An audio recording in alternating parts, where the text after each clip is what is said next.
Family, come and see the big news. The young master of the Blue Lightning Tyrant Dragon family, Yu Shaoqi, has awakened his martial soul, and with a colorful lightning strike, he unexpectedly awakened two martial souls, reaching innate level 20. A 6-year-old child is directly cheating. He then went with his uncle to the Douluo forest to find soul rings, and even encountered a transformed Xiao Wu. The follow-up is even more exciting. Let me tell you, I must chat with you about this news today.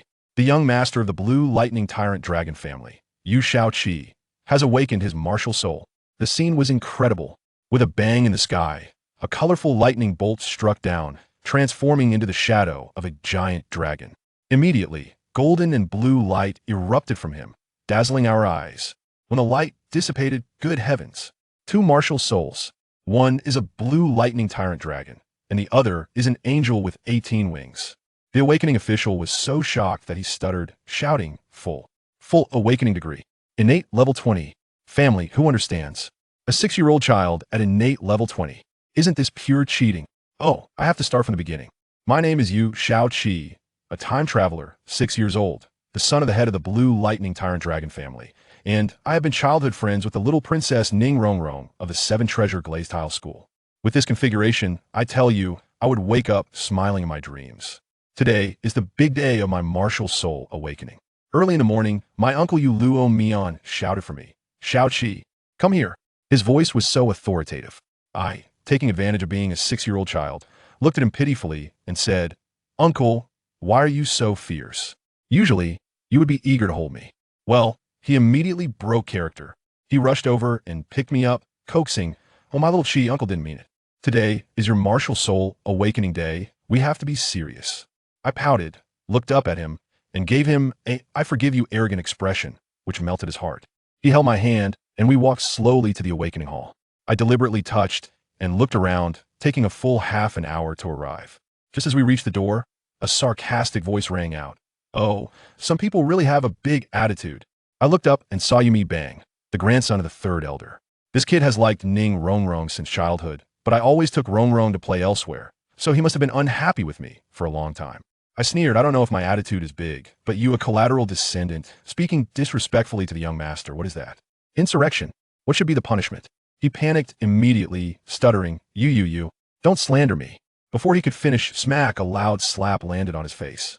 It was the third elder himself who did it, then turned to me and bowed at 90 degrees. Young master, it's my failure to discipline him. Please punish me. I waved my hand and directly sat down in the seat next to the head of the family, glanced at the 20 peers below, cleared my throat, and spoke a few formalities in an adult tone, saying things like you're the future of the family, setting the atmosphere just right. Then my uncle, who is the acting head of the family, Duluo Mian, stood up and announced, the awakening ceremony begins. The first few children were just ordinary blue lightning tyrant dragons, with a martial soul awakening degree of 40 and soul power level 5, which was considered elite disciples, making them very happy. After all, being an elite disciple means top resources and status. Soon, it was Yumi Bang's turn. The third elder was so nervous that his eyes were about to pop out. As a result, it was indeed good he awakened a blue lightning tyrant dragon with a degree of 60. The crowd was shocked this talent was almost at the elder level. The awakening official shouted again, soul power level 7. Wow, the elders all went to congratulate the third elder. Yumi Bang was feeling proud and gave me an extremely arrogant look. No wonder his talent could only be compared to the previous year's Yu Qianheng. Finally, it was my turn. My uncle patted my back. Shaoqi, don't be nervous. I nodded and stepped forward. Then, the scene you heard at the beginning happened. Deep blue electric light and golden light exploded around me. The sky was filled with dark clouds, and colorful divine thunder struck down, transforming into a dragon shadow. Golden and blue light pillars shot up into the sky. When the light dissipated, two martial souls floated behind me. One was a blue lightning tyrant dragon, and the other, an 18-winged angel. One of my eyes turned gold, and the other turned blue. The awakening official was almost scared silly, trembling as he announced, why young master, blue lightning tyrant dragon, full awakening degree. Initial soul power, level 20. The other martial soul, unknown. The entire place fell silent. I cleared my throat and looked at the group of family members who were dumbfounded, grinning widely. Everyone, I know you're curious. My other martial soul is called the 18-winged angel, the king of all angel martial souls. With a boom, the crowd erupted. Angel martial soul? Isn't that from a spirit hall? Could it be that the young master's mother, is from the spirit hall? My uncle shouted silence a couple of times to calm the crowd. He immediately announced that for my safety, I must have 2 titled Douluos accompany me whenever I go out. Meanwhile, far away at the spirit hall, the Pope Bibi Dong also sensed the aura that made even her martial soul want to kneel and worship. This matter created such a big stir that the family urgently held a meeting. But I, personally, dislike having others follow me and absolutely refused. My uncle had no choice but to compromise and sent a titled Dalu who specialized in assassination to secretly protect me. The next day, my uncle came to find me, hugging me and saying, "Shao Qi, with your innate level 20, your parents in the heavens must be proud of you. Let's go. Uncle will take you to get your soul ring." I directly made a request. My first soul ring must be 1,000 years. My uncle was stunned at the time and lectured me about how the first soul ring cannot exceed 423 years. I told him directly that my body is different and I can handle it. He actually believed me after all, who made my talent so monstrous. So the two of us entered the Stardow forest. Along the way, those 100-year soul beasts that didn't have eyes were easily dealt with by my uncle. Suddenly, he stopped me. "Shao Qi, stop. Something is coming." As soon as he finished speaking, a bolt of lightning struck down. My uncle hugged me and dodged easily. Upon closer inspection, good heavens, it was a 1,200-year thunder lion. "Shao Qi, you're lucky. Uncle will handle it, you stand back." Before I could react, he charged forward. The thunder lion was intimidated by his titled aura at level 95, too scared to move, and tried to flee. My uncle saw through its intention and threw a punch from a distance. With a bang, the thunder lion was sent flying, crashing through several 30-meter-high trees, severely injured on the spot. I was shocked. Is this the power of a titled Dalu? A single punch to take down a 1,000-year soul beast? My uncle clapped his hands and called me over. "What are you dazed for? Come over and finish it. Absorb the soul ring." I went over and gave the thunder lion a quick end, and a purple 1,000-year soul ring floated out. I sat cross-legged and began to absorb it. The pain of the power rushing into my body almost made me cry out. After a day, I finally finished absorbing it. My uncle hurriedly asked, "How is it, Shao Qi? What is your first soul skill?" I happily replied, "It's called Thunder God's Wrath, a range attack, and it can also enhance my body by 40. My uncle was so excited that his eyes turned red, repeatedly saying good 3 times. He probably thought of my early deceased parents, and his son who had a martial soul mutation and was stuck at level 30, and now he truly regarded me as his own son. Then he asked how many years I planned to absorb for my second soul ring. I casually replied, "Not exceeding 13,000 years. "What?" My uncle's shout startled all the bird around us. He looked at me in horror. "Shao Qi, you're not joking, right? If you get it wrong, you'll explode." I held back my laughter and looked serious. "Uncle, I know my body." "All right." He believed me again. We started searching for a 10th sandier soul beast in the forest. After searching all day without success, we had a camp at night. My uncle insisted on showing off his skills and roasted a rabbit for me. I took a bite and nearly passed out. It tasted like dark cuisine. I handed the rabbit to him, and after he took a bite, he also spit it out. The situation became quite awkward. In the end, it was me, a barbecue expert from my previous life, who fed him until he was full. The next day, we still didn't find anything, and I became a bit impatient, encouraging my uncle. "Uncle, how about we go deeper?" At first, he patiently tried to dissuade me, warning that it was dangerous inside. I directly brought up a grand principle. Soul masters should walk on the edge of a knife. If you're timid, what's the difference from being a pet at home? He was stunned by the awareness of this 6-year-old child and nodded solemnly. "All right, but you must not leave my side." As soon as he turned around, I immediately revealed a scheming smile. Not long after we ventured deeper, we heard a girl singing, "La la la la la la, 1 fish, 2 fish, all are my dinner." We moved closer and saw a super cute little girl with rabbit ears fishing. I stepped forward to greet her. "Little sister, why are you here all alone?" She was startled and looked at us warily. "Who are you?" My uncle, being a titled Daw, recognized at a glance that this girl was a 10th sandier soul beast in human form. His expression tightened, but he still said kindly, "Don't be afraid, little girl. We are here to find a soul ring." "Oomph, how do I know you're not frauds?" She turned her head away, looking quite proud. I leaned in and asked, "What's your name?" She looked at me, her little face blushing, probably charmed by my looks, but still pretended to be reserved. "My name is Xiao Wu. What about you?" Sure enough, it was her, even cuter than described in the original work. I quickly introduced myself. "My name is Shao Qi. I just turned 6, and you?" "I just turned 6 yesterday. Haha, you're older than me, but shorter." She immediately. Feeling elated, the two of us instantly engaged in playful banter, our hands intertwined. My uncle, standing nearby, cleared his throat twice. reminding me that it was time to attend to serious matters. A thought struck me, and I turned to Xiao Wu, casting a pitiful glance at my uncle. Xiao Wu, why don't you come home with me? My uncle, visibly exasperated, exclaimed, Xiao Qi, this is abduction. However, Xiao Wu's eyes glistened with tears as she revealed that her parents had passed away long ago, leaving her all alone. My heart ached, and I immediately embraced her, turning to my uncle with a desperate plea. Uncle, look how pitiful Xiao Wu is. We must take her with us. My uncle, unable to resist my charm, reluctantly agreed. All right, quickly find your second soul ring. Xiao Wu, incredulous, responded, What? You're only a day older than me, and you're already seeking your second soul ring? I proudly leaped onto a large rock, exuding confidence. There's no other option. After all, I am a once-in-a-millennium genius. When she inquired whether I was looking for a century or a millennium soul ring, I jumped down and stood before her, declaring, Neither.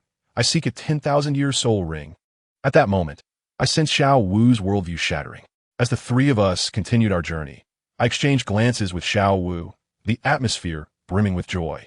Suddenly, a mighty roar of a tiger erupted in the distance. My uncle's eyes lit up. It's a tyrant tiger. Xiao Qi, this soul ring is perfect for you. He scooped us both up, leaping into a tree, where we beheld the tyrant tiger locked in battle with a wind wolf. My uncle suggested we finish them off, but I quickly interjected. Uncle, we only need the tyrant tiger's soul ring. Let us not harm the wind wolf. I then delivered a passionate speech about the sustainable development of soul beasts, emphasizing that relentless slaughter would lead to extinction. My uncle, now serious, agreed. All right. He then leaped down and unleashed a soul skill that severely injured the 10,000-year tyrant tiger, casually kicking the wind wolf away. Xiao Wu and I were left in awe, realizing that even a 10,000-year soul beast was no match for him. Gazing at the black 10,000-year soul ring before me, I felt an overwhelming pressure and began to absorb it without hesitation. The agony was tenfold compared to absorbing the 1,000-year soul ring.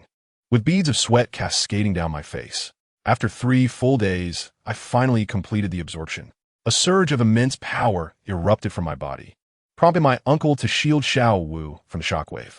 He informed me that my recent display of power was equivalent to a full-force strike from a soul venerable.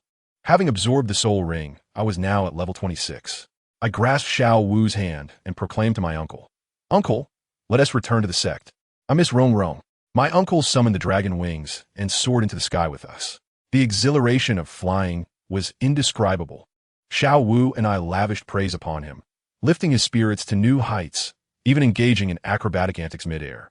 Upon landing at the sect, my uncle promptly directed me away to speak with Xiao Wu privately. I playfully threatened him. Uncle, if you dare to bully Xiao Wu, I will run away from home. He could only chuckle in response. Once I was gone, he directly revealed Xiao Wu's true identity, a 100,000-year transformed soul beast, causing her to instinctively adopt a fighting stance. He smiled gently, reassuring her, No need to be tense. I've known all along. As long as you don't harm Xiao Qi, I won't interfere. Xiao Wu exhaled in relief and sought me out, catching me in a moment of bravado with a blue silver grass in my mouth. Startled, she approached from behind, and I shot her a glance. Come, let me take you somewhere wonderful. Where to? Is there delicious food? She inquired eagerly. Of course. Exquisite delicacies await, I cryptically responded. The place we are heading to is called Qibao Liuli Zone. I promptly arranged for a horse-drawn carriage pulled by soul beasts, which traveled faster than a sports car, allowing us to reach Qibao Liuli Zone in under an hour. The guard at the entrance recognized me and allowed us entry without hesitation. Upon entering, we heard Ning Rongrong sweetly cooing to Sword Douluo. Uncle Jian, am I not the most talented soul master in the world? Sword Douluo affectionately replied, Absolutely. Our Rongrong is a once-in-a-century genius. After patting her, he gestured for her to look behind. Ning Rongrong turned and exclaimed, Ah, Xiao Qi, what brings you here? She initially intended to rush over for a hug, but upon noticing Xiao Wu beside me, her momentum halted abruptly. I had my arms wide open in anticipation of an embrace, resulting in an awkward situation where I could only embrace myself. I quickly introduced, This is Xiao Wu. She has been without parents since childhood, and I've decided to take her along. By the way, she is already at level 9. Ning Rongrong's lips immediately pouted, and she huffed, shooting a dagger-like glare at Xiao Wu. Unfazed, Xiao Wu shot back with an equal intensity. The palpable tension between the two young women could be sensed from miles away, creating an atmosphere of rivalry. Caught in the middle, I felt a wave of unease and timidly suggested, "How about we grab something to eat first?" The two girls exchanged glances. Then each took hold of one of my arms, simultaneously chiming, let us go, we want delicious food." I bowed slightly to Sword Douluo before being whisked away by the two. Behind us, Sword Douluo shook his head, chuckling. "This lad is certainly fortunate. Oh, he is already at level 26? Oomph. No matter how extraordinary he is, he must not let my Rong down." Ning Rong, swinging my arm, sweetly asked, "Xiao Qi, where are we going to eat?" As I began to answer, Xiao Wu, unable to contain herself, clung to my other arm, nuzzling against me. "Seven Ge. I want to go too. I want to eat delicious food." In that moment, I felt utterly blessed, flanked by the two lovely girls, nearly bursting with joy. All right. We'll all go. Let me clear my throat. Let us head to Nodding City. I've heard the food there is amazing, and my cousin Yu Xiaojiang, who is engaged in theoretical research, is also there. Ning Rong's eyes sparkled with excitement. "Is it cousin Xiaojiang?" I nodded with a smile. "Indeed. Our Rong is truly clever." She beamed with pride, lifting her chin and even huffing at Xiao Wu. Naturally, Xiao Wu was not one to back down, pouting in protest. Noticing that the rivalry was escalating, I quickly helped them onto Soul Beast steeds, making my escape. In just over an hour, we arrived at Nodding City. We sought out the finest restaurant in town, known as the Tianziho. My skills as a master of time management kicked in, as I served Ning Rong from one side and fed Xiao Wu from the other, ensuring both were equally delighted. The adults dining nearby were left astounded. But with my two Soul Saint bodyguards standing watch, no one dared to gaze too long. Having satisfied our appetites, it was time to find something to do. I proposed, "How about we attend classes at Nodding Academy? It will be a nice experience, and we can visit my cousin." Both girls considered this and agreed. After all, the continent's foremost theoretical soul master was there, and attending his lectures would be worthwhile. "It's settled then," I declared with a flourish, summoning my bodyguards in an instant. I instructed them to arrange 3 spots for us as work-study students, emphasizing a low-profile entrance to experience the hardships of life. As we exited the restaurant, we made our way to Nodding Academy. However, upon reaching the entrance, we encountered a significant scene. A pompous gatekeeper was bullying an elderly man and a young boy, roughly our age. Spotting us, the gatekeeper, noticing my lack of bodyguards, sneered, "Who are these little brats? Get lost." I was incensed. Narrowing my eyes, I swiftly approached him, tilting my head and inquiring, "What did you say? Your words were too soft. I didn't catch that. Would you mind repeating?" The man gulped nervously, beads of cold sweat forming on his brow. It was clear even to him that I was not someone to be trifled with. Just as he opened his mouth to utter a word, I delivered a swift kick that sent him flying, creating a crater in the pavement at the academy's entrance. I clapped my hands innocently and addressed those around me. Everyone saw it, right? He was the one who sought to teach me a lesson.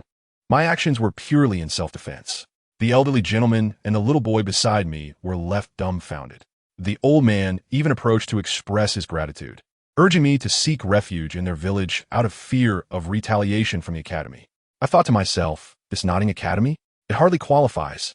I quickly helped the old man to his feet, insisting he needn't bow to me, as it would only shorten his lifespan. Seeing my resolute demeanor, the old man entrusted his grandson to us and departed. I then turned my attention to the little boy, feigning ignorance to follow the proper protocol. "Brother, what is your name?" "I am Tang San. Thank you for your assistance." The lad was rather refined, cupping his fists and bowing in gratitude. "Oh, it's just a small matter." I waved my hand dismissively. "From now on, you shall follow me, and you can call me Xiao Qiga. This is Ning Rong and Xiao Wu. You must address them as elder sisters. Though you're older than I, we must adhere to the rules, understand?" Tang San was a sensible lad and nodded in agreement. Just then, a voice filled with surprise and joy called from behind, "Xiao Qi?" I turned around to see my cousin, Yu Xiaojiang. Without hesitation, I leaped into his embrace. "Cousin, what brings you here?" He was equally thrilled to see me, ruffling my hair with a beaming smile that contrasted sharply with his usual stoic demeanor. "You and Rong are still inseparable, just like in your childhood. Who are these two?" I promptly introduced Xiao Wu and Tang San, and in a moment of enthusiasm, I blurted out, "Cousin, why not take us for as your disciples?" "Nonsense.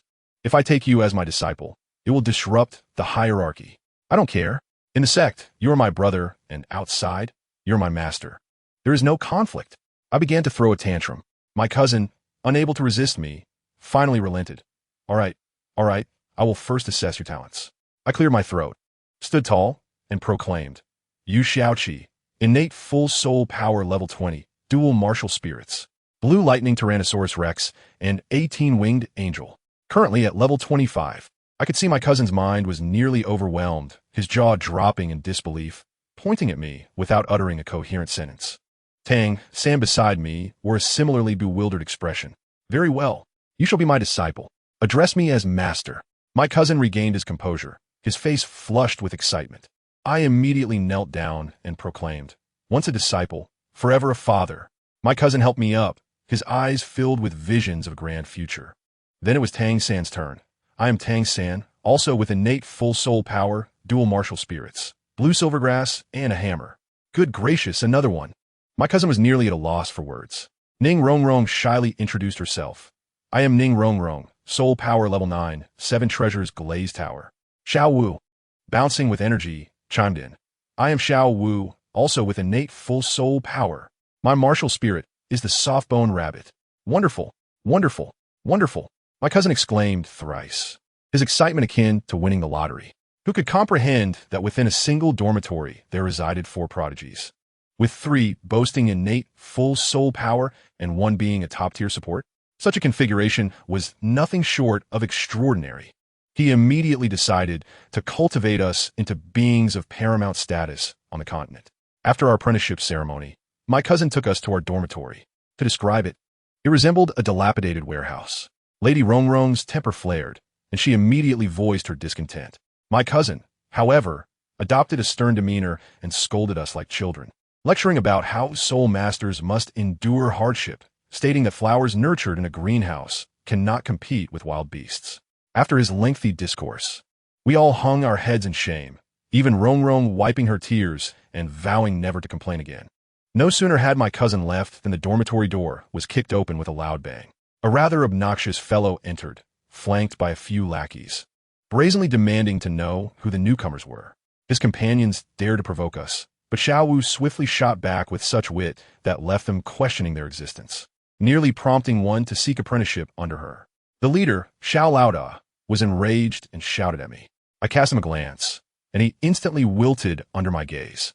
I turned to Tang San and said, Xiao San, show him your strength. Tang San stepped forward. Upon hearing that he possessed the blue-silver grass martial spirit and lacked a soul ring, Xiao Laoda erupted with laughter. Yet what happened next? Tang San moved with such swiftness that they scarcely saw him, and with a cry, he sent a small stone flying, knocking Xiao Laoda out cold. The lackeys were terrified and hastily attempted to flee with their leader. Hold on, I called out to them. Return and inform your boss that from today onward. In Nodding Academy, I, Yu Xiaoqi, am the boss. Tang San is the second brother, and Xiao Wu and Ning Rongrong are the 3rd and 4th sisters. Understood? One clever lackey immediately shouted, Understood, boss. I nodded in satisfaction, considering the matter settled. That evening, my cousin thoughtfully brought us new bedding. I promptly arranged the beds, claiming the middle for myself, with Rongrong and Xiao Wu on either side, and Tang San at the head of my bed. The next morning, Xiao Wu emerged with 2 dark circles under her eyes, and we all shared a hearty laugh. The following day, my cousin led us to the Stardow Forest to help Tang San hunt for a soul ring. He had already informed my bodyguards that unless I was in dire straits, they were not to intervene. In the forest, my cousin was explaining the knowledge of soul rings to Tang San when suddenly a dark mandala snake lunged out from behind, heading straight for Xiao Wu. My cousin reacted swiftly, shouting, Cover your nose. Then he uttered a spell I will never forget. Fart like thunder. Earth-shattering Ro Sand Cannon. With a loud bang, his martial spirit, resembling a small dog, performed a backflip, directing its rear towards the snake. The 500-year-old soul beast was instantly knocked out and fell from the air. I could hardly contain my laughter, thinking, how absurd, a martial spirit that farts. Tang San then finished the snake with a swift blow and began absorbing the soul ring. The process was agonizing, and he cried out in pain. I shook my head, pondering, is it really that bad for a 500-year-old? My cousin, overhearing me, asked, Isn't your soul ring 100 years? I shrugged nonchalantly. Is it the same? My first ring is 1,000 years, and my second is 10,000. I could see my cousin's worldview crumbling as he stood there like a wooden statue, his eyes glazed over. Once Tang San had absorbed the ring, He acquired a rather impressive soul skill that could paralyze and poison. It was now Xiao Wu's turn, and she quickly waved her hands, lying that her family had sent her a 300-year soul ring last night, which she had already absorbed. My cousin, not thinking too much of it, led us back. Time flew by as if on double speed, and before we knew it, 6 years had passed. We four graduated from Notting Academy. The once little girl, Ning Rongrong, had blossomed into a graceful young woman with a soul power level of 27. Xiao Wu had surpassed her, reaching a level of 29 as a great soul master. Tang San had ascended to a soul rank of 30, his soul ring configuration boasting 1 yellow and 2 purple, leaving my cousin utterly astonished. As for me, I had long lost count of my level, but certainly I had accumulated 2 additional 10,000-year soul rings. Do the math yourself. On the day of our graduation, we were deliberating our next destination. The teachers had suggested we head to Shrek Academy. Ning Rongrong clung to my arm, expressing her desire to visit her father and grandfather Jian. Xiao Wu wrapped her arms around my waist, sweetly declaring, of course, I will follow Xiao Qiga back to the Blue Lightning Tyrannosaurus Rex sect. Tang San, ever the honest one, looked at me somewhat shyly, saying he wished to return to his village to see his father and the village elder. All right, who am I to hinder one's filial piety? I waved my hand decisively, announcing, we shall gather in 3 days at Soto City. Do not be late. As soon as I finished speaking, Tang San dashed off, leaving no trace behind. As for Ning Rongrong, just as I intended to see her off, she, surprisingly considerate, shook her head, saying her family had sent a soul beast steed to collect her. And she turned the tables, urging me, Xiao Qiga, you must be eager to see Uncle Luomian as well, right? Hey, I must say, this girl is truly my dear confidant, effortlessly voicing what I wish to express.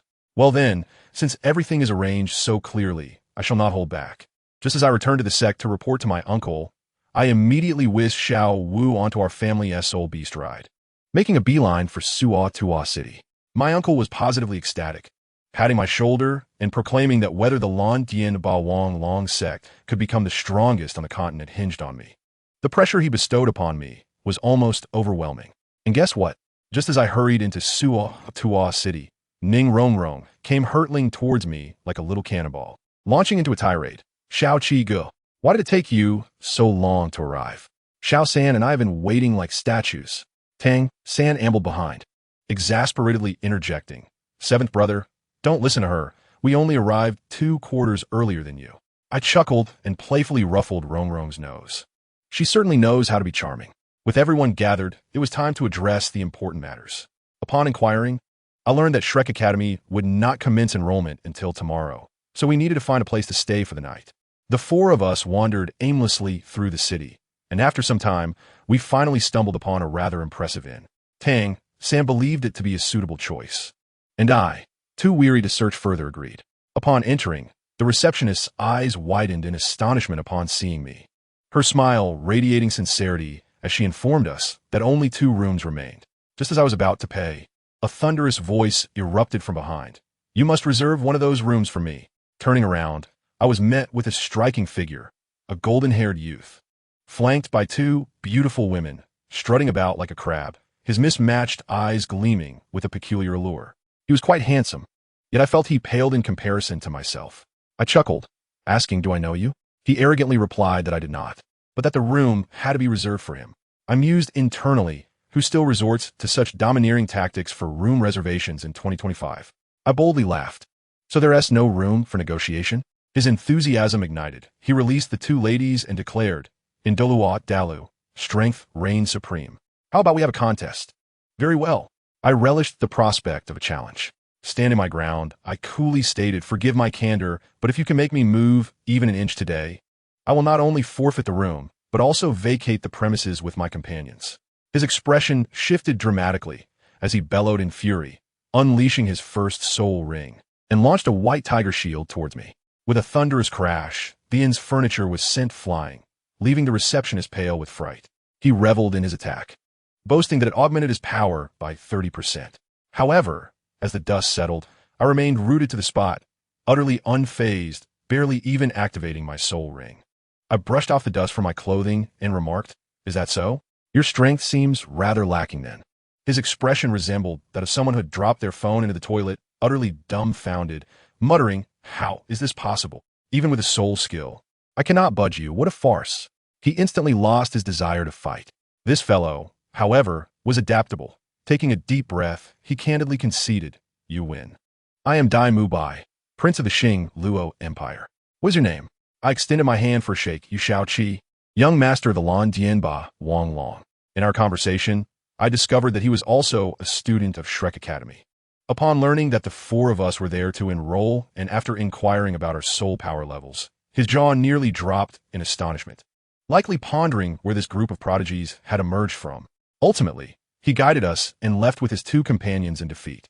No sooner had he departed than Xiao Wu and Rong Rong each seized a handful of my side, fiercely warning me never to behave like him again.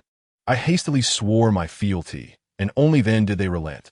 The following day, we reached the enrollment site of Shrek Academy. Can you believe the queue at the entrance? It was reminiscent of a bustling market. Dalu Bai was there greeting us. I noticed an elderly man arguing with the admission officer, insisting that his son, in his 20s, met the criteria, only to be brusquely dismissed by the instructor. At that moment, a girl clad in a tight black outfit approached. I must say, her figure was captivating, and her face resembled that of an ice queen, leaving me utterly mesmerized. She coolly announced, "Zhu Zhuqing, 12 years and 3 days old, martial soul, Nethercat, level 28. Upon seeing her, Dalu Bai rushed over. "Zhu Zhuqing, what brings you here?"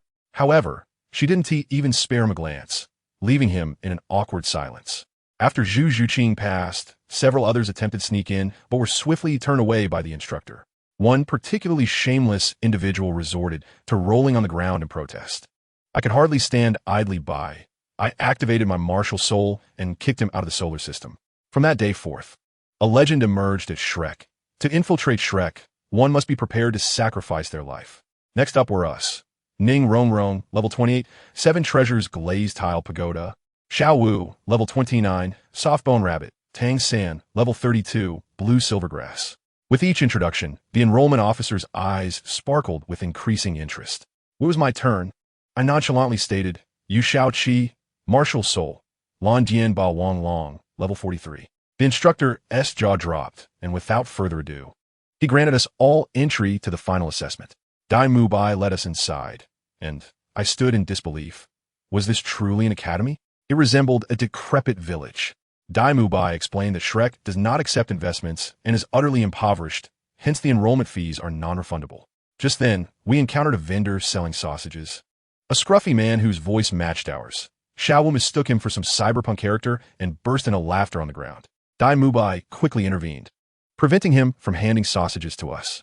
Then, Dalu Bai compelled the man to demonstrate his soul skill. I tell you, when he unleashed that soul curse, silence enveloped us all. "I possess a giant sausage." Ning Rong Rong promptly exclaimed, "How can such a disgusting incantation exist?" The expressions on the faces of the girls turned pale, and the vendor, embarrassed, hurriedly fled with his cart. Finally, we reached the last stage and encountered the examiner, a titled soul sage named Zhao Wujia. After Dalu Bai introduced us, and particularly noted my level 43, he practically leaped from his seat, regarding us as though we were rare treasures. The testing rules were straightforward. He would withstand our assault for the duration of 2 incense sticks while suppressing his soul power to level 40. I found it rather unchallenging and stepped back, crossing my arms. "You all go first. I fear that if I intervene, this will end too swiftly." Zhu Zhuqing disdainfully scoffed, mistaking my stance for fear. Surprisingly, Tang San and the others coordinated seamlessly, executing a series of controlled attacks that left Zhao Wujia momentarily bewildered. Yet being a soul sage, Zhao was provoked. He unleashed the unmoving king body and, with a swift motion, sent Zhu Zhuqing sprawling. Could I simply stand by and watch? Absolutely not. In the blink of an eye, I activated my ultimate ability, Twin Martial Souls, Angel Martial Soul, instantly manifesting. 18 luminous wings unfurled behind me, accompanied by a resounding BGM, as I soared forth like a divine being, catching Zhu Zhuqing in my embrace. She looked up at me, astonished. "Aren't you the Lan Dianba Wang Long martial soul?" I offered her a gentle smile. "Oh, silly girl, do you know about twin martial souls? I will not allow any man to harm you, not even Teacher Zhao." Her typically icy countenance flushed a rosy hue, resembling a peach. After gently setting her down, it was time for my solo performance. I turned to face Zhao Wujin, exuding an air of dominance, and boldly declared, I apologize for the offense. In an instant, I transformed into a streak of lightning, propelled forward with the fury of the thunder god. The wrath of the storm unleashed. A series of skillful combinations left him no opportunity for response, leaving his immovable body charred and emitting wisps of smoke. Just as I unleashed my final strike of thunder, the second incense stick extinguished. Teacher Zhao, with his hair resembling an explosion and his body blackened, announced that we had all passed. Xiao Wu and Rong Rong leaped joyfully, pulling the blushing Zhu Zhuqing along in their celebration. Dai Mubai stood nearby, his expression shifting like a painter's palette. Afterward, Teacher Zhao designated Dai Mubai to familiarize us with the surroundings and lead us to our dormitory. On our way, we encountered an odd character, a rotund man with red hair named Ma Hongjun, who was clinging to a village girl, crying out, "Suihua, don't leave me." Xiao Wu, with her fiery temper, immediately sprang into action to uphold justice. The rotund fellow was quite defiant until Dai Mubai seized his ear, informing him that our group of newcomers had levels higher than his, which made him relent. And guess what? The rotund man, with a woeful expression, explained that his martial spirit was the evil fire phoenix, which had side effects requiring him to find someone to help him vent his fire, lest he perish in self-immolation. His girlfriend, Suihua, wanted to break up with him due to his prolonged sessions, which lasted over an hour each time, and she simply couldn't endure it any longer. I was utterly astonished. What a preposterous talent. The girls, including Xiao Wu, turned crimson, whispering about such a peculiar martial spirit. I couldn't be bothered with his trivial matters and boldly displayed my soul rings, warning him, from now on, do not call me Junior. Refer to me as Chi-Ge, and do not entertain any thoughts regarding my women, understood? Upon seeing my 4 soul rings, the rotund man paled, nodding vigorously, exclaiming, "Greetings, Chi-Ge." Greetings. Finally, we arrived at the dormitory, which was in a dilapidated state, resembling a ramshackle building. Dai Mubai remarked that the dean had integrity and refused donations from any factions. Tang Sen nodded thoughtfully, stating it was to maintain the academy's independence. Upon hearing this, I suddenly understood, and with a wave of my hand, I declared, "So that's how it is. A minor issue. I shall seek an audience with the dean another day." The distribution of dormitories quickly introduced me to the concept of a hellish scenario. Let me tell you, my room was the largest, centrally located with a broad view. Xiao Wu and Ning Rongrong insisted on squeezing in with me, but I firmly declined. What a ridiculous notion. Was this a time for romance? I commanded them to retreat for their cultivation. Thus, they settled on my left. Zhu Zhuqing, however, silently selected the room to my right. Good heavens, I found myself comfortably sandwiched between them. The boys, including Tang San, were all relegated to the opposite side, separated by a small courtyard where they could dance. Once settled, everyone began meditating, treating it as a form of rest. Only Dai Mubai, with an expression fluctuating like a painter's palette, seemed lost in thought. Early the next morning, there was a loud banging at the door, as if a demolition crew were at work. Bang, bang, bang. Zhao Wujin's booming voice echoed outside. "Little monsters, rise and shine." As we groggily gathered in the courtyard, Xiao Wu pointed at a well-groomed handsome man, her face a picture of confusion, asking, "Who are you?" The man, flauntingly smoothing his hair, retorted, "We met yesterday. Have you forgotten already?" Upon hearing his voice, I couldn't help but chuckle. Oscar, that rascal, had clearly taken advantage of the numerous beauties in our courtyard last night, adorning himself as if preparing for a date. Xiao Wu suddenly realized, "Oh, you're that sausage uncle." Oscar was instantly petrified, his expression utterly comical. At that moment, Zhao Wujin approached with another individual, grinning broadly, announcing, "Come, let me introduce you. This is your future chief instructor." As we focused our gazes, I was taken aback. It was none other than our teacher, Master Yu Xiaojiang. "Teacher," I, along with Ning Rongrong and the others, called out in unison. Ning Rongrong dashed forward to cling to Master's arm. Pouting, "Teacher, what brings you here?" Master exuded warmth, stroking her head and asking, "What is this? Am I not welcomed? Who would dare? I will be the first to defend him." Ning Rongrong shook her small fist, making Master chuckle. Xiao Wu echoed her sentiments like a parrot. Dai Mubai and the others stood by, astonished, likely pondering, "Goodness, these formidable individuals are indeed Master's students. No wonder they are all so powerful. All right, I'm aware of your circumstances. First, let us have breakfast. After that, training will commence." With a wave of his hand, Master led us grandly towards the dining hall. Upon arriving at the dining hall, I was dumbfounded. The table was a sea of green. with not a speck of meat in sight. Xiao Wu and Ning Rongrong, however, seemed to relish the meal, resembling two little rabbits. As I pondered the situation, Master spoke up, "This is my request. We eat vegetarian in the morning for our health." As he spoke, he leisurely picked up a piece of potato. Oscar, unable to contain himself, complained, "No meat? How can one survive like this?" I exchanged glances with Tang San, struggling to suppress laughter.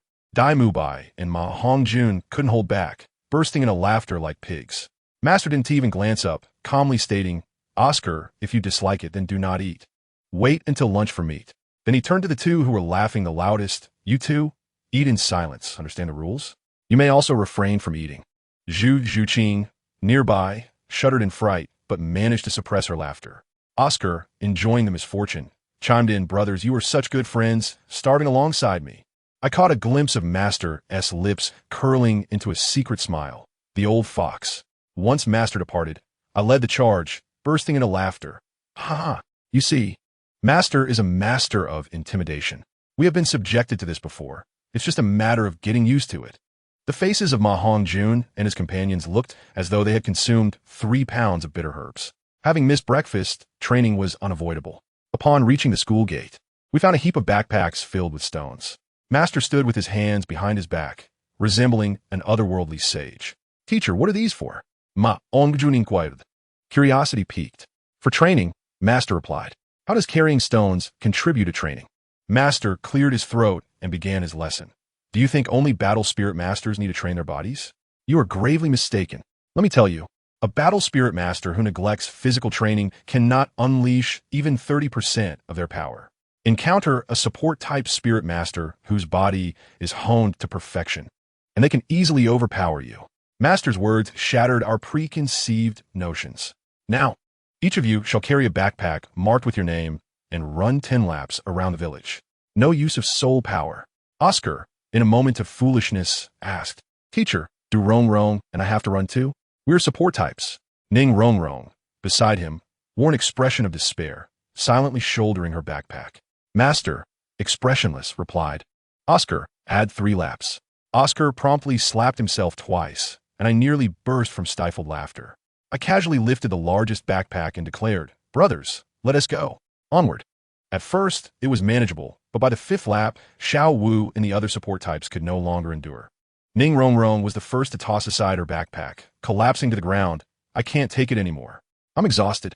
Seeing this, I realized we needed to assist them, pausing to say, "Let us battle spirit masters share the burden." With that, I set my backpack down. Dai Mubai and the rotund man each took 2 large stones from mine. As I prepared to help Xiao Wu and the others, Oscar's incessant chatter resumed. "Qi Ge, you're openly flaunting your affection. Helping Xiao Wu and Rongrong is one thing, but why assist Zhu Zhuqing too? You don't fancy her, do you?" Dai Mubai's fist clenched at Oscar's words. Zhu Zhuqing blushed, promptly pinching Oscar, who yelped in pain. I sneered, fixing my gaze on Dai Mubai. Women are meant to be cherished. Some fail to comprehend this, but I shall. Do not assume that I am oblivious to your intentions.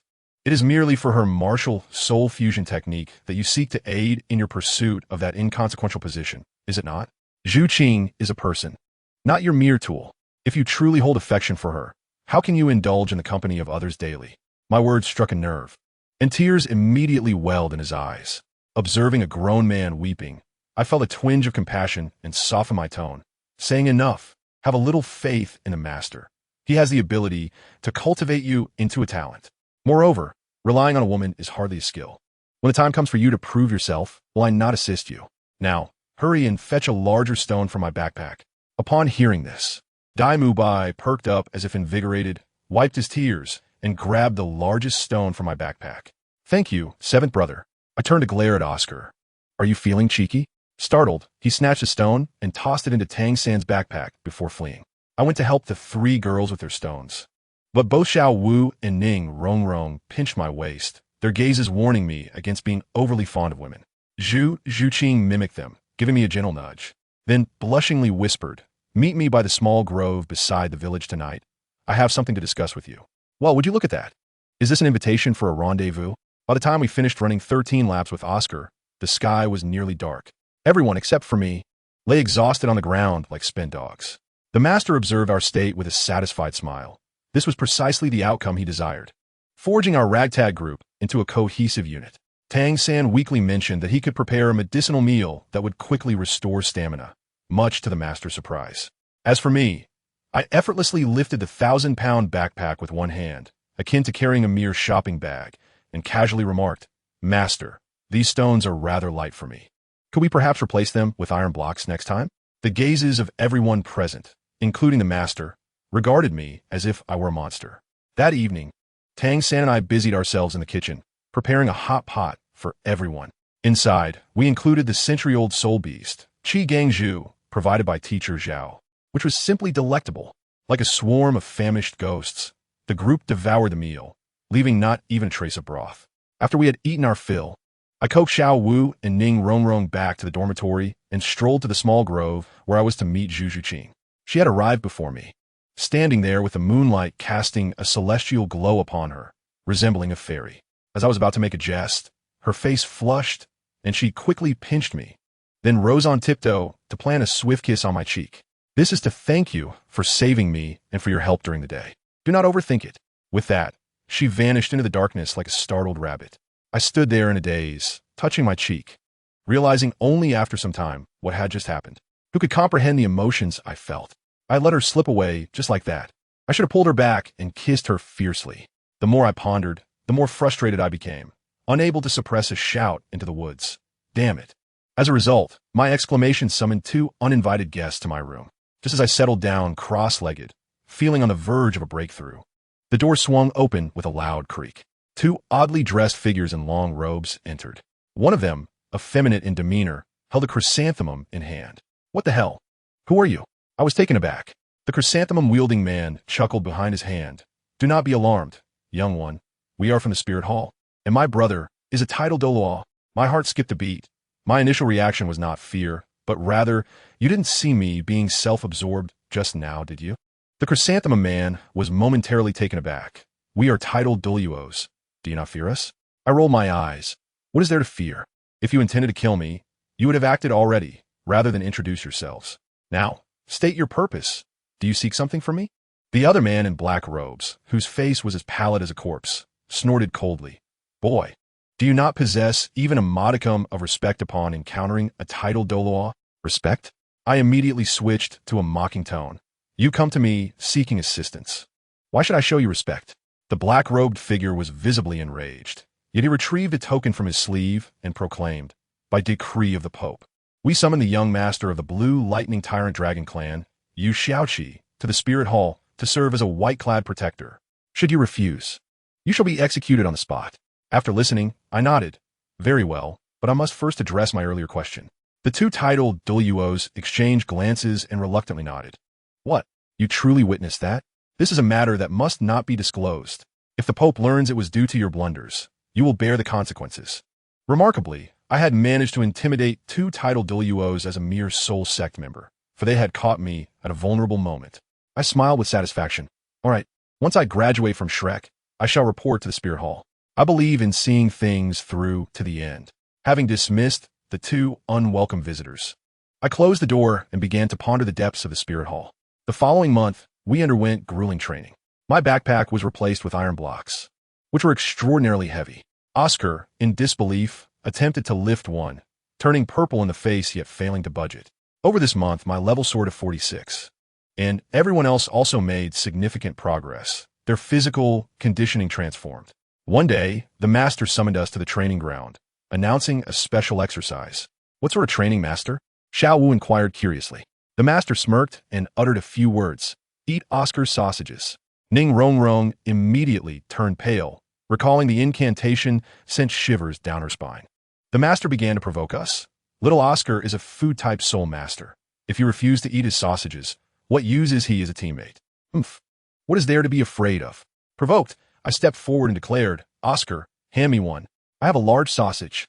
Oscar recited the incantation, and a steaming sausage appeared in his hand.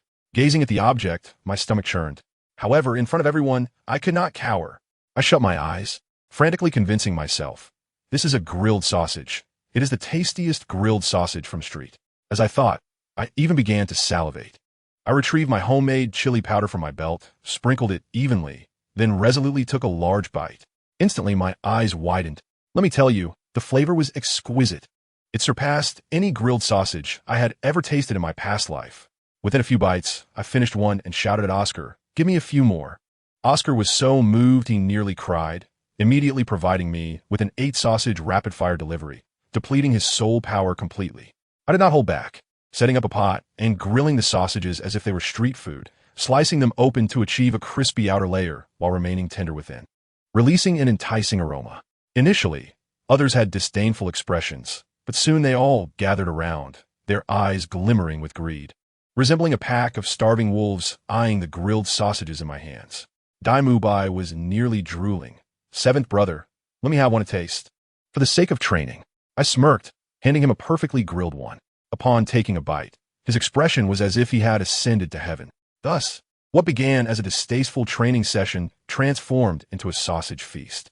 The most unfortunate was Oscar, who, while utterly exhausted, could not stop eating, truly experiencing the agony and ecstasy of the situation. Days passed, and after breakfast I pulled Tang San aside and asked him, "Little San, if one day I find myself on the side of your most despised adversary, would you understand my position?" Tang San looked at me curiously, but replied earnestly, "Seventh brother, what are you saying? No matter how you change, as long as you still regard me as your brother, I will always be your brother." I burst into laughter. Let me tell you, Tang San's words warmed my heart immensely. Yet I could not help but think, if my die-hard fans from my past life knew of my current sentiments, they would likely traverse the internet to tear me apart. Indeed, at that moment, I resolved with unwavering determination, I must go to Wuhuan Temple. This was not open for discussion. Xiao San appeared utterly bewildered and inquired about my intentions.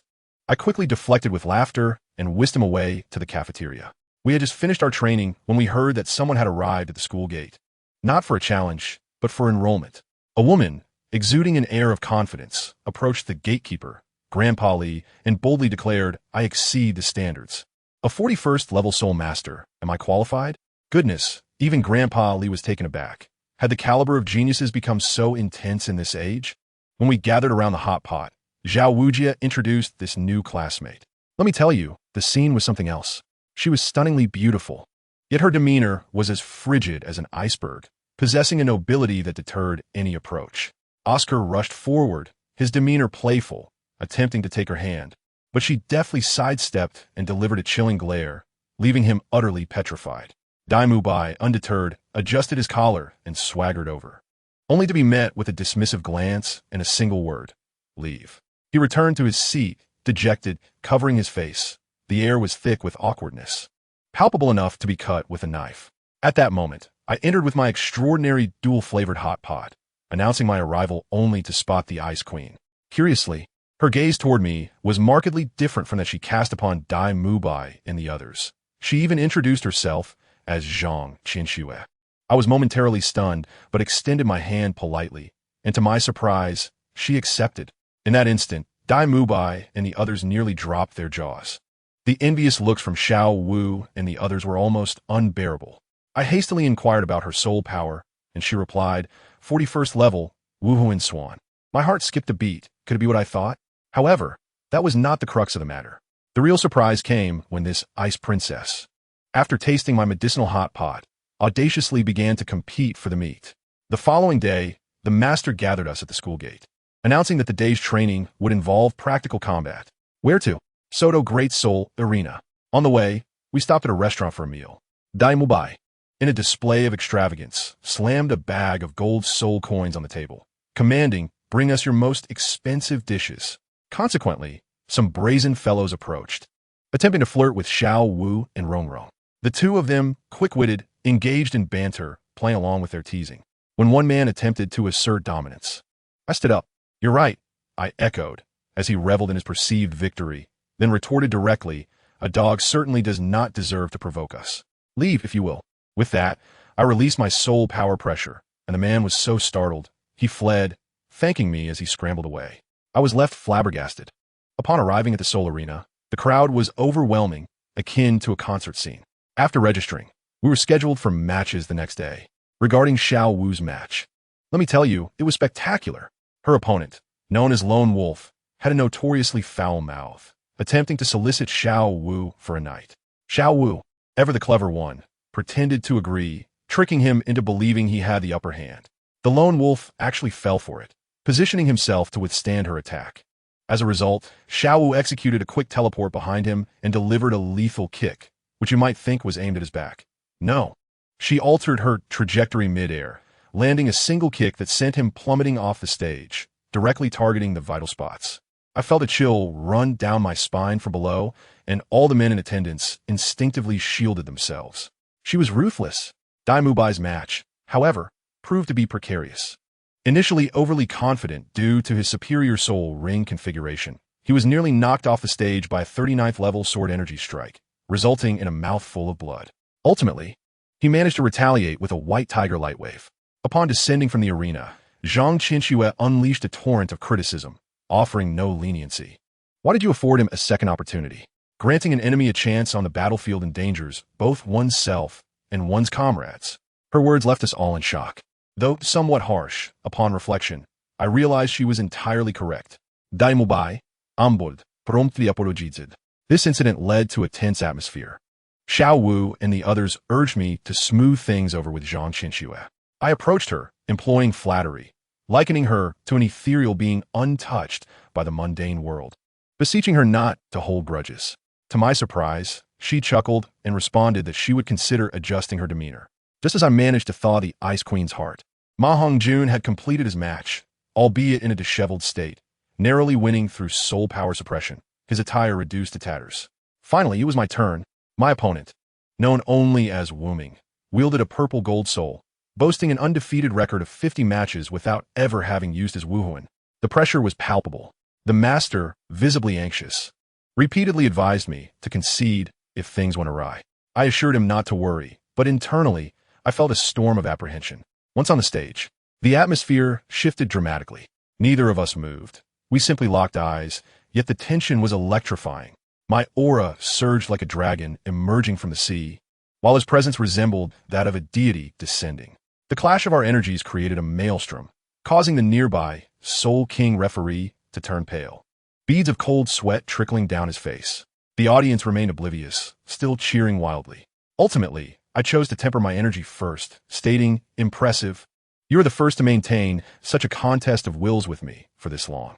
Then, he made his move, drawing a golden-handled sacred sword from his ring. He struck with a speed that was almost unfathomable. The blade rushed toward my neck, and I barely managed to lean back. Feeling the chill of the edge graze my skin, I thought I had evaded it, but he swiftly countered with a strike aimed at my lower body. I leapt into the air just in time. Remarkably, he anticipated my aerial vulnerability, thrusting the sword toward my chest. This was a lethal strike, but who was I? Summoning the strength of my abdomen, I twisted mid-air, landing a kick on his sword, leveraging the momentum to safely descend. The crowd erupted. This was a true exhibition of skill. For over an hour, we clashed sword against sword, exchanging techniques, yet neither of us could claim victory. Eventually, it seemed my opponent's patience waned. He ceased playing with the sword and bellowed, "Wrath of the Thunder God." A bolt of lightning, broader than my thigh, surged toward me. If that struck, would I not be reduced to ashes? I sensed something amiss. The technique, the aura, bore an uncanny resemblance to that of my estranged father. I hastily activated my second soul skill, Void Wings, causing my body to become intangible, allowing the lightning to pass by me. At that moment, as I evaded, my opponent gently removed the mask from her face. I was left speechless. Who among my peers could comprehend the shock? After all that time, this technical prodigy was a woman, and my heavens, her beauty was unparalleled. What could be more captivating than a pure lotus emerging from clear waters? Her natural visage eclipsed all the top-tier female stars I had ever encountered. I stood there, entranced, my mind a blank slate. Seeing my astonished expression, she appeared slightly irked, coldly remarking, "The intel suggests you have quite a few fiancés and several ambiguous relationships. What was this novel maneuver? Attempting to rattle my composure? Who did she think I was?" I confidently responded, "Indeed, my dear sister, I am indeed sentimental, yet my affections for each are genuine. Only the strong deserve to love deeply." To my astonishment, instead of growing angry, she posed an even more provocative question. "Have you fallen for me?" I could hardly contain my amusement, replying, "Would you prefer the truth or a lie?" After a moment's contemplation, she opted for a falsehood. I grinned and declared, "Not love. How could one fall in love at first sight? This left her momentarily flabbergasted before she burst into laughter. I must tell you, when she smiled, it felt as though the entire world illuminated. Unable to restrain myself, I blurted out, "They say a smile can captivate a city, and a second smile can enthrall a nation. Today, having seen you, I realize that a smile can even enchant the heavens." Her face instantly flushed. Likely the first time she had encountered such a corny confession, yet it seemed to resonate with her. Although she chided me for my playful words, she handed me a token and whispered, audible only to us, "This is the Ingpe of the Wuhuan Temple. It will save you many detours." With that, she turned and walked away, leaving me with nothing but her graceful silhouette. As I lingered in contemplation, the audience erupted in excitement. What? The nameless one is a woman. My money. I bet it all on her to win. Various cries of despair and astonishment melded into a cacophony. I descended from the stage, and my comrades from Shrek surrounded me, cheering like mad. Tang San and the others had concluded their matches as well. Xiao Sin dazzled the crowd with his hidden weapons, and Ning Rongrong's eyes sparkled as she immediately placed hundreds of orders, declaring that she would equip the 7 treasure glazed tile school's members. It felt like a microcosm of a commercial conference. I secretly pulled Tang San aside, painting a grand vision of establishing a sect named Tang Men to promote hidden weaponry, which left him so thrilled he nearly knelt before me in gratitude. Then came the girls' exhibition match. Zhang Qinxue, the ice-cold beauty, defeated her opponent in a single move, leaving Xiao Wu and the others astonished, declaring her even more formidable than myself. Ning Rongrong fanned the flames, suggesting that had the opposing team not conceded, I might not have emerged victorious. I, in a theatrical manner, clutched my chest and lamented, "This world is devoid of love." At that moment, Zhu Zhuqing approached to comfort me, saying, "It's all right. Perhaps you cannot defeat her now, but surely you will in the future." Goodness, even you think I'm lacking? My heart shattered at once, provoking laughter from everyone, nearly causing them to burst with suppressed mirth. After celebrating that evening and returning to the inn, I pondered that it was time to break the ice with Zhu Zhuqing. Summoning my courage, I pushed open her door. I confessed, "Zhuqing, I might be a scoundrel, as I can easily fall in love with multiple women, but my feelings for you are genuine." Her eyes instantly welled with tears, and I realized she cannot accept this. She sobbed, asking for time to think. My heart ached, yearning to embrace her and wipe her tears. But as I reached out, she stepped back. In that moment, my hand felt suspended in midair, and my heart shattered anew. She wept, urging me to leave, saying she did not wish to see me at that moment. What could I do? I could only retreat, gently closing the door behind me. That night, I was consumed by insomniac thoughts. The following day, during our assembly, Zhu Zhuqing's eyes were swollen and red, unmistakably indicating a night of tears. Seeing her like that tore my heart. To conceal my concern from others, I excused myself to the restroom and secluded myself in the arena. Gazing into the mirror, I resolved to temporarily distance myself, granting her space and allowing myself time to heal. 3 years, I decided. Upon returning, it coincided with the pairing for the doubles competition, and I was grouped with Ning Rongrong. She insisted on naming our team 7 Treasure Overlord, which I found rather tacky. Quickly, I suggested we keep it low-key and call ourselves Yulioli, a blend of our names which delighted her. When it was our turn to compete, the announcer passionately shouted our team name. Our opponents were a level 39 assault type and a level 30 support. The latter, seeing Ning Rongrong as the support, charged towards her without hesitation, intending to eliminate her first. Did he perceive me as invisible? With a cold smirk, I unleashed a bolt of God of Thunder's fury. One strike, and a level 39 competitor fell, unable to utter a sound. The arena fell silent for a second before erupting into a thunderous cheer for Yulioli. I closed my eyes, savoring the final applause, my heart a tumult of emotions. After the match, the master revealed that Dean Flender had bet on our victory, netting a profit of 250,000 gold soul coins, which left us all astounded. Had I known, I would have wagered on myself. That evening, I kept my plan secret and left a letter for everyone, advising Xiao Wu to eat well and grow tall, urging Rongrong to stay close to the group, instructing Xiao San to protect the sisters, and cautioning the plump one about the value of youth, lest he find himself weeping for a daughter in his old age. As for Zhu Qing, I left a single line. When I return, I wish to hear your answer. Whistling a cheerful tune, grass in my mouth, I strolled leisurely along the road. I then retrieved a soul jade, resembling a GPS, and and summoned a ride. In 15 minutes, a top-tier soul beast steed arrived. I soon learned that my frugal father had already dispatched someone to deliver resources to Shrek, only for me to intercept them. I instructed the driver to take me to the Tiendo Royal Academy and sent him on his way. Upon reaching the entrance, I confidently announced my name, Blue Lightning Tyrant Dragon, Yu Xiaoqi, here to serve as a study companion. The guard was taken aback. The heir of the Blue Lightning Tyrant Dragon had come to be a study companion. Was I here for an experiential learning opportunity? Before long, a throng of individuals arrived, including my nephew, Yu Qianheng. I quickly urged him not to call me second uncle, but seventh brother, for I had to maintain my dignity. In front of everyone, I nonchalantly declare my level. My soul power is decent, merely a soul zone. The crowd gasped in astonishment. A level 91 title Dalu approached me, inquiring why one with such extraordinary talent would come to serve as a mere study companion. With a slight smile, I replied, Elder, I am here to provide guidance to my nephew, primarily for companionship and to catch a glimpse of his girlfriend. Upon hearing this, both Yu Tianheng and the nearby Dugu Yin blushed. The elder, upon hearing my words, became even more animated, believing I was squandering my talent. After pondering, he solemnly asked, Xiaoqi, although I'm not a top-tier expert, I am indeed a title Douluo. May I have the honor of being your teacher? Goodness. This title Dalu was insistent on taking me as a disciple, leaving me momentarily bewildered, questioning whether I had inadvertently stepped into a predicament. The elder, brimming with enthusiasm, questioned, What? Am I dignified title Dalu, and you consider it a burden to have me as your teacher? My heart skipped a beat. His temperament seemed rather explosive. I quickly waved my hands, my mind racing, and explained, No, elder, I would never dare. I simply fear that my inadequacies might embarrass you. You won't believe it. Upon hearing my words, the elder's expression became even more approving, as if he were gazing upon a rare treasure, and he slapped his thigh, declaring, It is settled. You shall be my one and only disciple, Zhang Xiong, and none shall alter this. Ah, dear friends, who can comprehend my plight?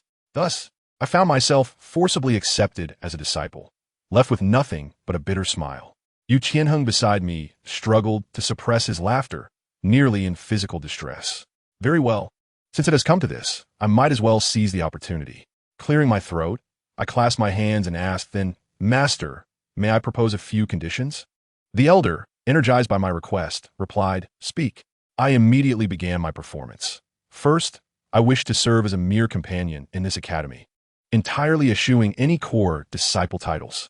The elder nodded, albeit somewhat perplexed, but it was manageable. Secondly, I only wish to serve as a study companion in the Imperial fighting team. Please do not assign me to any other chaotic affairs. I cautiously observed his expression. He furrowed his brow but still nodded, likely thinking to secure me first before discussing the future. As for the third condition regarding training, I prefer practical experience. I require a real battle every day. Moreover, do not assign me opponents of the same level. I seek challenges, preferably those who are significantly stronger than myself. The moment those words left my lips, I felt my face flush, realizing I was outright demanding preferential treatment. Surprisingly, the elder appeared even more delighted, believing my ambition to refine myself was commendable. Lastly, and most crucially, when I level up and require soul rings, I must have a top-tier expert accompany me. Moreover, I solely ventured to the Xing Do de Sunlin. This condition was even more absurd, tantamount to my desire to utilize the finest resources of the academy without paying tuition, while engaging in personalized services in the most perilous places. The old man pondered for a moment and surprisingly said, All right, some matters I can decide on my own, while others I must seek approval for. I was taken aback. What did this elder see in me? Was he enamored by my audacity? At that moment, an unwelcome voice interrupted. Who do you think you are? Enjoying the privileges of Tiando Academy and attempting to misuse our resources. Do you think you're worthy? I turned around to find a square-shaped fellow shouting indignantly. This was the fourth prince, Xuebeng. I was truly astonished. Such obliviousness was found everywhere. My newly appointed teacher, Zhang Xiong, had a grim expression, gritting his teeth as he stated, Your Highness, this is my disciple. Yet, being a member of the royal family, he had to concede. Xuebeng was incredibly arrogant, waving his hand dismissively as if shooing away flies. What of your disciple? If I say no, then it is no. Seeing my teacher on the verge of exploding, I interjected. I leisurely adjusted my collar and nonchalantly remarked, The illustrious fourth prince of the Tian Do Empire possesses such limited vision. You. Shuebong's face contorted with rage. Veins bulging. Who do you think you are? In the next moment, with a swift motion, I delivered a slap that sent him flying like a kite with a severed string, his voice trailing off in disarray. What did you do? You crossed the line. I will not let this go. I scoffed and stepped forward, delivering another kick that propelled him into the air. Even while airborne, he did not forget to issue threats. He was indeed a character. Song Qiong was flustered, pacing in circles. Xiao Qi, while I too wished to act, this will lead to considerable trouble. I waved my hand dismissively, my expression indifferent. Fear not, teacher. In this world, those who provoke me must bear the consequences. Besides, I am quite familiar with Xue Qinghe. I reflected that Xue Qinghe was none other than Qianren Xue, and this situation was assuredly under control. Yu Tianheng, alongside Dubi Yin, approached and whispered, Brother Qi, why not reveal your identity to frighten him? I chuckled derisively. Him? Does he even qualify? To be candid, my identity indeed held significance, dating back to the day of my birth 12 years prior. Upon my arrival in this world, a phantom of an 18-winged divine dragon appeared in the heavens, bathing the surroundings in holy light, leading to an immediate upgrade of all the martial spirits within the blue electric Tyrannosaurus Rex family. My father, Yu Engine, who was closest to me, reached his peak and could transform into a dragon. However, the price was my mother's tragic demise during childbirth. Later, when I was merely a few months old, rumors circulated that my father's blood could induce physical mutations. This attracted 3 malevolent soul masters of level 94 and above to invade our home. At the time, my father was the only one at level 95, while another elder had yet to secure his 9th spirit ring. My father single-handedly defeated 2 of them and severely injured the last, but he was on the brink of death himself. Before passing, he transferred his bloodline to that elder, instructing him to care for me, while also allowing him to break through to level 95. Thus, my father became an ordinary man, quietly departing this world. Externally, our family claimed that my father had tragically perished while assisting in the acquisition of spirit rings. Everyone believed our family was doomed. Yet thanks to the blessings that accompanied my birth, several titled Dalu emerged within our ranks, elevating our family to the status of the continent's foremost sect. Therefore, my arrival was a sorrowful yet prosperous beginning for the family. Upon hearing that I was acquainted with the second prince, Xue Qinghe, Song Qiong sighed in relief. Very well, as long as you know him, there is no issue. The old man then gracefully departed, allowing me and Yu Tianheng to familiarize ourselves with our surroundings, even granting me residence in the Royal Combat Team's exclusive villa. Once he left, the coach of the Royal Combat Team, Qin Ming, could no longer contain his curiosity and approached me directly. You Xiaoqi, with your talent. Why is there no one to protect you? Your identity is not simple, is it? I could only chuckle. Indeed, but I sent them away. Upon hearing this, Qin Ming immediately understood, and his gaze toward me shifted dramatically. Subsequently, Yu Tianheng guided me through the campus. The opulence of the Tiando Royal Academy was truly staggering.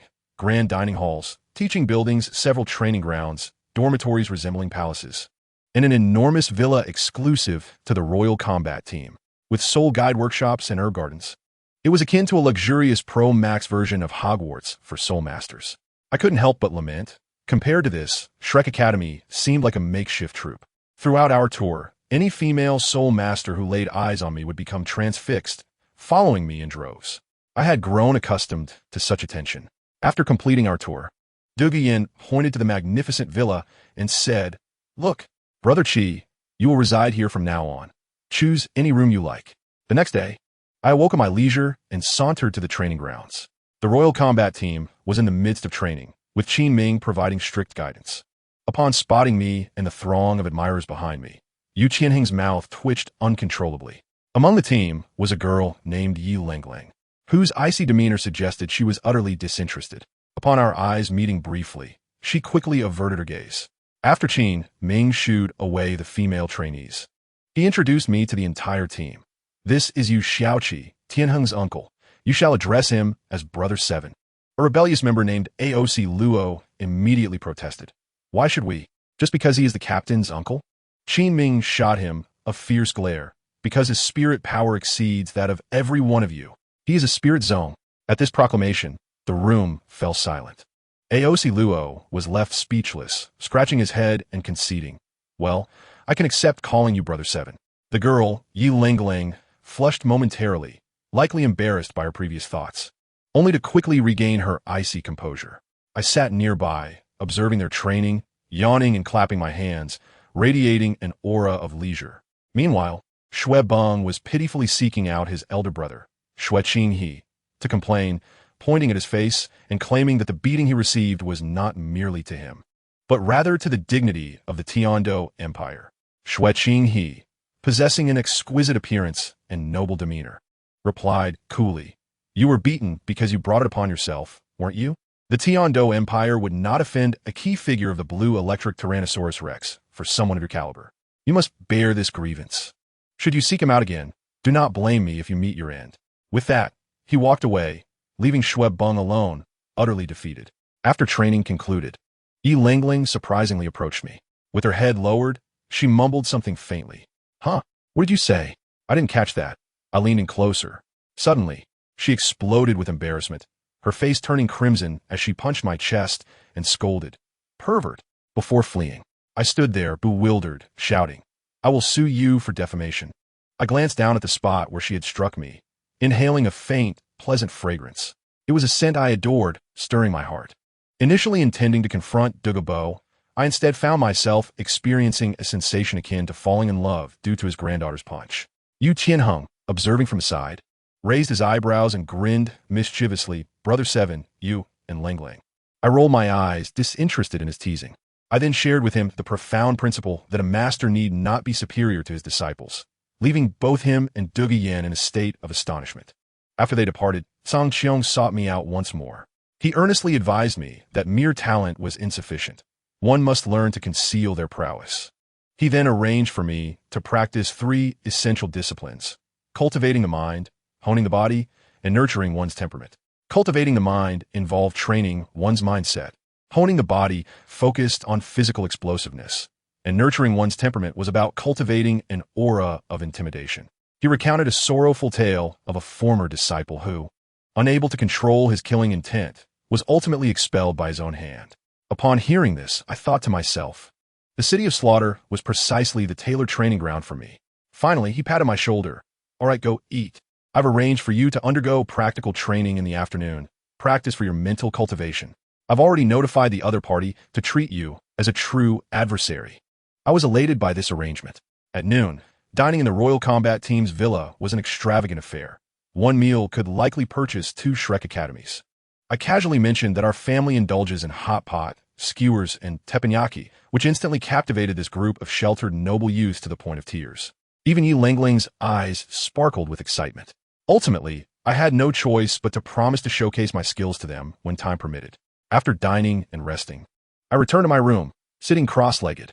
Remarkably, within half an hour, a shiver ran through my waist. A sensation of indescribable delight enveloped my entire being. Unable to restrain myself, I let out a soft moan, reaching level 45. Coincidentally, Yi Lingling happened to pass by my door, overhearing my delicate gasp. She muttered a curse, calling me a lecher. Her face flushed and hurried away. In the afternoon, the practical training commenced. The Huangdo team practiced in groups while I engaged in one-on-one combat. My opponent was a level 55 Soul King, a portly middle-aged instructor. He began by stating, "Senior Tsang has instructed me to give my all, so be careful." I returned the gesture with a fist salute. "Yu Shao Qi, level 45 Battle Soul Master. I look forward to your guidance." The battle commenced, and neither of us dared to make the first move. Eventually, I could no longer hold back and initiated with a strike of Thunder God's fury. Boom! For bolts of lightning descended from the heavens towards the instructor. He was struck by 2, stumbling backward, charred and smoking. "Cough, you really are quite rude," he bellowed. First soul skill, Evil Tiger's Roar. A sound wave surged toward me, rendering me momentarily paralyzed. Then, he transformed into a fierce tiger, lunging at me. Goodness, he was serious. Desperately trying to move, my mind raced. That's right, my martial soul. Just as he was about to pounce on my face, I roared, "Blue electric Tyrannosaurus." A massive dragon silhouette materialized behind me, instantly suppressing his movements and dispelling my paralysis. My hands transformed into claws. I took his tiger claw head-on, and the power of lightning erupted, sending him reeling back. I dare not hold back any longer and unleashed my ultimate move. Third soul skill, Thunder Strikes, 9 Heavens. I transformed into a bolt of lightning, moving so swiftly that he could barely see my figure. With a powerful leap, I soared into the air, bringing my hands together as all the lightning converged into a colossal thunderblade over 20 meters long. There was no evading this. This was my finishing move. Boom! The tremendous sound reverberated, and I assure you, it obliterated the entire combat arena. As the dust settled, I was left stunned. I tell you, Xiao Qi was equally dazed, staring intently at the massive crater, probably wondering, where is he? Where's the instructor? Surely, I didn't just obliterate him in one move. This was a disaster. In that critical moment, lo and behold, teacher Tsang Qiong emerged, lifting the Soul King instructor as if he were a mere chick. The instructor appeared dazed, his eyes vacant, seemingly lost in thought about who he was and where he was, his soul likely still not fully returned. Teacher Tsang Qiong wore an expression of helpless laughter. Turning to Xiao Qi, you nearly slaughtered the instructor, do you realize? If I hadn't been watching, you'd be making headlines at the Tiando Royal Academy tomorrow. Xiao Qi scratched his head awkwardly, chuckling foolishly. But to be fair, teacher Tsang Qiong did express admiration for him, acknowledging that he had tapped into his potential in a life-and-death situation, having grazed the threshold of mental cultivation. Of course, this wasn't mere mental cultivation. It was akin to transcending to immortality. This incident eventually passed. The members of the Huangdo team began to view Xiao Qi differently, as if he were a creature of legend. As for our Xiao Qi, he merely cast a casual glance at them, his gaze lingering on Yi Lenglang for a brief moment before he walked away coolly. I tell you, that single glance ignited her fiery temper, causing her to become exceedingly irritable, and those around her could feel the low pressure in the air. It was palpable. After a day of training that left us utterly exhausted, the main event arrived in the evening. Our Xiao Qi transformed into a culinary maestro. The first dish, soul beef skewers. My goodness, when those two large platters arrived, the meat skewers sizzling and dripping with oil, sprinkled with cumin and pepper, the aroma was so enticing that my saliva trickled down to my heels. The ravenous group charged in with a roar. Even teacher Qin Ming joined the fray. Xiao Qi, ever resourceful, noticing that Yi Lenglang could not squeeze in, promptly produced several skewers of his own secret stash from behind and offered them to her. Initially, Yi Lenglang intended to maintain her pride, but when the skewers reached her, she feigned disinterest, yet her body was honest, accepting them and savoring each bite with delight. Having feasted to our heart's content, the group began to review the day, leading to discussions about Xiao Qi. Osro, picking his teeth, asked Yu Qianning, boss, why is it that, despite both being blue electric Tyrannosaurus, your gap with Brother Qi is greater than that between a human and a dog? Yu Qianheng, feeling helpless, replied that he had witnessed the most formidable blue electric Tyrannosaurus, and was merely mediocre. Yet compared to Xiao Qi, it was as if a firefly stood in contrast to the sun. He remarked that if Xiao Qi were to become a title Dalu, he could likely punch a hole in the heavens. At that moment, a shocking presence appeared. An old man with green hair suddenly materialized in the living room, as if teleporting. Upon seeing him, Duguyan joyfully exclaimed, "Grandfather," and rushed over. I was astounded. Was this not the legendary old poison master, Dugubo? The target of Xiao Qi's aspirations had appeared. This fellow changed his demeanor faster than one could turn a page. One moment he was a distant, aloof figure, and the next he transformed into his #1 fan, rushing over to shower praises. His words flowed like an unending river, his admiration akin to the Yellow River in flood. My goodness. I thought his level of flattery was so exceptional that he should be a sales champion. Old Dugubo, who had spent his life inundated with flattery, had never encountered such enthusiasm. He was instantly elated, floating on air.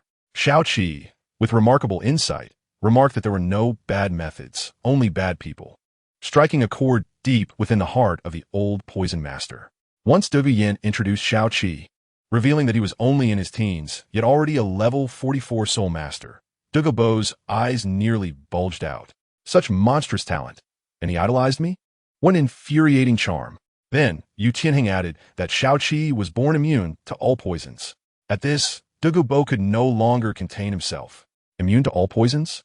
Wasn't this precisely the physique the Dugu family had always yearned for? He immediately insisted on testing it, releasing a trace of poison, enough to eliminate a soul sovereign. Xiao Qi merely inhaled, as if taking in fresh air, showing no signs of harm, increasing the dosage to that which could kill a soul master. Xiao Qi responded, "Is that all?" Increase it further, to a level that could fell a tidal Douluo. I assure you, the poison mist nearly condensed into a green fog. Yet Shao-Chi stood within it, appearing more vibrant than ever. Oh my goodness! Dugo was beside himself with excitement, embracing Shao-Chi, nearly brought to tears. He had never been so close to an outsider, for anyone who touched him would perish. On the spot, he handed Shao-Chi a map, inviting him to visit the Sunset Forest, insisting that Shao-Chi call him uncle instead of senior. When Shao-Chi returned to the living room, everyone looked at him as if he were an alien. He nonchalantly sat down, stating, "Oh, it's nothing, just recognize an uncle." Dugu Yin was utterly dumbfounded. By this lineage, she would have to refer to Shao-Chi as uncle. She finally understood the pain Yu Qianheng had experienced back in the day. That night, only Shao-Chi and Yi Lenglang remained in the living room, both sitting like statues, staring at each other for over an hour without a word. Ultimately, Yi Lenglang could no longer hold back, awkwardly expressing her thanks before bolting away, leaving Shao-Chi alone, bewildered in the wind. Days passed without practical training, and Shao-Chi, feeling restless, decided to seek out his newly recognized uncle. Without hesitation, he summoned a soul beast steed and headed straight for the Sunset Forest. Upon arrival, he circled a towering tree on the map 800 times, yet he could not locate the entrance. I thought to myself, this old poison master couldn't he possibly be toying with him? Could he play an escape room game? Just as Shao-Chi was preparing to smash the tree open, Dugo appeared like a specter, pulling him into the tree.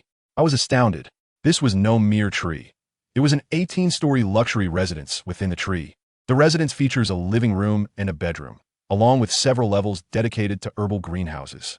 The top floor boasts a viewing platform that commands a breathtaking view of the entire Sunset Forest.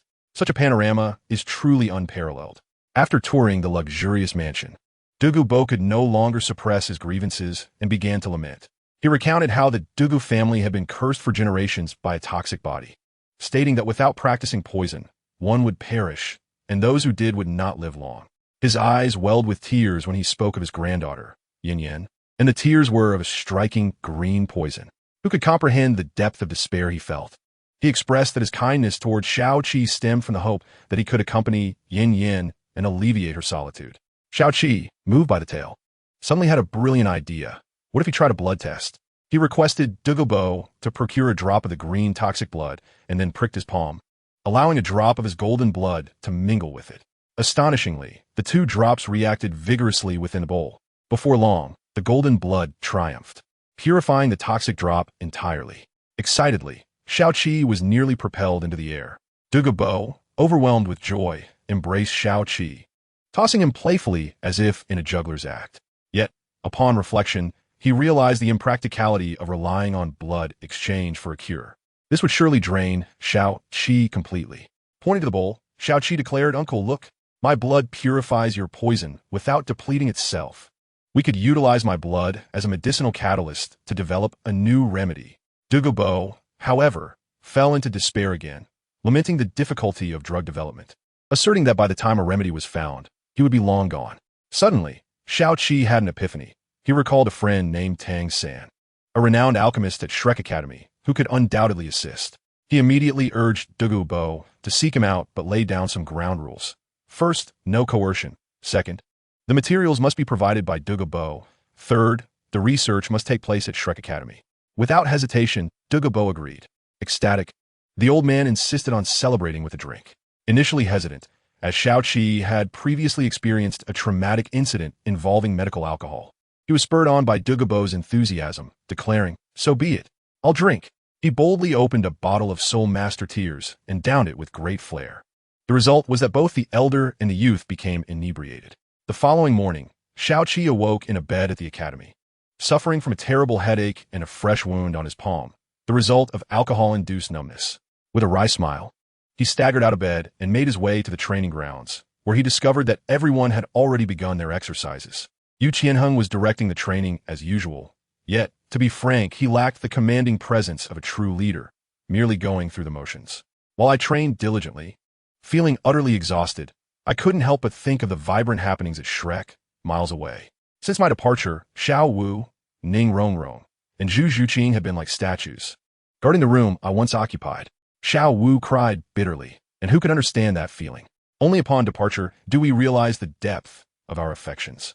Ning Rongrong comforted her, promising that I would return, though her own eyes were red-rimmed. Zhu Zhuqing remained silent, fixated on my old room, her tears blurring her vision. Amidst the poignant atmosphere, suddenly, an old man with green hair appeared before them, startling the three to the point of nearly causing them to jump back against a tree. Zhu Zhuqing, being the eldest, mustered her courage and stepped forward, stammering, "Who are you?" The old man, none other than Dugubo, quickly forced a smile that was more menacing than reassuring. He leaned in closer, saying, "Do not fear. I am Shao Qi's uncle." Upon hearing this, Ning Rongrong became even more frightened, exclaiming, "Stay back. I know all of Shao Qi's family, and you are not one of them. Who are you really?" Dual, nearly in tears, was at a loss, his expression pleading, almost as if he were to declare, "I am not a villain."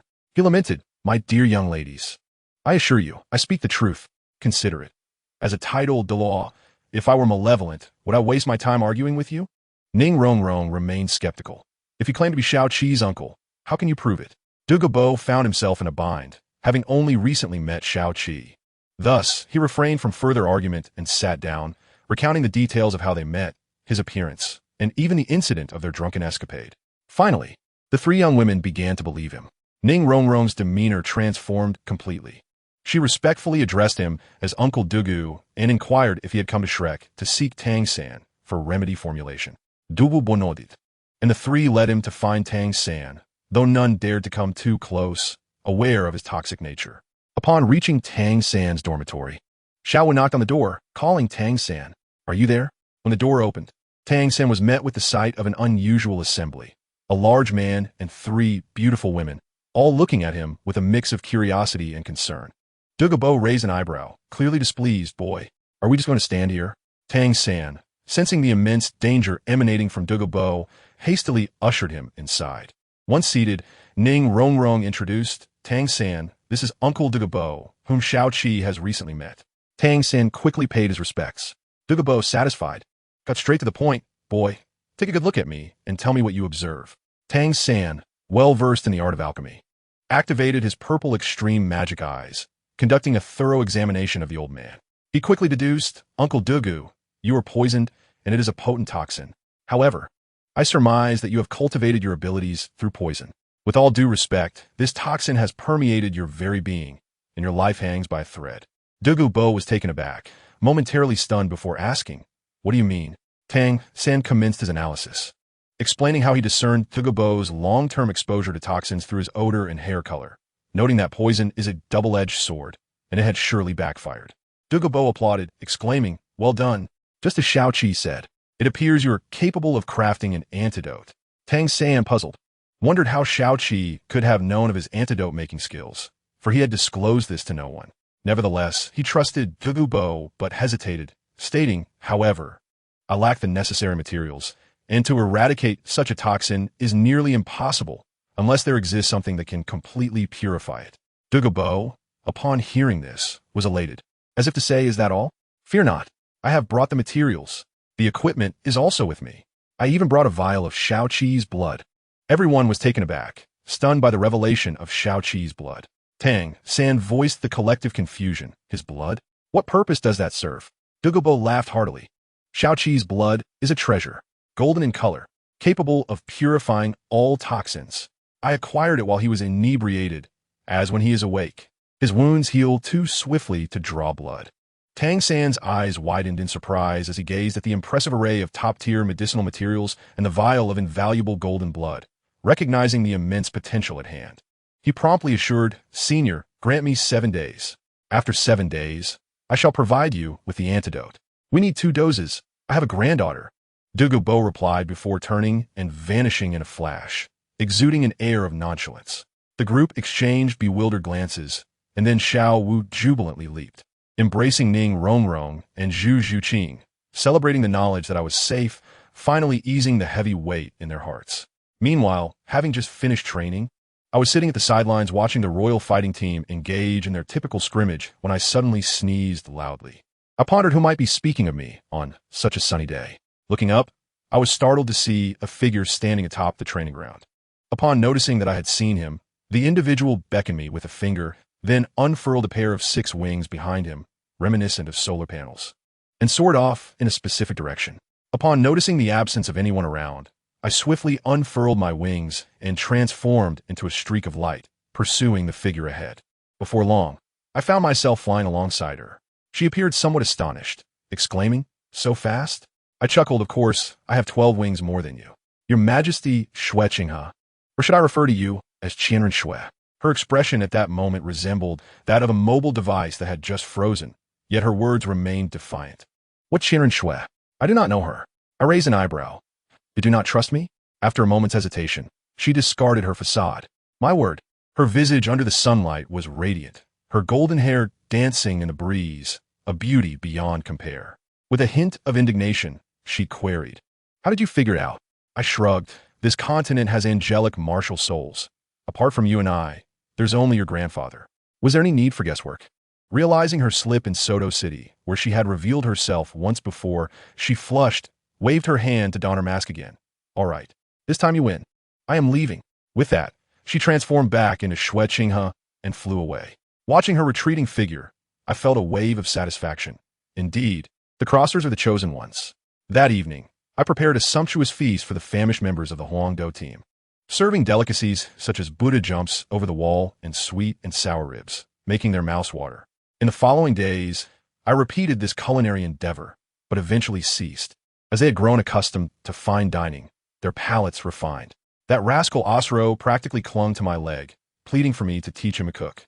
With no other option, I acquiesced. A day later, during training, the lad Yufeng soared to great heights, diving and harvesting while singing merrily. However, he was abruptly caught by an opponent with low health, resulting in a resounding thud. The entire team either covered their faces or averted their gazes, adamantly denying any acquaintance with him. Even teacher Qin Ming struggled to stifle his laughter, nearly causing an internal injury. When it was time to regroup, Qin Ming asked me to say a few words. I donned a serious expression and stated, "Teacher Qin Ming is not mistaken." This incited uproarious laughter, turning Yufeng's face crimson to the base of his neck. Once the laughter subsided, I leisurely praised him. "However, Yufeng's learning ability is quite strong. The song I hum in the shower has evidently been pilfered by you. Splendid, splendid. This tune shall flourish under your stewardship." My remarks sent everyone into fits of laughter. Yet, this commotion effectively eradicated their tendency to underestimate their opponents, proving to be an exemplary teaching moment. On the third day, I accompanied Dugu Yin to the Sunset Forest. Upon arrival at her home, she called out, "Grandfather, grandfather," but received no reply. She then tugged at my arm, playfully requesting my assistance in locating him. Sensing her eagerness, I hastily retreated, muttering, "She is my nephew's." After an exhaustive search yielded no results, I returned, kneeling before her in theatrical fashion. "Report, General. Target individual not located." Dugu Yin, ever quick on the uptake, immediately played along. "The target cannot fly. Expand the search radius. If we fail to find him this time, you shall bring back his head." At that moment, Dugu Bo returned, carrying 4 legs of soul beasts over 2 meters long.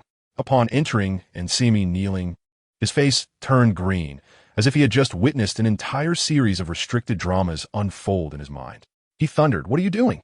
I quickly explained that we were merely acting. However, Dugu Yin was so incensed by her grandfather's sordid thoughts that she burst into tears. Seeing his granddaughter in distress, Dugu Bo panicked, apologizing profusely and even offering to slap himself in penance until he finally managed to soothe her. Observing the entire scene, I could only think impressive. This old man, with a heart full of mischief, had a remarkable knack for understanding the sentiments of girls. I must learn from him. Later, I was conscripted to prepare a new Orlin-style roasted sole beast leg with those legs. The grandfather and granddaughter devoured their meal with delight. After dinner, I conversed with Dugu Bo on the rooftop terrace, where he confided his greatest fear. His life and that of his granddaughter would be forfeit if Tang San's medicinal endeavor failed. I quickly provided him with reassurance, asserting my unwavering faith in Tang San. This alleviated some of his worries, and he jested that if Tang San failed, he would simply bleed me dry. During dinner, the old man initiated a commotion, relentlessly interrogating Dugu Yin about whether she preferred Yu Tianheng or felt happier with me. The inquiry brought Dugu Yin to tears, especially when she uttered the name Tianheng, her heart aching. I promptly intervened, exclaiming, "What is this? Are we having a farewell dinner? Why discuss such matters? We are still young and do not understand. The atmosphere during that meal was palpably awkward. On the way back, I endeavored to lighten the mood with jokes to cheer Duguyen. Upon dismounting from our steed, she enveloped me in a warm embrace. I escorted her to her villa, urging her to rest while I sought out teacher Song Xiao. However, as I left, I sensed a pang of jealousy behind me, only to find nothing upon turning back. In truth, it was Yi Lung Lung, watching us from the second-floor window. Upon arriving at teacher Song Xiong's abode, I found it sparse, embodying a minimalist aesthetic reminiscent of extreme poverty in 2025. Once inside, I informed him that I believed I had achieved mastery of my heart's cultivation. He merely sat there sipping tea, saying nothing for half an hour. I grew restless, finally inquiring why he remained silent. He slowly set down his cup, turning his back to me as he spoke. Everything has its limits. Excess leads to backlash. Your current cultivation is commendable, yet your impatience has not improved much. If you're not proud or anxious, why seek me out? In that instant, I attained enlightenment. I realized I had been far too eager for success. After expressing my gratitude, I swiftly departed. The following day, I awoke late, having slept until 10 in the morning. As I strolled leisurely to the training grounds, I sensed an unusual atmosphere. The Huangdo team was engaged in a fierce contest against the Academy's second team, vying for the honor of being the first squad. Compounding the tension, all three esteemed professors from Tiando were present, akin to a grand inquisition, with teacher Song Xiong among them. And guess what? The Huangdo team, us, suffered a humiliating defeat. A resounding and swift loss, to be precise. I assure you, the atmosphere in the lounge was so oppressive it could freeze a soul. Our teacher, Qin Ming, wore a face as dark as the bottom of a pot, unleashing a barrage of reprimands, claiming we had brought shame upon him and the Tiando Royal Academy. This stirred up quite the hornet's nest. Yu Tianheng, our proud captain, stood up in a fit of rage, directly accusing Dugu Yin and Yi Lung Lung, exclaiming in frustration, "Is it my fault? If not for some people wandering through the match, could we have lost?" I was taken aback, astonished by his audacity. He yelled at Dugu Yin, "I instructed you to use poison to paralyze the opponent, and instead, you splashed it in my face. I was incapacitated for a full 3 seconds. 3 seconds." He then turned his ire towards Yi Lung Lung. "And you?" "I was immobilized. Where was your Jiu Xine Haidang? Did you boil it for soup?" Dugu Yin immediately broke down, tears streaming down her face like pearls scattered from a broken string. Family, who could possibly understand? Yu Tianheng's actions were nothing short of outrageous, deflecting all blame without a trace of remorse. He noticed Dugu Yin crying, but offered no consolation, likely thinking, "Crying makes you justified?" Just as the atmosphere reached a freezing point, my celestial uncle, Yu Shaoqi, arrived. He pushed a small cart adorned with 2 exquisitely plated dishes resembling Michelin-starred creations. With a cheerful demeanor, he announced, "This is for the 2 most beautiful ladies on our team." I tell you, the expressions on Dugu Yin and Yi Lung Lung's faces were a mixture of surprise and delight, tears still glistening on their cheeks. Yu Shaoqi was nothing short of a gentleman, extending his hand to theirs. And what do you think Yu Tianheng did? He dashed forward, smashing the plates to the ground with a loud crash. Shards of glass and sauce flew everywhere. His eyes reddened with fury as he glared at my uncle, shouting, "Uncle, I will say it once more, Dugu Yin is mine." At that moment, my uncle's expression turned icy. His voice was low but carried an undeniable weight. "She is yours? The 2 of you merely share mutual affection. When did she become yours? Do not embellish your own worth. What you call love is merely a perverse possessiveness." I stood by, utterly astounded, as my uncle spoke with a tongue as if blessed by the heavens. Each word pierced the heart, leaving Yu Tianheng utterly disoriented, who bowed his head and retreated to his room. Teacher Qin Ming wore an expression of frustration, lamenting his disappointment before storming off. Witnessing the scene, the others hastily followed suit. Only my uncle and 2 young ladies remained in the room. Dugu Yin wept uncontrollably, while my uncle embraced her, offering solace. Meanwhile, Yi Lengling, standing nearby, wore a face as frigid as ice, silently turning to leave. After calming Dugu Yin and escorting her back to her room, my uncle turned to seek out Yi Lengling. Upon opening the door, he found her standing by the window, resembling a statue awaiting her beloved. He approached her with a heartfelt confession, expressing his disdain for the way the girl he secretly admired was treated, declaring his intent to cherish them both. He cheekily added that, of course, he could bully them. This elicited a laugh from Yi Lengling, effectively turning the page on the matter. I must say, the ensuing scene was a masterclass in emotional management. The following day, during training, my uncle boldly held Du Guyan's hand with one arm and Yi Lingling's with the other, making a grand entrance. Except for Yu Qianheng, we all congratulated them. However, chaos erupted during the afternoon's practical training session. Yu Qianheng had completely lost his mind. His eyes were bloodshot, his right arm transformed, and he shouted for everyone to perish. Charging towards the opposing training team, the others, nearly drained of spirit power, could hardly withstand his assault. In a flash, my uncle unfurled 18 pairs of wings behind him, shimmering with golden light, and teleported in front of Yu Tianheng to block him. The scene was nothing short of divine, a judgment upon a rampaging dragon. Yu Qianheng attacked like a madman, but my uncle evaded effortlessly, swiftly maneuvering behind him and knocking him unconscious with a deft strike. Though Yu Tianheng was rescued, his condition was dire. My uncle stated that he was battling inner demons, his emotional turmoil stemming from being overly pampered in childhood without facing adversity. Teacher Qin Ming, alarmed, warned that the academy was already displeased with us, and any further incidents would lead to the dissolution of the Emperor fighting team. Just then, my uncle had an epiphany. He could purify Yu Qianheng using his angelic martial soul. This revelation escalated the situation. Not only did Teacher Qin Ming learn that my uncle possessed a twin martial soul, the one that had once caused a cosmic phenomenon, but even the three esteemed elders of the academy, including Meng Xinji, were swiftly alerted and teleported to our villa. They surrounded my uncle, inspecting him thoroughly before departing with reassurance. My uncle then proceeded to ask everyone to leave, summoning his angelic martial soul in solitude to prepare for Yu Tianheng's purification. When the holy light emerged, it enveloped the entire villa. The brilliance was so overwhelming that it spread throughout the academy. An astonishing scene unfolded as the entire faculty and student body flocked to our villa to meditate. Even the three ancient elders joined in, shamelessly seeking to gain experience. This moment was characterized by a shared, supportive cultivation atmosphere, which was quite amusing. As the crowd grew, even the rooftops became crowded. Du Gubo, the elder, came to find my uncle and was utterly taken aback by the spectacle. For several days, my uncle remained unyielding in his position, nearly becoming translucent from fasting. Ultimately, he succeeded in purging Yu Tianheng's negative emotions. As the holy light dissipated, those who had gathered for experience all achieved breakthroughs, bowing to the villa in gratitude before departing. However, my uncle was left incapacitated. When he attempted to move, he found his body completely rigid and unresponsive. Du Guyan and Yi Lingling hurried over, discovering him frozen like a statue, his lips cracked and his complexion pale.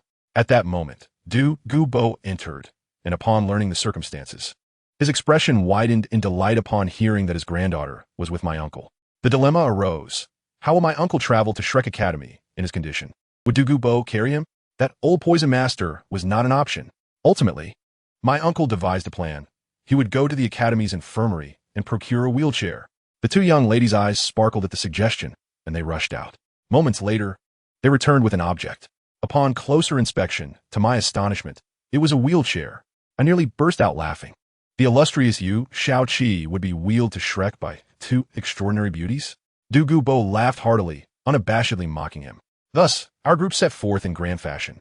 On our way out, we encountered Teacher Qin Ming, who, upon hearing we were headed to Shrek, became animated, declaring it his alma mater, thus making my uncle a senior. During the journey, my uncle recounted his illustrious romantic history, including the fact that he had several fiancées at Shrek.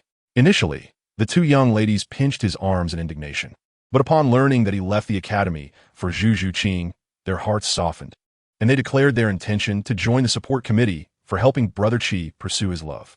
Upon arriving at Shrek, I was taken aback by the transformation.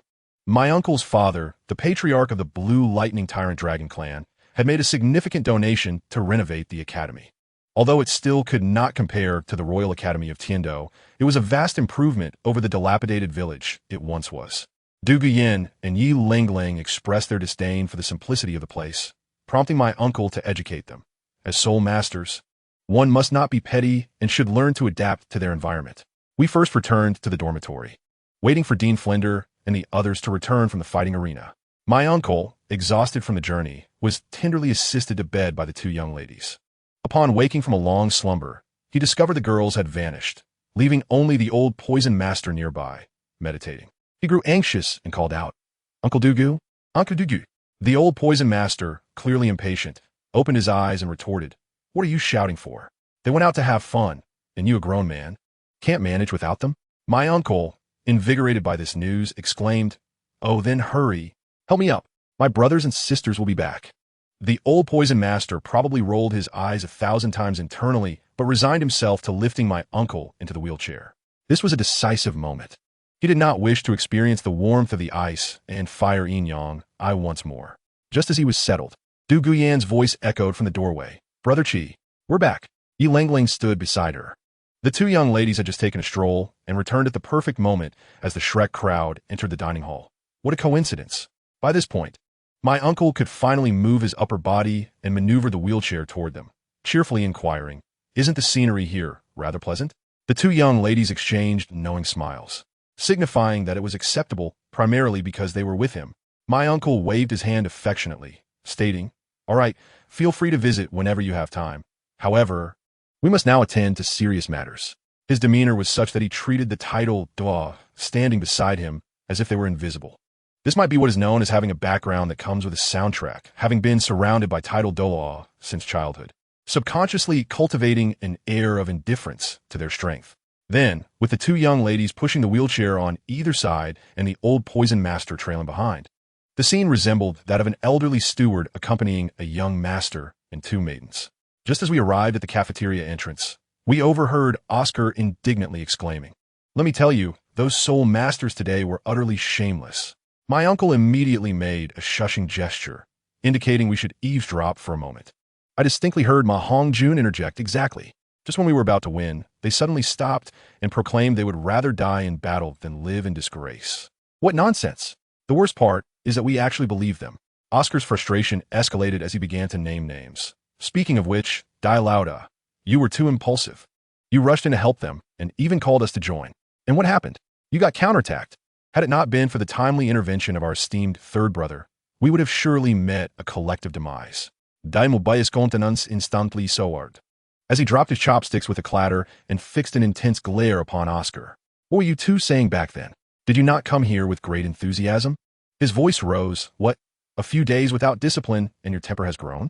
Oscar quickly shrank back, his neck retracting as he muttered under his breath, "If it weren't for your oppressive demeanor, who would be foolish enough to follow?" "What did you say?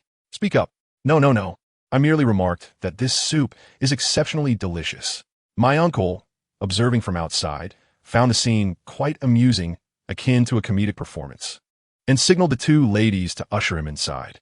The group within was engrossed in lively conversation, completely oblivious to the unfolding drama, until our astute third brother exclaimed with a voice tinged with excitement, "Hey, look who has returned." Everyone turned to follow his gaze, and lo and behold, the familiar figure, a man whose mere presence could alter the very fabric of reality, had returned. Seventh brother. Xiao Wu and Ning Rongrong shouted in unison as they rushed to embrace my uncle, entirely unaware of the newcomers, Du Yin and Yi Lung, who trailed behind him. Once the initial excitement subsided, Ning Rongrong noticed something amiss. "Seventh brother, what happened to your leg?" It was then that the gathered company observed my uncle seated in a wheelchair, their expressions revealing genuine concern that could not be feigned. My uncle, maintaining his composure, waved his hand dismissively. "Oh, it's nothing, just a minor issue. I'll be fine in a few days." He relished the feeling of being cared for by friends and his beloved. The only one who seemed to falter was Zhu Qing, upon seeing my uncle's return. Her eyes lit up, her feet almost moving forward. Yet when she noticed Du Yin and Yi Lung behind him, her expression dimmed in an instant. Upon seeing my uncle's leg, her gaze was filled with empathy, but she refrained from approaching. Who could understand the struggle of finally coming to terms with Xiao Wu and Ning Rongrong, only to have two new companions introduced? She felt a twinge of injustice, and, ultimately, left the table in silence, her expression frostbitten. Throughout the meal, Yi Lung keenly observed Zhu Qing, her demeanor mirroring my uncle's description. One glance at Zhu Qing's expression made it clear to her what was amiss. At the dining table, my uncle briefly recounted his experiences and introduced the likes of Old Poison and others. When the assembly learned that Dugu held the title of a title Douluo, every single person paused, laying down their chopsticks, and stood in reverence. Old Poison seized the moment to mock my uncle. declaring that this was the proper way to treat a titled Douluo, prompting my uncle to roll his eyes in exasperation. Master and Flinder promptly approached to pay their respects. And soon the atmosphere became convivial. Yilong Lung exchanged greetings before seeking out the solitary Zhu Zhuqing. In a secluded corner of the academy, Yilong Lung found Zhu Zhuqing. She said little, merely sitting beside her and softly inquiring, "He is exceedingly remarkable, is he not?" Zhu Zhuqing's eyes glistened with unshed tears. "He is never without admirers. There are countless women who are more accomplished and more beautiful than I." Yilong Lung chuckled gently, patting her shoulder. "You are absolutely correct. However, you like him, and he likes you. Isn't that sufficient?" With that, she took her leave, leaving Zhu Zhuqing to ponder her words. Meanwhile, the cafeteria had long emptied. But Oscar managed to uncover a stash of alcohol from somewhere, instantly lifting the spirits of the gathering. I must say, when Master drinks too much, he resembles a drunken patron in a tavern, dragging old poison into a game of finger-guessing. Damu Bai, after mocking Oscar's poor drinking capacity, found himself slumped over the table the next moment. Ning Rongrong and Xiao Wu were particularly mischievous. One covertly spilled her drink under the guise of a toast, while the other did so brazenly. Xiao Wu held her cup, shaking it with every word spoken, and by the end of her sentence, her drink was entirely gone. The emphasis here was on participation. Dugi Yan lacked the cleverness of her two companions and foolishly consumed her drink, becoming inebriated rather quickly. My uncle, too, had indulged, his tongue thickening as he slurred. "Hey, where's that Zhang Qinxue girl?" Oscar, already incapacitated, managed to prop himself up, squinting as he replied, "Sister Qinxue? She vanished not long after you left. We couldn't find her." With that, he collapsed back onto the table. The next day, my uncle prepared to depart, and everyone felt a pang of reluctance. "Little Seven, you will leave again, won't you?" Master asked. "Yes, I have some matters to attend to with third brother, and I wanted to see all of you. In approximately 3 years, the elite competition for high-ranking Soul Master Academies across the continent will take place. I will return." Upon hearing this, Master turned to the Shrek members, his voice resonant with determination. "Everyone, in 3 years, I shall transform you into true monsters. Prepare to astonish Little Seven. Do you have confidence?" "Yes." The response was thunderous, reverberating through the air. My uncle and third brother escorted Dugabo and his grandson into a room. Third brother retrieved 2 vials of a pale golden potion from beneath the bed. "Seventh brother, this is the medicine for Uncle Dugu in Yinjia." My uncle inquired quietly. "Third brother, what are the odds?" Third brother confidently gave a thumbs up. My uncle's eyes widened in disbelief. 1 layer? Third brother nearly rolled his eyes to the heavens. "It's 10 layers. Who taught you math? You need 10 fingers to count to 10. Old Poison was equally daring, seizing the potion, uncorking it, and downing it in one gulp. The next moment, his entire face contorted in agony. I assure you, the pain was akin to being flayed alive without anesthesia, cold sweat pouring down like rain. Dugi Yin was alarmed, wanting to assist, but third brother halted her. "Don't touch him. It will affect the treatment." "How long will this pain last?" "Not long. In less than half an hour. The root of the ailment will be eradicated. Yinjia, your recovery will be even swifter." Dugu Yin glanced at my uncle, who nodded in reassurance. Gritting her teeth, she downed the potion. As predicted, within half an hour, both grandfather and grandson not only had their poison eradicated, but their martial spirits underwent a remarkable enhancement. Old Poison's signature green hair transformed into a normal white, giving him a more benevolent appearance. Dugu Yin, too, underwent a stunning transformation, radiating beauty. After concluding the business at hand, it was time for my uncle to take his leave. Farewells were exchanged, with Xiao Wu and Ning Rongrong sweetly promising to surprise him upon his next visit. At that moment, Zhu Zhuqing, who had been fidgeting, suddenly called out, "You Xiao Qi." My uncle turned, gazing at her with warmth in his eyes. Suddenly, Zhu Zhuqing dashed forward, planting a quick kiss on my uncle's cheek before blushing furiously and running away, leaving behind a lingering proclamation. 3 years from now, when you return and we claim the championship, I shall be yours. My uncle was momentarily taken aback, then smiled broadly. He was propelled forward by Dugu Yin and Yi Lung Long, yet his thoughts lingered on another matter. Where had Zhang Qinxue vanished to? Who exactly was she? That night, restless in bed, he began to obsessively speculate on the plot. Zhang Qinxue, Swan Martial Spirit, etc. Suddenly, a name flashed in his mind. Qianren Xue? But what could she possibly want in Shrek? What was her motive? Considering her background, was the Spirit Hall not more formidable than the Blue Lightning Tyrant Dragon clan? The thoughts swirled, nearly overwhelming his mind. Days later, my uncle had fully recovered, full of vitality. He first returned the wheelchair, only to be playfully teased by an alluring nurse in the infirmary, who remarked that had she been 10 years younger, she would have pursued him. Alarmed, my uncle quickly concocted an excuse to escape. As he stepped outside, he found himself besieged by a throng of female admirers. The male deity has arrived. I wish to sit in that wheelchair. The chorus echoed. Left with no choice, my uncle bolted, racing all the way from the Tian-Do Royal Academy to the palace gates. After announcing his arrival, he finally met with Xue Qinghe. Without preamble, he got straight to the point. Have you been to Soto City? Qianrenxue paused. Yes, I have. Why do you ask? And have you been to Shrek Academy? Shrek Academy? What is that? She feigned ignorance. My uncle confronted her with his deductions. You think you can deceive me? Swan martial spirit, angel martial spirit. Your appearance, even with disguise, cannot hide your true essence. Speak. How did you manage to disappear from the palace for over a month without being detected? Seeing she could no longer evade, Qianrenxue sighed in resignation. Aren't you the one who can guess well? Take a guess. Did you have someone take your place? You're half correct. Qianrenxue explained that she found a person whose soul power was on the verge of breaking through to replace her. And then she secluded herself to achieve a breakthrough and acquire a soul ring, thus disappearing for over a month in a manner that was both open and above board. So, what brings you to Shrek? Upon mentioning this, Qianrenxue's expression turned cold. Bibi Dong sent me to familiarize myself with you. The two conversed for an entire afternoon, and Qianrenxue's mood improved significantly. After teasing my uncle a bit, she took her leave. My uncle returned to the academy, and that evening summoned Dugu Yin and Yi Lingling into his room, mysteriously closing the door as he recounted the entire saga from beginning to end. Guess what happened next? Dugu Yin, upon hearing the tale, burst into laughter, rolling on the bed in amusement. Ha ha, seventh brother, you really are unfortunate. Oh dear, I can't take it anymore. I'm laughing so hard it hurts. Struggling to rise, she noticed my uncle's expression of deep grievance and immediately switched her demeanor. Seventh brother, are you all right? Nothing truly happened, did it? She asked, pretending to be concerned while stifling her laughter. My uncle's face darkened, resembling the bottom of a pot, and he replied in a mournful tone.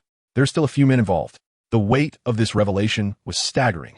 Dugu Yin could hardly contain herself, nearly bursting into laughter again, and cheekily asked, Oh, seventh brother, are you discriminating against the same sex?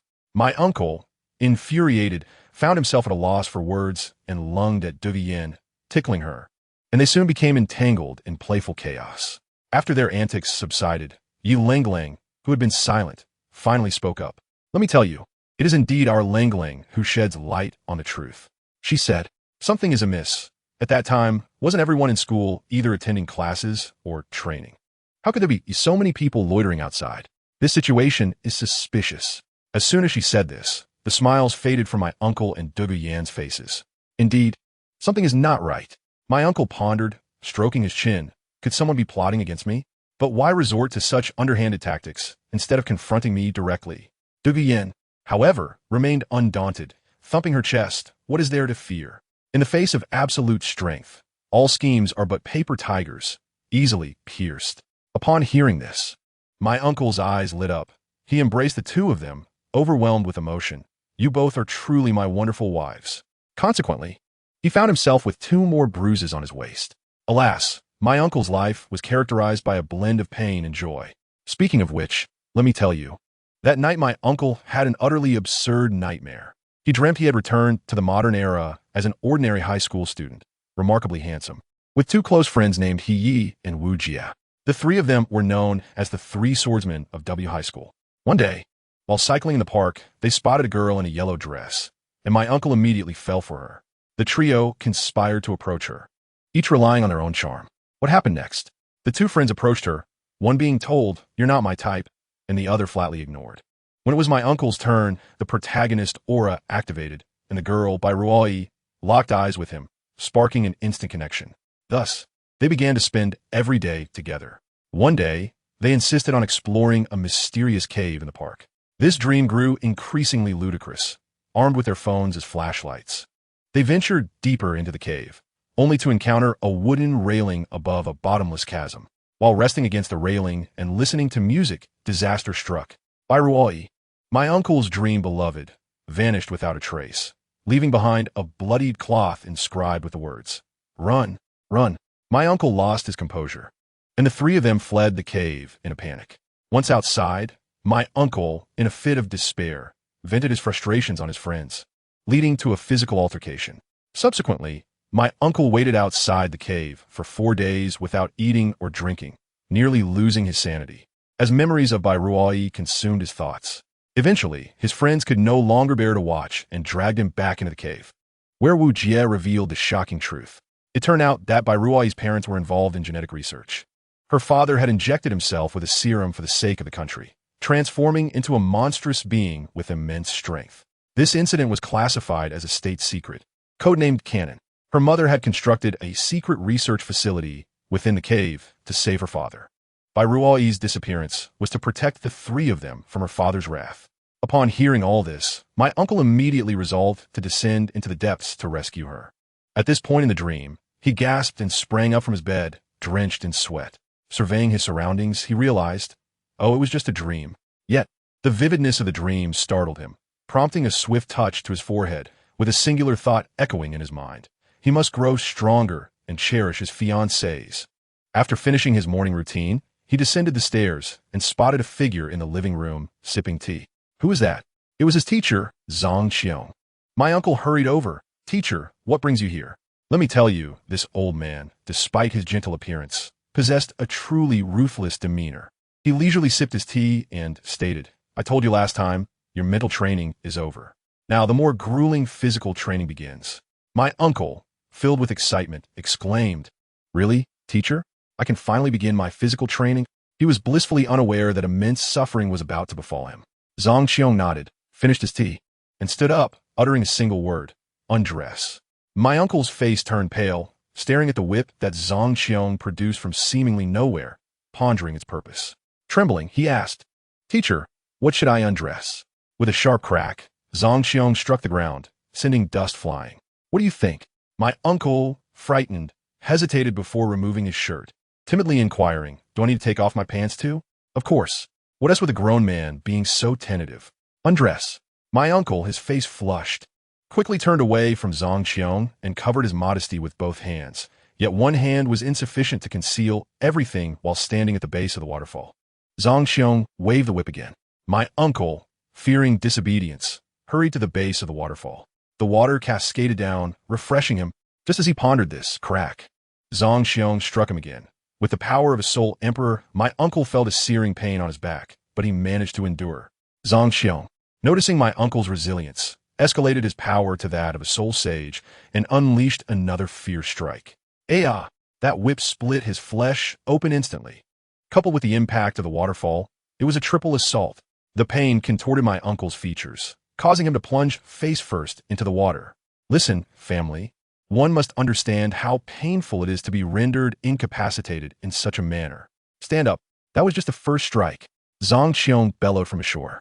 Golden blood flowed from my uncle's back, beginning to heal on its own, a maddening combination of pain and itchiness. Once the wound healed, he gritted his teeth and stood up silently once more. Crack! Another strike. The freshly healed flesh tore open again. This time, my uncle remained silent, clenching his teeth. Veins bulging on his neck, his body swaying from the blows, yet he did not fall. Zhang Qiong's eyes gleamed with satisfaction, and he lashed out again. One strike after another. From the 13th strike onward, my uncle stood straight, allowing the whip to fall upon him, except for a slight forward lean. He had not bent an inch. Until the 104th lash fell, he had already succumbed to numbness, darkness enveloping his vision as his body finally gave in, plunging headlong into the water pool. The water, now tinged a pale gold from the golden blood he had shed, bore witness to his suffering. Zhang Qiong fished him out, observing his mangled back, devoid of any unscathed skin, and could not help but exclaim, This lad truly warrants admiration. The next day, my uncle awoke, feeling as if his body had been dismantled. Gazing into the mirror at his back, he noticed that although the wounds had healed, the vivid images of his flesh being torn apart lingered in his mind. As he touched it, he discovered that the skin seemed tighter.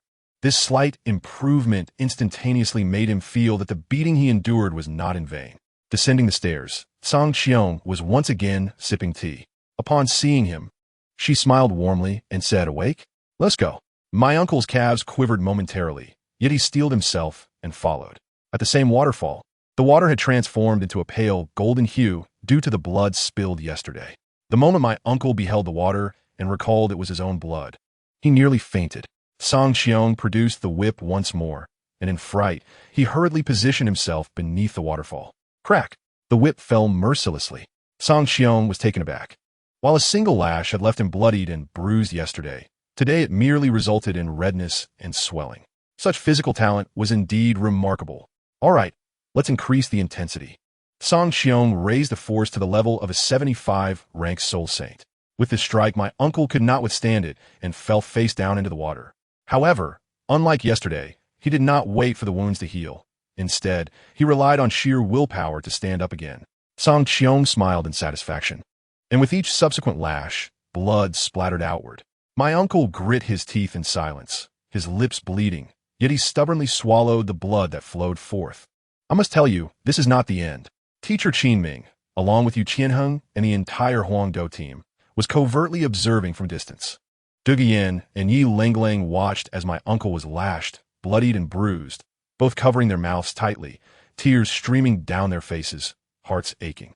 The men of Yu Tianheng clenched their fists, their eyes filled with shock and admiration. This was the true essence of strength. This was the target they aspired to pursue. Finally, upon the 125th lash, my uncle collapsed heavily, completely unconscious in the water. The two women's hearts trembled, yearning to rush forward, but were halted by Qin Ming. Once Song Qiong retrieved my uncle and dressed him, Qin Ming led the Huangdou team back.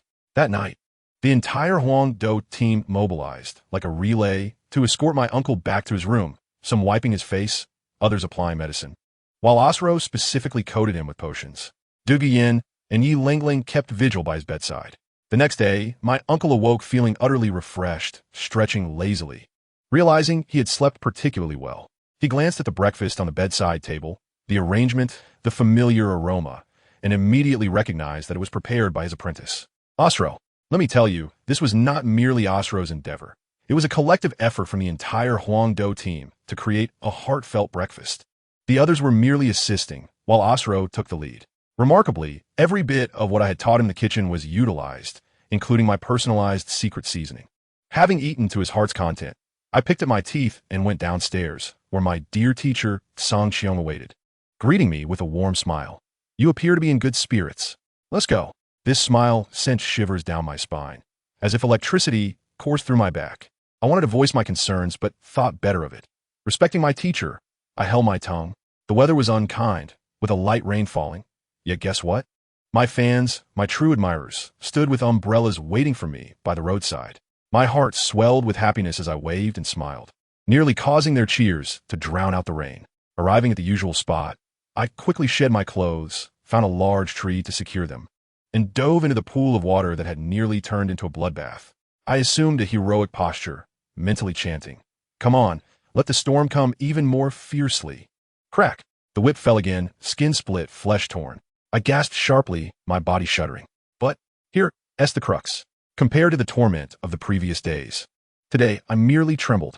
What does this signify? It signifies that my ability to endure pain had upgraded the most rapidly. I was practically a mobile super punching bag. Song Qiong noticed this too, likely overjoyed within, though his expression remained stoic, his strikes becoming more fervent. I must say, this old fellow has his own agenda. He originally intended to refine me over the course of a year and a half using this method. Yet who could have predicted that my progress would reach completion in a mere month? Now, he could only rely on this method of physical refinement to slow my advancement, ensuring he felt a semblance of presence. Truly, he was invested in his key performance indicators. Thus, the beatings continued from noon until dusk, the rain intensifying, until I finally could endure no more. Truth be told, I could have held on a bit longer, but the rain was vexing me. Song Qiong, noticing my collapse, ceased his assault, using his sole power to shield me and my clothes, escorting me back to the villa. Upon returning, Qin Ming and the others had already prepared a variety of nourishing soups and medicines. No matter how extraordinary my blood production abilities, I could not withstand such daily exertions. Everyone busily ensured my comfort, and when I opened my eyes, lo and behold, I was resting on the laps of Duguyin and Yi Langlang. So that is why I slept so soundly yesterday. It was this exquisite dual jade pillow. Seventh brother, you're awake. The two girls, upon seeing me conscious, flushed crimson as if caught in an embarrassing moment. My voice hoarse and weak, I replied, I feel a bit unwell. Yi Langlang immediately attempted to rise to fetch me water, but I grasped her hand, coughing lightly. No, don't move. This is quite comfortable. Wait until I fall asleep. Then you may return to your room. The two girls exchanged glances filled with concern, tenderly wiping my face with warm towels and gently caressing my cheek. Before long, I comfortably drifted back into slumber. In a blink, a year had passed. Throughout this year, my daily routine consisted of enduring beatings, soaking in baths, and sleeping. Day after day, month after month. Now the training scene was utterly bizarre. Song Xiong exerted all his strength, delivering a whip to my back, the sharp crack resonating. Yet the result? My skin remained unbroken. Only a faint red mark remained. Meanwhile, I yawned, observing my back, feeling not a hint of pain, only a slight itch. Song Xiong's forehead was lined with dark creases. I tell you, his emotions were a tumult of confusion. His disciple had become so formidable, bringing him joy and pride.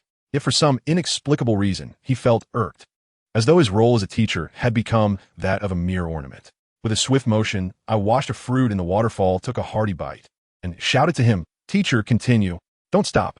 Song Xiong turned pale, fatigued as he put away the whip. No need. Why not? I finished my fruit and casually tossed the pit aside. He took a deep breath, squeezing out a few words through gritted teeth. Your refinement has been completed. Completed? I was taken aback, astonished at how swiftly it had happened. Song Xiong nodded, his expression one of resignation, as if to say, who could have known you would progress so rapidly? I too am in despair. He waved his hand. You may leave. I wish to reflect. With that, he leaped to the top of the waterfall, retreating into solitude. I bowed deeply to his retreating figure, donned my clothing, and swaggered away. Returning to the villa, I calculated my progress. In just over a year, my soul power had soared to rank 48, an increase of 3 ranks in a year. What does this imply? In the realm of Dalu, even if one indulges in elixirs, they cannot hope to attain such speed. Moreover, my physical form can now withstand the might of a tidal Douluo. Regardless of your ostentatious soul techniques, I shall strike with a single fist. Having accomplished the main task of enduring punishment, it is time to delve into dungeons and explore new maps. My target is the Sunset Forest, specifically the Ice and Fire Yin-Yang Eye. The celestial herbs in that place are of utmost importance to me. I unfurl my 18 wings and transform into a streak of light, swiftly soaring towards the Sunset Forest. The utility of my angel spirit lies primarily in expediting travel, proving immensely convenient. Before long, I arrive at the territory of Duguo. A mischievous thought surfaces in my mind. I stealthily alight atop his treehouse and then quietly descend. Upon reaching the second floor, I hear the sounds of deep snoring. It is Duguo. This old fellow sleeps without even closing the door. I hold my breath and, like a cat, prepare to step into his room when suddenly, who goes there? A powerful aura instantly locks onto me, akin to being targeted by a missile. I hastily conceal myself behind the wall and, in a raspy voice, exclaim, the legendary poisoned awe truly lives up to his name. Who are you? Why do you intrude upon my abode? Duguo's voice is laden with caution. I remain unfazed, for I am immune to his poison, and his attacks would hardly breach my defenses. I continue my charade. I did not wish to disturb you. However, I am gravely injured. My strength reduced to that of a soul king, and I happen to be pursued by a soul zone seeking refuge. I must say, my acting skills draw heavily from my previous life's experience in public speaking. Upon hearing this, Duguo likely finds amusement, thinking to himself that regardless of my past prowess, I am now merely a soul king, easily at his mercy. Yet, he inquires further, how could you be pursued by a mere soul zone? That fellow is a pervert. I feign indignation, adeptly employing a tactic of misinformation. Dual, having heard the word pervert, likely connects the dots, suspecting that the one hunting me is none other than Yu Xiaoqi. A cunning smile spreads across my face. I promptly switch back to my own voice, bellowing with vigor. When there is a path to heaven, you refuse to tread it. When hell has no doors, you dare to intrude. Then, I return to my raspy voice, engaging in a mock quarrel with myself. How did you find this place? Switching back to my own tone, I declare boldly, "Umph. Do you not know who the master of this place is? My uncle, Dugubo. Enough of this prattle. Prepare to meet your end." With that, I summon my martial spirit and unleash a bolt of thunder against the wall of Dugubo's room, resulting in a thunderous crash as the wall collapses. Dugubo emerges from the rubble, clapping his hands. "Well done. Where is he?" I glance around, feigning profundity as I gesture. He is everywhere. Startled, he scans the surroundings. I add, "He has already turned to dust." He believes me. He genuinely believes me. Sitting upon the nearly intact bed, he inquires, "What provoked him against you?" In a fit of theatrical fervor, I exclaim, "Humph." It would be lenient to merely eliminate him. When I arrived, I discovered him peeping at Yin Yin and Lung Lung. Tell me, does such a person deserve to live? What? Dugubo erupts in fury, kicking the only chair nearby into splinters. What a boon for him. Such a person deserves to be tortured endlessly, left to suffer in life and in death.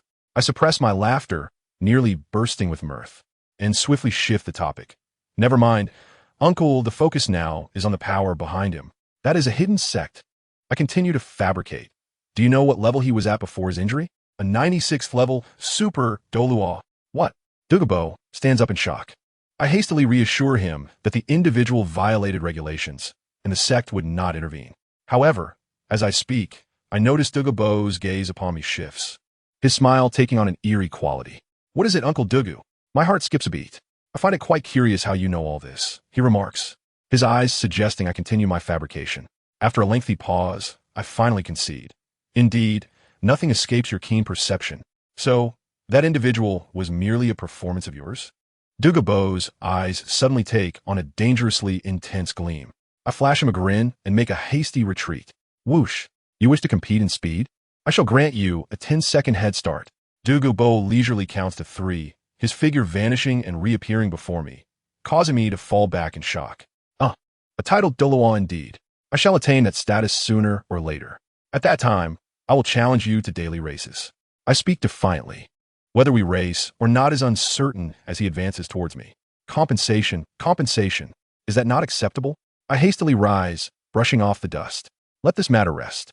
I seize the opportunity to mention that I have encountered a bottleneck in my cultivation and require his assistance. Just take me to the ice and fire Yin Yang Eye. I smile. He, realizing he cannot hide the truth, sighs, likely believing that Dugu Yin informed me, and leads me onward. Standing atop the cliff, I gaze down at the mesmerizing sight of one half ablaze and the other half icy blue, and without hesitation, I leap down. Upon landing, I find myself bewildered. Aside from a few familiar celestial herbs, I recognize none of the other plants. But not to worry. My principle as Xiaoqi is, wherever I go, no grass shall grow. Like a bandit entering a village, I pluck every herb in sight, regardless of its classification, hastily storing them in my soul guide. The speed is akin to autumn winds sweeping fallen leaves. Dugubo observes from above, likely gritting his teeth, fearing he might descend and strike me down, so he retreats to his treehouse to regain his composure. After sweeping the area for an entire morning, I finally recall my primary objective, to seek out those supreme celestial herbs. After 3 days, I successfully acquire the likes of Lihua, Xingjiao, Shu, and Bajiao Zhuanianko. Only one remains, the Qingsha Duanchanghong. This herb grows at the boundary of ice and fire. Upon approaching it, a surge of energy repels me. "Oh, you are rather defiant." I scoff, launching a verbal barrage at it. "You are merely a plant. Do not act so precious. It is a blessing for you that I desire you. Hurry up and allow me to pluck you." The flower flickers, seemingly mocking me. I exclaim in frustration, unleashing all my soul techniques upon it, yet to no avail. I find myself at a loss, contemplating following Tang San's example and using blood. However, as I press my finger against my other hand, a loud clang sounds, producing sparks without breaking skin. Who among my kin understands the struggle of being unable to draw blood without breaking one's own defenses? In the end, I relent. Gently, I grasp the flower, reluctantly conjuring thoughts of Ning Rongrong, Xiao Wu, Zhu Zhuqing, and adding in Dugu Yin and Yi Lingling. The light intensifies significantly, yet it remains insufficient.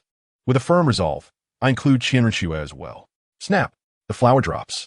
Just a moment ago, I vowed never to compromise, yet in an instant, I find its allure irresistible. Clutching the flower, I triumphantly hum, It has fallen into my grasp. Watch as I feed it to Xiao Wu. I have not forgotten the grievances I endured. After securing the celestial herbs, I sit cross-legged and commence my cultivation. This place is truly a sanctuary for training. A month passes, and I reach level 49. However, my body begins to develop resistance to the medicinal vapors, significantly diminishing their effects. I find myself lamenting, alas, leveling up in this world is exceedingly arduous. I must say, if this sentiment were to reach the ears of outsiders, even the most talented would surely despair. Your cultivation speed, my friend, is a glaring anomaly in the realm of exhilarating tales. Even the heavens would weep at such prowess. 3 months later, I finally ascend to level 50, becoming a soul king. In that very moment, the heavens and earth shift. The skies above the sunset forest darken, thunder rumbles, and 5 streaks of blue-golden lightning cleave through the sky, a terrifying pressure enveloping the land. Is it that fellow again? Within the spirit hall, BB Dong suddenly stands. Let us go. To the sunset forest. 6 titled Douluos respond instantly. The blue lightning tyrant dragon sect. My father Yulamian's gaze fixates on the sunset forest. All soul Douluos and above, follow me.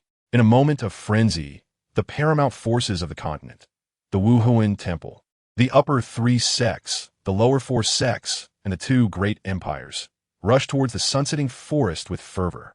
Surrounding the Eye of Ice and Fire stood a throng of people.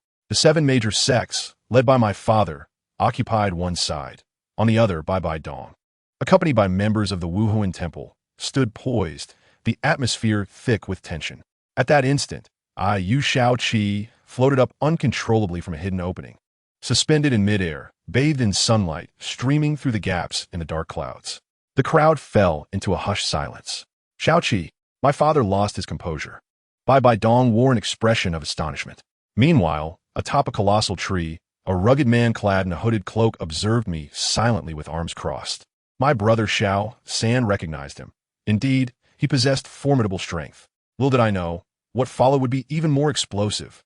I watched as Xiao Qi soared into the sky like a firework, ascending higher and higher, surpassing our mountain as height. Suddenly, the ominous clouds above cracked open with a resounding thunder, and from within, a dark, blue-gold patterned soul ring descended straight from the heavens. The crowd erupted in chaos, with voices shouting, a heavenly bestowed soul ring. I can't believe my eyes. The blue lightning tyrant dragon sect was truly on the verge of ascension. The scene was surreal, half of the onlookers consumed by envy and jealousy, while the other half turned pale with dread. Imagine it. The blue lightning tyrant dragon sect was already formidable, and now, with the emergence of Shaoqi, a prodigious talent, the balance of power on the continent was about to be irrevocably altered. At that moment, the most resplendent woman present Bai Dong, the Pope of the Wuhuan Temple, flashed a fleeting smile, which I caught. She raised her right hand, her aura radiating magnificently, and commanded, Wuhuan Temple, heed my call. Instantly, a multitude of titled Douluos knelt in reverence, exclaiming, Your Holiness, pledging their utmost to protect Yu Shaoqi. I was astonished. This command left no room for dissent. My uncle, Dual Mian, quickly joined in with a sweeping gesture, declaring, Blue Lightning Tyrant Dragon Sect, protect our young master with all our might. Who could understand that merely absorbing a 5th soul ring had turned the continent's mightiest factions into Shaoqi's personal guardians? The display was unparalleled. Those who had contemplated ulterior motives promptly retreated, realizing they could not cling to such a powerful ally. Many smaller factions, recognizing they could not grasp this opportunity, slinked away. The remaining audacious individuals flocked to my uncle, Dual Mian, eager to engage in mutual flattery and discuss potential alliances. At that moment, Tang Hao, Xiao Wu's brother, cast a cold glance at Bai Dong before seemingly vanishing into thin air. Meanwhile, in the sky, Shaoqi began to absorb the soul ring. I must say, this soul ring was an astonishing 68,000 years old, simply outrageous. Even more astounding was that it was tailor-made for him. The process was painless, akin to soaking in a hot spring, a sensation of pure comfort as power surged into his body, his soul, energy, skyrocketing. Before long, with a crackling sound, Shaoqi stretched lazily in midair, forming a large character. Having completed the absorption, the blue-gold radiance erupted, dispersing the clouds above, and sunlight flooded back down. Simultaneously, The toxic mist from the eye of ice and fire began to rise once more. Not everyone could withstand the poison like Shao-Chi and Dugubo. The remaining factions, realizing the danger, hastily retreated. One abide by Dong Sol Duluo's, lacking awareness, approached and asked, "Your Majesty, what shall we do now?" Bai Dong shot him a glare that silenced him instantly. The man retreated in terror, fearing for his life. Shao-Chi landed steadily. In just that brief moment, he had surged to rank 50. Upon opening his eyes and witnessing the scene before him, he was taken aback, swiftly darting to my uncle Yu Luo Mian's side. This was not cowardice.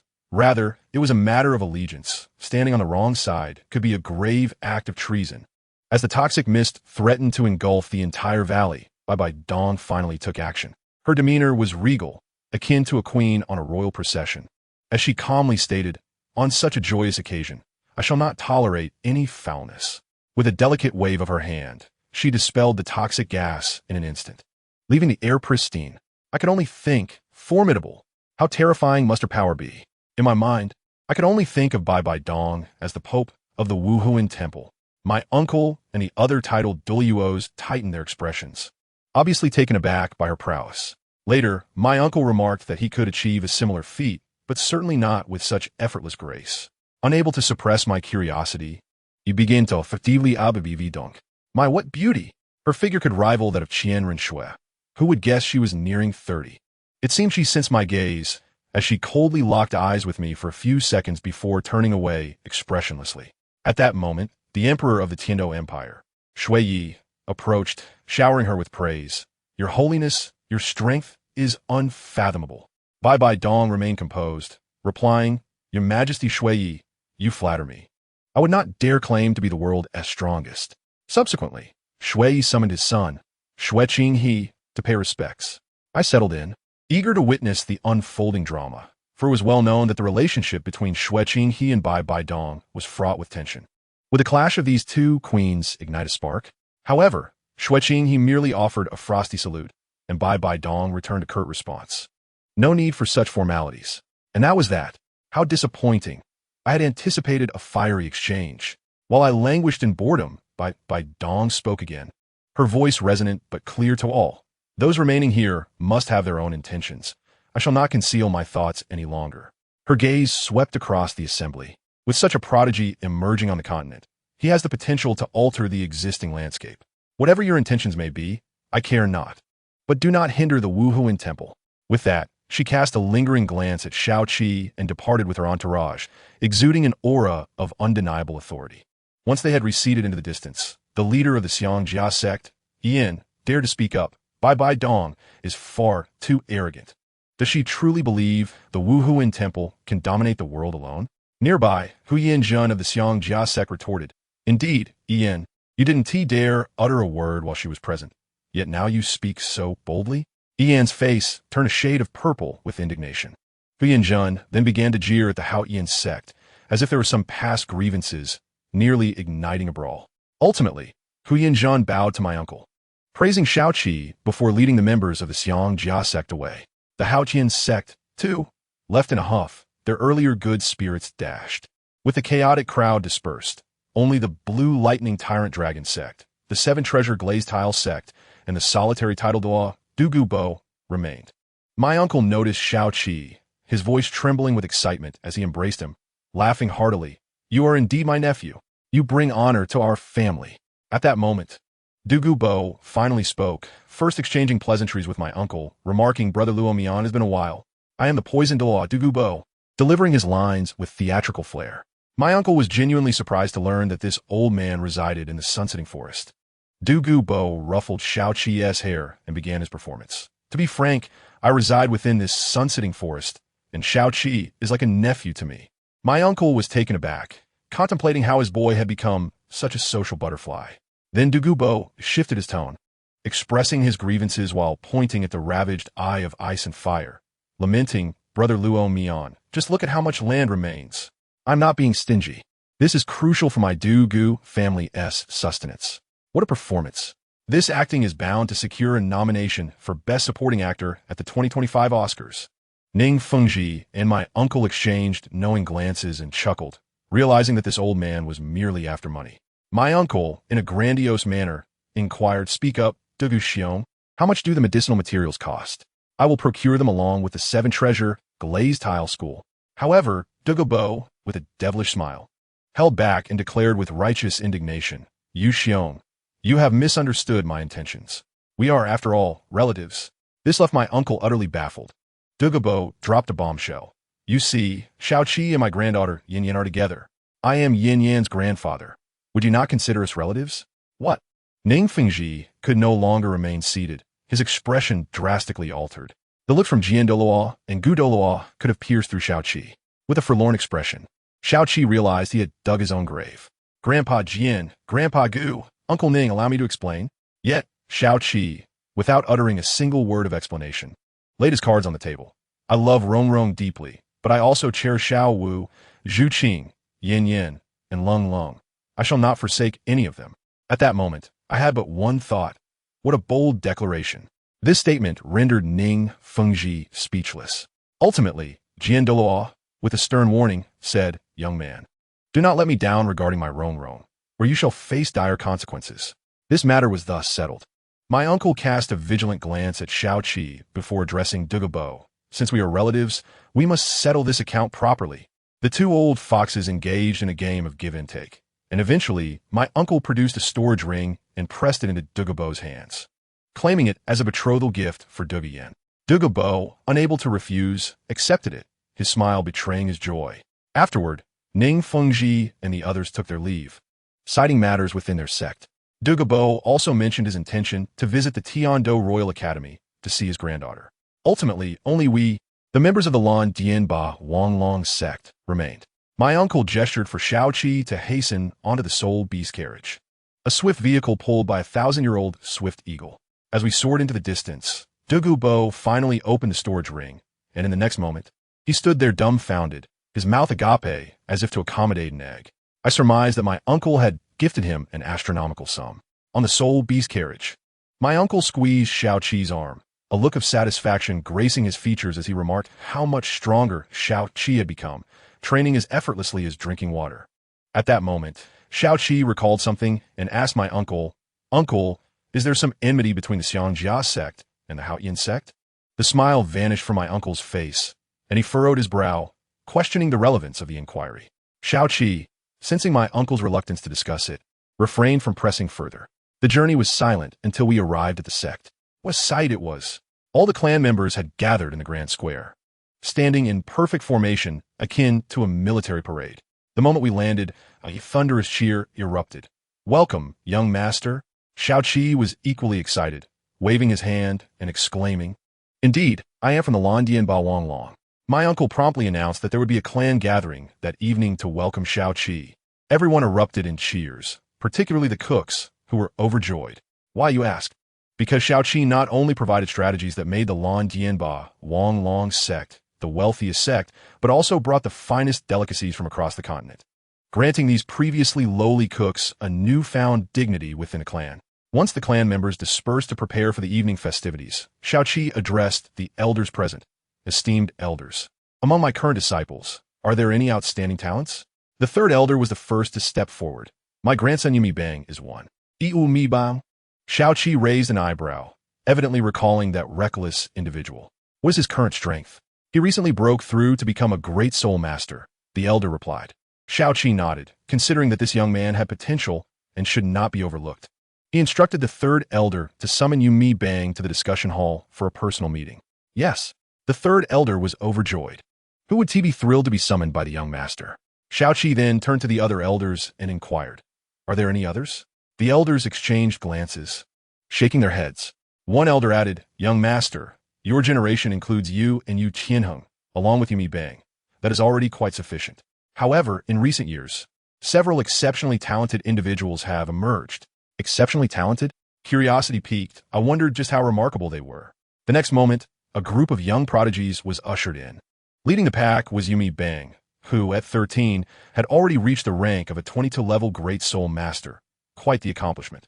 12 others followed, each displaying considerable talent. Notably, one named Yu Wei was 12 years old with a level of 21, and another, a shy girl named Uxin, was so nervous that she fumbled her self-introduction, mistakenly stating her level instead of her name, which made her adorably endearing. I sat at the head of the table, my uncle Yulian beside me, with the 9 great elders lined up below. Quite the scene indeed. I surveyed the 13 young individuals before me and quickly formulated a plan. Clearing my throat, I got straight to the point. You are the future pillars of my Lan Dianba Wang Long sect. But do you dare to become the sharpest blade of our sect? We do. The young ones, fueled by passion, responded with resounding fervor. Excellent, I proclaimed, rising from my seat. From this day forth, I establish a new hall, the Long Wei Hall.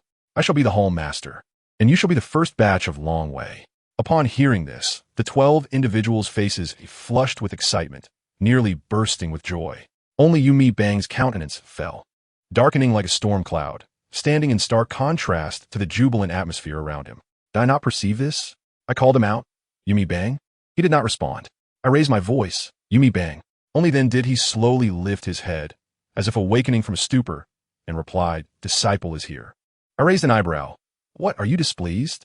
His grandfather, the 3rd elder, was frantically signaling him from below, almost straining his eyes. Yet this young man, oblivious to his family's concern, defiantly retorted, What qualifies you to be the hall master of the Long Wei Hall? My goodness.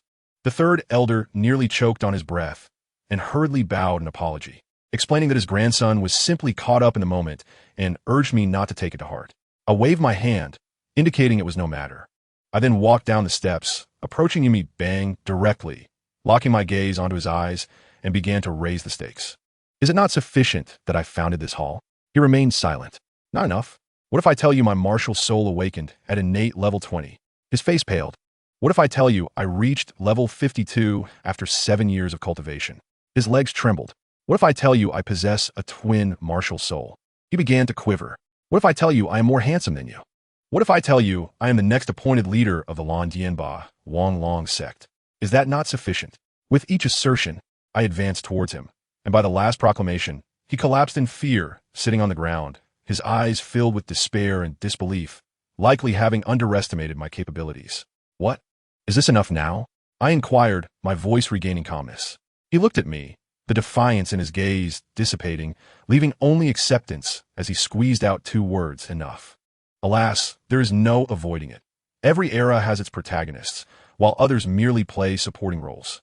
Having subdued the stubborn youth, I proceeded to distribute rewards on the spot. I presented each of the 13 Long Wei with a precious herb, sourced from the Sunset Forest. While these may not compare to the top-tier herbs reserved for the Shrek 7 monsters, they were still second-rate treasures. This strategy combined both benevolence and severity, administering a slap before offering a sweet treat, a perfect balance. One evening, my entire clan hosted a grand party. The moment I made my entrance, all eyes were instantly drawn to me, with the men in awe and the women gazing at me with hearts in their eyes. My uncle Yulomian fulfilled his promise and invited me to drink. Guess what happened next? Once again, I lost control and drank to the point of blackout. That fellow Yumi Bang also got quite intoxicated, embracing a pillar and weeping uncontrollably, lamenting why Ning Rongrong did not return his affections despite his efforts, and why he could never catch up to me.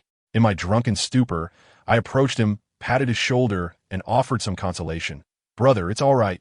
There should be a bit of distance between people, don't you think? Before I could finish my words, I collapsed onto the table and fell asleep. As I lay there, Yumi Bang ceased his crying, leapt up, raised his wine cup, and shouted, I have defeated you, Shao Qi. I made him drink until he fell. Before Ning Rongrong could express her feelings, he too suddenly fell over. The next morning, I awoke with a slight headache. I donned a new outfit prepared by my grandfather, called Long Yichiyugo, a splendid ensemble of golden silk and white satin. So handsome that I felt like giving myself a round of applause.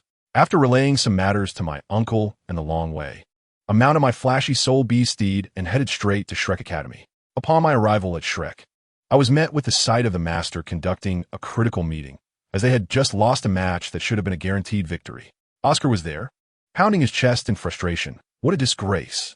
The expressions on Dai Mubai and the others were those of unfamiliarity with the situation.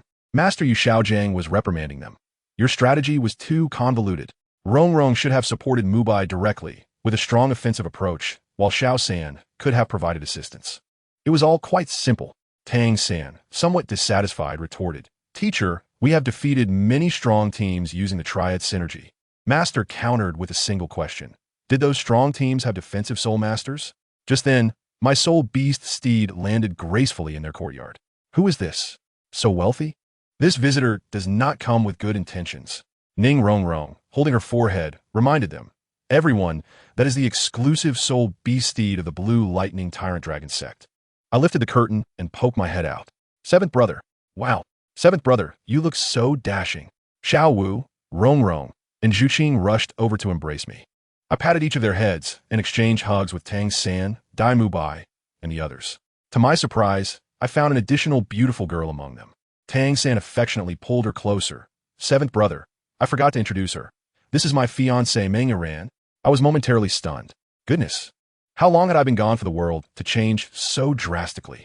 Yet, upon reflection, it made sense. My butterfly effect had created quite a whirlwind.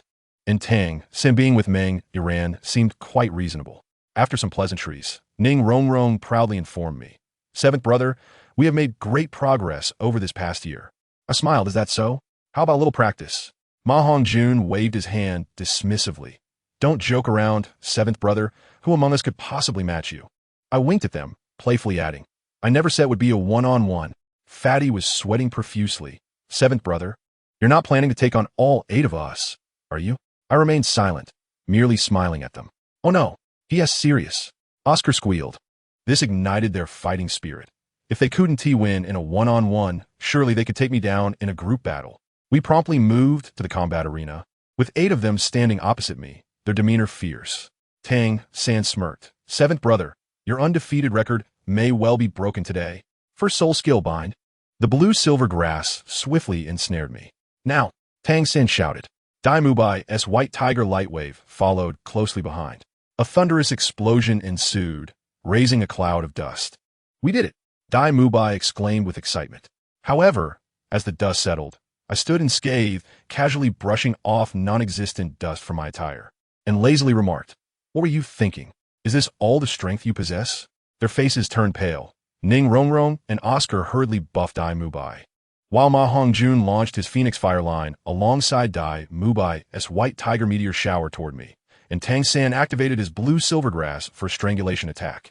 I stretched, yawning. Can you muster a bit more effort? Just as I finished speaking, Xiao Wu's leg arched down from above my head.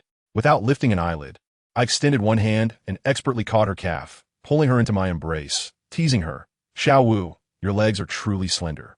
Her face flushed instantly. At that moment, Zhu Zhuqing's ghostly puncture struck from behind.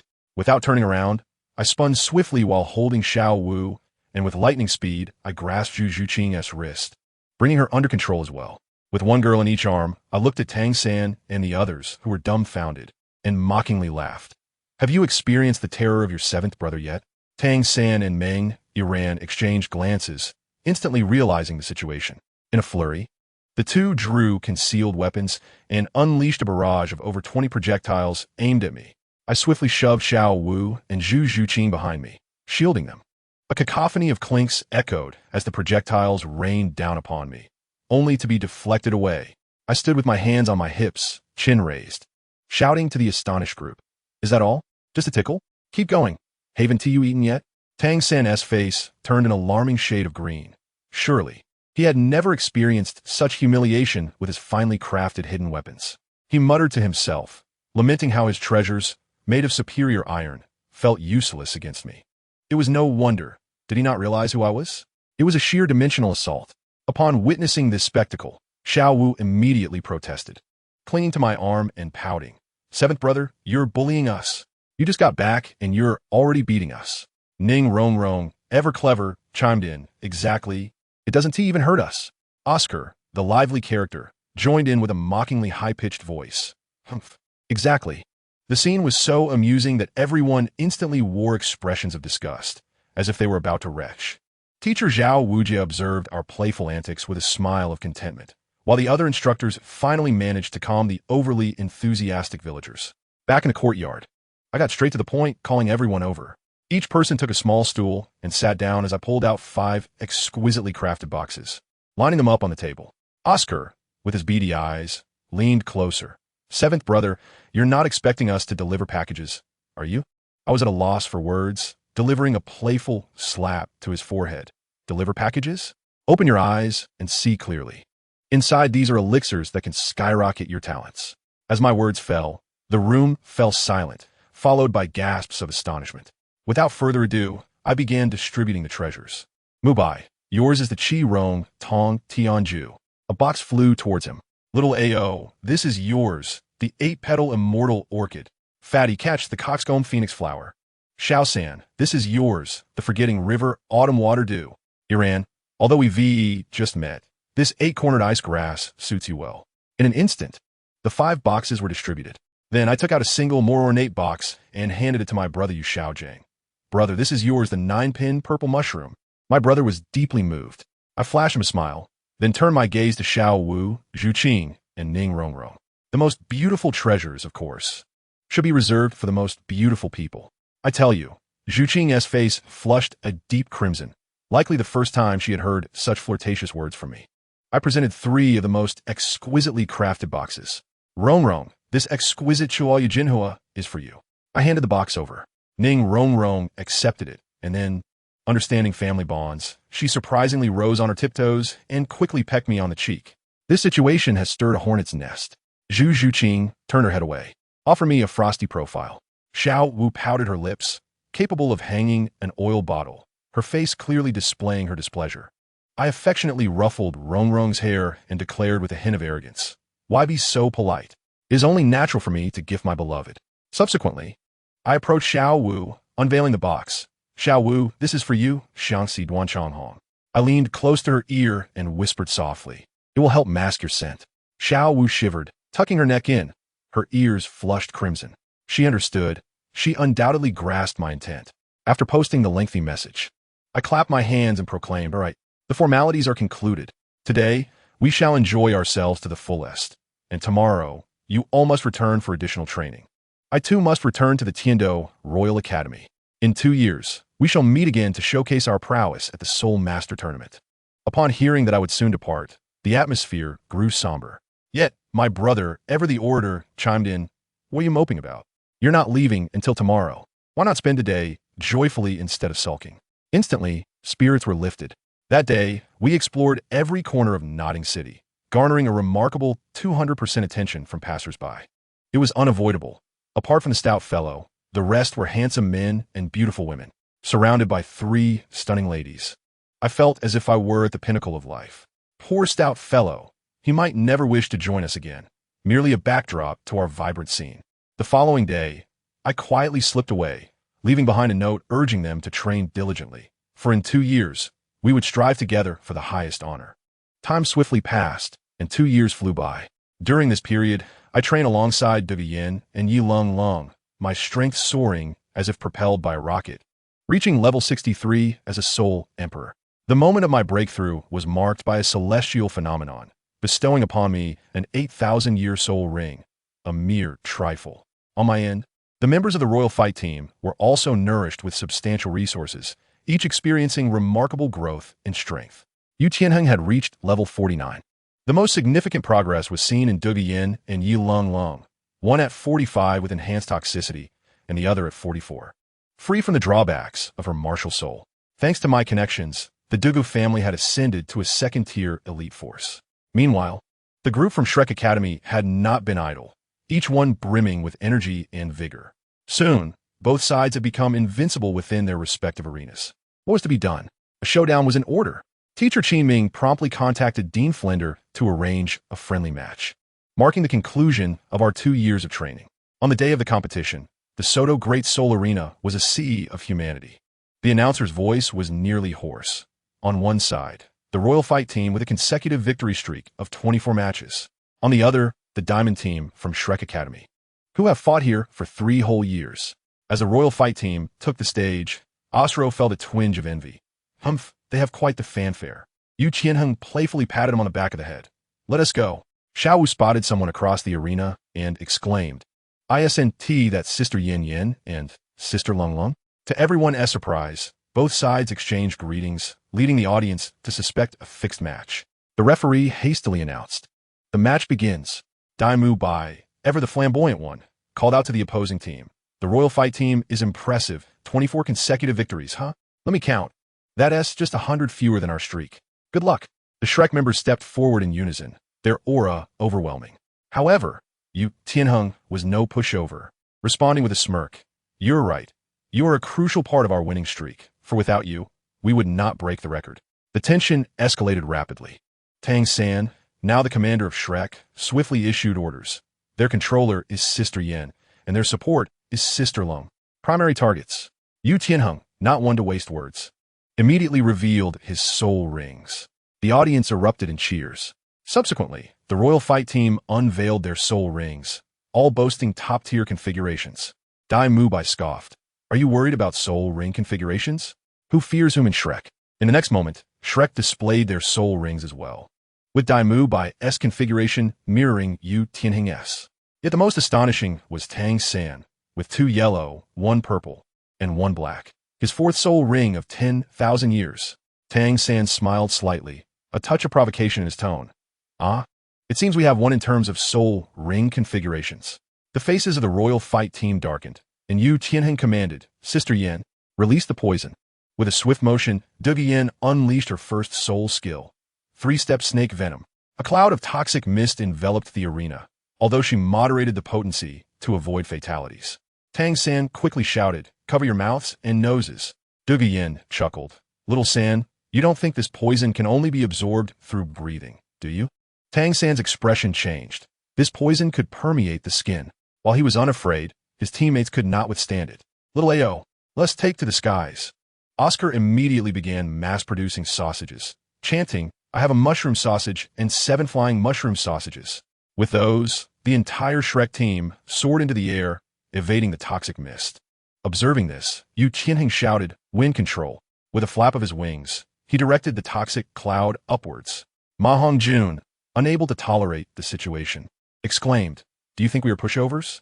He surged forward, unleashing a stream of phoenix flames that incinerated the toxic mist completely. The audience erupted into a frenzy, their cheers echoing throughout the arena. Seizing the opportunity, Tang San activated his first soul skill, Entanglement. Blue-silver grass erupted from the ground, aiming to ensnare the Royal Fight Team. Yu Tianheng shouted, fall back. He activated Thunder Dragon Claw, shredding the vines that bound him. Tang San sneered, can you destroy your own bonds? Can you break free from others? Before his words finished, Yi Long Long, Dugi Yin, and the Shijia brothers were all ensnared by the blue-silver grass. Dai Mubai capitalized on this chance, launching the enhanced white tiger meteor shower directly toward them. Yu Tianheng, quick thinking, shouted, wind control Osro, go save the Shijia brothers. Shimo, shield Sister Yin and Sister Long. The Royal Fight Team managed to narrowly evade this wave of attacks, but Yi Long Long and Dugi Yin were immobilized by the blue-silver grass, putting them in peril. Yu Tianheng realized they could not remain passive any longer, calling out, first, eliminate those 2 supports. He charged forward and unleashed a thunderstrike to provide cover for his teammates. Tang San swiftly conjured a massive sphere of blue-silver grass, shielding the entire Shrek team within. However, Yu Tianheng, suspended in the air, had already locked onto the positions of Ning Rongrong and Oscar. With a sharp crack, the blue-silver grass shield was sliced open by his soul skill, Wing Blade. Tang San gasped in alarm. Little Ao, Sister Rongrong, get out of the way. But it was too late. Yu Tianheng's figure flashed past. With 2 resounding thuds, Ning Rongrong and Oscar were sent flying out of the arena. I reacted swiftly, catching the airborne Ning Rongrong in a princess carry, gazing deeply into her eyes. Are you all right? Her cheeks flushed like an apple, and she nodded in my embrace.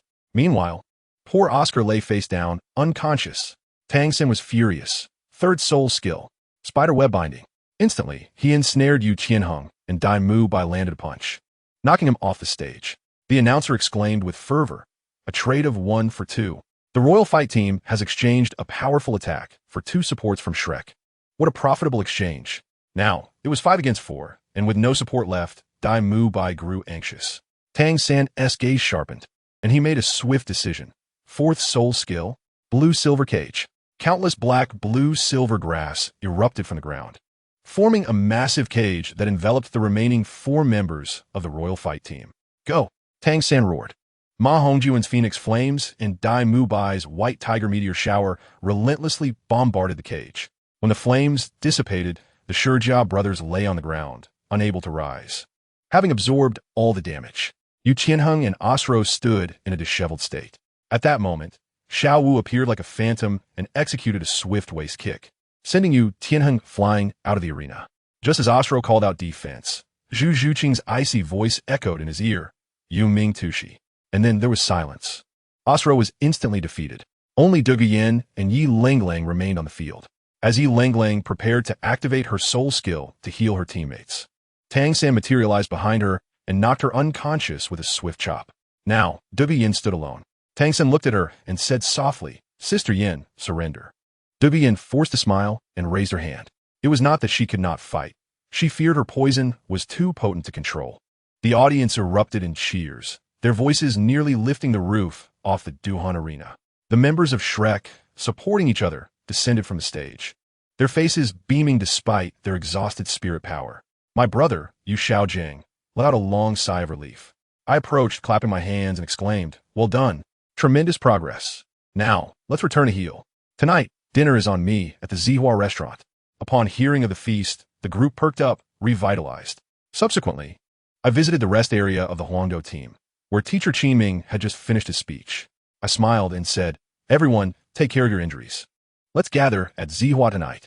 The previously dejected crowd suddenly radiated excitement. I walked over to Yi Langlang and Du Guyan, offering comfort. Langlang, are you alright? Yi Langlang, bullshit. Responding, I'm fine, just a bit embarrassed to be knocked out with a single strike. I reassured her, what else to worry about? Just activate your soul skill earlier next time. I then turned to embrace Du Guyan gently, asking, Yin Yin, you clearly could still fight. Why did you give up? Du Guyan, feeling aggrieved in my arms, replied, I was afraid my poison would be uncontrollable and I couldn't save anyone. What could I say? I could only hold her tighter and gently pat her back. The other members of the Huangdo team watched silently, accustomed to this public display of affection. That evening, at the Zihua restaurant, the two groups gathered together. Yu Qianheng, while eating, indignantly shouted, Humph. I didn't even get a chance to show my strength. This is an unfair victory. I demand a rematch. Rematch my foot. I retorted. Your teammate Osro couldn't hold back and muttered, Who told you to act like such a fool? That quiet remark was heard by everyone present, stifling laughter at Yu Tianheng's expense. His face turned green, and he shot a glare at Osro, who immediately laughed nervously. Boss is right. No one understands us. By the end of that meal, the two groups had transformed from rivals into brothers, realizing that true camaraderie often arises from conflict. Meanwhile, in a separate room, Dean Flander and a few of his senior colleagues were engaged in a small meeting. Master took a sip of wine and, with piercing clarity, asked Flander, Do you think Shrek can sustain itself under these conditions? Flander stubbornly asserted, With the support of the Blue Lightning Tyrant Dragon Clan, we have food and shelter. However, Master interrupted him, insisting, Think long-term. Our village is constantly under scrutiny from the villagers. How can the children train? This is a pure hindrance to their future. Flander fell silent. The truth struck deep. What to be done? Master admitted he was at a loss. Just then, Qin Ming, the brilliant graduate from Shrek, proposed a bold idea. What if we directly ally with the Tiando Royal Academy? Shrek remains Shrek, but we utilize their resources and dine at their table. After some discussion, everyone agreed that this idea was feasible. Flander decisively proclaimed, For the future of these little monsters, what does pride matter? We depart tomorrow. The next day, both groups boarded luxurious carriages headed for the Tiando Royal Academy.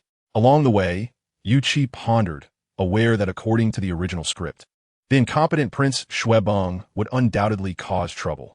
Sure enough, upon arrival at the magnificent Tiando Royal Academy, the opulence nearly blinded the villagers. Zhao Wuji and Flander were left in awe, lamenting the wealth of the royal family. The prospect of training in such a place thrilled the Shrek children. As we traveled, fans clamored for Yu Qi, calling him the seventh male god, which incited jealousy among Xiao Wu, Ning Rongrong, and others, who all pinched his waist. Even Du Guyan and Yi Langling joined in the waist-pinching brigade, but alas, Yu Qi's muscular build rendered their efforts futile. Upon entering the main hall, the three esteemed committee members sat with solemnity. The leader, Meng Shinji, received Qin Ming, who knelt respectfully and reported. Upon opening his eyes, Meng Shinji's gaze was sharp as a searchlight, locking onto Tang San with overwhelming psychic force. Tang San managed to endure it, though he swayed slightly. Meng Shinji inwardly praised him, good lad. Then, Flander presented his entrepreneurial vision, recounting how he insisted on only recruiting exceptional talent while lamenting the academy's declining fortunes. Meng Shinji listened thoughtfully, casting a glance at Yuchi, asking, "You are also from Shrek?" Yuchi nodded, affirming, "I have always been." Realizing such a prodigious talent was from Shrek, Meng Shinji promptly declared, "All right, this matter is approved." Just as the Shrek team was about to celebrate with champagne, a harsh, croaky voice interrupted, "I disagree." The appearance of Prince Shue-bung radiated arrogance, flanked by several guards and two women, pointing at Yuchi and ordering him to leave. Meng Shinji's expression darkened. However, royal approval was necessary. Yuchi merely chuckled, a smile that made Tang San and the others uneasy. He approached Shue-bung and calmly requested, "Repeat what you just said." Shue-bung, still defiant, retorted, "Who do you think you are?" In the next instant, with a swift motion, Yuchi teleported in front of him and kicked him to the ground, firmly stepping on him. The scene was utterly satisfying. The sole Emperor-level guards accompanying Shue-bung dared not utter a word, addressing Yuchi respectfully as seventh young master, pleading for his release. Yuchi ignored them, applying more pressure, and with a crack, Shue-bung's rib broke, sending him howling in pain. Master, sensing the gravity of the situation, sighed, "Let us not pursue this further. We'll take our leave." Without hesitation, the members of Shrek and the Huangdo team turned and exited. But then the most explosive event occurred. Meng Shinji, the pillar of the Tiando Royal Academy and a title Dalu of rank 95, called out, "Wait," he declared, "this academy is disheartening. I shall no longer teach here." He chose to follow Shrek. I was astonished. This move was bound to infuriate the Emperor of Snowy Night. The other two committee members considered leaving as well, but were persuaded by Meng Shinji, who insisted that the academy needed someone to oversee it. With a mere glance, Meng Shinji expelled Shue-bung from the main hall, landing him in front of the gathered students. Meanwhile, the news reached the palace, where the Emperor of Snowy Night was in a meeting with his ministers. Upon hearing that his wayward son had driven both Meng Shinji and Yuchi away, he turned purple with rage, shouting Shue-bung, and storming toward the academy. By the time the Emperor of Snowy Night and Dugu arrived in haste, Meng Shinji was already holding a press conference in the academy square. In front of thousands of students, he exposed Shue-bung's misdeeds and announced his intention to join Shrek. The students cheered, supporting his departure. When the Emperor of Snowy Night arrived, he bowed deeply, begging him to stay. Meng Shinji disregarded him, handing over his committee hat and stating, "This is a failure of teaching. It is a father's fault," before turning to leave with Flander and the others. The scene was nothing short of spectacular. Qian Rinxue watched from the clouds, reveling in the unfolding drama. Upon returning to the palace, the Emperor of Snowy Night unleashed a furious reprimand on Shue-bung, delivering a flurry of slaps that rendered the wayward prince unconscious. Then, in front of all the ministers, the decree was announced to abolish the identity of the Prince Shue-bung, sentencing him to 10 years in the Hanshue prison. I must tell you, this Hanshue prison is no place for a human. Confined in an ice cell, deprived of food and clothing, subjected to lashes laced with poison daily. It is a realm of suffering where one cannot seek life, nor find solace in death. Essentially, this is akin to a death sentence. At this moment, however, the elder brother of the Snowy Night Emperor, Prince Xuesheng, stepped forth to intervene, proclaiming that even a tiger does not consume its own offspring. The two brothers stood in confrontation, and the Snowy Night Emperor spat out a mouthful of blood, incensed, ordering them to leave. Meanwhile, Shrek's group had just exited the Tiando Royal Academy, still in a state of bewilderment. Zhao Wujie inquired, "Where shall we go now?" With a confident smile, Flander announced the name of a place, Lamba Advanced Soul Master Academy. This academy is distinctive, contrary to Tiando Royal Academy, as it only admits commoners and rejects nobles. Guided by Qin Ming, the group navigated through twists and turns until they finally reached their destination. Upon arriving at the recruitment office, Zhao Wujie, lacking patience, introduced himself directly. "I am Zhao Wujie, a soul sage. He is Flander, a soul sage. He is Qin Ming, a soul emperor. And this gentleman is Meng Shinji." The middle-aged teacher in charge of reception was immediately taken aback, his worldview shattered, and he hurriedly rushed off to inform the dean. Before long, the teacher returned, respectfully inviting them in for a detailed discussion. The group followed him through the playground and into a small forest behind the academy. The teacher explained that their dean preferred solitude and resided alone in the woods. Just then, a melodious song drifted from deep within the forest. The haunting melody expressed feelings of sleepless nights, a chaotic heart, a desire to hide away, and a fear of disappointing love. I tell you, the moment the song resonated, the master, our ever-composed and theoretically invincible figure, was immediately moved to tears. He abruptly turned to flee, only to be seized by Yu Qi beside him. With clenched teeth and reddened eyes, the master glared at Flander. Did you already know she was here? Lamba Academy. Landian Bao Wang Long. I should have realized. Flander feigned innocence, insisting it was merely coincidence. Now that we are here, do you still wish to escape? The master stood trembling in place, his expression one of profound anguish. A man who had fled for half his life was now on the verge of confronting his deepest fears unprepared. Yu Xiaoqi, noticing her brother's cowardice, stepped forward, draping his arm over her shoulder, silently conveying, escape? Today, you cannot fly away. The master inhaled deeply, his breath akin to that of a bellows, attempting to tidy his hair, muttering about not wanting her to see him in such a disheveled state. Oh dear brother, at this moment, you still care about that pitiful image. Meanwhile, Flander had already resolved that today, even if the king of heaven himself appeared, he would ensure these two were bound together. Yu Xiaoqi had stealthily approached us, the onlookers, and in a hushed tone, recounted the backstory, clarifying the long-standing history. Goodness! Upon hearing this, we instantly understood. This was no mere spectacle. It was a collective effort to assist. Each of us rolled up our sleeves, determined that today, the master must seize the opportunity. Thus, we followed the two elder men forward for several hundred meters until the scene before us opened up magnificently. I tell you, the place was breathtaking. A small lake, crystal clear, with a modest cottage nearby, surrounded by a fence adorned with a riot of colorful flowers. The girls, including Xiao Wu, were utterly captivated, falling in love at first sight. In the midst of the flowers stood a woman in a simple blue dress, watering the plants. Upon hearing our commotion, she lifted her gaze, and upon seeing Flander and the master, the watering can slip from her grasp, crashing to the ground. She froze in place. This woman, I must say, was in her 30s, yet her allure was simply mesmerizing. Her figure was one of striking curves, unmatched by any young girl. Her complexion was somewhat pale, yet her features were exquisitely painted, with her large eyes brimming with untold stories. The teacher who had brought us hastily approached to report, "Dean, I have brought the guests." Yet, the beautiful woman paid him no mind. In a flash, she appeared before Yu Xiaoqi. Her speed was so swift that we could hardly comprehend it. She embraced Yu Xiaoqi, pressing his head against her magnificent bosom, laughing radiantly. "Look at you. You've grown, even more handsome." The master averted his gaze, likely unable to bear the sight. "Xiaogong, the beautiful woman, known as Lu Erlong, spoke, her voice trembling as tears streamed down her face. Fixating her gaze on the master, his eyes reddened, lips quivering, was unable to utter a single word. Flander quickly interjected to ease the tension. "Long May, after many years, our golden iron triangle is finally reunited."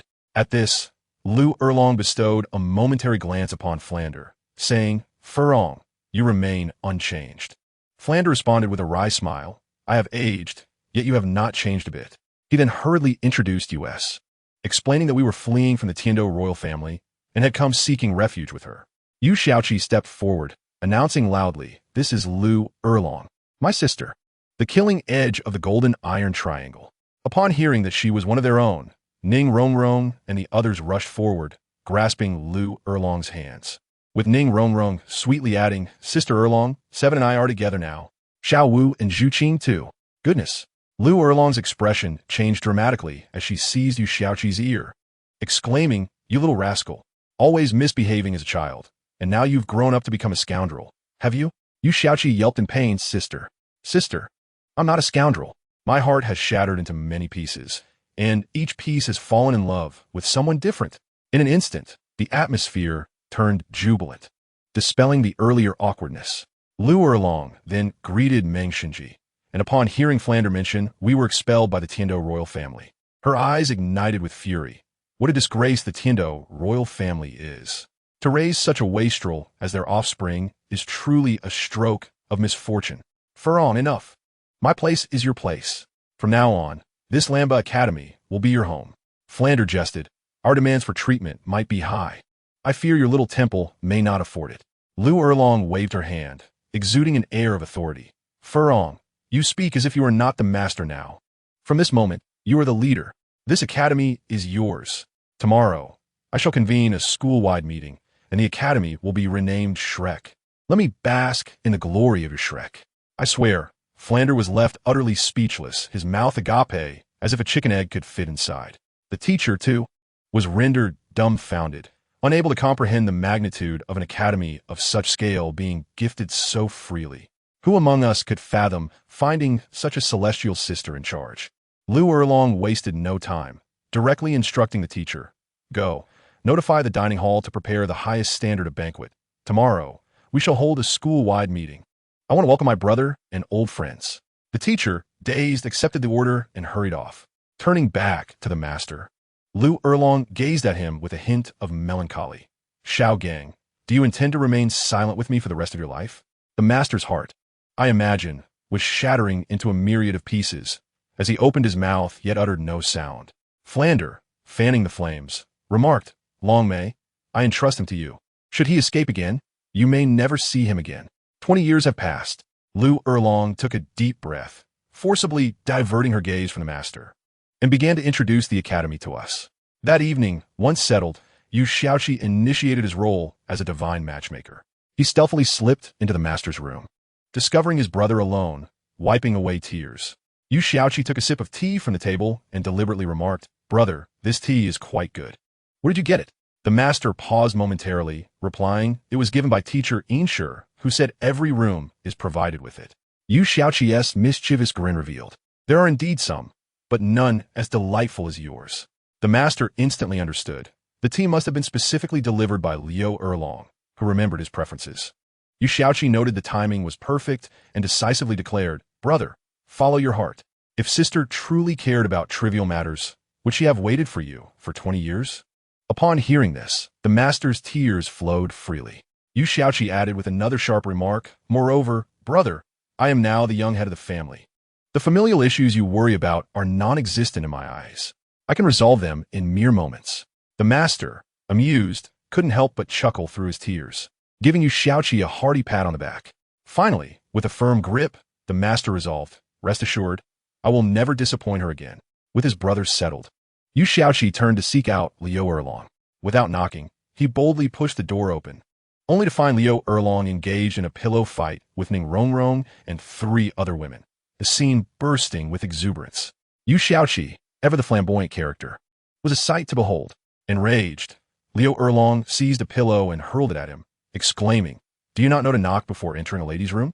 Yu Xiaoqi easily dodged and called out from the threshold, "Sister, come out and take a stroll with me." His voice echoed loudly enough for everyone in the dormitory to hear. The master, overhearing from within, blushed and hastily took a sip of tea to compose himself. As they walked through the small grove, Yu Xiaoqi got straight to the point. "Sister, I have successfully persuaded my brother." Liu Erlong, filled with excitement, nearly squeezed the life out of him as she exclaimed, "Really? What did he say?" Yu Xiaoqi mimicked the master's tone, expressing with heartfelt sincerity, "This time, I will not let her down." Liu Erlong erupted with joy, embracing Yu Xiaoqi, laughing and jumping, planting a fervent kiss on his cheek. "Xiaoqi, thank you. However, I still harbor concerns regarding the family matters." Yu Xiaoqi reassured her, "Sister, worry not. With me around, no one from the Lan Dianboang Longzong would dare utter a single objection." I must mention, after their separation, Liu Erlong dashed headlong into the master's room. As for what transpired next, well, that is certainly content unsuitable for our youthful eyes. The following day, during the school assembly, the atmosphere was electrifying with drums and firecrackers. Fulan Day officially announced that Lanba Academy would henceforth be known as Shalake. Yet, this was not the most astonishing news. The real bombshell came when Dugubo, accompanied by the 7 members of the Imperial Battle Team, declared their allegiance to Shalake. Upon this revelation, the entire Tiando Empire trembled. The Tiando Emperor, Shue Yadati, turned pale with fury and stormed over, intending to undermine the situation, only to be rebuffed publicly by Fulan Day, leaving him to retreat in disgrace. One can only remark, Shue Yadati? More like Shue Yeda Yuanzhong. Subsequently, the Lan Dianboang Longzong sent a generous gift of 15 million gold soul coins, while the Wuhuan Ding contributed 12,500,000, ostensibly as an investment, yet was essentially a red envelope for Yu Xiaoqi. Fulan Day, ever the miser, was positively beaming with joy, accepting everything on the spot, and even granting the Wuhuending several enrollment spots.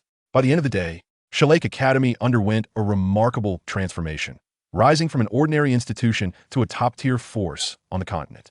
That night, a grand celebration ensued, with our Shillake teams 1 and 2 becoming the idols of the entire school. At the party, Dai Mubai and Yu Qianheng were seen arm in arm, their faces flushed from drink. At the teacher's table, Liu Erlong, the master, and Fulan Day took turns toasting to Ming Shunji and Dugu, creating a vibrant atmosphere. As midnight approached, in the master's room, Liu Erlong snuggled like a kitten in the master's embrace. Yet, the master began to fret, voicing concerns about familial opposition, recalling the humiliation suffered years ago when her father, his own uncle, had disrespected them. Liu Erlong's eyes welled with tears as she clung tightly to him, declaring, "No matter what, I will not let you go this time." Alas, I truly admire the master. Even at such a crucial moment, he remained hesitant, ultimately persuading Liu Erlong to return to her own room. The following morning, the master summoned both teams to the training ground, his expression grave as he stated, "Only 29 days remain until the grand competition. Time is of the essence. To prevent unforeseen incidents, I have arranged for several substitutes." He gestured towards a group of students standing behind Liu Erlong. The first was Tai Long, a soul master with the powerful Dali Xingxing spirit at level 38. As soon as the master finished speaking, a robust figure resembling a bear stepped forward. Yu Xiaoqi led the applause, granting this new comrade some recognition. Next, the master introduced 3 others, all former elites from Lanba Academy. One, named Huang Yuan, possessed a wolf spirit. Another, Jingling, had a skeleton spirit. And the final one, a healer named Jiang Zhu. Remarkably, these 4 had initially been slated as the Academy's main competitors, only to find themselves relegated to substitutes upon our arrival. But guess what? They had no objections whatsoever. Instead, they were brimming with excitement, gazing at us as if we were idols. Can you comprehend how it feels to go from being the Academy's stars one day to substitute teammates of an idol group the next, yet feeling utterly fulfilled? No wonder, for even our weakest member stands at level 45 with an astonishingly young average age. The youngest among them, the healer Jiang Zhu, was already 19, considered quite mature in our midst. The master explained that these newcomers were primarily for rotation, so our main players could conserve their energy when facing weaker teams. To put it plainly, they were merely practice partners and backups for our second team. After all, the Grand Soul Master competition would span 3 months. Having extra reserves was always prudent. "Take your seats," the master commanded with a wave of his hand, and our large group quickly gathered around him in heirloom, resembling eager children ready for a story. The master's mood seemed quite cheerful, his face glowing with delight. He cleared his throat and began, "Time is limited, so let me explain the rules. We won't have time for this in the coming days." As he spoke, I caught a glimpse of the plump fellow, his head bobbing as he teetered on the brink of slumber.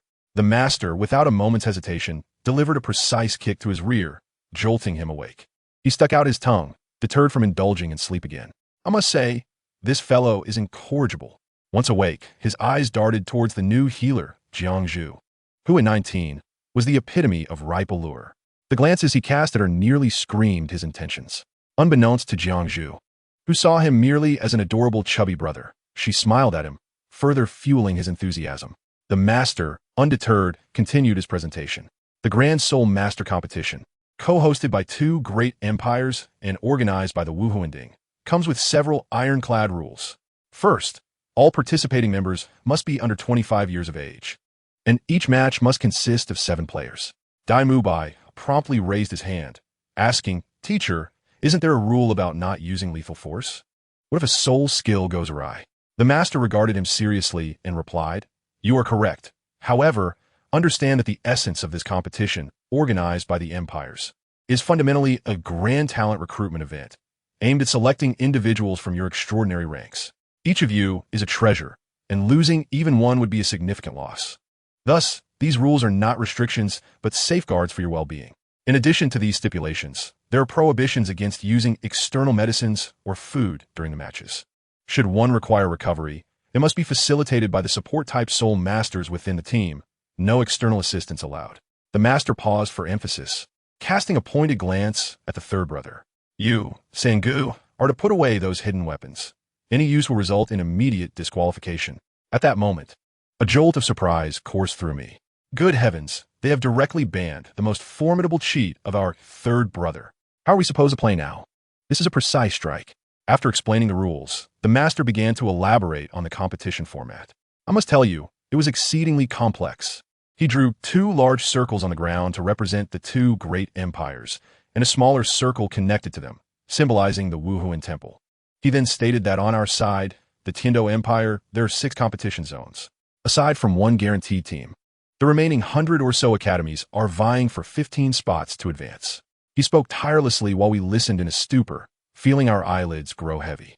I discreetly pinched my thigh several times to stay awake. Just as I was about to succumb to slumber, Aunt Erlong suddenly shouted, "Wake up, everyone." My goodness, that voice was like a jolt of electricity, instantly revitalizing me, more effective than 10 cans of Red Bull. The master, seemingly unfazed, continued. The preliminary rounds will feature team battles, with a round-robin format for points. After the preliminaries, there will be knockout rounds, which will be intriguing as they will consist of 1v1 matches in a wheel format. The victors will continue to battle, while the defeated will leave until all 7 of the opposing team are incapacitated. This is purely a stage for individual displays, a platform for the greats to select their sons-in-law. To scout for talent. In the final match, there will be 32 versus 33 teams. Just then, Xiao Oka interjected, "Master, your math is incorrect. With 15 teams from each empire plus 2 guaranteed teams, shouldn't that be 32? Where does the 33 come from?" The master chuckled and replied, "I forgot to mention that the Wuhuan Temple also has a guaranteed team, and they're the champions of 2 out of the last 3 competitions, making them your most formidable opponents. Their members possess at least a level 50 Soul King strength." Upon hearing this, we all perked up. A Soul King? Finally, a challenge worthy of our skills. We were all itching for a tough fight. Besides, if we couldn't win, we could always rely on our superhuman 7th brother. The subsequent rules became even more convoluted, with discussions of buys and ranking advantages leaving my mind a muddled mess. The chubby fellow completely broke down, exclaiming, "Teacher, this is too complicated. I'm utterly confused." Then, Yu Xiaoqi retorted with a brilliant quip. "What are you confused about? With your intelligence, all you need to do is follow us in a battle. There's no need for you to understand the rules, because we won't lose a single match." Ha ha ha. The entire room erupted in laughter. Xiao Qi's words were incredibly uplifting. The 4 substitutes also laughed along, instantly feeling like part of our team. The master nodded, smiling. Xiao Qi is right. In the face of absolute strength, any rule is but a paper tiger. All right, for the preliminaries, you all take care of yourselves. Pace yourselves and don't reveal all your cards. During this time, I will personally be giving Rongrong special training. After saying this, the master took Rongrong and Aunt Erlong to the back mountain. At that moment, I was puzzled. Special training for Rongrong? What could they possibly do in the back mountain? Later, I learned that the master's training methods were exceptionally unique and unconventional, emphasizing that everything could be utilized for our benefit. He actually found a colony of ants, no larger than a pinky finger, and had Rongrong apply her support soul skills to each one. My goodness, this thought process. I would call it the trendiest cybernetic training method of 2025. The rest of us naturally engaged in an internal competition between Team 1 and Team 2. For a full 20 days, we fought until the skies darkened and the earth trembled. During this period, several members of our team even leveled up, enhancing their strength further. We were so conspicuous that the other students in the academy gave our 2 teams nicknames. Team 1 was dubbed Shrek's 9 Demons, with Xiao Qi as the Great Demon God, while I and a few others were referred to as the 4 Great Demonesses, which sounded rather impressive. But guess what they called Team 2? Shrek's 7 Oddities. Can you believe it? The original title of Shrek's 7 Oddities was snatched away by those from the Emperor's Battle. This was a classic official backstab. Even our third brother would weep upon hearing it. Finally, the day of the preliminary competition arrived. Our 2 teams, under the enthusiastic send-off of the entire school, made our grand way to the Tiando Great Soul Arena. The scene was absolutely overwhelming, an ocean of people, drums resounding through the air. The whole of Tiando City felt like a festive celebration, with the entrance to the Great Soul Arena packed to the brim. Many love-struck young women gazed with sparkling eyes at every passing young soul master, as if selecting a consort. Yet, at this moment of great attention, our Shrek squad, clad in the specially designed uniforms by Dean Flandra, made a dazzling entrance. The attire was, how shall I put it, a rather unsightly shade of green. With a comically cute Shrek emblem on the chest, and emblazoned on the back were the 6 bright red characters. Seeking sponsorship opportunities, followed by a smaller line. Inquire with Dean Flandre for fees. I truly felt grateful. We nearly clashed with Flandre over this outfit, but he subdued us. The master justified it by saying it was to train our mental resilience, enabling us to remain unperturbed even amidst the laughter of 80,000 spectators. Thus, we would fortify our thick skin. Sure enough, as we entered, the crowd erupted with laughter. What academy is that? Did they just crawl out of a latrine? Laughter erupted. Look at their back. They are advertising? How can such an academy participate in the competition? Look at that fat one. He looks like a ball. I tell you, if there had been a crack in the ground, I would have been the first to dive in. It felt like being a monkey on display at a zoo. And the ugliest one at that. Just as we were feeling embarrassed enough to dig a hole in the Great Soul Arena, Shao-Chi stepped forward. He took a step ahead, his voice not loud, but carrying a chilling aura. Everyone, shut your mouths. Boom! A terrifying pressure instantly enveloped the entire arena. The once boisterous crowd fell silent in an instant, as if a great mountain had pressed down upon them, leaving them gasping for breath. Shao-Chi strode forward, meeting countless terrified gazes, and spoke as he walked. First, our overall appearance is superior. This is an undeniable truth. Second, our collective strength is formidable. This is a fact. Third, we possess extraordinary talent. This is our asset. Fourth, we shall seize victory. This is our imminent future. He reached the boundary line, his gaze sharp as a blade, sweeping across the entire arena. So, what qualifications do you possess to judge us? The arena fell into a profound silence. Those who had just been mocking us turned beet red, not daring to lift their heads. Oof, a rabble of misfits. Shao-Chi let out a cold snort, withdrew his pressure, and turned to leave. At that moment, I noticed several girls who had been laughing at us earlier, their eyes sparkling with admiration, murmuring, "So handsome." In my heart, I felt a single word: exhilarating. This is how one should deal with these people. Today, aside from the opening ceremony, there would only be one exhibition match to serve as a warm-up for the competition. Our first battle was about to commence. This prestigious Continental Elite Tournament for Advanced Soul Master Academies comes with a monetary reward, and it is quite straightforward. Each victory in the preliminary rounds grants 500 gold soul coins. Advancing to the knockout rounds yields an additional 3,000 gold soul coins. And those who reach the finals will be awarded the title of Baron by the Tiendo Empire, along with 1,000 gold soul coins for each participant, whether they are main or substitute members. As for the prize money for the finals, it is even more substantial. Dean Flandre has already forfeited his share of the income for Shrek's advertising, meaning that all prize money will belong to the Shrek team.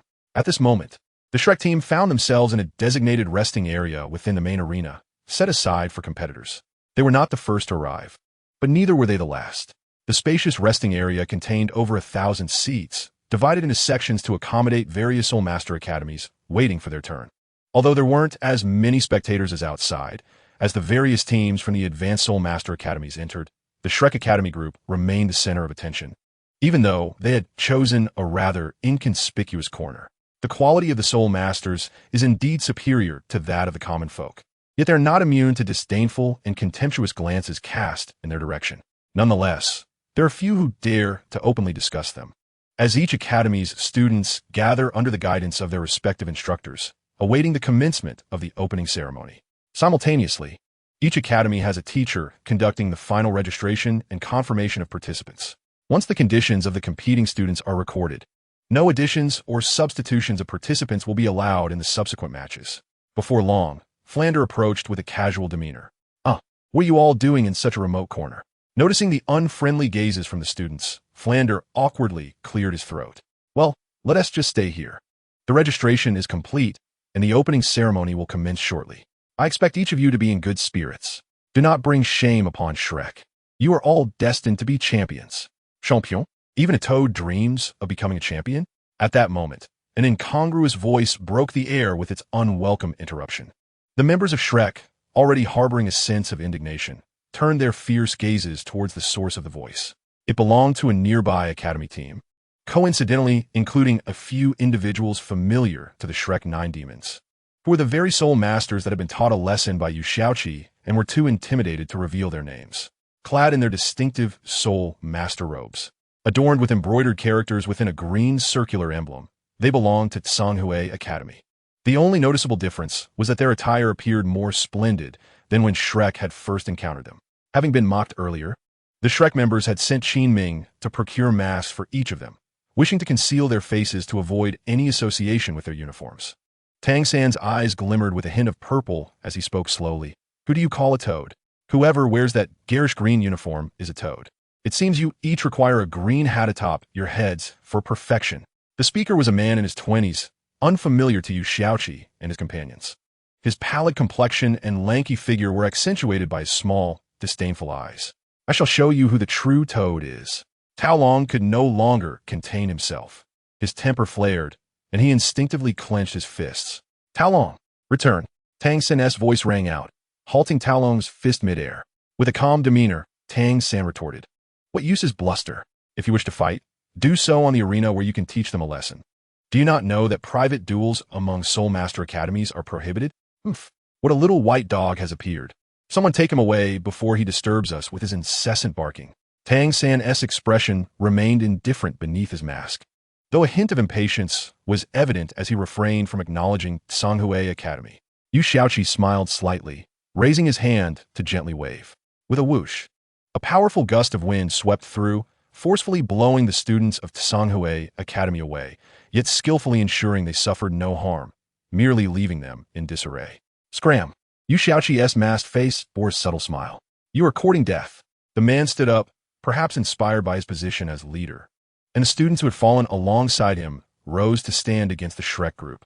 Who are you calling a little dog? The man glared at Tang San, appearing to possess some ability. Humans often fail to gauge their own worth, Yu Xiaoqi thought helplessly, murmuring just loud enough for those present to hear. What are you doing? A deep, resonant voice called out. Upon hearing this voice, the students of Songhui Academy instantly paled, hastily parting to create a pathway. An elderly man emerged from the opening, dressed similarly to the students, but with golden embroidery on his garments. Flander, initially observing from the sidelines, involuntarily flinched upon seeing this individual. Maon Mjun Wistold Mokingli. Oh, the master of the little white dogs has arrived. Quickly, take your little white dogs away before they cause a mess on the floor. To the surprise of the Shrek members, the elderly man merely cast a fleeting glance at Ma Hongjun without reacting, instead stating in a low voice, leave. He turned and walked towards another direction in the resting area, causing the students of Songhui Academy to exchange glances, none daring to speak further as they obediently followed. Ma Hongjun laughed heartily. When a master arrives, they are so well behaved. Enough, fatty, Flander admonished, casting a stern look at Ma Hongjun. The latter, upon meeting Flander's gaze, quieted down, though a spark of defiance remained in his eyes. Flander frowned slightly. I did not expect that this old fellow would be at Songhui Academy. The quality of students this year must be commendable. Close to Flander, Ma Hongjun could not help but inquire, Teacher, who was that old man just now? Do you know him? Flander nodded. That old man is named Shern Yen. His martial soul is quite unique, a special type that is formless yet tangible. It can create various illusions that ensnare individuals within them, causing them to become disoriented. Given his current strength, he could likely induce self-harm in his opponents within illusion. We refer to his martial soul as Cursed Dream. Do not be deceived by his seemingly harmless appearance. He is insidious and vengeful. Be cautious around him. When I first met him, he was already in his 60s. Now, he is likely at the Soul Sage level. Illusions? Such a martial soul exists? The members of Shrek could not help but be taken aback, pondering how to counter such a formidable ability, albeit with expressions of confusion. Xiao San, Xiao San. Yu Xiaoqi called urgently to Tang San, leaning in to whisper something in his ear. Tang San's eyes widened in surprise as he regarded Yu Xiaoqi. Xiaoqi, are you certain? Absolutely. It is highly likely. In any case, you are the only one among us capable of accomplishing this. Yu Xiaoqi replied softly. Tang San furrowed his brow, but eventually nodded. All right, the opening ceremony is about to begin. I will head to the stand to witness your remarkable presence. Flander did not allow the others a moment to react and swiftly departed. Indeed, the event staff soon entered the resting area, organizing the assembled students to enter the venue. To the frustration of the Shrek group, these staff members seemed to completely overlook their presence, ushering other academy students one by one until only Shrek remained in the resting area. Only then did a staff member approach to guide them into the entrance. Had it not been for the restraint of Yu Xiaoqi and Tang San, the pent-up frustration of the group would have erupted. Although they were the last to enter the venue, the moment they stepped in, they were struck with awe by the grandeur before them. The vast and expansive arena is surrounded by a throng of spectators, their cheers resounding throughout the space. At the forefront of the central area stand a podium, its backdrop adorned in gold, while behind it lies the transformed VIP section. The arena, boasting a diameter exceeding 150 meters, has the participants arranged in an orderly formation. As each academy enters, a designated announcer introduces them from the podium. The last to enter is the team from Shrek Academy. Formerly known as Lamba Advanced Soul Master Academy, it was renamed Shrek Academy just a month ago, with the Lan Dianba Wang Long sect and the Spirit Hall both present to offer their congratulations during the renaming ceremony. Behold their peculiar attire, so strikingly distinct. Comprising 2 teams and 20 students in total, their registration slogan boldly declares, "Champions without rivals." What a thought-provoking motto. May they deliver an outstanding performance. As the announcer's words resonate, the audience is initially taken aback, followed by a chorus of laughter and jeering. Damn it, I can hardly contain myself. Dai Mubai strides forward, his fists clenched, while Tang San behind him can distinctly sense the tension in Dai Mubai's muscles, ready to erupt at any moment. Dai Laoda, just hold on a little longer. When the competition begins, we will let our strength silence them. Tang San lightly pats Dai Mubai on the shoulder. Dai Mubai turns to glance at Tang San, taking a deep breath to force himself into a semblance of calm. Were it only himself, he might have already lost control. But this time is different. He is the eldest among the team, aside from the substitutes, and the captain of the Shrek 7 monsters. If he were to act recklessly, how could he lead the team? At last, all participating teams have entered, with the Shrek members standing at the rear. Tang San pays no heed to the surrounding jeers, concealed by his mask, and begins to observe the situation. This Grand Soul Arena is undoubtedly the largest he has ever encountered, capable of accommodating 80,000 spectators. Adorned in silver tones, although it is morning, specialized magical lights illuminate the surroundings, creating an atmosphere of not just luxury, but also grandeur. His gaze falls upon the VIP section, where many familiar faces reside. Yu Xiaojiang is also observing. Is that? Scanning the crowd, he spots Ning Fengji, Du Gabo, and Yu Lumian, and then another familiar figure catches his eye. It is Xue Qinghe, or rather, Qian Renxue. She too has come to witness this opening ceremony. Seated beside the Snow Knight Emperor, after exchanging glances, Yu Xiaojiang shifts his focus. The Spirit Hall has also sent representatives. The 5-pointed platinum crown atop one individual's head signifies that he is a platinum bishop of the Spirit Hall. The supreme ruler of the Spirit Hall is undoubtedly Pope Bibi Dong, followed by the religious leaders and the 4 bishops, whose authority is secondary to hers. This individual before them is certainly one of the platinum bishops, likely the leader of the Spirit Hall in Tiando City, thus possessing a highly esteemed status. Several acquaintances of Yu Xiaojiang notice his gaze and exchange knowing smiles before averting their eyes. The announcer beside the VIP section proclaims now, "We invite His Majesty the Emperor of the Tiando Empire to declare the opening of this grand competition." The Snow Knight Emperor's complexion appears less vibrant than usual, revealing signs of fatigue. Slowly rising amidst the audience's thunderous applause, he raises his right hand in a gentle wave, causing the clamor to swiftly subside, leaving the vast square in silence. His calm yet powerful voice, amplified through the soul-guiding device, reverberates throughout the arena.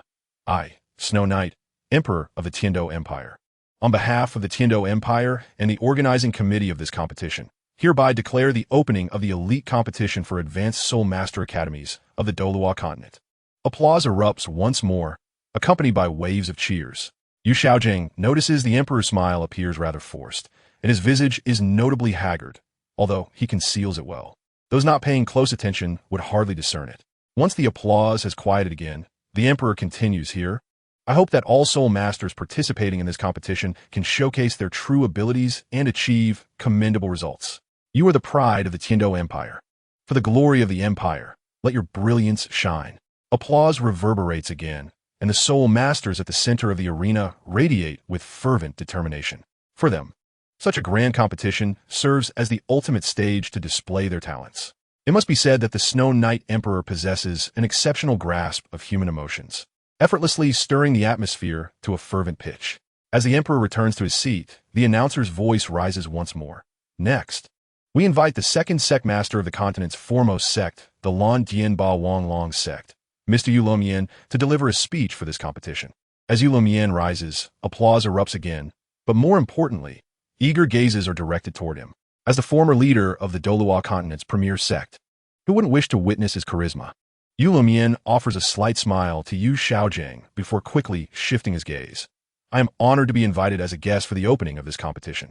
As the current leader of the Lan Dianba Wang Long sect, I have witnessed the growth of countless soul masters, the fall of geniuses, and the rise of the ordinary.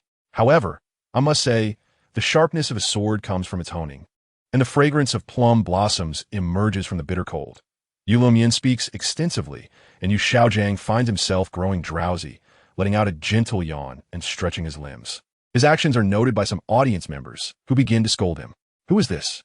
Can't even listen properly to Master Yu Luomian's speech? Just parading in that greenish-brown attire. What a joke. Lacking strength, and with such a poor attitude, he is unlikely to achieve anything in this lifetime. Word quickly spreads, and soon the audience, including those present, are aware of this incident. Yu Luomian's lips twitch slightly. This speech was originally intended for Ning Fengji, but due to his sudden decision to attend, the task fell to Yu Luomian.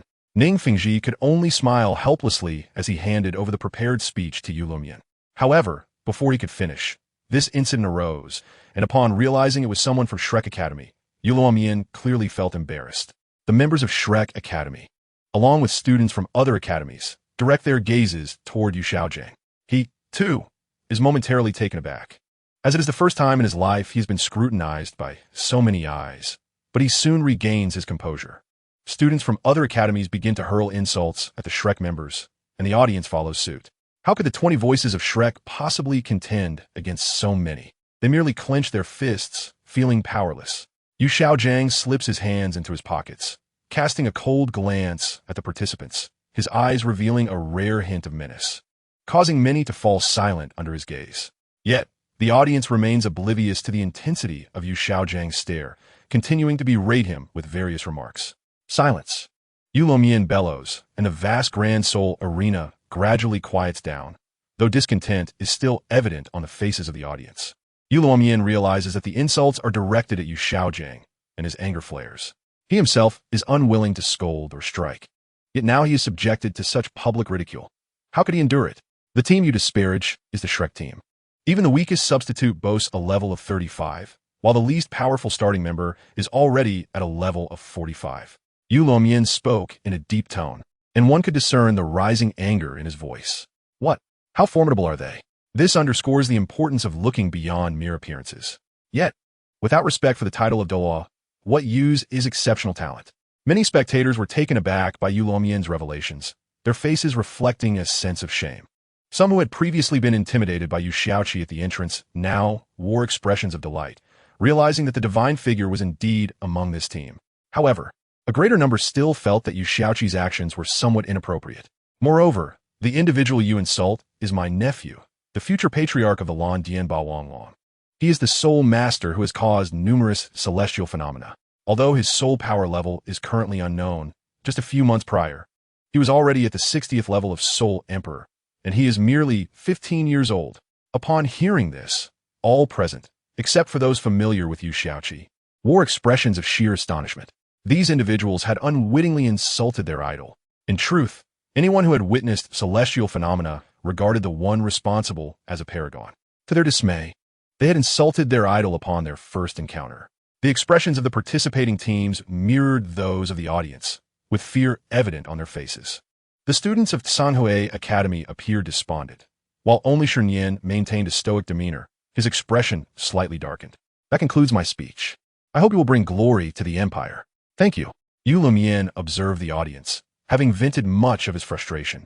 Ning Fengji smiled at Yu Luomian, but refrained from speaking. The MC bowed to the Shrek team and the audience. Mindful not to disrupt the opening ceremony, it seems our Shrek Academy truly lives up to their motto. The championship of this competition undoubtedly belongs to Shrek Academy. Ahem. Now, let us invite Lord Salis, the Platinum Bishop of the Spirit Hall of Tiando City, to conduct the draw for the first round of the preliminaries. Following the draw, the Tiando Royal Academy team will compete against their first-round opponents, which will be the only match today. The MC's gaze towards Shrek was tinged with a hint of admiration. Though he dared not reveal it, his tone filled with excitement. The Dragon Boat Festival has arrived. Taking a day off for oneself is not too much to ask, right, brothers? Wishing you all a joyous Dragon Boat Festival and daily happiness. You can watch right beside me. The Platinum Bishop Salas slowly rose, seemingly reluctant to speak, handing the results to the MC after each draw. Preliminary Round 1. Zixing Academy versus Auckland Academy. Preliminary Round 1. The Shrek 7 Monsters versus the Tiendo Royal Academy. Preliminary Round 1. Sanhui Academy versus the Shrek 9 Demons. The expressions of the Shrek members grew increasingly grim. The Platinum Bishop's luck was indeed remarkable, managing to draw 2 teams at once. Ma Hongjun and Dai Mubai exchanged eager glances, their mouths curling into sinister smiles. Wonderful. Now, we can unleash all our pin-up frustration, Ma Hongjun remarked, casting a disdainful glance at Sanhui Academy. The latter, having lost their previous arrogance, now revealed expressions of despair. Ignorance was bliss until knowledge struck like a thunderbolt. Tang Xin wore a bitter smile, although he was eager to battle Sanhui Academy. The thought of being the focus of the costume contest at the outset was somewhat embarrassing. The astonishment was mutual among the spectators. Yet the prospect of witnessing the legendary Yu Xiaoqi shine on stage elicited enthusiastic cheers from them. All Soul Master teams present. Those reaching the final championship will be exceptionally admitted into the Spirit Hall. The Platinum Bishop's gaze swept across the audience as he spoke coolly.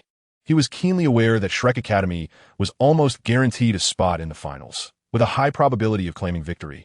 Thus his words served to placate the future white-clad sect leader, Yu Xiaoqi. Upon hearing this, while the audience felt little impact, the Soul Masters within the venue erupted into a cacophony of murmurs. What was the Spirit Hall?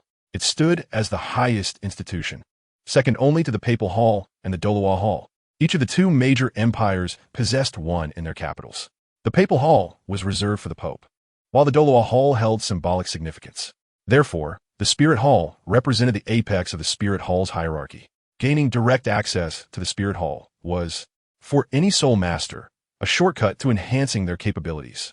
With the best treatment, a plethora of training resources, and the honor of the Spirit Hall, it possessed immense allure for all ordinary Soul Masters. Upon hearing the Platinum Bishop's words, the countenance of the Snow Knight Emperor darkened further.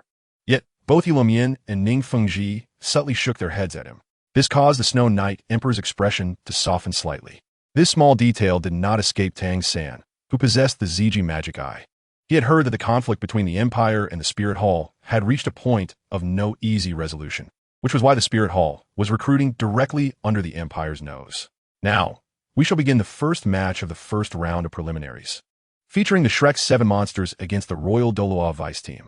All participating academies should exit the stage and prepare for the competition. The MC announced through the amplification Soul Tool. 7th brother, let me take the stage. Ma Hongjun exclaimed, eagerly preparing to leap onto the platform. Yu Xiaoqi shot him a glare. You cannot take the stage. Be quiet. Talon and Jingling, you 2 join the 9 demons. Jiangzhu and Huang Yuan, you 2 join the 7 monsters. Among the 7 monsters, Yin Yin and Lung Lung are not permitted to compete.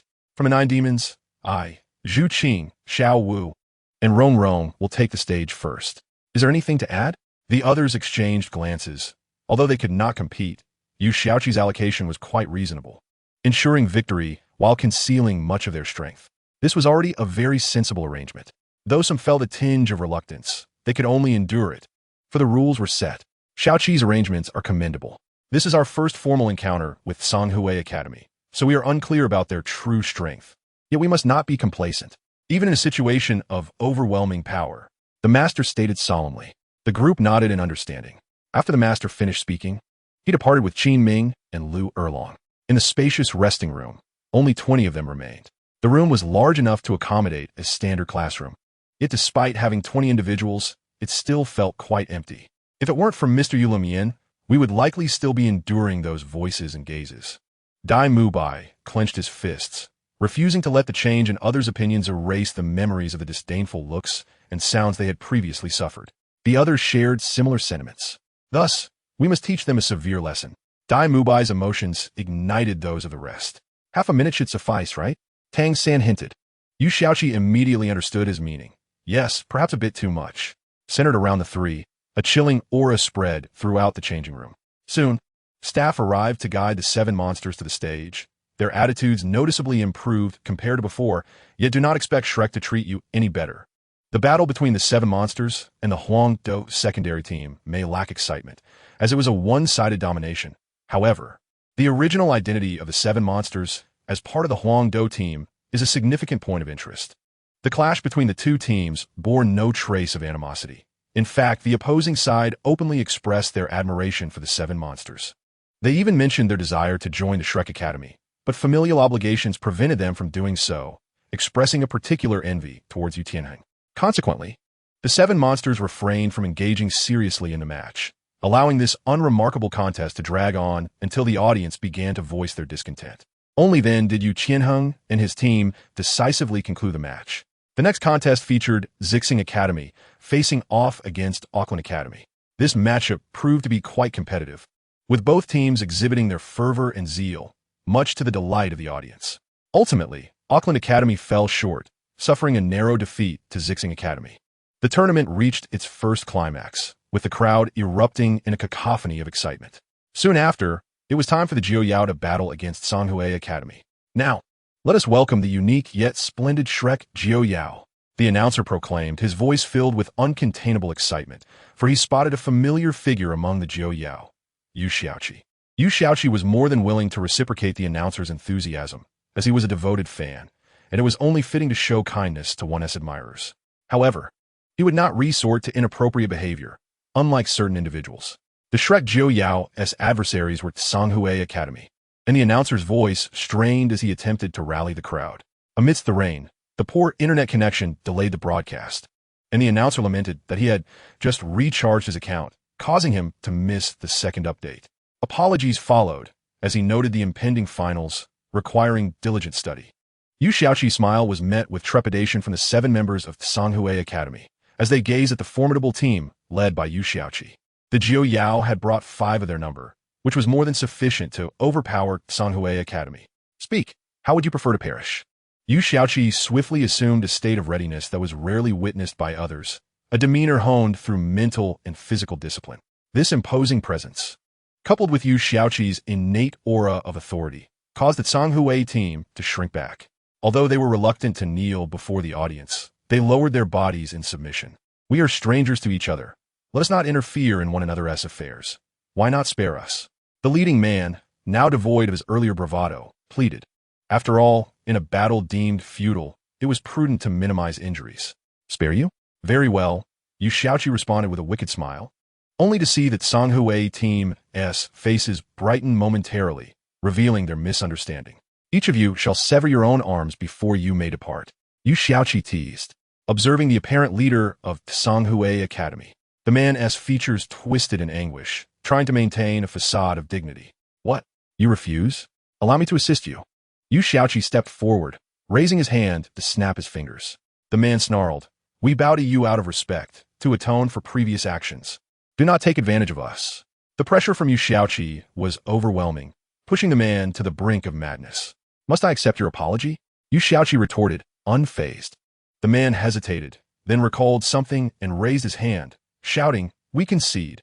Before he could finish, Yu Xiaoqi delivered a swift kick to the Songhui captain's abdomen, leaving the audience in shock, as only those with soul power above the saint level could comprehend the speed of Yu Xiaoqi's action.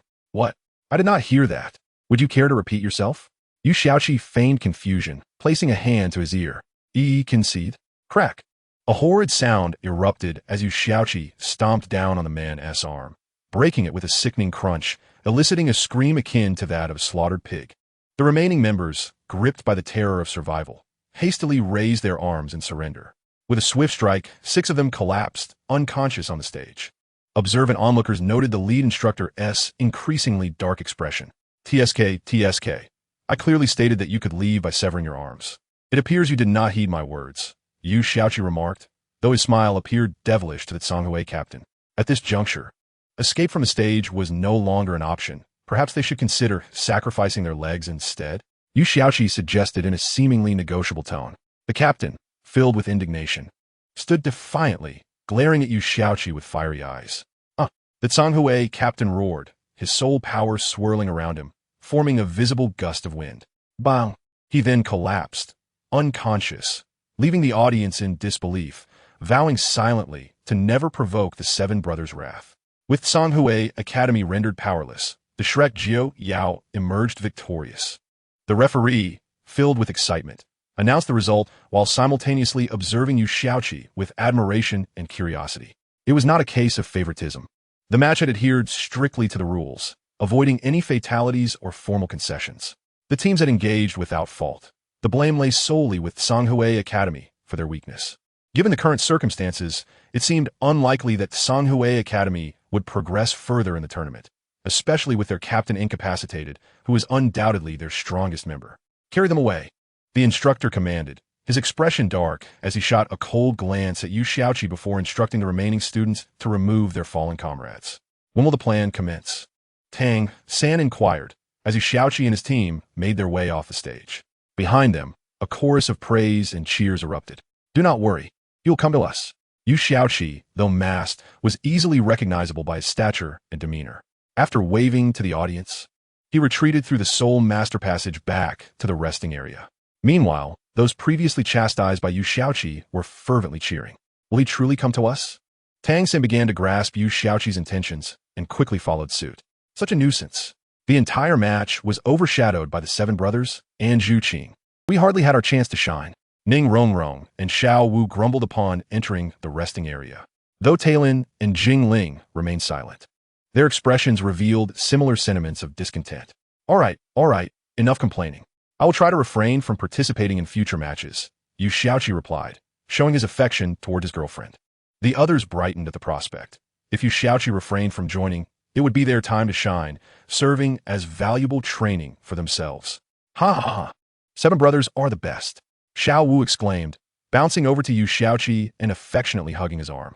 The group resumed their playful banter, celebrating their unanimous advancement in the preliminary rounds, a feat that, while not particularly thrilling, still filled them with excitement, primarily for the satisfaction of proving their detractors wrong.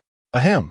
Master and Lu Erlong entered just in time to witness the five girls playfully pinning Yu Xiaoqi down. Upon observing the scene, Yu Xiaoqi promptly rose to arrange her appearance. Ahem! The pre-selection matches have been successfully concluded. Thus both teams may enjoy a day of respite while awaiting the subsequent round of competition, the master declared. Very well, disperse. With that, the master departed alongside Flandra and others. The rosy hue on Yu Xiaoqi's cheeks gradually returned to normal. However, before leaving, she earnestly stated, "Let me convey something." Upon hearing her serious tone, the group immediately ceased their playful banter. This attire suffices for a single day. I have no desire to wear it any longer.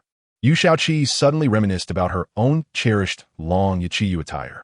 Yet, recalling Flandra's initial gaze, Yu Tianheng felt a wave of trepidation. They merely wished to voice their reluctance about wearing such garments, and Flandra, alas, could only lament. Fear not, we shall don this outfit outwardly and wear another underneath. When the time comes, we shall shatter the outer garment with our soul power, Yu Xiaoqi explained. Suddenly, the phone rebooted. Just as I was engrossed in writing, it unexpectedly restarted, erasing over 1,000 words and leaving me with a blank slate. I wonder if there will be updates today, yet I shall not harbor expectations. My sincerest apologies. It was not intentional. The phone was quite decent, costing over 3,000 yuan. I am truly at a loss. However, I must shamelessly appeal for monthly votes and recommendations, as they serve as my motivation for updates. Thank you all. I am also grateful to Juhao, Shengluan, and Moe for their monthly votes. The first task of Long Wei. The crowd's eyes brightened momentarily, only to dim again. What happens next? What shall we do afterward? Tang San inquired. Quite simple. We shall leave it to fate. Yu Xiaoqi replied with a smile. The group was evidently taken aback by this answer, as they had presumed Yu Xiaoqi had already devised a plan. All right, we have donned our attire, and they have seen what is emblazoned upon it. Thus, shattering it during combat to change outfits is hardly an issue. Furthermore, the academy head is unlikely to take any drastic measures against us. Yu Xiaoqi waved her hand dismissively. The two teams exited the Great Soul Arena, chatting and laughing, having already changed into their everyday clothing in the lounge, ensuring the genders remained separate. Since they had worn masks during their previous matches, no one recognized them when they returned to their everyday garments, thus avoiding potential complications. All right, let us disperse for now. We shall reconvene for dinner. I have a matter to discuss with little San, Yu Shaoqi remarked, placing an arm around Tang San's shoulder. The 5 girls nodded, embracing Yu Shaoqi briefly before departing. Seventh brother, what shall we do now? Tang San asked, puzzled. Previously, Yu Shaoqi had mentioned that Shernyan would certainly seek them out, yet he remained somewhat unclear. I shall take you to meet a few individuals. With that, Yu Shaoqi led the way in a specific direction, and Tang San quickly followed. The two navigated through streets and alleys, eventually arriving at a secluded area behind the school, deep within the forest. Seventh brother, why have we come here? Are we to lure Shernyan here and eliminate him? Tang San scrutinized the surroundings, noting the trees were not particularly tall, certainly not as imposing as those in the Qingdao or Luo Great Forest. Yu Shaoqi remained silent, walking towards an open area. She retrieved a token from her soul guide and proclaimed, Long Wei, heed my command. In an instant, several figures leapt from the treetops, landing gracefully before Yu Shaoqi and kneeling on one knee. Long Wei at your service. These individuals were indeed those with notable talents recruited from the family, and after extensive training and resource investment, they had finally reached the rank of level 40 Soul Masters, demonstrating commendable agility. Tang San was astonished, for he had not detected any of them, although he had not employed the ZGMO Tong. He found it remarkable that his observational skills had failed him in this regard. His curiosity only deepened. I'm about to assign you your first task, Yu Shaoqi said with a mysterious smile. The members of Long Wei were filled with excitement, their bodies trembling with anticipation. We shall follow the Dragon Head's orders. They responded respectfully. Yu Shaoqi cast a reassuring glance at them. Henceforth, the 13 of you shall split into 13 groups, with the objective of procuring 19 garments made of platinum silk. What? Yu Xin exclaimed in disbelief. Not only she, but everyone, including Tang San, was taken aback. The members of Long Wei had expected Yu Shaoqi to assign them a significant mission, yet this was all? Tang San assumed that Yu Shaoqi would have them collaborate on a more complex task. In short, everyone felt quite surprised. Are you surprised? Yu Shaoqi raised an elegantly arched brow. The crowd nodded. This is your first task. If graded by a scale of scrap iron, brass, black iron, bronze, gold, and diamond, this would merely be a scrap iron level task. However, have you ever seen an assassination organization commence with high-level missions? Yu Shaoqi earnestly explained, attempting to help them regain their composure. It was the first time the group had encountered such a grading system. While they understood Yu Shaoqi's point, using such terminology for classification was indeed unexpected, but, upon reflection, made sense. Very well, upon the successful completion of this task, I shall assign you a brass-level mission, Yu Shaoqi declared to her Long Wei. Upon hearing this, the group regained their enthusiasm, each secretly resolving to accomplish this task flawlessly. Go forth, Yu Shaoqi gestured. Long Wei did not linger and swiftly vanished from sight. Seventh brother, why not allow them to accompany us? They are undoubtedly strong. Tang San questioned, somewhat perplexed. After all, they were soul saints over level 70. More powerful allies provide more hope. Ha ha, with the two of us, any additional assistance would be superfluous. Yu Shaoqi smiled. Tang San was momentarily taken aback, then joined in laughter, a smile reflecting the confidence of strength that only the powerful harbor, and indeed, they possessed such strength. If one did not have the strength to support such confidence, it would merely be arrogance. All right, he is coming, Yu Shaoqi said coldly, gazing in a particular direction. Dense trees there provided an excellent cover for a soul master to conceal themselves. Shernyan was known for exploiting illusions to gain the upper hand, so lying in wait to unleash skills was an age-old tactic of cunning. Tang San froze, then activated his ZGMO Tong to follow Yu Shaoqi's line of sight. Indeed, Shernyan stood there, leaning against a tree. Buzz, buzz. A powerful wave of dizziness suddenly assaulted Yu Shaoqi's mental world, causing her to shut her eyes. Ding! The ZGMO Tong activated. Tang San shattered the illusion immediately. Boom! Yu Shaoqi abruptly opened her eyes, her golden blue irises radiating dazzling brilliance. Shernyan, come out now! Yu Shaoqi shouted in fury. The illusion Shernyan had cast depicted the 5 girls fleeing with other men. How could she possibly endure such humiliation? Not coming out? I shall compel you. With a leap, Yu Shaoqi's speed was astonishing, far exceeding that of a typical Soul Emperor. It could easily be likened to that of speed-type Soul Saint. The position where Yu Shaoqi once stood has crumbled, causing Tang San to leap aside to avoid the fallout. With a swift motion, Yu Shaoqi seized Xinian by the neck. Release me, or you'll regret it. Xinian declared defiantly, unperturbed by his predicament, believing that neither Yu Shaoqi nor Tang San could truly harm him. Release you? Very well, Yu Shaoqi replied, intrigued by Xinian's audacity. Coughing and bending over, Xinian gasped as Yu Shaoqi's grip tightened painfully around his throat. Consider yourself fortunate, Xinian retorted fiercely. No, I am genuinely curious about the source of your confidence in speaking to me this way, Yu Shaoqi observed, his eyes dimming from their previous golden-blue brilliance to a mere blend of the two colors. Today, let us study diligently. The final examinations are approaching from July 8th to 9th. Remember, if you do not exert effort now, your summer vacation will be devoid of joy. Should one fail the exams, summer will be spent in regret.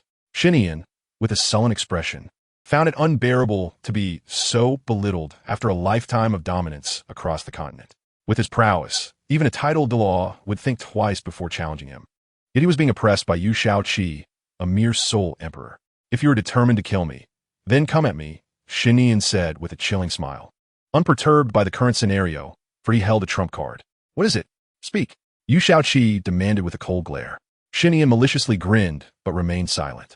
Little San, it seems some individuals remain oblivious to their circumstances, Yu Shaoqi remarked, turning away from Tang San. Let us torment him until this esteemed soul sage speaks. Yu Shaoqi stepped back, allowing Tang San, with his experience from 2 lifetimes, to comprehend Yu Shaoqi's intentions. Tang San quickly retrieved a vial from his 24-bridge Minjiwai and applied a small amount to his dagger, approaching Xinian with a subtle smile. A mere soul king, yet he fails to recognize his own insignificance. Suddenly, Xinian erupted, activating his spirit ring. 4th spirit skill, erase yearly cycle.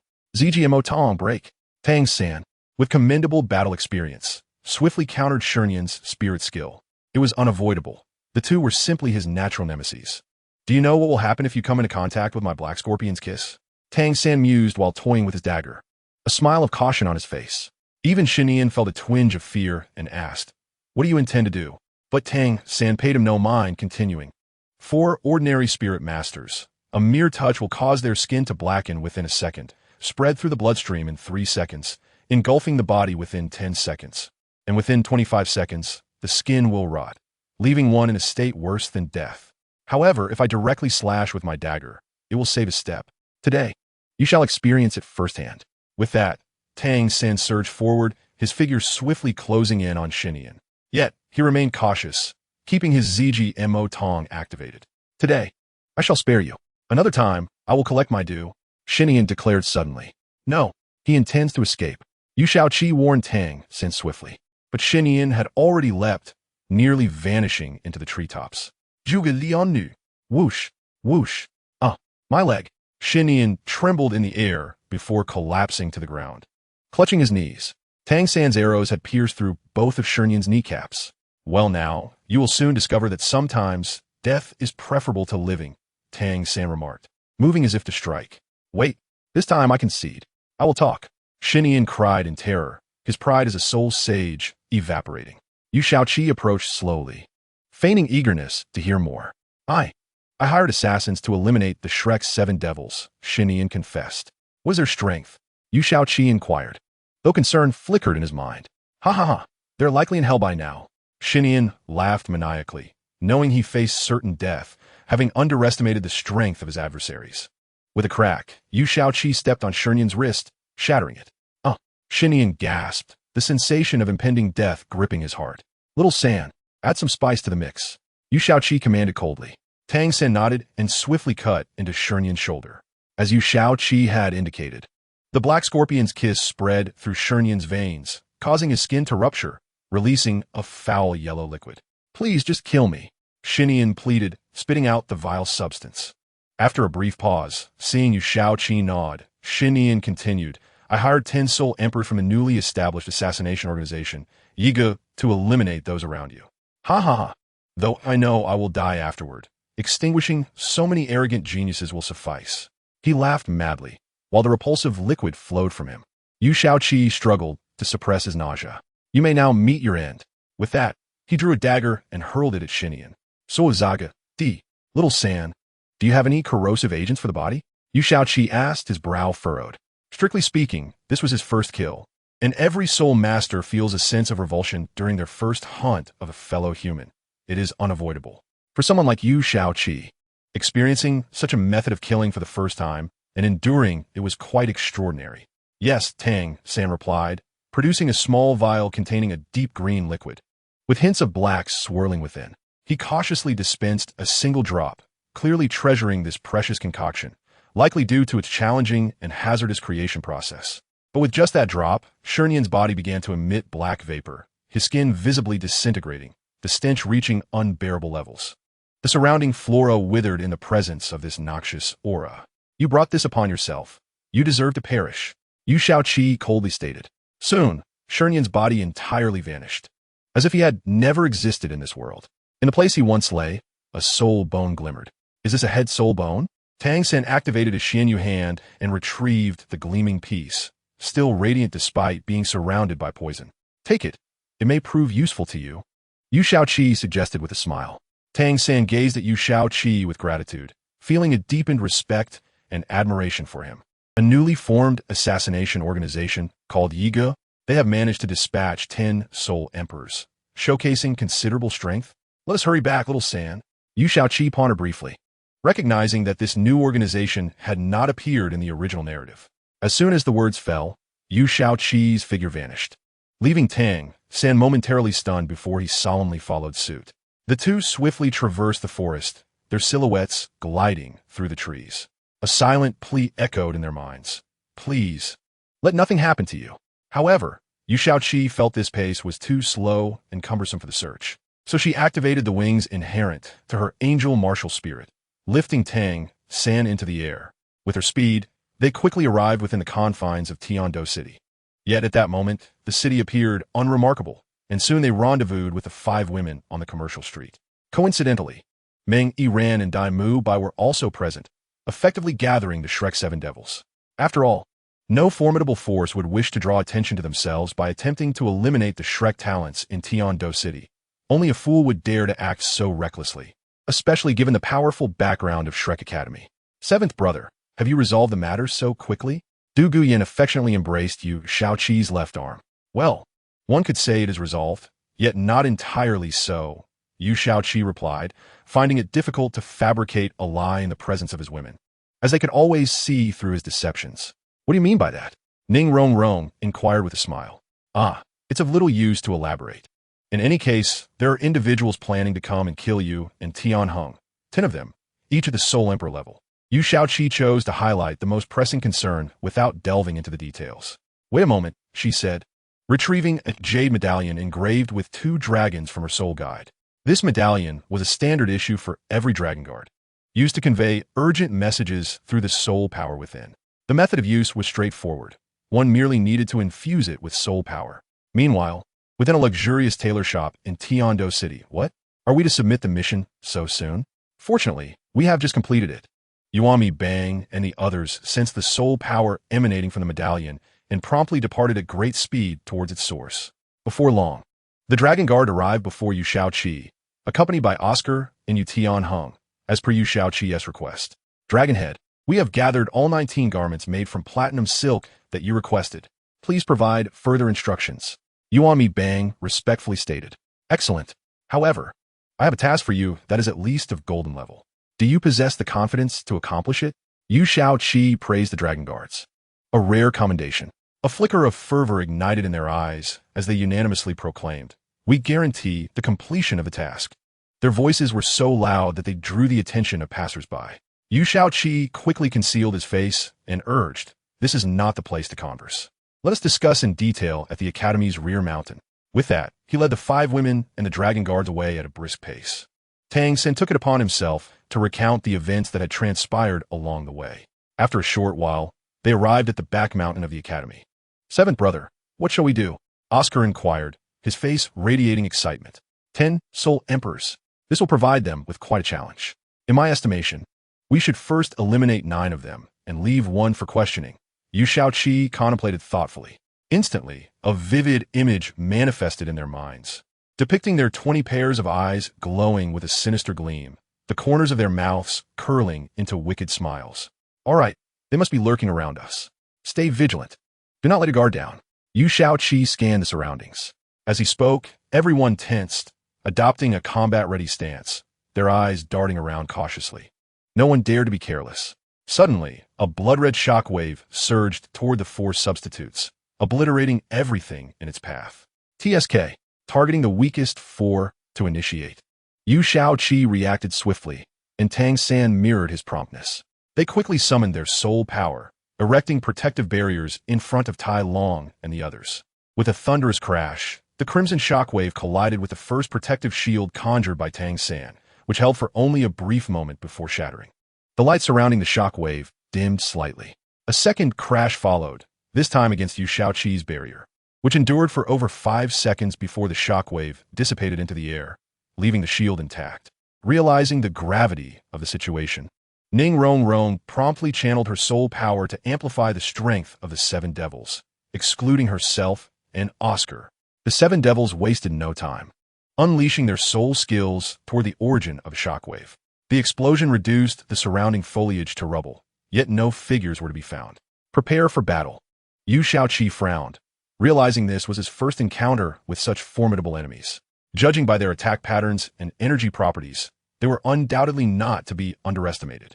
Yu Shaoqi's extensive reading had familiarized him with this type of soul power, yet he could not recall its specifics. Blue-silver grass, sense. Tang San swiftly connected with the blue-silver grass within the forest, locating 10 figures emanating black-red soul power in the densest area to the northeast. Found them. Seventh brother. They are to the northeast, Tang San reported quietly, ensuring the distant figures could not overhear. Thunderbolt. Yu Shaoqi hovered naturally in the air, the light in his eyes reigniting with intensity. Dark clouds rapidly gathered above, rumbling ominously. With a decisive gesture towards the northeast, he unleashed a torrent of blue-gold lightning that ravaged the forest. Did it work? Mohong Yun Muomo. No, not yet. Yu Shaoqi's gaze sharpened as he beheld 10 figures emerging from the flames, walking in unison as if the fiery onslaught had no effect on them. How powerful was the collective thought resonating among them? Who are you to dare commit atrocities in my Tian-Do empire? Yu Shaoqi's mind raced, formulating a strategy. The 10 figures in black robes finally revealed their forms, though their hoods obscured their faces. Each bore a blood-red medallion at their waist, a clear emblem of their affiliation. There is no need for the dead to know. The leader rasped, his voice sending shivers down their spines. Even the dead deserve clarity in their demise. After all, we are the most elite talents of this continent. Can we not even attain a dignified end? Yu Shaoqi replied with a lowered demeanor. You are perceptive. Then let us grant you that clarity in death. The leader laughed, his hoarse voice betraying a sense of arrogance. The figure clad in black robes beside him attempted to obstruct his path, but ultimately failed. We are not soul masters from your inferior world. The pinnacle of your realm hardly reaches the illustrious level of 99, and only those favored by the upper realm can attain the coveted 100. Moreover, an upper realm soul master can only bring one person with them once in a lifetime. How amusing it is to witness the arrogance of a low-level planet. The leader of the black-robed individuals spoke with unmistakable scorn. His words, however, profoundly stirred the hearts of the Shrek crowd, with Yu Shaoqi's shock being the most pronounced. Is Douluo merely a planet? And is the divine realm another planet, albeit a more advanced one? This revelation elucidated why soul masters from Dalu are capped at 99 levels while those from the divine realm can surpass the 100. You claim you are not from this continent. From whence do you hail? By your own admission, your realm is superior to ours? And what the divine realm? Yu Shaoqi yearned to inquire further. Perhaps their strength was indeed formidable, but to him, it was merely that, nothing more than a serious matter. How could we possibly be soul masters from such a wretched planet? Even Daluo Shunxing is merely a collection of powerful natives to us. I shall ensure you meet your demise with clarity. We once sought to conquer this inferior world, but due to the celestial nature of your planet's martial souls, our ambitions remained unfulfilled. What was it called again? The angel martial soul. The leading man paused, seemingly reminiscing about the exploits of his predecessors. But times have changed. In our generation, your angel martial soul has become rather obsolete, and what are you still squabbling over? Trash is trash, unable to even safeguard your own world. Yet you engage in infighting? Iloga? And what is the so-called divine realm? It is merely Douluo Shunxing, indeed a mid-level planet, comparable to our own. Yet the technology is utterly abysmal. We achieved such advancements 100,000 years ago. The man raised his head with pride, and the crowd glimpsed half of his face, which bore a countenance akin to theirs. Yet his expression was one of disdain, and the so-called divine inheritance relies on 100-level powerhouses seeking individuals to inherit their legacies, enabling the inheritors to break free from their constraints and ascend to higher realms. Had you possessed spaceships, you would not be in this predicament. The man glared menacingly at Yu Shaoqi, declaring, "Your questions are answered. Now, you shall meet your end." "Hold on," Yu Shaoqi interjected hastily. "Do you have any last words?" The man expressed his impatience. "Of course. I wish to know why you have come to invade our world." Yu Shaoqi inquired. "Nonsense. We seek to advance to superior planets. If we conquer your world and transport soul masters here, once we meet the requirements of both area and strength, we can apply for the title of a high-level planet in the Douluo universe." The man's aspirations were evident. The crowd was taken aback. Every revelation they had encountered today resonated deeply within them, leaving them in disbelief. "Enough. Our plans must not be prematurely revealed. You can die now." With that, the man lunged towards Yu Shaoqi at a breathtaking speed. Yu Shaoqi shed his subservient demeanor, his blue-gold eyes ablaze, embodying an undefeated war god. The aura he emanated caused the man's momentum to falter. "In terms of strength, you are merely a soul emperor. What gives you such confidence?" Yu Shaoqi retorted as he charged toward the approaching man. The two fists collided with a resounding impact, but the man was sent hurtling backward by Yu Shaoqi's strike. Thunderous movement. Yu Shaoqi would not grant them a moment's respite. He swiftly pursued the man and delivered a devastating blow. The man soared 100 meters before crashing violently to the ground, lifeless.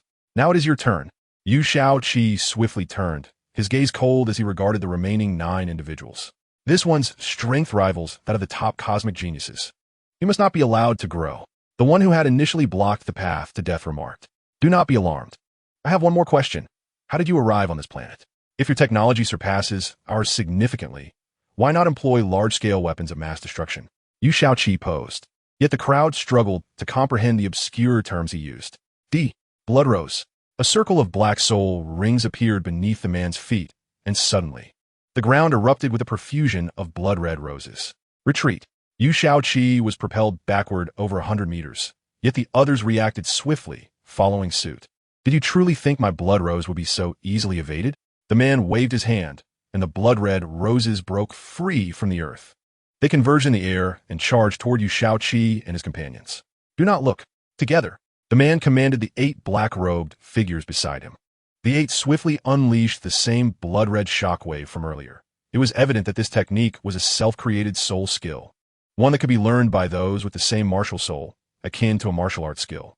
"Seventh brother, be careful," Xiao Wu cried out in alarm. They were utterly incapable of intervening in such a high-level battle and could only watch in helplessness. "Little girl, do not shout. You will be next," one of the wicked black-robed men threatened. Yu Shaoqi stood unfazed before his companions, a hint of disdain curling his lips. 18-winged angel, arise." A brilliant golden light emanated from his left eye, and a golden humanoid martial soul with 9 pairs of wings manifested above Yu Shaoqi's head. The 9 pairs of wings sprouted 2 additional pairs on either shoulder, forming 4 wings, while the other 14 extended outward from these 2, creating a scene of divine grandeur. The tempest subsided. Whoosh! Bang! The 18-winged angel swung with might, effortlessly neutralizing the incoming assaults with radiant light. "This is a retreat. We must flee," one black-robed figure exclaimed in terror. Subsequently, the other 7 black-robed figures vanished from sight, following the frightened one. You think you can escape so swiftly?" At this moment, beads of sweat dotted Yu Shaoqi's forehead, his entire being resembling one who had just emerged from a deluge. Whoosh! Yu Shaoqi's martial soul gradually dissipated, and he lost control, plummeting towards the ground. Thud! The one who caught him was Zhu Zhuqing, the Yomingling Mao, remarkably swift. Once they landed, the others rushed over, momentarily setting aside the news that could instigate a rift between realms, focusing instead on Yu Shaoqi's condition. "Phew, all is well." Yilong coldly wiped the sweat from his brow. The unparalleled trait of the Jiuxin Haidang is precisely this. So long as you do not perish, all wounds will be healed. "But why hasn't T's 7th brother awakened?" Ning Rongrong said anxiously, as the other 3 girls displayed their worry. Rest assured, seventh brother is in excellent condition. He may just be fatigued from unleashing his martial soul, resulting in a deep slumber. Ning Rongrong reassured the others. Upon hearing this, they collectively exhaled in relief. Now, let us return seventh brother to the academy. We must inform the teachers and the dean about this matter. Tang San stated gravely, and with that, he lifted Yu Shaoqi and made his way toward the academy. The crowd tightly surrounded the two, fearing that the soul masters would reappear to harm Yu Shaoqi. Inside Shrek Academy, in Yu Shaoqi's room, the master spoke gravely. What urgent matter has compelled us to gather here? Dai Mubai recounted all that he had heard and experienced in detail. Is this truly the case? Exclaimed Flender, while the master sat, his expression solemn, lost in thought. Minutes passed, and finally, the master broke the silence, his voice heavy. How is Shaoqi? He is fine, merely exhausted from unleashing that martial soul, he explained coldly. Her gaze unwaveringly fixed on Yu Shaoqi. Not just her, but all 20 members of the Shrek team shared this sentiment. They would never forget the towering figure that had shielded them. They felt a mixture of respect, love, and resentment. Resentment for their own weakness and inability to assist. Where am I? Yu Shaoqi rubbed his eyes as he awoke. Shaoqi, you are awake. The 5 women exclaimed in unison, their faces brightening at the sight of him. Brother, Sister Dean, are you all aware of what transpired? After affectionately patting the heads of the 5 women, he noticed their reddened eyes and their joyful expressions, feeling that everything he had endured was worth it, despite his minor injuries. This concerns the survival of our continent, and I am at a loss as to how to proceed. The master furrowed his brow deeply. For a moment, silence enveloped the room, a palpable pressure weighing heavily upon everyone. Do you recall what was said earlier? Yu Shaoqi smiled. The others looked at him, puzzled, uncertain of his meaning. They previously mentioned that in our world, there exists a divine realm with a martial soul that counters them, Yu Shaoqi pointed out. Are you referring to the angel martial soul? Tang San's eyes sparkled with realization. Correct. Unfortunately, there is no prize for you, Xiao San, Yu Shaoqi chuckled. Then turned serious. The angel martial soul is a legacy martial soul of the Spirit Hall, which means it has been safeguarding this world all along. They are aware of this fact, but have chosen not to disclose it. Why? One wonders, would they keep it a secret? The group fell into contemplation, unable to fathom the motives of the Spirit Hall. Let's set aside these thoughts for now. What lies before us is the elite competition of advanced soul masters across the continent. We must excel. Yu Shaoqi shifted the conversation. The group paused and smiled, realizing that the trivial matters of external soul masters and planetary invasions were of little concern to them at present. Their priority was to enhance their strength and perform well in the competition. Those issues were beyond their reach for the moment. However, we cannot overlook the remnants of the Night Pavilion. They must be eradicated. Yu Shaoqi declared fiercely. Leave this to me. You all should rest well. Brothers, sisters, Dean, please stay for a moment. The others complied, and the 5 women obediently returned to their rooms. Shaoqi, do you have anything else to say? Lu Erlong gently caressed Yu Shaoqi's head. Brothers, sisters, Dean, I need you to maintain confidentiality for now. If this information were to leak, it would surely cause panic. Those individuals might seize the opportunity to strike. Yu Shaoqi explained. The 3 considered his reasoning and nodded in agreement. Then Shaoqi, rest well. We shall take our leave, Flender said as he departed. The master and Lu Erlong also offered a gentle touch to Yu Shaoqi's forehead before following suit. Once everyone had returned to their rooms, Yu Shaoqi changed into clean clothes and entrusted the 5 women with the task of cleaning the long Yichiyu Pavilion. He then discreetly left the academy, stating he needed to investigate the Night Pavilion, instructing the 5 not to disclose his whereabouts. Where's the Night Pavilion? Yu Shaoqi pondered as he walked through the streets, donning a white mask for obvious reasons. Assassination organizations are illegal everywhere, making them exceedingly difficult to locate without guidance or an insider. The Night Pavilion, in particular, was elusive. Perhaps I should inquire with those from Song Hui Academy? Yu Shaoqi thought, realizing that his dragon guards had also gone missing, likely returning to report or directly seeking out the Night Pavilion. The dragon guards only heed Yu Shaoqi's commands, disregarding others, as they are his exclusive unit. Thus, they would certainly be searching for the Night Pavilion. Yu Shaoqi had intended to assign them the task of investigating the Night Pavilion, but proved to be quite challenging. He sighed heavily, pulling out the dragon guard token, the jade pendant he had mentioned earlier. My phone ran out of credit yesterday, so I can only update in the afternoon. Indeed, just as the title suggests, I am once again out of credit. It is not unlimited data. Exceeding the limit results in deductions. What a predicament. Yu Shaoqi casually stood atop a rooftop, which was among the least conspicuous places in the bustling Skydo city, situated a few hundred meters from the city lord's residence. The building was not particularly tall, yet allowed for a clear view of passerby without drawing attention, obscured by taller structures nearby. Suddenly, Long Shou and others appeared on the same rooftop as Yu Shaoqi. Why do you arrive so swiftly? Yu Shaoqi inquired, puzzled. Long Shou, this is the entrance to the night pavilion, Long Mi Bang replied, somewhat resigned. Yu Shaoqi's expression changed. He had unwittingly stumbled upon the very location of the night pavilion.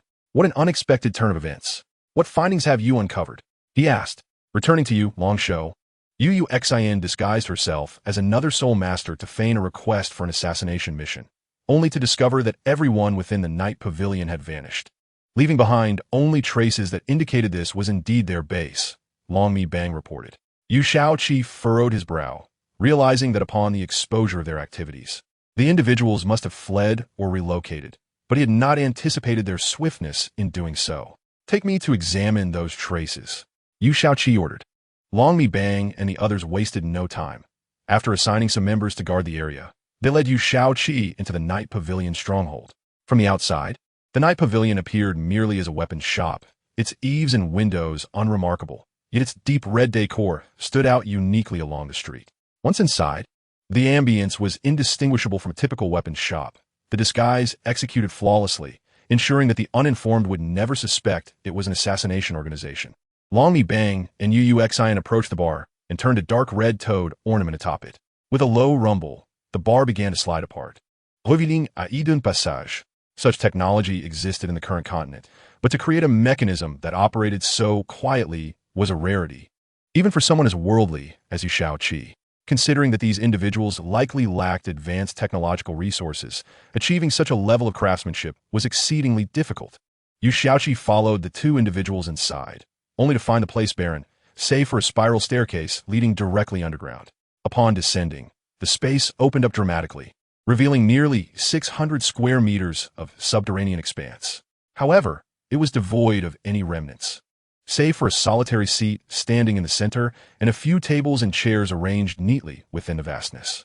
The lingering aura in the air indicated that this had once been the domain of the Ui Hunchi. Long Shou, look. Yu Mi Bang has discovered a soul guide device in this underground space. It resembles a storage soul guide, appearing more akin to a safe, though its mechanism for opening differs from that of a conventional safe. Yu Shaoqi noted. It seems one must infuse soul power into it to unlock it. But despite numerous attempts, I have been unable to do so. What could this signify? After several futile attempts, Yu Shaoqi eventually conceded defeat. Yu Mi Bang produced a flame tube, ignited it, and directed the firelight onto the square recess designed for infusing soul power. With a sizzle, a visible wisp of dark red soul power emerged from the recess before dissipating into the air. This is the residual soul power of the Ui Hunchi. Yu Shaoqi exclaimed in astonishment. While he had surmised this was the base of those individuals from the fragrance lingering in the atmosphere, he longed for concrete evidence, as only those who had genuinely battled them could recognize this essence. Other soul masters, even if they sensed it, would merely attribute it to another soul master. Immediately notify the clan, order the second family head to initiate an investigation on my behalf, and also inform the Wuhuan Dian. Yu Shaoqi commanded sternly. This matter is of paramount importance. All major clans and sects must temporarily cease hostilities to confront the invaders. The plans of the Wuhuan Dian must also be postponed, and the grievances between Tong, Hao, and his son must be set aside for now. Understood, Long Shou. Yu Mi Bang and the others responded in unison before vanishing like shadows in an instant. These Ui Hunchi are most likely the evil soul masters, a vendetta that must not go unpunished. The fire of anger seemed to blaze in Yu Shaoqi's eyes. From a young age, he had been subjected to the scorn of his peers, had it not been for his 2 lifetimes of experiences and familiarity with the narrative. He might have faced prolonged humiliation, at least until the day of his martial soul awakening. Yu Shaoqi exhaled deeply, the flames of rage gradually extinguishing. He swiftly reappeared at the entrance of the underground passage, cast a simple sealing spell, and departed. This stronghold was of utmost significance. It must remain concealed from ordinary eyes. Leisurely walking through the bustling streets, his mask drew the attention of many passers-by, yet Yu Xiaoqi paid it no mind, accustomed as he was to being observed. Even with a mask, his striking appearance could not be concealed. Thus, he returned to the academy as dusk approached. "Shoo, young man, follow me." A mature voice whispered in his ear, and Yu Xiaoqi vanished from the academy's entrance as if he had never been there at all. "Do not move." It was only when they reached the secluded forest behind the academy that the mysterious figure finally set Yu Xiaoqi down. His expression turned grave. His strength had already surpassed that of a soul sage, yet he had been so easily abducted. The strength of this individual undoubtedly eclipsed that of a soul Douluo. "Who are you?" Yu Xiaoqi regarded the figure with suspicion. The area was typically deserted, especially at dusk, rendering it an ideal site for nefarious deeds. As the sun set before him, the sunlight's glare obscured his view of the mysterious figure, who wore a black cloak with a hood. "Do not be alarmed. I am Tong San's father." The enigmatic figure spoke, gradually lowering the hood to reveal a visage adorned with a beard. Yu Xiaoqi was taken aback, then respectfully bowed. "Uncle Tong, greetings. I have encountered you, Uncle Tong," he replied with deference. "There's no need for such formalities, young man. I sincerely thank you for looking out for my son all these years, but I must ask you to keep your distance from the Wuhuan Dian in the future. Otherwise, do not blame me for lacking compassion," Tong Hao declared, releasing a pressure that signified his rank as a super Dalu. This pressure was but a fleeting moment, vanishing as quickly as it appeared. Had it persisted even for another heartbeat, Yu Xiaoqi might have met his end. Yet even so, the weight of it nearly brought him to his knees. "Uncle Tong, I cannot comply," Yu Xiaoqi gasped, inhaling the fresh air as beads of sweat streamed down his face. Tong Hao's expression hardened. "Young man, are you courting death?" The two locked gazes, the contemporary prodigy facing off against the legendary figure. A soul emperor standing firm against a super Dalu. "Uncle Tong, are you aware of the Ui Hanchi?" Yu Xiaoqi's gaze remained fixed on Tong Hao, his expression serious. "Ui Hanchi? What is that?" Tong Hao frowned, evidently perplexed by Yu Xiaoqi's inquiry. "Or rather, the evil soul masters," Yu Xiaoqi clarified. Upon hearing this, Tong Hao's expression shifted, revealing his familiarity with the term. "Young man, do not attempt to divert the conversation," Tong Hao warned, clearly reluctant to delve into this topic. "Earlier today, I and Tong San encountered their ambush. They dispatched 10 Soul Emperor-level evil soul masters to eliminate us. Their intentions remain unclear, but I suspect they aim to eliminate future pillars of strength or perhaps pave the way for their future endeavors," Yu Xiaoqi explained. Tong Hao's lips tightened, and he fell into silence. For years, the Wuhuan Dian had battled against the evil soul masters, whose angel martial soul could counteract the evil soul master's abilities. Throughout history, the Wuhuan Dian had consistently engaged in significant confrontations against them. However, the evil soul masters had not appeared for a long time. Yu Xiaoqi paused, refraining from disclosing his own situation. "Uncle Tong, I know you and Tong San have some grievances with the Wuhuan Dian, but I implore you to set this aside for the time being and unite against the Wuhuan Dian. What say you?" he proposed, bowing deeply. "Enough.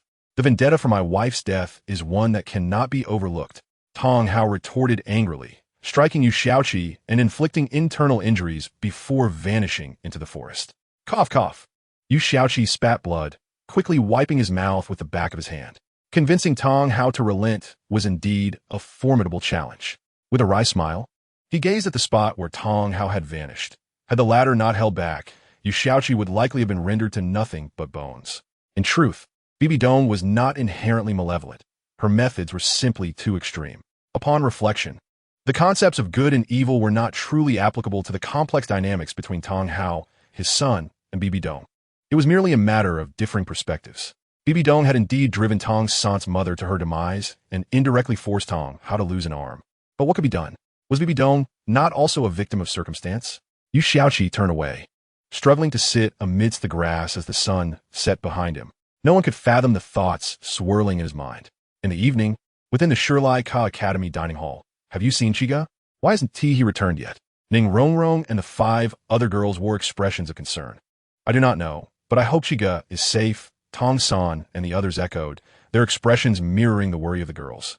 For many years, Yu Xiaoqi has left an indelible mark in their hearts, and it is precisely because of him that 2 brilliant teams have united. In the hall of the Spirit Hall, within the Pope's chamber, the emergence of this evil spirit master has indeed posed a significant dilemma. Bibidong Furron Hurbrow. And the numerous title laws seated around her dared not utter a word, fearing they might inadvertently provoke her displeasure. After all, the methods employed by this pope are exceedingly terrifying. Perhaps it is time to temporarily cease our actions? An elderly man with platinum hair and a beard measuring 2 decimeters appeared at the entrance of the hall. The members of the spirit hall present bowed their heads in respect, indicating the high status of this elder within the spirit hall. No, the plan has already been set in motion. If we halt now, all the years of effort and preparation will be in vain. Bai Dong's imposing demeanor instilled fear in her subordinates, causing several title Douluo to hold their breath. However, the elder seemed unfazed, merely exhaling deeply, feeling somewhat helpless. Gao, you two proceed to the night pavilion in Tiando City and conduct a thorough investigation, Bai Dong commanded coldly. The Gue Dalu and Juth Dalu, standing to her left and right, acknowledged her orders and promptly set off. Inform Qian Rinshui to continue hiding and act according to the situation, Bai Dong stated before turning to leave. Watching her retreating figure, the elder sighed once more, muttering to himself, such calamity, such misfortune. After shaking his head, he followed suit. In the main hall of the Blue Lightning Tyrant Dragon sect, the atmosphere was tense. What? They dare to show themselves again. Luo Mian slammed his hand on the chair, the impact resonating in the exclusive seat designated for the 2 family heads, which was quite costly.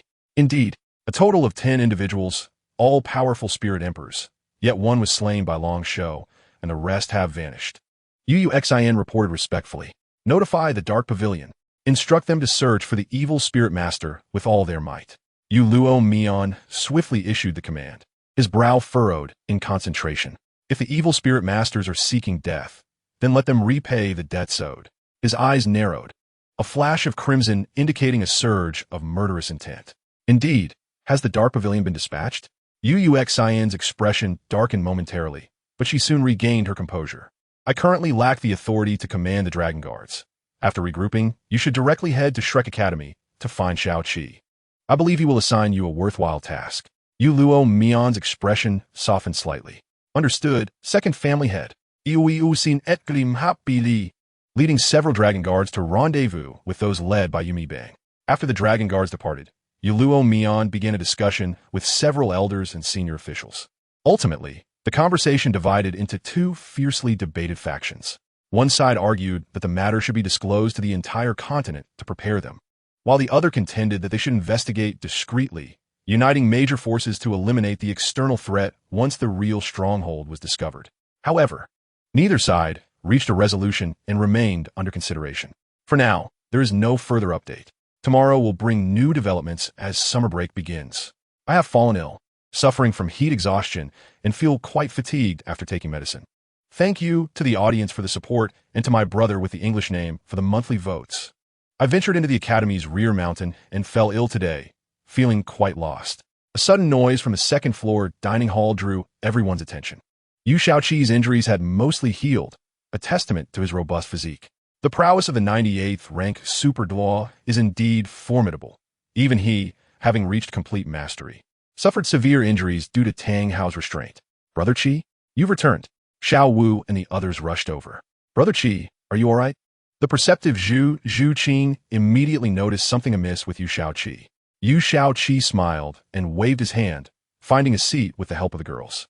The elegant room contained 3 large tables, one for the 9 demons and masters Lu Erlong and Fran, another for Qin Ming and the 7 monsters, and the last for the substitute team and teachers like Zhao Wuji, Dugabo, and Meng Xinji. However, changed their seating arrangements each time, alternating among the 3 tables. Brother, are you aware of the evil spirit masters? Yu Shaoqi inquired, placing a piece of meat in his mouth. Evil spirit masters? Are they the 10 you encountered today? Yu Shaogang asked. Yes, but prior to this, did you know about them? Yu Shaoqi gently swallowed the meat. Yu Shaogang shook his head. Having left the sect long ago, he had only returned a couple of times for significant matters. Evil spirit masters are recorded within our sect, but it is classified information accessible only to the 2 family heads, Yu Shaoqi explained. Lu Erlong and the master exchanged solemn glances, their expressions growing increasingly grave. Consequently, the atmosphere sank to an icy silence. No one at the 3 tables spoke or moved. Evil spirit masters have existed in this world for countless millennia. The reason our world has remained uninvaded for so long largely lies with the Spirit Hall, Yu Shaoqi stated calmly. Although the members of Shrek Academy had heard this once before, they still found it astonishing, their respect for the Spirit Hall deepening unconsciously. Tang Sen silently resolved to emulate the Spirit Hall, aspiring to establish a formidable force akin to it.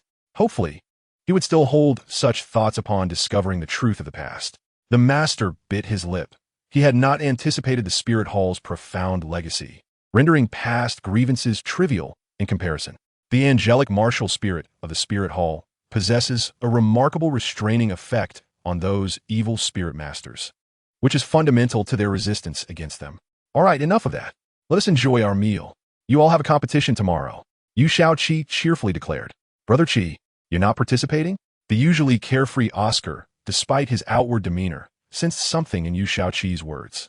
Yu Shaoqi paused momentarily with the spoonful of soup he was about to drink, but soon regained his composure, calmly sipping the soup before looking up with a smile. With my current strength, participating in such a grand competition would yield no benefit. I must travel far and wide to strengthen my abilities. But do not worry. I will return soon. Despite his light-hearted tone, his words weighed heavily on the ears of those listening. Are you going to leave us again? Ning rong rong remarqued coldly. Everyone understood that this state of Ning rong rong was the most fearsome. You need not concern yourself with us, but what about Xiao San and the others? How long has it been since you returned? And now you wish to leave again? Are we truly so unworthy of your stay? Ning rong rong's emotions erupted. Her voice no longer gentle, but a furious outcry of pent-up anger. Yu Shaoqi began to scan the faces of those around him, noticing that they all bore a certain indescribable expression. With a deep breath, Yu Shaoqi stepped forward and wiped away Ning Rongrong's tears. The other girls also gathered around him. Very well, then I shall not leave, Yu Shaoqi conceded reluctantly.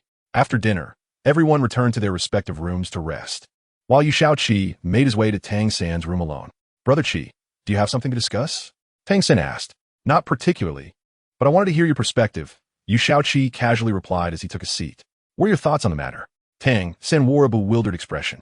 Regarding the relationship between the evil soul masters and the Wuhuan Temple, what is your opinion? Yu Shaoqi inquired. I personally believe that the Wuhuan Temple is quite noble. Having silently protected this world for so many years, they truly are remarkable, Tang San replied. Yu Shaoqi found this somewhat amusing, as theoretically, one should be irreconcilable with the Wuhuan Temple, yet here you are expressing such admiration for them. Oh, it seems you hold the Wuhuan Temple in high regard now, Yu Shaoqi remarked with a hint of surprise. Indeed, I was not particularly fond of the Wuhuan Temple at first, but upon learning of their efforts, my heart has unconsciously swayed towards them. Thus, I can confidently tell you, Brother Qi, that I hold the Wuhuan Temple in great esteem. Tang Sen stated earnestly. This complicates matters, Yu Shaoqi mused, propping his chin on his hand. You should rest well and prepare for tomorrow's competition. I shall take my leave now, he said, departing without hesitation. Without a word of good night, Tang San found himself alone as Yu Shaoqi walked away. Yu Shaoqi did not return to his room, but instead stood atop the academy building, contemplating the path ahead. How should I proceed? He pondered while gazing at the vast starry sky. The enmity between Tang San and the Wuhuan Temple is a thorny issue, and so too is the strife involving Xiao Wu and the Wuhuan Temple. If these matters remain unresolved, they will surely become significant troubles in the future. Yet, this enmity seems almost irreconcilable. Sighing deeply, Yu Shaoqi recalled that while reading the original work, he harbored no disdain for the Wuhuan Temple. He believed that their actions were not wrong.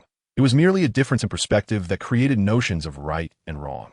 To be fair, Bibadong's actions in the past may have been somewhat extreme, but her intentions were justified. How frustrating, Yu Shaoqi muttered under his breath, releasing his pent-up feelings. Concerned about disturbing others, he lowered his voice. Well, I shall take it one step at a time. Life is long, and one must not be overly reckless. With that, he leapt down and made his way toward his dormitory. Taking it one step at a time seems to be the most suitable approach for Yu Shaoqi at present. Under the moonlit sky, in the star-doe forest, Tang Hao knelt on the ground, hands clasping two blades of blue silver grass, which appeared almost sentient as they gently brushed against his face. Advancement, the next round. Finally, we have reached the finals of our preliminary tournament.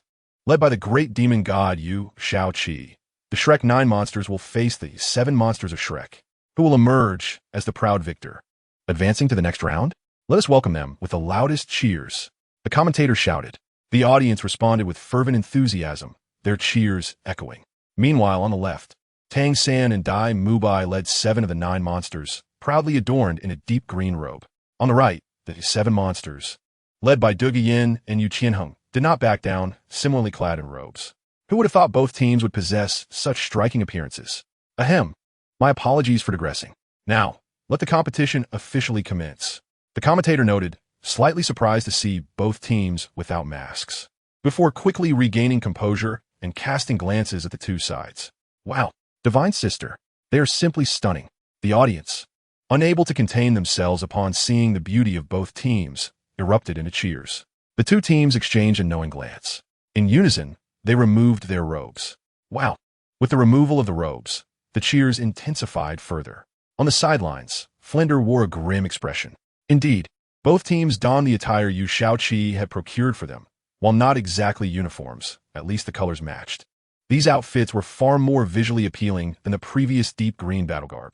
Come on, this time, the 7 monsters shall surely win, Yu Qianheng declared, cracking his knuckles. Is that so? After so many encounters, it seems we 9 monsters still hold the lead, Tang San retorted, holding up a few fingers as he counted mockingly. Oomph. Just ahead by 2 rounds? Little San, you shall see, Du Yin said with a frown. Among the 9 monsters, except for Yu Shaoqi and Ning Rongrong, everyone else participated, while the 7 monsters maintained their original lineup. Blue Silver Prison. Tang San smirked slightly. The 2 teams engaged in a fierce battle. Not bad. They have both improved, Yu Shaoqi and Ning Rongrong observed from the sidelines. Brother Qi, why don't you go up and fight? Ning Rongrong curiously asked. If I went up, would there be any suspense left? Silly girl, Yu Shaoqi affectionately pinched Ning Rongrong's nose. The 2 bantered as the teams clashed on stage. Neither side wished to harm the other, merely exchanging taunts and showcasing their soul skills, which they had intentionally subdued to allow for easy execution. The seemingly thrilling battle was in fact a carefully orchestrated performance by both teams. Yu Shaoqi feigned praise for the 2 rounds, merely playing along with their act. Ultimately, the 7 monsters emerged victorious, as Du Yin inadvertently miscalculated the power of her soul skill, causing Tang San and the others to faint. Though no harm was done, they still lost. Under the resentful gazes of Tang San and the others, Du Yin and Yi Lung ran into Yu Shaoqi's embrace. The results are in. The 7 monsters narrowly won and advanced to the main competition. Our 9 monsters also secured a place in the main event as 2nd place. Let us eagerly await what comes next. The commentator announced. The audience found the match captivating, showering the competitors with cheers and applause. The main competition, which is the elimination round, will see the 7 monsters given a bye, while elite teams from the Wuhuan Temple, Xingluo Royal Team, and Tiando Royal Team will also participate, promising fierce battles in this stage of the tournament. How infuriating, Sister Yin, you played unfairly, Xiao Wu exclaimed, jumping onto Du Yan's back. The 5 girls resumed their playful antics. Ahem. The crowd turned toward the source of the voice, noticing Master Lu Erlong and a not-so-pleased Flinder standing nearby. Your performance was quite commendable, but that attire, Flinder abruptly pulled Master behind him, speaking ominously. What attire? Everyone feigned ignorance. Flinder frowned, his expression dark as he tugged at Oscar's clothing. What attire? Where's my heart and soul, my school uniform? Flinder shouted. The crowd began to point at Yu Shaoqi, who, noticing this, quickly turned his head and began to whistle. Little Qi, do you have anything to say? Flinder seemed on the verge of exploding. Well, not really, Yu Shaoqi said, sweating slightly. He indeed had a perfect solution, but an unexpected incident had delayed matters. Oomph. You little rascals. It is utterly audacious to arbitrarily change the academy's attire. If we were to speak seriously, this amounts to betrayal of the school. Flinder exclaimed in anger. Neither the master nor Lu Erlong had any recourse, for Flinder in this state was most terrifying. To illustrate, during their travels as the Golden Iron Triangle, Flinder conceived a brilliant idea for wealth and shared every detail with the master and Lu Erlong. No one else was privy to it. Yet curiously, they prospered without a hitch until one day, their fortune inexplicably vanished. Flinder searched high and low for the cause, but to no avail. The Flinder of that time bore a resemblance to the current Flinder. The master and Lu Erlong clearly recalled that anyone who ventured too close to Flinder would be sent flying. As if he were a madman determined to repel anyone near him, Coughing, Yu Xiaoqi remarked, well, we aren't exactly short on funds at the moment, are we? Once we secure the championship, won't money flow as easily as Lan Yinxiao? Brother Qi? What do you mean by money flowing like Lan Yinxiao? I don't quite understand, Tang Sen inquired, puzzled. Sighing, Yu Xiaoqi explained, what I mean is, once we attain the championship, earning money will be far simpler than plucking Lan Yinxiao, right? The others soon grasped Yu Xiaoqi's meaning and smiled in understanding. Your reasoning is not without merit. But it seems this isn't the crux of the issue, Flander mused, supporting his chin thoughtfully. Moreover, cultivating mental fortitude isn't achieved in this manner. With a quick flick of his eyes, Yu Xiaoqi seized yet another opportunity to persuade Flander. How so?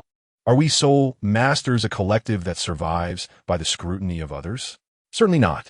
Our pursuit of strength is not merely for appearance or to claim victory in competitions. Yu Xiaoqi fixed his gaze intently on Flander. Flander swallowed slightly and replied, naturally not. Then why must we don such unseemly garments for the competition? This clearly undermines our recruitment efforts. Yu Xiaoqi continued to sway Flander's thoughts, delivering a passionate speech that deeply resonated with the group. That makes sense. You've truly worn me down. Let it be, as you say. Disband. Flander conceded, exiting the lounge. Coughing, he added, now allow me to discuss the next phase. The elimination rounds are upon us, where the competition is fiercest. After this round, only the most formidable teams will remain. Therefore, to secure our place in the next round, many teams will exert their utmost to eliminate their opponents. Thus, we must not hold back. At the very least, Xiaoqi cannot participate, nor can Rongrong and Yijian. The master spoke with gravity. The preliminary round spanned nearly a month, with 27 matches played, yet they suffered one defeat. Well, that's all I shall say, the master murmured. Duvian blushed as she inched closer to Yu Xiaoqi, refraining from speaking. Yu Xiaoqi and the others nodded in acknowledgement, signaling their comprehension. Afterward, the master, Lu Erlong, and Qin Ming led the two teams out of the Grand Tiando Great Spirit Arena. On that day, little transpired. In an effort to adjust their states, most chose to remain in their rooms, with only Ning Rongrong opting to keep Yu Xiaoqi company. Meng Yijian had time as well, but would she dare? Tang San was surely prepared to turn the world upside down. The following day, within the Tiando Great Spirit Arena, the team facing the Shrek 9 monsters was exceptionally formidable. Having ranked among the top 10 in the previous competition, they belonged to the Xiangjia sect, a lower-tier sect, yet who could deny their prowess? In the original tale, Tang San and his companions had defeated the Xiangjia team, and now they were even stronger. Thus, the outcome was unsurprising. The Shrek 9 monsters triumphed effortlessly. With this victory, the Shrek team's reputation soared, becoming widely known across the continent among those following the Soul Master Academy Elite Tournament. The 9 monsters had not undergone the same growth as in the original story, as each match was a one-sided affair, merely enhancing their experience in a rather unchallenging manner. To speak candidly, after such an extensive series of matches, the 9 monsters had indeed made significant progress, particularly Dai Mubai, who had learned where to strike to cause discomfort without inflicting fatal harm. These remaining teams, perhaps once deemed strong in the original tale, now seemed trivial. Brother Qi, we are quite vexed. After so many matches, the advancement gained from a single match pales in comparison to a night of meditation. Once the competition concludes, we will be left scrambling to catch up. Oscar complained. Upon hearing this, Yu Xiaoqi's eyes sparkled. Indeed, allowing you to participate in such trivial matches is a gross misallocation of talent. At the entrance of the lounge, Flander nearly stumbled, almost losing his balance. The Continental Advanced Soul Master Academy Elite Tournament was the pinnacle stage for young geniuses across the continent. Yet, in the ears of his students, it had become something so insignificant. What manner of prodigies had he taken under his wing? Flander cast a meaningful glance at Yu Xiaoqi, sensing that ever since this individual appeared, everything seemed to have transformed. Previously, Oscar and the others could be considered anomalies, but with Yu Xiaoqi's arrival, their talent transcended the realm of mere monsters, verging on the extraordinary. Had this person's potential truly reached such heights? Since his emergence, he had continually reshaped the perspectives of all. Nay, one could say the entire continent. Have you ever encountered someone for whom acquiring a soul ring is as effortless as eating or drinking? Have you witnessed someone so affluent that they could purchase an entire establishment on a whim? Have you seen a talent so prodigious that it defies all norms? Have you come across someone possessing such attributes, yet also endowed with extraordinary beauty? Let's turn our gaze back to Yu Xiaoqi. Indeed, he embodies such a person. Very well, allow me to pose a question, Yu Xiaoqi declared, propping his elbows on his knees. Brother Qi, if you have something to say, please do not dilly-dally. Ma Ongju Nurjid. Are you interested in joining the long way? Yu Xiaoqi raised an eyebrow. Rest assured, this will not interfere with anything you currently hold. He added, for clarification. I am willing. I too am willing. And I. The first to raise their hands were the 5 young women. Mubai, what of you? Yu Xiaoqi turned his gaze to Dai Mubai. Dai Mubai smiled broadly and nodded in agreement. Fatty, what say you? Yu Xiaoqi inquired. That sounds splendid. Ma Hongjun clapped his chest. Soon, nearly everyone had agreed to Yu Xiaoqi's proposition, leaving only Tang San unaccounted for. Little San, join us. Yu Xiaoqi extended a fist. Hovering in the air, Tang San furrowed his brow, his fist clenched tightly, wrestling with his inner turmoil. Finally, a word escaped Tang San's lips. The others gazed at him with wide eyes, anticipation evident on their faces. Tang San lowered his head slightly. Oh dear, what is this? Brother San, I see you should just agree directly. The impatient Ma Hongjun was the first to express his eagerness. I cannot, Tang San finally managed to articulate. What do you mean you cannot? Dai Mubai, along with others, displayed expressions of astonishment. I have always harbored a dream to establish a force called Tang Men. 7th brother, did you not once say that you would join me in creating a power? Tang San gazed at Yu Xiaoqi, his heart filled with complexities. Good news. My cold has significantly improved, and I will officially resume updates twice a day starting tomorrow. Let's celebrate. He expressed gratitude to the generous onlooker with a bow. Elimination round 2. Yes, I have always remembered. Yu Xiaoqi nodded. So, 7th brother, I also wish to collaborate with you, but it seems I might be unable to. Tang San said with a troubled expression. Yu Xiaoqi, appearing to have an epiphany, stepped forward and placed his palm upon Tang San's shoulder. What is there to be troubled about? I have the perfect solution. Yu Xiaoqi feigned mystery. 7th brother, why not speak plainly? You see, the force I am establishing is called Long Wei, correct? Once a force is established, how can it be renamed? That will be a source of ridicule for others. However, you can establish your Tang Men within Long Wei. Yu Xiaoqi elaborated animatedly. Tang San cast his gaze to the left. His thick brows furrowed as he contemplated the feasibility of this proposal. 7th brother, are you suggesting that Tang Men could be regarded as a department of Long Wei? He inquired. Yu Xiaoqi nodded, retracting his arm from Tang San's shoulder. Long Wei can be seen as a large organization with several departments, and Tang Men could be one of them. This would perfectly resolve your concerns, right? Naturally, since you founded Tang Men, you would be the master of Tang Men. But simultaneously, you would also hold a ministerial position in Long Wei. Yu Xiaoqi smiled. Tang San's eyes brightened, and he replied with a smile. Well then, it will be an honor to follow your lead. The others laughed joyfully as they exited the Tian-Do Great Spirit Arena.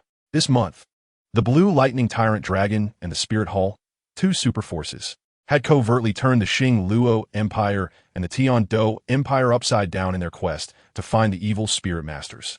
The top experts of both forces worked tirelessly day and night, but the evil spirit masters seemed to have evaporated without a trace. The sole guide device in the Night Pavilion had yet to be deciphered, as the 2 forces had not reached a decision on which side would open the box. After dinner, the group took a stroll in the back mountain of the academy, a suggestion that proved wise, as they had been experiencing some issues with their conditions. And failing to properly adjust could lead to complications. By the way, I want to mention something. The master gently tapped Lu Erlong's arm, prompting her to release his arm slowly. The group turned their attention to the master. Do you know which academy we will be facing tomorrow? He inquired. Everyone shook their heads. What does it matter? It's just another boring victory. The only fun lies in teasing the opponents, Dai Mubai remarked nonchalantly, stifling yawn. The master fixed Dai Mubai with a stern gaze. Forget I said anything. Dai Mubai quickly backtracked. I have mentioned this before, and it seems some of you did not take my words to heart, the master huffed. The group shot Dai Mubai disapproving glances, who could only shrink his neck in response. Humph, the master closed his eyes, his breathing deepening, as if sighing through his nose. Our opponent tomorrow is called the Chihua Academy. They are formidable, having entered the elimination round with an undefeated record. It is said that no Spirit Master team has lasted more than 8 minutes in their battles. The master disclosed what he had originally intended to say. What? So that means we will have some fun tomorrow? Ma Hongjun exclaimed, leaping onto a stool and gesticulating wildly. Excuse me. Tang San began to speak, but was interrupted by a voice at the door. The group turned to see a staff member from the Tian-Do Great Spirit Arena. May I ask what you need? Yu Xiaoqi regarded the staff member with indifference. You have been in this lounge for too long, so we would like to invite you to our VIP room for further discussions. Our boss believes the chairs in the lounge are rather uncomfortable, the staff member, clearly intimidated by Yu Xiaoqi's gaze, stammered. The group found it amusing and felt a sense of pride, realizing how much attention and respect they had garnered. There's no need for that, truly. We were just about to leave, the master interjected, one hand blocking the staff member while the other remained behind his back. His posture straight and authoritative. Oh, is that so? Then I shall take my leave, the staff member replied with great respect. A stark contrast to his demeanor from a month ago. He bowed and retreated from a lounge until he was completely outside before departing. The master smirked, shaking his head as he said, All right, let us return to the academy. There is something we must discuss. Yes, the group replied in unison. Fatty, where are you planning to have fun tonight? Oscar asked, wrapping his arm around Ma Hongjuan's neck. Oscar and Fatty lingered at the back of the group, with only 4 substitutes behind them. Fun? Have you not heard the teacher mention there is still something to discuss upon returning? Besides, ever since I consumed the Fengwei Jiguang chrysanthemum, have you seen me engaging in such activities? I have basically sworn off that lifestyle. Ma Hongjun retorted in a low voice, delivering a punch to Oscar's chest. Ouch. Wait, when did you change your ways? Did some powerful spirit master training in mental cultivation provoke you? Oscar asked, bewildered. Ma Hongjun shot Oscar a glare. I am no longer entangled with such matters. Thus, I have resolved to seek true love. As he spoke, a newfound determination sparkled in Ma Hongjuan's eyes, filled with longing for love. After declaring this, he quickened his pace to catch up with the group, disregarding Oscar. True love? Huh? Oscar murmured, casting a complicated glance at Ning Rongrong before shaking his head vigorously and rejoining Yu Xiaoqi and the others. Jiang Zhu paused momentarily, a smile gracing her face, and then blushed as she followed suit. Though she had not heard the conversation, it seemed she had developed feelings for Oscar without realizing it. Secretly observing him. At dinner, the group sat in the restaurant's private room, which could be considered the core dining area of Shrek Academy, reserved solely for the Shrek team and the Academy's top officials. Next week, I will be preparing for the first subject exam, dedicating a week to study. I apologize. When updates resume next week, they will be abundant. It's not a complete hiatus. Rather, updates will be extremely unstable this week. However, I assure you it will not be abandoned. Elimination Round 3, The Blaze. Xiao Qi, have there been any developments in the investigation? The master sat upright at the head of the round table, which was designated for the teachers. However, Dugu Bo had temporarily left the academy to assist Yu Xiaoqi in the investigation of the evil soul masters. Yu Xiaoqi turned around to face the master and said, Alas, there's been no progress whatsoever. Although the materials of that box are from our world, the craftsmanship is not. Our personnel are utterly unable to open it completely. Even the 2 titled Douluos from the Spirit Hall have no solutions. The Spirit Hall has also joined this investigation. Lu Erlong furrowed her brows, as the events of that year were etched deeply in her and the master's memories. Yu Xiaoqi nodded and replied, The Spirit Hall's influence and power are among the top in this continent, and they possess a greater understanding of the evil soul masters than we do. Therefore, I had the Yumi Bang notify the Spirit Hall. The master frowned and remained silent, his fists clenched tightly. Lu Erlong anxiously grasped the master's arm, causing the atmosphere in the hall to plummet significantly. If there are any developments, please be sure to inform us. This concerns our world. The master sighed heavily, his tone revealing a hint of helplessness and pallor. Yes, I will, Yu Xiaoqi assured. Throughout the dinner, no one spoke. They simply concentrated on finishing their meals before returning to their respective rooms. The 5 girls exchanged goodnight with Yu Xiaoqi before heading back to their rooms to cultivate. The urgency to enhance their strength had surged to its peak since the emergence of the evil soul masters. None wished to be a burden, even though with their current strength, they could rival some seasoned powerhouses. A night passed in silence. Soon, the second day arrived, the day of the battle against the Blaze Academy. Yu Xiaoqi, Ning Rongrong, the 7 monsters and substitutes, including Flander and Zhao Wuji, gathered in the VIP room, intending to observe the combat of the 7 demons on stage. The master and Lu Erlong remained in the soul-fighting arena below, ever ready to guide and supervise the 7 demons. Go! 9 demons! 9 demons! 9 demons! The supporters of the Shrek 9 demons shouted fervently. It was hard to imagine that just a month prior, they had treated these exceptionally gifted individuals with derision. Blaze, blaze, ignite yourselves, burn heaven and earth. Our opponents are powerless. Some individuals clad in Blaze Academy merchandise chanted slogans, their synchronized and powerful voices clearly overshadowing the cheers from Shrek's side. Those Shrek supporters with the loudest volume had never been the key measure of momentum. Oh, they even have slogans for their fans? Maong-jun remarked sarcastically. Indeed, aside from their flashy displays, they possess little real strength, Oscar concurred. Across from them stood 7 young soul masters, appearing to be around 20 years of age. Arranged in a triangular formation, indicating their battle formation. They wore crimson uniforms interwoven with white and gold threads, looking quite impressive.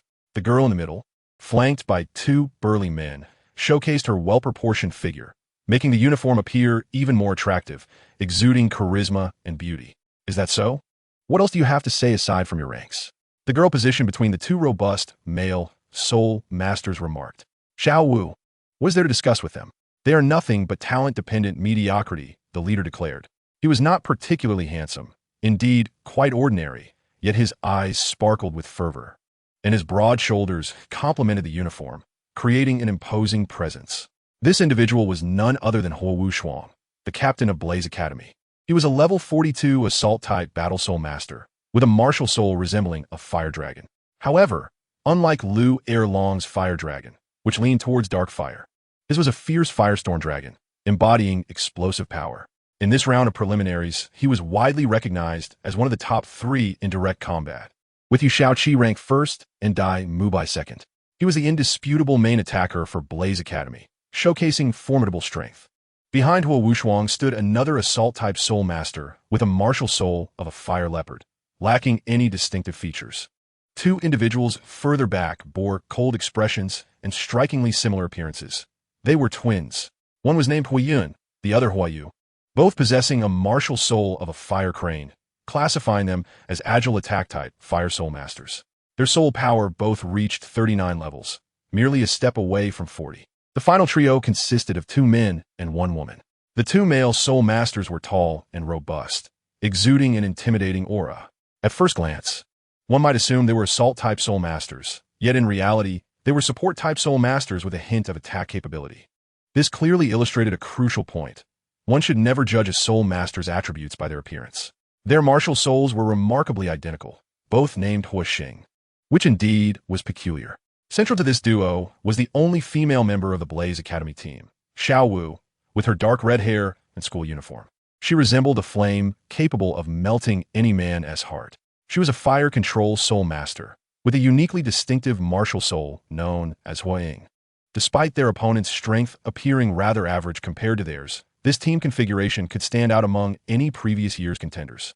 They were merely unfortunate to face the Shrek 9 demons, who were unparalleled. Do not speak of winning through levels. Levels are among the most crucial measures of strength in this world. Sai Tang-san. Well then, let us show you what a control-type soul master truly embodies. Everyone, let us limit our strength to 40 levels and demonstrate what coordination truly means. Tang-san declared, ensuring his voice resonated throughout the arena. Upon hearing this decision, the attendees were momentarily taken aback, while Huo Wu exchanged a knowing smile with Huo Wuxuang. Extreme team control. Then let the battle commence. Huo Wuxuang suddenly erupted with an unparalleled fighting spirit, his soul rings slowly materializing above him, revealing a perfect configuration. The yellow and purple soul rings heralded the arrival of Blaze Academy. Both teams form up. Salute.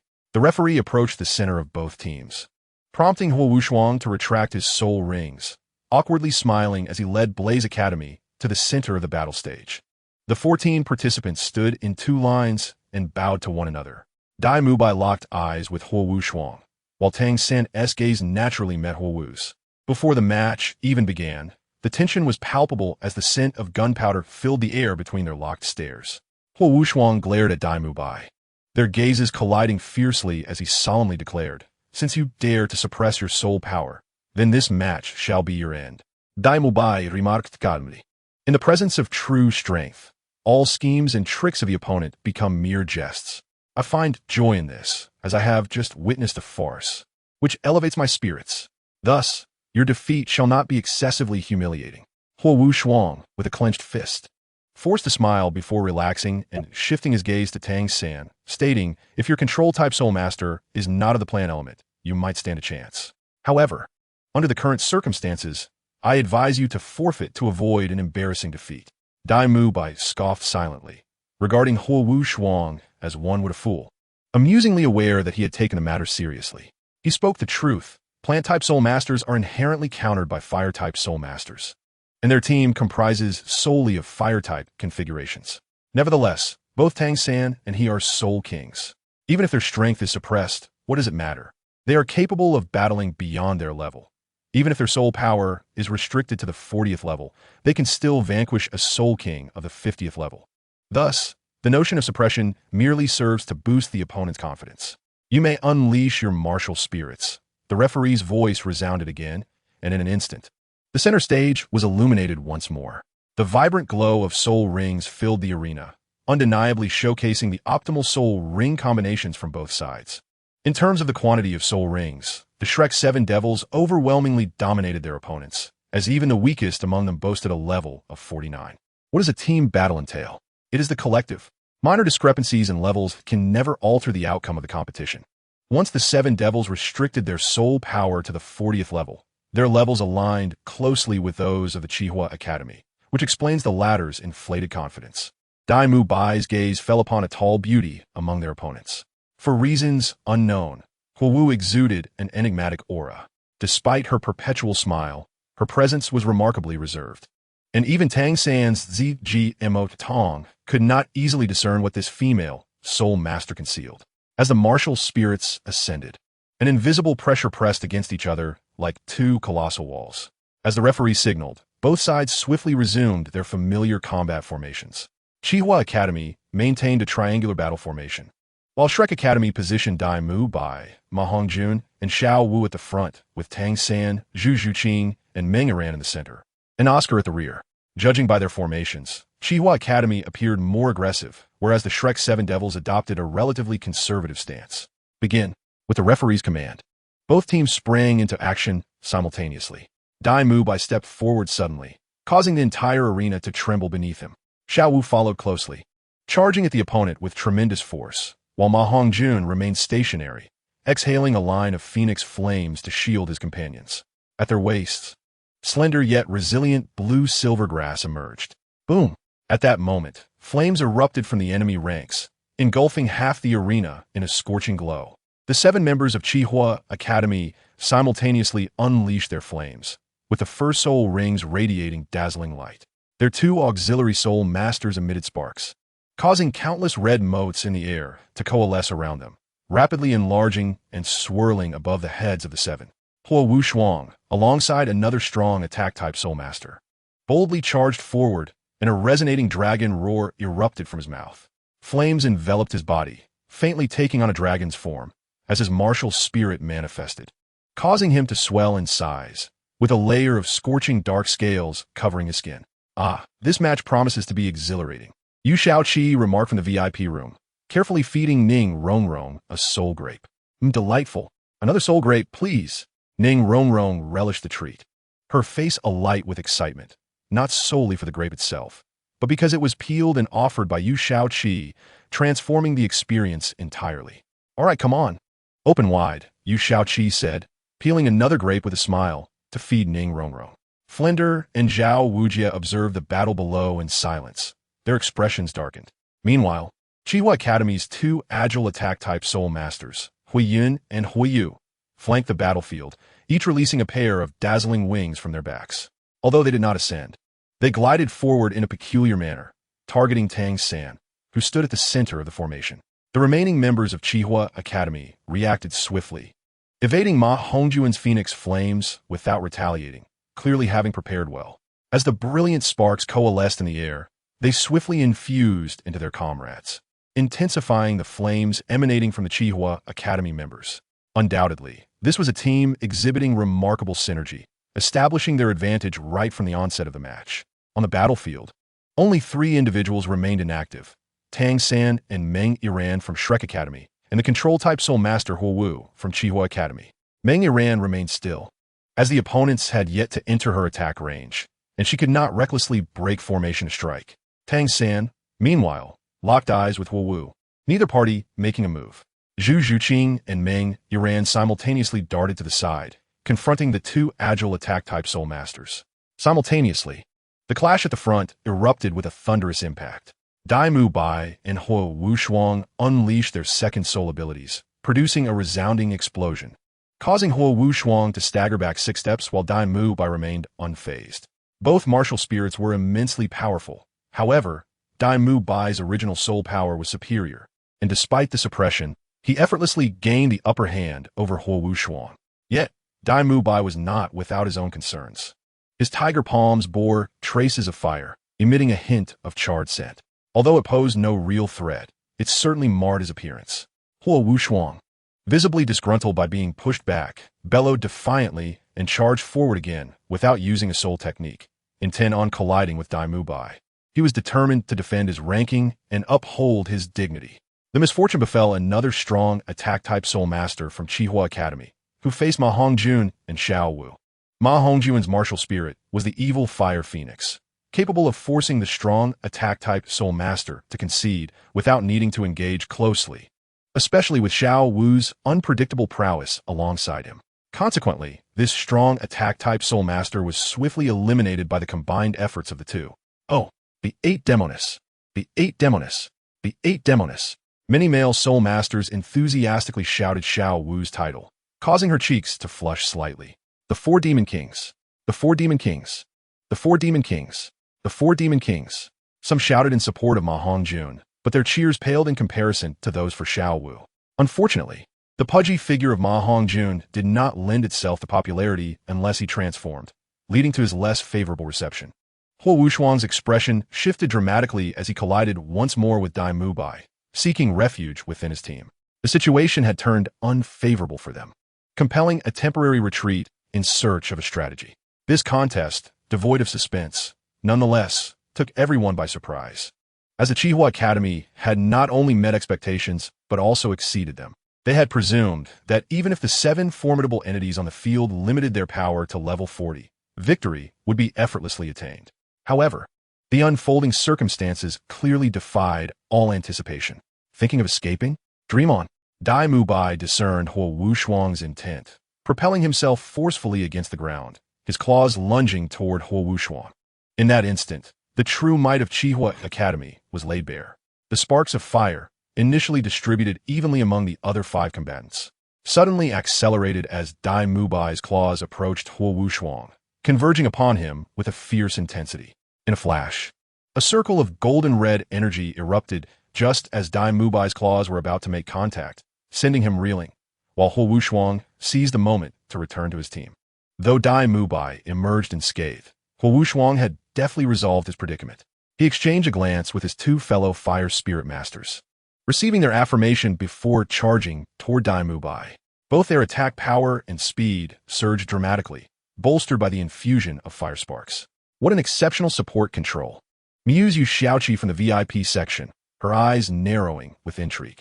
In a previous life, their battles had been fiercely contested. In this life, with such a significant enhancement in strength, they still found themselves embroiled in a relentless struggle. Yu Xiaoqi shook her head and sighed lightly. Similar to Yu Xiaoqi, Tang Sen had already discerned the opponent's dynamics on the battlefield. The trio, appearing as 2 supports and 1 controller, could effectively be regarded as 3 control-type spirit masters. The 2 towering figures were far more than mere controllers. On the battlefield, they wielded their support capabilities to exercise control, selectively aiding their teammates.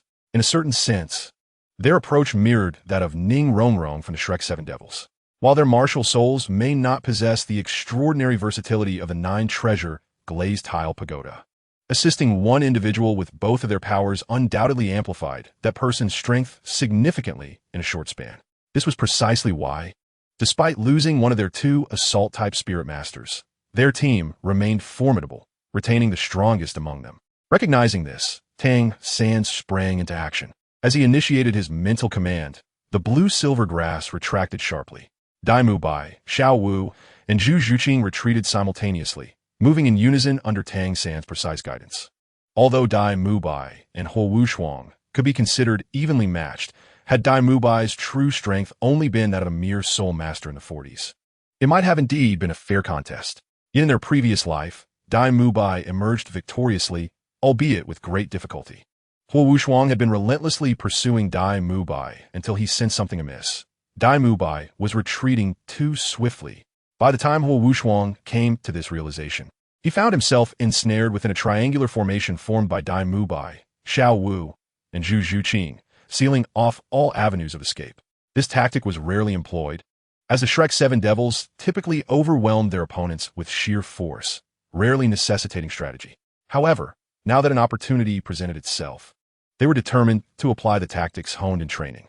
Though Huo Wushuang was no weakling, surrounded by 3 level 40 soul masters, he found himself unable to retaliate, especially since these 3 were far from ordinary level 40 fighters.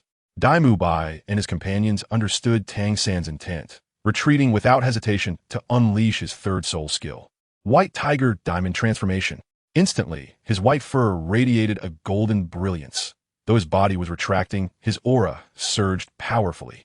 Xiao Wu and Zhu Zhuqing swiftly closed in from the sides, while Dai Mubai firmly planted 1 foot on the ground, stabilizing himself. Then, with a slight crouch, he lunged forward like a ferocious tiger, delivering a devastating strike. The rapidity of their actions was astonishing, emphasizing the importance of speed, precision, and ferocity. Utilizing their numerical advantage and explosive power, they aimed to dismantle one of Huo Wushuang's stronghold points. Should they succeed in overpowering him, the encounter would undoubtedly become much more manageable. Yet, was it truly so simple? The master had been observing the other teams, but it would be disingenuous to claim that Shrek's dual teams did not attract attention. Just as their combined assault neared completion, a circle of crimson whirlwind erupted from the center of the arena, an action initiated by the opposing control-type spirit master, Huo Wu. Her maneuver came without warning, simple yet effective. As her 3rd soul ring flared to life, the dazzling purple light merged with the golden-red aura emanating from her, creating a radiant ring of flames that expanded to precisely where it was needed most. Her control was exceptionally precise, rivaling even Tang San's. When the expansive fire ring arrived, it coincided perfectly with the moment Dai Mubai and his companions completed their encirclement and launched their assault. Strangely, the fire ring, though visually imposing, emitted no sound upon contact. This was truly terrifying. Want to save him? What a foolish thought. Dai Mubai and his companions reacted swiftly, and at the instant the fire ring struck, he delivered a powerful blow that sent Huo Wushuang flying. With Huo Wu's ultimate control rendered ineffective, they effortlessly withstood the searing heat of the fire ring. Had everyone been of equal level, Shrek's formation might have indeed been disrupted. But alas, such hypotheticals held no weight in reality. Still not considering surrender?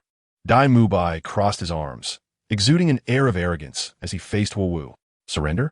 What are you thinking? As long as we have even 1 person standing, we will fight until the last moment. Huo Wu's expression faltered slightly, but she quickly regained her composure and spoke gravely. The purple soul ring behind her illuminated once more. Channeling her original soul skill, Huo Wu's 3rd skill, Rejection Soul Ring. This ability lacked offensive power, characterized instead by its capacity to repulse enemies within its range a certain distance. The effectiveness depended on the strength of both the enemy and the user, rendering it a unique capability of a rare soul beast. It was evident that this ability could be dismissed by Dai Mubai and his companions, as the fire ring merely nudged them without substantial effect. The group was unwilling to grant Chihua Academy a single opportunity, deftly evading the fire ring unleashed by Huo Wu. However, one individual remained firmly planted in place, Dai Mubai. Now, Huo Wu shouted as the fire ring neared Dai Mubai. The Hua Bao spirit master sprang into action, swiftly positioning himself behind Dai Mubai. Dai Mubai's expression shifted as he activated his white tiger shield. Boom!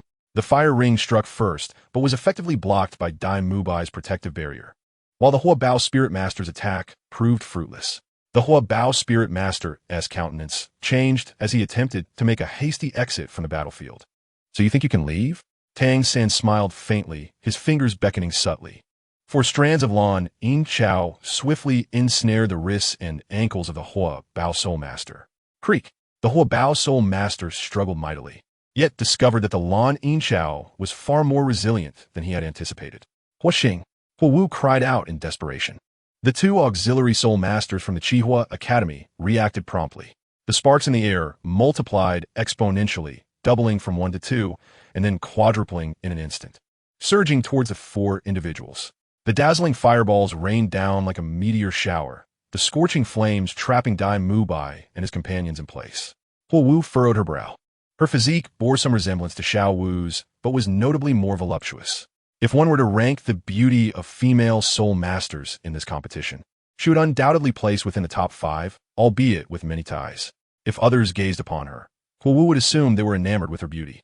However, when her eyes met Dai Mubai's, she perceived only indifference, a sense of gazing upon an ordinary person, which made her feel insecure about her own appearance. Yet, at that moment, she had little time to dwell on such matters, for they were on the verge of defeat. The two auxiliary soul masters of Huixing immediately sought to control the sparks in the air, aiming to drive away their opponents and rescue the Huobao soul master. However, their expressions and movements were keenly observed by the astute Zhu Zhuqing. Fourth soul skill, Yuming Shadow Clone. Zhu Zhuqing whispered softly, and during her advance, she conjured 4 clones, eliminating the two auxiliary soul masters before they could react. Was that necessary, Zhuqing? Dai Mubai stared blankly at the two unconscious auxiliary soul masters and murmured, "Enough with the chatter." Zhu Zhuqing frowned, eager to finish the battle and seek out Yu Xiaoqi. Ahem, fine. Dai Mubai coughed softly, then turned to face Huo Wu. Are you still not conceding? Dai Mubai cracked his knuckles, looking at Huo Wu with a teasing expression. Huo Wu's cheeks flushed crimson, a fiery hue born of anger. Go chase your dream of becoming a deity. Huo Wu, overwhelmed with fury, charged directly at Dai Mubai, forgetting to utilize her soul skills, driven solely by the desire to strike him. Zhu Zhuqing and the others sought to end the battle swiftly, their bodies leaning slightly forward. Wait, allow me to handle this trivial matter.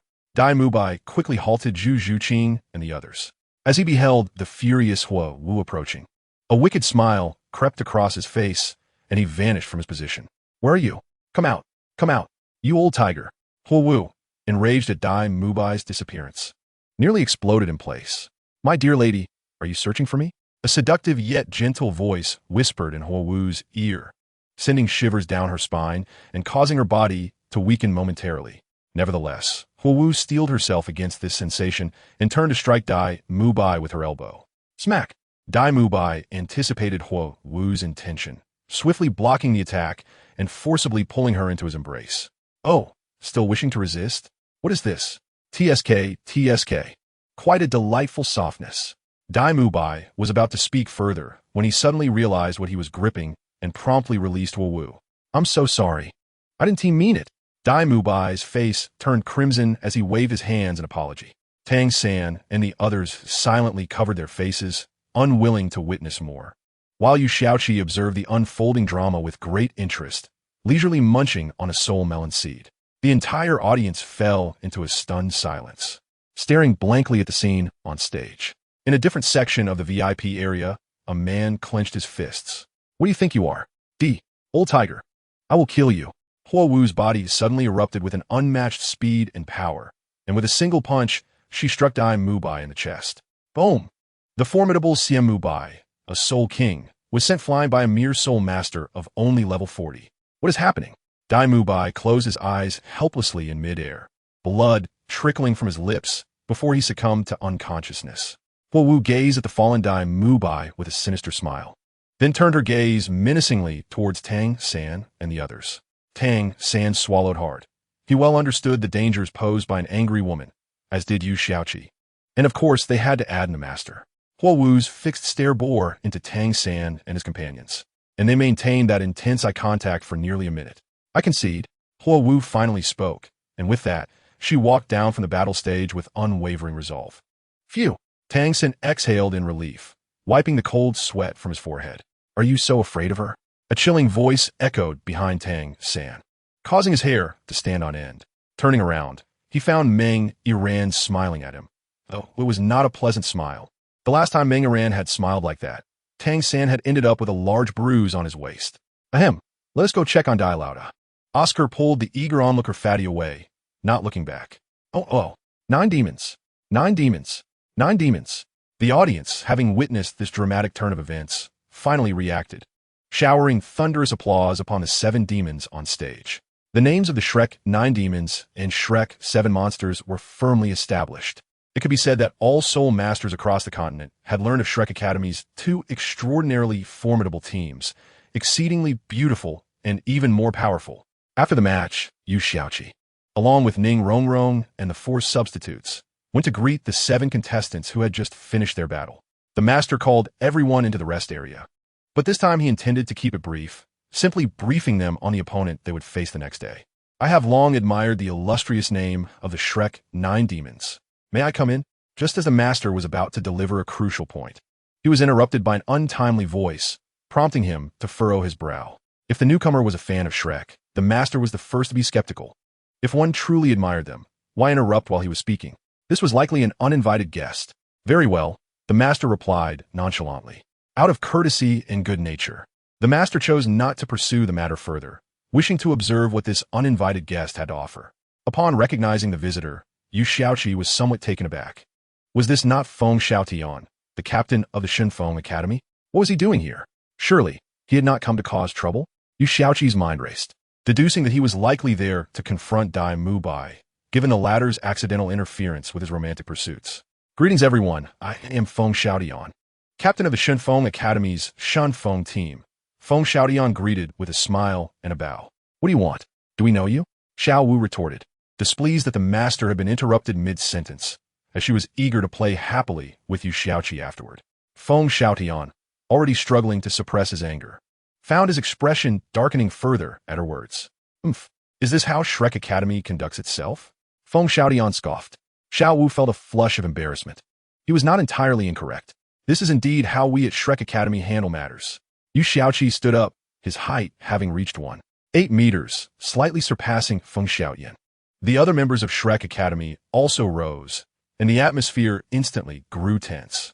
Dashi and the others were perplexed by what Yu Xiaoqi was attempting, wondering if he was not concerned about tarnishing Shrek's reputation. However, they chose to unconditionally trust Yu Xiaoqi, for he would never harm Shrek, regardless of the circumstances. Oh, I see now. It seems that everyone at Shrek Academy, from the esteemed teachers to the students, lacks decorum. It's no wonder they would resort to such disgraceful acts in the arena. Feng Xiaoyan sneered, never one to shy away from verbal duels. Often referred to as the Curse Emperor for his sharp tongue. What did you just say? Dai Mubai, having just been knocked off the stage, was promptly healed by Yelangling, and upon hearing Feng Xiaoyan's taunt, his temper flared. Yu Xiaoqi swiftly blocked Dai Mubai, shaking his head. Upon recognizing Yu Xiaoqi, Dai Mubai reluctantly complied. Of course, Shrek Academy possesses refinement. However, if a teacher were interrupted by a dog while instructing students, it's reasonable to assume their tempers wouldn't be particularly pleasant. Wouldn't you agree, Yu Xiaoqi? Feng Xiaoyan was momentarily rendered speechless, his face turning a deep shade of purple from indignation. Moreover, the events on stage were merely an accident. Mishaps are commonplace in competitions. Besides, I believe Dai Mubai and Ho will make quite the pair. And you? What do you amount to? Yu Xiaoqi had no intention of letting Feng Xiaoyan off easily, pressing on his sore spots. Go, what are you talking about? Dai Mubai, hearing Yu Xiaoqi's words, grew anxious. You dare claim you're not fond of Huowu? Yu Xiaoqi turned to Dai Mubai, a smile playing on his lips. Dai Mubai found himself at a loss for words. If he were to admit his feelings, it would certainly reveal that he had been captivated by Huowu from the very first moment. While he had encountered women more beautiful than her, none had stirred his heart as deeply as she had. Do you think I'm invisible? Feng Xiaoyan roared, completely losing his composure. As a dog, can't you possess a modicum of self-awareness? Kindly refrain from barking in our lounge. If you must bark, do so outside, lest you disturb our peace. Leave. Y accent grave xiokes gaz sharpend, radiating a formidable aura, albe briefly. In that fleeting moment, Feng Xiaoyan came to his senses, realizing the terrifying presence behind Yu Xiaoqi. Nevertheless, he stubbornly retorted, in a few days, during the finals of the elimination round, I shall make you regret it. With that, he turned and stormed off. Yu Xiaoqi snorted, then turned to look at Dashi expectantly. Dashi, understanding Yu Xiaoqi's intent, could only nod helplessly. Today, I cannot provide an update. Driving practice was too exhilarating. And I must study theory at home. Therefore, no updates for now. Lastly, gratitude to X for a monthly ticket. Alright, Let us return and prepare for tomorrow's battle. Yu Xiaoqi stated. Go, is the Shinfeng Academy that formidable? Or do they merely not recognize us? How dare they utter such nonsense about the finals? Ma Hongjuan stepped forward, walking backward in front of Yu Xiaoqi. Because Yu Xiaoqi is flanked by women, there really is no place for me to insert myself, he joked. Not at all. Yu Xiaoqi laughed, dismissing Ma Hongjuan's speculation. The Shinfeng Academy is indeed powerful, but in the presence of Shrek's dual teams, they are merely a performance troupe. To claim ignorance of Shrek's dual teams is utterly unrealistic. I am truly astonished that the fatty would entertain such thoughts. Anyone who walks the streets of the continent knows who Shrek's dual teams are. Both of Ma Hongjuan's assumptions were implausible, which is why Yu Xiaoqi swiftly rejected them. I believe Feng Xiaoyan's audacious words stem from a fit of rage, causing him to lose his rationality. He has lost his composure, hence the outrageous statements. Yu Xiaoqi explained to Ma Hongjuan while subtly directing his gaze toward Dai Mubai. The others listened intently to Yu Xiaoqi's words, grinning as they regarded Dai Mubai, whose face flushed crimson in an instant. What's the matter? I do like Huowu. Let him come. I'll make him regret crossing me. Dai Mubai contemplated his feelings for Huowu and, upon confirming his affection, boldly acknowledged it. Oh dear, this is quite the situation. Ma Hongjuan and Ao Si Ka joined forces, and, astonishingly, Yu Qianheng also chimed in with a teasing hum. Hey, you three should not be so insufferable. Dai Mubai's expression shifted, playfully scolding as he chased after them. Yu Xiaoqi shook his head in amusement, observing how the narrative had shifted drastically. At the very least, Tong Wulin would not appear, and Hui Yuhao's partner would need to be different. Nevertheless, regardless of the circumstances, Tong San would undoubtedly ascend to divinity. The offspring of a deity could hardly be lacking in merit. Not wishing to dwell on it further, Yu Xiaoqi calmly ruffled Xiaomu's hair. What would their child with Xiaomu be named? Yu Mutong? Yu Mulin? Upon pondering this, Yu Xiaoqi chuckled, realizing he had inadvertently appropriated a name from Tong San for his own child. After laughing, he noticed the 5 women watching him curiously. Wu Shuang's sparkling eyes reflected their diverse beauty. Go, what are you thinking about? Ning Rongrong asked gently. I was considering what name to give the children born from the 5 of you. Yu Xiaoqi candidly replied. Smack. You brat, think carefully. What are you pondering? Liu Erlong playfully swatted Yu Xiaoqi, while Dashi regarded him with a serious expression. The 5 women instantly blushed, as such matters had yet to cross their minds. My apologies, Yu Xiaoqi said, rubbing the back of his head. After dining in the cafeteria, Dashi outlined the lineup for the next day's match against the Xiangjia Academy, one of the 5 Great Element Academies. Notably, the Qihua Academy is also among the 5 Great Element Academies. The admission standards for the 5 Great Element Academies vary, with some rather peculiar criteria. Qihua Academy has reasonable requirements, but Xiangjia Academy is particularly unusual. Xiangjia Academy, affiliated with the Xiangjia sect, primarily requires students to weigh over 300 pounds, with soul power requirements following suit. Moreover, within the 5 Great Element Academies, Tianshui Academy has stringent standards, the foremost being that applicants must be female and exceptionally beautiful. Additionally, not only must they be beautiful, but their martial souls must also possess the water attribute. This is the most demanding criterion among the 5 Great Element Academies. However, it is precisely due to these stringent standards that the members of Tianshui's battle team are all stunningly beautiful, with an impressive record of 20 victories and 4 defeats, ranking them among the top 5. They have advanced to the elimination rounds with pride due to this remarkable performance. Yet, Tianshui Academy also possesses a commendable quality. It is the only academy among the 5 Great Element Academies that is open to the common populace. The opponents of Shrek Academy's 9 demons tomorrow will be the Tianshui Academy, whose highest soul power level reaches 42, comprising 3 Soul Zone and 4 Soul Zone, thus presenting a formidable lineup, although it should be noted that they are not on par with Shrek's dual teams and the Wuhuan Temple's youth team. Given that the opposing team consists entirely of females, the master has decided to deploy a rather unique formation to counter them, which includes Xiao Wu, Zhu Zhuqing, Ning Rongrong, Meng Aran, Jiangzhu, Yu Xiaoqi, and Tang San. This configuration features 2 powerful attack-type Soul Masters, 2 support-type Soul Masters, 1 agility-type Soul Master, and 2 control-type Soul Masters. Such an arrangement is more than sufficient to contend with the peculiar lineup of Tianshui Academy. To be candid, as long as Yu Xiaoqi is present, it is already adequate. Once the preparations were complete, the master and Liu Erlong made their way to the back mountain of the academy under the pretense of taking a stroll. Yet one can only wonder what might transpire in such a setting. Yu Xiaoqi, meanwhile, gathered with the 5 girls in a room, where they learn a game called Cho Er Tiao along with the fundamentals of the universally recognized game of rock, paper, scissors. Ultimately, the game concluded with a dismal defeat for Yu Xiaoqi, who, even in victory, would not dare to exert herself too forcefully. The 5 girls understood that Yu Xiaoqi was rather resilient, and they refrained from holding back, yet her arm remained unscathed. After finishing the game, Yu Xiaoqi silently expressed her gratitude to Tsang Qiong for her training in self-cultivation, proclaiming how exhilarating Cho Er Tiao was. To clarify, the term Cho Er Tiao signifies that any game, regardless of its nature, incurs a punishment of this game upon losing. The punisher extends their middle and index fingers tightly, while the punished extends their hand, and the punisher strikes the outstretched arm with these 2 fingers. The 2 fingers symbolize 2, and the act of striking is represented by Cho, resulting in the 2 red marks, known as Tiao, appearing on the punished's arm, hence the name Cho Er Tiao. The 6 engaged in merriment, and Yu Xiaoqi contemplated a more thrilling approach. That night, she stealthily slipped to the back mountain, tinkering with something in her hands. After her preparations, she placed the item into a soul guide device and settled down to meditate in the environment. The following day, during the battle against Tian Shui Academy, the latter conceded defeat immediately after performing the customary formalities. Following their surrender, the 7 beautiful girls from Tian Shui Academy approached Yu Xiaoqi to express their admiration for him. Awe-inspiring in their beauty, the 5 girls smiled as they observed Yu Xiaoqi amidst the group of beauties, who welcomed each one with open arms, offering words of comfort and encouragement.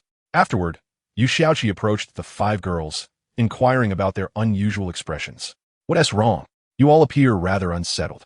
The blissfully oblivious Yu Xiaoqi had no inkling of his actions' implications. "Oh, were you enjoying a delightful conversation?" Zhu Zhuqing remarked with a smile. When someone who rarely smiles addresses you with such cheer, one cannot help but suspect ulterior motives. Indeed, their prowess is formidable. Had they not encountered us, they would surely have reached the top 10. Offering them consolation is hardly an issue, is it? Yu Xiaoqi began to sense something awry. Yet his explanation inadvertently collided with the girl's pointed remarks. "Are you not aware that the elimination rounds are also based on a point system? Did you fail to remember any of the rules the teacher explained?" Ningronggrong interjected. "Huh? Is that so?" Yu Xiaoqi scratched his head awkwardly. "Umph." Ningrongrong huffed and turned away. Following her were Xiao Wu, Zhu Zhuqing, Yi Lung Lung, and Dugian, all leaving Yu Xiaoqi standing alone. "Alas, 7th brother, you are simply too fickle. Do take care," Tang Xin remarked as he patted Yu Xiaoqi's shoulder, taking Meng Yuran's hand as they departed. Yu Xiaoqi, unable to articulate his grievances, offered a wry smile and waved at the audience as he exited the arena.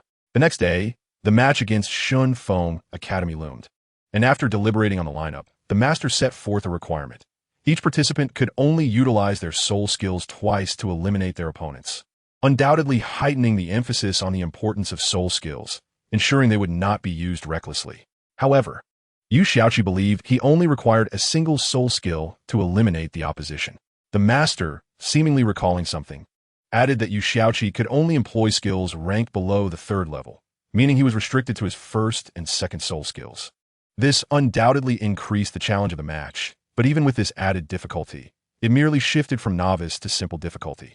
In the main hall of the Wuhuan Temple, the Pope, seated comfortably with her legs crossed and propped up on her chin with one hand, gazed lazily at a title de law. "Your Holiness, tomorrow marks the elimination finals for the bishop's team. Various factions will undoubtedly send representatives to observe. Shall we attend?" The title Douluo inquired. With no progress on the investigation into the evil soul masters by Gue Ju and his companion, and with the plan nearing completion, let us go see that lad. Bibi Dong replied, waving her hand dismissively. After the title Daw departed, a slight smile graced Bibi Dong's lips, her gaze softening momentarily before swiftly reverting to its icy demeanor. The following morning, Yu Xiaoqi awakened from his meditative state. With a series of crackling sounds, his soul power level, which had remained stagnant for several months, finally ascended to 64. His soul skills included: 1st soul skill, Thunder God's Fury; 2nd soul skill, Thunderclap Shock; 3rd soul skill, Thunderstrike of the 9 Heavens; 4th soul skill, Thunderous Might; 5th soul skill, Dragon Roar; and 6th soul skill, Thunder God Incarnation. Only the 1st and 2nd soul skills? Huh. That will suffice. He mused to himself. After completing his self-reflection, Yu Xiaoqi rose, feeling the need for breakfast, a habit ingrained from his past life. However, time was short, as the match was scheduled early, around 9:30. By the time Yu Xiaoqi woke, it was nearly 8:40, the time to gather for departure. Thus, he hastily made his way to the dining hall, grabbing a few bites before joining the others. Seventh brother, why do you always arrive so late? Xiao Wu asked, bouncing over to Yu Xiaoqi, her hands behind her back in an adorable pose. Oh, it's nothing really. I just have a habit of eating breakfast every day. Yu Xiaoqi gently stroked Xiao Wu's head. Breakfast? Isn't that a habit for ordinary people? Many soul masters often skip meals since meditation suffices to replenish their energy. As they grow stronger, their need for food diminishes to the point where they may not require meals at all during soul power breakthroughs. Why do you maintain this habit? Seventh brother? Xiao Wu inquired, her puzzled expression endearing. Yu Xiaoqi couldn't resist patting her head again. Because food is delightful when the taste satisfies. One can eat as much as they like without feeling weary. The meals at my Lan Dian Ba Wang Long sect are exceptionally delicious, so over time, I've developed this habit. Yu Xiaoqi replied with a smile. Indeed, you know how remarkable seventh brother's cooking is. Anyone would crave another meal after tasting it, right? Ning Rongrong chimed in. This statement resonated with the group, as Yilong Long recalled the soul beast barbecue Yu Xiaoqi had prepared for her. Is seventh brother's culinary skill truly that impressive? Meng Iran and the four substitutes, who had not had the honor of tasting Yu Xiaoqi's cooking, looked on with skepticism. Tang San, emulating Yu Xiaoqi, gently caressed Meng Iran's head and exclaimed, of course. Brother Qi's culinary skills are truly remarkable. Even after several years, we still cherish those memories. Exquisite delicacies. The flavors of the mortal realm. Dai Mubai and Yu Qianheng displayed their approval with enthusiastic thumbs up, while Ma Hongjun discreetly wiped away drool. Hearing such praise, Meng Iran and Jiang Zhu's eyes sparkled with interest, albeit tinged with complexity. It seemed truly delectable, yet they wondered, how exceptional could it truly be? Surely, it could only rival the finest of gourmet establishments. Indeed, those who have never tasted Yu Xiaoqi's creations can never fathom their true excellence. Once this competition concludes, I shall prepare a feast for you all. Let's indulge. Yu Xiaoqi smiled brightly. Brother Qi is magnificent. Commanding. Brother Qi is simply extraordinary. Xiao Gang chimed in. Is the food made by Xiao Qi truly that delightful?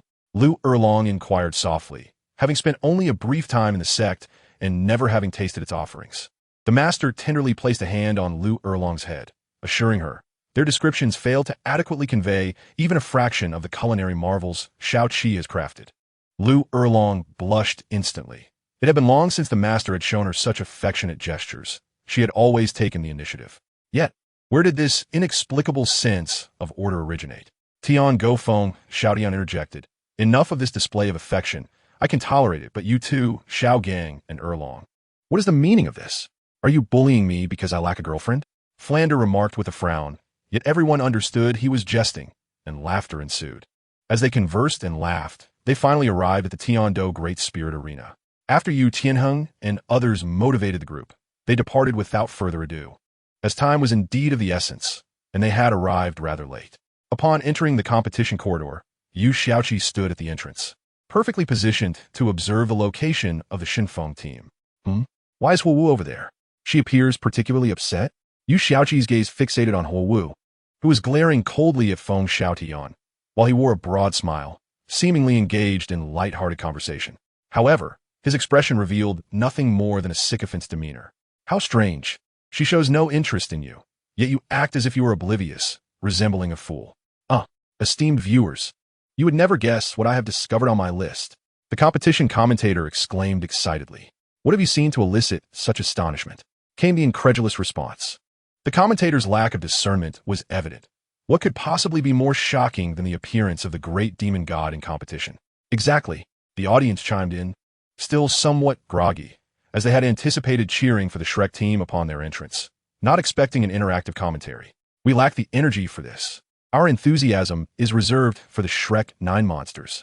Unperturbed, the commentator continued, the list I possess is that of the Tian class VIP seats, indicating that this match has garnered significant attention from influential figures.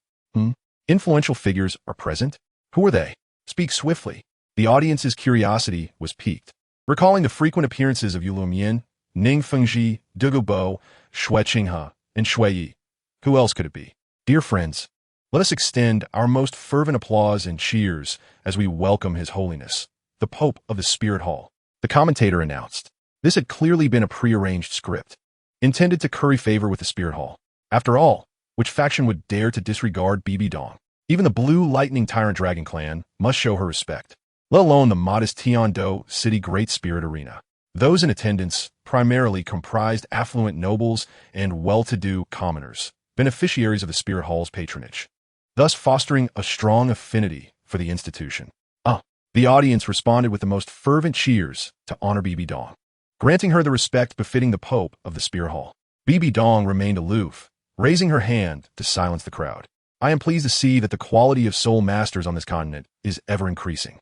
I am also heartened by the exceptional talents of the younger generation. Therefore, I believe our continent shall flourish and prosper. Without further ado, she concluded, I shall leave it at that, as I am sure you are eager to witness the competition. Bibi Dong's voice, though not loud, resonated through the arena, amplified by her soul power, reaching every corner. She did not require a soul amplification device. She simply did not need one. With an icy gaze, Bibi Dong turned back towards the prominent Tian class VIP room, where Salus rose respectfully to greet her. Yet she did not spare him a glance. The commentator swiftly announced the commencement of the match, and the audience responded with cheers rivaling those given to Bibi Dong. Mubai, Yu Xiaoqi, suddenly spoke before taking the stage. What is it, Brother Qi? Dai Mubai turned swiftly. I must ask, do you truly harbor feelings for Huowu? Yu Xiaoqi whispered. Dai Mubai was momentarily taken aback, recalling their encounter with the Blaze team. Brother Qi, what are you trying to say? He finally responded. Just say it. No need for unnecessary words. Yu Xiaoqi replied impatiently. Dai Mubai immediately felt intimidated. Despite being a soul king, Yu Xiaoqi, this prodigious talent, had already reached the realm of Soul Emperor. I do. Dai Mubai gritted his teeth, closed his eyes, and blushed as he uttered the words. Yu Xiaoqi smiled faintly and leaned closer to Dai Mubai's ear, whispering, just act like this later. Dai Mubai, bewildered, could not utter another word as they ascended the stage. Casting a confused glance at Yu Xiaoqi, who nodded resolutely. The two sides quickly exchanged formalities. Even before the battle commenced, the air was thick with tension. The referee's eyes widened in disbelief. Was there truly a team that would dare confront the Shrek 9 monsters without surrendering? This was the best configuration Shrek had ever presented. The great demon god, Yu Xiaoqi, the second demon emperor, Dai Mubai, the third demon emperor, Tang San, the fourth demon king, Ma Hongjun, the fifth demon king, Oscar, the eighth demon princess, Xiao Wu, and the ninth demon princess, Zhu Zhuqin, all were present. This constituted one of the most formidable configurations imaginable. One Soul Emperor, two Soul Kings, and four nearing the pinnacle of Soul King. How could they possibly contend? Would they fight to the death? Feng Xiaotian, are you still not surrendering? Dai Mubai teased as he regarded Feng Xiaotian. Feng Xiaotian remained silent, his eyes gleaming with murderous intent. Without further ado, the 7 members of the Shun Feng Academy quickly assumed their formation, a staggered arrangement with 2 defensive Soul Masters at the front, 2 offensive Soul Masters in the middle, 1 support in the rear, and 2 control-type Soul Masters at the back. This formation was suited for long-range Soul skills, indicative of the Shun Feng Academy strategy. Using ranged skills could secure victory, which was indeed infuriating. However, their disadvantage was apparent. Their physical prowess was no match for the Shrek 9 monsters, even at the same rank. Oh, are you planning to shake the tree with a mayfly? Dai Mubai mocked. Silence. Feng Xiaotian's gaze hardened as he unleashed his first soul skill, the Shun Feng blade.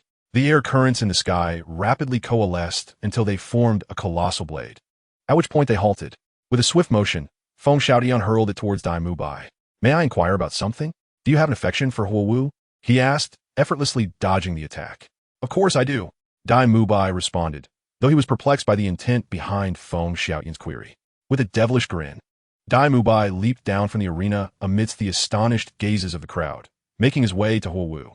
To Feng Xiaotian's disbelief, he leaned in and kissed Huowu. How dare you? Huowu exclaimed, initially taken aback before she pushed Dai Mubai away. Wiping her mouth fiercely, her cheeks flushed with anger, was palpable. I apologize. I couldn't restrain myself when it comes to the girl I cherish, Dai Mubai said with a feigned sincerity. Wu was momentarily stunned, her fury gradually subsiding. "You scoundrel!" She feigned anger before hastily fleeing. Feng Xiaotian stared vacantly at Wu's departing figure, murmuring to himself. Shortly after, his expression darkened further, a cyclone forming around him as the air swirled violently in his vicinity, indicating the turmoil of his soul power. "Daimubai," he called, lifting his head slowly, his features twisted in extreme rage, a glimmer of red igniting in his eyes. The onlookers remained unmoved, still in shock. Even those like Bibi Dong, who had witnessed numerous tumultuous events, were momentarily dazed. "Drop dead," Feng Xiaotian roared, lunging towards Dai Mubai below the arena. "You little scoundrel," Yu Xiaoqi remarked with a smirk. Blue-silver grass entangle. Tang Xin summoned a ring of yellow soul rings behind him, and suddenly, massive strands of black-patterned blue-silver grass erupted from the ground, ensnaring the frenzied Feng Xiaotian tightly. "Captain!" The members of the SH Jandoi became anxious, ready to intervene. "Phoenix Fire Line. Entangle." Ma Hongjun and Tang San quickly reacted, interrupting the remaining members of SH Jandoi's soul techniques. Tang San executed the technique of separation control, using both hands to simultaneously ensnare different individuals, a skill he had developed after advancing to Soul King, though he had yet to name this new technique. "You-6, step down and rest." Yu Xiaoqi smiled. First soul skill, Wrath of the Thunder God. A violet soul ring illuminated as several small, yet powerful, golden-blue lightning bolts struck, causing the 6 remaining members of SH Shinfeng Jandori to vanish from the arena in an instant. The audience, jolted back to reality by the grandeur of the soul technique, erupted into cheers, the previous incident forgotten. A barely perceptible smile graced Bibidong's lips. Behold the brilliance of the continent's foremost genius. They were finally privileged to witness it firsthand, a moment they could cherish for generations, returning home to recount tales of witnessing Yu Xiaoqi's rise to greatness. "Great demon god! Great demon god! Great demon god! Great demon god! Shrek! Shrek! Shrek! Shrek!" The crowd fervently cheered for Yu Xiaoqi, effortlessly transitioning in a chant of Shrek's name, the atmosphere reaching a fever pitch once more. After this match concluded, many would likely remain subdued for several days, for they had exhausted their voices in fervor. At that moment, Feng Xiaotian was in a dire state. Even the thunderous cheers could not rouse him from his turmoil. He roared, appearing as a frenzied beast. Dai Mubai observed Feng Xiaotian calmly, unperturbed by his current state. For when a soul master loses control, it signifies the loss of their true self. A soul master devoid of their essence, regardless of their formidable power, could easily be subdued by anyone of reasonable strength and intellect. "It is time to conclude this battle, as it no longer serves a purpose," Yu Xiaoqi remarked, feeling a tinge of sympathy for Feng Xiaotian. Alas, love's depth brings forth pain. Though Feng Xiaotian was at fault, his actions were driven by his feelings for Wu, a crime not deserving of death. "Brother 7, what shall we do next?" Tang San inquired, maintaining a firm grip on the blue-silver grass binding Feng Xiaotian. "Continue to hold him. I shall purify his negative state. He cannot persist in this manner," Yu Xiaoqi responded slowly. Fortunately, his character had been fortified by Tsang Qiong, rendering him far more resilient than Feng Xiaotian. With a swift motion, Yu Xiaoqi closed his eyes, his hands extending outward before forcefully spreading apart. 18-winged angel manifest.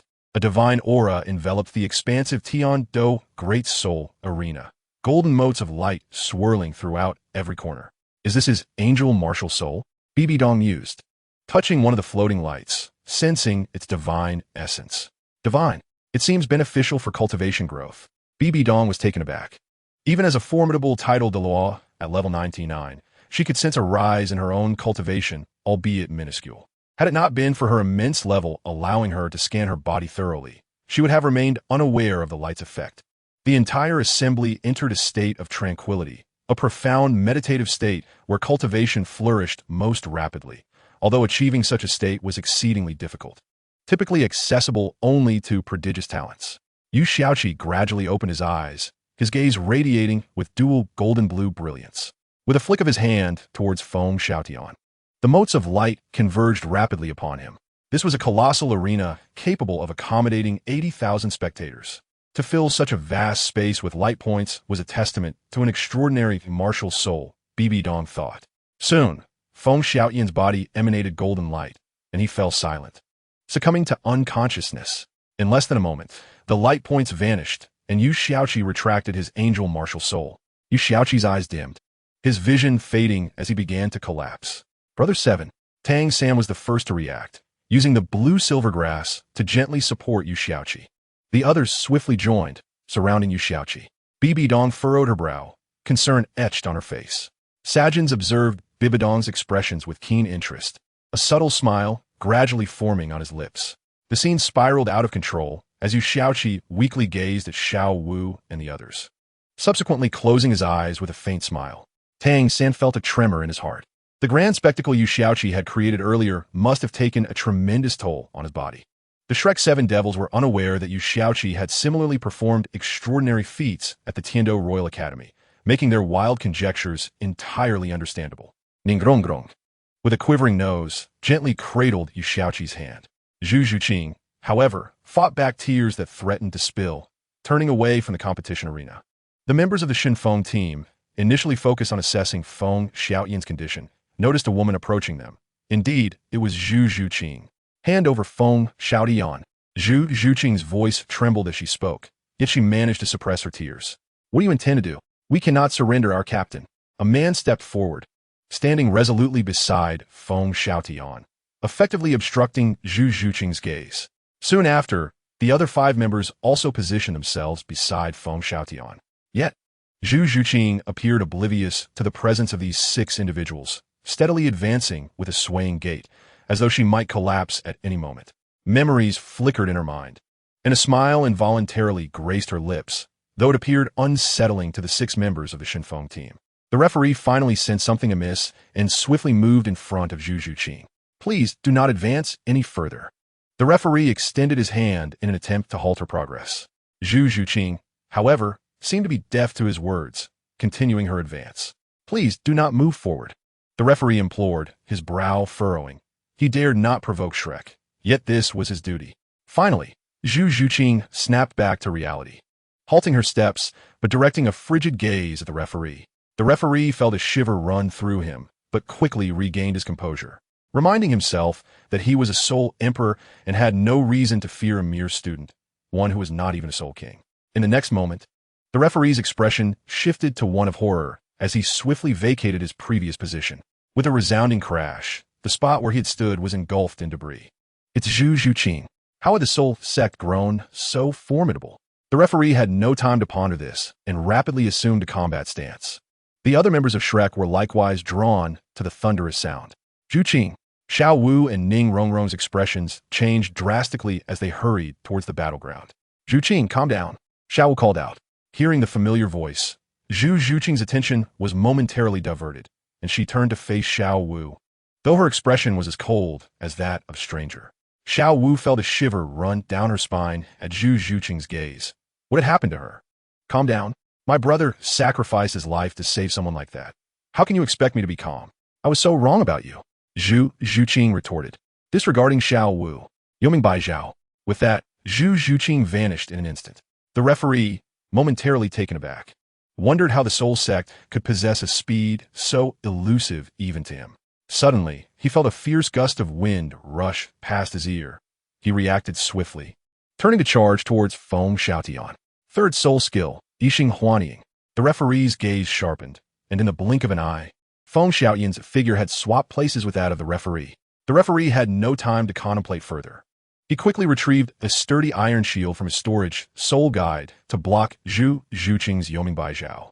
In an instant, Zhu Zhuqing unleashed a relentless barrage upon the iron shield, striking it over 100 times until it shattered. The force of her assault sent the referee flying. With a crash, he collided against the wall beneath the audience stands, creating a human-sized dent. All of this transpired within a mere 3 seconds, leaving the spectators utterly bewildered. The referee landed firmly on the ground, the recoil from the impact leaving him feeling unwell.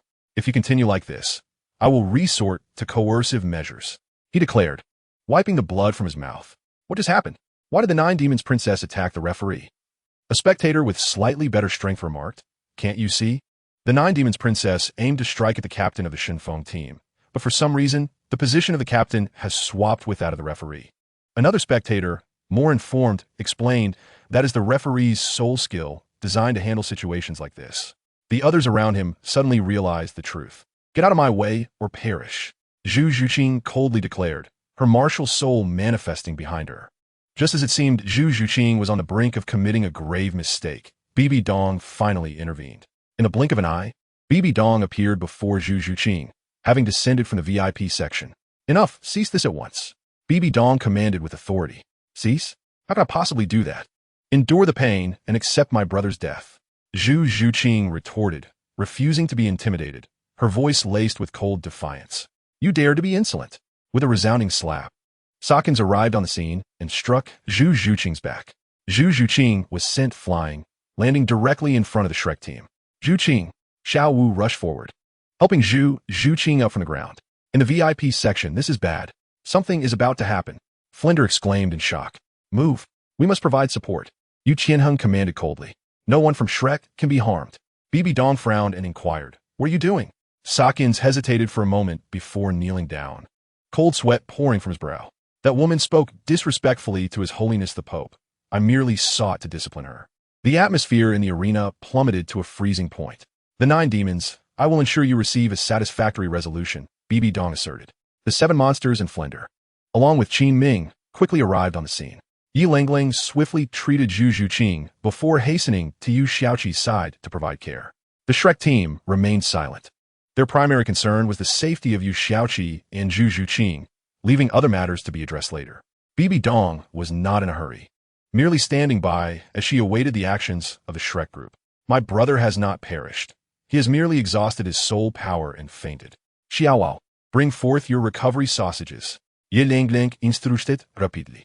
Oscar wasted no time, promptly utilizing his soul skill to produce 2 recovery sausages, which would restore 50% of Yu Xiaoqi's soul power.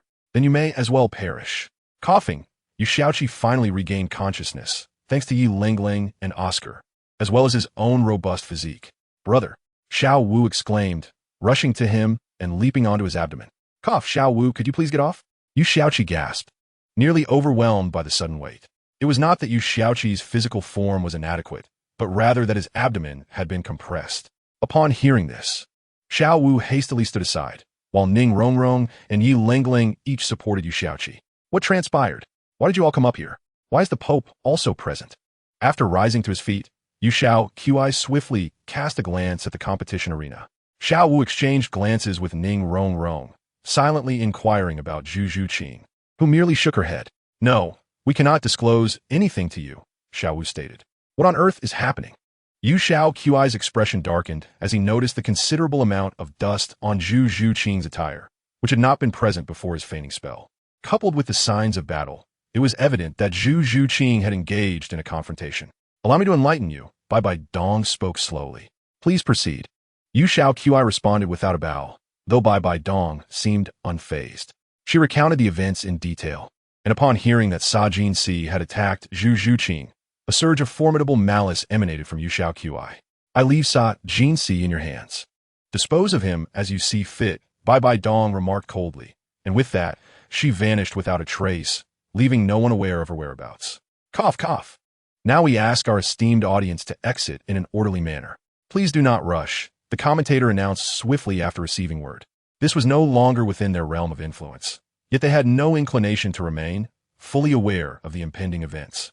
The audience remained silent, their faces displaying varying degrees of solemnity, having gleaned the martial soulhole's true stance toward Yu Xiaoqi from the unfolding events. Yu Xiaoqi remained unhurried, waiting for the spectators and staff to vacate the premises and close the doors before he slowly approached Sa Jinsi. Despite being a soul duelist, Sa Jinsi now found himself kneeling before a soul emperor, which only underscored the gravity of his predicament. Speak, how do you wish to die? Yu Xiaoqi regarded Sa Jinsi as one would a corpse. A chill coursed through Sa Jinsi, causing him to lower himself further. No, I do not wish to die. I beg you, spare me. Spare you? Did you spare Zhuqing? Yu Xiaoqi replied with a sinister smile. I was blind to your stature. Please let me go. Sa Jinsi exclaimed in terror. Enough of your nonsense. I ask how you wish to die. Offer you a dignified end is already a courtesy. Yu Xiaoqi retorted impatiently, as if poised to strike at any moment. Suddenly, Sa Jinsi's gaze lost its color. and he stiffened in resignation. If you come here, I will. I will tell you, he said weakly, as if acknowledging his fate. Yu Qi's mind flashed with memories of melodramatic plots from his past life, heightening his vigilance towards Sajin Si. Very well. I am eager to hear your proposal for death. Yu Qi replied, maintaining his composure as he followed Sajin Si's lead. Be careful, seven brother. Don't approach. There may be a trick. Tang San cautioned urgently. Upon hearing Tang San's words, Sajin Si's eyes narrowed but soon returned to their previous state. It's fine. What trick could he possibly have? Yu Qi turned back, winking at Tang San. Tang San was taken back, realizing that Seven Brother had already seen through Sajin Si's intentions. In just a few steps, Yu Qi stood before Sajin Si. I am right before you. How do I appear compared to before? He suddenly smiled. Sajin Si was taken aback, bewildered by the boy's words. What is he saying? I cannot comprehend. He did not linger, bending forward with his hands poised to take Yu Qi's life. Boom! In the next instant, Sajin Si was sent flying backward. It was unclear how he had been sent reeling. The others had not even seen Yu Qi strike. Tang San and the others were momentarily stunned. You are truly obstinate, attempting to do something while I am absent? A chilling voice echoed from above. The crowd looked up to see an ethereal beauty descending from the heavens, and upon her gradual arrival, they recognized her as Bai Bai Dong. What a stunning beauty, Du Guyan murmured. The other women, save for Xiao Wu, nodded in agreement. Yu Qi internally sighed in frustration. As a grand moment he had intended to create was stolen away. Despite all the groundwork laid, it had all come to naught. Cough, cough. Your Holiness, I truly do not wish to die. Sajin Si struggled to rise, coughing up blood. Bai Bai Dong remained unmoved, her voice cold. Those who commit wrongdoing must face punishment. Is this your attitude towards accepting responsibility? Have you forgotten the teachings? Sajin Si growled. What crime warrants my life? I merely struck that woman once, and even spared her. Wounded my woman, and you expect to live? What a foolish dream. Yu Qi laughed. Indeed, you heard it. The victim herself does not wish to spare you. So what final words do you have? Speak your piece. Bibi non statit frostily. A mere bishop, if lost, is lost, she added. Sajin Si seemed to realize he could not escape this fate, which only drove him further into madness. When did you Bai Bai Dong start caring for others? Could be you have developed feelings for this boy? Sajin Si forced down the blood in his throat and laughed maniacally. Enough of your nonsense. You are incapable of articulating anything of merit. Go to your death, Bai Bai Dong replied, her tone betraying a hint of emotion. With that, she shot Sajin Si a sharp glare. With a spurt of blood, Sajin Si, the head of the Martial Soul Hall's branch in Tiando City, perished. Xiao Wu and the others exchanged glances, dismissing Sajin Si's words as mere attempts to sow discord. Well, the matter is temporarily resolved. Take this. Bai Bai Dong turned and tossed an object to Yu Qi. What is this? Yu Qi examined the item Bai Bai Dong had thrown. It was a token, somewhat reminiscent of the one Qianren Shui had given him. Yet this one was crafted with superior materials and artistry, and its designs differed slightly from Qianren Shui's. This is the papal order. To see this order is to see the Pope, Bai Bai Dong stated coldly.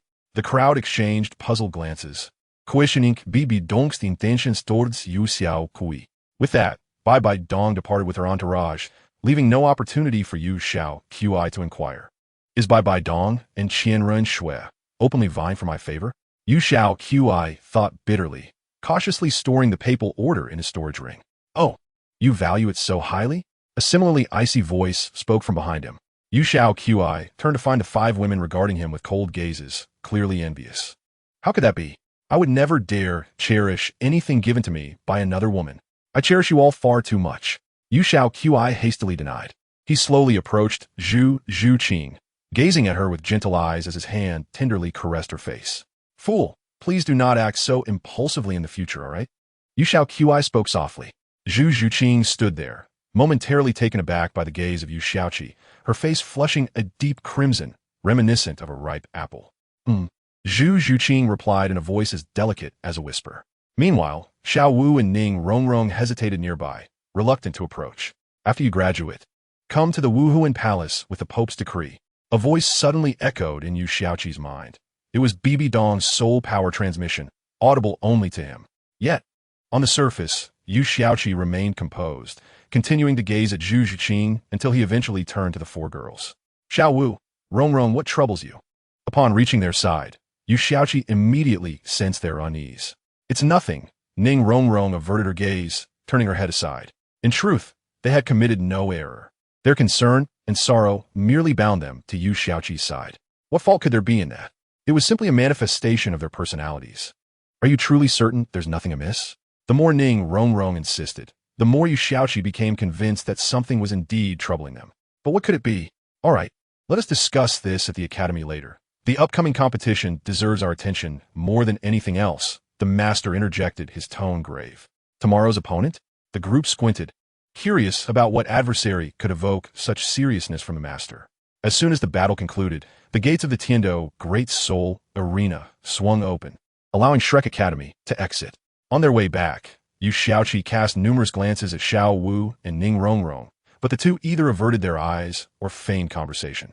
This only deepened Yu Xiaoqi's perplexity. What could possibly cause such behavior from them?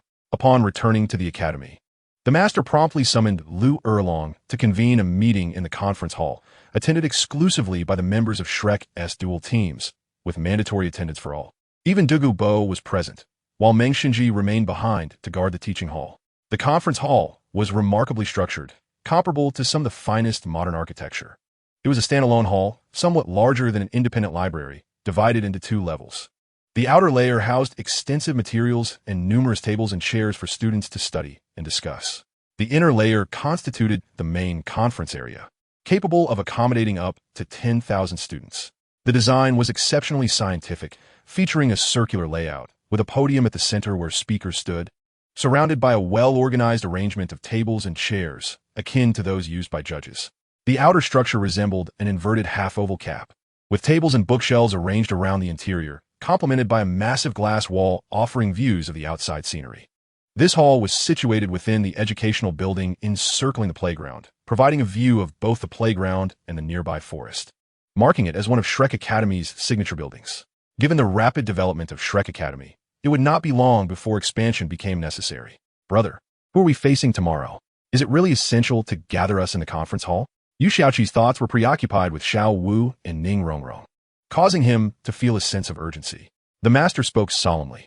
You should all be aware of where Mu Bai hails from, correct? The group nodded, though some remained unclear about the master's intentions. However, Tang San, Yu Xiaoqi, and the individual in question, Dai Mu Bai, understood the master's implication. Mu Bai is the second prince of the Xinglua Empire, which implies he has an elder brother, the master continued. Dai Mu Bai murmured the name Davis, his fists clenching involuntarily. Davis, the captain of the royal battle team of Xinglua, has led his team to victory against formidable opponents, including the renowned Barak and Xiangjia teams. The master stated, his demeanor serious.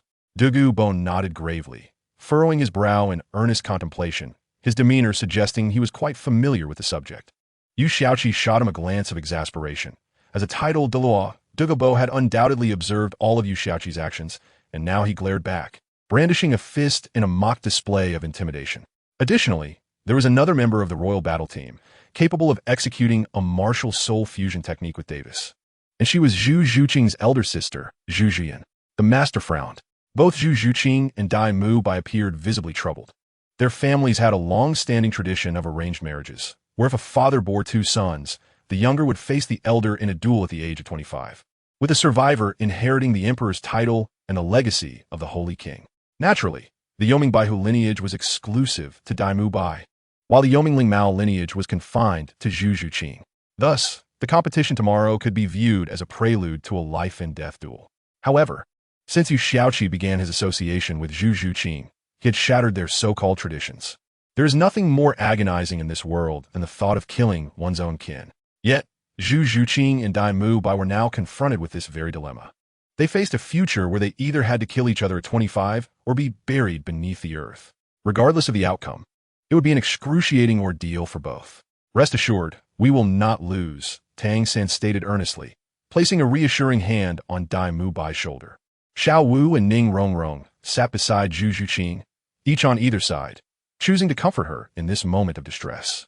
I know you will not fail, but I hope you all will approach tomorrow's match with utmost seriousness. Can you do that?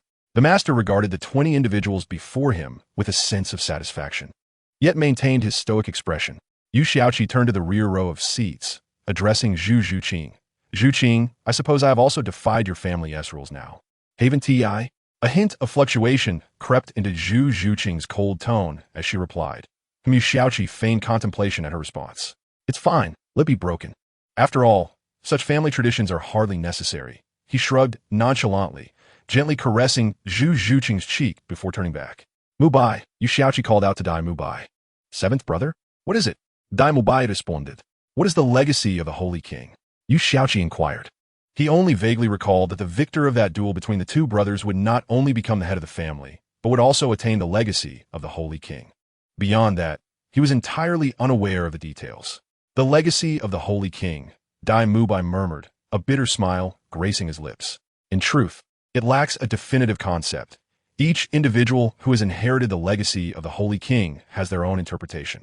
Some speak of the elevation of martial souls, while others refer to martial soul fusion techniques. However, the Holy King is ultimately the ultimate form of the Yoming Baihu. To elevate the Yoming Baihu to the Holy King, one must follow the path of inheriting the Holy King's legacy, though success is not guaranteed. Dai Mubai elaborated on these matters to the others. So, what connection does this have to Zhu Qing? Yu Xiaoqi gently rubbed her nose and inquired. Everyone was taken aback, evidently not anticipating such a question from her. Of course it is related. Zhu Qing's martial spirit is the Yoming Lingmao, which harmonizes perfectly with the Yoming Baihu's martial spirit, achieving a compatibility of 100%. It can be said that as long as your martial spirit is the Yoming Lingmao and mine is the Yoming Baihu, as long as we are slightly familiar with each other, we can execute a martial spirit fusion technique. Dai Mubai elucidated. Dugu, seated at the highest position, nodded solemnly. Although he did not comprehend everything, he feigned understanding and occasionally chimed in. Yu Xiaoqi noticed his demeanor and rolled her eyes at him. However, how could Dugu not perceive this? As a titled Dalu, even with his eyes closed, he could sense everything happening in the hall. He then raised his fist toward Yu Xiaoqi, puffing out his cheeks and glaring. Then why is there such a rule? Yu Xiaoqi ignored Dugu and continued to question Dai Mubai.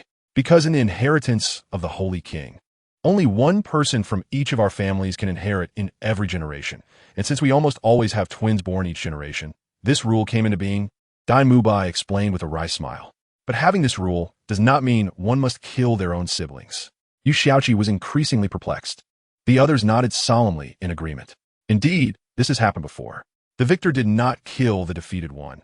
Yet when the inheritance was accepted, the defeated party surprisingly took a part of the inheritance. Initially, nothing happened, but soon an anomaly occurred, Dai Mubai recounted. The defeated party suddenly transformed, their power surging dramatically, turning them into a killing machine. Moreover, they targeted only their own family members, and the two even exhibited a cooperative awareness, executing a martial spirit fusion technique. Had it not been for the joint intervention of both families' former patriarchs, our two families might have ceased to exist. Thus, from now on, no one dares to be careless. 2 of the 4 inheritors must die. Dai Mubai gazed vacantly at a certain spot. Yu Xiaoqi suddenly understood, but upon further reflection, she recalled that in the original story, Dai Mubai did not kill Dai Weizi, nor did Zhu Zhuqing kill Zhu Zhiyun. Why then did nothing occur between them? She shook her head and refrained from pondering it further. The pressing matters of the evil soul masters and the competition were of utmost importance and should not be overlooked. All right, I shall say no more. The meeting concludes here.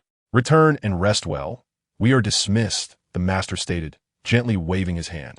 Liu Erlong then walked over to Yu Xiaoqi, placing her hand softly on Zhu Zhuqing's head. Zhuqing, do not worry. Xiaoqi will handle everything. Liu Erlong spoke softly. It turned out that when Erlong was gentle, she was so beautiful. The master gazed a bit entranced, and a hint of infatuation flickered in Falande's eyes. Though he quickly composed himself, their statuses had changed. They could not act out of line. After clearing his throat, he departed directly. Dugu glared at Yu Xiaoqi before rushing to Dugu Yin's side, discussing trivial matters and handing over 200,000 gold soul coins before leaving as well. The Dugu family had already become a second-tier force on the continent. Although second-tier, they were relatively wealthy.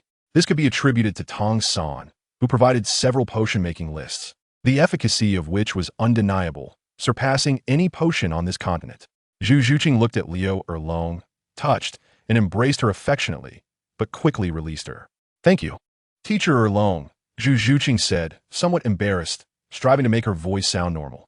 In a moment of impulsiveness, she had rushed forward to hug Liu Erlong. Liu Erlong smiled gently at Zhu Zhuqing. If you do not mind, you may call me sister just like Xiao Wu and the others. Zhu Zhuqing's face flushed again. After glancing at Yu Xiaoqi, she softly replied, teacher alone, what about me? Meng Aran exclaimed joyfully, hopping over to Liu Erlong's side. The Xing Luo Royal Battle Team. Liu Erlong slightly paused before earnestly responding, you are Xiao San's girlfriend. And since Xiao San respectfully refers to Xiao Qi as brother, you may also call me sister. Upon hearing this, Meng Aran leaped in excitement. Those familiar with her knew that she often appeared aloof toward strangers, but was exceedingly adorable with those she knew well. Jiangzhu, seated alongside Xiao Wu and the other girls, suddenly felt a twinge of envy. She cast a gentle glance at Ao Si Ka, but quickly diverted her gaze. How strange. Why do I feel like someone has been watching me lately? Ao Si Ka muttered, glancing back with a furrowed brow. Xiao Ao, what are you saying? Ma Hongjuan turned to look at Ao Si Ka. Oh, it's nothing.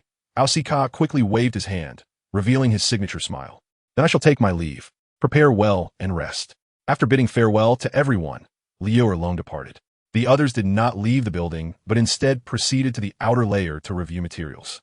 There were 2 larger tables, allowing the 20 individuals to be neatly divided into 2 teams without crowding.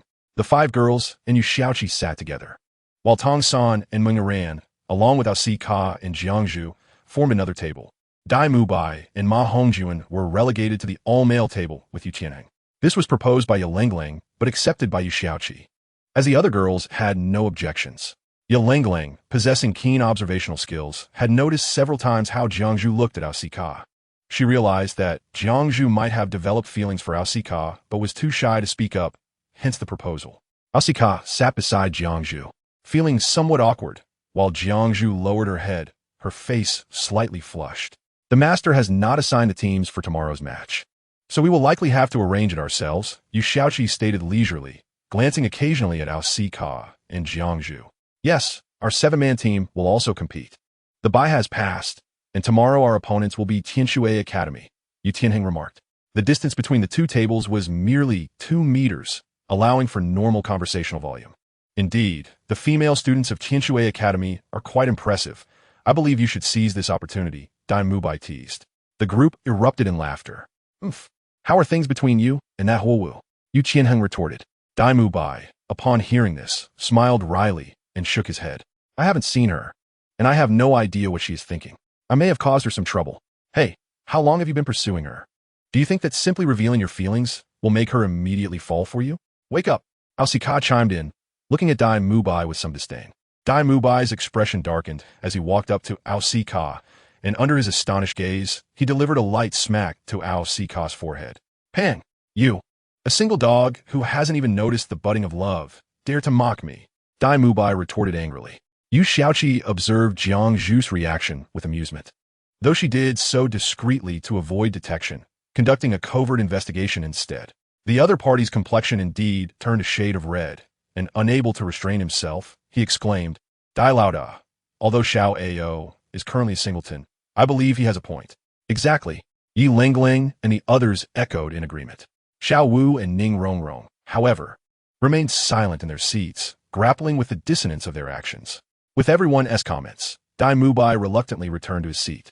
Meanwhile, he finally sensed a subtle feeling, smiling as he gazed at Ao Si Ka. Jiangzhu, thank you. I am truly grateful. Ao Si Ka didn't pay heed to Dai Mubai's return, but turned to Jiangzhu earnestly.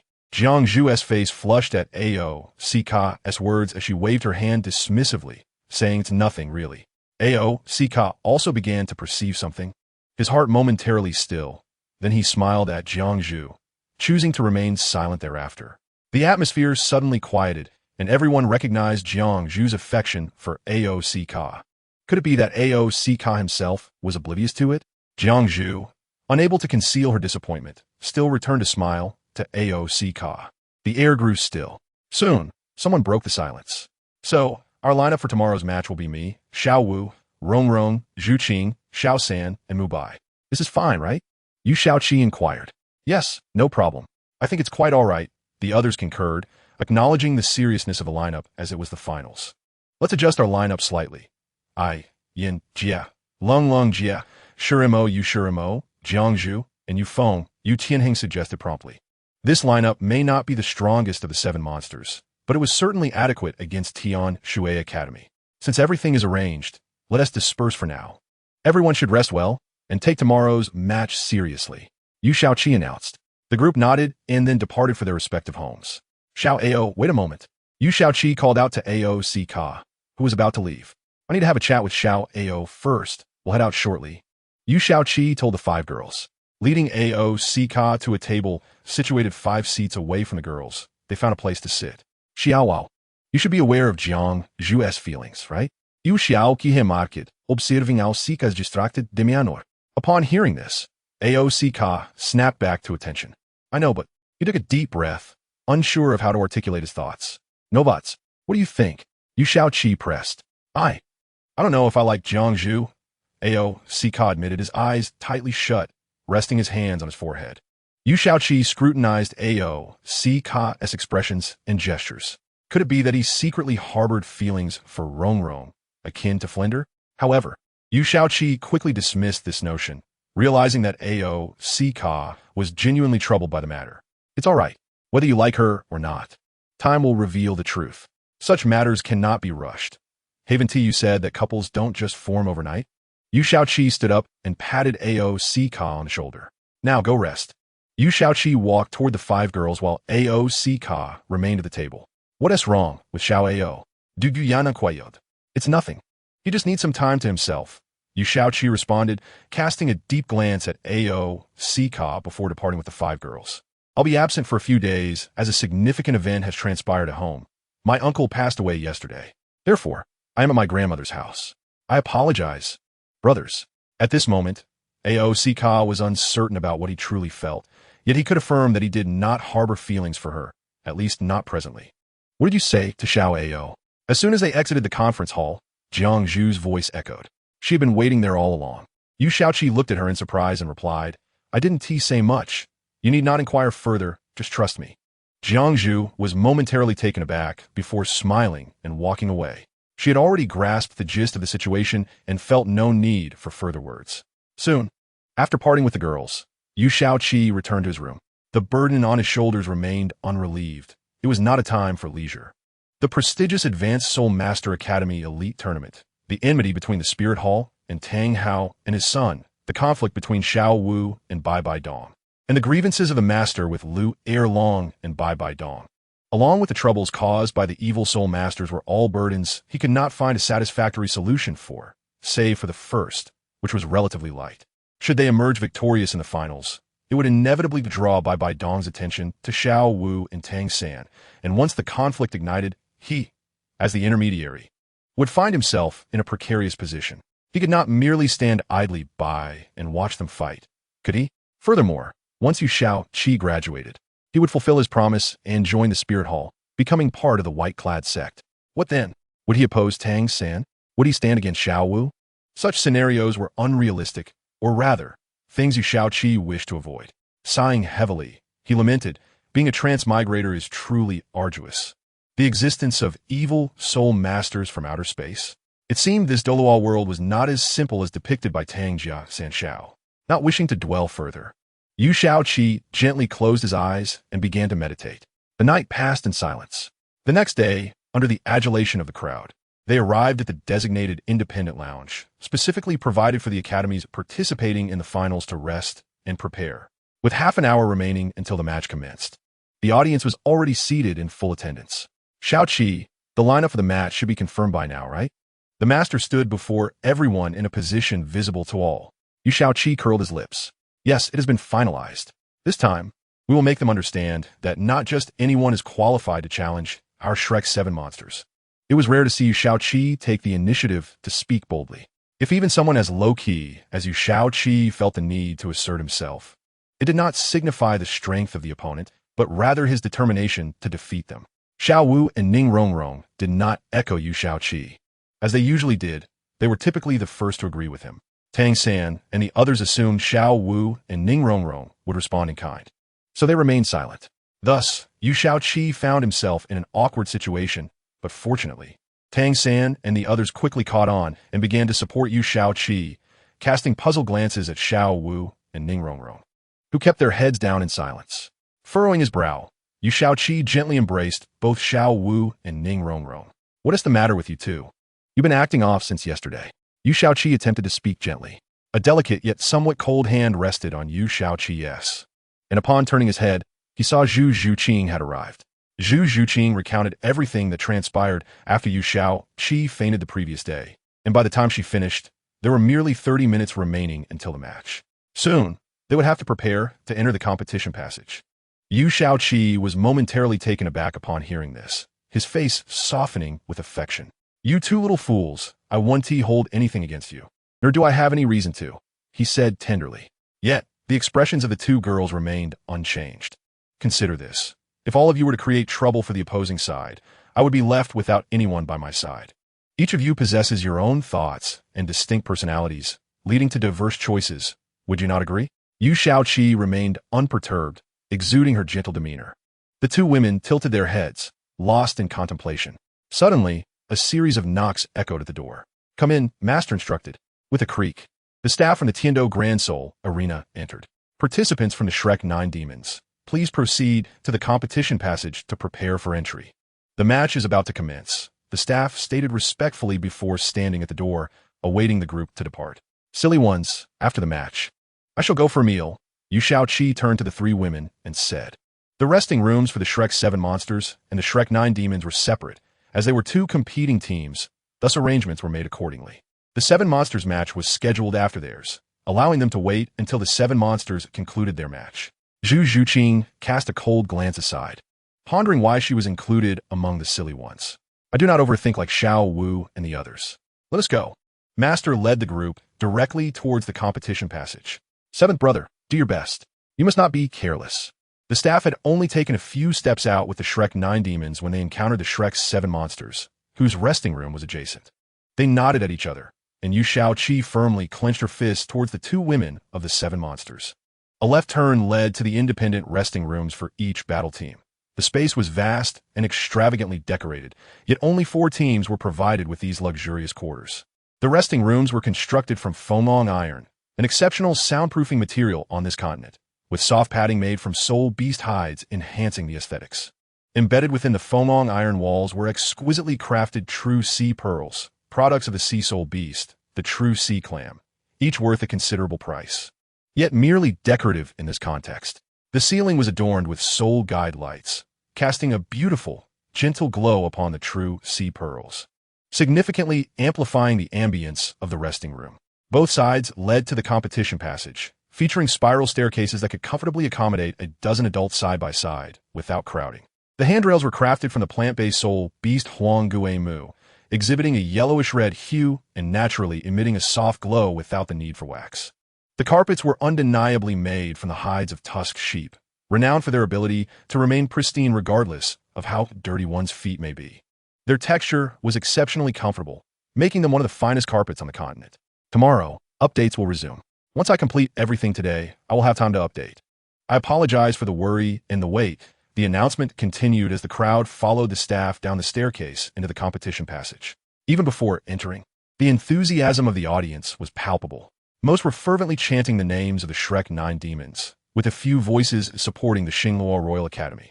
It was evident that they were either ardent fans or paid supporters of the Academy. Yesterday's minor incident does not affect our enjoyment of today's thrilling match, the commentator passionately proclaimed. By the way, the punishment results for the Tiando royal family against the Shunfeng team have been announced. The main members of the Shunfeng team will be suspended for 10 matches next season, and their captain, Feng Xiaotian, is banned for life from participating in the Advanced Soul Master competitions across the continent. The commentator stood solemnly, and the crowd erupted in murmurs, engaging in hushed conversations. This punishment was the most severe since the inception of the Advanced Soul Master Academy competitions. A 10-match suspension for main members would significantly complicate the Shun Feng team's chances of advancing, while Feng Xiaotian's lifetime ban was somewhat inconsequential, as he would graduate after this competition. Among the spectators, a fiery red figure displayed a complex expression, realizing that the indirect consequences of her actions had culminated in such a result. Honestly, this punishment seems rather severe, Dai Mubai remarked with a smirk. Indeed, it appears we are the cause of this predicament. Oscar agreed wholeheartedly. Those among the 9 demons who were not competing had joined Yu Shaoqi and the others, although they would not participate in the battle. Their presence was essential due to the significance of this match. Seventh brother, you are quite mischievous, Ning Rongrong teased, visibly having set aside her previous reservations. The group expressed their agreement, acknowledging that this idea indeed originated from Yu Shaoqi, who had not anticipated that Feng Xiaotian would succumb to his inner demons so easily. What are you all saying? In the end, I still purified his inner demons, did I not? Everyone present felt my divine radiance, which would enhance their soul power. I have already done my utmost, you know? Yu Shaoqi retorted, somewhat defiantly. Upon hearing this, the group recognized the truth in her words. Any discerning individual could see that Yu Shaoqi had fulfilled her duties impeccably, leaving little room for criticism. Now, without further ado, let us welcome the Xingluo royal team from the Xingluo Empire to the stage. The commentator announced. The crowd erupted with a flurry of cheers, particularly from those who had earlier been chanting for the Xingluo royal team. Yu Shaoqi focused on the 7 individuals on stage. The pair at the forefront were undoubtedly Davis and Zhu Zhuyan. Davis bore a resemblance to Dai Mubai, though upon closer inspection, Dai Mubai was decidedly more handsome. Zhu Zhuyan possessed a beauty that could be deemed disastrous, yet her demeanor was markedly softer than that of Zhu Zhuqing as she gracefully looped her arm through Davis's. Though they hailed from the Xingluo Empire, they were already aware of the renowned Shrek 9 demons, knowing only that the formidable the Yaoshun, Yu Shaoqi, was the strongest of this generation. Beyond this singular piece of information, they knew little else, as they deemed anyone other than Yu Shaoqi to be mere clowns unworthy of their attention. It appeared that the audience's fervor had not been ignited by such a luxurious team, though it was reasonable to assume they had reserved their enthusiasm for the next team. Am I right? The commentator jested. Yes, indeed. Hurry and bring them out. The audience responded in unison. The commentator relished the moment, proclaiming, now, let us welcome, with our loudest cheers, one of the super teams from Tiando City, the Shrek 9 demons. Da Yaosheng. Da Yaosheng. Goddess. Goddess. Oh, so handsome. I can't take it anymore. I'm falling for them. Oomph. You foolish one. I've already succumbed. The audience indeed unleashed one of their loudest cheers, as the intertwining of estrogen and testosterone heralded the arrival of our Shrek 9 monsters. Leading the way was Yu Shaoqi, clad in the attire of the longest 7-feather pavilion, exuding the finest temperament, striking beauty, and formidable strength. Following closely were Tang San and Dai Mubai. One concealed mysteries and was brimming with potential, while the other radiated nobility and brilliance. In terms of appearance, they were equally impressive. Xiao Wu and Zhu Zhuqing flanked Ning Rongrong, tasked with ensuring her safety. At this moment, 3 of the 5 goddesses of the Shrek Academy had made their presence felt, causing some admirers to faint from excitement, prompting staff to swiftly escort them to the medical room within the Tiando Great Soul Arena. The Snow Knight Emperor and Dai Te exchanged glances, but Dai Te quickly averted his gaze, for in his eyes, the Xingluo royal team had already lost. The Snow Knight Emperor's expression softened somewhat. The pain of past wounds still lingered, yet the silver lining was that these individuals remained in Tiando City. It was precisely because of them that he could fulfill his wish to hold the finals at the Tiando Great Soul Arena. Beside him stood Xue Qinghe, whose attention was fixed on the leader of the Shrek 9 monsters. Seemingly sensing Xue Qinghe's gaze, Yu Shaoqi looked over and smiled, nodding in acknowledgement. Qinghe, are you quite close with Yu Shaoqi? The Snow Knight Emperor asked, his eyes alight with curiosity. Yu Shaoqi, leading the Shrek 9 monsters, approached the Xingluo royal team. Mubai, your family misses you dearly. After this match, come back with me for a visit, Davis remarked. Towering over Dai Mubai with a smile that betrayed his position of authority, a habitual expression for him. Dai Mubai remained silent, merely casting a cold glance at Davis. I truly did not anticipate you reaching the finals, facing me directly. In that regard, you have already achieved great success, yet I must still deliver some necessary blows. Davis said nonchalantly. Davis, spare me the pretense. You are bound to lose this match. Here on the battlefield, you and I are enemies. If you possess the skill, then defeat me. Otherwise, it's uncertain who will inherit the family legacy. Dai Mubai retorted defiantly. Davis regarded Dai Mubai with surprise. I never imagined this playboy could be serious. However, it matters not. I will show you the advantages of having been born earlier. Dai Mubai scoffed, glancing sideways, dismissing him with a tone of arrogance. With all due respect, you two combined are still no match for us. It would be wise to concede before the loss becomes embarrassing. Very well. I am curious to see what you have learned in these years away from home, daring to speak to your elder in such a manner. Zhu Zhuqing is with you now, It seems you're genuinely preparing to oppose us, Davis observed, his gaze shifting to Zhu Juqing, his demeanor turning serious. A cold gleam flickered in his eyes as he exchanged glances with the girl beside him. Apologies, but Zhu Juqing is my fiancée, not Mubai's. Yu Shaoqi interjected, a glint of ice in his eyes as he smiled. Both men looked at Yu Shaoqi, momentarily entranced by his striking appearance. The match is about to commence. Both teams, please bow, the referee announced, standing between the two squads. After the teams exchanged formalities, they stepped back slightly. The Xingluo Royal team adopted a 2-1-3 formation. With the assault-type Soul Masters Davis and Zhu Juqing at the front, the support-type Soul Master in the center, and control and defense-type Soul Masters positioned behind.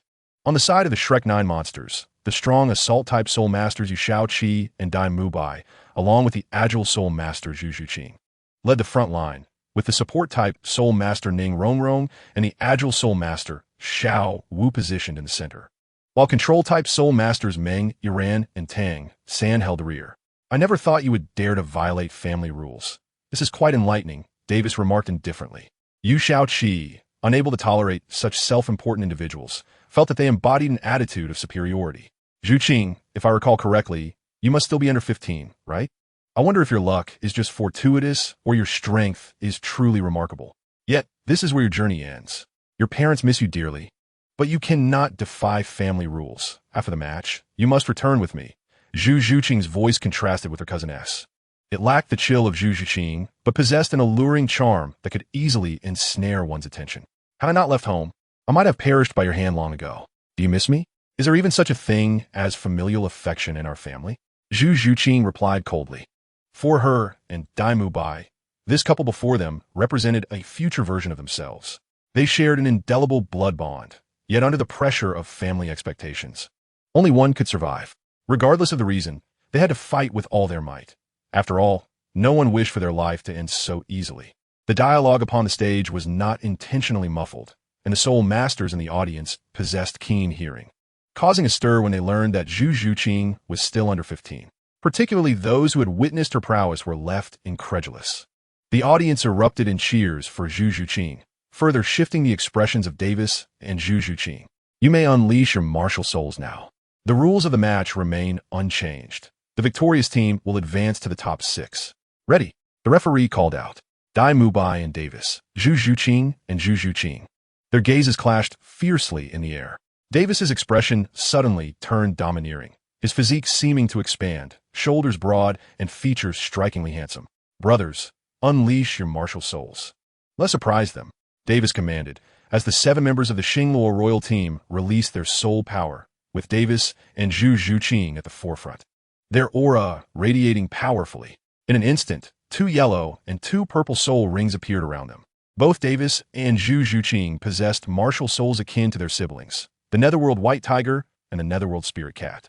Judging by their soul power fluctuations, it was evident that Davis surpassed level 47, while Zhu Juqing was above level 46. They represented one of the most formidable adversaries the Shrek 9 monsters had faced thus far, alongside the renowned Shrek 7 monsters. Even more astonishing was that, apart from Davis and Zhu Juqing, the Xingluo Royal Academy boasted at least 4 additional soul ancestors, bringing their total to 6. This was a point of pride for the Xingluo Royal team, especially considering that Davis and Zhu Juqing had their own hidden trump cards. Brothers and sisters, let's not release our powers too quickly. We wouldn't want to frighten them. Let us allow our comrades to initiate the release of their soul rings first. Yu Shaoqi remarked, regarding Davis and his companions with a look of disdain, arms crossed over his chest. Meng Iran's soul ring illuminated brilliantly, showcasing the optimal configuration of yellow and purple, with her soul power resonating at an impressive level of 49. The audience erupted in cheers for the Shrek 9 devils. But after a few moments, they settled back into their seats. Davis and Zhu Zhuyun exchanged glances, their expressions revealing a hint of seriousness. Tang San followed closely behind, noting the astonishing configuration of yellow, purple, and black, an extraordinary soul ring arrangement accompanied by an equally remarkable level. The audience's fervor escalated again, chanting, "So handsome, so cool. 9 devils, 9 devils." Davis and Zhu Zhuyun's expressions transformed into utter gravity. Ning Rongrong and Xiao Wu simultaneously unleashed their soul rings. revealing two formidable individuals on the brink of breaking through the 50-level mark. The audience continued to rally behind the Shrek 9 Devils as Davis and Zhu Zhiyun's faces fell into despair. Yu Xiaoqi and his companions also released their soul rings, showcasing yet another nearing 50-level soul master. Davis contemplated Zhu Zhuqing, his mind rife with concern. Dai Mubai had already attained the rank of Soul King. Gazing at Dai Mubai, his mouth fell agape in shock, and his despair deepened. But when his eyes fell upon Yu Xiaoqi, the entire team was left in a state of stupor. The configuration of purple and black soul rings left them reeling. The audience's cheers reached a fever pitch, while the members of the Xing Luo royal team sank into despair. Davis and Zhu Zhiyun's astonishment grew as they strategized against the Shrek 9 Devils. They decided to evade Yu Xiaoqi's attacks, focusing on defeating the others before turning their combined efforts against him. Yet, given the current situation, the prospect of defeating anyone else seemed implausible. With one Soul Emperor, two Soul Kings, and the rest at the peak of soul mastery, they were on the cusp of acquiring their fifth soul ring. If they so desired, they could easily break through, but time was of the essence, leaving them with no opportunity to hunt for soul rings. Shrek! Shrek! The audience roared in passionate support of the 9 Devils. To their astonishment, they had encountered such formidable opponents, now relegated to the top 12. Yu Xiaoqi's lips curled upwards, relishing the moment of humiliation inflicted upon their adversaries. I heard you possess some soul fusion technique. Let us witness the true strength of your soul fusion. Her expression suddenly turned icy, an overwhelming aura of authority emanating from her, honed through years of self-discipline. Davis and Zhu Zhiyun widened their eyes, speechless in the face of her formidable presence. Swallowing hard, Davis's gaze shifted to one of danger. After a brief exchange of glances with Zhu Zhiyun, he retrieved a small earthen-colored pill from his storage soul tool, no larger than his thumb. Davis, have you lost your mind?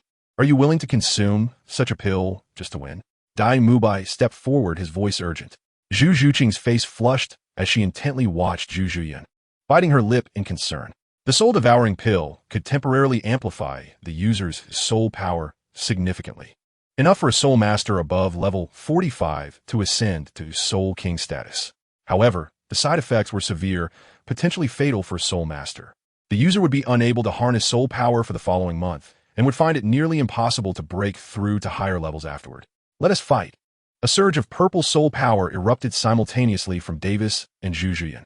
Age had led them to underestimate their younger siblings, yet standing before them now, they realized they had long surpassed them. A glint of murderous intent flashed in their eyes. They understood that failure in this round would spell inevitable defeat in the future. But what fate awaited the defeated? The outcome was self-evident. Dai Mubai comprehended the murderous intent in Davis's gaze, shaking his head self-deprecatingly before unleashing a torrent of powerful soul energy. Second soul skill, White Tiger's Radiant Wave. A brilliant white light coalesced in Dai Mubai's palm and surged towards Davis and Zhu Zhiyun. There was no escaping it. Is this truly your strength? Davis mused as he beheld the approaching white light. First soul skill, White Tiger's Protective Shield. He refused to stand idle, having ingested the soul-devouring pill. Retreat was no longer an option. The white light struck his arm as he braced for impact, sending him staggering backward over 30 steps until he reached the edge of the arena, dissipating the energy in the air. Davis and Dai Mubai wielded the same soul technique. Yet the disparity in their soul power and skills could not be bridged by mere similarity. The aftermath of the attack spoke volumes. Deep fissures marred the ground where Davis had stood, extending towards the back of the Xing Luo team's arena. The power of Dai Mubai's strike was crystal clear. In a swift motion, Davis rejoined his team, and Zhu Zhiyun urgently questioned, "Are you all right? Do you need to use that move?" Clenching his teeth, Davis felt the ache in his chest and coughed up a few drops of blood. The gap in their strengths was too vast. Use it. If we lose this time, cough, we truly will have no further chances. Davis grimaced as he wiped the blood from his lips. In unison, Zhu Zhiyun and Davis unleashed their martial spirits, their powers clashing magnificently in the air. Linguming White Tiger, they shouted together. A powerful cyclone intertwined around them, and a brilliant light illuminated the entire arena of the Tiando Great Soul Arena. Shortly thereafter, their martial spirits fused, manifesting as a towering purple-black white tiger standing before the Shrek 9 Devils. Is this a soul fusion technique? Flander mused from the VIP box, a faint smile gracing his lips. The battle had become intriguing. At least the ants would put up a fight. The purple-black-white tiger let out a deafening roar, unleashing a fierce gust that momentarily blinded the onlookers. Ning Rongrong, being a support-type soul master, was swept away. Fortunately, with Tang San's blue silver grass securing her waist, she was pulled back before she could ascend more than 3 meters. What kind of soul technique is this? It seems incredibly formidable. The audience murmured in astonishment. Are you surprised? This is a soul fusion technique. Clearly, you've never seen one before. Conversations erupted among the spectators regarding Davis and Zhu Zhiyun's soul fusion technique. Yet they were acutely aware that the outcome of this match would remain unchanged. It was merely an engaging discussion surrounding an entertaining contest. How dare you touch my woman? A glimmer of cold light flashed in Yu Xiaoqi's blue-golden eyes. In an instant, she leaped into action, darting towards the back of the purple-black-white tiger. The deep purple-black-white tiger gazed left and right, seemingly searching for the figure of Yu Xiaoqi. A cold voice resonated from behind the majestic creature, declaring the activation of the third soul skill, thunderous movement across the heavens. Instantly, the white tiger spun around. With the first soul skill, the shadow-piercing thrust, a shadowy figure swiftly eliminated all but Davis and Zhu Zhuqing, leaving only the colossal purple-black form standing on the vast arena. The azure-golden lightning intertwined upon Yu Xiaoqi's arms, altering the very hue of the sky above the Tiando Great Soul Arena. Boom! Boom! As Yu Xiaoqi executed a turn in mid-air, the azure-golden lightning erupted from his arms, hurtling towards the purple-black figure. The pretentious display was fully in effect. The purple-black-white tiger immediately sensed the oncoming wave of attack from behind. Instinctively, it felt a singular sensation: death. If it did not respond swiftly, it would surely perish.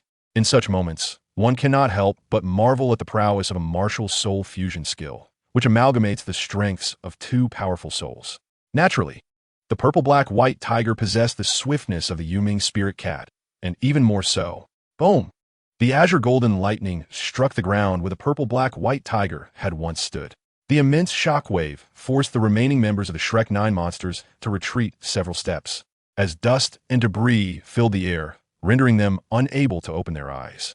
The audience, too, could not discern the actions taking place on stage, their vision obscured by the swirling azure-golden silhouette hovering above. Yu Xiaoqi realized that his previous attack had missed the purple-black-white tiger, which had deftly evaded the strike. His azure-golden eyes relentlessly searched for the location of the elusive creature. Found you! Yu Xiaoqi's hands transformed into claws, darting like a streak of light into the dust. In that moment, no one could ascertain what transpired on stage, not even the 9 monsters themselves, who were unaware of Yu Xiaoqi's actions within the haze. However, flashes of light continued to emerge from the dust, indicating an ongoing battle. Dai Mubai anxiously peered into the cloud of dust, pondering whether this was a crucial battle for him and Zhu Zhuqing or merely Yu Xiaoqi's display of bravado. Yet, he could not discern the events unfolding within the dust, leaving him in a state of agitation.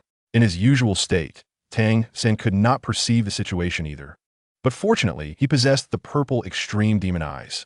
Purple extreme demon eyes, piercing vision. If anyone were to observe Tang San at that moment, they would notice his eyes had transformed into a deep violet hue. Focusing intently, Tang San began to comprehend the circumstances within the dust. Yu Xiaoqi's eyes radiated with varying colors of light, and both hands had morphed into dragon claws. These claws were even more resplendent than those of Yu Qianheng, each adorned in distinct hues of blue and gold. Each dragon claw crackled with their respective lightning, as Yu Xiaoqi strode toward the purple-black-white tiger like a divine being. Meanwhile, the purple-black-white tiger, fused from Davis and Zhu Zhuqing, was gravely injured and nearly depleted of soul power.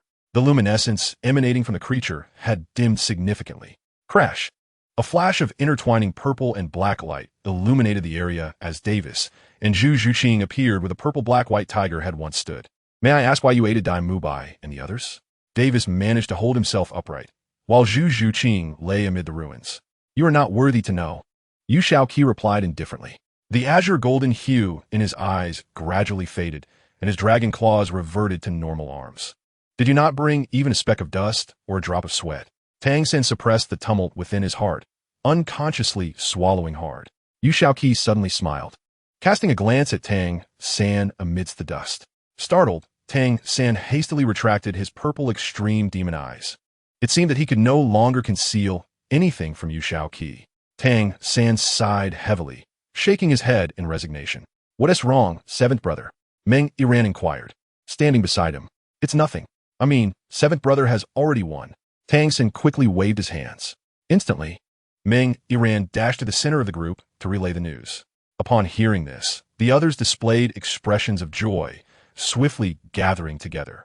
Although the dust had not settled, they clearly observed 3 figures emerging from within. What is happening?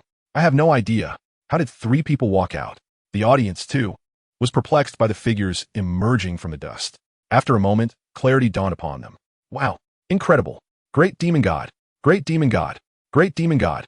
Once the figures were fully revealed, the crowd erupted into a chorus of cheers, united in their shouts for Yu Shaoqi, the great demon god. Even the Shrek 9 monsters were left speechless in astonishment. Yu Shaoqi held one person in each hand, revealing Davis and Zhu Zhuqing. What shall be done with these 2? Yu Shaoqi approached Dai Mubai and Zhu Zhuqing. Dai Mubai wore a complex expression, torn between the desire to defeat them and the uncertainty of how to proceed now that they had truly lost. Zhu Zhuqing shared similar thoughts. Let us not forget that they entered this battle with the intent to kill us. While they may not have intended harm before, it was only because they underestimated our strength. Upon realizing our true capabilities, they exhibited murderous intent, Yu Shaoqi reminded them.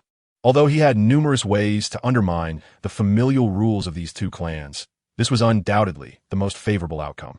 Dai Mubai and Zhu Zhuqing would ascend as clan leaders, abolishing the rule that required 2 offspring from each household, as well as the mandate for blood relatives to engage in mutual slaughter.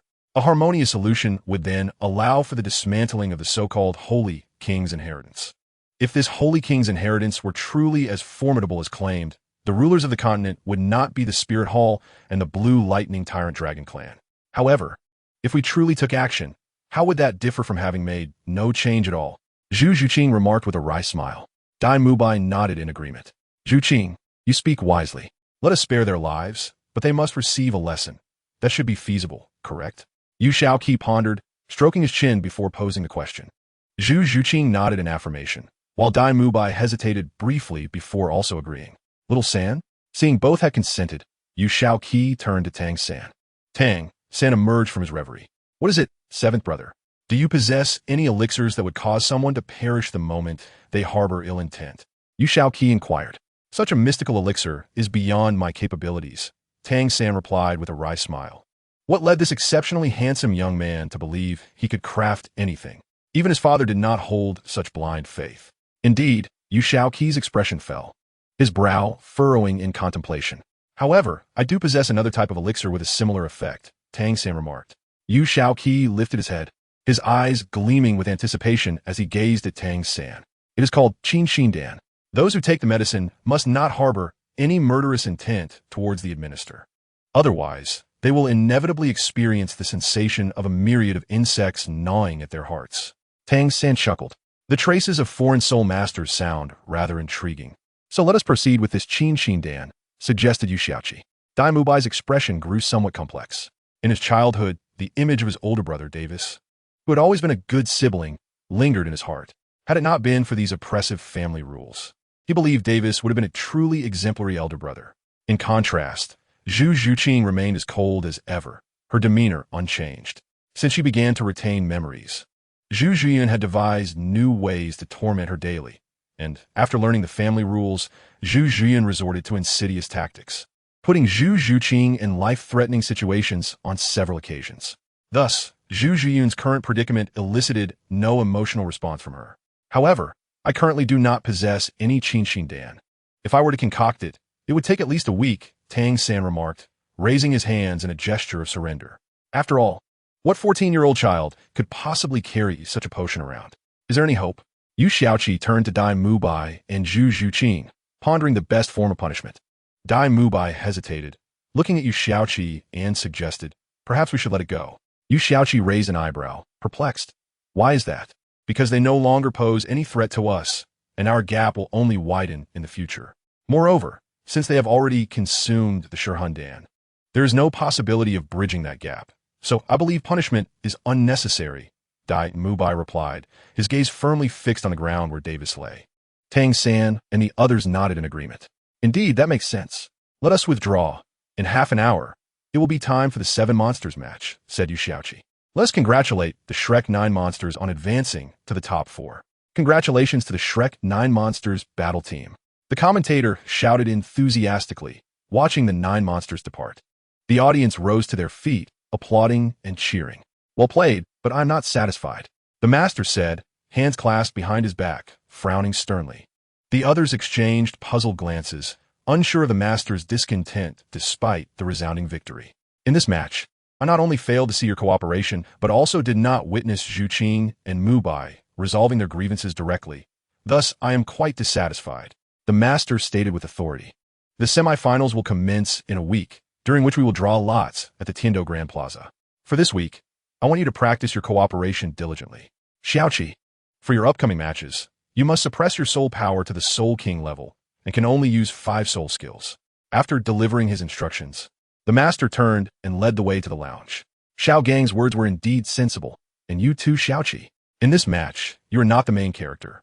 So why did you rush in to steal the limelight? Lu Erlong remarked, tugging at Yu Xiaoqi's ear. Ouch, ouch, it hurts. Yu Xiaoqi feigned distress. Given his current physical strength, how could a mere tug at his ear cause him pain? He could easily withstand a self-inflicted wound without harm. The group laughed as they walked, while Dai Mubai grumbled incessantly about Yu Xiaoqi stealing his thunder. Tang Sin silently mused, who could be blamed? If you cannot see through the fog, you can only lament your unfortunate birth. Brother, you are truly impressive. You single-handedly shattered the martial soul fusion skill of 2 soul sects. Yu Feng exclaimed. Qin Ming, along with the 7 monsters, stood at the entrance discussing something when the 9 monsters returned. Oh, it was just average. If I had exerted my full strength, it wouldn't have taken so long. Yu Xiaoqi replied with a grin. Though appearing modest, he was undoubtedly putting on an act. The others couldn't help but twitch their lips, thinking how he still managed to puff himself up. Brother, you should take a good look. We will definitely win more beautifully than you, Dugian declared earnestly. Dugian's lips and hair color had transformed significantly. She had always been beautiful, but now she was even more so. However, her eye color had remained unchanged, unable to alter from the deep green of her past, which now appeared vibrant and full of life. Haha, then you must work hard, Yu Xiaoqi said, patting the heads of Dugian and Yi Langlang gently. After a moment, he glanced at Yu Tianheng and the others. The rest of the 9 monsters encouraged their teammates preparing to take the stage. Oscar offered his well wishes, but when it came to Jiangzhu, he only managed a fleeting good luck. Jiangzhu's eyes betrayed a sense of unmasked disappointment, and after delivering his words, Oscar headed directly to the lounge. The atmosphere grew tense. The 5 girls approached Jiangzhu to offer words of comfort, yet Jiangzhu's expression remained woeful, offering them a smile more sorrowful than tears. Watching the 7 monsters depart, Yu Xiaoqi fumed alone. That little AO truly lacks understanding. What are you thinking, AO? Can you not be straightforward? Your indecision is not only wasting your time, but also holding back a young female soul master. Lu Erlong followed Oscar into the lounge. Her face flushed, she frowned. I truly do not know how I feel about her, Oscar lamented, gripping his head in despair. His relationship with Jiangzhu was excellent, yet he remained uncertain whether his feelings were rooted in friendship or love. It matters. You must figure out quickly, or I shall not spare you. Lu Erlong understood the anguish of a woman waiting for a man. She had experienced it herself. She did not want Jiangzhu to endure such suffering. For a long time, she had lost her appetite and sleep, and even when she began to eat again, the image of the master haunted her thoughts. The pain of wanting to forget, yet being unable to, is the most excruciating, especially when one has no desire to forget at all. I understand, Oscar replied, closing his eyes and sprawling on the sofa, appearing utterly dejected. Observing his friend's distress, Lu Erlong ceased speaking. Just then, the master entered with Yu Xiaoqi and the others. Why did you return alone? The master asked, his expression unreadable but concern evident in his gaze. Lu Erlong smiled, relieved that the years of waiting had been worthwhile. The master was the sun in her heart. Nothing much, just had a chat with little AO, Lu Erlong replied, smiling at the master, her eyes brimming with affection. Yu Xiaoqi and the others followed closely behind the master as Ma Hongjun and Dai Mubai settled beside Oscar, while Yu Xiaoqi and Tang San took seats next to Dai Mubai. The lounge was spacious and comfortable, featuring 4 sofas, 2 long ones facing each other and 2 smaller ones accommodating 2 people each. In the middle stood a table crafted from a 1,000-year-old locust tree, reaching only knee height for adults. The seating arrangement was clear. The esteemed master occupied a single sofa, Lu Erlong took another, while the females gathered on one sofa and the males on another. I believe I have already discerned which 4 academies will advance to the semifinals. As the crowd fell silent, the master broke the impasse. You already know the outcome before the competition has concluded? Ma Ongjun exclaimed in astonishment. The master, with a serene smile, elucidated, there is no need for conjecture. Our 2 teams from Shrek are undoubtedly advancing. The other 2 teams are quite apparent. One is the Wuhuan Temple, and the other is the so-called Zesikata Advanced Soul Master Academy. The onlookers exchanged glances. They were familiar with the Wuhuan Temple's team, yet what was this Zesikata Advanced Soul Master Academy? Brother, what sort of team is this Zesikata? Yu Xiaoqi inquired with confusion. He was absolutely certain that such a team did not exist in the original narrative. If it did, it was likely just one of many advanced academies that had been eliminated. I'm not entirely sure, but I can confirm that the Zesikata Advanced Soul Master Academy was established last year and is located in the northern city of the Xinglua Empire, the master replied. However, I can assure you that the Zesikata Advanced Soul Master Academy has also entered the top 8 with an undefeated record, thus qualifying as a dark horse, the master added. To have such strength after only 2 years of establishment? Just who is this Zesikata Advanced Soul Master Academy? A gleam of curiosity flickered in Yu Xiaoqi's eyes. Meanwhile, the battle between the Shrek 7 and the Tianshui Academy commenced. Yu Qianheng unleashed his dragon claw and led the charge, directing it toward the support-type soul master of Tianshui Academy. Who do you look down upon? Do you think you're a male god, Yu Xiaoqi? The support-type soul master mocked. With that, she activated her first soul skill, Bubble of Water. Is that all? Yu Tianheng scoffed, watching the adult-sized bubble leisurely drift toward him, deeming it no threat whatsoever. However, he did not intend to confront the bubble head-on. He deftly twisted his body, evading the massive bubble with an elegant arc in midair. What? Yu Qianheng gasped as he faced another gigantic bubble that had already encroached upon him, leaving him with no escape. Break it, Yu Qianheng declared fiercely, clawing at the bubble.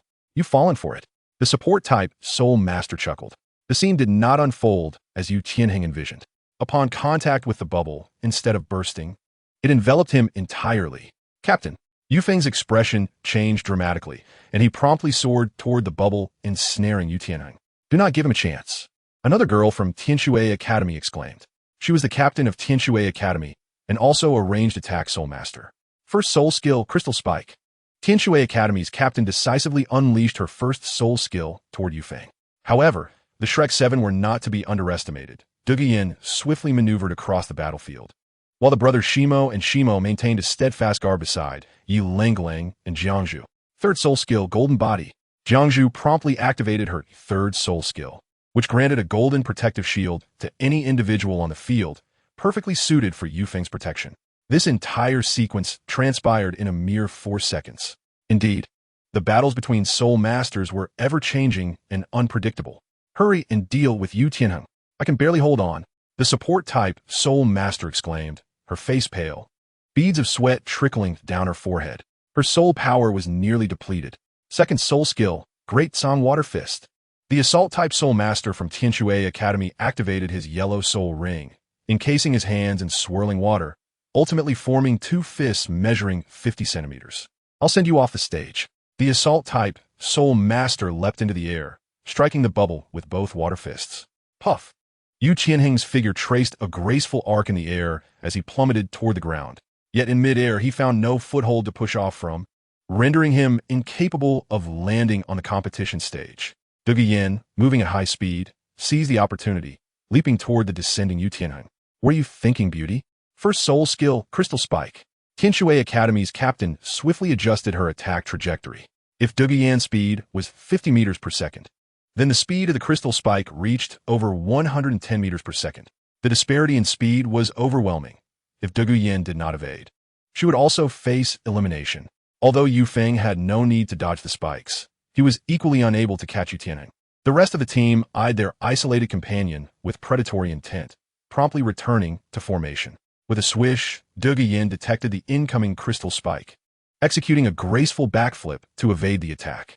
Upon landing, she retreated a significant distance, at least 10 meters, landing directly within the formation of the Shrek 7. It's over. The captain was the first to be eliminated. What do we do now?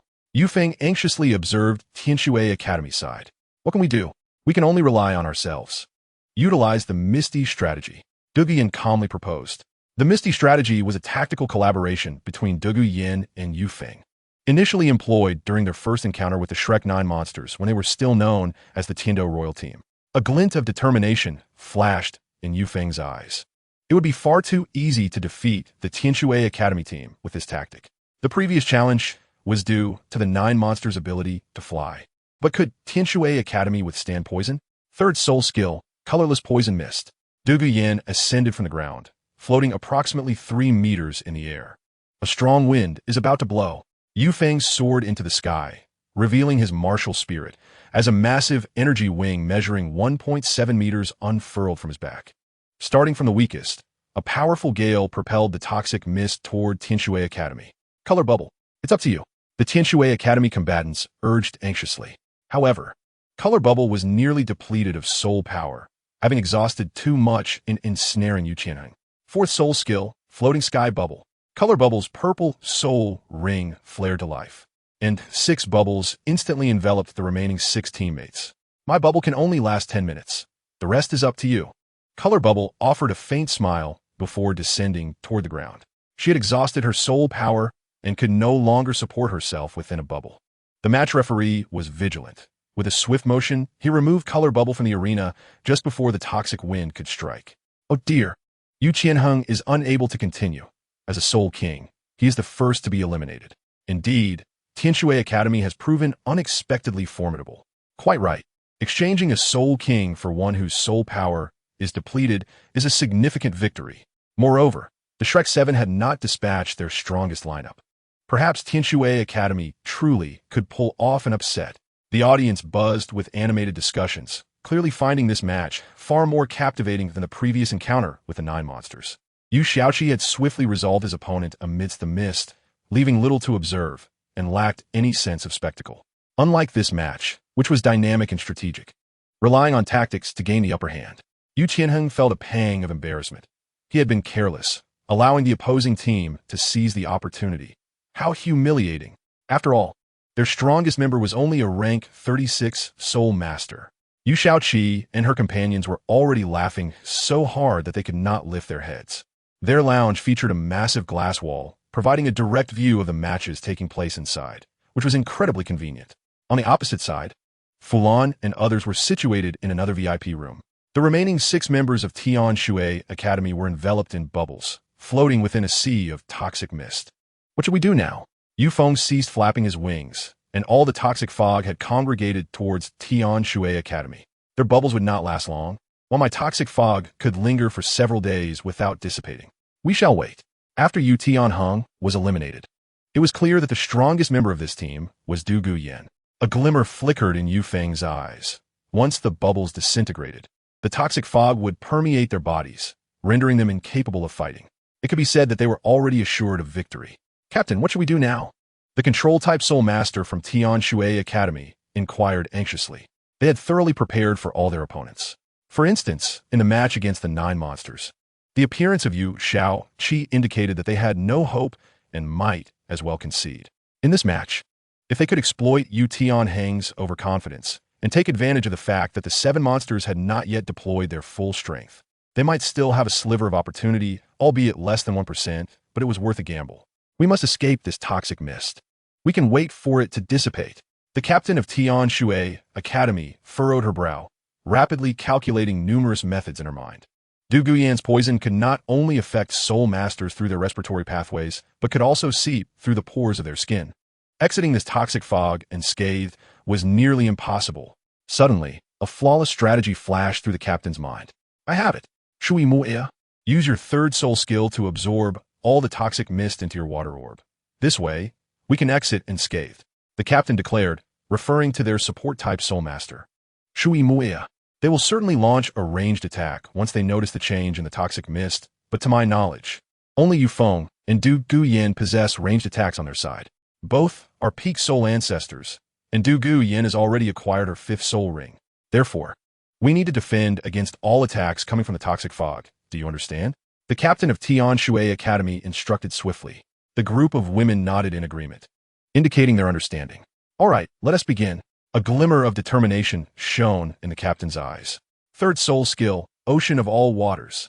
Shui Mu'er's purple soul ring illuminated behind her, and soon, dozens of waves surrounded the women, forming a vortex that towered 4 people high in the air. This vortex quickly began to function, sucking in the toxic gas. Oh, we can now see a flash of purple light within the toxic mist, and it is rapidly diminishing. At this rate, the mist will completely dissipate in under 7 minutes. By then, all 6 remaining members of Tian Shui Academy will have escaped. Let us see how the Shrek 7 monsters will respond. The commentator announced swiftly. The audience was so captivated that they even forgot to breathe. The intensity of this match made it impossible for them to divert their attention, as missing even a second would be a loss. You Feng, you and I will launch a ranged attack. Duguyan reacted swiftly, following Helpel. 2nd soul skill, Fang of the Wind. The air visibly condensed before you Feng, forming blade-like fangs that were densely packed, so numerous that it would take a long time to count them all. Whoosh! Countless fangs shot towards the toxic mist. 2nd soul skill, Green Scale Strike. This was a new soul skill Du Guyan had acquired due to the elevation of her martial spirit.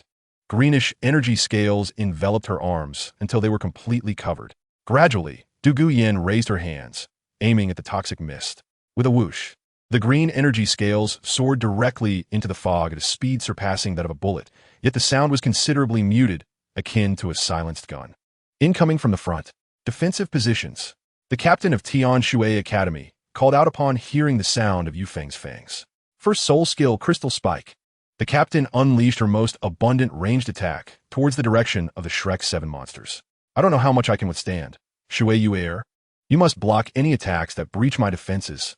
The captain urged anxiously. Shui Yu Air was the powerful assault-type female soul master from earlier. Understood.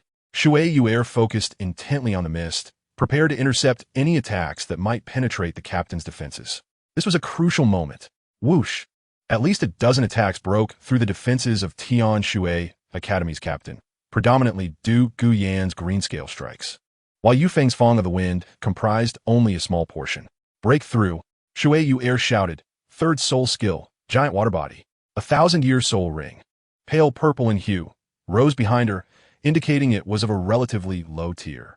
The transparent, crystalline water rapidly enveloped Shui Yu Air, transforming her into a towering water giant over 3 meters tall. Splash! Shui Yu Air barely managed to withstand the incoming attacks, though her giant water body had been left severely damaged. As the mist gradually receded, the 6 members of Tian Shui Academy emerged. They had succeeded. However, Shui Yu Air had collapsed to the ground, unconscious. Given her rank, it was too taxing to fend off attacks from 2 peak soul ancestors, especially those with exceptional talents. We can see that Tian Shui Academy has narrowly withstood the coordinated assault from the Shrek 7 monsters, but they have paid a heavy price by losing their assault-type soul master. Nevertheless, to have fought against the Shrek 7 monsters to this extent, the loudest applause must be given to our assault-type soul master, Shui Yu Air. The commentator expressed, feeling somewhat reflective, as he had initially thought this would be a match devoid of suspense. Many shared this sentiment, believing the outcome was predetermined, but the reality diverged from their expectations. Clap, clap, clap. The audience indeed applauded for Shui Yu Air and Tian Shui Academy. Du Guyan exchanged a glance with Jiangzhu, knowing that the time to strike was now. If they waited until it solidified, it would be exceedingly difficult to act. 2nd soul skill, Golden Body. With a wave of Jiangzhu's staff, Du Guyan's form shimmered in golden light. This soul skill enhanced the recipient's physical attributes by 20%. When applied to Du Guyan, her speed would rival that of a typical agility-type soul master, and her strength would match that of an ordinary assault-type soul master. Coupled with her innate ability, capturing a few members of Tian Shui Academy would be a simple task. A voice suddenly emerged behind the remaining members of the Shrek 7 monsters. The amplification effect surrounding Du Guyan vanished. Jiangzhu. The brothers Shi Mo and Shi Mo turned simultaneously, discovering that a member of Tian Shui Academy had appeared behind Jiangzhu without their notice. A dagger was plunged into Jiangzhu's back, the tip protruding slightly from her abdomen, having pierced her body completely. Phoenix Ian, I held back. She won't die. But you Shrek 7 monsters have lost another member. The girl from Tian Shui Academy chuckled. Get lost. Sure Mo raised his fist and struck the successful assailant with great force. The impact sent the agile soul master from Tian Shui Academy flying, and she lost consciousness upon hitting the ground. Shui Fonger. The women of Tian Shui Academy cried out. Jiangzhu. Oscar shouted in the resting room, his eyes widening and his chest heaving violently. He felt engulfed in darkness, unable to hear any sounds, his mind blank. Xiaoao. Xiaoao. Yu Xiaoqi tentatively called out, but received no response. She approached Oscar, placing her hands on his shoulders and shaking him vigorously. Xiaoao, she exclaimed as she shook him. Oscar finally regained some awareness, staring blankly at Yu Xiaoqi. She'll be fine. Lung Lung will heal her, understand? Yu Xiaoqi said with a serious gaze. Oscar numbly nodded, redirecting his attention back to the battlefield. Sure Mo and Sure Mo stood protectively in front of the others, shielding Yi Lung Lung as she began to heal Jiangzhu. Second soul skill, healing Haidang. A yellow soul ring rose behind Yi Lung Lung. Almost immediately, Jiangzhu's wounds began to heal at a visible pace, and within 3 seconds, all her injuries were completely mended. You have truly angered me, Dugu Yin said coldly, locking her gaze on the 5 women from Tian Shui Academy. Yu Feng mirrored her icy demeanor as she faced them. Fourth soul skill by Lin Poison. A circle of purple soul rings slowly rose, and Dugu Yin lifted off the ground. Her body underwent a distinct transformation. Her eyes turned a vibrant green, radiating an emerald glow, and her toned figure became enveloped in green energy scales. Her hair transformed into a swift intertwining of white and green. This ability allowed her to inject poison into any attacking soul master within 3 seconds, including Tidal Dalu. As long as she wished to attack, they would inhale the toxin. Whether it would be lethal was another matter. However, dealing with Tian Shui Academy was still a simple task. Suddenly, one of the women from Tian Shui Academy clutched her throat, black blood oozing from her mouth. Following suit, all the women from Tian Shui Academy adopted similar stances, grimacing in discomfort, as if they would perish without immediate assistance. We concede, the captain of Tian Shui Academy managed to utter.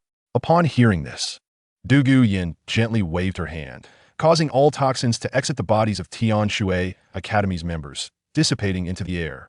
Let us congratulate the Shrek 7 monsters for advancing to the top 4.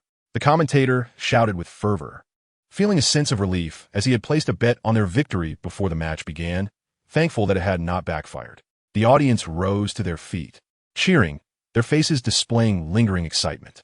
Please salute each other, both academies. The referee announced, standing in the midst of the crowd. How did she manage that?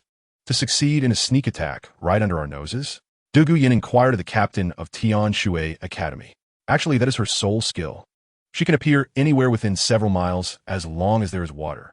Earlier, Shui Yuer's great ocean water fist splashed some droplets over to your side, which led to the subsequent events. The captain of Tian Shui Academy explained with a wry smile.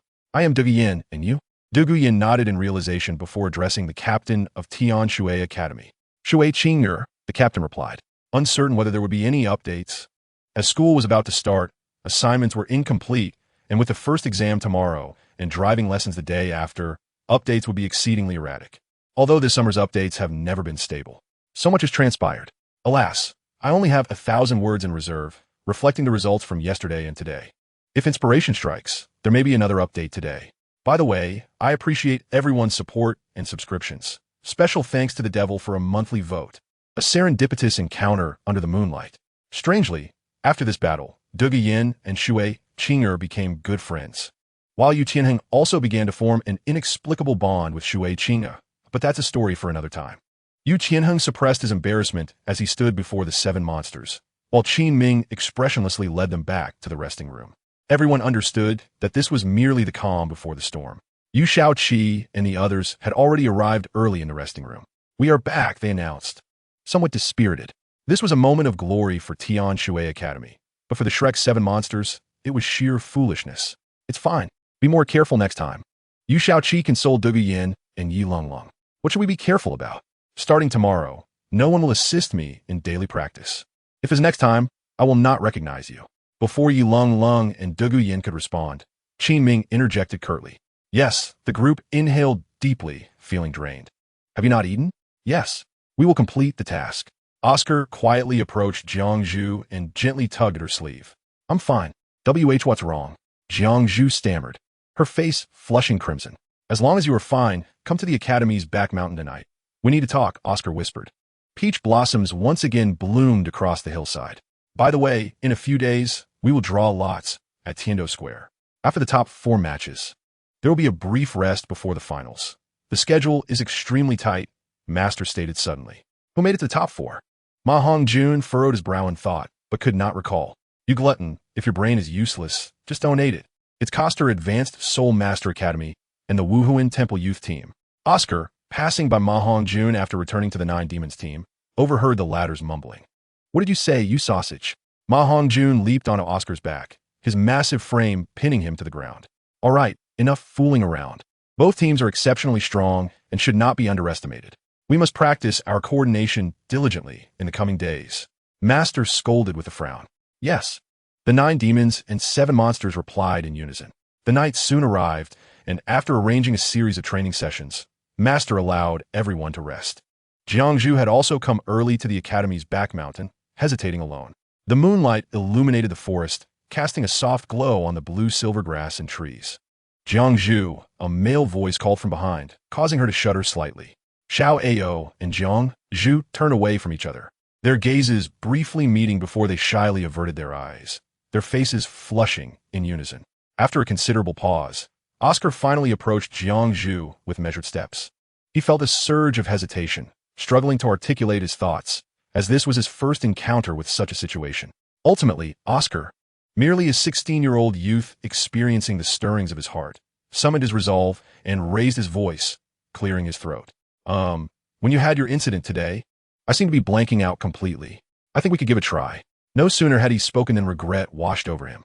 Jiang Zhu stared at Oscar, her eyes widening in disbelief. Did you just say you want to try something with me?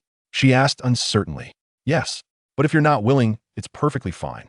After all, I'm just a support-type soul master and lack the ability to protect you, Oscar replied, only to feel his lips suddenly pressed against something warm and soft. It's all right. I don't mind, Jiang Zhu said gently. After a moment, their lips parted, and she gazed at Oscar with deep affection. Oscar, feeling a rush of embarrassment, fled as if in a panic. Yet, once out of Jiang Zhu's line of sight, he halted, leaping onto a nearby tree to conceal himself. Leaning against the trunk, Oscar's mind replayed the recent events. After a firm knock on his head to dispel his thoughts, he began to worry about Jiang Zhu. A girl alone outside was too unsafe. He resolved to escort her home in secret, armed with the hidden weapons his third brother had given him. Who doesn't he understand romance? With such a beautiful moonlit night, why not take a stroll before heading back? Jiang Zhu grumbled while kicking a nearby twig in frustration. Oscar, perched on the tree to her left, narrowly dodged the branch that nearly struck him. Who is there? Jiang Zhu sensed the movement in the tree. Oscar, not being Gongxi's soul master, could not easily evade the branch while maintaining silence. If you don't come out, don't blame me for being rude, Jiang Zhu warned, extending her palm toward the direction of Oscar.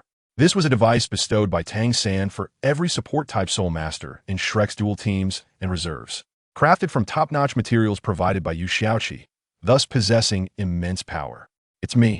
It's me. Quickly put away your hidden weapon. Oscar raised his hands above his head, calling out loudly.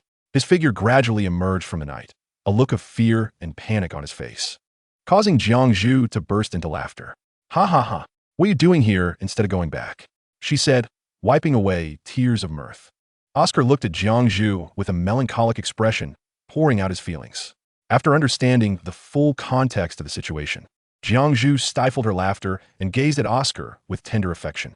After a few moments, she threw herself into Oscar's embrace. His face flushed instantly, a hint of enjoyment crossing his features. Oscar instinctively closed his eyes, wishing to savor the softness of her embrace. But before he could fully appreciate it, Jiang Zhu released him. Let us go back, she said with a smile, her eyes brimming with love. Upon returning to the dormitory, Oscar found himself lost in thoughts of the earlier sensations, an involuntary smile adorning his face. Who the heck spat water? Just as he was absorbed in his reverie, a sudden splash of coolness on his face jolted him back to reality, revealing a sticky residue upon inspection. It was me, Yu Xiaoqi said, gently wiping away droplets from her lips, her expression one of annoyance as she looked at Oscar.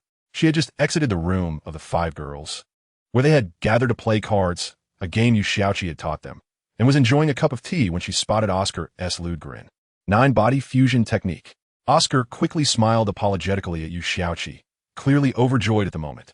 Yu Xiaoqi, not wishing to dwell on it, cared little about the white pajamas she wore, knowing she had plenty of replacements. Jiang Zhu and Oscar shared the same feelings. Yet due to the separation of the substitute and main team rooms, the girls were unaware of each other's sentiments.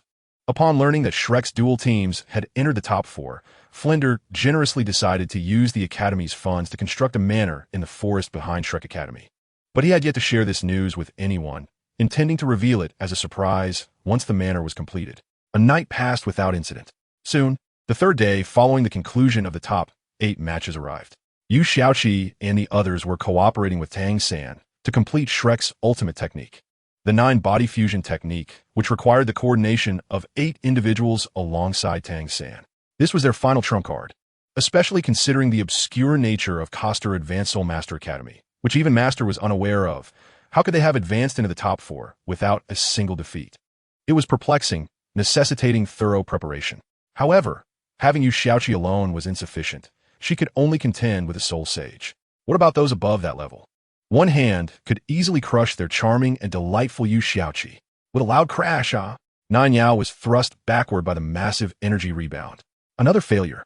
We've practiced this hundreds of times over the past few days, and not once have we succeeded. Not even a glimmer of hope. Maongajun lamented. The others shared his expression, feeling a sense of disappointment was only natural given their repeated failures. You all need to trust each other more and better control the soul power being infused. Every ounce of energy must match that of the others.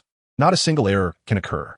Master stated sternly, having repeated this admonition numerous times, yet errors still persisted. The group rose once more, neglecting the dust on their clothes. 9 individuals formed a circle, one standing at the center while the other 8 surrounded him, channeling their soul power into the central figure to ultimately unleash the combined 9-body fusion technique. While it was easy to say, the conditions were exceedingly demanding.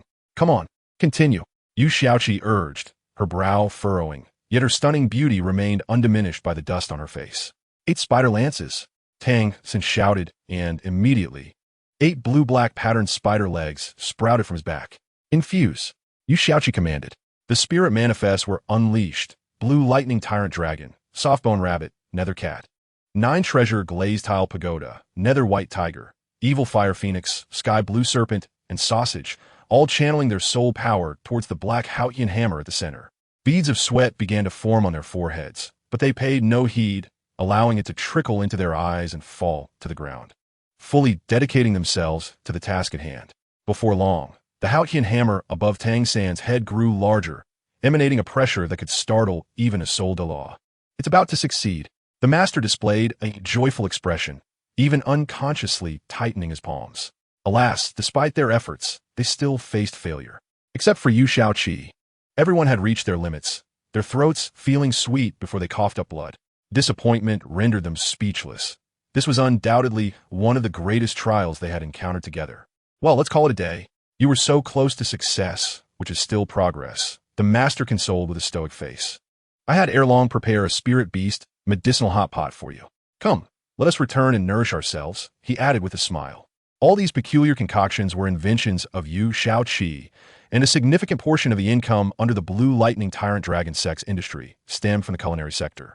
Of course, their endeavors in other fields were also among the best on the continent, but the culinary realm was undeniably the unassailable leader. Hot pots, barbecues, skewered delicacies, and even sea sole beef slices and KFC. These delights had spread across the continent. They were immensely popular, catering to both the affluent and the impoverished with delectable offerings. Furthermore, Yu Xiaoqi had even begun to explore the curious beverage known as beer. However, it took the Blue Lightning Tyrant Dragon sect merely 2 years to dominate the culinary landscape, having embarked on this journey 2 years prior. Hooray! We are dining so lavishly today. Wow! I am salivating. As expected, upon hearing of the hot pot, everyone's eyes sparkled with excitement, saliva pooling in their mouths. Xiao Wu, what's wrong? Don't you like hot pot? Yu Xiaoqi noticed something amiss with Xiao Wu. In truth, She had always exhibited a peculiar demeanor whenever they consumed spirit beast meat for nourishment, and her vitality seemed lacking. Yu Shaoqi understood the reason, but felt it prudent to explain only after Xiao Wu grasped the continent's fundamental rules. Oh, it's nothing. I love hot pot. Yet, there was a hint of panic in Xiao Wu's eyes. On the Douluo continent, the law of the jungle prevailed. This was true among spirit masters, and even more so among spirit beasts. Thus, one must never harbor feelings of sympathy or pity. Do you understand? Yu Shaoqi whispered in her ear. Xiao Wu replied in a voice barely audible, her cheeks flushing as her large ears drooped with softness. The group followed the path they had taken on their first visit, arriving at the small earthen house where Lu Erlong once resided. Zhao Wuji, Fronde, Liu Erlong, Meng Xinji, and the Shrek 7 monsters, along with their substitute team members, were already present. Beside the small lake in front of the earthen house were several rudimentary tables and chairs, evidently crafted from the trees of the forest. Large trees serving as tables and smaller ones as stools. How did the training go? Lu Erlong approached Yu Shaoqi and the master with a beaming smile. We were so close, the master replied with a grin. Their gazes locked, and a profound affection radiated from their eyes. What a pair of lovebirds. Zhao Wuji couldn't help but admire them, intending to offer some words of blessing, but found himself at a loss, ultimately exclaiming, Zhao Wuji, are you tired of living? Get out of here. Lu Erlong swiftly turned, appearing before Zhao Wuji in an instant, following up with a kick. Thud! The poor earthen house roof suffered a significant dent, sending Zhao Wuji flying. The location of his landing unknown. Tomorrow, we will return to school and settle in, ensuring updates will be frequent. The group felt a wave of embarrassment. Despite Zhao Wuji's robust physique, such an attack would hardly inflict damage, yet no one wished to be on the receiving end. Is there anything we can help you with? Oscar inquired eagerly. Yes. Whatever you need, I, Ma Hongjun, will brave mountains and seas to accomplish it impeccably. Ma Hongjun chimed in, and the others nodded in agreement. Meanwhile, Meng Xinji sat quietly to the side, eyes closed and silent. When did you all become so considerate?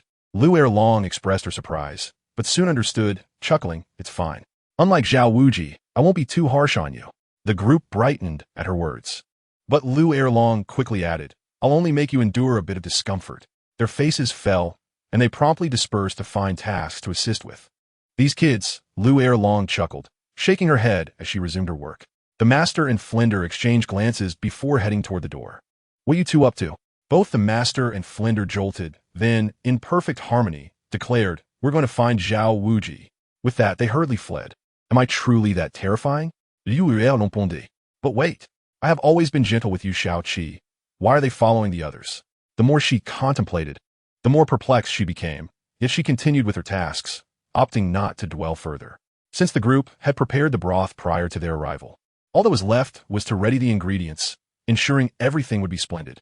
Soon, they gathered at the table by the lake, and midway through their meal, the master and Flinder returned with Zhao Wuji. On their way back, Zhao Wuji made a point to circumvent Lu Erlong, but as his teacher, he had no choice but to join them at the table. The hot pot meal was filled with tension, as everyone was wary of displeasing Lu Erlong, behaving exceptionally well. After they finished eating, the group was escorted back to their dormitory. Along the way, Oscar and Jiang Zhu declared their relationship, leaving only Dai Mu Bai and Ma Hongjun without partners among the 9 demons. Strictly speaking, Dai Mu Bai had someone in mind. However, that fiery red figure had not graced his sight again. Once back in their respective rooms, everyone promptly began meditating to digest the medicinal energy within them. By the next day, they felt revitalized and eagerly practiced their unique 9-body fusion technique. As long as 2 or more members of the 9 demons achieved the fusion, it could be performed. For instance, 2 would result in a 2-body fusion technique, 3 would yield a 3-body fusion technique, and so forth. However, mastering the 9-body fusion technique remained elusive. They always fell just short. Even as the day of the drawing approached, they still had not succeeded. But this was to be expected. If such a formidable technique could be perfected in mere days, it would be commonplace, wouldn't it? Time swiftly carried them to the day of the drawing. The group gathered early, and after the master offered a few words of advice, they set off. They were still unable to travel using spirit beast steeds. The cost was too high for Flinder, who had just invested in building them a manor. There was no way he could afford to buy several spirit beast steeds for everyone. For this drawing, The 9 demons were led by the Master and Lu Erlong, while the Shrek 7 monsters were overseen by Zhao Wuji and Qin Ming. Wow, wow, wow. Oh. 9 demons. Shrek 7 monsters. The enchanting Yu Xiao Qi. The male god. Throughout the journey, such exclamations filled the air, causing Oscar and Ma Hongjun to beam with pride. Indeed, this was a moment of great prestige. Others, however, remained largely indifferent, while Yu Xiaoqi, with an air of aloofness, waved at the onlookers, eliciting a chorus of excited screams. The crowd soon arrived at the Tiando Grand Square, which had been meticulously arranged. The expansive northern section of the square was constructed from century-old red soundwood, producing a melodious chime when stepped upon. The new master of the Tiando City Spirit Hall, Sanyuoya, had already taken his seat at the center, awaiting the arrival of the 4 teams. The Snow Knight Emperor, Ning Fengji, and Yu Lumian were also seated there early. In the middle of the red platform, right before the VIP seats, was the drawing position, designated for the captains of the 4 teams to draw lots. The teams were represented as follows: the Blue Shrek 9 Demons team, the Red Shrek 7 Monsters team, the Black Coast Advanced Spirit Master team, and the Yellow Spirit Hall Youth team. The host for the drawing stood beside an opaque box filled with colored balls, which was exquisitely crafted and valued at no less than 500,000 gold spirit coins. It seemed that all 4 teams had assembled for the grand competition, and I shall preside over this drawing, the host announced, surveying the 4 teams positioned 3 meters apart, with the audience seated over 20 meters away from them. The Shrek 9 Demons stood between the Shrek 7 Monsters and the Spirit Hall Youth team, while the Coast Advanced Spirit Master team was positioned next to the 7 monsters.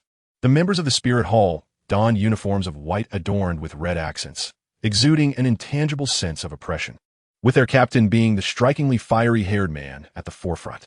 The Coast team's attire was peculiar, consisting of black robes with hoods obscuring their faces, creating an impression of abyssal dread, as if their dark garb sought to consume those who dared to gaze upon it. They were not to be trifled with. Yu Xiaoqi's expression hardened as he scrutinized them before shifting his gaze away. The leader of the Coast team, cloaked in black, discreetly cast a glance at Yu Xiaoqi after he averted his eyes. Now, let us welcome the captains of our 4 teams to the stage for their addresses, the host exclaimed with a smile. The audience responded with enthusiastic applause and cheers. The first to speak was Yu Xiaoqi of the 9 Demons. Greetings, everyone. I am Yu Xiaoqi, the captain of the Shrek 9 Demons team, he stated with a smile. The crowd erupted in excitement, chanting praises for their male god, overwhelmed by his charm. With just a word and a smile, he stirred the atmosphere, captivating all ages and genders alike. No one else in the world could evoke such fervor as Yu Xiaoqi. Once the noise began to subside, Yu Xiaoqi continued, stating our objective is quite simple: to seize the championship of this advanced Spirit Master competition. That is all I have to say, thank you. After finishing, Yu Xiaoqi stepped away from the microphone, bowed respectfully towards the esteemed figures of Yu Lumian and others, then turned to bow to the audience. This gesture left both the audience and dignitaries momentarily stunned, as no one had ever done such a thing. They typically offered the barest of courtesies before departing. All were talented individuals, and such talents carried an inherent pride. However, the audience's reaction soon validated Yu Xiaoqi's approach. Erupting in fervent cheers, their excitement palpable as they shouted his name with flushed faces and visible veins at their necks. The applause and cheers continued for a considerable duration before finally waning, by which time Yu Xiaoqi had returned to his position. Next, let us invite the captain of the Spirit Hall Youth team to speak. The host's voice trembled slightly, still shaken from the earlier excitement.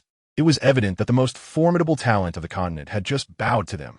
The captain of the Spirit Hall Youth team, unlike Yu Xiaoqi, merely delivered a cold remark before acknowledging the master of the Tiando City Spirit Hall, and then turning away, showing little regard for Yu Lumian or Ning Fengji. This prompted Yu Xiaoqi to narrow his eyes, silently wishing not to draw against them, otherwise. The fiery-haired man returned to his spot, positioned right next to Yu Xiaoqi. How disgraceful. Upon returning to his position, the captain of the Spirit Hall Youth team remarked sarcastically, "Who are you referring to?"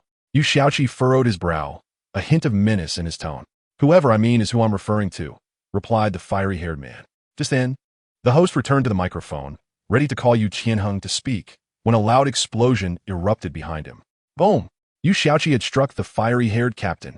The incident unfolded in an instant, unnoticed by the crowd until the captain was sent flying far away, crashing into the square and leaving a large crater. What has happened? It seems the male god took action against that fiery-headed fool. The audience, unified in their perspective, believed that the fiery-haired captain had provoked Yu Xiaoqi. And while they may have been overly enthusiastic, their admiration was justified. Xiaoqi, what transpired? Yu Luomian and Ning Fengji rushed to Yu Xiaoqi's side. Your Highness, what happened? The master of the Spirit Hall, Sanyuoya, along with the Snow Knight Emperor, approached Yu Xiaoqi, their faces etched with concern. Sanyuoya's concern stemmed from Yu Xiaoqi being his future superior, partially influenced by Bibi Dong as well. The Snow Knight Emperor, having no other choice, could only act this way.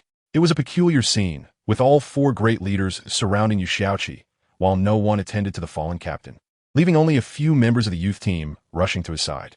The Spirit Hall youth team was left with only one woman standing still. Why don't you go over? Xiao Wu whispered in the ear of the woman. Unfortunately, the surrounding noise made it difficult for them to hear each other without leaning in closely. Huh? What did you say? The woman exclaimed loudly, having momentarily spaced out. I said, why don't you go over?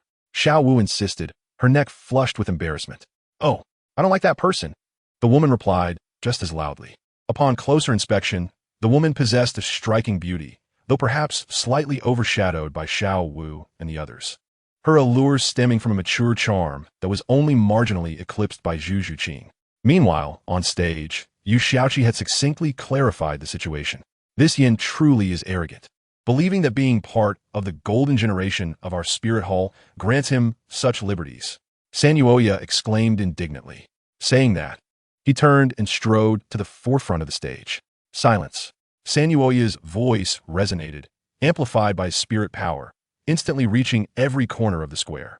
The crowd quickly fell silent, for the master of the Wuhuan Temple's branch in Tiando City commanded significant respect in their hearts. Due to the disrespect shown by our Wuhuan Temple's youth team captain, Yin, towards the opponent, a punitive measure was imposed, expulsion from the Wuhuan Temple and the nullification of his soul power, declared Sonoya. What? Is it that serious? Serious? I actually think it's too lenient. How dare he provoke my idol? Many of Yu Xiaoqi's fervent admirers exclaimed, their expressions brimming with indignation, as if they were ready to leap forward and tear Yin apart. Suddenly, several figures shot onto the stage from the audience below. Upon closer inspection, it was indeed Yin and a few of his teammates who flew directly to the stage. Facing Sonoya, they knelt on one knee. Your Holiness, I believe this punishment is rather severe, one man spoke. His name was Xieyu, the brother of a girl in the audience, Hulaina. Sonoya furrowed his brow, ignoring Xieyu, and turned to Hulaina. Hulaina, do you have anything to say? Sonoya inquired. Hulaina, a member of the golden generation of the Wuhuan Temple known for her exceptional potential, had been directly accepted as a disciple by Bibi Dong, thus holding a status equal to that of Sonoya. No, then the punishment shall take effect immediately, Sonoya declared in a frigid tone.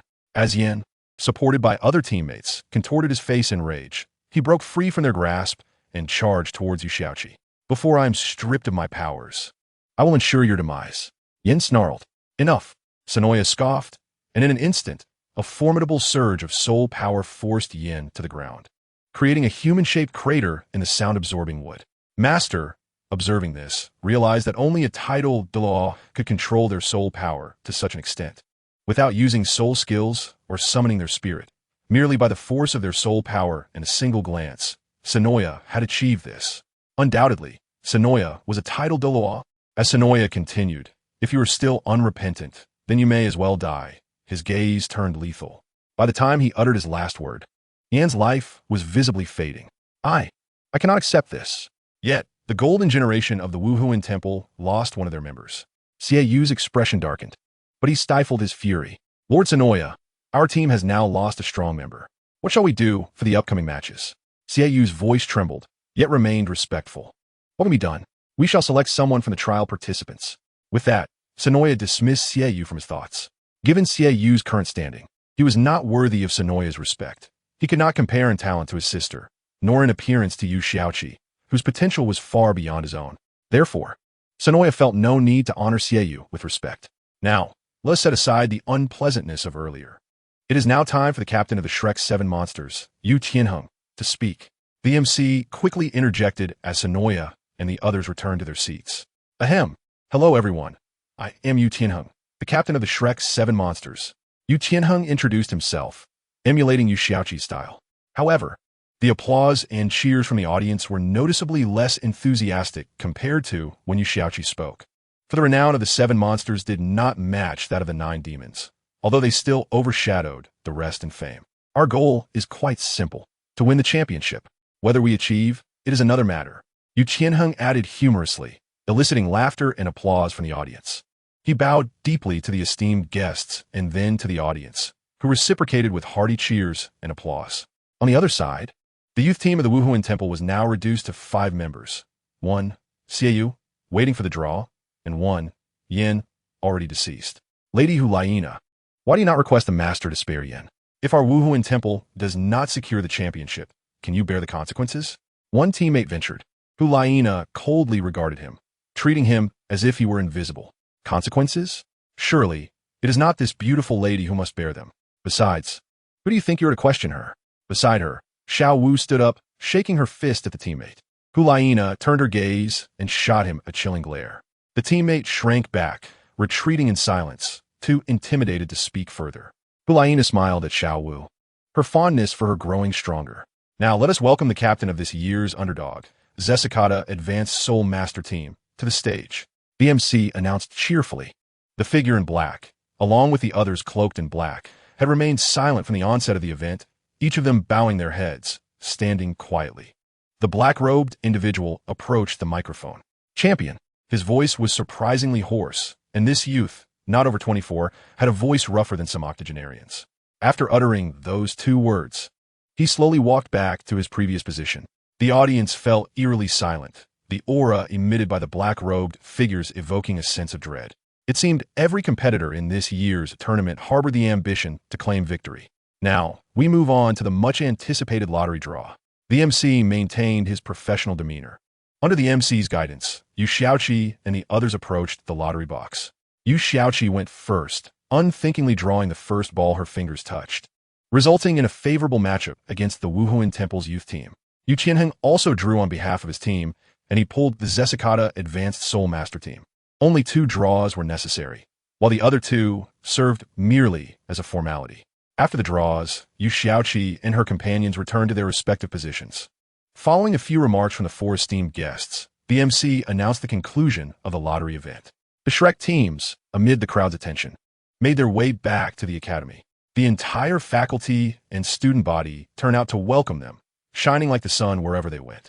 Each class's teachers explained various matters to their students, ultimately allowing the 2 teams some respite, for the championship was paramount. After returning to the academy, there remained several days before the competition, granting everyone time to practice the 9-body fusion technique. The 7 monsters planned to field their strongest lineup against the Zesikata Advanced Soul Master Academy, having realized, upon witnessing their prowess, that they were a formidable adversary. Days passed swiftly, and soon the day of the competition arrived. The 9 demons were on the verge of completing the ancient masterpiece, the 9-body fusion technique. While the coordination among the 7 monsters had reached a level of seamless flow, 2 matches were simultaneously underway. The Shrek 9 demons, led by Yu Xiaoqi, faced the youth team of the Spirit Hall, and the Shrek 7 monsters, under the command of Yu Qianheng, battled against the Advanced Soul Master Team, Zai Kuda. The contest took place on 2 grand stages, separated by a barrier of soul power, preventing either side from witnessing the other's match. However, the audience in the stands could easily observe both competitions, as the barrier was established by 2 titled Douluos. The matches commenced swiftly. Although Yu Xiaoqi could only utilize 50 levels of soul power, it was more than sufficient to handle the weakened version of the Spirit Hall youth team. Not to mention, even at full strength, they would not stand a chance against Yu Xiaoqi, as their 3-body martial soul fusion technique merely reached the level of Soul Emperor. Yet, the Spirit Hall youth team had its merits. Hulaina was exceptionally strong, surpassing several members of the 9 demons and 7 monsters, having attained the rank of a Soul King at level 53. Her martial soul fusion technique with her brother, Xiaoyu, dazzled the audience, but ultimately, they could not escape the fate of elimination. Hulaina accepted her defeat gracefully, while her brother, Xiaoyu, remained unyielding, casting a cold glance at her before departing with his battered body. He firmly believed that as long as Yin was present, they would undoubtedly defeat the Shrek 9 demons. Meanwhile, the battle on the side of the 7 monsters dragged on interminably. Shimo, why aren't you 2 attacking? Yu Tianheng bellowed, sweat trickling down his brow. Mingled with dust, they had launched 4 attacks, all of which involved a coordinated assault from the 7 of them. Yet each time, the Zai Kuda team had perfectly countered their efforts. What did this signify? Du Guyan's poison was colorless and tasteless, and her attacks had reached the level of a Soul King, while Yu Qianheng was a top-tier assault-type Soul King. The strength of the other members was also undeniable. Such Soul Masters had executed a combined assault on their opponent 4 times, but their adversaries had thwarted each attempt. What incredible power was this? The formation of the Zai Kuda team was markedly different from any other, as if they did not acknowledge the existence of auxiliary Soul Masters. They stood in a single line. Indeed, they stood side by side, indistinguishable from a standard formation. However, unlike a typical formation, a black vortex of soul power loomed before them, perfectly negating any attack from the 7 monsters. Neither physical nor magical damage could penetrate this vortex. Look, the vortex is stirring. Osro shouted from the air to the figures on the ground.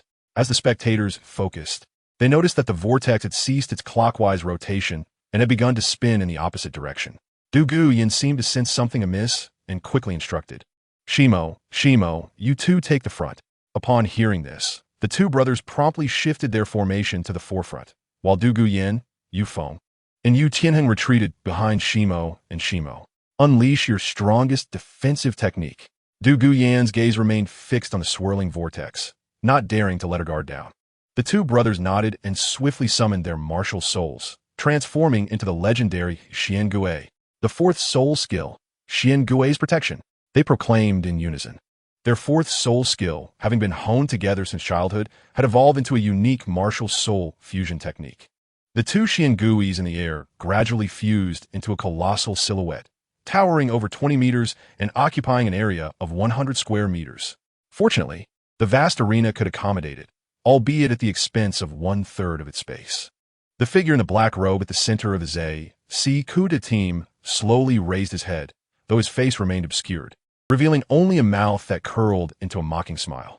The black vortex spun ever faster in a counterclockwise direction, gradually coalescing into a small black energy sphere that visibly expanded at a rapid pace. Yan Ye Feng, attack it. Yu Qianheng suddenly recalled something and urgently urged the 2. If the clockwise rotation absorbed any attack, then the counterclockwise must be a means to unleash an assault. This was precisely what Yu Qianheng surmised. Du Guyan and Yu Feng were no fools. They understood his implication as soon as he spoke. 4th soul skill, by Lin Poison.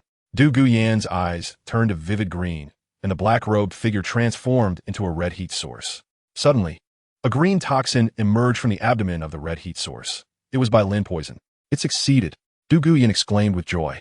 Previously, her by Lin Poison had been ineffective against the opponent, as the vortex could absorb all attacks. Yu Tianheng's intuition had proven correct.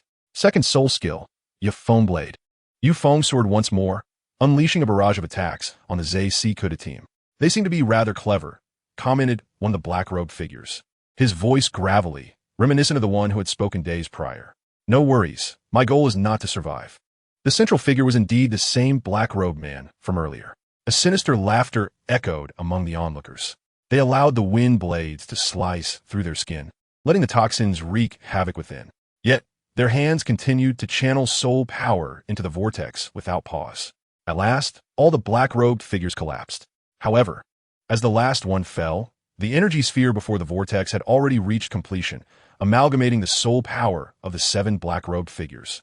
The quantity of their soul rings still unknown. Consequently, no one dared to recklessly enter the arena to rescue the 7 black-robed figures, who, despite their injuries, were intent on unleashing their attack, their purpose now glaringly evident. In the VIP box, Bai Dong furrowed her delicate brows. With a subtle wave of her hand, the black-robed figures vanished without a trace, only to reappear in her VIP chamber. Check, Bai Dong declared before returning her gaze to the arena. Boom! The energy sphere did not explode as everyone had anticipated. Rather, it silently and swiftly consumed everything around it with an annihilating force. The 7 monsters recognized the gravity of the situation, fully aware that they might not escape with their lives this time. This kind of energy was beyond their capacity to withstand. Run, quickly! The Shimo brothers turned and shouted in unison. No sooner had their words left their mouths than the energy sphere imbued with an aura of annihilation, collided with the colossal Xiangui. Roar! The Xiangui emitted a mournful cry as its entire form rapidly faded from view. Spurt! The Shimo brothers simultaneously coughed up blood, their eyes, ears, and noses bleeding profusely. Their martial soul manifestations had perished. Alongside this, their life energy was swiftly waning. There was no rescue possible. With the death of their martial souls, even Yi Lung Lung, possessing the 9 hearts sea peach, could not offer healing. Shimo! Shimo! The crowd cried out in despair. Tears welled up in the corners of the eyes before cascading to the ground. This tumultuous wave caused even the protective barrier to tremble, a manifestation of the combined might of 2 tidal Douluos. Just as the energy sphere was about to collide with the Shimo brothers, a powerful soul force thwarted its advance. In a mere half-second, the colossal energy sphere dissipated into nothingness. The crowd looked up to see the silhouette of Bai Bai Dong hovering above them. Yet, they had no time to admire her presence and hurried to the side of the Shimo brothers. Ye Link sivifli activated Link soul sikil. But aside from the physical injuries, there was no improvement in any other aspect. It was futile. Once a Soul Master's martial soul avatar perished, the Soul Master's journey in life reached its conclusion. Bai Bai Dong's voice resonated behind the crowd, addressing all present. To be honest, this book is quite lacking. Although it was originally intended as a means for self-improvement, I have grown disenchanted with it. Initially, I was inspired by other novels that failed to resonate with my preferences, which led me to write a Douluo fan fiction that I hoped would be more fulfilling. However, having finished those books in elementary school, I now struggle to recall the significant details, resulting in this work's shortcomings. I had intended to conclude the storyline of Douluo before embarking on my own original creation, but I find myself unable to persist. For many years, I've been conceptualizing the framework and narrative of a new book while neglecting this one. Moreover, the myriad experiences I've encountered over the past few months have made this book a companion during many days, just as it has for you all. I am uncertain how many of you truly appreciate this book, perhaps only a few hundred. The more I write, the more I realize that I do not enjoy writing fan fiction, nor do I possess the requisite ability. Thus, I will temporarily relinquish this book and devote myself entirely to crafting new content, which brings me the utmost joy. To those who have cast recommendation votes, subscribed, collected, or offered rewards, I apologize for disappointing you. This thought has lingered for a month, but I hesitated to act upon it. Today, I solemnly and regretfully inform you all of my decision to abandon this book. I will set it aside until the day I choose to complete it. I sincerely apologize for disappointing everyone. The new work, Qi San Jian, is expected to update with 10,000 words next week for your enjoyment. I kindly ask for your continued support. This book has ceased updating. I am truly sorry. Qi San Jian has been released, and I hope for your kind attention. I have decided to write concurrently. Yes, you heard correctly. This is a significant decision, and the updates for each book may not be consistent, allowing you to switch back and forth. Haha, extreme healing. The crowd, filled with sorrow, even forgot to pay their respects to Bai Bai Dong, who remained unperturbed. She empathized with the 7 monsters' current predicament. Your Holiness, you are the mightiest individual on this continent. On behalf of our Shrek 7 monsters, I earnestly implore you to save the Shimo brothers. Please. Yu Qianheng bowed deeply to Bai Bai Dong, his voice tinged with despair. This was the most reliable method he could conceive. If even Bai Bai Dong could not assist, he truly had no other recourse. Indeed, we beseech you, Your Holiness. Du Guyan and Yi Lengling quickly echoed Yu Tianheng's sentiments. Bai Bai Dong furrowed her brow, remaining silent for a prolonged moment. What has transpired? What has happened to Shimo and Shimo?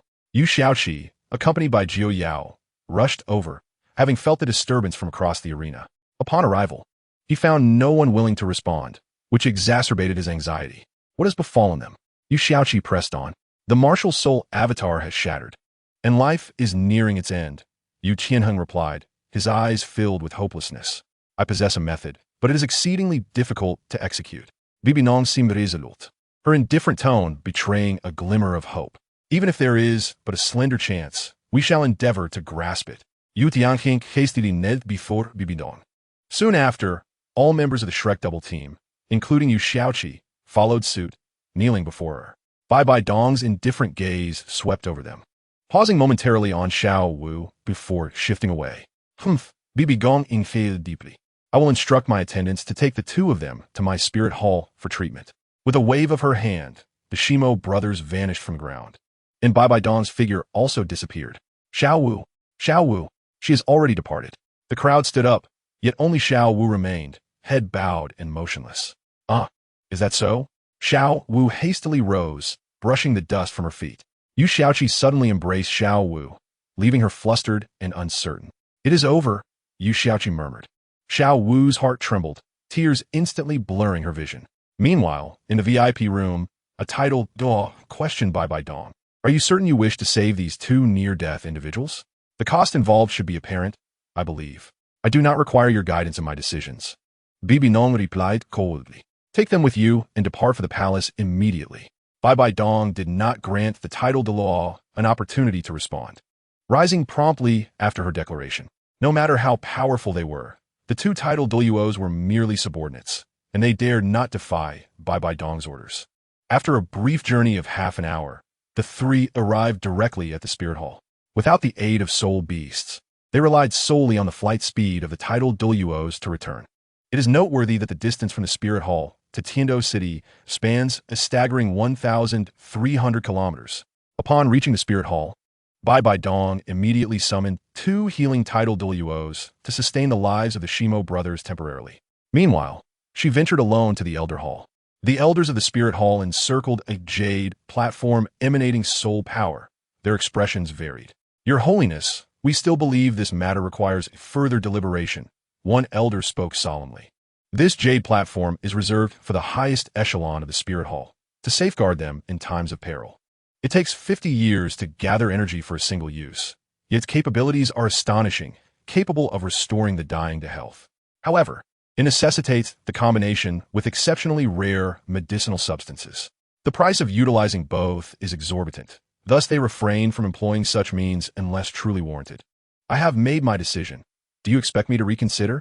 Bai Dong gazed indifferently into the eyes of the elder. An unparalleled aura instantly overwhelmed the elder, rendering him incapable of resistance even as a title Dalu. I dare not oppose. The elder stammered.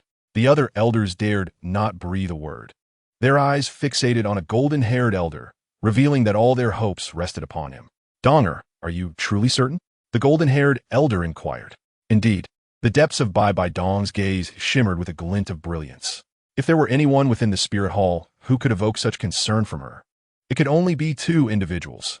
One was Qian Rinxue, her biological daughter, and the other was the golden-haired elder, her master, Qian Xuanji. I have nothing more to say. You may proceed directly, Qian Xuanji stated. For him, the debts owed to Bai Dong were substantial, necessitating his acquiescence in all matters. Bibi Dong nodded. Uttering no further words, she signaled for two title-level healing soul masters to commence their work before departing. Once Bai Dong had walked away, the elders exhaled a collective sigh of relief. In the Tiando Great Soul Arena, everyone bore witness to a harrowing calamity. Although the disaster had been averted, the lingering sense of survival did little to alleviate their distress. The name of Shrek Academy grew increasingly monumental in their minds. In truth, Shrek Academy had become the preeminent institution on the continent. Countless individuals sought entry into such an esteemed academy, yet the stringent regulations rendered many unable to gain admission. The threshold proved insurmountably high for these ordinary soul masters. However, the Dual continent was not lacking in prodigies, and thus, the temporarily stationed Shrek Academy in Tiando City quickly reached full capacity, placing increasing pressure on Flanders. At present, Shrek was still too small and required expansion. Yet, ordinary locations failed to meet his discerning eye, particularly given the recent troubles faced by the Shimo brothers. Yu Xiaoqi and the others returned to the academy with heavy hearts. Though they had secured victory, and a ceremony would be held in 3 days, none of them felt the joy of triumph. Bai Dong had promised to heal the Shimo brothers, but their hearts were burdened with worry. Such grievous injuries could be likened to pulling two souls from the clutches of death. Such a monumental task could not possibly be simple. Thus, the group harbored little hope. The master and Qin Ming perceived the somber state of the crowd. Their own spirits weighed down, and after exchanging a few words, they dismissed everyone. The entire Shrek Academy was engulfed in a profound abyss of melancholy. Yu Xiaoqi sighed heavily. contemplating that such a formidable attack could not possibly have originated from the denizens of the Douluo continent. What level was Shrek at now? With the backing of the continent's foremost sect and its most powerful forces, which collectively boasted over 20 title Do, and not to mention Shrek Academy's own advanced title Dalu, who would dare to launch a surprise attack?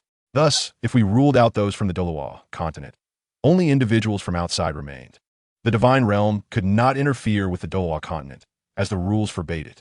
Therefore, only the foreign soul masters remained, a mysterious and formidable force. Yu Shaoqi suddenly felt an unprecedented pressure, an inner voice urging him to grow stronger, to become even mightier. He then recalled a rather troublesome matter, his brow furrowing involuntarily. After careful contemplation, he set off towards a room where Xiao Wu resided. Knock, knock, knock. Yu Shaoqi gently tapped 3 times on Xiao Wu's door. Xiao Wu, he called, but received no response.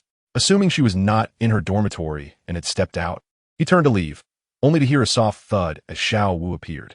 A wave of joy washed over him, but upon seeing her face, his expression quickly soured. Evidence of tears lingered on her visage. Xiao Wu, what troubles you? Yu Shaoqi inquired with concern. Xiao Wu's voice trembled as she replied, In nothing. Chi, please come in. Once inside, he knew certain things were best not discussed at the threshold. Xiao Wu sat on her bed, attempting to discreetly wipe her eyes. Xiao Wu, please don't hide anything from me. Just speak your mind, Yu Shaoqi urged anxiously. Haha, Chigo, why do you seem so perplexed? What could possibly trouble me? Xiao Wu laughed, though her demeanor seemed forced.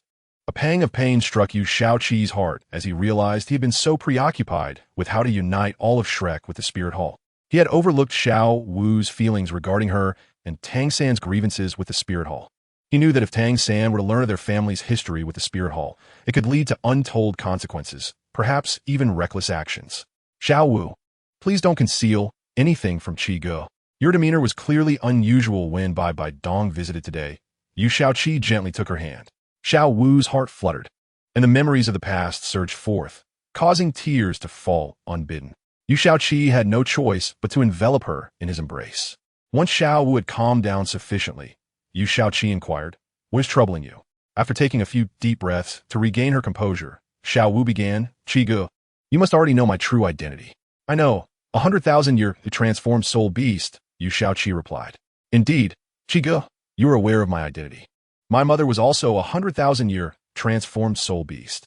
At that time, Bai Dong came into our forest and encountered us, Xiao Wu recounted, pausing to gather her thoughts before softly revealing every detail to Yu Shaoqi. Yu Shaoqi's brow furrowed slightly. He was uncertain of what to say. The current Spirit Hall seemed markedly different from the one in his previous life. The Spirit Hall was not as malevolent as it had once appeared for soul masters. Attaining strength necessitated acquiring high-level soul rings, which invariably involved conflict. What fault could be attributed to the Spirit Hall in this regard? Not to mention that 100,000-year soul beast produced soul bones. Xiao Wu, the Spirit Hall has rendered us a favor, Yu Shaoqi noted. I understand that this may seem unjust to you, but throughout history, the Spirit Hall has always safeguarded our continent from external threats. The hatred from eternal murder is profound. Yet circumstances must be considered. Yu Shaoqi's expression grew complex. How about this? Once the issue of foreign soul masters is resolved, you can discuss things thoroughly. I believe by then you will stand on equal footing with Bai Dong, Yu Shaoqi suggested tentatively. Xiao Wu's complexion turned pale as she offered no response. Yu Shaoqi gazed at the Xiao Wu in his arms, unsure of how to proceed. If forced to choose, he could not favor either side, as he cherished both. If reconciliation were possible, it would be the most desirable outcome. Yet the challenges of achieving such harmony were daunting, akin to an insurmountable obstacle. In silence, a man and a woman each harbored their own thoughts, their bodies close yet their minds adrift in distant realms. After soothing Xiao Wu, Yu Shaoqi ventured alone to the back mountain, seeking solace. What is that sound of construction ahead? Upon entering the back mountain, Yu Shaoqi walked 2 miles westward towards Lu Erlong's humble abode, hearing the sounds of labor deep within the forest. Who would be pruning in such a place? A sense of foreboding gripped Yu Shaoqi. Could it be the band of foreign soul masters? With a swift motion, he leaped onto a tree crown, its dense foliage providing a vantage point to observe the situation without being detected. The more he observed, the more he sensed something was amiss. This construction resembled a grand estate. Could it be that the wealthy locals wished to reside closer to our esteemed academy? Thus, they have chosen this place to invest heavily in constructing a manor? This fleeting thought quickly dissipated, dismissed by Yu Shaoqi. This forest belongs to Shrek Academy. There is no necessity for the academy to sell its land merely to accommodate others in proximity. With no further contemplation, Yu Shaoqi leapt gracefully, landing directly on the construction site. The impact was thunderous, as Yu Shaoqi had yet to attain the rank of title Dalu. She was unable to soar through the skies. The wings of her blue lightning Tyrannosaurus wuhan would only manifest upon reaching level 80 as a soul Dalu. The 18-winged angel was not something she could summon lightly either. Thus, her descent caused quite a commotion, attracting all the workers who surrounded her in awe. "You are Lady Shaoqi. We greet you, Lady Shaoqi." Initially, the workers bore discontent, for they were under the protection of the academy's president, receiving orders and funding to construct the manor, and felt disturbed by her presence. However, upon recognizing her, all resentment was replaced by profound respect. After all, she was none other than the most extraordinarily gifted individual on the continent, a representative of Shrek Academy. "Lady Yu Shaoqi, who are you? What are you constructing here? Who permitted your presence?" Yu Shaoqi demanded, her demeanor stern until she clarified the situation. "Oh, we are here under the direct orders of Lord Flandre to construct the manor," the foreman replied respectfully. Yu Shaoqi's curiosity was piqued. What business did the president have with building a manor here? "I shall pause for now. Preparations for battle are paramount as graduation approaches, and matters are becoming increasingly numerous. I am aware that this may diminish my popularity, but it is unavoidable. Brothers, we shall meet again in a month." After a brief acknowledgement of the workers, Yu Shaoqi leapt away, vanishing after a few bounds. She was not inclined to waste time here. When the boat reaches the bridge, it will naturally find its way. She trusted that Flandre would eventually clarify matters to them, but now was not the time. As she navigated through the trees, the queries swirling in her mind remained unresolved. Observing Bibi Dong's demeanor, it seemed that reviving a dying individual who had lost their wuhuan was a task akin to scaling the heavens.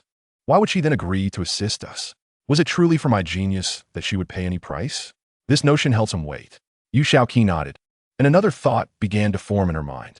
Could it be that even someone as formidable as Bibi Dong might be swayed by matters of appearance? Suddenly, Yu Shaoqi stumbled, her foot colliding with a tree trunk, propelling her forward in an ungraceful arc. Ugh. She spat out some grass from her mouth, hastily discarding that thought from her mind, feeling a wave of trepidation wash over her. Who was Bibi Dong? A person whose foremost ambition was the unification of the continent. How could such an imposing figure, a pope of immense power, possibly regard her? In terms of age and strength, Yu Shaoqi was far from being Bibi Dong's first choice, especially considering that Bibi Dong had no such inclinations whatsoever. Upon returning to her dormitory, Yu Shaoqi noticed that aside from the Golden Iron Triangle and a few of the elder members of the original Shrek Academy, all Soul Douluo and above had been summoned for a meeting. The emergence of foreign soul masters, particularly with a targeted approach, warranted the attention of every Soul Douluo and above on the Douluo continent. In the meeting room of Shrek Academy, Flandre furrowed his brow. "What are your thoughts on this matter?"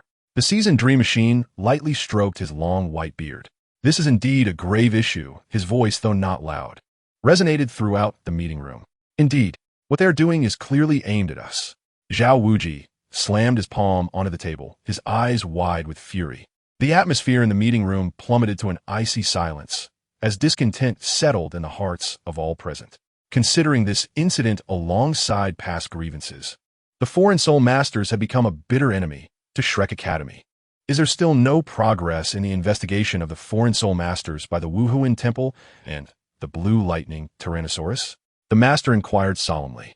Flandre shook his head slightly, but then recalled something. There's been a bit of progress, though it is not substantial. The room leaned in, eager to hear more. We remain entirely ignorant of the whereabouts of the foreign soul masters. However, Flandre paused, his brow knitted in thought. However what? Please do tell.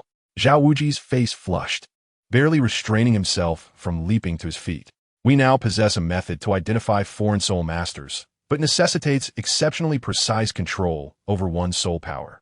It is crucial to note that few individuals across the continent can achieve such mastery, Flandre lamented.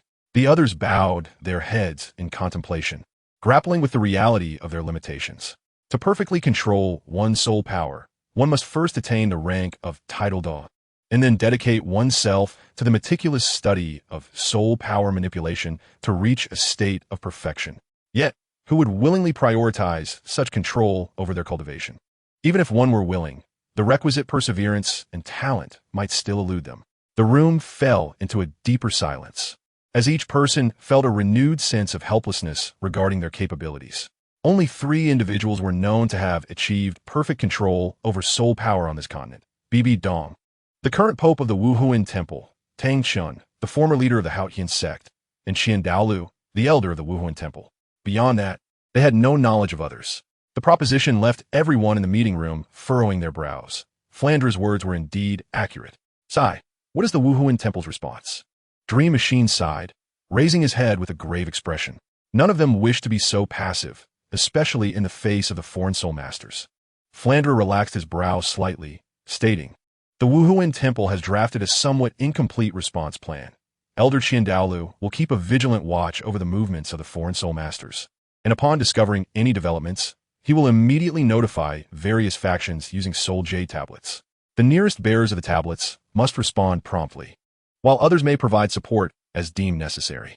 Upon hearing this, the group visibly relaxed, recognizing it as the most effective course of action. Days later, in the grand square of Tiando City, the area was already teeming with people, with localins fully booked. Many, lacking accommodations, had taken to camping in the fields outside the city. As the day of the awards ceremony approached, they flocked to the square, only to find it already filled to capacity. Almost all the staff from Tiando City had gathered in the square to assist with the proceedings. The square was adorned with a red carpet, connecting to an elaborate flower-patterned pathway, designated for Shrek Academy and other distinguished guests. A larger staff presence was seen here. Around 11:30 in the morning, the atmosphere was charged with anticipation. At this moment, everyone inside and outside the square was already prepared, eagerly awaiting the arrival of the prominent figures from Shrek Academy and the Wuhuan Temple. Suddenly, a voice echoed from the opposite end of the red carpet, drawing the attention of all. Upon focusing their gaze, they beheld the Shrek 9 monsters, led by Yu Xiaoqi, entering as a formidable team. Compared to their competition attire, the outfits of the 9 monsters today were relatively unremarkable, yet they held profound significance. The style was commonplace within Shrek Academy. Yet the somber black color paid homage to the brothers, Sure Mo and Sure Mo. Despite the understated nature of their garb, the audience's spirits soared even higher rather than diminishing. A flicker of displeasure crossed Yu Xiaoqi's eyes, but he soon found solace. Once mocked, the Shrek team had now earned the recognition and admiration of the entire continent through their own might. The 7 monsters followed closely behind, their attire mirroring that of the 9 monsters. The cheers they received from the audience rivaled those of the 9 monsters, creating an atmosphere of equal fervor. The 2 teams positioned themselves on either side of the central square. Coincidentally, due to unforeseen circumstances, the youth team of the Wuhuan Temple had transitioned from the top 4 to the 3rd place team. Whether to rejoice or lament this turn of events was uncertain, especially since the entire continent had previously believed the championship would be claimed by the Wuhuan Temple's youth team. They stood beside the 9 monsters, with the Wuhuan Temple and the 7 monsters flanking them, reminiscent of their past encounters. Shortly thereafter, the VIP area of the Tiando Square filled with prominent figures, including Pope Bibi Dong of the Wuhuan Temple, Ghost Dual and Zhu Duo, as well as Yu Qianheng of the Blue Lightning Tyrant Dragon Clan, and Yu Zhitian, the leader of the Battle Guards. Ning Fengji of the 7 Treasure Glazed Tile School, Sword Douluo, and Bone Douluo were also present. From Shrek Academy, there were Meng Shenji, Dugubo, and Flinder, along with Emperor Xie of the Tiando Empire, Xue Qinghe, and several soul masters of formidable strength. Emperor Xie's gaze lingered momentarily on the assembly, only to swiftly divert his attention. The addition of any one of these individuals to the Tiando Empire would guarantee at least one soul master of great prowess, and many among them possessed the potential of title de law. The atmosphere grew hushed as Bibi Dong ascended to the central platform of the square. The vast expanse of Tiando Square could accommodate over 50,000 spectators, and as Bibi Dong's voice, imbued with soul power, resonated, the crowd gradually fell silent, aware that the main event was about to commence. After months of rigorous competition, we have finally determined the 3 strongest teams on the continent. The journey has been fraught with complexity and unexpected turns, yet I remain confident that the future of our continent shines brightly. Bibi Dong addressed the audience, stirring their emotions. Now, I shall announce the teams that have secured the top 3 positions in this prestigious Continental Advanced Soul Master Academy competition. The third-place team shall receive a title of Viscount in the Tiando Empire, an external steward position in the Wuhuan Temple, and a reward of 500,000 gold soul coins for each member. The second-place team will earn the qualification for the title of Earl in the Tiando Empire, an internal steward position in the Wuhuan Temple, eligibility for examinations at the 7 Treasure Glazed Tile School, and a reward of 1 million gold soul coins for each member. The first-place team will be granted the status of VIP in the Tiando Empire, eligibility for examinations at the Blue Lightning Tyrant Dragon School, an internal steward position in the Wuhuan Temple, 1,500,000 gold soul coins for each member, and a 10,000-year soul bone. Oh, my heavens! Why are this year's rewards so extravagant? It truly is a meteoric rise. All those unaware of the details widened their eyes in astonishment. Even the esteemed Yu Xiaoqi and Ning Rongrong found it difficult to resist such temptation. The Tiando Empire, though not as powerful as before, still commanded respect that few sects could challenge. The titles of Viscount and Earl were privileges only accessible to those of royal blood. The prospect of competing for these titles as rewards was nothing short of remarkable. Even the qualification for examinations at the Blue Lightning Tyrant Dragon School was included in the rewards. This was indeed a superlative offering. Now, I declare that the third place in this year's Continental Advanced Soul Master Academy competition is awarded to the Wuhuan Temple Youth Team. The audience erupted in cheers in response to Bibi Dong's announcement, and the atmosphere surged like a high-speed train. A woman clad in a red qipao gracefully approached Bibi Dong, her long legs gliding forward, holding a golden wooden tray covered by a red cloth. With a smile, she unveiled the red cloth, revealing the rewards for the third-place team.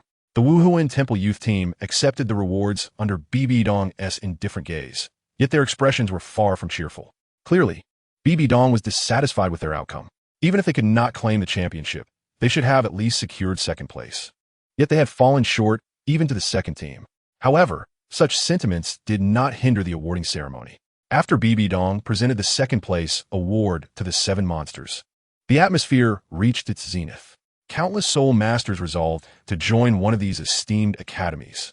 Ideally, they aspired to be part of Shrek Academy, the indisputable pinnacle of excellence. The wooden plaque held by the woman this time was strikingly different from the previous one. Not only was she accompanied by 2 titled Dalu, but the tray itself was also significantly grander, and from the exposed base, it was evident that this tray was crafted from soul gold. The highlight of this awarding ceremony was about to unfold. With a swift gesture, Bibi Dong waved her hand, causing the red cloth on the tray to dramatically flutter aside. Suddenly, a pressure descended upon the square, rendering many unable to breathe, their heads bowed in submission. Yu Xiaoqi squinted slightly. Has arrived? With another wave of her hand, the oppressive force diminished, and the audience exhaled in relief. The sensation was akin to a colossal stone weighing down upon one's chest, rendering any struggle futile. This is a 10,000-year soul bone. Enough said. I must join Shrek Academy this year. What nonsense are you thinking? You're already in your late 20s. Do you not know the admission standards of Shrek Academy? At this moment, all composure vanished, even among the distinguished guests in attendance, with the exception of Bibi Dong. The allure of the 10,000-year soul bone was enough to drive all formidable individuals to madness. Within the ranks, Xiao Wu's countenance fell to a chilling low. Fear reflected in her eyes as her body trembled. It is her! It is her! It is her! This sentiment resonated with every member of the 9 monsters. Xiao Wu! Xiao Wu! What is wrong with you? As the crowd murmured with concern, Xiao Wu remained oblivious, her gaze fixed vacantly ahead. Even her delicate and charming features contorted into a grimace. Xiao Wu! Yu Xiaoqi slapped her shoulder, jolting her back to reality. Slowly, she lifted her head to meet Yu Xiaoqi's eyes. What a look of despair, fear, anger, confusion, dejection. A pang of anguish pierced Yu Xiaoqi's heart, and he enveloped Xiao Wu in a comforting embrace. She buried her head against his chest, weeping violently, yet stifling her cries, her body trembling with overwhelming sorrow. The enemy was right before her, yet her own inadequacy rendered her powerless to confront them. On the stage, Bai Dong had also noticed Xiao Wu's distress. Her brow furrowed slightly as she redirected her gaze. Yu Xiaoqi whispered a few words in Xiao Wu's ear, maintaining an outward calm. What is wrong with this little girl? Bibi Dong remarked coldly. As the Haotian hammer manifested, Yu Shao-chi quickly waved his hand, smiling as he addressed Bai Dong, reporting to your holiness, it's nothing, just a bit too emotional. Bai Dong made no further remarks and continued with her duties. The 9 demons were called one by one to the podium, receiving their awards personally from Bai Dong. The first was Yu Shao-chi. Congratulations, young man, Bai Dong said, a hint of warmth flickering in her eyes. Yu Shao-chi, however, was preoccupied with his worries. After managing a smile, he returned to comforting Xiao Wu. Bibi Donk's brow knitted slightly, but she soon regained her usual aloof and regal demeanor. Who are you? Bai Dong turned to regard Tang San, momentarily taken aback. His black eyes, tinged with blue, framed by flowing blue hair and a striking visage. Who is Tang Hao to you? Bai Dong inquired with a composed smile.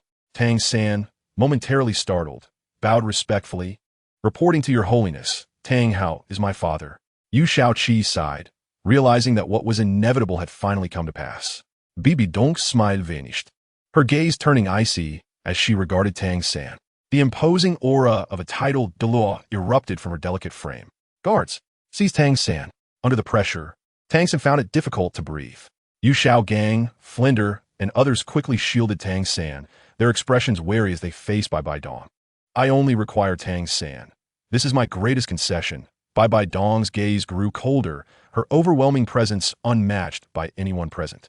Yu Shao-chi gently patted Xiao Wu's back and stepped forward, standing alongside the master and others. Is there truly no room for negotiation? Yu Shao-chi looked at Bai Dong with hopeful anticipation, but she merely closed her eyes and resolutely shook her head. As seconds slipped by, the weight upon Shrek Academy grew heavier. Everyone's minds were clear, racing to unearth any potential hope for resolution. Time passed and Bai Dong, unable to contain herself any longer, commanded, capture Tang San. Remember, do not harm anyone from Shrek. Anyone who disobeys will be dealt with ruthlessly. With a wave of her hand, the Ghost Douluo and the Chrysanthemum Douluo sprang into action. Just as they approached Shrek, an immense force repelled them. I dare anyone to lay a hand on him. A profound soul power resonated between Wuhuan Palace and Shrek. Bai Dong furrowed her brow, murmuring, Tang Hao. A gasp erupted from the crowd. Most recognized the man before them. Years ago, the genius of Haotian sect had shocked the entire continent by single-handedly repelling the forces of Wuhuan Palace. Tang Hao. Although he had vanished from public view since that battle, his name remained etched in the minds of many. Since you have come, let both of you perish. Bai Dong effortlessly pushed aside others with her soul power, then directed a palm toward the spot where Tang Hao and his son stood. Though it appeared casual, it bore an irresistible force that no ordinary title de law could withstand. Tang Hao smirked derisively. You think a mere ordinary palm can subdue his father and son? You must be dreaming. He responded with a similar strike. The clash of their palms did not produce the anticipated thunderous sound. Instead, it was eerily silent. However, the space where their hands met trembled violently. The surrounding soul masters had already retreated to a safe distance. Ghost Law and Chrysanthemum Law also took position beside Bai Dong, channeling their full power against Tang Hao. Yet, Tang Hao made no move to tighten his grip on the hammer, his hazel eyes lazily observing the trio. Calling for help? What good will that do? Suddenly, an immense surge of soul power erupted from Tang Hao, rivaling that of Bai Dong. Red, black, black, black, purple, purple, yellow, yellow. As his soul rings ascended, the pressure on Tang Hao and his son vanished without a trace. An aura emanated from him, exuding an unshakable confidence, as if he could face legions without flinching. In this world, only Tang Hao could confront the 3 titled Dual of Wuhuan Palace with such composure. The master gazed at Tang Hao with shining eyes. Once, he had been his idol, and that admiration had not faded. Suddenly, 4 more figures descended beside Bai Dong, and as their soul rings appeared, astonishment rippled through the crowd. These were also titled Duals. Tang Hao cast a cold glance at the titled Duals beside Bai Dong. Huh, Wuhuan Palace indeed lives up to its reputation. 7 titled Duals? But what can you accomplish with just the 7 of you? He scoffed, then unleashed an overwhelming wave of soul power from within himself. Watch closely. This is the true form of Haotian. Tang San felt a surge of energy. He understood that the latter part of Tang Hao's pronouncement was directed at him. The 7th soul ring glimmered as the colossal Haotian hammer behind Tang Hao erupted in a surge of potent black light. The already massive hammer expanded in the wind, stretching out to over 100 meters, resembling a floating black mountain. Crimson patterns blossomed on the Haotian hammer, transforming it into a striking red behemoth. Yu Shaoqi and the others were in awe of Tang Hao's might and resolve. Such was the essence of a true man. Amidst the raucous laughter, Tang Hao's right hand moved. The immense hammer in the air charged toward Bai Bai Dong and her companions. Tang Hao, do you dare? Bai Bai Dong and 6 other titled Duo swiftly took action, heading directly toward the colossal hammer suspended in the air. In an instant, all soul masters below level 70 within the city of Tian-Do fell into unconsciousness, as if struck by divine retribution, causing the very ground of Tian-Do to tremble violently. The 7 figures that had risen into the sky plummeted downwards, yet the enormous hammer vanished without a trace. Spitting out a mouthful of blood, Tang Hao laughed maniacally, declaring, "Just wait, Bai Bai Dong. One day, I shall reclaim everything." That day is not far off. With a flicker, Tang Hao disappeared, taking with him Tang San, who lay unconscious on the ground. In this new beginning, Xiao Wu, with red-rimmed eyes, fixed her gaze intently on the spot where Tang Hao and Tang San had vanished. Her jaw clenched tightly, her entire body trembling with intensity. For a prolonged period, Bai Bai Dong maintained this stance. "Your Majesty."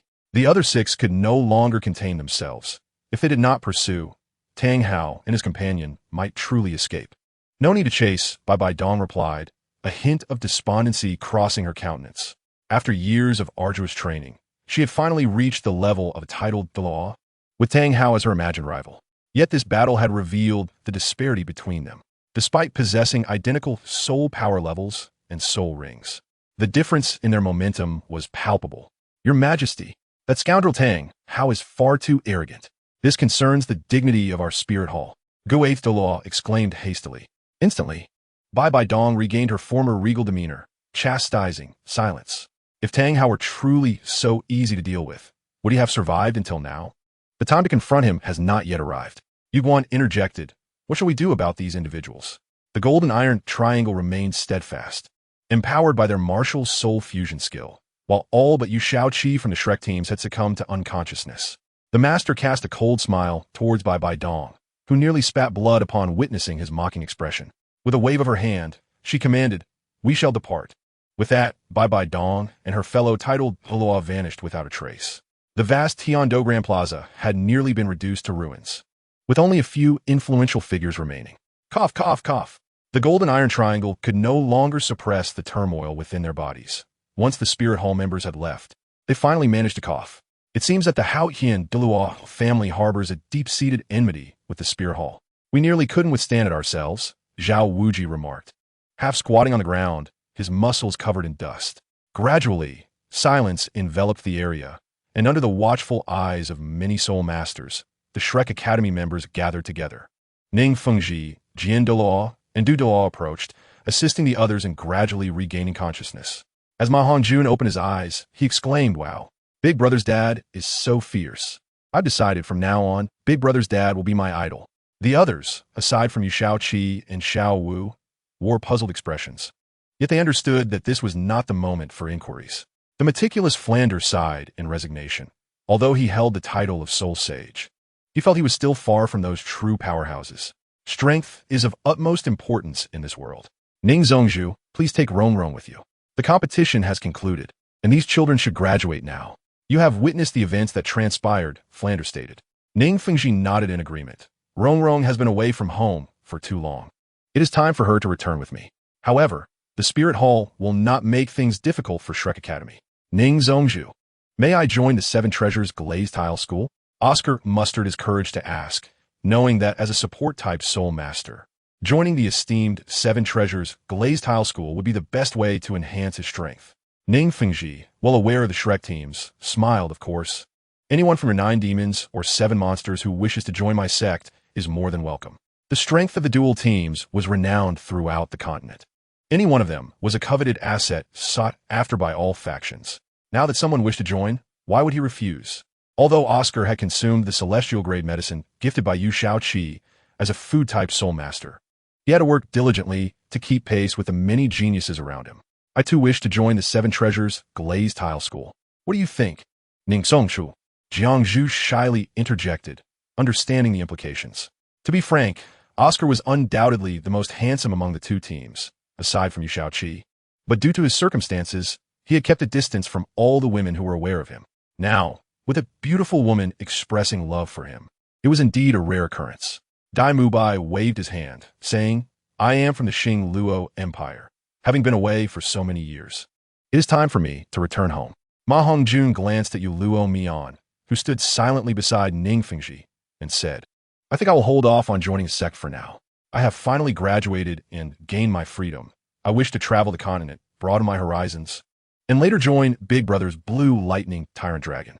Yu Xiaoqi patted Ma Hongjun on the back, smiling. "Well done, fatty. You have good judgment." Xiao Wu had been in a poor state, with Zhu Zhuqing and Ning Rongrong remaining close by her side. "Xiao Wu, you must have something you need to do, right?"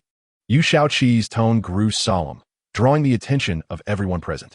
Taking a deep breath, Xiao Wu nodded heavily. "Yes, but I cannot reveal it just yet.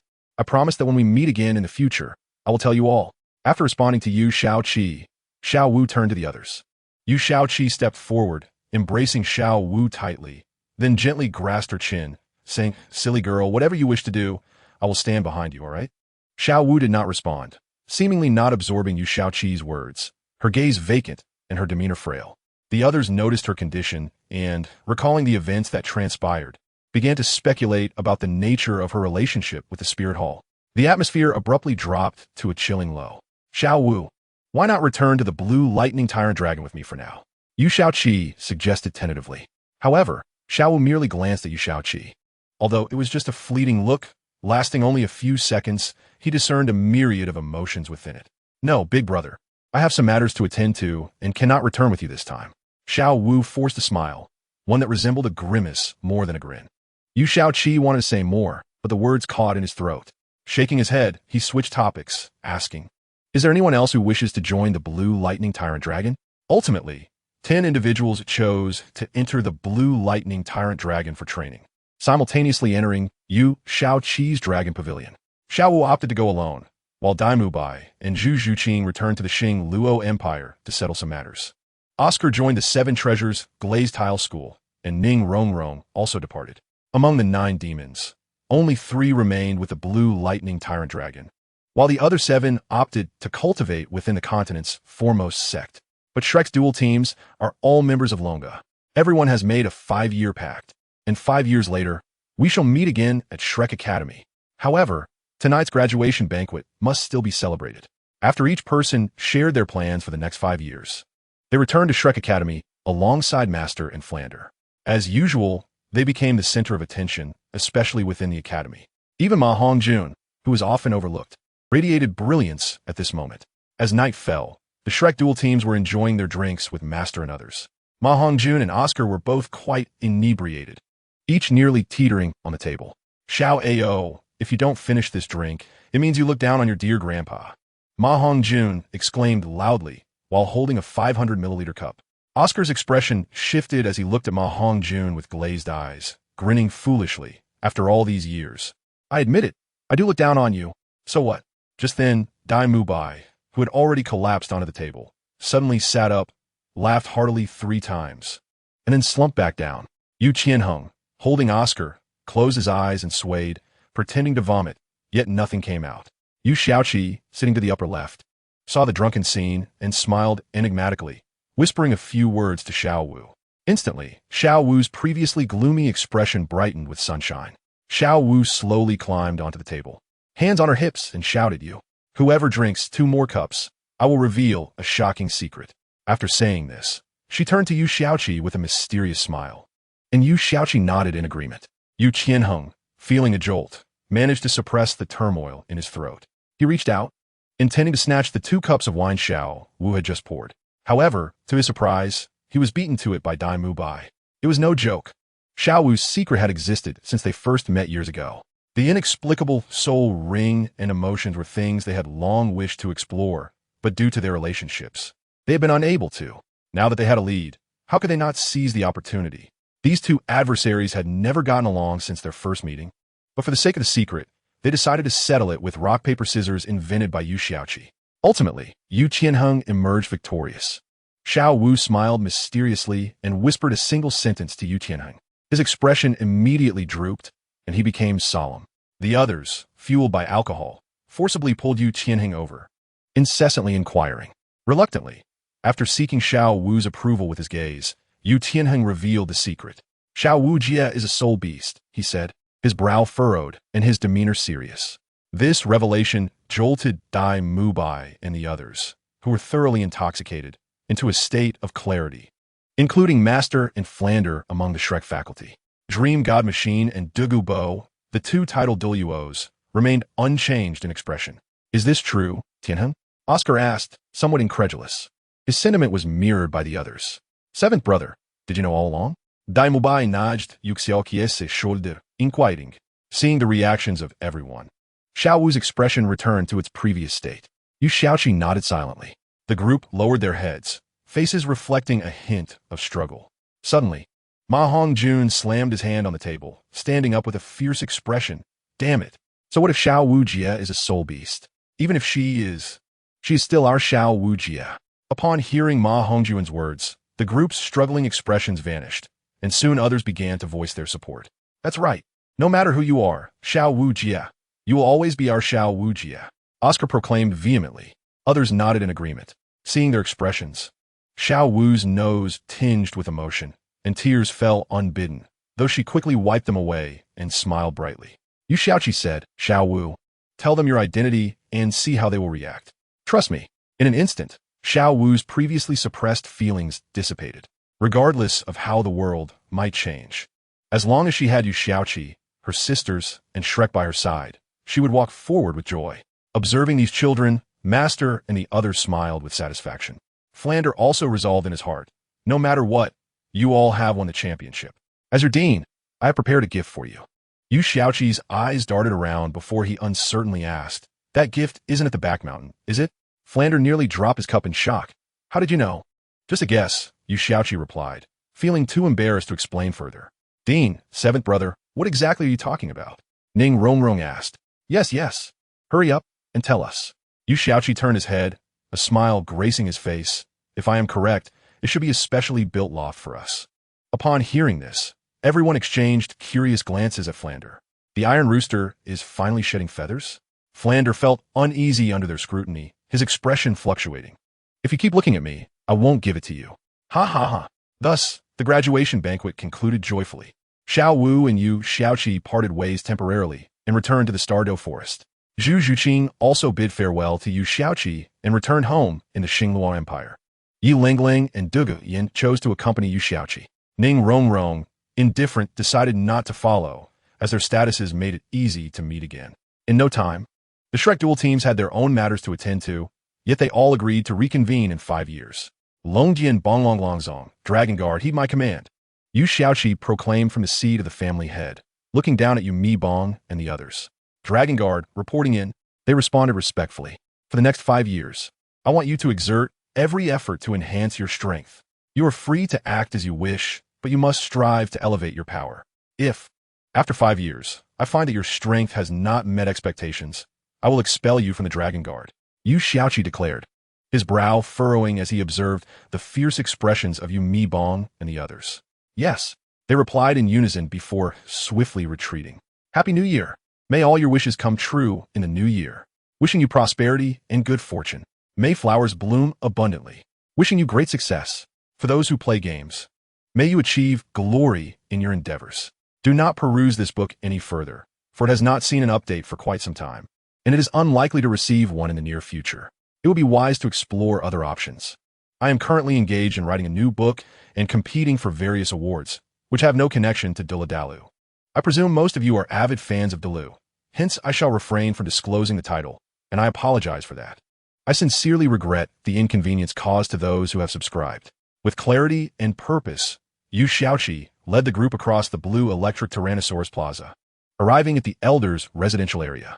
Each residence spanned over 1,000 square meters, yet the 2 central mansions were particularly distinguished. These belonged to Yu Luomian and the family head.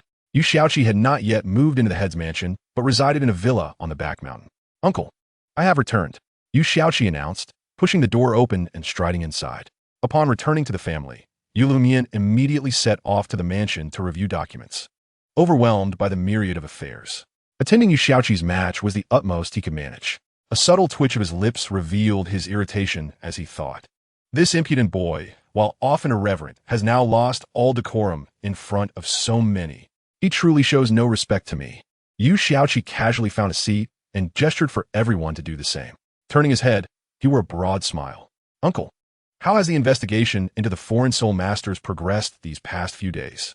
Though Yu Xiaoqi maintained a cheerful facade, the icy killing intent in his tone was unmistakable. Indeed, the foreign soul masters. Yu Lumian's expression grew serious as he waved his hand, causing several faded soul beast parchments to emerge from his storage soul guide.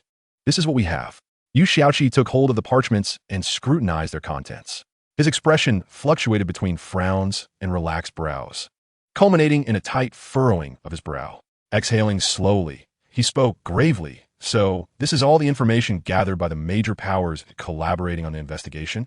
The parchments, limited in their capacity to convey information, contained only a few large illustrations and some text, merely scratching the surface of the foreign soul masters. However, the most significant revelation was succinct. The supreme beings from beyond cannot descend upon Dalu. Surely, there must be constraints preventing these powerful beings from entering our realm.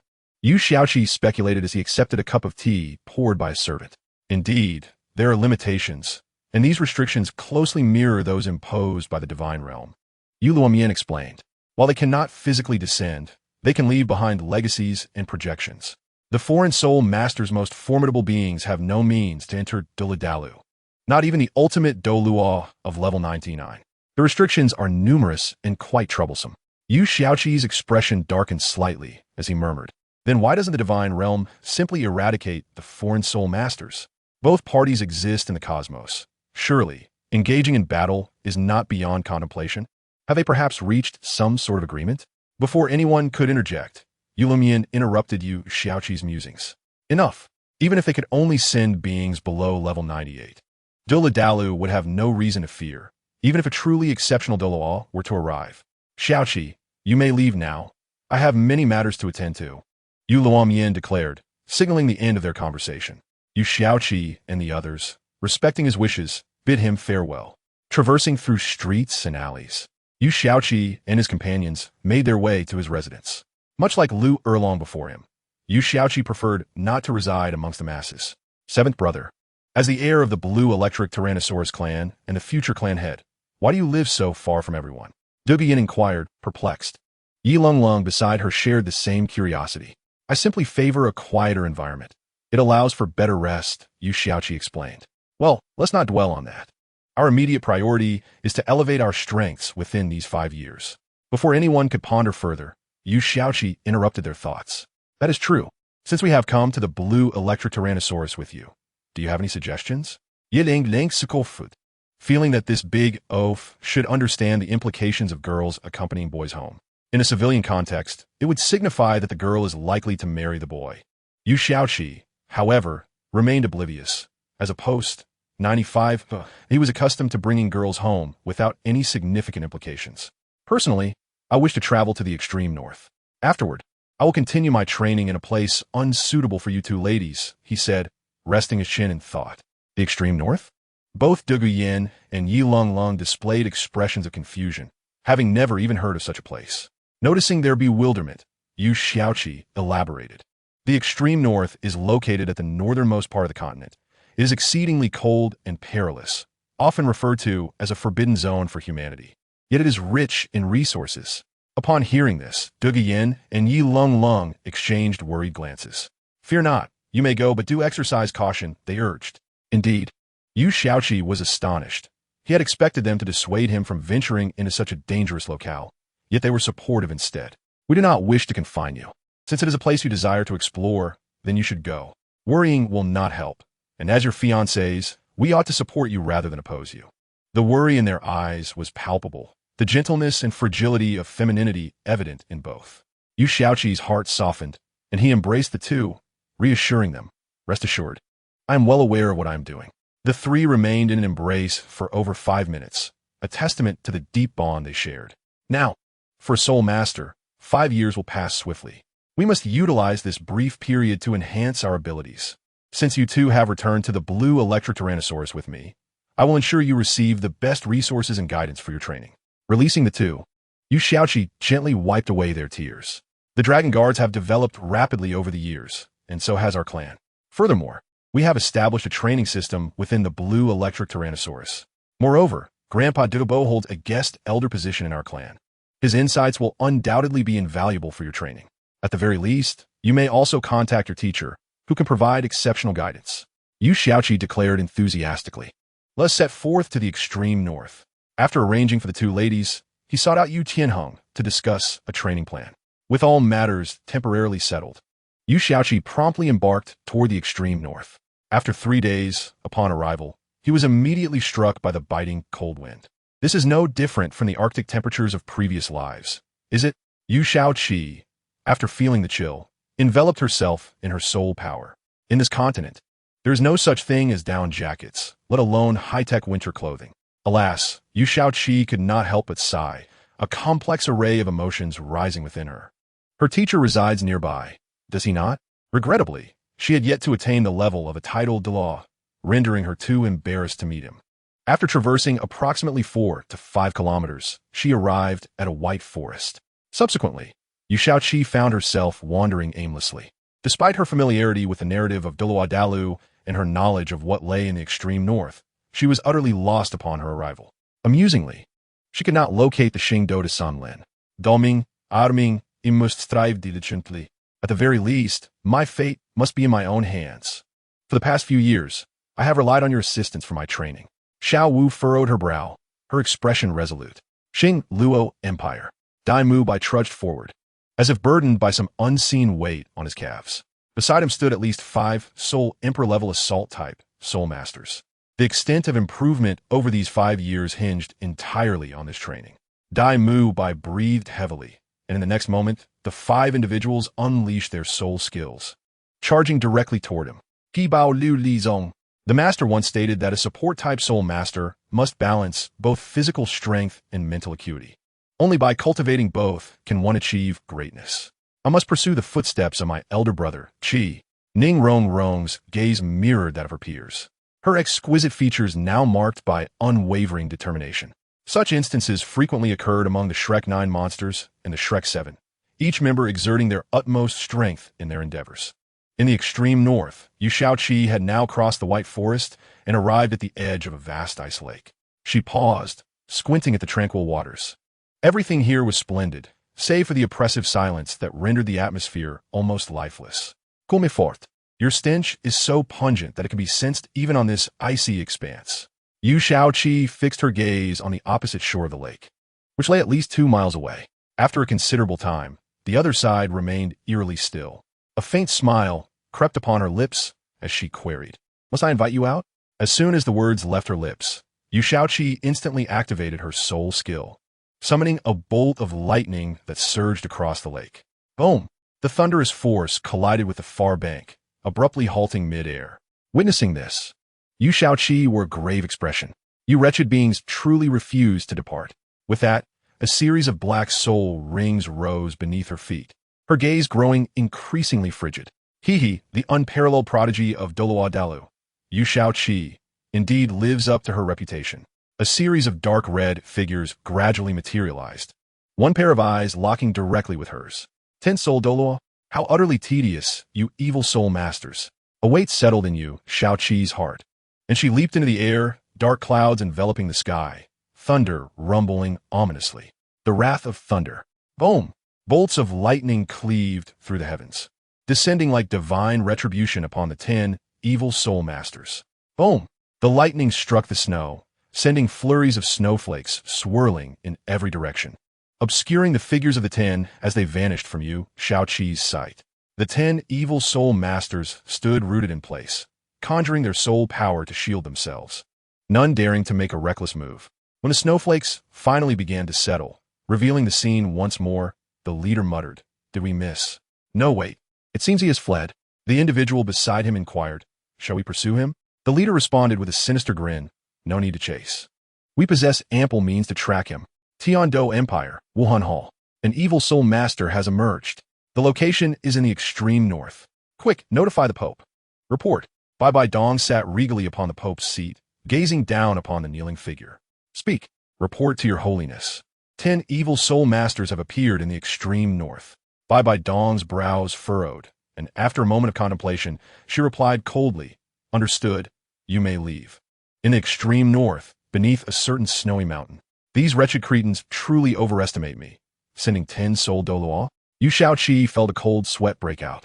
She was merely at the soul emperor level. Was this necessary? Yet how did they discover her presence? She pondered deeply. Her arrival in the extreme north was known to very few, and those who did were all trusted individuals, thus ruling out betrayal. Although she struggled to find her way, her direction had been crystal clear, yet they seemed to know precisely where she would go, laying an ambush. Had it not been for her angel martial soul's ability to sense them accurately, she might have truly faced dire consequences this time. Wait, Yu Shaoqi's pupils dilated. If she could sense them, they could undoubtedly sense her as well. Coupled with their technological prowess, tracking her would be exceedingly simple. This would not do. I cannot remain so passive. Yu Shaoqi's expression hardened, but soon faltered. She was still too weak, though she might be the foremost among her peers. She was still a notch below those truly at the pinnacle. Indeed, she could withstand blows, but the attacks of the evil soul masters were far too cunning. Should she encounter one who countered her abilities, she might find herself in peril. I have it. Just like that. A sudden glimmer of inspiration struck Yu Shaoqi, and a solution surged forth in her mind. Whoosh! In the next moment, her figure vanished from the spot, racing toward the glacier beside the snowy mountain. After a few minutes, the 10 figures arrived at the location Yu Shaoqi had just vacated. He headed toward the glacier. Let us proceed directly there and wait for him. On her journey, Yu Shaoqi abruptly altered her course, flying toward her originally intended destination, the highest snowy mountain in the extreme north. At that moment, her speed reached its zenith. The advantage of her purple and 5 black soul rings was now fully realized. The 10 evil soul masters concealed themselves near the glacier for several minutes before revealing themselves. The leader's jaw clenched, anger radiating from him. We have been outsmarted. What brings you here? Yu Shaoqi, now fully aware of the gravity of the situation, exerted her immense soul power to sustain her flight. On the opposite side of the extreme north, Bai Dong also arrived, taking her position at the site where Yu Shaoqi had launched her attack, before the ice lake. Is this presence his? A flicker of complexity crossed Bai Dong's typically icy gaze as she fixed her attention on the spot where Yu Shaoqi had departed. It must be said, the speed of the unparalleled Douluo truly left one speechless as she arrived at the snowy mountain in mere seconds, a journey that had taken Yu Shaoqi several minutes. Heading toward the glacier? Whoosh! In the next instant, Bai Dong reached the point where Yu Shaoqi had changed direction. Why has she altered her course? In the depths of Bai Dong's heart, a sense of confusion began to brew, prompting her to become acutely aware of her surroundings. The figure of the evil soul master, Bai Dong, gradually assumed a menacing countenance, yet she dared not linger, soaring directly towards the towering snowy peaks. With a thunderous crash, Yu Shaoqi was struck from the sky by a beam of crimson light, plummeting to the ground a kilometer away from the snow-capped mountain. Run! Why have you stopped? Mocked the 10 evil soul masters as they observed Yu Shaoqi slowly rising from the earth. Yu Shaoqi, his expression grave, regarded the evil soul masters with a steely gaze, gently wiping the blood that trickled from the corner of his mouth. He had underestimated these evil soul masters far too much, setting aside their speed, which far surpassed that of most soul fighters on the continent. Their attacks could inflict harm upon him. After all, he had honed his body to perfection, capable of withstanding the assaults of a tidal Douluo. You wretched creatures truly are relentless.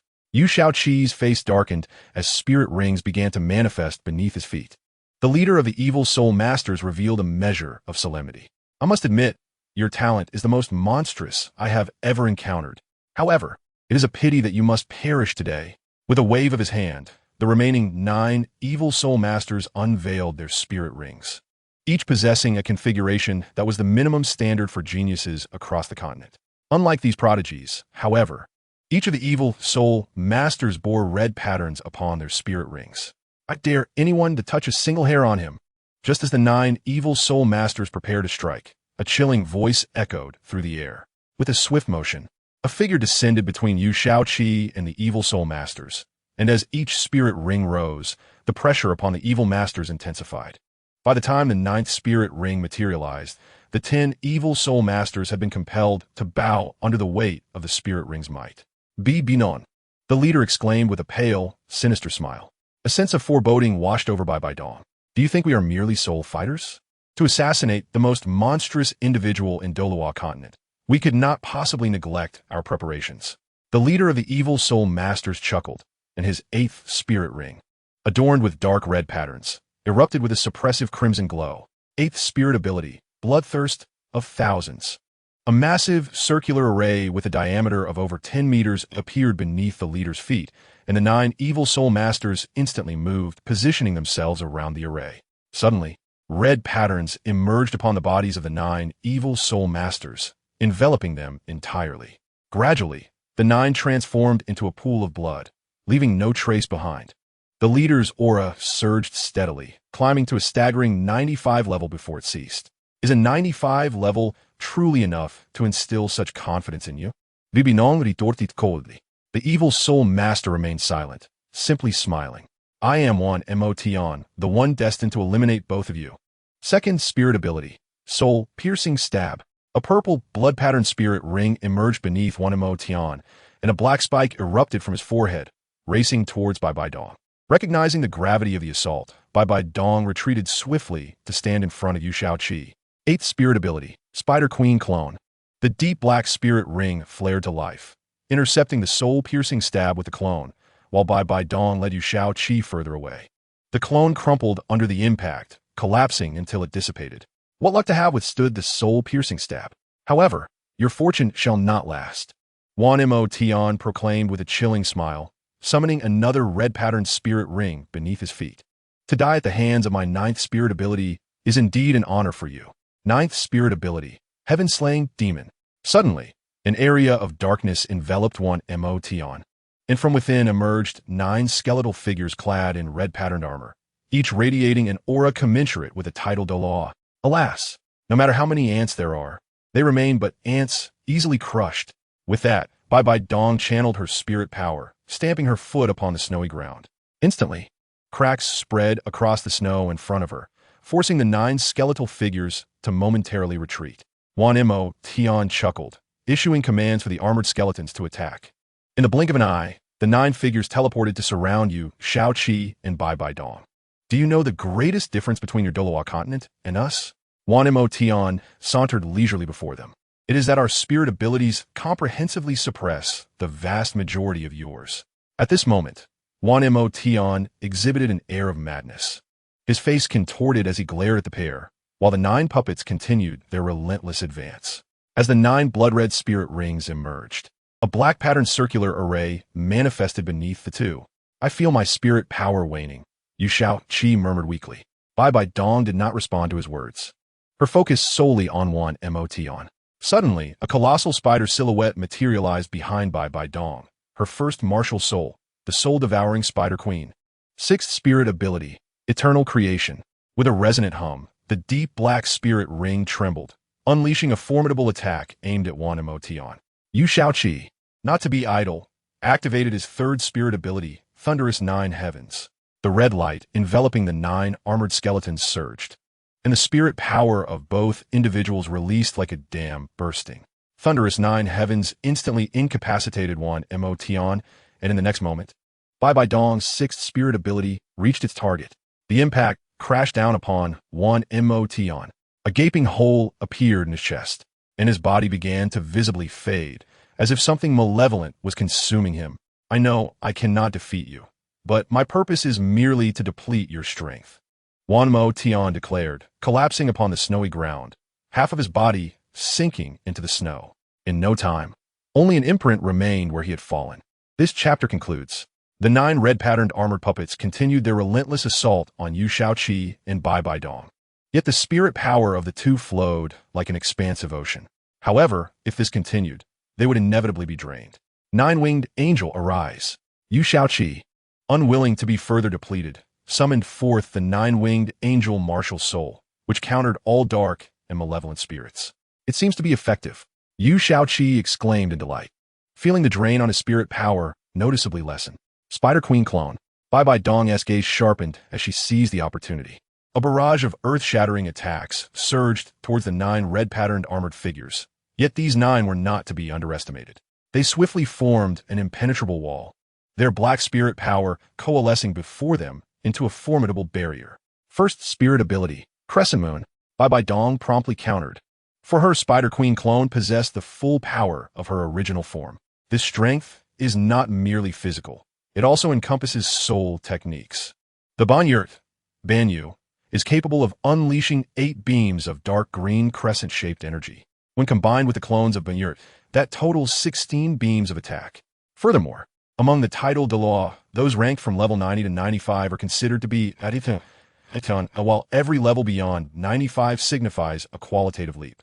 Bai Dong, being a 99 level limit Dalu, finds that these puppets barely exceed level 90, appearing formidable, yet ultimately falling short against her prowess. Boom! The 16 beams struck simultaneously, and with the accompanying avalanche, the red-patterned puppet dissipated. Bai Dong let out a cold huff. Realizing it took her a moment to resolve the situation, unwittingly increasing her wariness towards the evil soul masters, a sentiment she herself did not recognize. Let us go. Yu Shaoqi recalled the words of the previous evil soul master, cold sweat trickling down his brow. Without further ado, he seized Bai Dong's hand and sprinted away. Bai Dong's expression darkened, and after breaking free from Yu Shaoqi's grasp, she lifted him by the collar in astonishment and soared into the sky, transforming into a meteor that vanished from sight. Should we meet again, I shall render you powerless at the very point of contact, Bai Dong declared coldly, her gaze unwavering. Yu Shaoqi felt a chill, acknowledging that he had indeed been a bit too anxious. Shortly thereafter, a dark figure descended upon the previous battlefield. They fled? The shadow mused, realizing he had arrived a moment too late. But can you truly escape? He mocked. Behind this dark figure, 36 shadows began to materialize. Terrifyingly, each of these figures possessed strength at the level of soul, Douluo, or above. The leader of these shadows was a staggering 99 level limit Douluo. The mere presence of these individuals could wreak havoc upon the Douluo continent, and they were merely the tip of the iceberg representing the evil soul masters.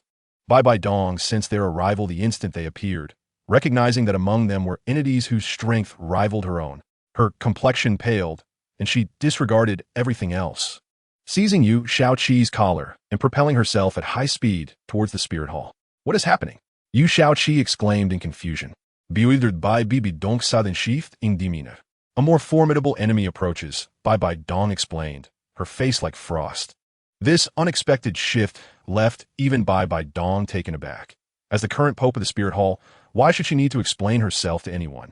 A more powerful enemy? Yu Shaoqi murmured to himself, realizing that if Bai Dong deemed this foe difficult to confront, it was no trivial matter.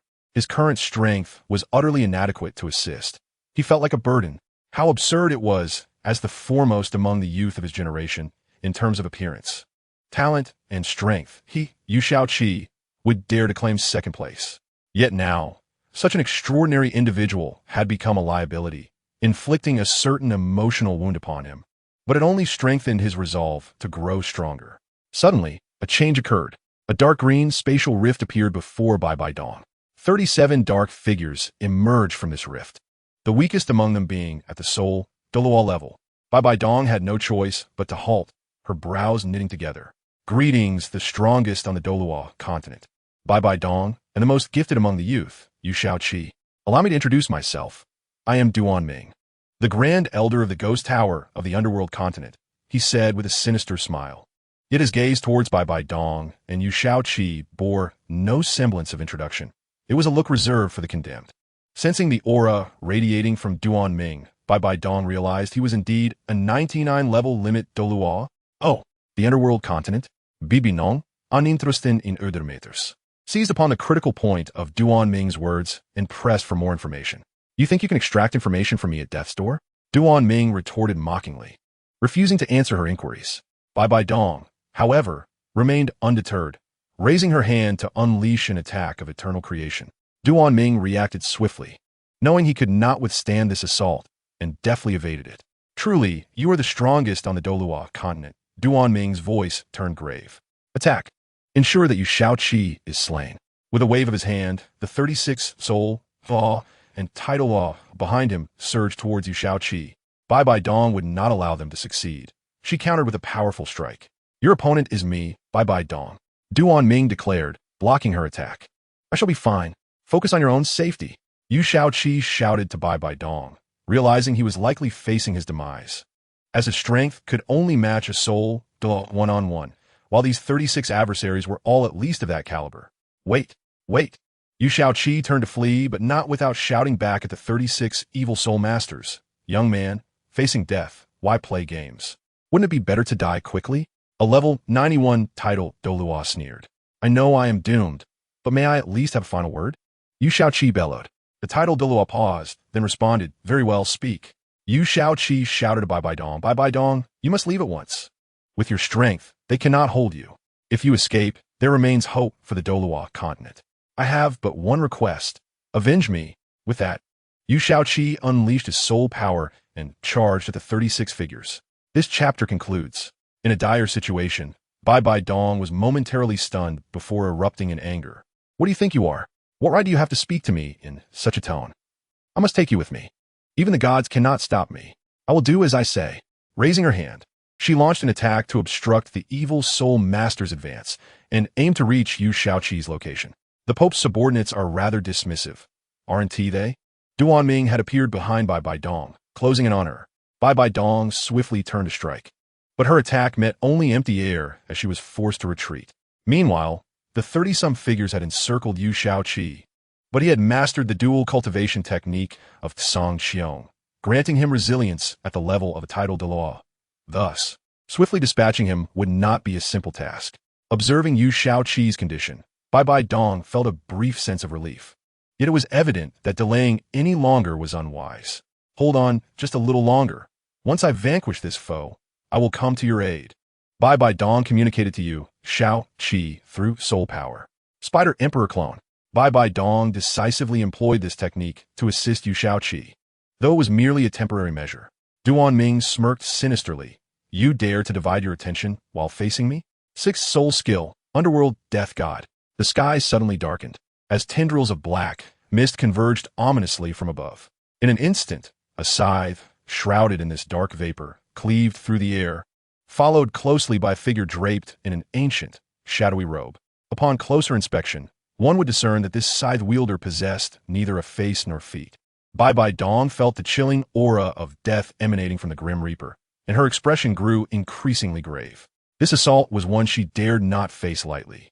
With her third soul skill, Spiderweb, Bai Bai Dong quickly devised a counter. Two toxic webs shot forth toward Duan Ming and the Grim Reaper. Truly, Bai Bai Dong was deserving of her title as a level 99 limit Douluo. As her immense soul power surged, those two webs unleashed an overwhelming force. Oomph. You believe you can counter my Grim Reaper with mere webs? How presumptuous. Duan Ming remained stationary, not even shifting a fraction. With a powerful sweep of the Grim Reaper's scythe, the webs were instantly severed. But Bai Bai Dong would not grant the Grim Reaper the opportunity to completely dismantle her defenses. Switching her martial soul, she unleashed her third soul skill, Summoned Demon Spider. A dark green aura manifested beneath her feet, and numerous half-meter-long venomous spiders emerged from the ground. The Grim Reaper was momentarily dispersed, and Bai Bai Dong successfully neutralized Duan Ming's sixth soul skill. As expected from the foremost individual on the Douluo continent, you managed to thwart my Grim Reaper with such ease. However, do you truly believe you still have a chance in the ensuing battle? Duan Ming laughed uproariously, then vanished, reappearing directly behind Bibidon. His first soul skill, King of the Underworld Slash, caught her off guard. Fortunately, her swift reflexes allowed her to activate the Thorn Spider armor just in time to withstand the blow, though she was forced to retreat. Blood trickling from the corner of her mouth. She had sustained significant injuries. She never anticipated that a Soul Master wielding such a skill could match the speed of an agile attack-type Soul Master. Even when she reacted, the hurried deployment of her soul skills fell short. How many more times do you think you can withstand such an assault? Duan Ming's words echoed as he vanished once more, launching attacks from various directions, leaving Bai Bai Dong unable to predict his next appearance. Must I remain on the defensive? Bibidong mused, her brow furrowing. It seemed her adversary was not merely swift.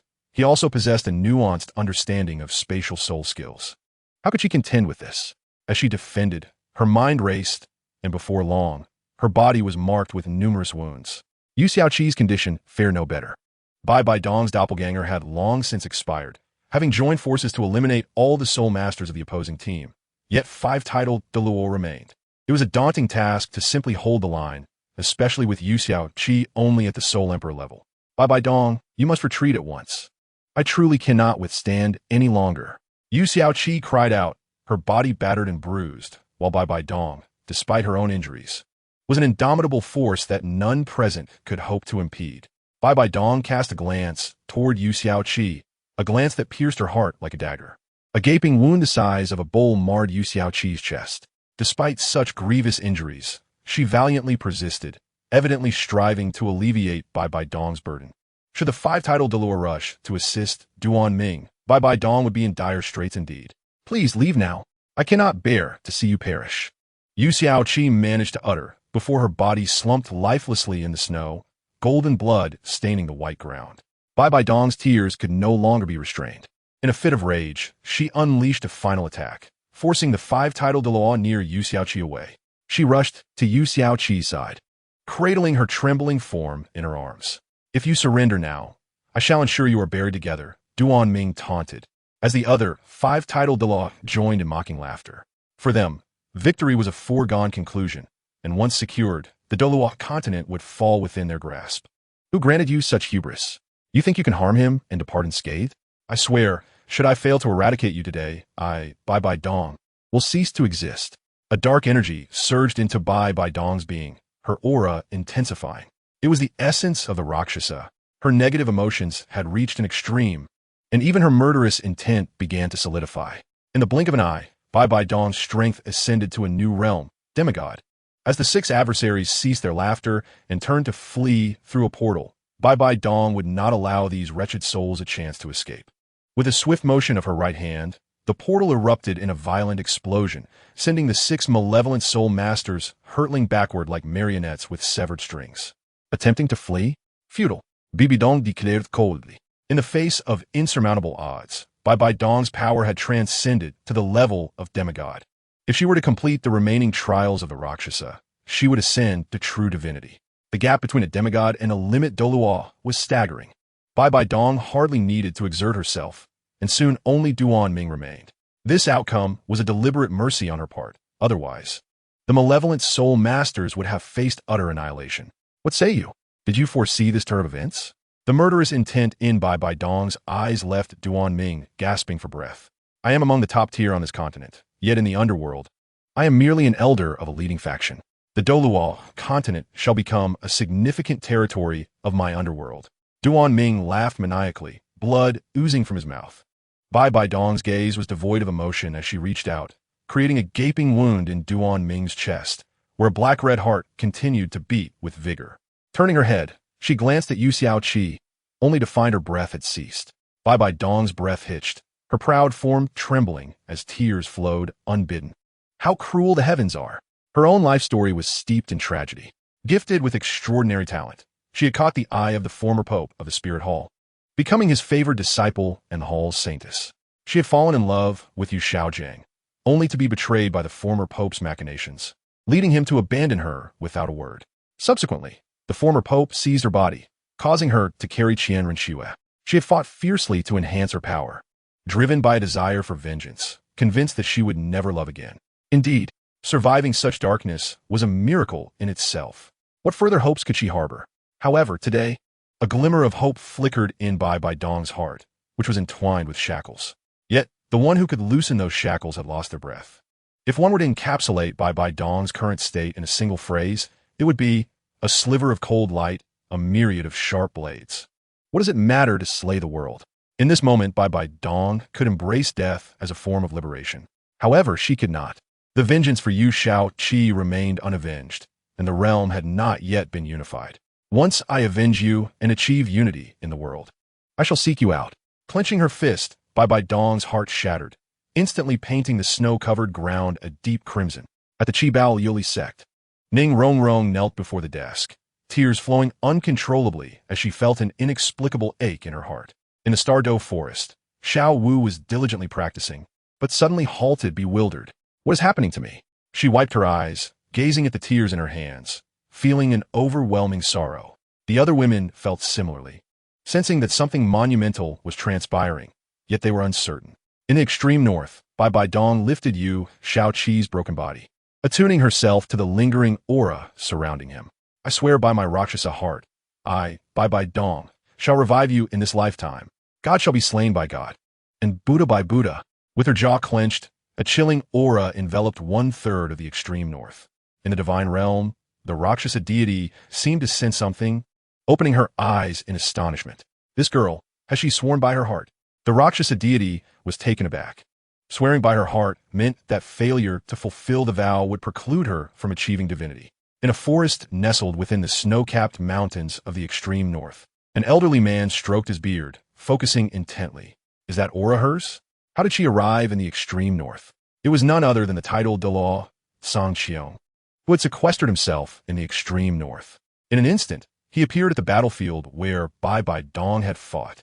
The sight of the chaotic battlefield strewn with the remains of the evil soul masters weighed heavily on his heart. Upon seeing the figure cradled in Bai Dong's arms, he nearly felt his knees in the snow. Who? Bai Dong swiftly turned, adopting a defensive stance, her hands protectively shielding Yu Shaoqi's body. Bi non, return my disciple. Song Qiong's gaze hardened, and he launched an attack towards her. Bai Dong did not evade. She merely turned to shield Yu Shaoqi. With a resounding impact, Song Qiong's strike landed upon Bai Dong's back. She felt a surge of blood rise in her throat, spraying onto the snow. This reaction left Song Qiong momentarily bewildered. Bi non, what are you doing? What has happened to my Shaoqi? His heart ached, memories of his beloved disciple flooding back. Once I eliminate all the evil soul masters and unify the Douluo continent, I shall meet my end without your intervention, Bai Dong replied coolly, before turning away with Yu Shaoqi's body in her arms. Song Qiong's eyes widened in disbelief. What he saw was not just a lifeless figure, but a person devoid of spirit. Indeed, Bai Dong was akin to a walking corpse at that moment. Without a purpose, her body would scarcely move. Song Qiong knelt in the snow, engulfed by pain. How could he not feel agony? Yu Shaoqi was his most cherished disciple, one who had inherited his profound teachings. His heart felt as if it had been pierced by 1,000 blades. Who was Yu Shaoqi? A prodigy unparalleled throughout history. The entire continent knew of his name. Even those living in seclusion in the mountains were aware of the tale of the heavenly bestowed spirit ring. Yet now, such a being had perished? Who could believe such a fate would befall him? Bai Dong returned to the Wuhuan temple, placing Yu Shaoqi's body within the Xianbing coffin in a secret chamber. The Xianbing coffin preserved the deceased's form, allowing them to remain as they were in life. It was a rare treasure. Standing before Yu Shaoqi, Bai Dong fixed her gaze upon his handsome visage. Do you know? The Pope has been in the secret chamber for 5 days without food or drink. Indeed, and it seems as though she is awaiting someone. You two are truly foolish. Have you heard of the name Yu Shaoqi? Several guards of the Wuhuan temple were engaged in idle chatter. As 2 more days passed on the 8th day, Bai Dong's complexion was devoid of color. An aged figure approached her. It is the 8th day. The plan may commence. Thank you for the generous support of 8 recommendation votes. Much appreciated. The chapter concludes. Without destruction, there can be no creation. From ruin, one must rise anew. A flicker of color returned to Bai Dong's eyes as she spoke. The news of Shaoqi's fall must not be leaked. If discovered, it will be met with lethal consequences. 7 days without sustenance had rendered her voice hoarse. Am I dead? Yu Shaoqi surveyed his surroundings, finding only an expanse of white, devoid of any scenery. Looking down at his body, he realized it was merely a phantom. With a bitter smile, he thought, endowed with such monstrous talent, yet I have met an untimely demise. Drifting aimlessly for a while, he pondered, is this heaven or hell? If it is heaven, why is there no one here? Is it hell? Yet hell would not be so pristine. Yu Shaoqi, a resonant voice, steeped in authority, echoed. Yu Shaoqi. The voice possessed an irresistible allure, compelling Yu Shaoqi to advance. Who? Who calls me? Yu Shaoqi found himself unable to control his own body, being drawn forward. In a flash, he was transported to the edge of a cliff, revealing the Douluo continent below. Atop the cliff stood an ancient tree with golden leaves bearing golden fruits. Beside it sat a golden-haired elder on a stone, holding a staff. May I inquire who you are? Why have you summoned me to this place? Yu Shaoqi dared not be careless. This elder was undoubtedly a formidable figure. Haha, you need not concern yourself with who I am. I have but one question. The elder turned, resting his left hand on his golden beard, a smile gracing his face as he gazed at Yu Shaoqi. Please ask away. Yu Shaoqi replied respectfully. Do you wish to be revived? A glimmer of brilliance sparkled in the elder's eyes. Upon hearing this, Yu Shaoqi felt a shock that defied description. Yes, of course, he wished to be revived. All that he loved, everything he cherished, was in the Douluo continent. How could he not desire to return? Do you see that ancient tree? The elder pointed with his staff at the golden tree beside them. Yet this question left Yu Shaoqi perplexed. If you wish to revive me, what does this tree have to do with it? The elder, seemingly perceiving Yu Shaoqi's bewilderment, continued to speak to himself, remarking that this tree, akin to its growth, is named Huangjing Gushu, yet it possesses another name. Please, senior, enlighten me, Yu Shaoqi inquired respectfully. Senior? The elder murmured, and without dwelling further on the matter, he proceeded to explain to Yu Shaoqi. It is also known as the Tree of Life. Upon hearing this, Yu Shaoqi's eyes widened in astonishment. The Tree of Life? Is that not the very tree that Tang San brought to Shrek Academy? The Tree of Life embodies the vitality of Douluo continent, symbolizing all flora within it. Its leaves, known as Huangjing Yi, enhance talent and accelerate cultivation when used for training. Its fruit, referred to as Shengminghua, blooms once every century and bears fruit every other year. Consuming this fruit extends one's lifespan. The elder continued, lost in his own thoughts. Yu Shaoqi, somewhat perplexed, asked, What does this have to do with my resurrection? The elder replied solemnly, The energy of the Tree of Life is nearly depleted, and soon, Douluo continent will confront a dire crisis of annihilation. Hearing this, Yu Shaoqi's expression turned grave. What must I do, senior? He inquired. The elder waved his hand dismissively and said calmly, Your spirit ring was bestowed upon you by me. Startled, Yu Shaoqi knelt on the ground. Please, senior, guide me. The elder chuckled, finding the young man rather sensible. Indeed, I am the heavenly Tao of Douluo continent. At this moment, Yu Shaoqi was rendered speechless by shock. Your body is a rare spirit master physique, yet your tribulations are indeed unfortunate. However, they also present an opportunity. With a gentle wave of his hand, Yu Shaoqi's body floated uncontrollably into the air, and golden light emanated from him. I shall infuse the power of the great Tao of Douluo into your soul. Henceforth, your cultivation speed will reach a staggering realm, and your spirit ring shall be a divine gift that transcends limits. There is but one task for you. While Douluo exists, you exist. If Douluo perishes, so too shall you. As the golden light intensified, Yu Shaoqi's soul dissipated from the precipice entirely. The elder stood at the cliff's edge, gazing out with a grave expression. Wuhuan Temple, is this the unparalleled genius of Douluo continent? Yu Shaoqi, a figure cloaked in black, materialized within the chamber. A sinister smile gracing his lips as he gazed upon Yu Shaoqi's lifeless form. Indeed, the title of unparalleled genius is well-deserved, he mused, surveying the body. Who dares intrude upon my Wuhuan Temple sanctum? An aged voice boomed, prompting the black-cloaked figure to clutch Yu Shaoqi's body and vanish from the chamber. Swish! A figure clad in a white robe adorned with golden patterns entered the chamber. Dalu, the high elder of the Wuhuan Temple. Upon witnessing the vanished body, Dalu's brow furrowed, and he too disappeared from the chamber. Wuhuan Temple, Papal Chamber. Dispatch orders for the 7 sects to submit to Wuhuan Temple. Disobedience will be met with death. Bibi Dong sat upon the papal throne, her demeanor frigid, resembling a machine. Yes, a figure in a platinum robe responded respectfully. All right, you may all withdraw, Bibi Dong stated coolly. Once everyone had departed, her gaze gradually lost its focus, remaining silent and motionless. Dongya. Dalu's figure appeared before Bibi Dong. What brings you here? She inquired, her eyes regaining their icy demeanor. Yu Shaoqi's body has been stolen by the evil soul master. As he spoke, Dalu's gaze remained fixed on Bibi Dong, wary of her reaction to the successive blows. My martial soul is the 7-winged angel. As soon as the evil soul master appeared in the chamber, I rushed over, only to find I was a moment too late, he lamented. Understood. Surprisingly, Bibi Dong displayed little emotion, remaining somewhat composed. You. Dalu seemed poised to say more, but was interrupted by Bibi Dong. Sigh. He exhaled deeply before departing. Shaoqi, wait for me. I shall avenge you.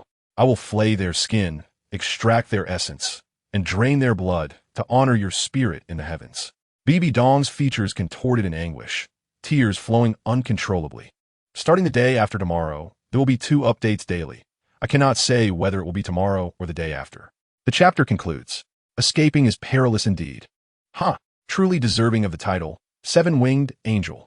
The black-cloaked figure soared swiftly through the clouds, gripping Yu Shaoqi's body. Yu Shaoqi kept his eyes shut, acutely aware of his dire circumstances. After a moment of contemplation, he realized that his corpse had been stolen by this wretched, evil soul master. The malevolent aura emanating from this individual was palpable as soon as he revived, yet he dared not make a move. Any sign of life would surely earn him another fatal blow. Yu Shaoqi's mind raced. He must concoct a diversion to slow the evil soul master's pace during their journey, for if they reached the villain's stronghold, he would be left with no chance of escape. First, he must refrain from using his soul power. The evil soul master would undoubtedly sense any deviation. Secondly, he could not move his body. Any motion could lead to his demise. Not only could he not move, but he dared not breathe. Inhaling air little by little and holding it in. With his strength, he could easily go a day without breathing, if he refrained from both actions. What else could he do? After an hour had passed, he had lost track of his whereabouts. Yet he sensed he was undoubtedly in some corner of Douluo continent. He noticed the evil soul master's speed had begun to falter. Crash! Suddenly, Yu Shaoqi felt an impact against his back as he was thrown to the ground. Welcome, Blood Overseer. Voices echoed in Yu Shaoqi's ears. Estimating by sound, there were approximately 20 individuals, but the true number could be greater. This is it.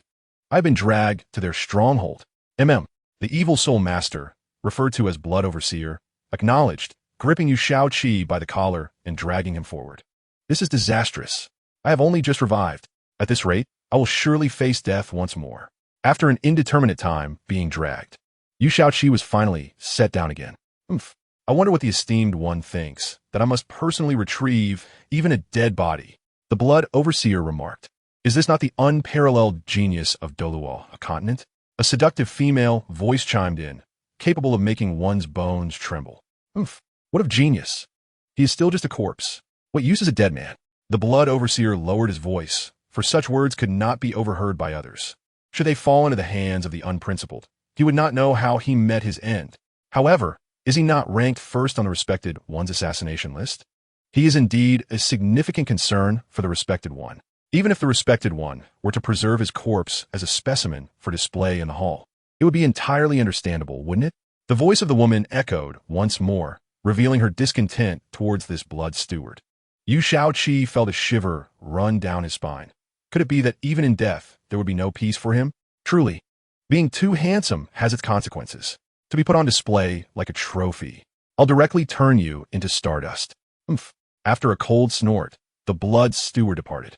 At that moment, Yu Shaoqi dared not move a muscle, fervently praying in his heart for her to leave and not linger over the corpse any longer. Truly, he was a once-in-a-millennium genius of Douluo Dalu, even his visage remarkably exquisite. That sultry voice once again graced Yu Shaoqi's ears, and he struggled to suppress the urge to respond physically. If you were alive, perhaps I would devour you whole. Yu Shaoqi felt a warm breath brush against his ear. This is it. I cannot hold back any longer. Just as he was about to make a move, he sensed that he was alone.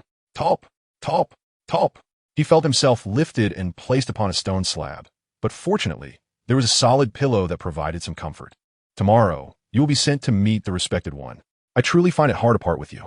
The woman gently caressed his face before swiftly departing. An opportunity. The chance to escape was right before him. But should he flee? He had no idea where he was. If he resurrected recklessly, the outcome could be dire.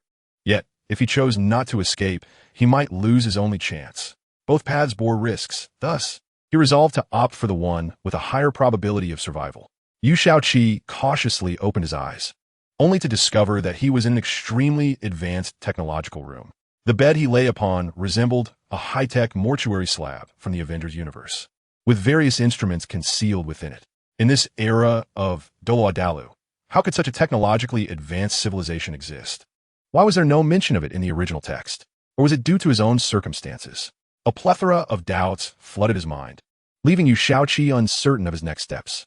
In such an advanced alien civilization, If he were to rise without caution, he might be discovered. It was likely that numerous surveillance devices were monitoring his every move. In a place with such advanced technology, how could there be no surveillance? He thought. Now was the time to create a little chaos. The knowledge of middle school physics he had learned in his past life was about to come into play. His affiliated sect was the Thunder Tyrannosaurus. By utilizing a modicum of thunderous power to short-circuit the room's wiring, he could swiftly disable the surveillance. Logically, if one area were to short-circuit, the entire base would be affected. However, in such a technologically sophisticated environment, the circuits would likely be independently managed. Nonetheless, he resolved to prepare for the worst-case scenario. Yu Shaoqi remained still, yet a spark of thunderous soul power manifested in his palm, which immediately penetrated the bed. No, that's insufficient. This spark of thunderous energy did not suffice to induce a short circuit. Then, I must exert more force. With a crackle, black smoke erupted from within the bed, plunging the room into darkness, save for a few emergency lights that remained aglow. Yu Shaoqi quickly began searching for the surveillance devices. After a thorough examination, he found nothing. Resolutely, he unleashed his thunderous soul power to obliterate all the lighting in the room. However, he moderated his strength, ensuring the destruction resembled an overload scenario where the bulb shattered. He inspected the door. It was not something to be easily breached, as he had no idea what lay beyond it. He would have to seek other avenues. Confirmed. There would be 2 updates tomorrow. End of this chapter. Today has been rather eventful, with class meetings and elections for class representatives, followed by basketball team selections in the afternoon. Today's update will be postponed. I will make up for it later. First, I extend my gratitude to the individual who recommended my work. Escape to Yu Shaoqi's gaze swept across the room, only to realize that the single exit was that solitary door. His mood was akin to being fed a mouthful of excrement. Surely, such advanced technology would not forego ventilation systems. He had originally envisioned that, with his protagonist's halo, abandoning the door would lead to some form of ventilation duct. Yet reality diverged starkly from his imaginings. Bang! A sound of impact resonated from outside the door. Why are they coming to check on me directly? Shouldn't they investigate the cause of the power outage first? Alas, 7th brother lacks education, and all he can muster is a crude exclamation. I suppose I must continue feigning death. Yu Shaoqi adjusted his breath and state, briefly stifling his heartbeat with soul power, then lay back down. Bang! The door swung open, and an unknown number of individuals surged into the room.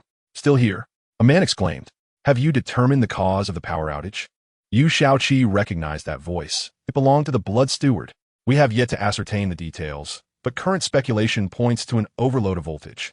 Another man, with a deep voice, replied, As long as nothing serious has occurred, it seems this room cannot accommodate our handsome young friend any longer. The woman with the sultry voice remarked, You two, lift that corpse and carry it outside the base. The rest of you, notify everyone to assemble. The Blood Steward snorted coldly and departed, his footsteps accompanied by the clicking of high heels, which suggested it was the alluring woman. Once everyone had left, and only the 2 tasked with moving him remained, Yu Shaoqi recognized that yet another opportunity had arisen. What nonsense is this? Why must we undertake such a tedious task? One man complained. You must be joking. Do you know who this person is?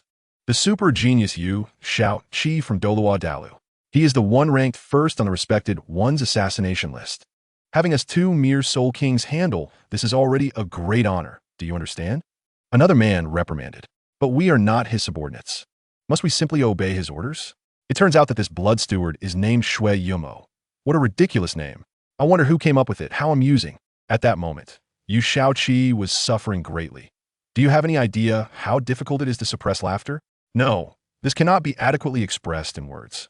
2 soul kings? He could indeed eliminate them in an instant, but the commotion would likely be considerable. He needed to wait a little longer. I'll just go use the restroom, and when I return, we can carry this thing over. The disgruntled evil spirit master said, The sooner you go, the sooner you return, lest he becomes displeased and annihilates us. Given our positions, if we die, it's not a great loss. Another evil spirit master whispered. Understood. The first evil spirit master replied impatiently, and footsteps echoed as he departed. Yu Shaoqi rejoiced. An excellent opportunity had presented itself. Yu Shaoqi slowly opened her eyes, gazing at a figure clad in a slightly hunched black robe, turned away from her. This certainly saves both time and effort. Yu Shaoqi gradually rose to her feet. swiftly crossed her hands on either side of the dark sorcerer's face and adeptly twisted the sorcerer's neck. How fortunate am I? Yu Xiaoqi observed the dark sorcerer with delight. The sorcerer was dressed in a black robe and wore a pitch-black mask on their face. What does this signify? It means she can easily pose as a member of the dark sorcerers and escape. Without hesitation, Yu Xiaoqi removed the sorcerer's attire, exchanged clothes with the corpse, and covered the body with a piece of white cloth. After a while, the dark sorcerer who had gone to the restroom returned. What is going on here? Upon entering, he noticed the white cloth covering the body and was puzzled. Such a remarkable individual deserves a certain level of respect. Otherwise, one might face retribution in the next life. Yu Xiaoqi mimicked the dark sorcerer's tone and gestures. Let us go. Yu Xiaoqi held the corpse's head aloft and beckoned to the dark sorcerer. The sorcerer lifted the feet of the corpse in response. You carry the feet, and you walk in front. Yu Xiaoqi insisted. Why? The dark sorcerer appeared confused. Do you exit through your head? This is a matter of respect for the deceased. Yu Xiaoqi chided. I never realized you had become so superstitious. The dark sorcerer clearly heeded the words of the deceased. Though his words remained sharp, his actions were unceasing. Throughout the journey, Yu Xiaoqi continually observed their surroundings with her peripheral vision, growing increasingly curious. The space felt rather cramped. The passageway seemed barely wide enough for 4 individuals to walk side by side. What kind of place has such narrow corridors? After a while, Yu Xiaoqi suddenly realized. She was aboard a ship. How did the dark sorcerers manage to bring such a large vessel to Dalu? Moreover, this appeared to be the base of all dark sorcerers. No wonder they could not locate the dark sorcerers. They had fled to the open sea. Why are you so slow? Shui Yumo observed Yu Xiaoqi and the dark sorcerer, frowning. I just went to the restroom, replied the dark sorcerer. Why is there a white cloth covering this corpse?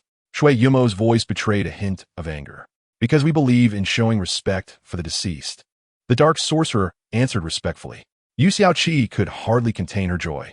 She had not anticipated that the dark sorcerer's opinion of Shui Yumo would have escalated to such an extent. This truly was a fortuitous opportunity. Yu Xiaoqi silently commended the heavens. Enough. You two may step back. A woman with a bewitching voice reappeared. Yu Xiaoqi forced herself not to look over. Any glance now would surely reveal her disguise. After Yu Xiaoqi and the dark sorcerer laid the corpse down, they descended onto the deck, blending into the ranks. Huna, this is my territory. Shui Yumo lowered his voice and spoke softly to the woman named Huna. I know, but what he said is correct. This corpse is wanted by the revered one. If we damage it, we will surely incur the revered one's wrath. Are you willing to take the blame? Huna replied with a smile. Oof. Shui Yumo fell silent and then stepped forward, addressing the dark sorcerers on the deck. Now, Yu Xiaoqi is dead. We have taken a crucial step towards reclaiming this world. The underworld continent shall prevail. The dark sorcerers on the deck roared in unison. This indicated that the dark sorcerers aboard this ship resembled an army, with Shui Yumo as one of its commanders. Has a week already passed? This is a force of invaders that, while not strictly disciplined, possesses organization and backing. This was Yu Xiaoqi's newfound impression of the dark sorcerers. Why would such a prosperous world seek to invade Dalu? This was the most perplexing point for Yu Xiaoqi. The second source of her confusion was that despite the formidable strength of the underworld continent, it would ultimately fail to conquer Dalu. Yu Xiaoqi understood that Dalu was far more intricate than she had previously imagined. Above Dalu lay the divine realm. Perhaps the underworld continent's advanced technology and strength could only rival that of Bibi Dong at her current level. Frankly, it was no wonder the underworld continent had struggled to achieve victory during such an extended siege. The gap in supreme combat power was too vast, a chasm that the underworld continent could never cross.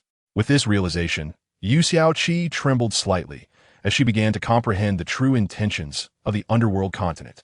Their cultivation methods may have been scientific, but their limits were set.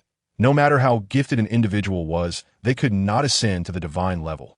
Thus, they invested their time in technological research. When their technology became sufficiently advanced, they discovered the close connection between the divine realm and Dalu, realizing that their limitations could be surpassed. The method to achieve this was simple. Transform Dalu into the underworld continent. Yu Xiaoqi's understanding deepened, her urgency to depart growing more intense. She could hardly wait to relay this conjecture to the Shrek's 7 devils and the 7 monsters. She was eager to share this news with Bibi Dong. Yet, It was clear that now was not the time. Shui Yumo and the woman named Huna remained nearby, and she had no confidence in escaping directly under Shui Yumo's watchful eye. Huna's strength was also a mystery. Yu Xiaoqi could not gauge Huna's power. It sensed something familiar in her aura. All right, gather everyone. I have an announcement. Shui Yumo cleared his throat and spoke with his soul power. Today there is nothing pressing, but starting tomorrow, we must always be prepared to accept tasks. The great undertaking is already half accomplished. We're not far from success. A smile finally appeared on Shui Yumo's face. Once the invasion of the underworld continent succeeds, the shackles that have long restrained him will shatter. Even now, the constraints on his soul power were beginning to ease, and the dark sorcerers who had arrived in Dalu were experiencing similar changes. This transformation further solidified their resolve to conquer Douluo Dalu. That will be all. Dismissed. Shui Yumo waved his hand, and the dark sorcerers on the deck immediately scattered. Huna, you are now fully responsible for this corpse. Shui Yumo patted Huna's shoulder and left with a smile. It was evident that following this assembly, Shui Yumo's mood had improved significantly. Yu Xiaoqi remained on the deck, observing Huna, who also wore a mask. Previously, she had sent away the dark sorcerer who had grievances against Shui Yumo. Why aren't you following them back? Huna noticed Yu Xiaoqi still on the deck and asked with curiosity, do you know the new generation saintess of Douluo Dalu, Hulaina? Yu Xiaoqi asked in a hushed tone. She had been harboring doubts about Huna. Not only did their voices resemble one another, but their overall demeanor was equally enchanting, prompting Yu Xiaoqi to test her theory. Huna felt a cold sweat break out inside her. Had she been discovered? She had only recently infiltrated the depths of the Yuming Dalu, and after vanquishing a wicked soul master named Huna, she voluntarily disguised herself as Huna to penetrate the inner sanctum of the wicked soul masters. Yet, just as she began to comprehend her new identity, she was discovered. Naturally, it was because of her striking beauty that she drew my attention, as I tend to be quite sensitive around those who surpass me in allure. Hulaina remarked with a composed charm. At this moment, the two stood in a tense standoff. But Yu Xiaoqi was acutely aware that he could not afford to linger in this precarious situation. Gradually, he removed his mask, revealing his astonishingly handsome visage. Hulaina, I recognize you, he stated, gazing at the mesmerized Huna. But I thought you were dead?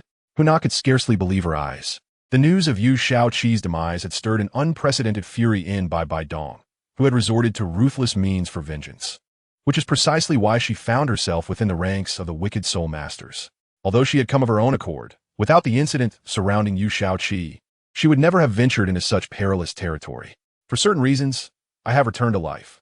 Alas, it is too convoluted to explain at this moment. Will you accompany me? Observing Huna's reaction, Yu Xiaoqi confirmed her true identity as the current saintess of the Wuhan Temple, Hulaina. No, I cannot. My mission remains unfinished. Hulaina replied, her cheeks flushed with embarrassment as she recalled her words to Yu Xiaoqi's lifeless body. What is your mission? Yu Xiaoqi inquired, somewhat perplexed. Was it not merely the matter of the wicked soul masters? Once he matured, he could easily obliterate them with a mere flick of his wrist. Hulaina shook her head, hesitant to speak, fearful that her words might be overheard, leaving them both trapped. What mission could possibly outweigh your life? The affairs of the wicked soul masters can wait. We must leave. Yu Xiaoqi, burning with urgency, could not afford to engage in further debate with Hulaina. He swiftly approached her, wrapping his arms around her waist, and ascended into the air. What are you doing? Let go of me at once. Hulaina's cheeks burned with an unparalleled heat. It was utterly mortifying. She had never been held in such a manner throughout her life. Not even by her biological father, and certainly not by her brother. What do you mean, what? Can you fly? Yu Xiaoqi chuckled lightly. No, I cannot. But what does that matter? Can you find the way? Hulaina retorted, flustered. Yu Xiaoqi's expression darkened. He had been flying for some time now, and if he were to discover he was heading in the wrong direction, he would be utterly furious. Thus, he raised his arm and playfully smacked Hulaina's rear, saying, Then you better guide me. Ah, Yu Xiaoqi, I will kill you. Hulaina squirmed in protest, but in midair, she found no leverage and bit down on Yu Xiaoqi's arm in frustration. In the end, her teeth nearly shattered, yet Yu Xiaoqi's skin remained unscathed. Can you speak now? Yu Xiaoqi smiled. Over there. Hulaina's face flushed as if painted with color, and she was enveloped in warmth. All right, I understand. Yu Xiaoqi immediately changed direction, transforming into a shooting star across the sky. The chapter concludes. Where is Yu Xiaoqi's body? Tell me. In the main headquarters of the Wicked Soul Masters aboard a ship on the sea, Shui Yumo was in a fit of rage. Yet, no one else had any knowledge of Yu Shaoqi's whereabouts. They could only remain silent, gazing at the somewhat familiar faces on the ground. Lang Song stepped forward. Shui Yumo's veins bulged. Anyone with eyes could perceive the extent of Shui Yumo's fury. Lang Song was the individual who had previously harbored significant grievances against Shui Yumo. At this moment, Lang Song appeared bewildered as he had followed Shui Yumo's instructions to assist Yimin in transporting Yu Shaoqi's body. Yet now the body had inexplicably transformed into Yimin lying there. Had he risen from the dead? Lang Song stepped forward from the ranks, kneeling on one knee, awaiting Shui Yumo's words. I ask you, are you certain that you and Yimin carried Yu Shaoqi's body out? Shui Yumo's voice was low. Yet everyone understood this was the precursor to an explosive eruption. Report, Director Shui. Indeed, it was we who removed Yu Shaoqi's body, and I am certain that it was unquestionably his. Lang Song declared loudly. Yimin was one of his most respected seniors, having cared for, guided, and supported him since he joined the Yuhun Tower, a top-tier organization. Now that Yimin was dead, Lang Song's anguish was palpable. Yimin's eyes were red, veins bulging from his neck, as he too was grappling with immense rage. What is this? Where has Una disappeared to? Shui Yumo, noticing Yimin's demeanor, refrained from directly blaming him and redirected the topic to Huna. Enough. You may withdraw for now. Shui Yumo waved his hand, and everyone promptly retreated. They hurried to leave, fearing Shui Yumo's wrath might be directed at them. However, Yimin remained kneeling, motionless. Did you not hear my words? Shui Yumo frowned. Fixing his gaze on Yimin, Director, I am furious that my senior has died, and I do not even know who the murderer is. I wish to ask you how you intend to address this matter. Yimin lifted his head. Shui Yumo was momentarily taken aback by Yimin's tear-streaked face, which was flushed with emotion. He recognized that Yimin was a prodigy within the organization, one who held grievances against him, yet he felt powerless to act against him. As Yimin still obeyed orders publicly. Regarding this matter, I have formed a preliminary hypothesis. You may leave for now. Once I have clarified the situation, I will come to find you, Shui Yumo replied softly. Yimin, without uttering a word, bowed respectfully to Shui Yumo before departing in a daze.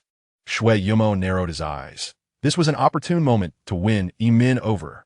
A mere corpse, once gone, would not invoke the Tower Master's ire. Yet he could recruit a genius from under the Tower Master. This matter required careful consideration. A glint of cunning sparkled in Shui Yumo's eyes. In Douluo, at the Wuhan Temple, Yu Shaoqi and Hulaina arrived at the entrance of the Wuhan Temple. The guards immediately granted them entry. And once they had walked away, they began to speculate behind their backs. Who is that person beside the saintess? He seems nothing more than a pretty face. The more I look, the more he resembles that individual. But you mustn't speak carelessly. That person is now a taboo. Upon uttering these words, the two guards instinctively fell silent. Why does the atmosphere feel so oppressive? Yu Shaoqi felt a chill in his heart. The closer they approached the Pope's hall, the more suffocating the ambience became. Hulaina scoffed. Isn't it because of you? Although Hulaina expressed her thoughts internally, she articulated. Teacher has fasted for 7 days and guarded your corpse for that duration. Just a day later, your body appeared on Yuming No. 1. A few days ago, I successfully infiltrated Yuming No. 1 during a raid against the evil soul masters to gather intelligence for the teacher. Now, the situation is dire. As the teacher seems to have transformed entirely, her emotions now affecting the entire spirit hall. Yu Shaoqi felt increasingly alarmed, realizing how much she cared for him. His heart felt as if it had been cast into a meat grinder. Unable to contain himself, Yu Shaoqi quickened his pace, and after more than 10 minutes, he finally arrived at the entrance of the spirit hall. Taking a deep breath, he pushed the door open, with Hulaina following closely behind. Upon entering, Yu Shaoqi was struck dumb by the scene before him. What did he see? Bibidon, Chien Rinwei, Xiaovu, Nink Rongrong, Zongchuink, Duguyen, Yi Lung Lung, Tang San, Dai Mubai, Oscar, Ma Hongjun. The Shrek 9 monsters were all gathered. Yu Qianying, Ao Si Lu, Yu Fengyi, and the Shrek 7 were all present. Yu Luomian, Dugu Bo, Ning Fengji. All those he knew were here together, except for Yu Xiaojiang and the other Shrek teachers. Everyone else had gathered, their faces shrouded in dark energy. All eyes were on Yu Shaoqi, yet he was overlooked. Nana, you're back? Have you gathered the information? Bai Bai Dong inquired. Yu Shaoqi's heart ached. What immense pressure must she have been under for her voice to be so hoarse? The investigation is nearly complete, but one detail remains unclear. Just what is the strength of the master of the ghost tower? Regardless of how I inquire, the answer remains the same. The master of the ghost tower is a being comparable to a god. Hulaina replied respectfully. However, Hulaina was also perplexed. Wasn't the news supposed to be contained? Why had everyone gathered? Moreover, the protagonist of this matter stood beside her, yet everyone ignored him. It was no fault of theirs, for in their hearts, Yu Shaoqi was already dead, and they unconsciously overlooked him standing next to Hulaina. Everyone in the hall bowed their heads. Clearly this news weighed heavily on them. To avenge Yu Shaoqi, they would need to elevate their top-tier strength. Everyone, it's me? Yu Shaoqi's voice trembled. Had he unknowingly amassed so many who loved and cared for him? Upon hearing that familiar voice, everyone paused, slowly turning their heads. Amusingly, they seemed to have rehearsed this moment, rubbing their eyes in disbelief. The normal update time was confirmed for October, for the next few days. Let us release a chapter daily to stockpile. This chapter concludes. Spirit Ascension. Nana, who is this person? How can he disguise himself so perfectly? Bibidongst was Bilpebe. In her mind, no one could impersonate Yu Shaoqi or mimic his voice. The Yu Shaoqi before her had clearly struck a nerve. He is Yu Shaoqi. Hulaina had no choice but to speak the truth, admitting that even now, she could hardly believe Yu Shaoqi had been resurrected. The people in the hall still appeared skeptical. Bai Dong stepped forward, scrutinizing Yu Shaoqi closely, and suddenly made a shocking move that left everyone astounded. She reached out and tore open Yu Shaoqi's clothing. Everyone knew how Yu Shaoqi had died, and they were clear about the location of his fatal wounds. Yet, they found no signs of injury on his chest. He had been resurrected. Logically, the wounds should have healed, yet why were there no traces of blood surrounding the healed area? Bai Dong's gaze sharpened as she fixed her eyes on Yu Shaoqi. Yu Shaoqi was so terrified he dared not breathe. He understood that one wrong word could lead to his immediate demise at Bai Dong's hands. He had just returned to life. Did he really have to experience that feeling of being obliterated again? Indeed, I died that day. My soul arrived at a place engulfed in pure white light. Yu Shaoqi began to recount, introducing the concepts of heaven and hell. Soon, he shared all his experiences with the crowd, yet skepticism lingered among them. Sigh. The best proof of my identity should be my martial spirit. Why are you all so fixated on this? Yu Shaoqi exclaimed in exasperation. The crowd finally reacted. But could they truly be blamed? Anyone confronted with a person they knew to be dead standing before them without fainting was already remarkable, especially when that person was the most significant individual in their lives. Could one expect them to think clearly? Very well, then release your martial spirit. Bai Dong took a few steps forward. Though she was initially 20 meters from the door, she effortlessly reached the entrance. It was evident how terrifying her current power was. Was she afraid he wasn't himself? Was she trying to block his escape route? That sounded odd. Yu Shaoqi thought. Without further ado, he unleashed his first martial spirit, the blue lightning tyrant dragon. A hum reverberated through the air, causing the people present to feel breathless. This pressure emanated from their very bloodlines. Following this, Yu Shaoqi released his second martial spirit, the 18-winged angel. No, that was incorrect. The 18-winged angel martial spirit erupted in brilliant radiance, and the wings on both shoulders began to merge in a dazzling display. Everyone present felt their soul power surging upwards. 10 minutes passed, and the 18 wings fused into a single pair of wings. The immediate impression of these wings was one of holiness, an aura that commanded reverence. Although the quantity had diminished, the quality had undeniably reached an extraordinary level. The blue lightning tyrant dragon was also undergoing transformation. In an instant, colorful clouds filled the sky. With a thunderous boom, a bolt of 9-colored lightning struck the Pope's palace, creating a massive hole. The crowd hastily used their soul power to clear the debris, fearing it might disturb this extraordinary prodigy. Another rumbling sound echoed as another bolt of 9-colored lightning struck, this time landing directly on Yu Shaoqi. He immediately lost consciousness. In his current state, he could not withstand such a formidable force. The energy contained within that 9-colored lightning was something even Bai Dong would not dare to confront recklessly. Seventh brother, Shaoqi. In that moment, all doubts regarding Yu Shaoqi's identity vanished, for throughout history, only he could invoke such a reaction from the heavens. Now, Everyone was concerned whether Yu Qi could endure this trial.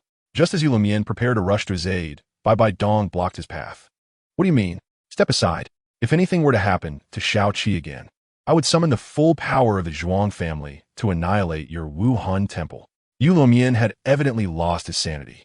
He would rather see Xiao Qi lead a mundane life than risk any further calamity befalling her. After all, Yu Qi was his heart's delight. Boom! Yu Qi's body began to ascend slowly into the sky. Yet as she rose, a 9-colored thunderbolt struck her form. Yu Lumian felt his heart bleed at that moment. Clear the way. Yu Lumian raised his hand to unleash a seemingly simple attack. But the might contained within it was that which only a 98th level super Dalu could wield. Bai Dong did not flinch or evade.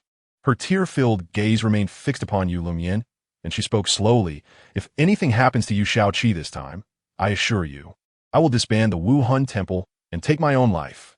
Yu Lumian was taken aback, and while he sought to retract his power, the attack could not be easily contained. Even as he exerted all his strength to withdraw, a portion of the force still struck Bai Dong. Bai Dong immediately spat out a mouthful of blood, and amidst the astonished gazes of the crowd, she continued softly, I trust you all have witnessed that Xiao Qi's Wuhan is currently undergoing a transformation. Even we who are mere spectators shall reap immense benefits. I believe this 9-colored thunderbolt will greatly enhance her. This is her opportunity, and we must not interfere. With that, Bai Dong fainted. The once mighty hero, after days of relentless toil without food or rest, finally succumbed to the partial assault of a super Dalu. After all, she was not yet a deity. Teacher, Hulaina hurried over to support Bai Dong as she began to topple, and even Qian Rinxue, who harbored deep resentment towards Bai Dong, trembled at the sight. She had heard of the tribulations Bai Dong had endured in recent days, yet her feelings remained complex. Clenching her teeth, Qian Rinxue resolved to avert her gaze from Bai Dong and instead focus on the one she longed for. The chapter concludes here. The most intricate of emotions in this world continued to swirl in the skies, intertwining the hearts of all present. Teacher, allow me to help you to rest. Hulaina urged with concern. I am fine. I must see that Yu Qi is unharmed. Bai Dong struggled to stand. Her eyes resolutely fixed on Yu Qi in the heavens. Hulaina was taken aback. How long had it been since she had seen a glimmer of light in Bai Dong's eyes? Since the day she returned holding Yu Qi's lifeless body. There had been nothing but darkness in those eyes. What kind of magic did the man in the sky possess to unite those who should have been filled with enmity? To conspire together for his vengeance? Of course, Hulaina could not discern whether they were truly united. But one thing was certain. Her interest in Yu Qi had deepened considerably. An hour passed, and Bai Dong's body had completely lost its strength. Her eyes now merely opened through sheer willpower. Boom! Yu Qi's figure erupted once again with a dazzling radiance. A brilliance that caused the very heavens and earth to shift in hue. The blue electric Tyrannosaurus Wuhan of Yu Qi appeared to transform entirely. The once blue scales now gleamed in a glorious and imposing gold. What kind of Wuhan is this? Those present felt their souls tremble at the sight. They could no longer articulate the name of this Wuhan. To call it the blue electric Tyrannosaurus would be an affront to its magnificence. This was the most visceral sensation they experienced within their hearts. As the 9-colored auspicious clouds gradually dissipated, the golden Wuhan slowly faded as well, and Yu Qi's body began to descend gently. The ladies rushed forward to catch Yu Qi's form. Xie Xie, can you hear us? Xie. Tears streamed down their faces, as they could only imagine the tumult of emotions they had experienced upon receiving the news. But one certainty remained. Yu Qi's demise had extinguished their hopes for survival. Yet, they resolved to avenge him before they could peacefully depart. Otherwise, they could not bear to face him in the afterlife. But now, Yu Qi had returned, and with it, their hopes for survival. They absolutely could not bear to witness any further misfortune befall him. Tang San approached, patting the shoulders of the ladies, then placed his fingers beneath Yu Qi's nostrils. Feeling his steady breath, Tang San let out a sigh of relief. From childhood to adulthood, Yu Qi had always been a paragon for them, providing resources from heaven and earth, aiding their cultivation, and helping them assert themselves. They had long regarded Yu Qi as one of the most significant figures in their lives. How could they be any less effective than Xiao Wu and the others? Fortunately, Events had unfolded so rapidly that Tang San, who intended to engage in secluded training with Tang Hao, had not yet departed. Otherwise, had he been unaware of everything that transpired? Xiao Gu is fine. He simply fainted. Upon hearing these words, joy blossomed across all their faces. This was undoubtedly the most joyous news they had ever received in their lives. Only through loss can one truly learn to cherish. Bai Bai Dong also gladly closed her eyes, finally succumbing to unconsciousness. Qian Renxue had no choice but to bear Bai Bai Dong's body and exit the Pope's palace, which had lost its divine aura. This day would later be remembered by future generations as the day of divine favor. Henceforth, every October 28th would be celebrated as a holiday in commemoration of this event. Of course, the people of the present remained unaware of this. 5 days later, at Shrek Academy, in the Jiuyo dormitory, Yu Shaoqi slowly opened his eyes, stretching lazily. Crack! The edge of the bed he lay upon instantly crumbled into dust. This startled Yu Shaoqi immensely. He dared not move recklessly, feeling the explosive power within him. Could this be the result of that day's events? Lying on the floor, he realized that merely stretching had caused the bed's edge to disintegrate. He quickly understood that his power had surged to such an extent that it was beyond his control for the time being. Yu Shaoqi could not help but swallow hard. Just how much power had he gained to lose control so drastically?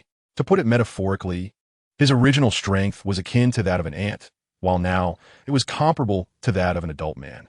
He felt as if he were using an adult's strength to perform tasks that once required only an ant's ability. What would be the consequence? Only destruction. What happened? What was going on? A feminine voice inquired, prompting Yu Shaoqi to awkwardly cover his bare upper body with the blanket. Xiao Wu, am I not in the Wuhan temple? How did I return to Shrek? Yu Shaoqi questioned first, hoping to divert Xiao Wu's attention away from the embarrassing scene. Yi. Xiao Wu, however, paid no heed to such matters, rushing forward to embrace Yu Shaoqi. Yu Shaoqi was alarmed, his face displaying shock. Don't come over. Xiao Wu was startled into a standstill by the expression on Yu Shaoqi's face. Once she regained her composure, her pink eyes brimmed with tears. Is that what you think, Xiao Wu? Just look, Yu Shaoqi said, gently tapping the other side of the bed with his finger. A crack resounded, and a hole appeared in the bed, perfectly matching the size of his fingertip. See, Xiao Wu, I am unable to control my strength right now. This uncontrolled phenomenon is a result of my power surging. It's not that I don't wish to embrace you. I simply cannot. A bitter expression crossed Yu Shaoqi's face. No one desired to hold Xiao Wu and the other girls more than he did. Yet, given the current circumstances, it seemed he would require at least 2 or 3 years to master this overwhelming power. I'll go find the master. Xiao Wu paused briefly before rushing towards the dwelling of the master. Ere long, Yu Shaoqi shook his head in resignation, recognizing that while he had acquired the power he desired, the aftermath was somewhat unbearable. This was not like the protagonist from his previous life who could immediately wield their newfound strength with ease. To him, that notion was utterly absurd. When had power ever surged to unimaginable levels and been easily controlled right away? Yu Shaoqi grumbled to himself, but then recalled an important matter. He remembered that he had undergone a forced ascension of his martial soul. What form had his martial soul taken now? Carefully, Yu Shaoqi rose and sat cross-legged on the ground, entering a state of meditation. As his consciousness delved into his inner self, he finally beheld the current forms of his 2 martial souls. Firstly, the 18-winged angel martial soul now donned golden patterned armor, the intricate designs exuding an ancient aura. Astonishingly, its wings had transformed into golden appendages adorned with similar patterns. Oh, that's right. It is now called the God of Angels. Turning his attention to his ancestral martial soul, the blue electric Tyrannosaurus Rex, Yu Shaoqi was instantly mesmerized. This bore little resemblance to the blue electric Tyrannosaurus he remembered. Aside from being a dragon, everything else was utterly different.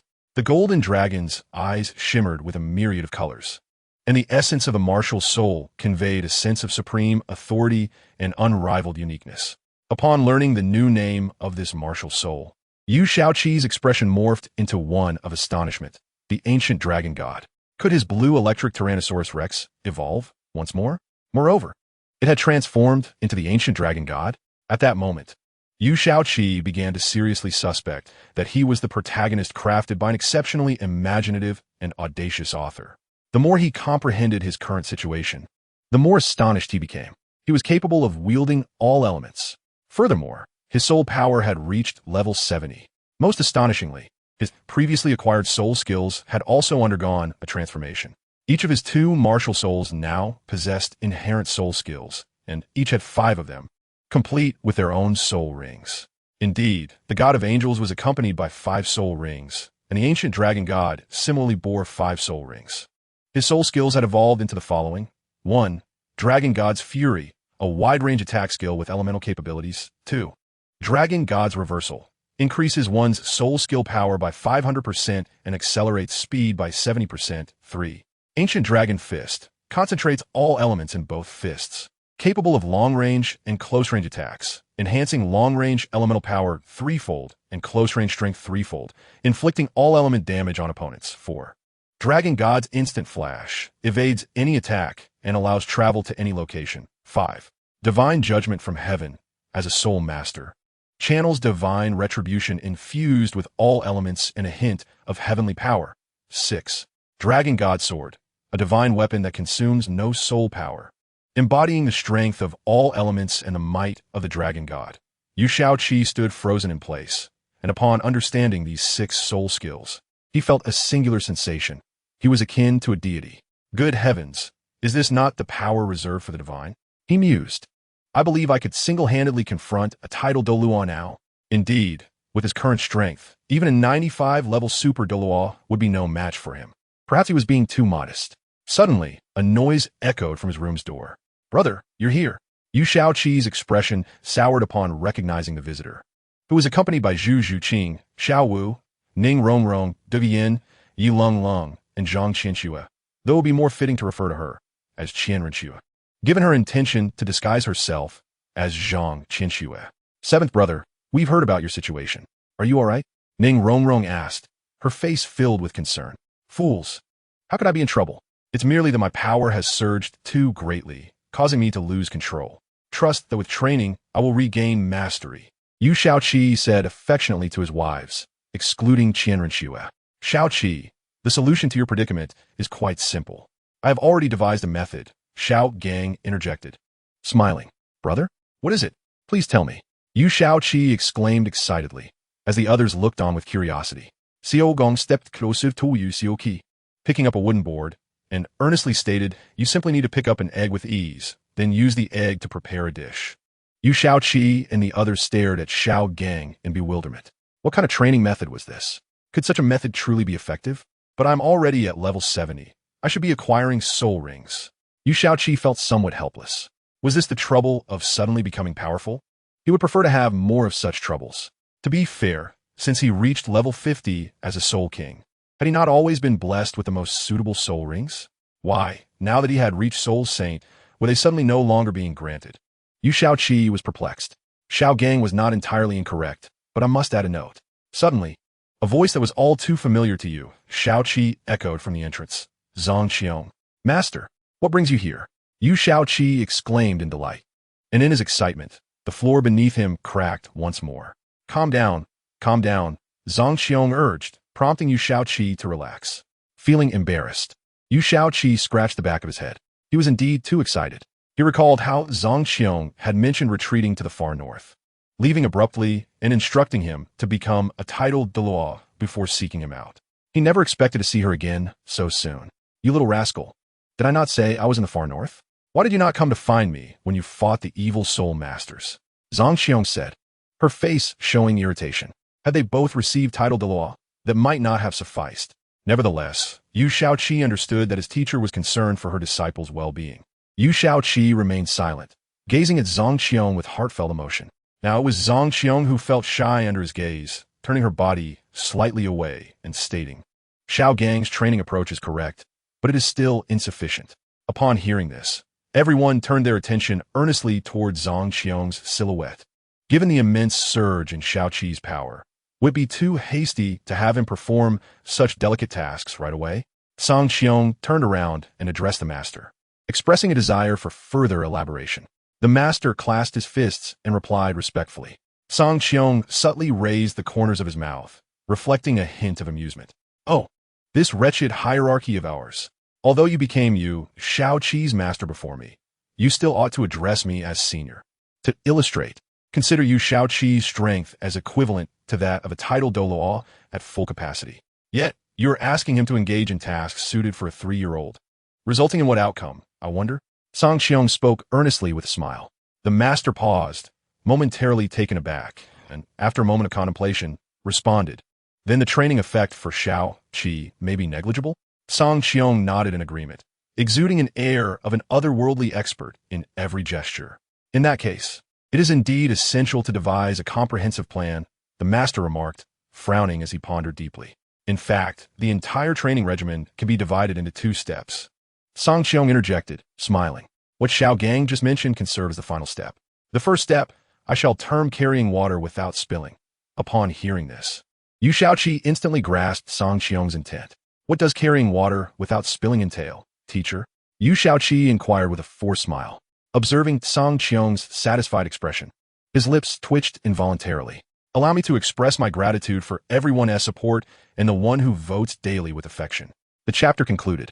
The most intricate emotions in the world, carrying water without spilling, refers to fetching water from the lake and ensuring not a single drop is spilled on the way back to the Juyo kitchen. Upon hearing this, everyone immediately comprehended the deeper significance of this training. It was indeed a challenge to Yu Shaoqi's control over his strength. If Yu Shaoqi successfully accomplished this training, he would be able to engage with the world around him. They too needed to train. They could not afford to lag behind Yu Shaoqi. I trust you all understand the underlying purpose now, Song Qiong smiled. The group nodded in agreement. And even the master expressed his surprise. I never anticipated that Song Qiong's training methods were so exceptional. Song Qiong beamed. Oh, it is nothing. Yu Shaoqi felt a mix of amusement and exasperation, thinking, my goodness, my face might split from smiling so much. It seems I still have much to learn. And I must thank Senior Song Qiong on behalf of Xiao Gang here. The master solemnly bowed, and then, under Song Qiong's pleased gaze, turned to Yu Shaoqi and said, Shaoqi, you two continue your discussion. I will prepare your training. With that, the master departed. All present felt a wave of awkwardness. Xiao Wu and others would not dare to act out of line in front of Song Qiong, their emotions too delicate to reveal. Song Qiong, sensing the atmosphere, smiled and said, Shaoqi, do you recall our agreement? Yu Shaoqi stiffened. He had never forgotten their pact. With resolute eyes, he replied, Teacher, I would never dare to forget. Song Qiong nodded in satisfaction. As long as you remember. The situation is dire now. Yu Qianheng and Tang San have already left to commence training. Your current objective is to diligently fulfill the training plan set by the master. Understood. Song Qiong slowly walked towards the door, waved at Yu Shaoqi, and said, I have confirmed that you are well. I must return to the northernmost lands now. Yu Shaoqi, puzzled, asked, Teacher, why not stay? Song Qiong smiled, but offered no response, simply departing. Rest assured, teacher, once I ascend to title Dalu, I will definitely bring you back. The other girls looked at Yu Shaoqi, sensing his sadness, unsure of what to say. A melodious voice, akin to a celestial tune, rang out, Yu Shaoqi. It was Zhang Qianxue. Zhang Qianxue, what brings you here? Yu Shaoqi nearly slipped, and the others looked on in confusion. I heard you were in trouble, so I came to check on you. Zhang Qianxue replied coldly, although warmth flickered in her eyes. The girls sighed inwardly, realizing they would gain yet another sister. Yu Shaoqi felt a rush of anxiety. It seemed his heart was already occupied by Bai Bai Dong. What did it mean for Qianxue to appear now? But seeing that you are unharmed, I can take my leave, Zhang Qianxue stated icily. Will you not stay for a few days? Yu Shaoqi asked politely. Zhang Qianxue smiled slightly, but resolutely turned away, saying, the host shows no intent to keep guests. How can I overstay my welcome? With that, she departed. Yu Shaoqi felt a swirl of complex emotions. He truly did not know how to respond. He sighed deeply, feeling a weight on his chest. Oh, how rare it is to be troubled by an abundance of companions, Ning Rongrong remarked with a hint of sarcasm. Yu Shaoqi looked to the others, noticing a shared sense of longing in their gazes. I'm not troubled by this. I am rather pleased, Yu Shaoqi explained. But after his words, his expression fell once more. Zhu Zhuqing said, Seventh brother, regardless of your thoughts, just act on them. But I have but one request. Take good care of yourself. Her eyes glistened with unshed tears, and the other girls felt their own eyes moisten at her words. Yu Shaoqi was momentarily taken aback. Such a devoted wife is indeed rare to find. How fortunate he felt to have such a caring and beautiful spouse. Seventh brother. We must depart soon, Xiao Wu stated. Why? Isn't it better to stay? Yu Shaoqi replied, wishing to spend more time with his wives until he could master his strength. Seventh brother, what are we? He asked with a cold smile. Yu Shaoqi, puzzled, responded, You are you, aren't you? He shook her head, smiling. We're the Shrek 7 monsters. We're the Shrek 9 demons. Instantly, Yu Shaoqi understood Ye's meaning. He had distanced himself too far from them, and they too must strive to catch up to him. They were all strong-willed individuals. I apologize, Yu Shaoqi said, feeling a twinge of guilt for being somewhat patriarchal and disregarding the feelings of the others. Seventh brother, do not say sorry. Promise us that in 5 years, we will all stand together at Shrek. Without exception, Xiao Wu urged, tears glistening in her eyes. Yu Shaoqi's heart ached. He could only imagine the despair they felt upon learning of his troubles. Yet they never complained, revealing the depth of their love for him. Very well, I promise you. Yu Shaoqi's eyes too glistened with emotion. Afterward, he conversed with the girls for quite some time before they reluctantly parted ways. What would his dragon guard be like in 5 years? What transformations would the Night Hall undergo? And what kind of person would he become? All remains uncertain. Yet Yu Shaoqi can be assured of one thing. 5 years hence, they shall undoubtedly emerge as the foremost powerhouses of this continent, not merely among the younger generation, but across the entire realm. Yu Shaoqi's thoughts momentarily drifted far afield, but eventually, he brought himself back to the present. How on earth am I supposed to train now? Suddenly realizing that he was in a state of uncontrolled power. Clad only in his bare skin and sprawled upon the floor, panic surged within him. After nearly demolishing his room and the staircase, Yu Shaoqi finally exited the Jiuyao dormitory and stepped onto the forest path beyond the courtyard. With every stride, the ground beneath him bore the marks of his passage, leaving behind a series of craters, despite his utmost caution. Wuhuan Temple. Has he awakened? Bai Dong lay in bed, a trace of color returning to her pallid face. He has awakened, stated Douluo. Bai Dong responded softly before closing her eyes again. The second chapter has begun. Have you arrived? The master stood upon the path, evidently having awaited Yu Shaoqi for some time. Yu Shaoqi nodded, his eyes brimming with determination. Let's proceed. The master turned and began to lead Yu Shaoqi to the lakeside for water. Our training is quite simple. I have already prepared the necessary tools. From here on, it is up to you. As they walked, Yu Shaoqi endeavored to control his power, yet he continued to leave a trail of footprints behind him. Before long, they reached the lakeshore, with the former residence of Lu Erlong visible across the water. Brother, where's my sister? Yu Shaoqi inquired, puzzled, for he expected Lu Erlong to be alongside the master. Yet since awakening, he had not seen her.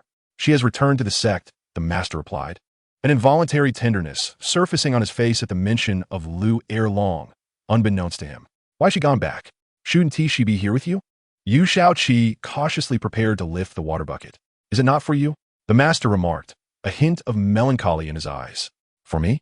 What connection does that have to me? Yu Shaoqi questioned, bewildered, as the water bucket in his grasp crumbled to dust under his overwhelming strength.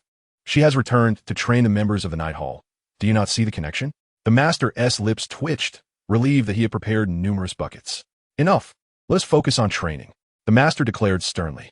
Yu Shaoqi nodded in agreement. However, the subsequent month saw his burdens either disintegrating into dust or being flung aside, and his progress in power control was negligible. Yet, a turning point soon emerged, in the 3rd week of the 2nd month. Yu Shaoqi finally succeeded in lifting the water bucket and returning it to the Jiuyao kitchen. By the 3rd month, Yu Shaoqi had mastered the control of his strength to lift the bucket without leaving footprints. In the 5th month, training advanced to his 2nd phase, culinary skills. Initially, the eggs in his hands either cracked under his grip or he crushed the pot handle. Progress was excruciatingly slow. After wasting numerous ingredients, at last, by the 10th month, Yu Shaoqi managed to control his power and prepare a dish.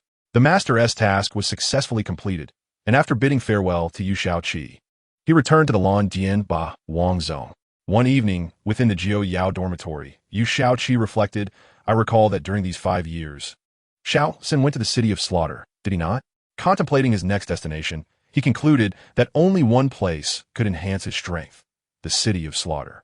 If one were to ascertain who had experienced the most significant power increase over the past 5 years, it would undoubtedly be Tang San, unless fate intervened. He had likely awakened the Blue-Silver Emperor in the domain of the god of slaughter during this time, solidifying a robust foundation for his future ascension to divinity. I shall visit the Wuhuan temple tomorrow. Having formulated his next plan, Yu Shaoqi fell into a deep slumber. Regarding the soul rings, he felt no urgency. His seventh soul ring must be extraordinary. He sensed that one day, the heavens would bestow upon him a soul ring that suited him perfectly. In this regard, Yu Shaoqi possessed unwavering confidence. The night passed without incident. The following day, Yu Shaoqi set off for the Wuhuan temple. After a considerable flight, he finally arrived at the Wuhuan temple. Yu Shaoqi, what brings you here?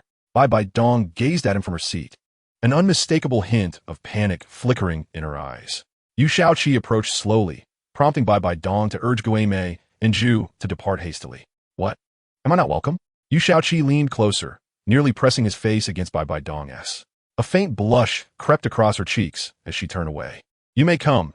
After all, you are the white-clothed sect of the Wuhuan temple, Bai Dong murmured softly. Let's be together, Yu Shaoqi proclaimed with a smile.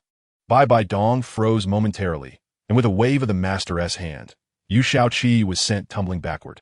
Do you know what you're saying? It is impossible for us. Tears streamed down Bibinong's face, flowing uncontrollably. Yet, Yu Shaoqi wiped the blood from the corner of his mouth and smiled as he approached her once more. I do not care what others think.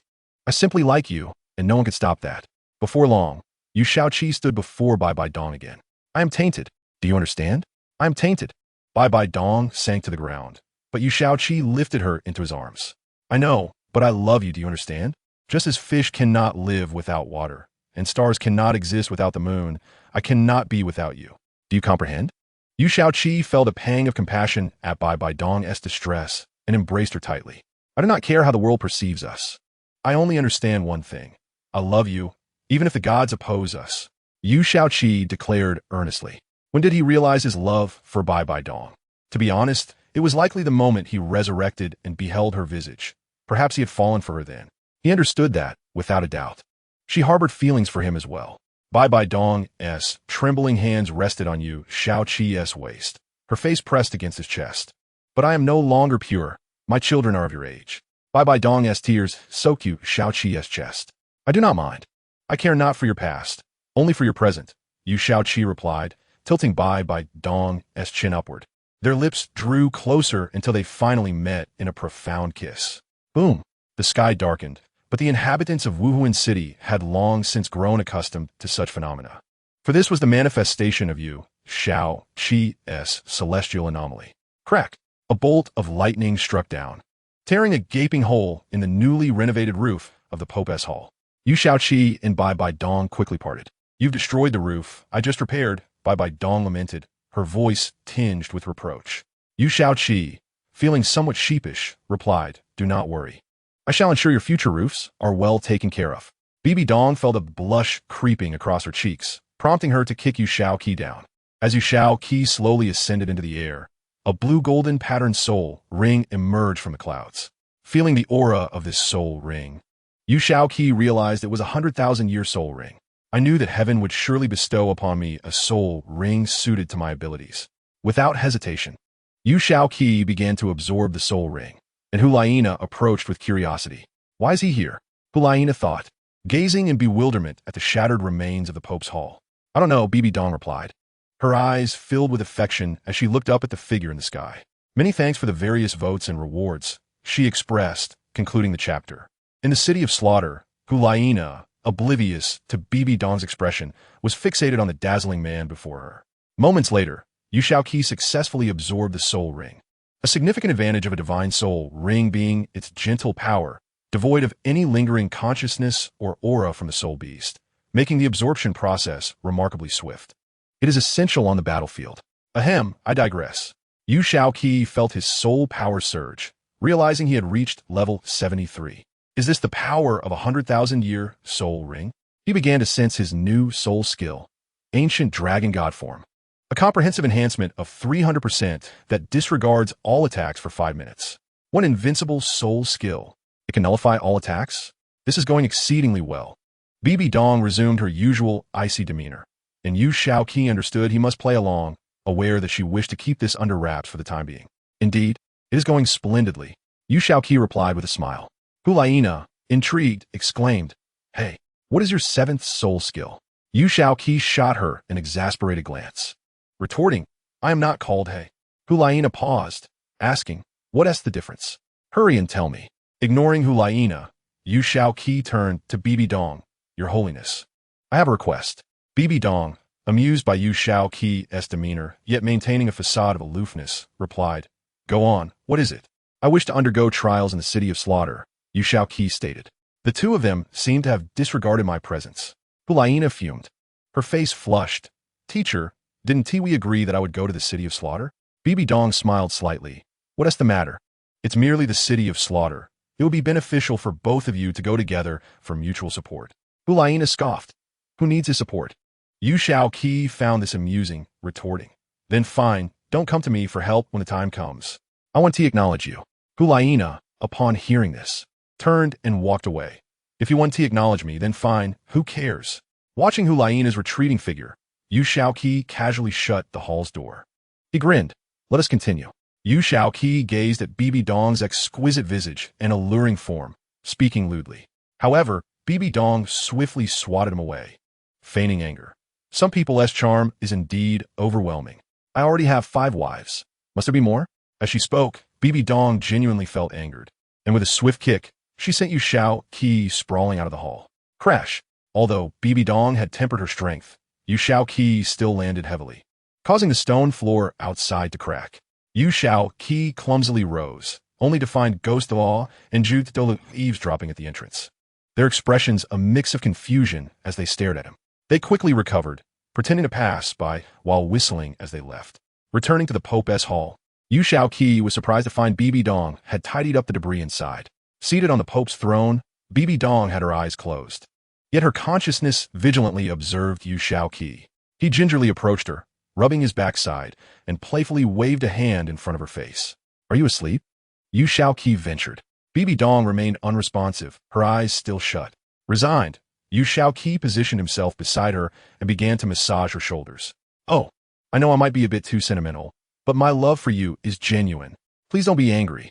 Yu Shaoqi summoned all his energy, employing massage techniques he had seen on television in his previous life, and found that Bibi Dong seemed to enjoy it. What technique is this? Why do I feel so relaxed? Bibi Dong inquired, still with her eyes closed. Have you forgiven me? Yu Shaoqi responded, taking the initiative with excitement. Oof. We shall see your performance. Bibi Dong retorted with a cold snort, opting not to elaborate further. However, I must be the foremost among all. All other women must be beneath me. Do you understand? Bibi Dong asserted with an undeniable tone. Yu Shaoqi, grinning broadly, agreed, confident he would manage the rest. All right.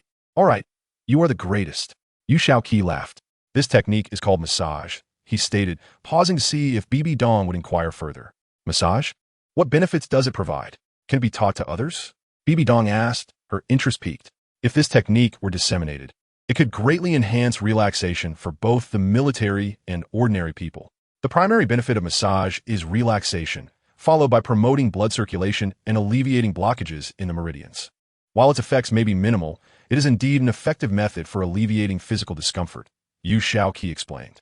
Bibi Dong grew increasingly excited as she contemplated its potential to solidify the dominance of the spirit hall. If you desire, I can compile it into a manual that ordinary people could easily learn from, Yu Shaoqi said affectionately, eliciting a blush from Bibi Dong as she realized she had never experienced such a beautiful love in her life. Are you joking? Does the master understand this?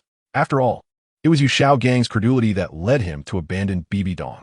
Yu Shaoqi's opinion of Yu Shaogang promptly diminished. Thank you.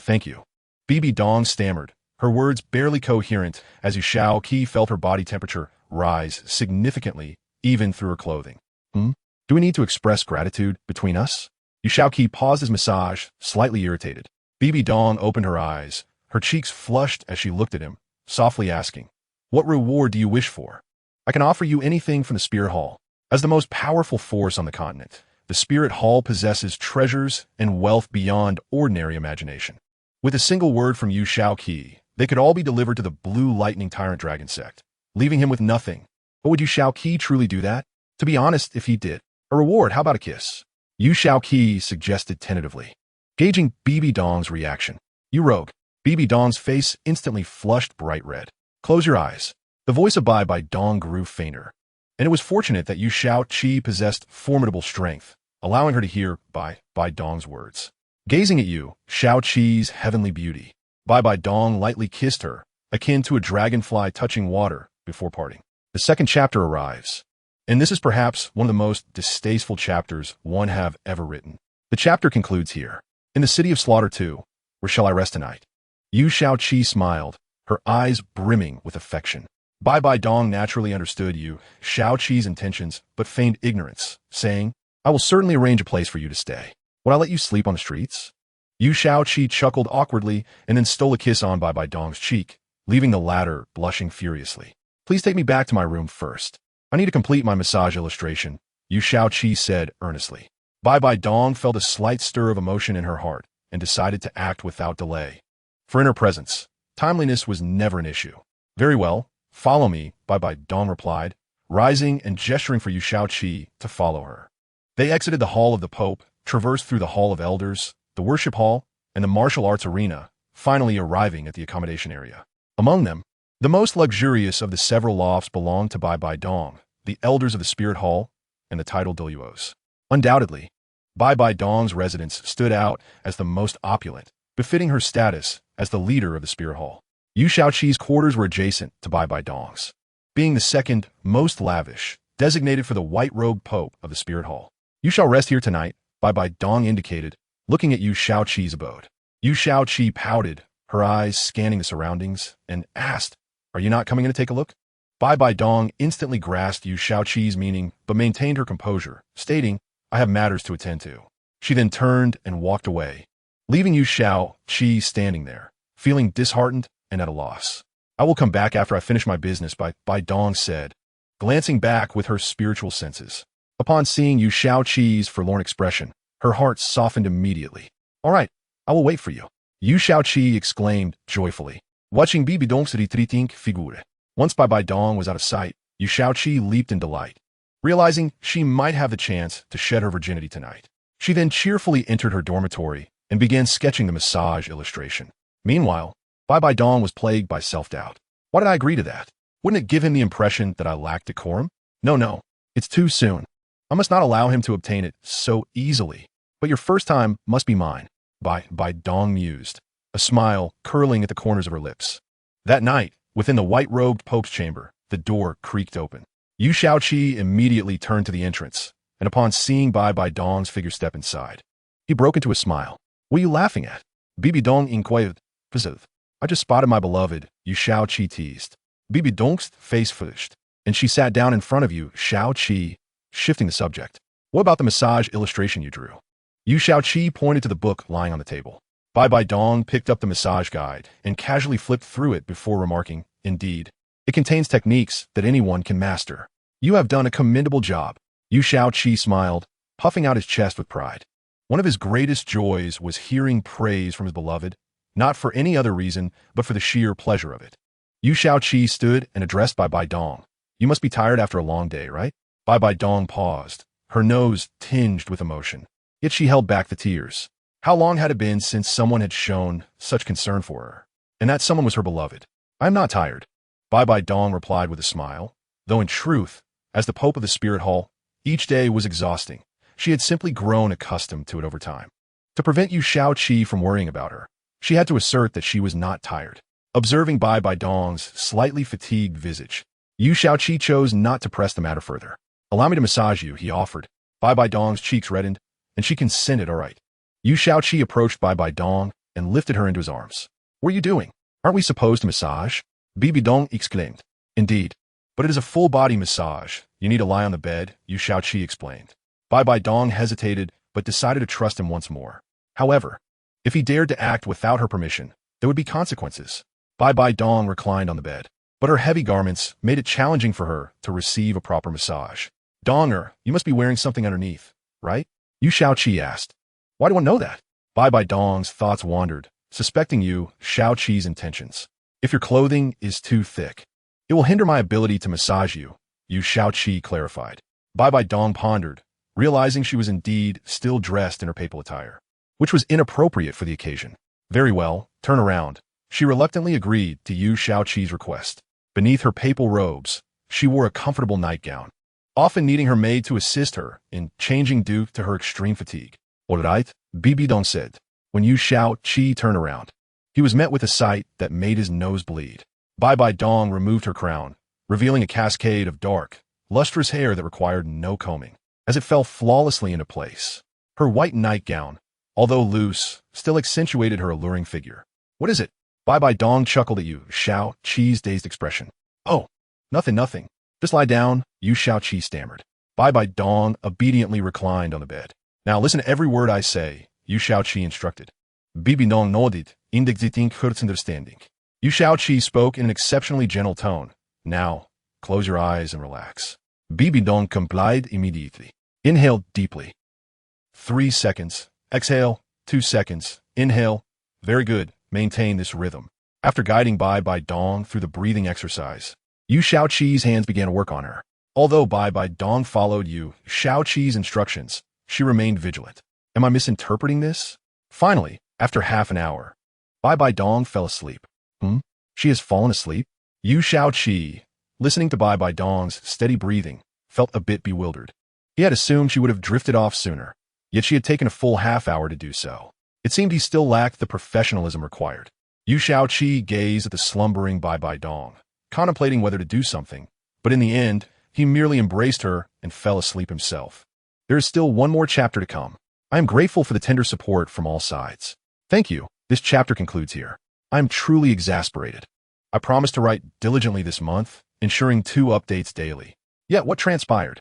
Yesterday's chapter was directly censored due to its inappropriate content, which means I'm unlikely to receive full attendance next month.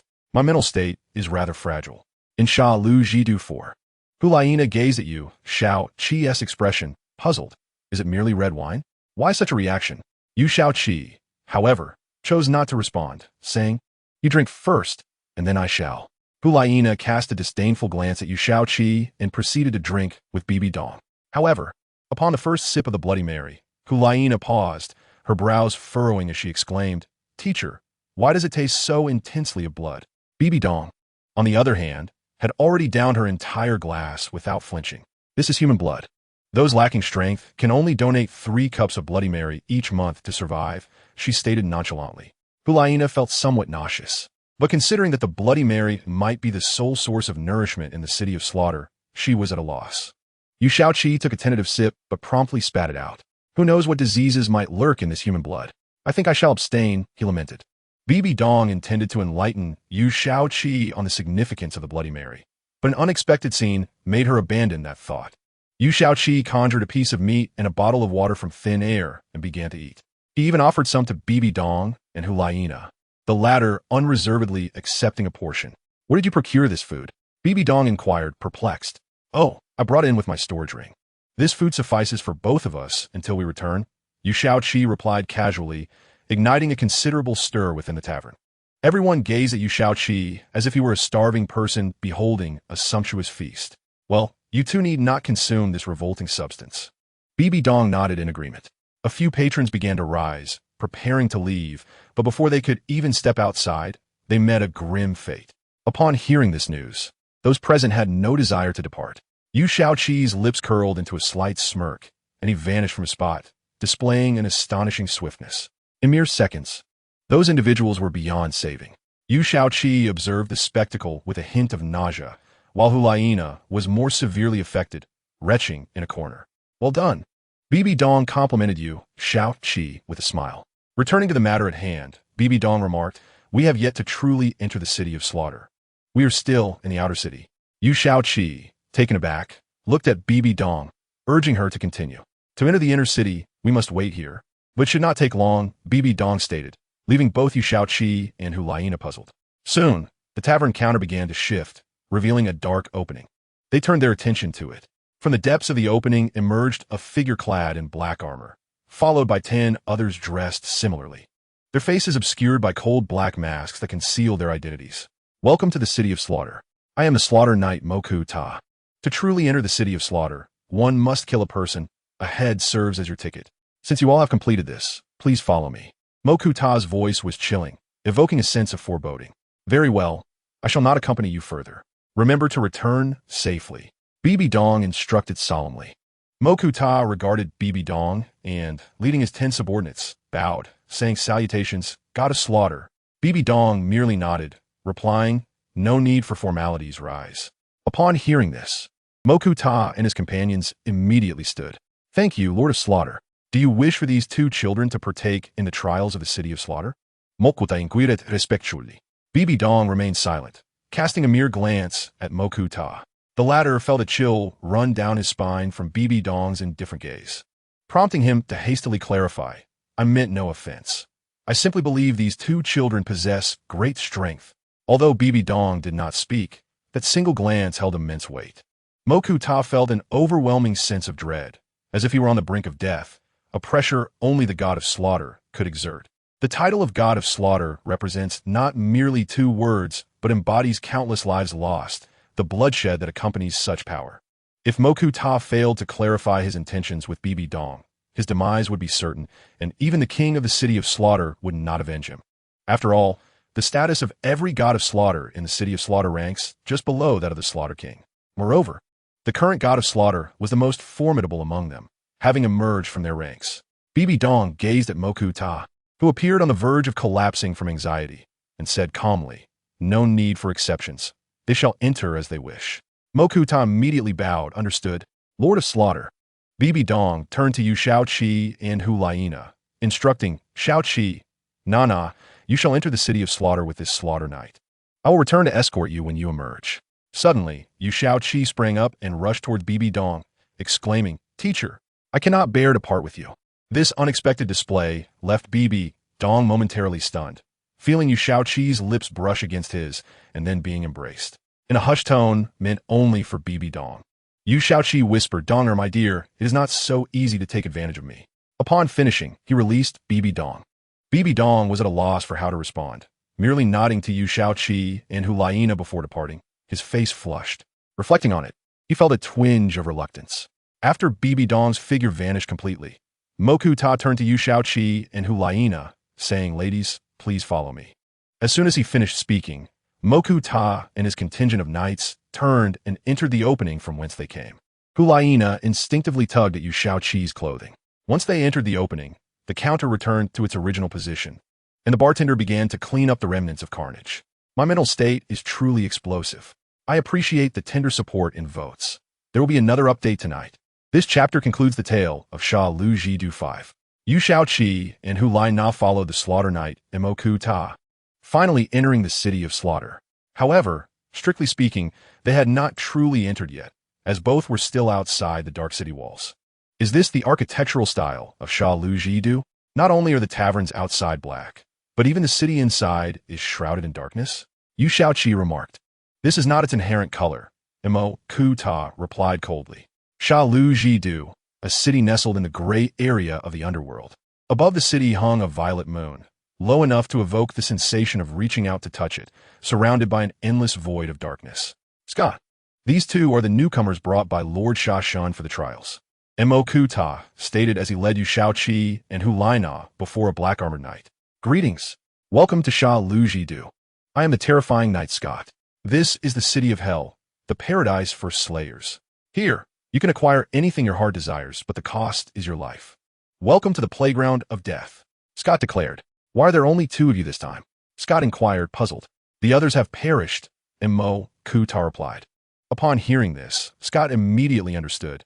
It must have been these 2 who had slain the others. This is your entry proof. Make sure to keep it safe, Scott said, handing Yu Shaoqi and Hu Laina 2 tokens inscribed with black skulls. Yu Shaoqi's token bore the number 711, while Hu Laina's was marked 712. This must be their identification numbers, as those within Sha Lu Jidu have no names. Rather, their identities are defined by these numbers. To earn a name, one simply needs to win the favor of the King of Slaughter in the Hell Killing Grounds. Alternatively, one could achieve victory in the Hell Killing Grounds and traverse the path of hell to acquire a name. Once you enter, someone will guide you, Scott added. Without further delay, Yu Shaoqi made his way to the Black City Gate. Hey, wait for me, Hu Laina called out, feeling anxious as Yu Shaoqi walked away without waiting for her.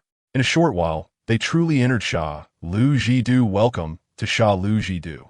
A voluptuous young woman smiled as she approached. Yu Shaoqi found himself captivated, It was the first time he encountered such a dangerously alluring figure. Hulina, feeling slightly miffed, compared herself to the woman and exclaimed, "Perverted rogue, what are you staring at?" Startled, Yu Shaoqi snapped back to reality and retorted, "I've never seen such a lethal weapon in my life. What's wrong with looking?" Hulina blushed at his description, feeling embarrassed by the term perverted rogue. "Thank you for the compliment, handsome." The young woman gazed at Yu Shaoqi with sparkling eyes. With such divine beauty, she felt that if he beckoned her, she would willingly warm his bed. However, Hulina sensed the shift and thought, does he prefer women with such proportions? Yet none of his wives are so endowed. "Come with me. I will show you to your accommodations." The young woman smiled, casting a flirtatious glance at Yu Shaoqi, who merely shook his head with a smile. "What is going on? Wasn't he this handsome man just focused on me? Why can't I entice him now?" If Yu Shaoqi knew her thoughts, he would have scoffed. "Admiration is one thing, but I must apologize. I already have a wife, and you cannot become my spouse." Upon entering the city, Yu Shaoqi quickly grasped why both the interior and exterior of Shalujidu were shrouded in darkness. It was a place perpetually drenched in bloodshed, a veritable den of slaughter. The deceased were merely cleared away, yet the bloodstains remained untouched.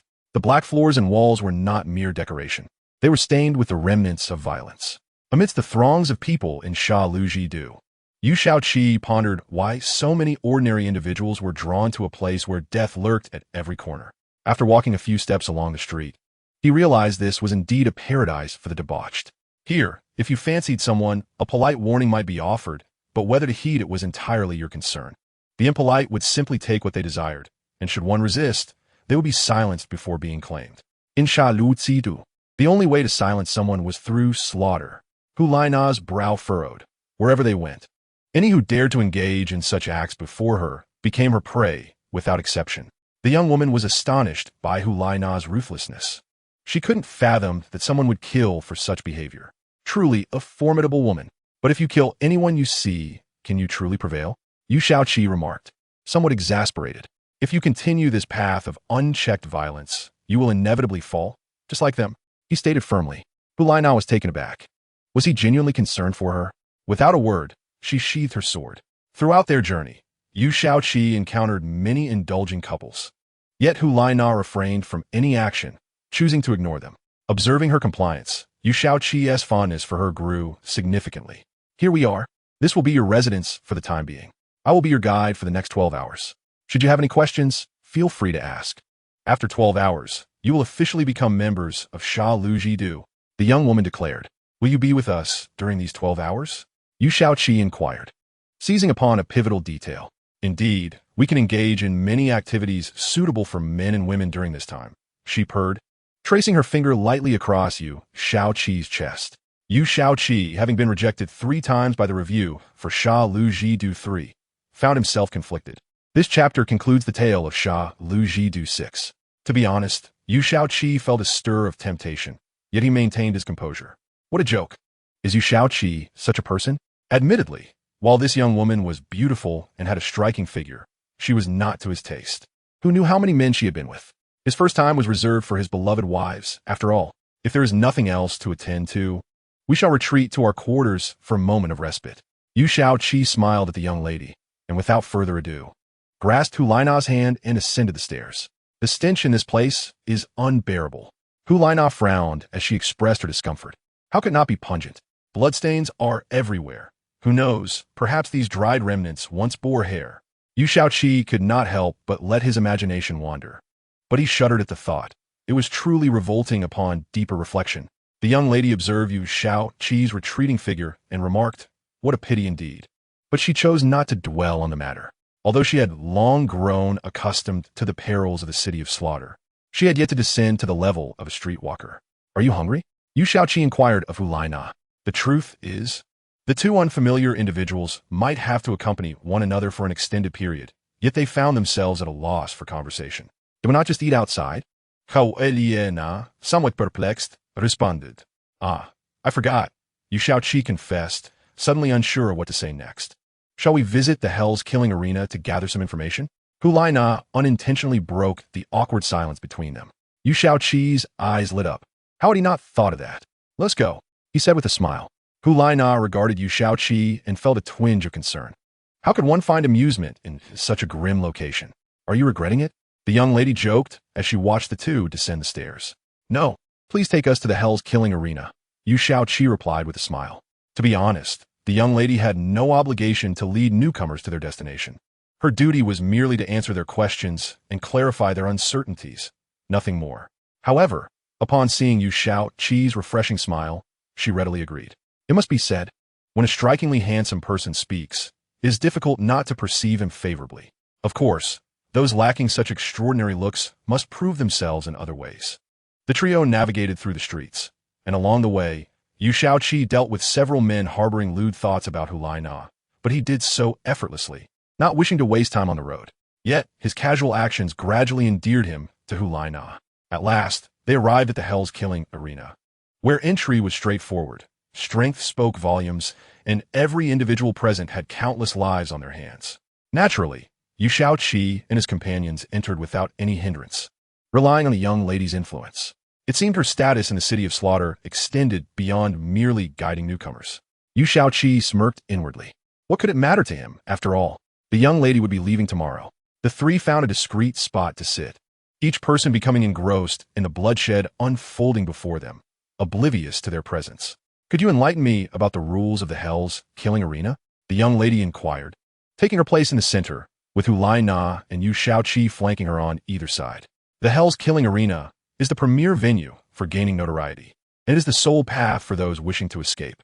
Those on the Hell rankings are entitled to a complimentary Bloody Mary, while others must win a match to earn one, she explained, retrieving a skeletal token similar to those of Yu Shaoqi, but marked with the number 20. This number indicates how many Bloody Marys you can still claim.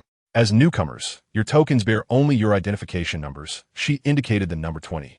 In the City of Slaughter, it is not only the slain who perish, many also succumb to starvation. The young lady's expression remained devoid of emotion as she spoke. Having lived for so long in the City of Slaughter, the value of life had long ceased to matter to the inhabitants of this grim city. Witnessing death was as commonplace as seeing cars on the road. What is required to register for the Hell's Killing Arena? Yu Shaoqi inquired, with Hulai Na attentively listening, determined not to miss any critical information. Participating in the Hell's Killing Arena is very simple.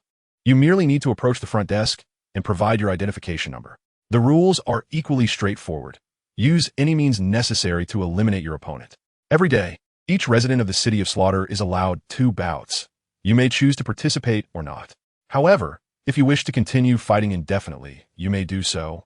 The phrase know when to stop applies only to the strong, she elucidated. Yu Shaoqi quickly grasped her meaning.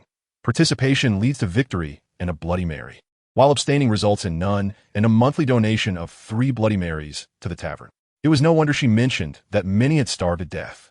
For the weak, venturing into the Hell's Killing Arena was a certain path to demise, while abstaining meant a slow, lingering death through blood donation. Yu Shaoqi nodded towards the young lady, then shifted his gaze to the Hell's Killing Arena. That is the behemoth with a 20-match winning streak. Goodness. His opponent is the Poison Lady. This battle promises to be thrilling. Suddenly, the crowd erupted with excitement, and the atmosphere within the Hell's Killing Arena reached a fever pitch. A 20-match winning streak? Yu Shaoqi focused on a muscular man in the arena, wielding a meteor hammer. Is he taking the path of brute strength? Just how powerful must he be to achieve such a record? Yu Shaoqi remained silent, his eyes unblinking. Boom! The behemoth hurled his meteor hammer toward the Poison Lady, but she evaded effortlessly. The hammer struck the ground behind her, leaving a crater and kicking up a cloud of dust. Is this the behemoth everyone speaks of? If this is all he can do, I would advise him to surrender now. The Poison Lady charged at the behemoth with astonishing speed. Incredible. Her swiftness rivals that of a speed-type spirit master. What energy lies within her slender form? Yu Shaoqi marveled silently. The Hell's Killing Arena is certainly intriguing. The combat intensified, with the Poison Lady demonstrating strength that barely fell short of the behemoth's. Are you not a poison user? The behemoth inquired, brow furrowed. The Poison Lady remained silent, her laughter echoing as she relentlessly assaulted him. Unbeknownst to the crowd, she swiftly drew back and distanced herself from the behemoth. As a figure with a 20-match winning streak, did he not prepare for his opponent? The Poison Lady taunted. The behemoth paused, then uttered his final words. I see. In that case, I die without regret. With that, he collapsed lifeless. The spectators were bewildered, unable to comprehend what had transpired. Even Yu Shaoqi could only speculate that the poison lady had administered a lethal toxin in a fleeting moment. Poison lady, poison lady, poison lady, poison lady. The entire arena erupted in cheers for the poison woman, with no one paying heed to the demise of the stone demon. Even if someone were to care, the poison woman would undoubtedly refuse to provide any explanation. This is the city of slaughter. If your tactics and hidden cards are known to others, your demise is surely imminent.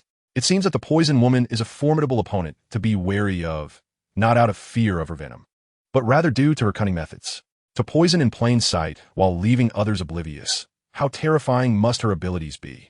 One can only imagine. How long until we can take the stage? Yu Shaoqi inquired, addressing the young girl. Once I depart tomorrow, you too can challenge her at any time. In fact, you could face the poison woman right now, the girl replied with a smile. Why do you say that? Hulina asked. Aside from the daily bloodshed in the arena, you are also permitted to directly challenge the victor. If you emerge victorious, you have the option to remain on stage or to withdraw, for knowing when to stop is a virtue of the triumphant, she explained. The poison woman scanned the arena, evidently yearning for further combat. Is no one brave enough to challenge me? She called out. All present lowered their heads, too intimidated to meet her gaze. What a ludicrous notion. The poison woman had already vanquished the 20-time champion, the stone demon. Who among them would dare to provoke her? Was everyone in the infernal arena merely a bunch of cowards? The poison woman's arrogance swelled as she observed their silence. After a while, still no one stepped forward to engage her. Though her words were intended to incite, rationality prevailed, leaving her unchallenged. What good would anger do? Could she risk her life against an opponent? The poison woman sneered dismissively. It appeared she would have to wait for her designated adversary tomorrow. Wait, I shall give a try, Yu Shaoqi boldly declared, stepping onto the shoulder of the person in front of him and leaping effortlessly to land behind the poison woman. Oh, a handsome fellow. I would hate to kill such a handsome man. I can grant you your life, the poison woman said, momentarily taken aback by his appearance, followed by a smile. But you must serve me after, she added playfully. Yu Shaoqi, upon hearing this, chuckled wryly and shook his head. How could anyone remain loyal to their looks in the slaughter arena? You want me to serve you? Have you even looked at yourself? He scoffed. What a farcical notion. You are plain, scrawny, lacking in both charm and character, and dare to claim me, the most stunning being throughout history, as your servant? Dream on, then perish. The poison woman, incensed by his words, lunged at Yu Shaoqi. Hulina and the others in the stands were stunned. Yu Shaoqi had just entered the fray. Did he not fear death? Hulina felt a pang of worry, uncertain of what she truly feared. The girl beside her was equally bewildered, having never encountered someone so fearless before. The audience, however, was electrified.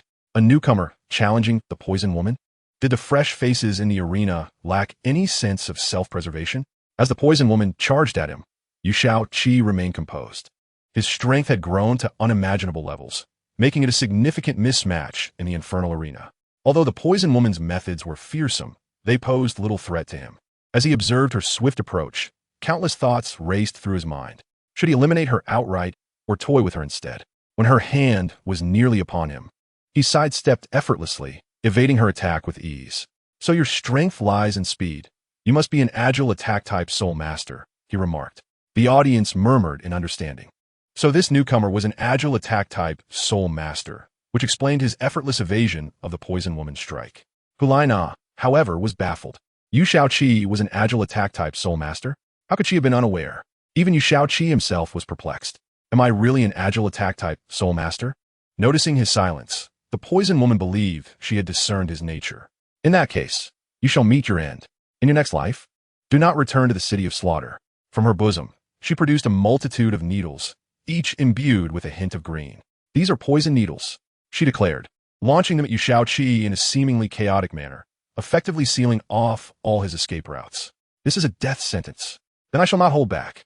Yu Shaoqi summoned his dragon god sword, effortlessly slicing through all the poison needles she had hurled. Who told you I was an agile attack-type soul master? I am merely a swordsman, a commoner with a useless martial soul, he stated with a smile. The spectators gasped in disbelief. What? He is just an ordinary person? How could an ordinary individual cultivate their body to such an extraordinary extent? In the city of slaughter, where soul power was suppressed, relying solely on physical prowess was no small feat, were you all chattering about. Even if he is strong, how powerful could an ordinary person truly be? You are right. An ordinary person, no matter how hard they try, has limited potential. The poison woman regarded her opponent with increasing respect. A mere failure dared to challenge her? What did that say about the others? To show my respect, I shall unleash my most powerful technique, she proclaimed earnestly. Such a commendable adversary deserved her utmost effort. Yu Shaoqi recognized that he had achieved his objective. The poison woman withdrew an unknown object, racing towards him at an incredible speed. With a sly grin, he discreetly kicked the corpse of the stone demon toward her feet. The poison woman stumbled as she was caught off guard, landing painfully on the ground. Though she claimed to be serious, her evident oversight was infuriating. Given such a significant blunder in the arena, she was destined to meet her demise. Yu Shaoqi feigned anger and stepped forward, striking her down with a single blow as she gazed at him in terror. The audience, though astonished, recognized that it was the poison woman's own error that had led to her downfall. They were merely filled with a sense of nostalgia and excitement, nothing more. The nostalgia stemmed from the realization that even formidable figures like Dual could meet their demise due to a single misstep. While the excitement was undoubtedly sparked by the presence of Yu Shaoqi, a coveted gem in this realm, a mere wastrel, yet instead of descending immediately after his victory, he harbored intentions of prolonging the spectacle. How absurd! To be frank, the city of slaughter was hardly impressive. It appeared I could very well become the next god of killing. Yu Shaoqi mused from the stage, his tone laced with irony. He aimed to incite the ire of the onlookers, for only then could he challenge multiple formidable opponents at once. Each adversary he vanquished would count as a victory. The arena of hell could accommodate tens of thousands of spectators, and surely there would be several thousand eager to take the stage. The slaughter ground spanned 10 acres, ample enough to accommodate such a crowd. Should he slay 100 foes, he would complete his initial quest to ascend as the god of killing. Damn it, I must confront him. One individual, though perhaps possessing some skill, would meet his end today. In an instant, the atmosphere of the arena ignited with fury. One after another, challengers ascended the stage, to the extent that even the arena's officials intervened, urging the crowd to refrain from immediate action. What is he doing? Does he not realize the peril he faces? Hu Lianna exclaimed, her face flushed with anxiety, utterly bewildered by the recklessness of Yu Shaoqi's actions. The young woman was completely taken aback by his audacity, unable to fathom that there existed someone so reckless in this world. I must assist him. Hu Lianna promptly stood, disregarding the protests of her companion, and leaped to Yu Shaoqi's side. Can you truly leap that far? Initially, Yu Shaoqi mistook the approaching figure as an assailant disregarding the official's warnings, but upon closer inspection, he recognized it was Hu Lianna. Is this really the time for such discussions? Perhaps we should flee, Hu Lianna implored, her gaze darting nervously towards the hostile figures across from them. Unconsciously, she wrapped her arms around Yu Shaoqi, pulling him behind her, her eyes vigilant as she surveyed their adversaries. 2-for-1 deal. One of the assailants taunted. Young lady, you may choose to depart from his side, and I shall spare your life. However, you must submit to us. Laughter erupted from the opposing faction, inciting Hu Lianna's fury. Her face flushed with indignation as she longed to exact vengeance upon these scoundrels. Yet, she remained steadfast in shielding Yu Shaoqi, wary of the threats looming before them. Observing Hu Lianna's fierce resolve softened Yu Shaoqi's heart. Alas, it is not that I lack dedication. It is merely that you women possess an uncanny ability to capture my heart. He drew Hu Lianna closer, speaking gently. Foolish girl. Would I engage in such reckless behavior if I did not possess confidence? You may join me. Rest assured, I shall protect you. Trust me, will you? He tenderly brushed his finger against her nose. In that moment, Hu Lianna's mind went blank, her heart racing as she realized she was developing feelings for this rogue. You are the fool. Your entire family are fools, she exclaimed, cheeks flushed, hurling playful insults at Yu Shaoqi. Truly, the woman who had captured his heart was charming even in her scorn. Yu Shaoqi smiled contentedly at Hu Lianna, asking, so, will you stand beside me, or watch from the sidelines? Hu Lianna grappled with her inner turmoil, contemplating whether to accompany him. With a sudden resolve, she declared, then I shall join you. If death awaits, so be it. At least I shall have your company on the road to the underworld. It is worth it. Yu Shaoqi was momentarily taken aback by her words. It seemed she doubted his ability to confront such numbers, yet chose to stand by him nonetheless. What a remarkable woman she was, capturing his heart yet again in an unexpected moment. Little lady, you best consider your choice carefully. You are all but doomed. Indeed, rather than perish in your youth and beauty, It would be wiser to submit to us, and I can guarantee your survival. The adversaries, brimming with bravado, had yet to engage, their arrogance palpable. Soon, the challengers eager to confront Yu Xiaoqi had assembled, and he counted approximately 2,500 individuals. Observing the nearly empty stands, he couldn't help but lament his inability to incite more participants. I must inquire, will they come meet all at once or individually? Yu Xiaoqi directed his question to the arena's staff. The attendant, taken aback by Yu Xiaoqi's demeanor, replied, "It depends on you. In the Hell Slaughter Arena, the number of challengers determines how they present themselves. You may choose to face them one by one or all at once." Nodding, Yu Xiaoqi continued, "If I allow them to come together, does slaying one count as a victory?" The staff member paused, surprised that he was contemplating victory. Regaining composure, he explained, "Indeed, that is correct." Yu Xiaoqi grinned, proclaiming, "Then let them come all at once. Even a multitude of ants can be dispatched with a single step." This declaration sent ripples of agitation through the crowd. Upon hearing Yu Xiaoqi's words, the audience erupted with fury. Realizing they could no longer contain the crowd's wrath, the officials announced, "Then let the slaughter commence." In the grandest box of the Hell Slaughter Arena, the finest viewing spot allowed one to observe the entirety of the arena. What transpired? A man reclined on a luxurious sofa crafted from high-grade soul beast leather, flanked by 10 armored figures. Upon closer inspection, they were the Knights of Slaughter. "Your Highness, the King of Slaughter, a newcomer has provoked the entire audience of the Hell Slaughter Arena, inciting their collective wrath." The speaker was Makuta, the Knight of Slaughter who had escorted Yu Xiaoqi and his companion. Are these two newcomers disciples of Bibi Dong? How audacious! The King of Slaughter. The man who governed the Hell Slaughter Arena was none other than Tong Qin. No knight dared to respond to Tong Qin, for they understood he was conversing with himself. Intriguing. I shall observe the capabilities of Bibi Dong's disciples. Tong Qin smiled, turning his full attention to the bloodshed unfolding below. "Charge! Eliminate these ignorant fools," commanded a voice from the arena. The throng, roused by the official's words, surged forward towards Yu Xiaoqi and Hu Lianna. With a sudden smile, Hu Lianna stood firm, causing those who intended to strike her to freeze in their tracks. Charm. This was Hu Lianna's innate allure, a skill that required no soul power to activate. She did not take this lightly and swiftly dispatched those ensnared by her charm. Some individuals, noticing her exposed back, seized the opportunity to attack. Hu Lianna found herself besieged on all sides, the situation dire.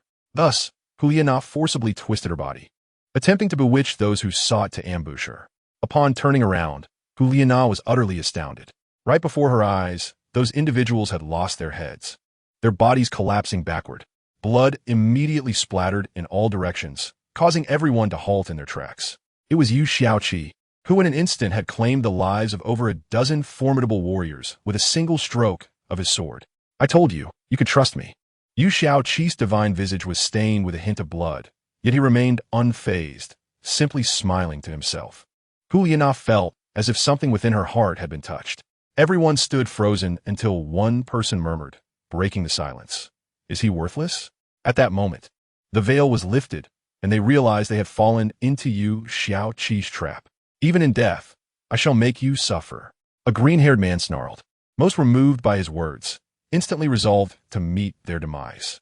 Yu Xiaoqi, however, merely smiled, and then his entire figure vanished from sight. Such speed! A man marveled, only to feel inexplicably lifted into the air, spinning 360 degrees. Just as he was bewildered, he noticed his own body, headless, gushing blood. Subsequently, his gaze lost focus, eventually landing on the ground. This scene perpetually unfolded on the battlefield until some began to retreat, creating distance. Only then did the carnage cease. Yu Xiaoqi also halted his slaughter. Even with his unparalleled speed, he could not evade the blood splattering from so many. He chuckled bitterly at that moment. He had transformed into a being drenched in blood, yet not a single drop was his own. "I just counted. I am still 20 heads short of achieving 100 victories, so the ensuing battle is entrusted to you. Rest assured, I shall protect you." Yu Xiaoqi turned around, entirely unconcerned about a potential ambush from behind. Hu Lianna stood in a daze, realizing that he could be so powerful even without soul power. Upon hearing Yu Xiaoqi's words, she fell silent, unable to comprehend the sensation. Yet, she felt a profound sense of security, as if with Yu Xiaoqi present. Nothing could go awry. Indeed, this was the essence of safety. "All right, Hu Liana gradually approached the remaining foes. That man might be formidable, but this woman seems rather ordinary. Let's use her as a shield. Within the crowd, two self-important individuals emerged, but this time, it was evident that no one was easily swayed. Nonetheless, over 20 naive souls, undeterred, charged toward Hu Liana. She simply smiled indifferently, causing those 20 to come to an abrupt halt, standing dumbfounded, their eyes filled with an entrancing scene alongside Hu Liana. Was this an illusion or a bewitchment? Yu Xiaoqi somewhat envied such an ability, yet understood that such skills were ineffective against true warriors, for genuine strength could not be ensnared by mere enchantment. Clearly, none among these individuals were true warriors. Hu Liana declared, "What a joke. Am I someone you worthless beings can underestimate?" With each step she took, a head would fall to the ground. The remaining individuals were already dazed. They are demons. They are truly demons. Finally, under such immense pressure, someone began to crumble. Yu Xiaoqi and Hu Liana stood side by side, exchanging smiles, then began to stride toward the remaining opponents. With each step, another would collapse, losing their fighting spirit. The remaining foes were swiftly divided between Yu Xiaoqi and Hu Liana without any exertion. They were true harbingers of death. A girl in the stands suddenly exclaimed, and her words resonated with everyone. Harbingers of death. Harbingers of death. Harbingers of death. Everyone began to chant for Yu Xiaoqi and Hu Liana. For how many years had it been since such harbingers of death had appeared? And now, there were two. Not to mention, both achieved 100 victories on the very first day in the City of Carnage. If this is not a harbinger of death, then what truly is? The City of Carnage is so simple. Only those with strength can earn respect and admiration. Greetings, my number is 711, but I prefer you to call me Yumian Shashin. Yu Xiaoqi smiled. There is still one more chapter. Brothers, please send in your recommendations and monthly votes. The chapter concludes. Truly speechless. Since the 5th of this month, 2 chapters of the novel have been banned, and efforts are underway to lift the ban. Despite having updated and containing no explicit content, it has still been restricted. I am truly disheartened. I apologize for not allowing you to see the complete story. I will strive to have them unbanned. I come from hell. Hu Liana, witnessing Yu Xiaoqi's demeanor, seemingly liberated a fragment of her true nature, continued his words, saying, "My number is 712, but I prefer you to call me Finmian Shashin." Hu Liana laughed, her face entirely obscured by blood. The spectators were momentarily stunned, then began to roar. Yumian Shashin, Finmian Shashin, Yumian Shashin, Finmian Shashin. Even the girl could not help but join the cheers for Yu Xiaoqi and Hu Liana. This would be a day of legendary significance, destined to be forever recounted in the annals of the City of Carnage. In the private box, Tang Chen gasped in awe. These two youngsters are truly terrifying? It seems the City of Carnage is about to undergo a transformation. Issue a decree. Each individual may only engage in 5 battles per day within the slaughter arena. The path to hell shall remain closed for now. Tang Chen immediately made a decision.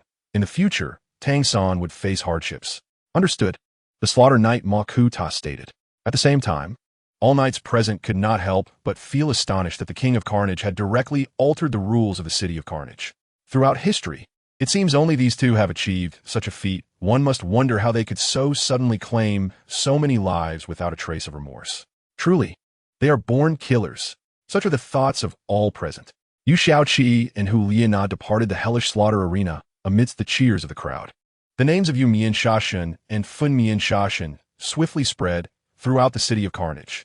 People learned of the man with divine beauty, Yumian Shashin, and the woman of unparalleled grace, Finmian Shashin. 5 days passed, and Yu Xiaoqi awoke from his slumber, feeling bored, and proceeded to Hu Liana's room. Without knocking, he entered naturally. Upon crossing the threshold, Yu Xiaoqi was unable to stem the flow of blood from his nose. Yet he remained silent, his eyes wide with astonishment. What an extraordinary figure! If one were to liken Hu Liana's physique to that of a devilishly enchanting figure, it would be a rarity for any woman across the continent to be deemed equally captivating. Hu Liana swiftly turned around, draping the blanket from the bed over herself. Upon recognizing the visitor, she immediately covered her face and shrieked. Yu Xiaoqi also regained his composure, hastily wiping away the blood from his nose. "I saw nothing. Truly nothing," he declared. "Then why don't you leave?" Hu Liana retorted, her face flushed with embarrassment and anger. "All right." Yu Xiaoqi chuckled foolishly before exiting the room. Leaning against Hu Liana's door, his mind began to conjure the image he had just witnessed. Truly, she was the woman who had captured his heart twice before, and now she had ensnared it yet again. However, he pondered, was she not usually asleep at this hour? Why was she changing clothes today? Yu Shaoqi felt a twinge of confusion. Meanwhile, on the other side of the door, Hulaina stifled a giggle. After these days, she realized that she had indeed fallen for Yu Shaoqi. In the city of slaughter, it was commonplace to witness couples engaging in intimate acts, and her heart had become a tempest of emotions. Unbeknownst to her, a dilemma had begun to brew within her. After a while, Hulaina emerged, fully dressed. Are you done changing? Yu Shaoqi asked awkwardly, unsure of what to say. Hulaina replied in a voice as soft as a whisper. Yu Shaoqi forced a grin. It's really no big deal. After all, we will eventually be together. Haha. Yet, Hulaina lifted her gaze. Her eyes filled with longing as she looked at Yu Shaoqi. Is that truly the case? Suddenly, a woman's voice echoed from downstairs, causing Hulaina to tense up. She opened her arms and pulled Yu Shaoqi into an embrace, initiating a kiss. Yu Shaoqi, ignited by an uncontrollable desire, swiftly took charge, pinning Hulaina against the wall. Hulaina's hand unexpectedly wandered to Yu Shaoqi's lower body, jolting him awake as he grasped her wrist. What is wrong with you? He exclaimed, alarmed. Hulaina, with a voice that sent shivers down his spine, replied, What is wrong? Shall we continue? Gazing at Hulaina, Yu Shaoqi forced himself to suppress his urges and struck her with a palm strike, rendering her unconscious. He began to reflect on recent events, and suddenly, a realization dawned upon him. Truly, this was the city of slaughter. Yu Shaoqi mused. No matter how formidable one might be, what significance does it hold if one can traverse the city of slaughter with ease? This place embodies not merely violence, but the degradation of humanity and the amplification of base desires. Observing Hulaina on the bed, he sighed, lamenting the missed opportunity with such an extraordinary woman, the one he had longed for. He chastised himself with a couple of slaps, berating his own foolishness. Yu Shaoqi, what were you thinking? She is the woman you adore. How could you take advantage of her vulnerability? After a moment, Hulaina slowly opened her eyes. What happened to your face? Upon awakening, she noticed two distinct handprints etched on Yu Shaoqi's visage. It's nothing, just a lesson for myself to remember, he replied with a gentle smile. Why do you need to teach yourself a lesson? Did you do something wrong? Hulaina asked, perplexed. Have you forgotten what we were doing before you fainted? Yu Shaoqi probed, wondering if his hand strike had some memory-erasing effect. No. Hulaina lowered her head, her cheeks flushed with embarrassment. Then it settled. The city of slaughter has influenced you, stirring such thoughts within you, and I almost succumbed to that version of you. Hence, I gave myself a lesson. Yu Shaoqi stated earnestly. An awkward silence enveloped them. Perhaps I truly have been affected by the city of slaughter, Hulaina confessed, her gaze cast downward. Upon hearing her words, Yu Shaoqi realized that if she were not under its influence, she would not have initiated a kiss. Despite his heartache, he concealed his feelings before Hulaina, mustering a smile that resembled more of a grimace. Indeed, you're under its influence. Now, you should rest well today. I will check if the road to hell has opened. With that, Yu Shaoqi hurriedly departed. However, just as he reached the doorway, Hulaina's words halted him in his tracks. What if there is indeed a notion deep within my heart? She murmured, her voice barely audible. Yu Shaoqi's heart soared with joy. This implied that Hulaina harbored feelings for him too. Finally, after so many days in the city of slaughter, he had received delightful news. If the person you love confesses that she loves you in return, what could be a better tidings? He turned to Hulaina, his face alight with excitement.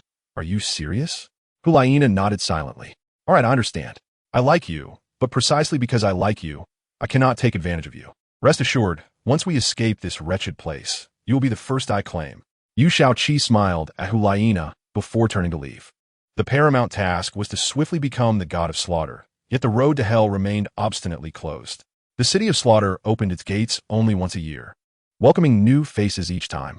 He was acutely aware that Tang Sin would also come to the city for trials. Currently, he was likely undergoing rigorous training. The enmity between him and the Spirit Hall was irreconcilable. Their temporary alliance would not last. Their fundamental issues remained unresolved. This urgency propelled Yu Shaoqi's determination. They needed to outpace Tang San. If he could ascend to divinity before Tang San, he would possess the means to resolve the conflict between Tang San and the Spirit Hall. Upon exiting, Yu Shaoqi was immediately recognized by passersby. The atmosphere intensified, with women's gazes lingering on him. Ah, the burdens of fame. He sighed to himself. Fame was one thing, but being this handsome was truly a curse. Yu Shaoqi had long become immune to the attention. He could only marvel at his own appearance. After walking for a while, he finally arrived at the road to hell, still guarded by knights. Approaching them, he inquired, "How long until the road to hell opens? If it doesn't open soon, I'll have no choice but to force my way in." The knights, upon recognizing him, dared not be negligent and promptly responded, "We implore you, esteemed god of slaughter. The road to hell will soon be opened for you." Growing impatient, Yu Shaoqi pressed, "How soon is soon? I will give you 7 more days, if it remains closed. Do not blame me for being ruthless." The guards could only smile obsequiously as Yu Shaoqi departed. It seemed they were caught in a predicament, unable to please anyone. The command was clear. The king of slaughter demanded that the 2 disciples of Bai Bai Dong be detained, allowing him to adjust the difficulty of the hell road. Meanwhile, Yu Shaoqi and Hu Lai Na were figures that could not be trifled with, and to provoke them would lead to death. What would they do? "You stay here and guard. I will report to our king," one knight said to another. "What are you joking about? Stay calm. If we don't, it will be our heads that roll." After a short while, the gatekeeper knight stood before the king of slaughter, Tang Chun. "Why are you here instead of guarding the path?" Tang Chen's eyes gleamed with menace. If the knight could not provide a satisfactory reason, he would surely lose his head. To be offered as a tribute to the 9 Suns Hell Serpent. "It is the masked slaughter god," the knight stammered. He said if the hell road does not reopen within 7 days, he will force his way in. The knight trembled in terror, sensing the palpable killing intent emanating from Tang Chun. 7 days? That is sufficient. This afternoon then, after a moment of contemplation, Tang Chun dismissed the gatekeeper. Those 2 truly lived up to being the disciples of that woman. Their tempers were exceedingly volatile. "I eagerly await your arrival on my reformed hell road. Let's see how you unleash your fury." A sinister smile crept upon Tang Chen's face. It had been a long time since he had encountered anything entertaining in the city of slaughter, and now that he finally had the chance, he could not resist the urge to indulge. 7 days passed, during which Yu Shaoqi successfully established a relationship with Hu Lai Na. Under the influence of the city of slaughter and Hu Lai Na's initiative, they ultimately succumbed to their desires and consummated their relationship. Walking hand in hand, they approached the hell road, where many women cast fierce glances at Hu Lai Na. After Hu Lai Na swiftly dispatched a few, the hostility lessened. "What a joke! Do you dare glare at me, the masked slaughter god? Have you forgotten your own status?" Men, on the other hand, were less staring, as Yu Shaoqi's reputation was formidable. Upon arriving at the hell road, they soon discovered that no knights were guarding it. "Let us go. I am curious to see what they have been plotting these days," Yu Shaoqi exclaimed with a hearty laugh. It was clear to the discerning eye that someone had been tampering with the hell road, which explained the absence of its guardians. Hu Lai Na nodded in agreement, and they ventured inside. As soon as Yu Shaoqi stepped onto the hell road, he was taken aback. This was not the hell road. It was clearly a paradise. "Huh, how did I end up here? Why can't I recall what happened before?"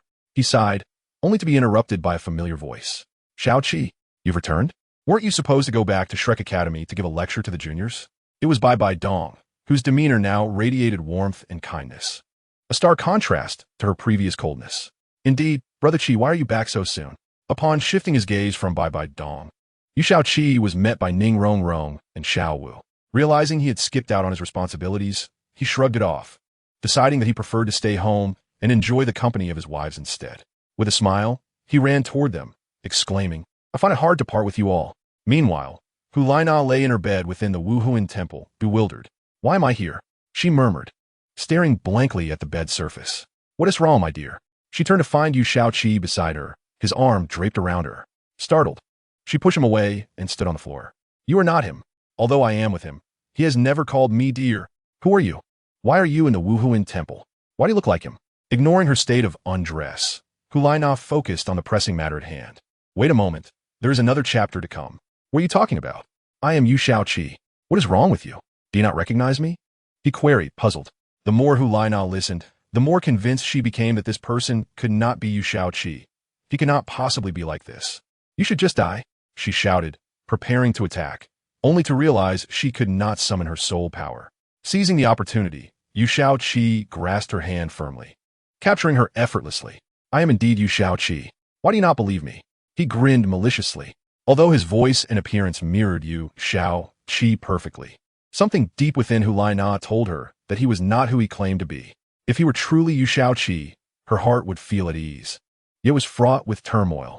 No, you cannot be him, she declared with resolute determination. Whether or not I am him shall become evident once you and I share intimacy, Yu Shaoqi replied with a wicked smile, inching closer to her. Come, darling. Let us eat first, Xiao Wu interjected, offering a bite of rice to Yu Shaoqi. He accepted her offering with a smile. How can we only eat rice? We must have vegetables as well for balanced nutrition, Zhu Zhuqing remarked, her icy voice betraying a hint of affection. Very well, I will eat everything you feed me. He laughed, accepting the vegetables Zhu Zhuqing offered. Since you eat everything, will you partake in the sword I offer you? Yi Lung inquired with a sly smile. Upon hearing this, Yu Shaoqi broke into a cold sweat, awkwardly laughing. Lung, what are you talking about? I do not understand. Yi Lung maintained her smile, producing a sword from beneath the table. Try it, and you will understand, she said with a grin. Surely, this is a jest? Ha, this is hardly amusing. Yu Shaoqi's eyes reflected a glimmer of fear. The other women wore similar smiles as they approached, speaking in unison with gentle voices. Do you realize how much we have suffered? We have given all our love to you, yet you have divided your affections among many. Do you not understand? We possess a strong desire for possession. We have deliberated, and since we cannot have all your love, we will ensure that no one has it. Keep your love. Go meet the king of hell. Despite their soft words, Yu Shaoqi felt as though he had heard the most terrifying proclamation in the world. Were his wives conspiring to end his life? He could not retaliate, for they were all his beloved. Yu Shaoqi remained silent, a bitter smile on his lips, and then closed his eyes. It seems you have accepted your impending demise, so let us proceed. The women simultaneously thrust their swords toward him. It appears I shall again disappoint the expectations of the heavenly Tao. Wait, the heavenly Tao? All that transpired began to surface in Yu Shaoqi's mind, and he realized that he had become trapped within an illusion. Yu Shaoqi suddenly opened his eyes and swiftly dodged the swords thrust at him by the women. You are not them. How dare you invade my mind? You shall perish. With his eyes closed, the figures of the women began to dissipate. As he opened his eyes again, tears streamed down his cheeks. It seems that even if it is false, I find it difficult to take action. A sudden feeling of anxiety enveloped him. To be honest, from the very beginning, he had been utterly convinced and had fallen deeply into this illusion, as it represented his ideal life. However, upon glancing at the road to hell, he saw that it was filled with yellow earth, stones, and magma. It appeared that the restraints here were quite formidable. By the way, where's Hu Laina? Yu Shaoqi scanned the area and found Hu Laina lying beside him, her clothing nearly stripped away. In a state of despair, she cursed, "You beast! You are nothing but filth. I would rather die than let you touch me." Subsequently, Hu Laina resolutely bit off her own tongue. Nana, wake up. You are an illusion. Do not trust anyone. Yu Shaoqi shook Hu Laina's body vigorously, calling out loudly. That voice is so familiar. Is it really Shaoqi? Hu Laina's consciousness was on the verge of fading. Nana, you are the master of your own illusion. Yu Shaoqi shouted. I am a master of my own illusion. So, I am my own illusion? I am a master of my illusion. I am a master of my illusion. Hu Laina's eyes snapped open, and her severed tongue miraculously restored. How dare you impersonate him? You deserve to die. Hu Laina wielded a long sword that had appeared in her hand, and, to Yu Shaoqi's astonishment, plunged it into his body. Nana, wake up. Nana. Yu Shaoqi anxiously shook Hu Laina's delicate form. Stop shaking me. Hu Laina slowly opened her eyes, her lips devoid of color. Yu Shaoqi gazed at the revived Hu Laina and embraced her tightly. Thank goodness you are all right, he exclaimed joyfully. However, Hu Laina's nose turned red, and she buried her head deep in Yu Shaoqi's chest, bursting into tears. Yu Shaoqi suspected that what happened in Hu Laina's illusion was similar to his own. He tightened his embrace, feeling a deep pain in his heart. After a considerable time, Hu Laina finally ceased her weeping, though tears still lingered in her eyes, and her nose and eyelids were red. Observing Hu Laina's pitiable state, a surge of murderous intent inexplicably arose within Yu Shaoqi. How dare they transform the road to hell into this wretched state? Should I discover who is responsible for this, I shall sever their head. Although Yu Shaoqi spoke these words with overwhelming killing intent in Hu Laina's ears, they conveyed a different meaning. How dare you make my beloved cry? You must have a death wish. Yu Shaoqi looked at Hu Laina and smiled, his murderous intent dissipating by half. Silly girl, what are you laughing at? Hu Laina wiped her tears and replied, "It's nothing of." Suddenly, Hu Laina became angry again, leaving Yu Xiaoqi in distress. "What is it? Did I upset you?" Yu Xiaoqi probed. "Oof. You made me cry just now, and now you're making me laugh again, causing me to shed more tears. You owe me." Hu Laina pouted, her frowning expression melting Yu Xiaoqi's heart. "It seems I possess the talent for writing those forbidden chapters, though they have been sealed for 2 chapters now. The chapter concludes here." "Ah, Dong Air, absolutely not." Yu Xiaoqi looked at Bai Dong, who sat upon his waist, speaking insincerely. Then, with a reluctant yet secretly delighted expression, he placed his hand on her, relishing the moment. Suddenly, he jolted awake, sitting bewildered on the ground, murmuring, "So it was just a dream?" Bai Dong's face flushed crimson, realizing that he had touched her intimately. However, seeing that he appeared to be dreaming, her anger subsided significantly. She had just awakened, and, upon finding Yu Xiaoqi in bed with her, her expression turned frosty. Yet, after checking with her spiritual sense, she discovered that Yu Xiaoqi had not done anything inappropriate. He had merely held her, just as she was feeling touched. She was taken aback when Yu Xiaoqi's hand found its way to her. Following that, I believe everyone understands what ensued. "Hurry and get dressed. Today, I will take you to the city of slaughter." Bai Dong changed the subject. Yu Xiaoqi was still savoring the dream, finding it quite realistic, while also marveling at Bai Dong's soft touch. Oh, all right." Yu Xiaoqi quickly dressed and obediently sat on the bed. It was not that he was cowardly. It was simply that Bai Dong exuded a palpable aura of killing intent that startled him awake. The matter at hand is of utmost importance. When the two arrived at the papal palace, they found Hu Laina already waiting for them. "All right, let me briefly explain the precautions for entering the city of slaughter," Bai Dong stated earnestly. She did not wish for either of them to encounter trouble, so it was essential to provide them with a thorough briefing. First, those who enter the city of slaughter will have their soul power restricted, meaning you cannot utilize soul power or soul techniques. You can only rely on your physical capabilities. Second, once inside the city of slaughter, leaving is not so simple. You must achieve 100 consecutive victories in the arena to earn the title of Slaughter God before you can freely enter and exit. Third, there are soul beasts in the city of slaughter, and status means nothing there. Only strength commands respect. Fourth, there are no moral boundaries within the city of slaughter. You cannot trust anyone. The city of slaughter is a paradise of evil, yet also a hall of the strong. You will understand this once you become a slaughter god.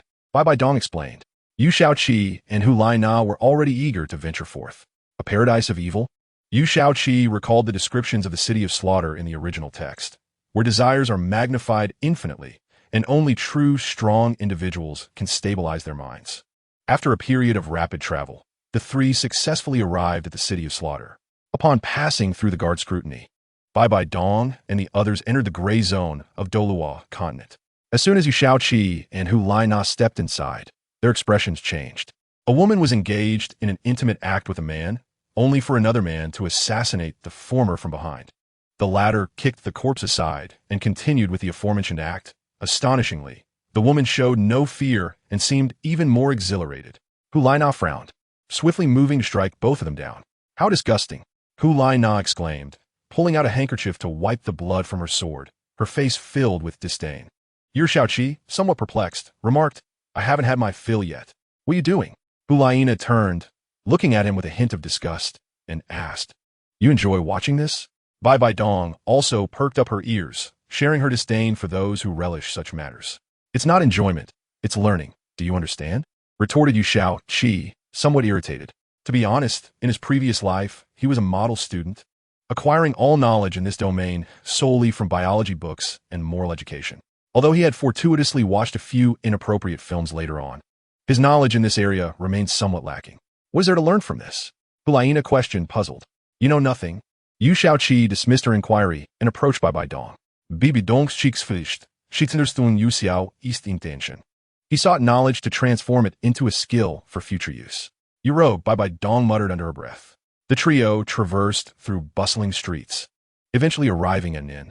Along the way, Yu Xiaoqi's worldview was thoroughly challenged by the sights he encountered. Indulgence, assassination, and cruelty were rampant. Even though he had mentally prepared himself, witnessing it firsthand still left him flustered. "Allow me to treat you both to a drink," Bai Dong offered with an enigmatic smile. Yu Xiaoqi, however, understood that his first trial was imminent. "Teacher, I don't drink," Hulaina protested. "That is not an option.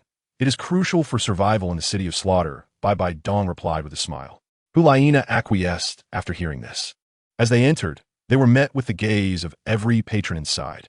There was no denying that the trio possessed an otherworldly beauty, making such attention inevitable. "3 Bloody Marys, please," Bai Dong ordered. "Ah, seems we have newcomers," one man remarked, licking his lips as he greedily scanned the 3. "Ha! Newcomers are always easy prey," another man grinned menacingly. "Ladies, why not come over and keep me company?" A portly man approached from behind, leering at Bai Dong and Hulaina. In that moment, a formidable weapon, the Long Shun Jian, manifested in Yu Shaoqi's hand, exuding an overwhelming aura. With a swift motion, he severed the portly man's head from his shoulders. The others who harbored inappropriate thoughts towards the trio dared not cast their gazes upon them. Sometimes, resolving matters can be as simple as sending a warning by making an example of someone. "How could you use a soul skill?" Hulaina exclaimed, astonished. Yu Shaoqi shook his head and clarified, "This is not a soul skill. It is my inherent weapon." He offered a simplified explanation. Knowing that the Long Shun Jian was indeed a soul skill, yet also uniquely his own. It was his 6th soul skill, but it did not require soul power. It was simply his sword.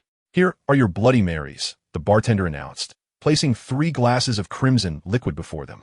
"Is this truly a Bloody Mary?" Yu Shaoqi asked, looking at the liquid with a sense of nausea, fully aware that it was human blood. To put it euphemistically, it was a Bloody Mary. Bluntly, it was a means of nutritional sustenance for the malnourished. The only distinction from primal blood drinking was that the Bloody Mary was served in a glass. At this moment, Yu Shaoqi affectionately ruffled Hulaina's hair and said, "All right, how would you like me to compensate you?" Hulaina, with a cunning glint in her eye, replied, "Let us wait until later to decide." At this moment, she bore no resemblance to the holy maiden of the Wuhuan temple. She was merely an ordinary person caught in the whirlpool of love. Enough of this jesting. The most pressing matter is to navigate through this hell, Yu Shaoqi said, his expression shifting from tender to serious, though his gaze remained warm. Hulaina ceased her playful antics, regaining her usual composure, and remarked, "I have a feeling that this infernal path will not be easy to traverse." Yu Shaoqi took her hand, declaring, "Regardless of how arduous the journey ahead may be, as long as we are together, I believe we can overcome any obstacles."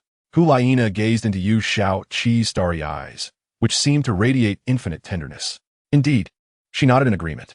Hand in hand, they traversed for an indeterminate duration until they finally spotted human-made structures atop a cliff. Yu Shaoqi turned to Hulaina, stating solemnly, "It seems that is a checkpoint." Hulaina nodded, adding, "If all goes as expected, there will be challenges above that rival the first obstacle." Yu Shaoqi smiled. "As long as it is not an illusion, I believe we can conquer any challenge." For some unknown reason, Hulaina had come to unconditionally trust Yu Shaoqi, perhaps since the first Youth Soul Master competition, or upon entering the City of Slaughter, or when he had urged her to believe in him that day. Regardless of when, from that day forth, she would trust him unconditionally for eternity. Beneath the cliff flowed a river of lava. If either Hulaina or Yu Shaoqi made even the slightest mistake, they would surely plunge into the molten depths, meeting their demise. The cliff towered at least 100 meters high, though appearances often exaggerated height. Moreover, the cliff face appeared treacherous, with red soil continuously cascading into the lava river below. While Yu Shaoqi could now leap great heights, he would never act recklessly when it came to danger. He pondered how to ensure both his and Hulaina's safety while ascending this daunting cliff. Suddenly, he felt nostalgic for Tang San. Had he been present at this juncture, he would surely possess reliable tools. Yu Shaoqi began rummaging through his storage ring, hoping to unearth something useful. Hulaina also strained to think of solutions. But as each idea was dismissed, her anxiety grew, and beads of sweat appeared on her forehead. "I found it!" Yu Shaoqi exclaimed joyfully, rousing Hulaina from her thoughts as she hurried to his side. "Look," he said, revealing a bundle of rope over 10 meters long. The rope appeared slender, perhaps only 1 to 2 centimeters in diameter, yet it exuded an inexplicably robust aura. "What kind of rope is this? It seems different from ordinary rope," Hulaina inquired. Yu Shaoqi smiled and explained, "This is the binding divine rope, a special creation of my dragon guard, crafted from the everlasting vine, a 10,000-year plant-type soul beast. Its primary advantage is its extraordinary durability. Even a typical title Douluo would find it difficult to escape its grasp. Hulaina was momentarily taken aback, asking, "But why is it called the Binding Divine Rope?" Yu Shaoqi smiled shyly and explained, "I chose this name because I thought it sounded powerful." Upon seeing Hulaina's understanding expression, Yu Shaoqi immediately proposed a solution. "Let us tie one end of this divine rope around our waists and climb together. I believe we will ascend safely." Hulaina began to contemplate the feasibility of this method, pondering that if one of them were to slip, the strength of the rope would promptly secure the fallen individual. Yet, what if both of them lost their footing? Observing Hulaina's expression, Yu Shaoqi guessed her thoughts and smiled. "Nah, watch closely." Yu Shaoqi crouched down and thrust her hand forcefully into the ground. With a thud, her entire arm sank into the earth. Hulaina immediately grasped that this was indeed a viable method. The fact that Yu Shaoqi's strength could easily penetrate the soil indicated that this anchor point would pose no issues. "Well then, let us proceed," Hulaina said with a smile. The two approached the edge of the lava river. Yu Shaoqi gazed at the cliff face and declared, "We shall jump from a height of 20 meters. I will count to 3, and then we leap together." Hulaina nodded in agreement. Using Yu Shaoqi's plan, they swiftly ascended the cliff. Hulaina felt beads of sweat on her forehead, not from exhaustion, but from nerves. Only once they reached the top did they comprehend that this human-made structure was, in fact, a combat arena. Was this meant to imply a duel between the two of us? Yu Shaoqi pondered. Hulaina, however, gave Yu Shaoqi an exasperated look and said, "Could you please check the inscription on the pillar of the arena?" Yu Shaoqi, while grumbling, shifted his gaze to the pillar. It read, "The greatest enemy is oneself. Overcoming this challenge will lead you to the next." Feeling somewhat embarrassed, Yu Shaoqi involuntarily twitched his lips. This reaction amused Hulaina. What does it truly mean to conquer oneself? Yu Shaoqi inquired, presenting yet another question. "Perhaps we will discover the answer once we step onto the arena," Hulaina suggested. The two exchanged glances, then intertwined their fingers before walking towards the arena together. Upon their arrival, the arena began to tremble violently. The originally 100-square-meter area expanded dramatically, emerging from the earth to transform into a 1,000-square-meter expanse. However, the most astonishing sight was the appearance of two figures identical to Yu Shaoqi and Hulaina standing opposite them. "Is this what it means to conquer oneself?" Yu Shaoqi remarked, gazing at his doppelganger. "This is hardly original. Whenever I encountered the trope of battling oneself in anime or dramas, it was either a shadow or a mirror image. Typically, the opponent mirrored one's strengths and fighting style without feeling pain. If that is the case, I certainly have a strategy to surpass this challenge," Yu Shaoqi declared. Yet, Hulaina regarded the opposing duo with vigilance, her demeanor tense. Sensing the slight perspiration in Hulaina's grip, Yu Shaoqi tightened his hold on her hand. Nah, let us confront our adversaries." Proceeding with this plan, he whispered, ensuring only she could hear. Upon hearing this, Hulaina's lips curled into a subtle smile. She then released Yu Shaoqi's hand and swiftly distanced herself, stopping 100 meters away. In response, the false Hulaina mirrored her movements, maintaining their opposition. "Are you certain you don't want to team up? That seems to offer a better chance of success," the false Yu Shaoqi stated nonchalantly. "Although that may increase your odds, it will not alter your ultimate fate, which is certain demise." The false Yu Shaoqi grinned wickedly. Observing the sinister smile, Yu Shaoqi couldn't help but admire his own appearance, realizing that the adversary belonged to a more advanced trope. Apart from their identical looks and abilities, the most significant difference was that this opponent could speak. Yu Shaoqi chuckled. Imitation can never surpass the original. The false Yu Shaoqi smirked but remained silent, vanishing from sight. This doppelganger appears to lack my true speed," Yu Shaoqi noted as he dodged the incoming attack. The false Yu Shaoqi was swift, yet not nearly as fast as himself, more akin to his speed in the hellish slaughter arena. After evading the assault, Yu Shaoqi called out to Hulaina, Nah. These imposters' abilities resemble ours from the hellish slaughter arena." Hulaina, slightly confused, shook her head, stating that her performance in the arena was her true strength, and turned her focus back to the false Hulaina. The false Yu Shaoqi taunted, "Did you really evade that? Now I shall get serious." As he spoke, he revealed a sword identical to his own dragon god sword. Sensing the energy from the false sword, Yu Shaoqi found nothing, and his smile widened. The absence of energy indicated that it was merely an imposing weapon. "If this is all you have to offer, I can simply inform you that you might as well perish." The false Yu Shaoqi paused, a hint of treachery crossing his features. On the brink of death. Are you still attempting tricks? Just as the false Yu Xiaoqi prepared to strike, Yu Xiaoqi vanished from view. Do you still believe I'm playing games? The false Yu Xiaoqi turned to strike, only to find Yu Xiaoqi already prepared, delivering a devastating punch that obliterated the false figure. I expected something more sophisticated. Instead, this is rather pathetic, Yu Xiaoqi remarked, having previously devised a plan with Hulayina. They would first engage individually to gauge their opponent's strength. If equal, Hulayina would retreat toward Yu Xiaoqi. Then, Yu Xiaoqi adjusted the back of the fake Yu Xiaoqi towards Hulayina. As soon as Hulayina approached, she immediately exerted her strength to strike the fake Hulayina away. Yu Xiaoqi then focused all her efforts on attracting the attention of the fake Yu Xiaoqi, providing cover for Hulayina. Subsequently, Hulayina swiftly eliminated the fake Yu Xiaoqi from behind. What Lu Sun said is absolutely true. Reality and plans are always at odds. Yu Xiaoqi murmured, and then she directly approached Hulayina, kicking the fake Hulayina away. How did you get here so quickly? Hulayina asked in astonishment. I've already dealt with that imposter, Yu Xiaoqi replied with a smile. Impossible. Your strengths are clearly equal. Moreover, even the battle patterns are identical. How could you have defeated him so easily? The fake Hulayina exclaimed in horror. Who told you that his strength is the same as mine? Yu Xiaoqi chuckled, then stepped forward to eliminate the fake Hulayina. Returning to Hulayina's side and seeing her perplexed expression, Yu Xiaoqi explained the situation, only to find that the other party was not concerned about that at all. You are quite ruthless, Hulayina remarked, feeling inexplicably annoyed. After all, the fake Hulayina did resemble her. How could Yu Xiaoqi, that rascal, act without hesitation and strike so decisively? Yu Xiaoqi, taken aback, responded, what's wrong?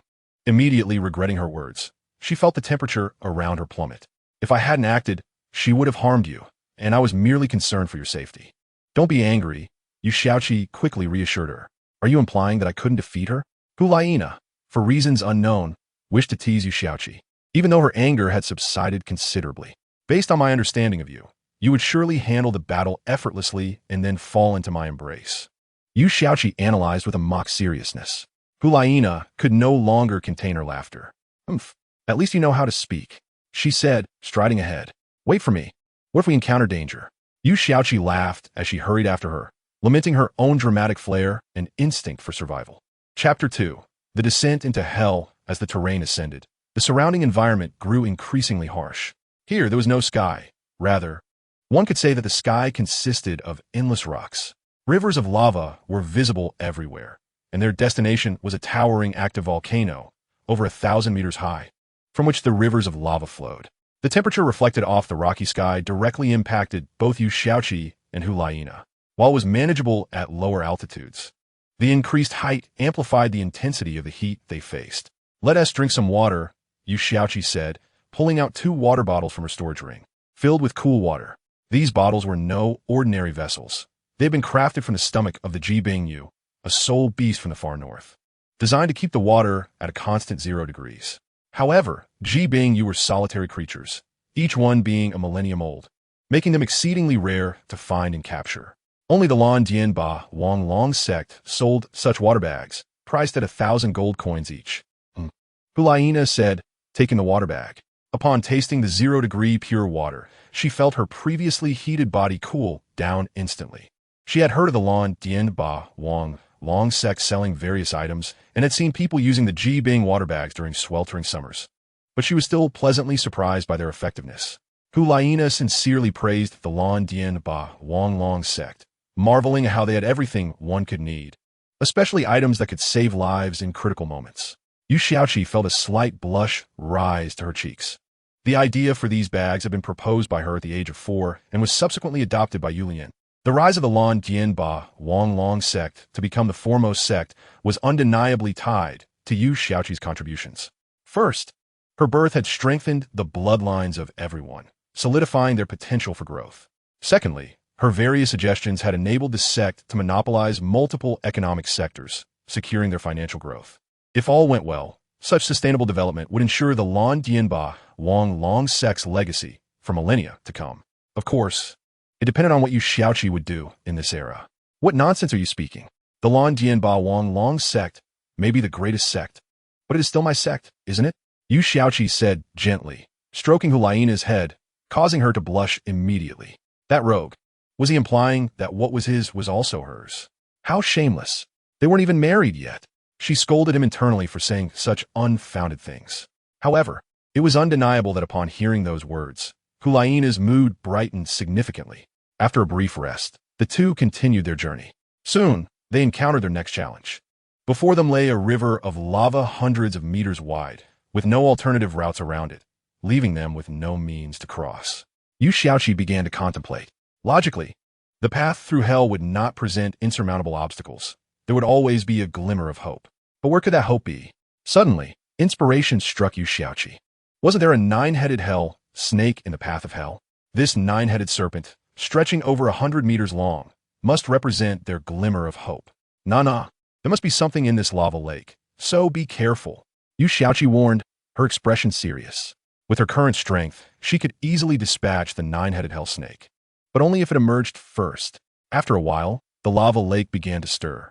It's coming, Yu Xiaoqi held her breath, watching the lake intently. Suddenly, the lava surged, and a massive serpent with 9 heads emerged from the waves. Nah, step aside, leave the rest to me. A fierce grin appeared on Yu Xiaoqi's face. The 9-headed hell snake. How satisfying it would be to blast its heads apart. Before Hulaina could voice any objections, she noticed Yu Xiaoqi had already vanished.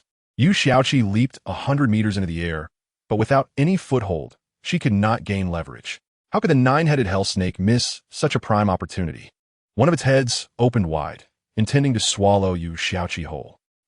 You dare to engage me directly? Do you not perceive the vast difference in our strengths? Yu Xiaoqi laughed, realizing that the battle could be swiftly concluded. Without flinching, she pivoted and delivered a powerful punch to the serpent's head. Bang! The head that had lunged at Yu Xiaoqi exploded into a mist of blood. In pain, the 9-headed hell snake turned its other 8 heads toward her, converging from all directions, intent on swallowing Yu Xiaoqi whole. Continuing down this path is futile. As long as the serpent retains even a single head, it could potentially plunge directly into the magma lake, rendering all efforts moot. In an instant, Yu Xiaoqi drew forth the dragon god sword. When the 8 heads arrived, he swiftly swung the sword, severing them from the body. One head was deliberately directed towards Hulaina, for the 9-headed hell snake's head bore 2 horns, which could serve as oars. The enormous head was sufficient to accommodate both Yu Xiaoqi and Hulaina. Yu Xiaoqi stepped atop the serpent's divine form, leveraging the momentum to return ashore. What were you thinking, rushing into battle alone? Hulaina exclaimed, her voice tinged with frustration. In her eyes, every movement of Yu Xiaoqi had been perilously reckless. A single misstep could have resulted in him being devoured or plunged into the magma lake.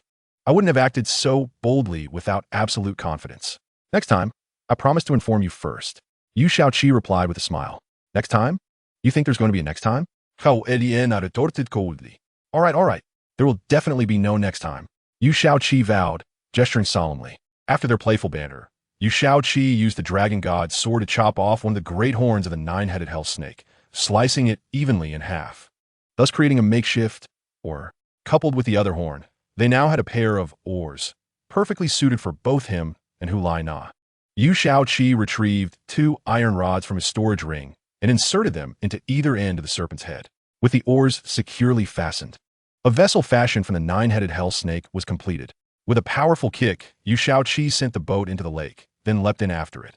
As they successfully rowed to the opposite shore, they discovered a stone tablet inscribed with the words, "Final challenge, the King of Slaughter. Gaining the king's acknowledgement will grant you the true title of God of Slaughter." Yu Xiaoqi and Hulaina exchanged gleeful glances, arriving at the final trial. Overcoming this challenge would mean true freedom for both of them. They began their ascent up the volcano, where the King of Slaughter, Tang Chun, surely awaited. After an hour of arduous climbing, they finally reached the summit of the volcano. The area was unexpectedly spacious yet oppressively hot, and a figure stood there, emanating an almost tangible aura of murderous intent. Is this Tang Chun, the ancestor of Tang San? The second strongest on Douluo continent, the King of Slaughter? Yu Xiaoqi inquired respectfully. Youngster, I know nothing of Tang Chun. I am only the King of Slaughter, Tang Chun replied, a flicker of confusion crossing his eyes. It was apparent that he had lost himself to his own identity. Very well, let the final challenge commence. With a grin, Tang Chun unleashed a formidable domain of slaughter, a realm brimming with concentrated murderous energy capable of weakening opponents while bolstering oneself. The oppressive atmosphere of this domain was suffocating. The final challenge is quite simple.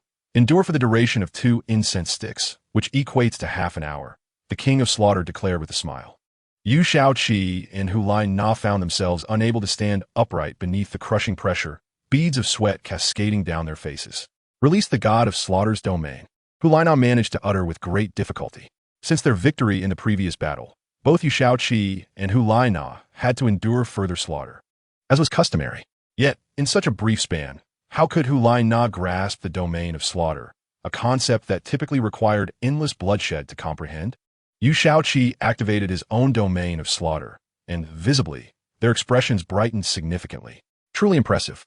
To have so swiftly comprehended the domain of slaughter at the behest of the god of slaughter, Tang Chun remarked in admiration. Yu Shaoqi, however, was taken aback. Had he truly garnered the attention of the divine realm? Why not directly subject him to the 9 trials? Though he would likely refuse, it wouldn't hinder his opportunity to showcase his prowess and enhance his strength. In that case, I shall intensify my efforts. A sinister smile flickered across Tang Chen's face. Suddenly, Yu Shaoqi and Hulai Na felt as though a colossal stone had been placed upon them, and they immediately fell to their knees. Should you fail to endure, whether through fainting or death, it will be deemed a failure, the King of Slaughter chuckled. Hulai Na felt she was a burden to Yu Shaoqi. Had she also comprehended the domain of slaughter, their struggle would have been far less arduous. Na, do not give up. We will persevere together. Yu Shaoqi struggled to say, anticipating Hulai Na's thoughts. She might feel she was dragging him down and could potentially abandon the effort. At that moment, Hulai Na could scarcely articulate a response and merely shook her head with great difficulty. Look at me. Yu Shaoqi unleashed an unprecedented surge of energy within himself, slowly rising to his feet amidst the astonished gazes of Hulai Na and Tang Chun. See, I can endure. So can you. Yu Shaoqi forced a smile that was more painful than tears. This action consumed a third of his energy, turning what could have been an ordinary endurance test into a considerable challenge. Hulai Na finally nodded in understanding. Tang Chun, perceiving Yu Shaoqi's intentions, grew increasingly impressed. An hour passed, and the two collapsed to the ground, barely managing to stay conscious. One domain had to protect both individuals, and with Yu Shaoqi having expended a third of his energy, he had reached his limits. Give up. Return another day. Allow this girl to comprehend the domain of slaughter before you can pass my trial. Tang Chun began to undermine their resolve. Upon hearing this, Hulai Na snapped back to her senses, her murderous intent strengthening. They had come this far. Should she be the reason for Yu Shaoqi's failure? She would never forgive herself. Hulai Na forced herself to rise, half kneeling on the ground. Domain of slaughter. Though still inexperienced, Tang Chun recognized this as the domain of slaughter. This girl had managed to grasp it under such circumstances, not to inflate his own ego. But this was the second time Tang Chun had been astonished. 2 hours passed, and Tang Chun sighed, retracting his domain of slaughter. Yu Shaoqi and Hulai Na gasped for breath, their clothes drenched, their faces devoid of color. Congratulations to you both for becoming the new gods of slaughter. You are the 8th and 9th gods of slaughter in the city of slaughter. Tang Chun announced, devoid of emotion. In an instant, this news spread like wildfire throughout the city of slaughter. The city erupted in excitement. It had been years since a god of slaughter had emerged, and now, 2 had appeared at once. To comprehend the narrative, it is essential to note that since the inception of Shalajidu, city of slaughter, only 6 kill gods have emerged.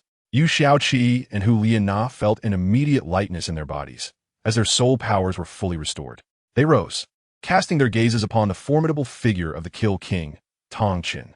Suddenly, a flash of crimson light enveloped Yu Shaoqi and Hulai Na, rendering them invisible. Upon reopening their eyes, they found themselves confronted by an unfamiliar man. At first glance, both Yu Shaoqi and Hulai Na sensed an overwhelming aura of murderous intent emanating from him. The man possessed an extraordinarily enchanting visage, yet exuded an unparalleled authority. With a smile, he introduced himself. Welcome to the Kill God S9 trials. I'm the Kill God Maya. Yu Shaoqi and Hulai Na exchanged astonished glances, attempting to speak, only to find themselves rendered mute. Yu Shaoqi, your trial is the 7th trial of the Kill God. Completion will not grant you divinity, but it will significantly enhance your prowess. Maya elucidated with a smile directed at Yu Shaoqi. However, For reasons unknown, Yu Shaoqi found an intriguing depth to his smile. Huliana, your trial is the 9th trial of the Kill God. Upon its completion, you shall become the new generation's Kill God. Maya stated with a smile, aimed at Huliana. All answers will be revealed once you complete your trials, he added before vanishing. Yu Shaoqi was enveloped in infinite confusion, pondering why the Kill Goddess trials were relevant to him. You seek an heir, yet I am not Yu Shaoqi. Why must I partake in the 7th trial? While I acknowledge the potential for significant personal growth, this Kill God may harbor some peculiarities, he mused, still unsure about how to address Tong Chen's situation. In a flash of white light, Yu Shaoqi and Huliana found themselves back in the Shalajidu. We are now Kill Gods, Yu Shaoqi remarked to Huliana. They likely became the fastest Kill Gods ever to traverse the hellish slaughter arena and the hellish path. This was primarily due to Yu Shaoqi's astonishing prowess. His combat capability was comparable to that of a 95th level super Duo, merely relying on his physical form. Furthermore, with his exceptional tactics, their swift passage through the 2 formidable trials was indeed justifiable. Within a mere month, Yu Shaoqi and Huliana accomplished all feats within the Shalajidu. What should they do next? Naturally, they must exert every effort to complete the trials bestowed by the Kill God before the 5-year deadline. Indeed, I never anticipated we would progress so swiftly, Huliana smiled. Her gaze was solely fixed upon Yu Shaoqi. Had it not been for this man before her, she questioned whether she could have succeeded in the Shalajidu. Perhaps she could have triumphed, but certainly not in such a short span. It is peculiar that the first trial also takes place in the Shalajidu. Yu Shaoqi expressed his uncertainty. Upon further contemplation, the rationale became apparent. The Sea God S9 trials occur on Sea God Island, whereas the Kill God S9 trials transpire in the Shalajidu. Is there an issue? None at all. Lost in the throes of love, Yu Shaoqi found his rationality diminished in the presence of Huliana. Voicing thoughts without the mediation of his mind. You inquire of me, yet how should I know? Is it not sufficient to complete it? Huliana, embarking on her first trial, was equally oblivious to its intricacies. What is your first trial? Yu Shaoqi and Huliana conversed as they walked, drawing the attention of many onlookers. Their radiant presence as the new generation of Kill Gods was undeniably striking, earning them recognition from all inhabitants of the Shalajidu. Alas, I fear it will be arduous. I must achieve 2,000 consecutive victories in the hellish slaughter arena, Huliana lamented. Had they concealed their strengths upon entering, they might have hastened their path to 2,000 victories, yet their current renown was too pronounced. This meant she could only engage in 3 battles daily, significantly prolonging the time required to achieve 2,000 consecutive victories. Moreover, her opponents were permitted to utilize soul skills. Huliana added, as her status as a Kill God exempted her from the Shalajidu's rules, allowing her adversaries to temporarily escape those constraints. And yours? Huliana inquired. Her curiosity piqued regarding Yu Shaoqi's trial. Mine is akin to yours, Yu Shaoqi replied. His expression tinged with bitterness as he recognized the insidious nature of the first trial as demands. In the Stardow forest, within a certain cave, Tong San questioned, Father, why have you brought me here? Silence, and observe, Tong Hao instructed, pointing to the flourishing Lanin Tsao, blue silver grass, at the cave center. Its growth surpassed that of ordinary grass, with stems as thick as vines. Upon gazing upon it, Tong San felt a tear escape his eye, as if his heart were gripped by an unseen force, causing him profound anguish. Father, what is this?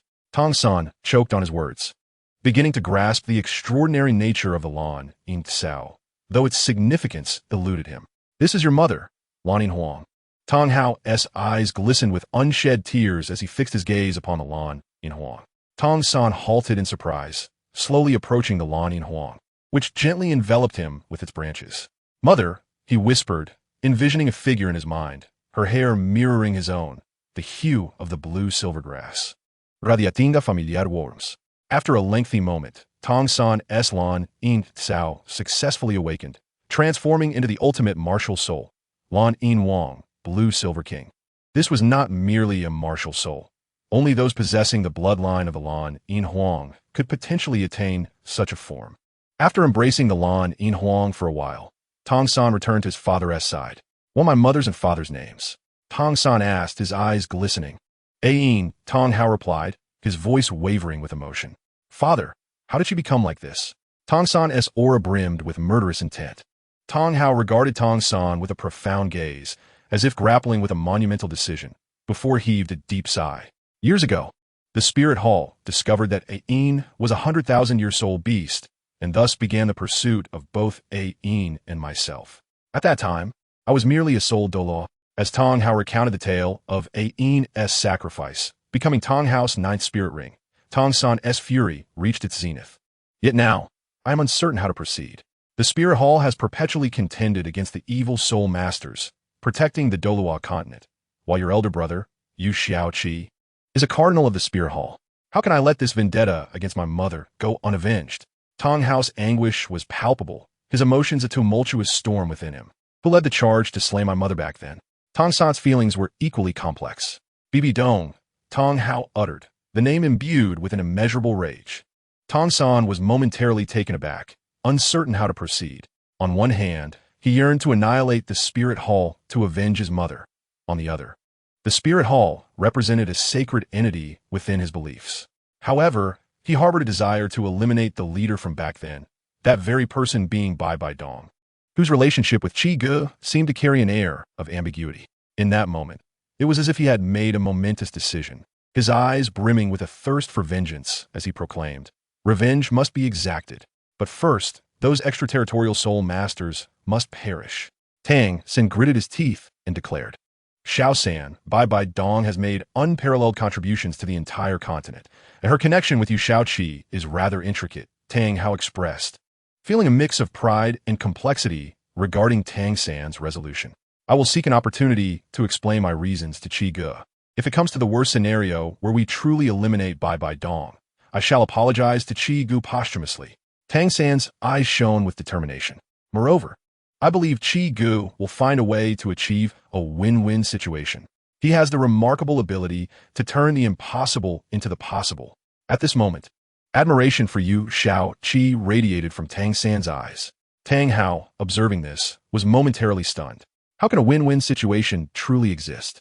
Surely, it would lead to an even worse outcome, he mused, dismissing Tang San's words as mere self-soothing. "Xiao San, your immediate concern should be enhancing your strength.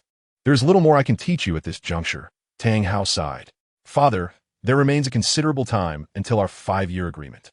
How shall I elevate my strength in these 5 years?" Tang San inquired, having undergone a significant transformation since awakening his blue-silver emperor martial soul. His features had become markedly more refined, and even his hair had grown considerably. The city of slaughter, Danhao Zetponde. Approximately a month later, Tang Sen successfully progressed to the rank of 6-ring soul emperor. Under the privilege granted by the god of slaughter, Tang Hao facilitated Tang San's entry into the city of slaughter. Upon entering, Tang San was taken aback, marveling at the vastness and peculiarities of the world. Yet his ears were filled with 2 familiar names, Yu Mian Shashun and Hu Lai Na. Everyone praised the might of these two, and even the women on the streets echoed the name Yu Xiaoqi. Has Qi Ge become so renowned that even here he is known? Tang San pondered. Following a girl, Tang San could not restrain his curiosity and asked, "Excuse me, who is that Yu Xiaoqi?" Seeing Tang San's inquisitiveness, the girl replied with a smile, "He is the super handsome guy I brought in last year. The stunning beauty accompanying him is Hu Lai Na." On their first day, they achieved 100 victories in the Hell Slaughter Field. Within a month, they traversed the Hell Road, becoming the most extraordinary pair of slaughter gods in history. Observing the pride in the girl's demeanor, Tang San could not help but smile bitterly. He had already learned from Tang Hao about the challenges within the city of slaughter and was astonished that Qi Ge and Hu Lai Na had managed to pass everything in just a month.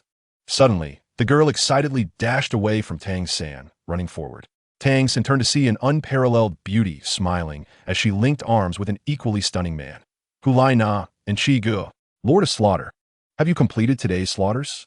The girl gazed at them with admiration. Yu Xiaoqi and Hu Lai Na were at a loss regarding the girl's enthusiasm, as she bore no ill intentions. Indeed, Yu Xiaoqi awkwardly replied, feeling Hu Lai Na's grip tightening on his arm. If he dared to utter another word or display any lewd thoughts, his arm would surely turn purple. "All right, if there is nothing else, let us step out to procure some items," Yu Xiaoqi said with polite grace. "Qi Ge, that voice sounds familiar." Yu Xiaoqi turned, only to find a remarkably handsome man approaching him, slightly less so than himself. "Who are you?" Yu Xiaoqi asked, puzzled. When had he made acquaintance with such a striking friend? This individual surpassed Dai Mu Bai and Oscar in attractiveness, both of whom were already paragons of beauty. Qi Yi, I am Tang San, Tang San replied, somewhat speechless. Given their close bond and shared childhood, how had he changed so little that Qi Ge did not recognize him? Ha! I was merely jesting. How could I possibly forget you? Even if you turned to ash, I would know who you are.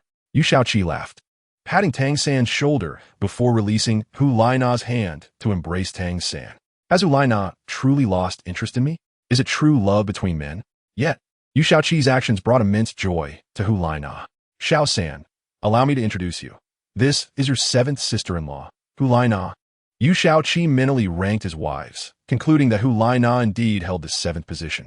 Do not inquire about Bai Dong's ranking. The answer is unequivocal. She is first. Tang San shot Yu Shaoqi a bemused glance, realizing that his brother's romantic fortune was indeed quite remarkable. Greetings, seventh sister-in-law. Greetings, Tang San exclaimed, but under Yu Shaoqi's watchful gaze, he quickly quelled any further thoughts about him. I know you. You are the third demon king among the 9 demons, Tang San. Hu Laina laughed. The girl nearby, bewildered, marveled at how this newly arrived handsome man was acquainted with the 2 latest slaughter gods and had such a close relationship with them. All right, you may leave now. We 3 shall reminisce, Yu Shaoqi said with a smile, not want to keep her standing there.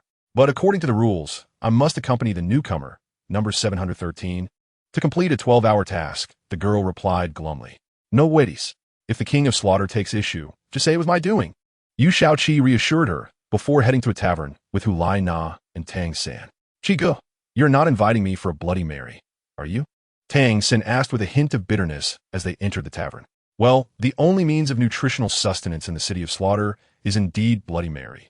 So treating oneself is already quite commendable. Why should I feel bitter? Not all. We are merely utilizing this location. Yu Shaoqi chuckled. Upon entering, all eyes turned towards them, and the patrons respectfully greeted Yu Shaoqi and Hu Laina. Greetings, esteemed slaughter gods. Yes, no need for formality. You may continue. Hu Laina waved them off. Would the esteemed slaughter gods care for a few Bloody Marys? The waiter inquired respectfully. Absolutely not. Just bring me 3 empty glasses. Yu Shaoqi immediately gestured. Who in their right mind drinks that wretched concoction? Who knows what might be lurking within? In truth, Yu Shaoqi's concerns were unfounded, as each Bloody Mary was meticulously prepared.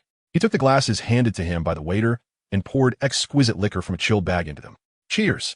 Yu Shaoqi raised his glass to clink with Tang San's, and they both drank heartily. Refreshing. They both laughed joyfully from the depths of their hearts. Tang San had no intention of divulging matters to Yu Shaoqi just yet, as they still had much to catch up on. Xiao San, as a slaughter god, I can offer you some advice on swiftly navigating the hell slaughter field, Yu Shaoqi declared, feeling slightly tipsy. The second update is delivered. Please show your support. This chapter concludes with a slight shift in perspective. The patrons of the tavern had been distractingly observing Yu Shaoqi and his companions. But upon hearing Yu Shaoqi's words, they immediately focused their undivided attention on him. All right, Brother Qi, please continue, Tang San urged, his demeanor suddenly serious as he fixed his gaze on Yu Shaoqi. After all, Yu Shaoqi was renowned throughout history for being the fastest to achieve 100 victories in the Hell-S killing fields, and the current consecutive win record was held by him and Hu Laina. Thus, his advice was undoubtedly worth their utmost attention. In truth, swiftly achieving 100 victories is quite straightforward. First, one must conceal their true strength. The more hidden, the better. Against each opponent, one only needs to employ the strength necessary to defeat them. Second, it is essential to provoke the participants of the Hell-S killing fields, for only then can one earn the opportunity to challenge them. As Yu Shaoqi articulated this, the atmosphere in the tavern shifted dramatically, with patrons abandoning their attentiveness in disbelief. Are you kidding me? The illustrious killing god, Yu Shaoqi, has forgotten the rules he himself changed? One could almost hear the collective gasp as they recalled that, due to his relationship with Hu Laina, participants in the Hell-S killing fields could now only compete 3 times a day. However, it was not entirely Yu Shaoqi's fault. He was merely inebriated. At this moment, Hu Laina could not help but interject, Brother Qi, what is the matter? Surely you are aware that participants can only compete 3 times a day now? Yu Shaoqi sheepishly acknowledged, Oh, I must have had too much to drink and forgotten. The following day, Tang San moved into the residence shared by Yu Shaoqi and Hu Laina. as the revered killing gods. They were accustomed to a more comfortable living environment, but having settled in, they had grown reluctant to relocate. Tang Sen occupied the room previously belonging to Yu Shaoqi, which was kept relatively tidy, while Yu Shaoqi naturally took up residence in Hu Lai Na's quarters. As the trio strolled through the streets, Tang San overheard a woman passionately uttering Yu Shaoqi's name during an intimate encounter. He turned to Yu Shaoqi, slightly bemused, "Brother Qi, how do you remain unfazed by such things?" Yu Shaoqi glanced at Tang San, a smirk gracing his lips, and responded, "It's akin to your daily meals. Do you find astonishment in the act of eating?" Tang San merely shrugged, accustomed to the oddities of their world. That evening, upon returning to their building, Tang San summoned Yu Shaoqi to his room, claiming he had something important to discuss. "What is it?" Yu Shaoqi inquired, puzzled as to what could be so urgent that Hu Lai Na could not overhear. Tang San, with a furrowed brow that betrayed his inner turmoil, finally spoke, "Brother Qi, I feel it is imperative to discuss something with you, as I find myself at a loss. Have you developed feelings for someone?" Yu Shaoqi teased, suspecting that Tang San had succumbed to the allure of love, perhaps influenced by his own experiences. "Brother Qi, what are you thinking? One is more than enough for me," Tang San replied, a hint of exasperation in his voice, though Yu Shaoqi's playful banter lightened the burden on Tang San's heart. "Brother Qi, I recently discovered my true lineage," Tang San confided, lowering his gaze.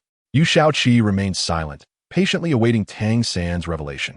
"My mother is, in fact, a soul beast, 100,000-year-old transformed soul beast.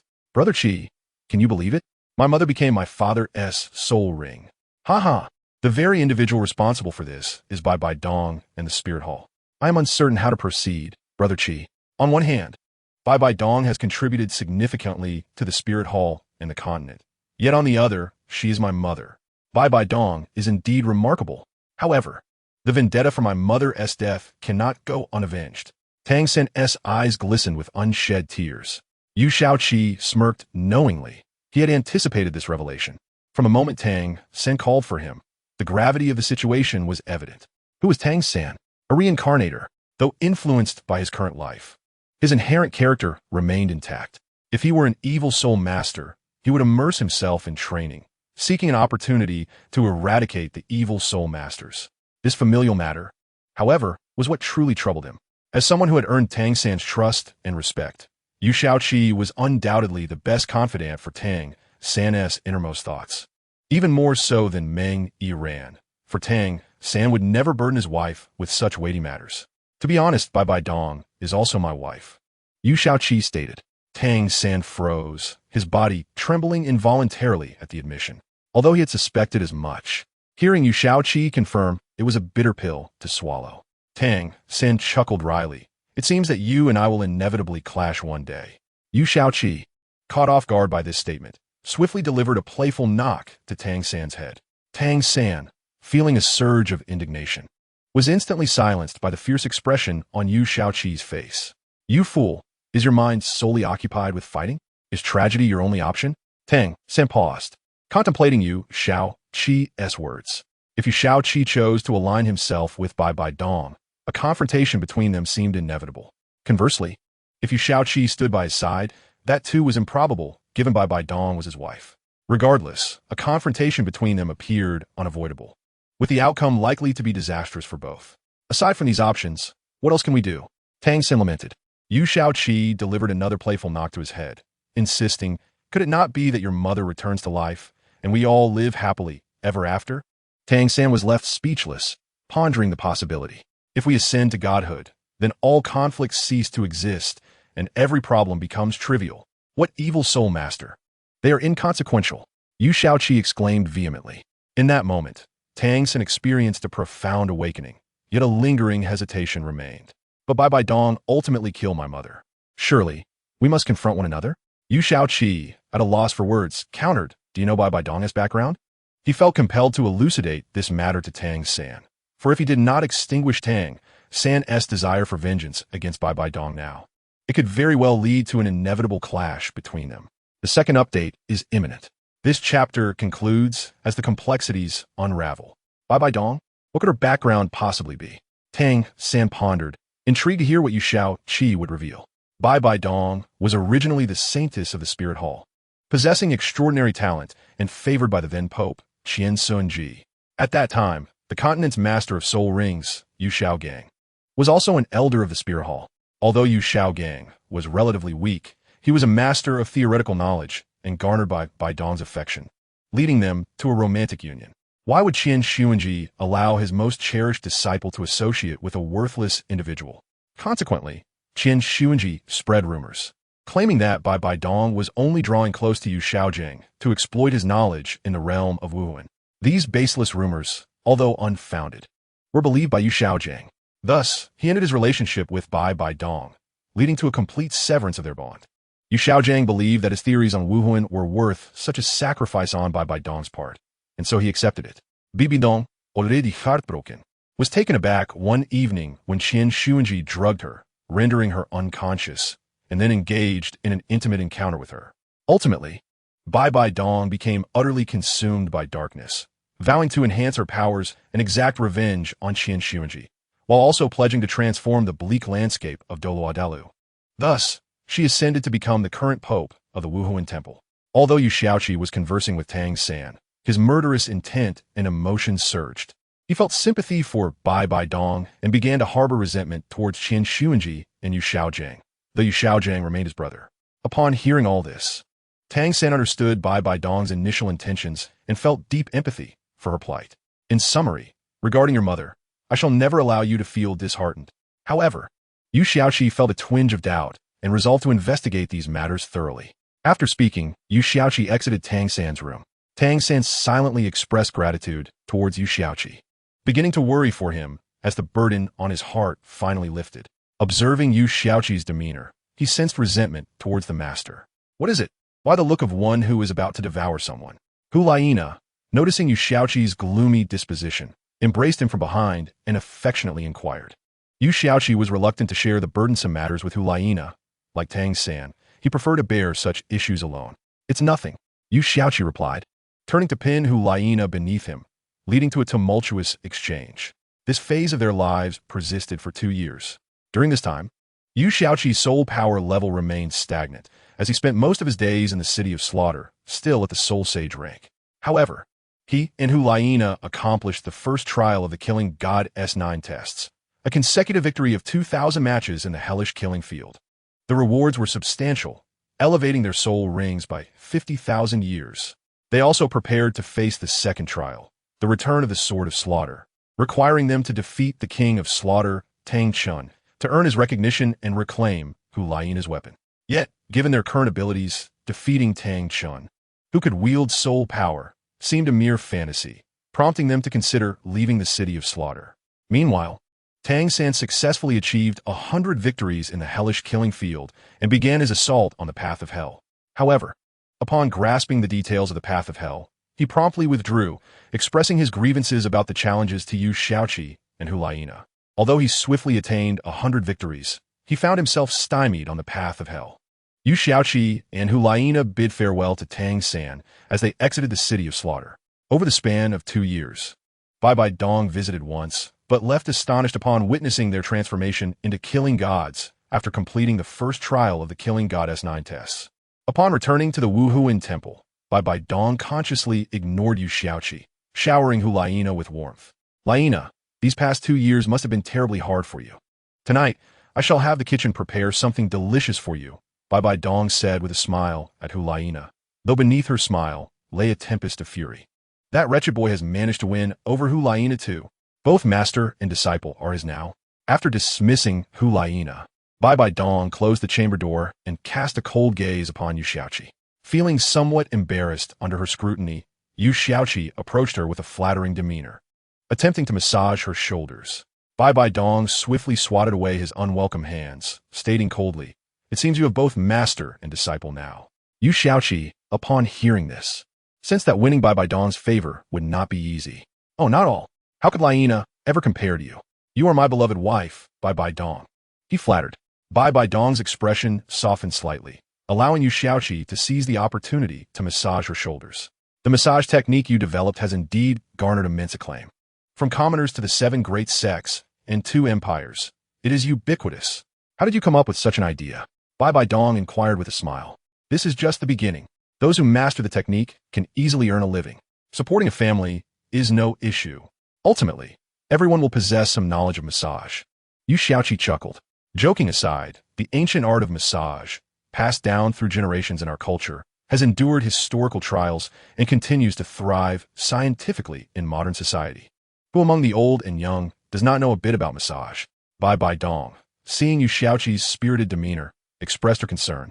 These 2 years must have been exhausting for you. Warmth filled Yu Xiaoqi's heart as he replied, the thought of you instantly alleviates my fatigue. You certainly know how to flatter. Bai Dong's mood brightened significantly. Now, tell me, have you and Laina engaged in that sort of activity? Bibi Dong asked. Well, that would mean we have, he admitted. All right, you may leave now, she said icily, pushing him away with a swift motion. What is it? Why are you angry again? Yu Xiaoqi asked helplessly. Bai Dong remained silent, merely gazing coldly at him. As they locked eyes, it was as if Bai Dong's gaze held boundless ice, while Yu Xiaoqi's eyes radiated an endless warmth. Neither spoke, playing a silent game akin to who can remain still the longest. An hour passed before Bai Dong finally relented, tears streaming silently down her face. Yu Xiaoqi stepped forward and enveloped her in his embrace. This concludes the chapter. After weeping for quite some time, Bai Dong let Yu Xiaoqi comfort her. He was now her sole pillar of support.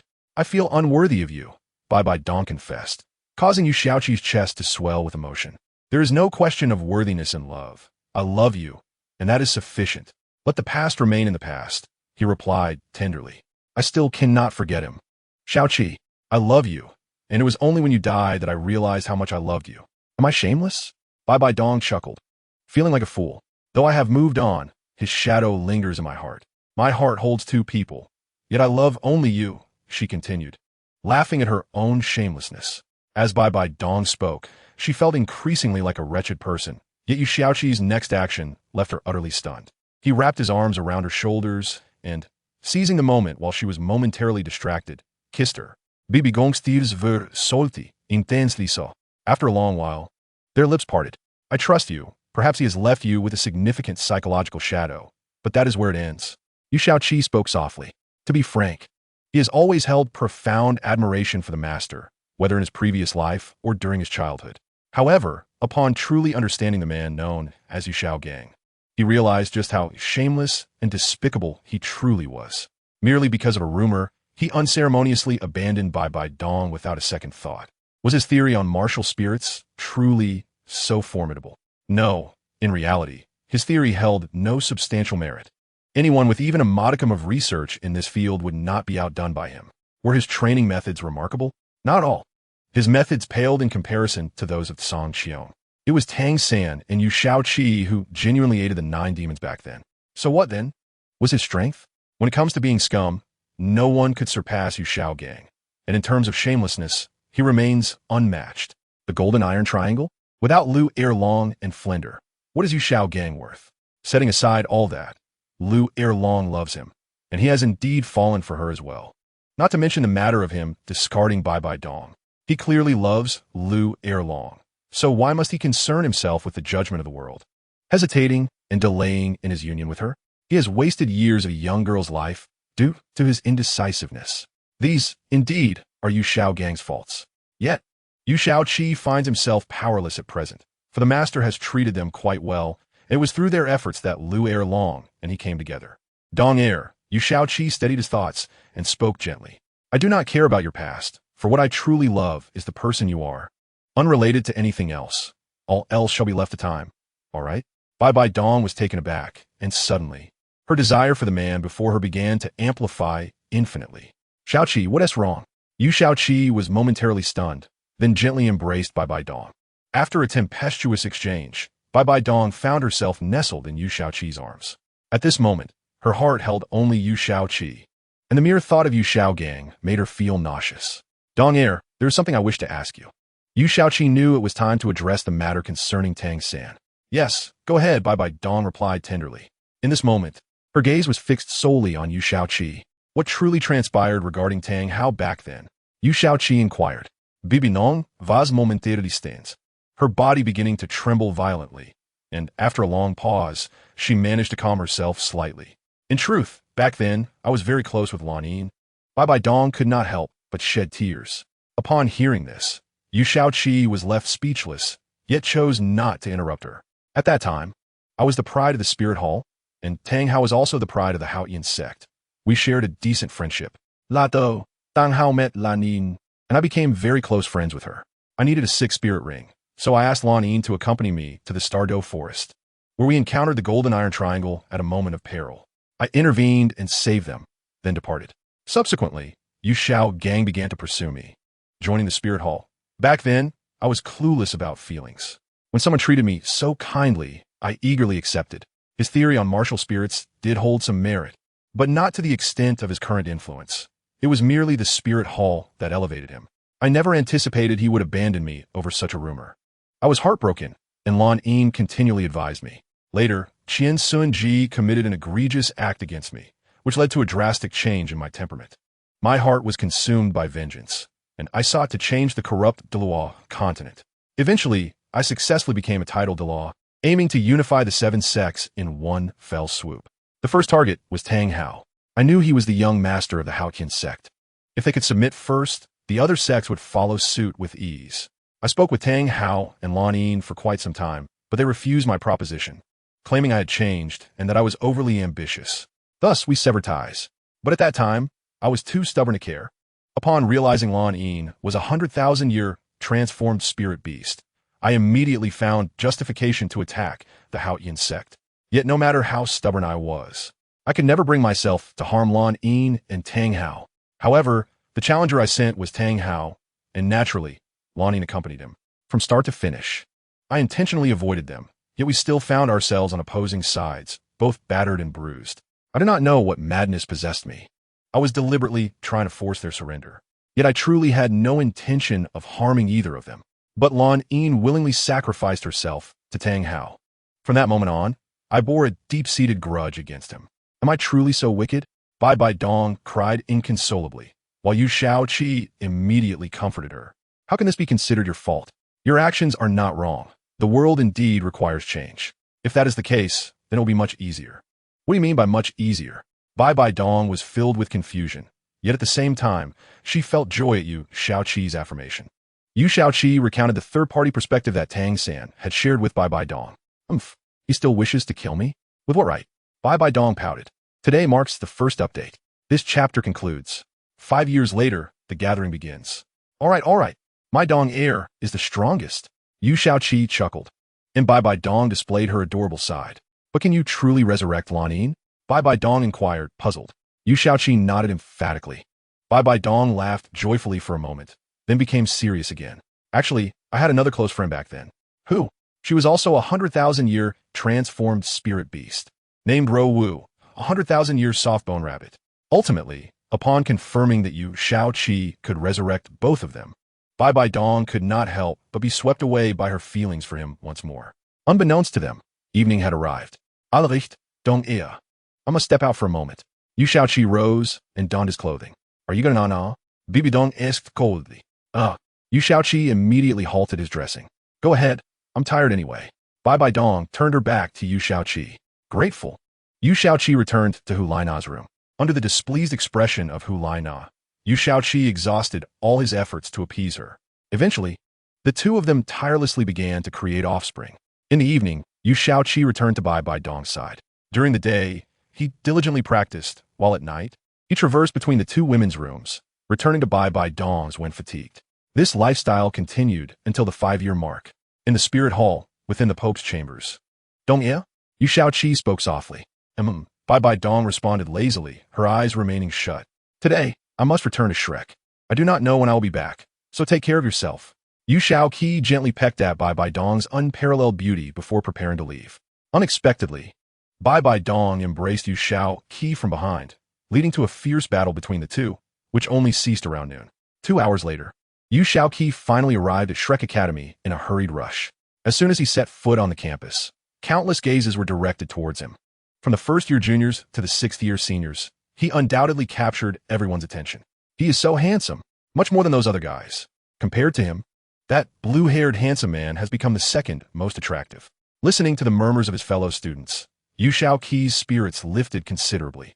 Over the past 5 years, he had grown to a height of 185 centimeters, reaching the pinnacle of his attractiveness.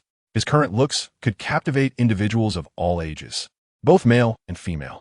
However, his strength had only progressed modestly, now at the 76th level of Soul Sage. As for the reason, we shall not delve into it. Suffice it to say that his innate talent was merely average. A strikingly handsome young man with long blue hair approached, stopping in his tracks upon encountering Yu Shaoqi. Tang-san? Shaoqi? They exclaimed in unison. They then shared a laugh, playfully punching each other's chests. Ha ha, has it really only been 3 years? I barely recognized you. Yu Shaoqi laughed heartily. Indeed, but Shaoqi, you're quite the anomaly. Having cleared the challenging levels, you left the difficult ones for me. How unkind. Tang-san lamented, unaware of the trials Yu Shaoqi had faced in the 3 years since his departure. The King of Slaughter had revamped the Hell Road, subjecting him to severe trials. And it took him 3 years to pass, becoming yet another killing god after Yu Shaoqi and Hulaina. Yu Shaoqi merely smiled, refraining from commenting on the matter. Well done. You've reached the 65th level and the 6th ring. Yu Shaoqi congratulated. Ha, not bad. Come on, Shaoqi. Rong and the others have been eagerly waiting for you. Tang-san replied, as they strolled through the shaded path. Yu Shaoqi couldn't help but notice how Shrek Academy had transformed beyond recognition. After a series of renovations, the environment now surpassed that of the former Tiando Royal Academy by leaps and bounds. Shrek Academy had firmly established itself as the premier martial soul academy in the continent, especially after the recent Youth Soul Master competitions. It was now universally acknowledged as the foremost institution, attracting countless talented individuals for assessment. With so many prodigies, Shrek Academy had to implement a psychological evaluation in addition to the existing criteria. No deceitful minds allowed. In the 9 Demons dormitory within the estate, Tang-san burst through the door, exclaiming, "Look who's back. Who is this? He is even more handsome than the Shaoqi we knew." Oscar grumbled, feeling envious that all the handsome men seemed to be around him. You can't deny he carries a resemblance to Shaoqi, Ma Hongjun observed, scrutinizing Yu Shaoqi closely. Could he be Shaoqi's long-lost brother? Oscar suggested, agreeing with Ma Hongjun's speculation. As the two continued their wild conjectures, Yu Shaoqi couldn't help but deliver a playful smack to their heads. Moments later, he found himself enveloped in warmth. Shaoqi, Ning Rongrong was the first to dash over, resting her head against his chest. Shaoqi, Zhu Zhuqing followed, wrapping her arms around his right arm. Feeling the softness of her grasp, Yu Shaoqi noted that she had grown quite a bit. Shaoqi, Xiaowu, albeit a little slower to react, claimed his left arm. Shaoqi, the last available space was taken by Dugi Yin, who, while not much changed in appearance, exuded a newfound maturity. Only Yilong Lung stood before Yu Shaoqi, stamping her feet in impatience. Yu Shaoqi would not neglect any of his beloved wives. He made sure to kiss each one of them warmly. After a while, Flinder, Zhao Wujin, the Master, Lu Erlong, and the 9 Demons sat at an exceedingly long table reminiscent of a grand banquet from past life. Shaoqi, let me introduce you to my fiancée, Bai Qinxiang. Ma Hongjun declared, his face flushed with excitement as he gazed at Bai Qinxiang, his eyes filled with affection. Hello, Shaoqi. I am Bai Qinxiang, she stammered, her cheeks rosy with shyness. She had once admired Yu Shaoqi from afar, but now he stood as her idol. Hello, sister-in-law. Once you join Shrek, we are family, so no need for formality. Yu Shaoqi smiled.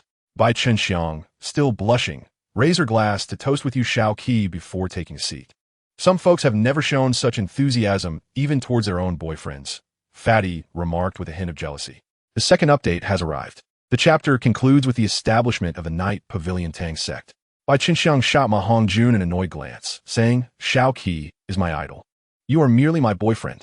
Ma Hongjun grumbled. At least I am a member of the 9 Demons. Why is there such a disparity between us? Fatty, do you dare say that again? Ma Hongjun trembled in fear. I will never compare myself to Shaoqi again.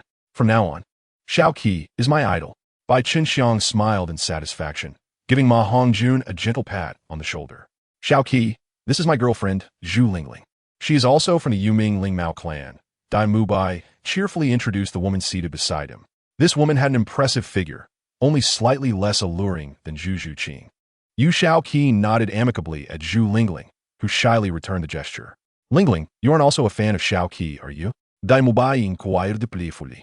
During 5 years of arduous training, by sheer chance, he encountered Zhu Lingling, and from their first meeting, he felt a connection that naturally led to their relationship. Zhu Lingling appeared to be an icy beauty, yet now, her cheeks were flushed as she replied, "Yes. Part of my decision to agree to you is due to Xiao Qi." Dai Mubai shot a bewildered look at Yu Xiao Qi, his eyes wide with disbelief. For a long moment, Yu Xiao Qi felt increasingly uncomfortable under Dai Mubai's gaze and asked, "What are you staring at? Shouldn't you be thanking me?" Lingling just acknowledged that I had a part in it. Zhu Lingling shot Dai Mubai an irritated look, prompting him to quickly move to Yu Xiao Qi's side and share a drink with him. After a while, the dishes were all served. "So, that means only Xiao Ao, Tianheng, and Yu Feng are still single?" Yu Xiao Qi chuckled. Oscar, blushing, pouted, "Women only slow down my training. Being single is just fine. I'm already at level 64. Xiao Ao is right. I'm at level 62 as a Soul Emperor." Yu Feng concurred. Yu Tianheng shook his head and said to Yu Xiao Qi, "Seventh brother, I actually have a girlfriend as well, but she has important matters to attend to, so she cannot come." Oscar and Yu Feng immediately wore expressions of despondency, exclaiming, "We agreed to remain single together, yet you have found love on your own. How disheartening." However, Yu Tianheng ignored their antics and smiled at Yu Xiao Qi, saying, "Seventh brother, you actually know this person." Yu Xiao Qi appeared bewildered and asked, "Your Long Wei member, Yu Xin," replied Yu Tianheng with a grin. Suddenly enlightened, Yu Xiao Qi nodded, recalling the adorable girl Yu Xin, especially since she was a member of his Long Wei. "By the way, over the past 5 years, your progress must have been substantial, right?" The master interjected. "I must be the strongest, as I've already reached the rank of 7-ring soul saint." Yu Xiao Qi remarked indifferently, feeling no affection for the master anymore. Why would one greet him with a smile as he did in the past? "Good lad," Zhao Wuji agreed. "Then I should be second, as I am a 65-level Soul Emperor." Tang San smiled. Yet, as soon as Tang San spoke, someone was immediately displeased. "Xiao San, that statement doesn't sit right with me." Xiao Wu retorted angrily. "Oh, is there someone with a higher rank than mine?" Tang San asked in astonishment, considering how swiftly he had progressed since awakening the Blue-Silver Emperor. "Of course, your Xiao Wu, am a 69-level Soul Emperor." Xiao Wu proudly puffed out her chest, looking at Yu Xiao Qi, who smiled and affectionately ruffled her hair in encouragement. After a round of debate and playful banter, Yu Xiao Qi made a simple ranking of the 9 demons and 7 monsters. 9 demons. Yu Xiao Qi, rank 1, 75-level Soul Saint. Xiao Wu, rank 2, 69-level Soul Emperor. Zhu Zhuqing, rank 3, 68-level Soul Emperor. Ma Hongjun, rank 4, 66-level Soul Emperor. Ning Rongrong, rank 5, 66-level Soul Emperor. Tang San, rank 6, 65-level Soul Emperor. Dai Mubai, rank 7, 65-level Soul Emperor. Oscar, rank 8, 64-level Soul Emperor. Meng Yiran, rank 9, 62-level Soul Emperor. At this moment, the 7 monsters were missing the Shimo brothers. In summary, all members of the 9 demons and 7 monsters had achieved the rank of Soul Emperor. Xiao San, I recall you had plans to establish a faction, right? You had an agreement with me back then, Yu Xiao Qi said after chewing and swallowing a piece of meat. Yes. The faction I wish to create is called Tang Men, and I indeed have an agreement with you, 7th brother, Tang San replied earnestly. Good. Xiao San, I officially extend an invitation to you now, hoping your Tang Men can join my Yi Ge. Yu Xiao Qi said, sitting upright, exuding an unintentional aura of authority. 7th brother, I would like to ask you a question, Tang San said seriously, as this matter was of great importance and could not be decided hastily. Go ahead. If Tang Men merges into Yi Ge, will Tang Men be considered a subordinate or equal? Tang San asked seriously. A faction that cannot govern its own development ceases to be Tang Men and becomes Yi Ge. Thus, Tang Men would merely become a puppet, and the name Tang Men would lose its significance. Yu Xiao Qi replied solemnly. The leader of Tang Men will hold a status equal to that of the leader of Yi Ge, and the development of the departments will be determined by you. However, if it pertains to the overall development of Yi Ge, discussions will be necessary. Furthermore, the elders of Tang Men will have the same status as the elders of Yi Ge. If opinions differ, a vote will decide the final outcome, which will then be officially endorsed by the leader of Yi Ge, Yu Xiao Qi stated earnestly. All right, I understand now. Then my Tang Men shall join Yi Ge. Tang San finally smiled, accepting the terms. We can start recruiting now, Yu Xiao Qi suggested meaningfully. For Yi Ge, I will need Xiao Wu, Zhu Qing, Rong Rong, Lung Lung, And yin yin, the rest will be up to you, Yu Shaoqi laughed. While he wished to bring others into Yigo, he was cautious about not inviting the master, as he did not want to openly express his opinions about him. After all, since Yi Gu and Tang Min were one, it was better to focus on his wives and leave the others to Tang San. There is more to come. Chapter in the establishment of Yi Gu and Tang Min. Tang San was taken aback, as he had expected Yu Shaoqi to be fair and evenly distribute the recruits. But instead, he only wanted his own wives. Seventh brother, are you certain? Tang San asked uncertainly. Tang Min is part of Yi Gu. Why delineate so clearly? Yu Shaoqi replied with displeasure. Tang San paused, then smiled wryly. I apologize, seventh brother. I was narrow-minded. Yu Shaoqi waved his hand, sharing a drink with Tang San. In the end, Flanders, the master, Lu Erlong, and the remaining individuals became elders of Tang Min. The specifics of the regulations and other details would not be discussed today, as it was a day of celebration for everyone, and such topics would be out of place. The next day, Yu Shaoqi returned to the Blue Lightning Tyrant Dragon sect with everyone. Yiga needed to be independent. Remaining within the Blue Lightning Tyrant Dragon sect would merely mean being a subsidiary force. Young master. Upon returning, the clan members greeted Yu Shaoqi and the others, with the reason for their deference towards those other than Yu Shaoqi being pure respect. Surely, no one was unaware of the renown of the Shrek 9 demons and the Shrek 7 monsters. If one was ignorant of this, it meant they were not from Douluo continent. Even the deceased Shimo brothers were well-known figures, and not to mention their accomplishments. They were worthy of praise for their valor against the evil soul masters. In the conference hall, Shaoqi, why do you call us here right after returning? Have we grown distant over the years? Yu Luo Mian expressed his dissatisfaction. Having dedicated himself to Yu Shaoqi and cared for him, he felt slightly slighted that upon his return, Yu Shaoqi did not seek him out first, but instead summoned him to the conference hall. If he did not understand Yu Shaoqi's character, he might have suspected that Yu Shaoqi was an ungrateful wolf he had raised. Uncle, how could I dare? Yu Shaoqi replied with a wry smile, feeling somewhat embarrassed. Dade, I see you dare quite a lot. Yu Luo Mian said, irritated. All right, I was wrong, okay? Uncle, this matter is indeed significant, so I was anxious to call you to the conference hall, Yu Shaoqi said with a smile. Seeing Yu Shaoqi admit his mistake, Yu Luo Mian's anger subsided significantly. All right, what is it? Yu Luo Mian grumbled. The others watched the quarrel between the uncle and nephew without being able to interject, merely observing. Uncle, I have established a faction called Yigo, and I have returned to take the long way with me, Yu Shaoqi announced. Impossible. Young master, the 13 members of Long Wei possess extraordinary talents. If you take them away, what will happen to our Blue Lightning Tyrant Dragon sect? Yumiki offered a wry smile, observing that out of the 13 dragon guards, all but 5 had achieved the 5th ring of Soul King cultivation. Such extraordinary talent, barring unforeseen circumstances, would undoubtedly lead these individuals to become Soul Douluo, or even title Douluo, in the future. How could they possibly allow Yuxiaki to take them away? Yuluo Mian furrowed his brow, uncertain of how to respond to Yuxiaki. What are you all thinking?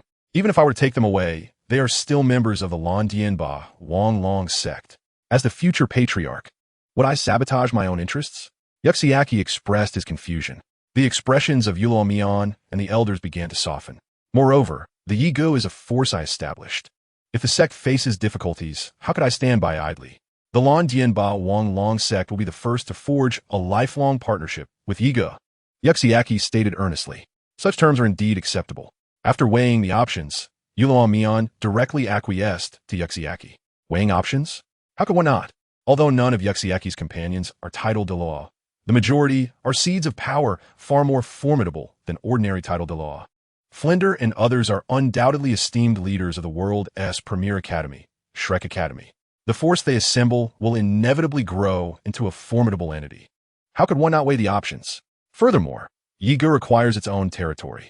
Yuxiaki grinned mischievously at Yuluo Mian. You rascal. Yuluo Mian shot Yuxiaki a glare, albeit half-heartedly. Very well. In the southern Soul Beast Sea, our sect possesses an island. I shall grant it for you to establish your force. Yuluo Mian conceded with a hint of reluctance. That island is the largest piece of land owned by the Lan Dianba Wang Long sect, originally intended for grand construction. Yet now it is directly bestowed upon Yuxiaki. Excellent. Ha ha ha. Thank you, uncle. What gratitude is necessary? Ultimately, it will be yours anyway. Consider it an early handover. Yuluo Mian replied curtly. Is there anything else? Yuluo Mian inquired. Nothing further. All right, the meeting is adjourned. Yuluo Mian declared with a voice that resonated through the hall. In the end, the elders and the clan's youth were called out by Yuluo Mian. Yuxiaki promptly approached Yuluo Mian, beginning to massage his shoulders. Oomph, you young lad. It seems my efforts were not in vain. Yuluo Mian remarked, enjoying the comfort. Uncle, I may need assistance in the construction as well, Yuxiaki flattered. You rascal. Returning only to cause the sect to bleed financially, yet you gain no benefits. You truly have a knack for taking advantage. The Lan Dian Ba Wang Long sect is also your sect. Yuluo Mian retorted, his ire rising. Yuxiaki felt his face flush with embarrassment. No, there are benefits. Tang Sin stood up, respectfully addressing Yuluo Mian. Oh, pray tell, what benefits in the Lan Dian Ba Wang Long sect arrive? Yuluo Mian inquired with curiosity. Just watch. Tang San produced a concealed weapon. This device is called a hidden weapon, capable of launching a lethal attack when the enemy is unprepared. This particular hidden weapon, known as the sleeve arrow, can kill an unsuspecting soul emperor, and if coated with a deadly toxin, can easily slay a soul sage. Tang San explained. Most importantly, anyone can utilize this hidden weapon without any prerequisites. Tang San added. Initially, Yuluo Mian did not pay much attention, but upon hearing the lack of prerequisites, he nearly lost his composure. Are you suggesting that even an ordinary person could wield this hidden weapon? Yuluo Mian asked uncertainly, genuinely doubting his hearing. Tang San confidently nodded, prompting Meng Iran to gaze at him with admiration. Excellent. In that case, my concerns are alleviated. Yuluo Mian finally broke into a smile. The sleeve arrows. We at Yigu will provide unconditionally to the Lan Dian Ba Wang Long sect, Tang San declared, stating the obvious. In such circumstances, what conditions could be proposed? Wonderful, wonderful. This is truly splendid. Gome, let us gather for a celebration. Yuluo Mian exclaimed joyfully. Such devices are indeed priceless treasures, enabling ordinary individuals to slay soul sages and capable of mass production. What else could be considered a priceless treasure? Yuluo Mian suddenly felt that this time, Yuxiaki Yigu had made a significant gain. The second update is here. This chapter concludes. The return of the evil soul masters is imminent. Since that is the case, we can begin assembling our team, and once the materials are selected, we can head to the Soul BC. Yuxiaki exclaimed excitedly, rising to his feet. Dean, you and the others should return to Shrek Academy. The academy still needs your presence, Yuxiaki said with a smile to Flinder and Lu Erlong, deliberately skipping over the master. How strange. Why does it feel like little Seven has changed a bit since his return? Yu Jiao thought, but did not dwell on it further. Very well, we shall take our leave then, Flinder said with a smile. Subsequently, Yuxiaki and his companions assembled a construction team and a transport team, resulting in a total of 1,000 members for this expedition. Coupled with the soul beast steeds, the spectacle of their entourage was undeniably grand, with the dragon guards serving as a protective detail, vigilantly monitoring for suspicious individuals.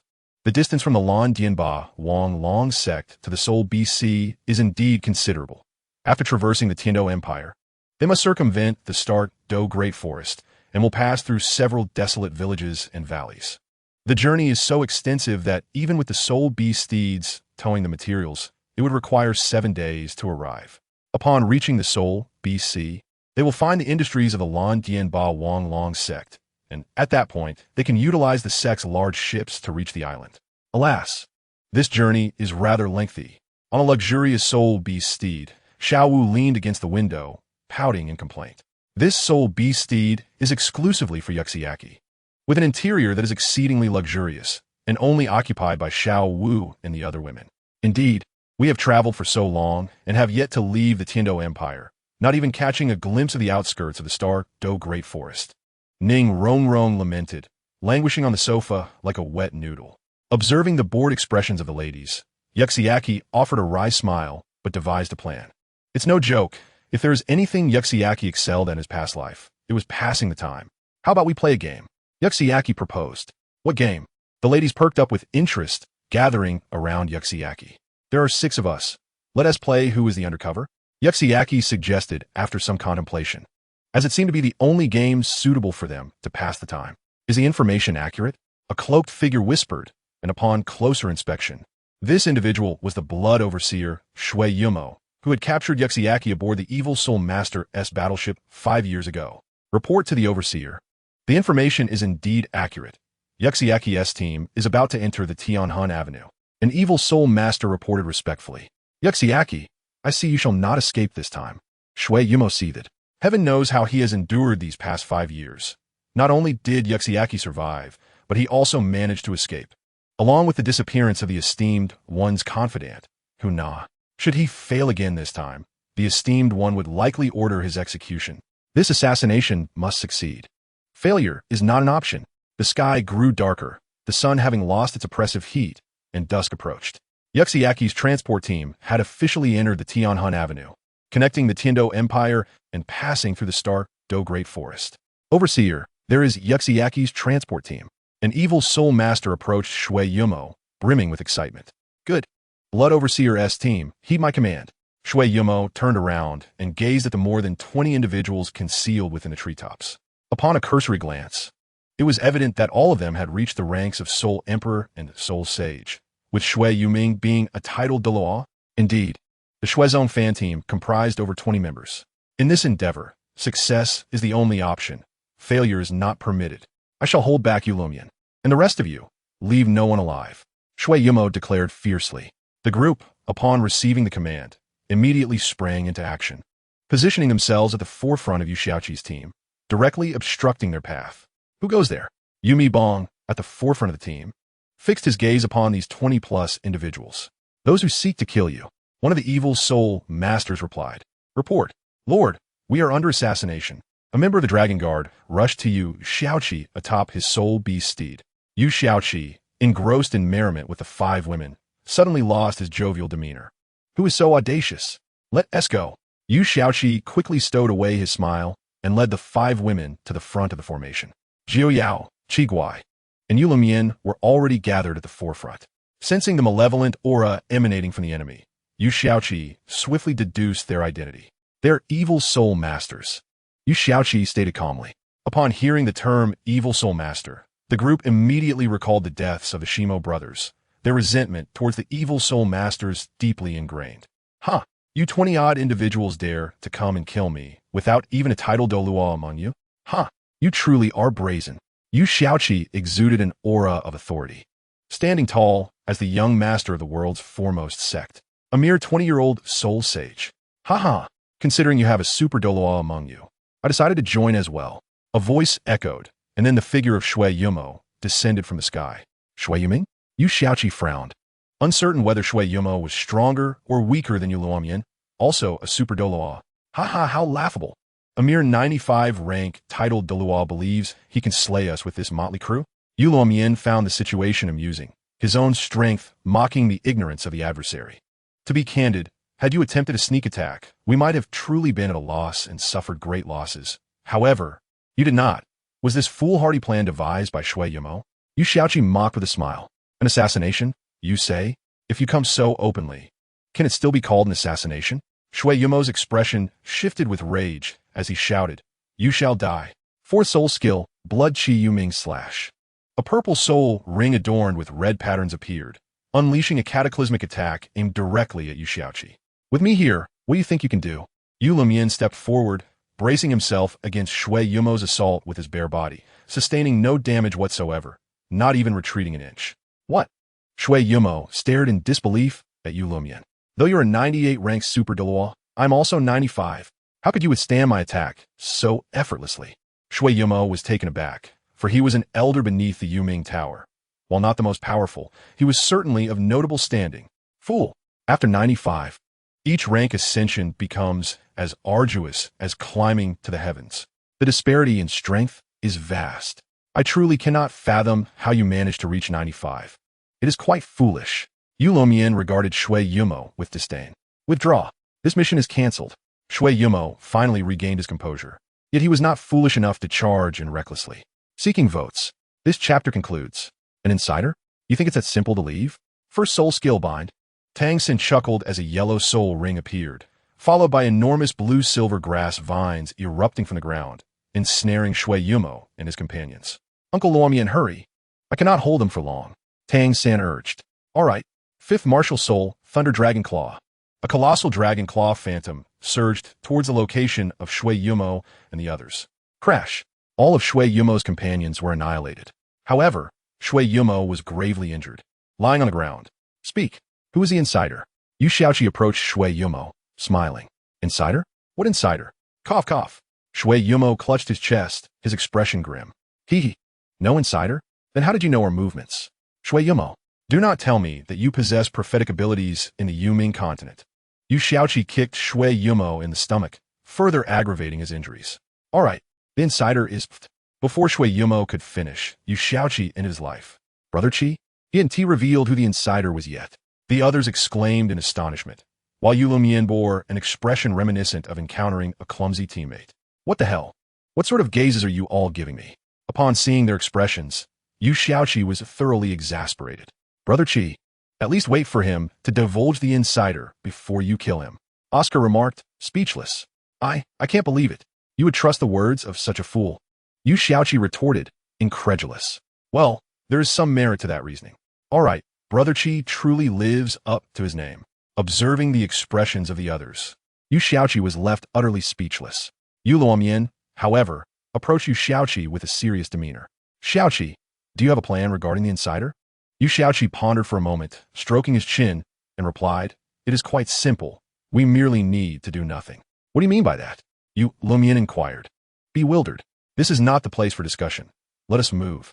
Yu Xiaoqi smiled. Subsequently, they continued their journey. Within Yu Xiaoqi's soul beast steed, Yi Gu and the members of Tang Men had already gathered, and it was fortunate that the steed possessed ample space.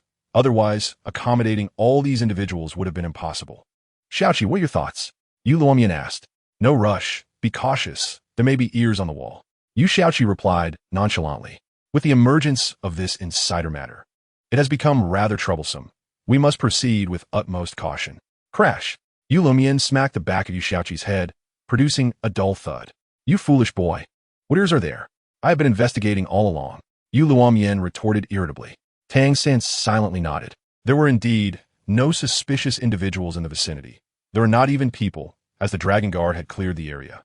Isn't this being cautious? Yu Xiaoqi lamented, rubbing the spot where he had been struck. Fine, you're the most cautious. Hurry and speak. Yu Luomian seemed resigned. Identifying the insider is simple in theory, yet somewhat challenging in practice.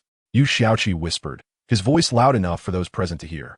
Yu Xiaoqi created suspense, lifting a teacup to sip some tea. We do nothing but closely observe everyone. Those with a guilty conscience will inevitably reveal themselves. Yu Xiaoqi remarked with a smile. Brother Qi, this indeed appears to be a good plan, but I believe it may not suit the current situation. Tang San pondered for a moment, agreeing with Yu Xiaoqi's notion. Yet upon reflecting on the realities of their situation, he discerned that certain aspects were simply unfeasible. How so? Yu Xiaoqi inquired, raising an eyebrow. Quite simply, we lack the luxury of time to wait, Tang San replied earnestly, noticing the puzzled expressions on the faces of his companions. He continued to elucidate. Our immediate priority is to establish the Yi Gu and formulate regulations governing various matters. The manpower, resources, and energy required for this endeavor are beyond imagination. How can we possibly divert our attention to apprehending this internal traitor? Moreover, our foremost concern must remain the enhancement of our strength. Upon hearing Tang San's words, the group finally grasped the gravity of their predicament. To completely expel the evil soul masters from Dalu, or even to eradicate them entirely, with their current capabilities, it seemed they could barely manage to inconvenience their foes. That makes perfect sense. So, by your reasoning, we must adapt to the changes without altering our course? Yu Xiaoqi remarked. Isn't that akin to what I suggested? No, while we may lack the energy, the long way do not. Tang San replied cunningly. In an instant, Yu Xiaoqi comprehended Tang San's implication, unable to resist exclaiming. Little San, with such intelligence, you wouldn't happen to be the reincarnation of a formidable figure, would you? Tang San immediately flustered, chuckling nervously. Xiaoqi, you jest. The others, witnessing Tang San's evident distress, couldn't help but tease him. It appears he truly has something to hide. Amused by Tang San's flustered demeanor, Yu Xiaoqi finally said, All right, little San, the significant task of unearthing the traitor is now entrusted to you. Here, take this. As she tossed a blue gold token engraved with a dragon to Tang San, She added, "You have your orders." Tang Sin caught the token, momentarily stunned. Before kneeling on the ground, "I now delegate the long way to you. It is imperative that you expose the traitor." Yu Shaoqi commanded sternly. "Yes, sect leader." Tang San replied respectfully, rising to his feet at Yu Shaoqi's signal. She couldn't help but nod approvingly, noting his newfound determination. On the seventh day, Yu Shaoqi and her companions finally arrived at the coastline of the Soul Beast Sea, where the docks were entirely owned by the Lan Dianba Wangzhou. The arrival of Yu Shaoqi and Yu Luo Mian indeed stirred a commotion, yet neither intended to linger. The local overseer had arranged for 10 massive vessels, 9 for cargo and 1 for passengers, which set sail directly toward the island. Seventh brother, I've heard that the soul beasts in the sea are even more terrifying than those on land, Dai Mubai remarked, approaching Yu Shaoqi. Indeed, they are considerably more fearsome, Yu Shaoqi replied, sipping a potion to stave off seasickness. Consider this. Douluo Dalu comprises only 13% land. The remainder is all water. Yu Tianheng chimed in. Upon seeing the drink in Yu Shaoqi's hand, he couldn't help but shudder and jest. Seventh brother, how can you stomach such a dreadful beverage? What do you know? This is a lament of our national animation. Chapter 2 concludes. Suddenly, the vessel jolted violently as if struck by some unseen force. What has happened? Yu Shaoqi and her companions rushed to the captain's cabin. A sailor respectfully reported, "Young master, it appears to be a sea soul beast. Can we ascertain which soul beast it is?" Yu Shaoqi inquired seriously. "No, we cannot," the sailor replied hastily. Upon hearing this, Yu Shaoqi instructed him to attend to his duties. The captain's cabin was bustling with activity, while the others remained anxious.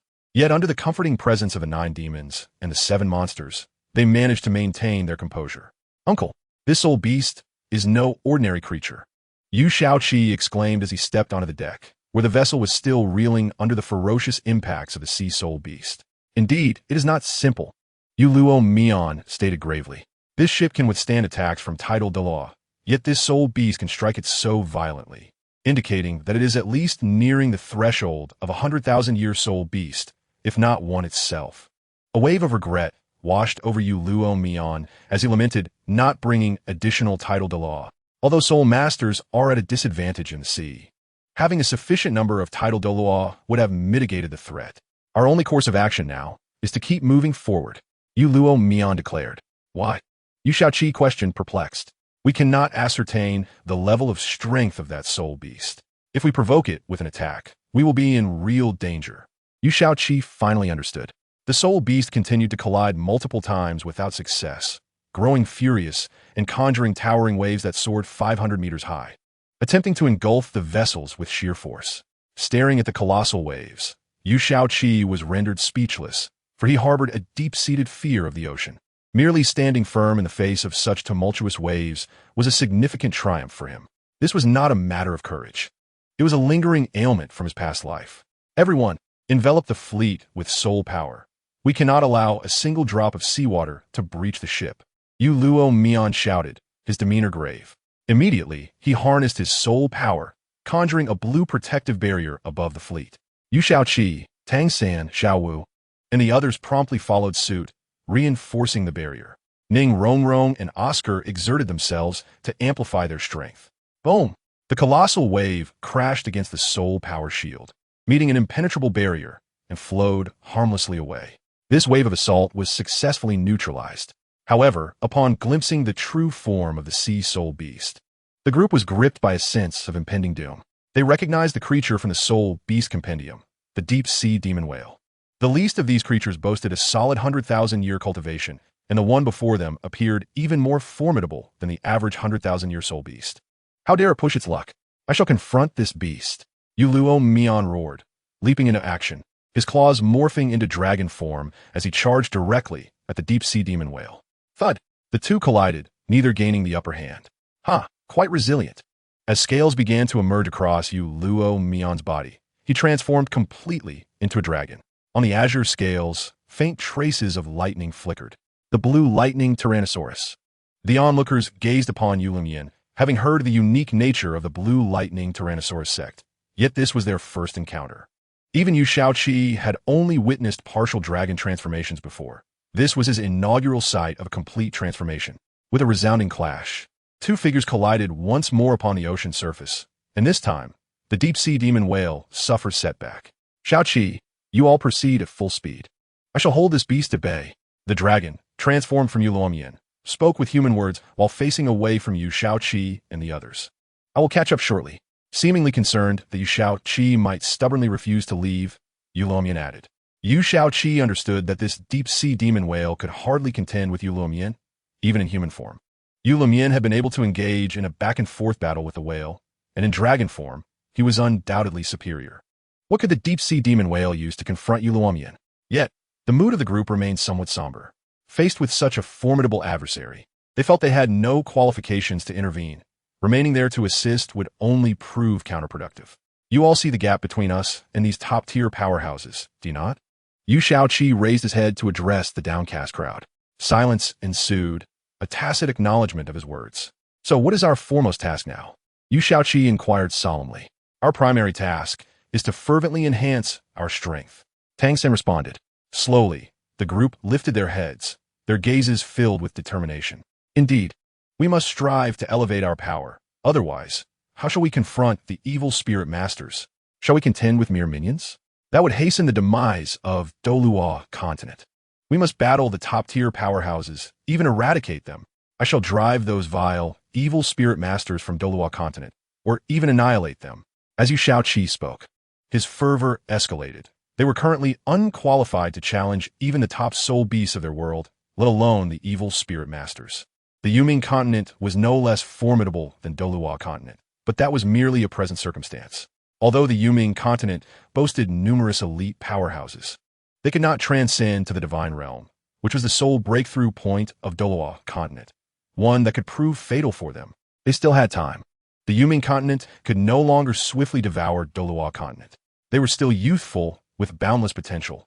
Thus they needed to zealously enhance their strength. After traversing several dozen nautical miles, the colossal fleet finally arrived at an enormous island, appearing quite desolate, with even the dock looking quite antiquated, yet it remained relatively sturdy. 2 years passed, during which the group relentlessly elevated their powers. Their efforts bore fruit. Yu Xiaoqi reached level 79, while the others attained the level of Soul Saint, even acquiring their 7th soul ring. This made Yu Xiaoqi ponder for quite some time why, despite 2 years of effort, he had not achieved the rank of Soul Dalu while they had reached Soul Saint. Was his talent lacking? This led him into a phase of self-doubt. Amidst his self-reflection, the Night Pavilion and Tang sect were finally completed. One evening, everyone was summoned to the conference hall of the Night Pavilion. Yu Xiaoqi sat at the highest seat, observing the Shrek 7 monsters and the Shrek 9 demons.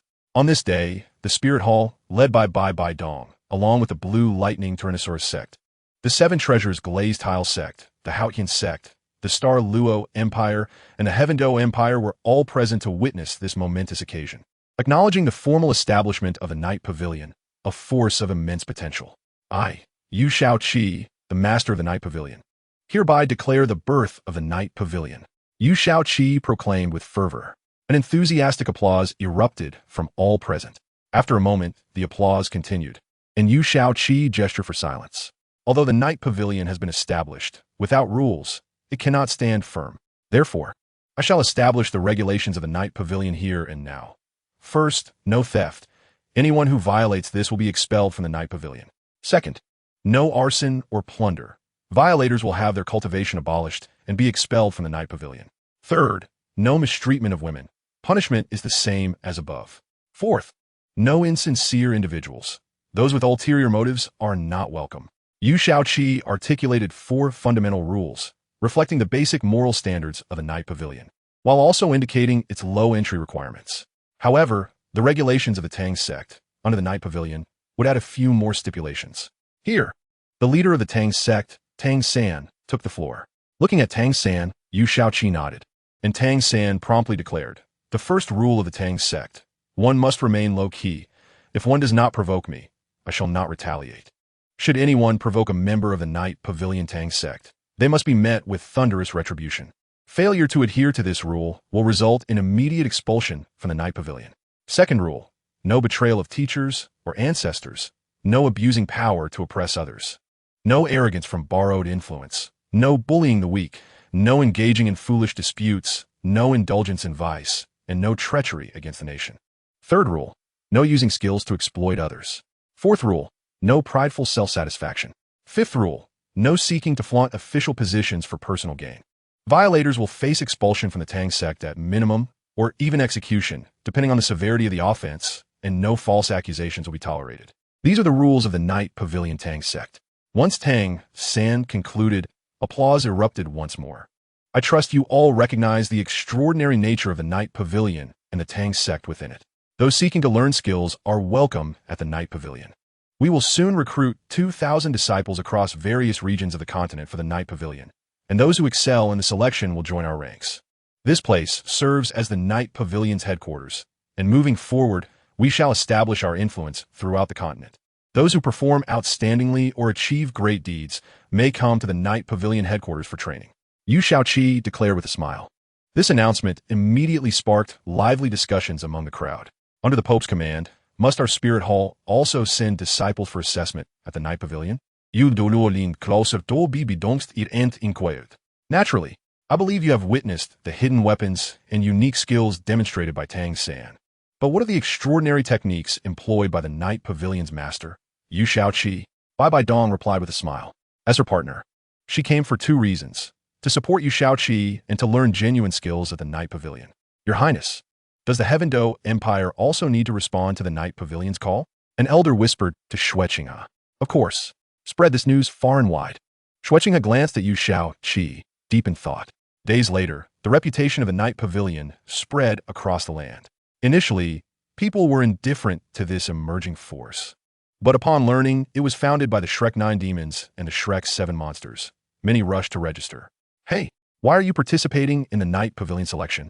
In the Tian-Do Empire, on a bustling street, a middle-aged man stood in a long queue, addressing the person ahead of him. My talent is not particularly remarkable, but the Tang sect of the Yigu is renowned for its hidden weapons. The most formidable of these can even slay a titled Douluo. Surely, you are not unaware of this? The man in front responded with disdain. This scenario was unfolding in various corners of the Douluo continent, with the selection process designated to take place at the Yigu branch in Tian-Do City. On that day, every inn in Tian-Do City was fully occupied, and many people even found refuge sleeping on the streets. Statistically, there were 1 million participants from the Tian-Do Empire alone, and that was just in Tian-Do City. Were it not for the division into batches, the city would have been overwhelmed. Across the entire continent, 20 million individuals were vying for selection. Had it not been for the urgent regulation by Yu Shaoqi, dividing the process into 20 large batches, the situation would have been untenable. Yu Shaoqi, seated upon a high platform, observed the candidates arriving for preliminary interviews with an unmistakable smile, knowing that with time, the Yigu would only grow in strength as branches were established in various regions. Why do you wish to join the Yigu? The interviewers, comprised of teachers from Shrek Academy, ensured that the preliminary selection would be thorough. Tang Sin had also prepared a special potion, which all candidates were required to consume at the interview site.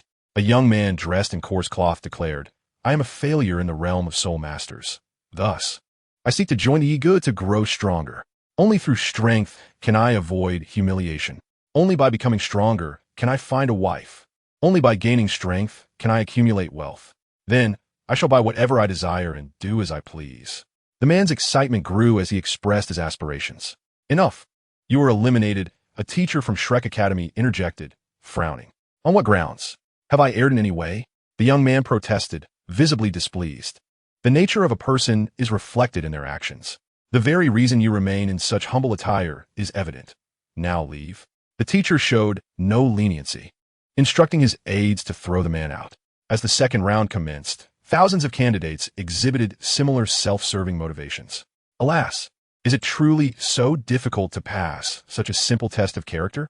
Yu Shaoqi lamented, reclining in his chair, pondering whether his presence was even necessary to supervise the gathering. With so many individuals, it was uncertain how long the selection would take. The character test, seemingly straightforward, was, in fact, the most challenging, for human hearts are indeed inscrutable. Tang Sin appeared unfazed, aware that such individuals were common. And it was often those who harbored ulterior motives that proved most treacherous. Yu Shaoqi nodded in agreement with Tang San's assessment when suddenly, a particular individual captured his attention. Why do you wish to join the Yigu? The Shrek Academy teacher inquired. I aim to alter the existing dynamics of the Douluo continent, came the reply from Xue Qinghe, also known as Qianren Xue. Oh, and why would you seek to change the continent structure? The teacher's curiosity was piqued, for he recognized the prince of the Tian-Do Empire before him. It is simple. The strife among empires is excessive, with valuable resources monopolized by sects and the two major empires. Such singularity in resource distribution significantly hinders the continent's development. Perhaps among the common folk, there exist many talents whose potential is not manifested in cultivation, but in various other fields. Living as a commoner in this era is exceedingly difficult. Thus, I aspire to transform the continent structure. Qian Rinxue's words left the teacher and everyone present in a state of bewilderment. The notion that without unification, the continent could not progress was starkly evident.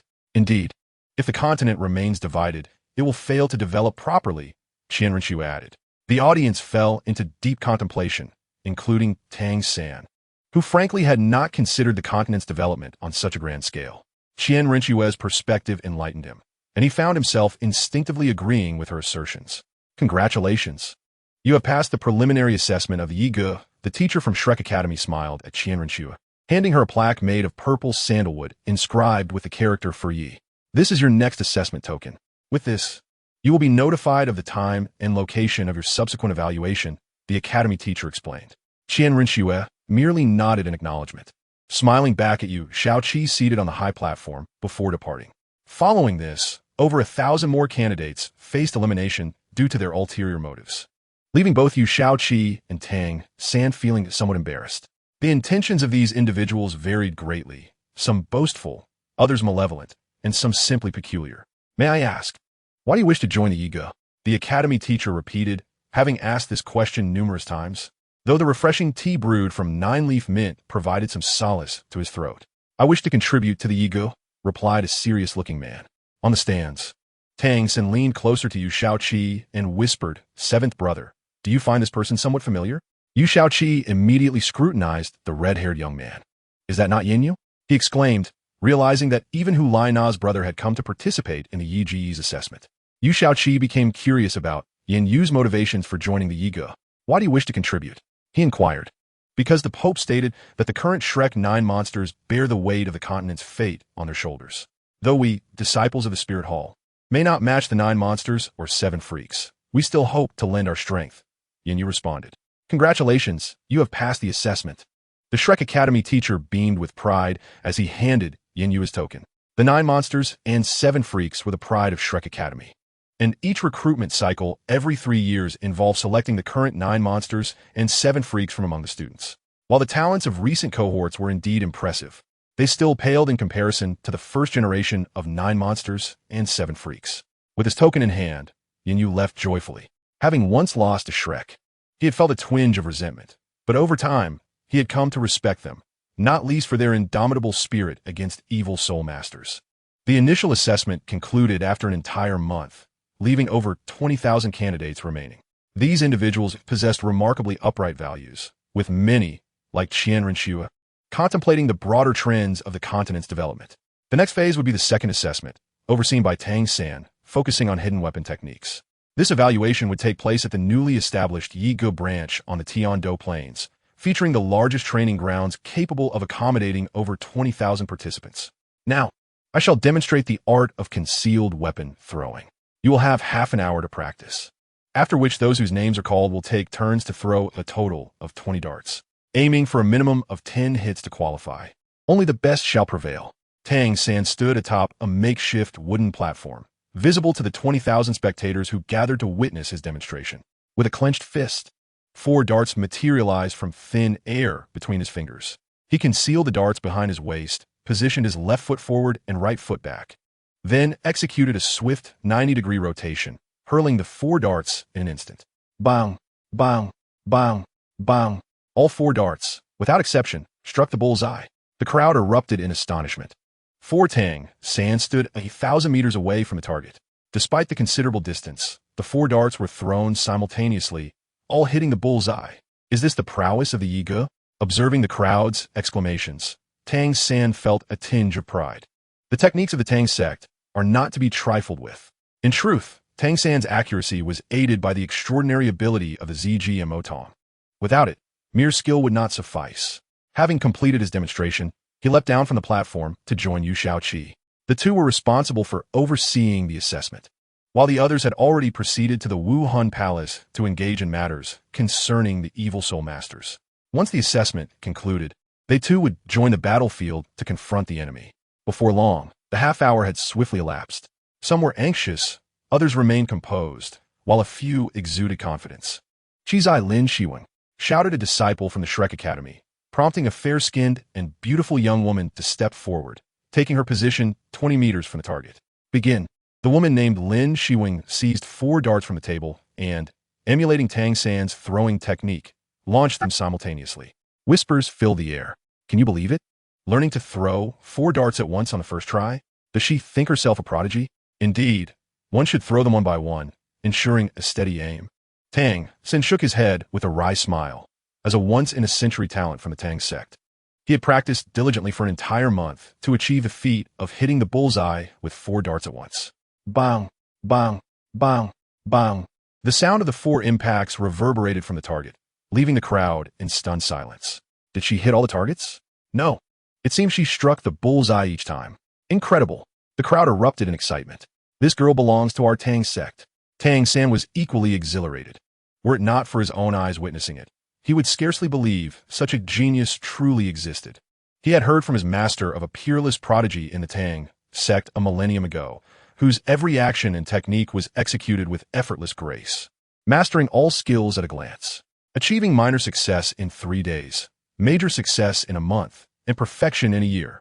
Little did he expect to encounter such talent.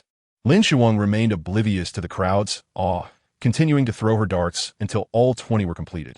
Lin Shiwing's throwing score, full marks, announced a fellow disciple. Tang San, eager to approach her, leapt forward. Sect Master Tang. Lin Shiwing greeted him respectfully upon his arrival. Please rise, Tang San urged, filled with excitement. Lin Shiwing, may I ask if you wish to become my direct disciple? He inquired solemnly. Lin Shiwing hesitated before calmly replying, I do not wish to. This response left Tang San at a loss. Why not?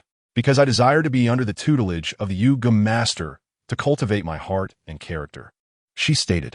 Tang San, flustered, pointed at her, struggling to articulate his thoughts. You are being foolish. Your talent is not suited for that path. Upon hearing this, Yu Shaoqi felt a surge of joy and quickly approached Tang San. Do you truly wish to join my ego? Yu Shaoqi smiled. Lin Shiwing stared blankly at Yu Shaoqi, her face flushing, then nodded vigorously. Tang San, exasperated, interjected, 7th brother's talent does not lie in this area. He cannot teach you. Yu Shaoqi, secretly amused, teased. How do you know my talent does not lie here? Just watch closely. He approached the table, grasped 4 darts in each hand, and retreated to a distance of 1,000 meters before simultaneously launching all 8 darts. No, this cannot be, Tang San murmured. Yet reality quickly delivered a resounding blow. Bang, bang, bang, bang. 8 distinct sounds rang out, all striking the bullseye. Tang San's jaw dropped. While he could achieve similar feats, it appeared that Yu Shaoqi was also attempting darts for the first time, and yet he surpassed Lin Shiwing in prowess. Little San, do you have anything to say? Yu Shaoqi inquired with a calm smile. I concede, 7th brother, you are indeed formidable, but only I can teach her the most advanced skills. Tang San retorted. Noting Tang San's growing frustration, Yu Shaoqi decided to relent, saying, very well. Why must we quarrel? Allow Lin Shiwing to be your direct disciple, and she shall also be mine. Is that acceptable? He patted Tang San on the shoulder with a grin. All right, that does seem reasonable. Tang San acquiesced, albeit begrudgingly. Why do you look like you were the one at a disadvantage? 7th brother, I was mistaken, he replied sheepishly. Ultimately, Lin Shiwing was granted direct admission to become the Yi Juezi of the Yigu, a position akin to co-managing both the Tang sect and the Yigu, chosen by both sect masters. In the aftermath, many believed that throwing darts was simple and sought to emulate Lin Shiwing's feat of 4 simultaneous throws. However, when it came to their turn, none managed to hit even one of the 20 darts. With this lesson learned, many settled down to practice diligently, throwing 1 dart at a time, yet even so, numerous individuals barely met the passing mark. Subsequently, Qian Renxue, portraying Xue Qinghe, took her turn. She opted for a steady approach, throwing 1 dart at a time, ultimately achieving a score that matched her stature, a resounding full mark. In the end, Yu Shaoqi and Tang San found themselves at odds once more, not due to Yu Shaoqi's desire, but because Tang San wished to take on another direct disciple, while Qian Renxue also aspired to join Yu Shaoqi's tutelage. Yu Shaoqi stepped back, contemplating appointing Qian Renxue as the Yi Juezi, yet she declined this prestigious title, choosing instead to be a disciple of Yu Shaoqi. Later, Qian Renxue leaned in close to Yu Shaoqi and whispered, "Actually, I came here for you."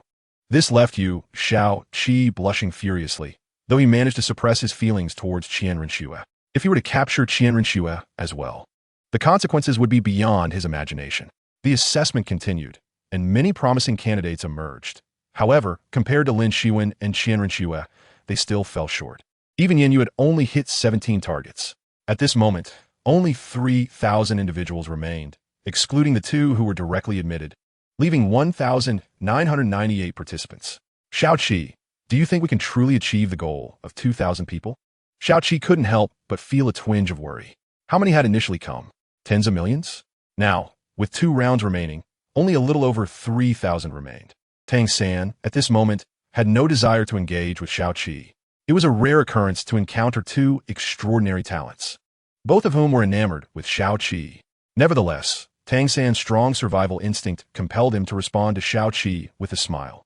It matters not whether we reach the full quota.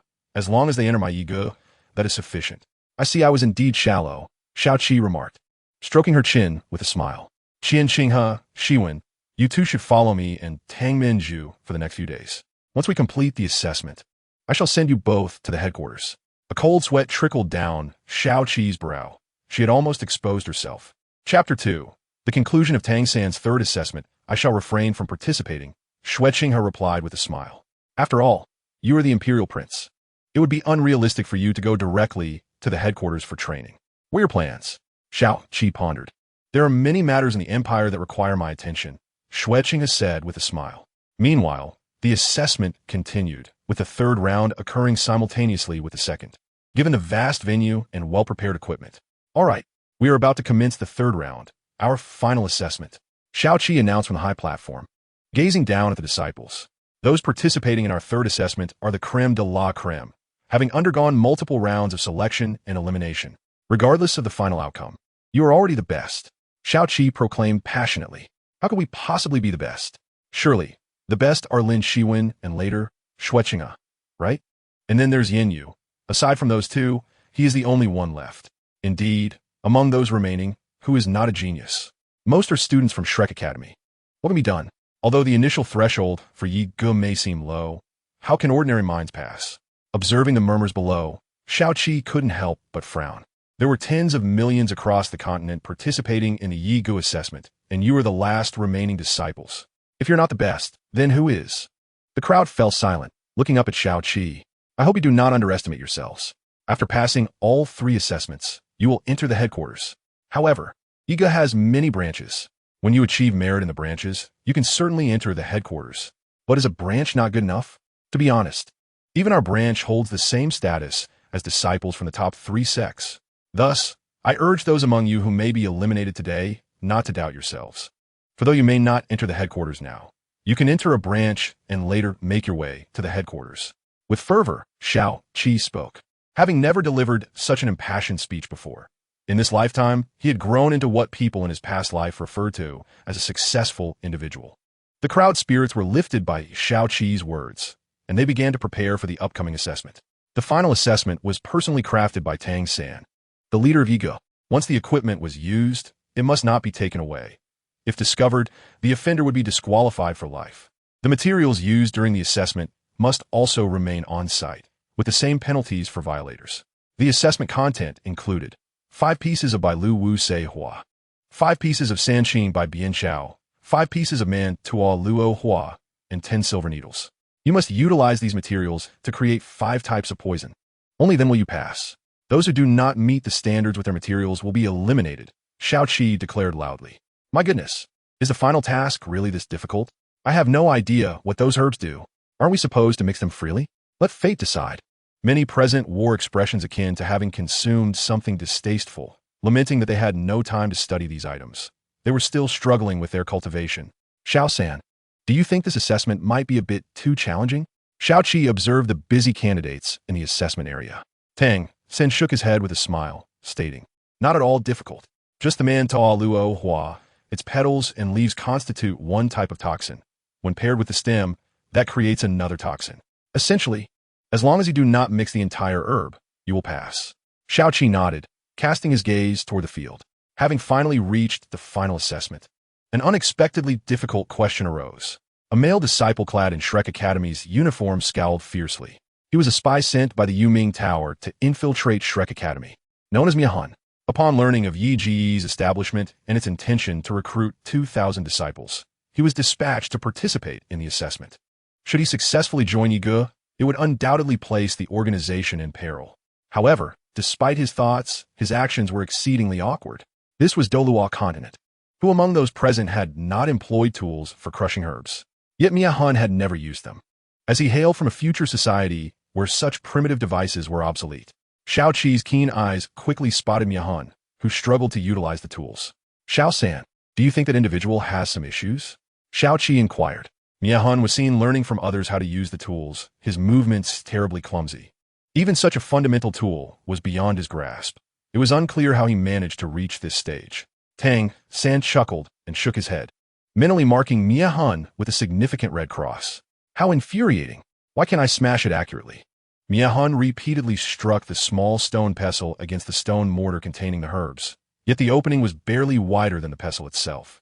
After much effort, the others had completed their mixtures, testing them with the silver needles to discover just how simple the assessment was. At this moment, only Miahan remained unprepared, and all eyes turned toward him. Could he still finish? Hearing the voices behind him, Miahan trembled slightly. However, as an undercover agent, his psychological resilience was quite commendable. "Greetings, seniors." Miahan began to bow, but was halted by Xiaoqi. "What's going on? You cannot even use such basic tools?" Xiaoqi frowned. "You've seen them before, haven't you? And you still need to learn from others how to use them? And to learn so poorly. Senior, I have never seen such a thing in my life.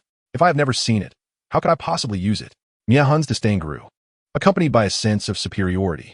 This lowly place would be better off perishing.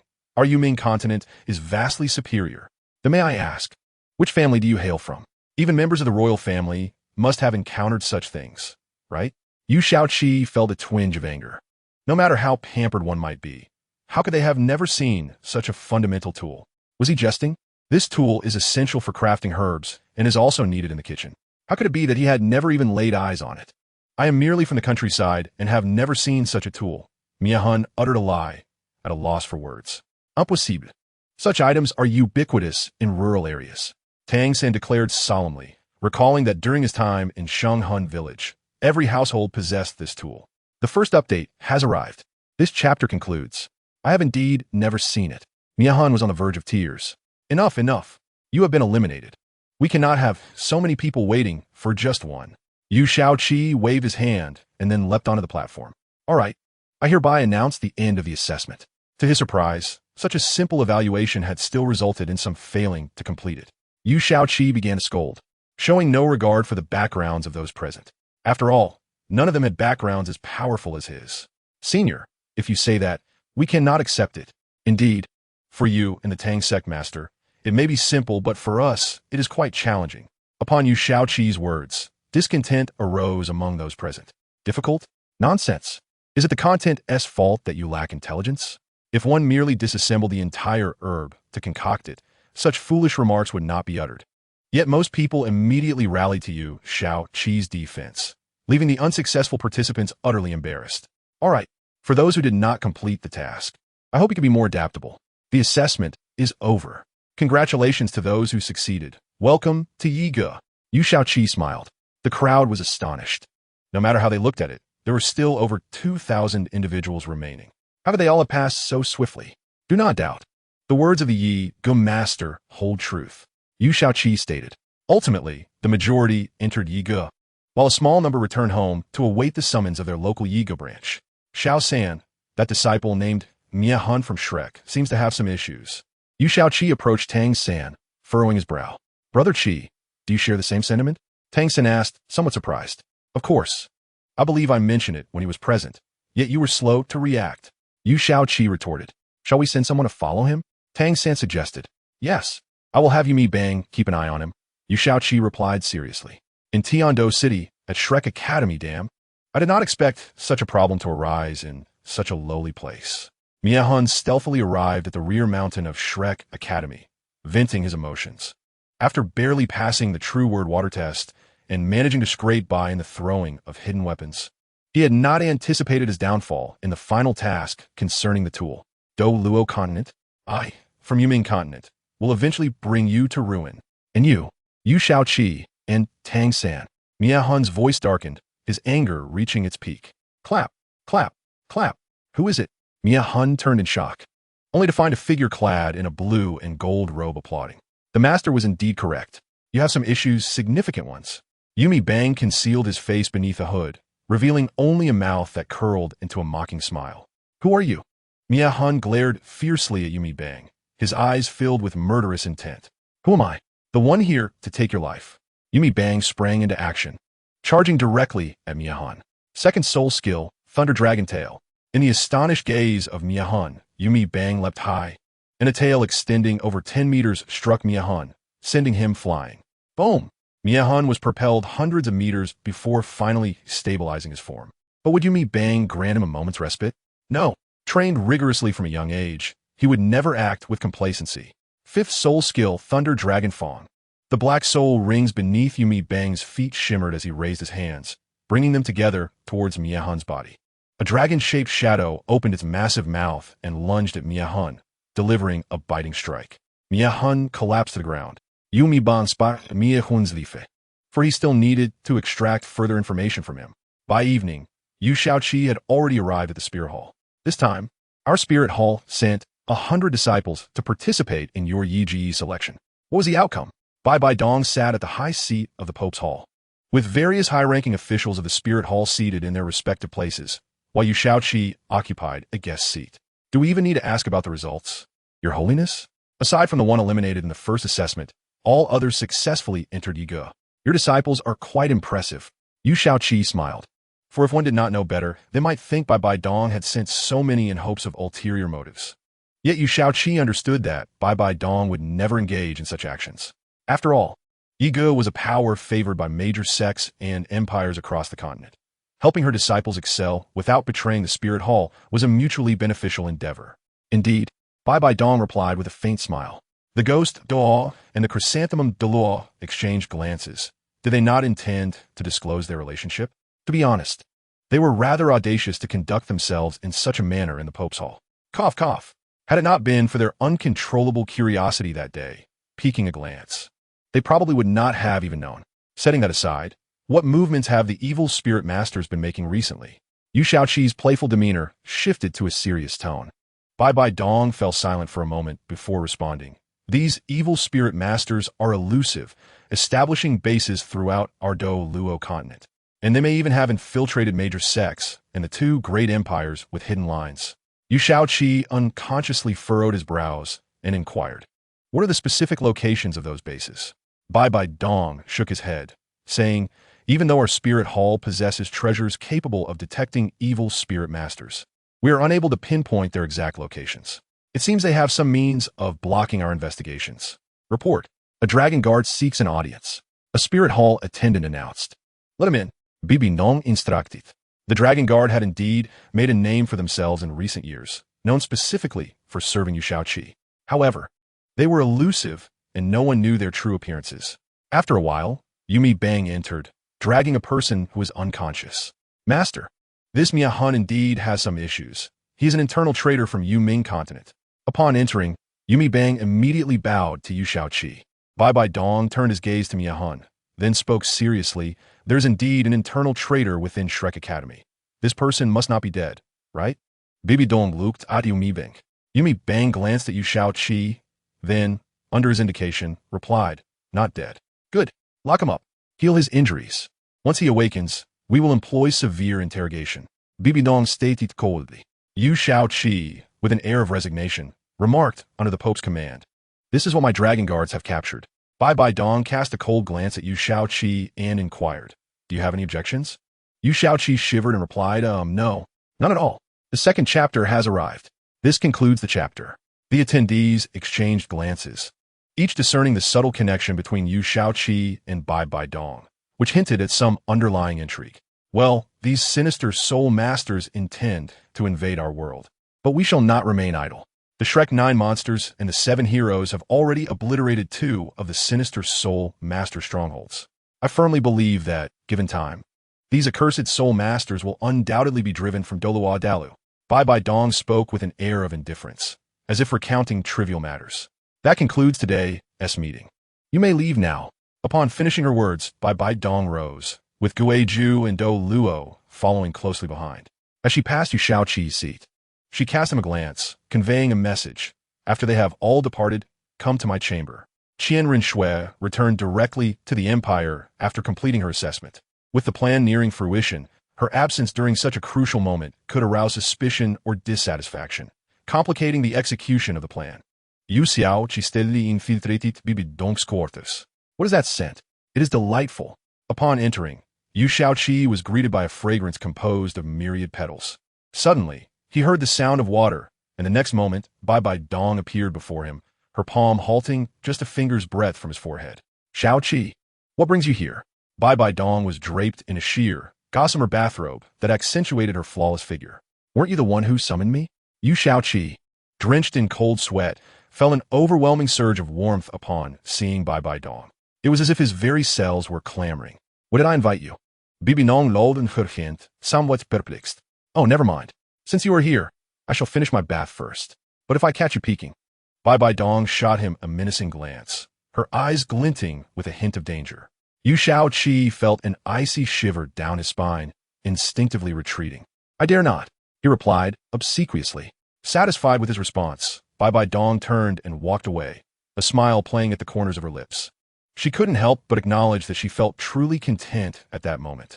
As the sound of water echoed, Yu Shaoqi's thoughts were tumultuous, akin to ants crawling within his mind.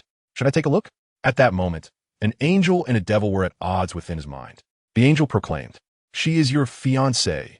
Can you betray her trust like this? The devil countered, You are already engaged. What harm is there in a mere glance? The angel retorted, You must not look. The devil insisted, Not only can you look, but you can also act. After a lengthy internal struggle, Yu Shaoqi, succumbing to temptation, stealthily approached the curtain and began to peek. Upon catching sight of Bai Bai Dong's alabaster skin, he could no longer contain himself and leaped into the bath. He embraced Bai Bai Dong, his hands growing increasingly bold. Shaoqi, no, Bibi Dong exclaimed in shock. No, it must be done, Yu Shaoqi declared, his face brimming with determination. You're incorrigible. Bai Bai Dong leaned against Yu Shaoqi's chest, her voice softening. Men are only desirable when they are a bit mischievous. Yu Shaoqi jested. Donger, as a member of the Spirit Hall, do I not have tasks to fulfill? Yu Shaoqi buried his head in Bai Bai Dong's snowy locks, speaking weakly.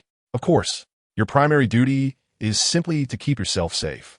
Bai Bai Dong replied, gently, as she played with Yu Shaoqi's long hair. Isn't that akin to living off someone else's efforts? Yu Shaoqi lamented, feeling a twinge of discontent. After all, he was the most talented individual of all time, the esteemed young master of the foremost sect in the world, and the head of the Night Pavilion.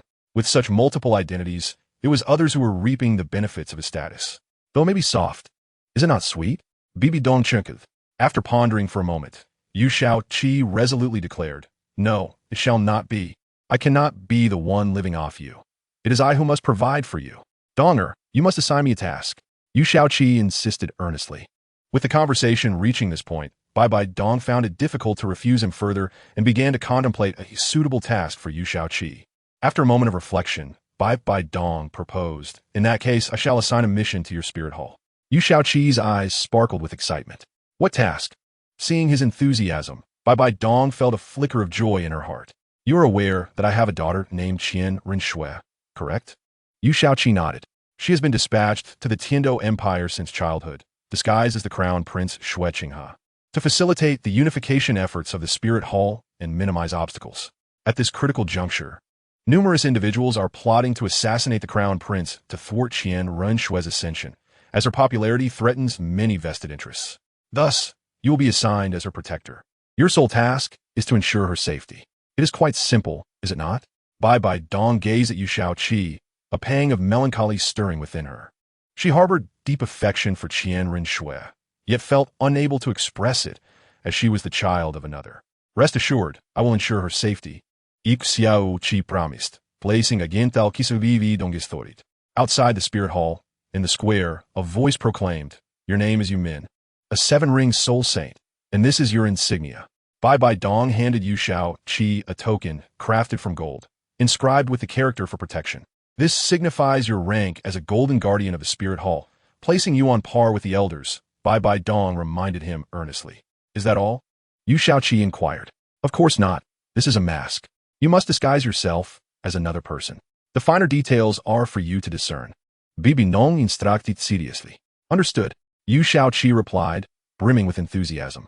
Then, disregarding the gazes of others, Bai Bai Dong embraced Yu Xiaoqi, saying, "Please be careful." Yu Xiaoqi was taken aback. This was a public acknowledgement of their bond. Overcome with emotion, he kissed Bai Bai Dong once more before departing. The first chapter concludes. Today, I am known as Yumin. Yu Xiaoqi donned a mask that revealed only his mouth and eyes, covering himself with a white robe that concealed him entirely, save for a few wisps of hair cascading over his forehead. Throughout the journey, he practiced altering his voice to eliminate any trace of his true self, discovering that a hoarse tone seemed to mask his real voice. At last, Yu Xiaoqi successfully infiltrated the sleeping quarters of Xue Qinghe. The door creaked open, revealing the night that had already enveloped the palace. Was she always so busy that she could only rest at this hour? How arduous it must be. Yu Xiaoqi mused silently. After confirming that no one else was present, she stealthily descended behind Xue Qinghe. "Young master, your highness," Yu Xiaoqi rasped. Though her body remained motionless despite addressing Qian Rinxue with such a title, Xue Qinghe turned to face the unfamiliar figure before her, her expression filled with suspicion. "Who are you?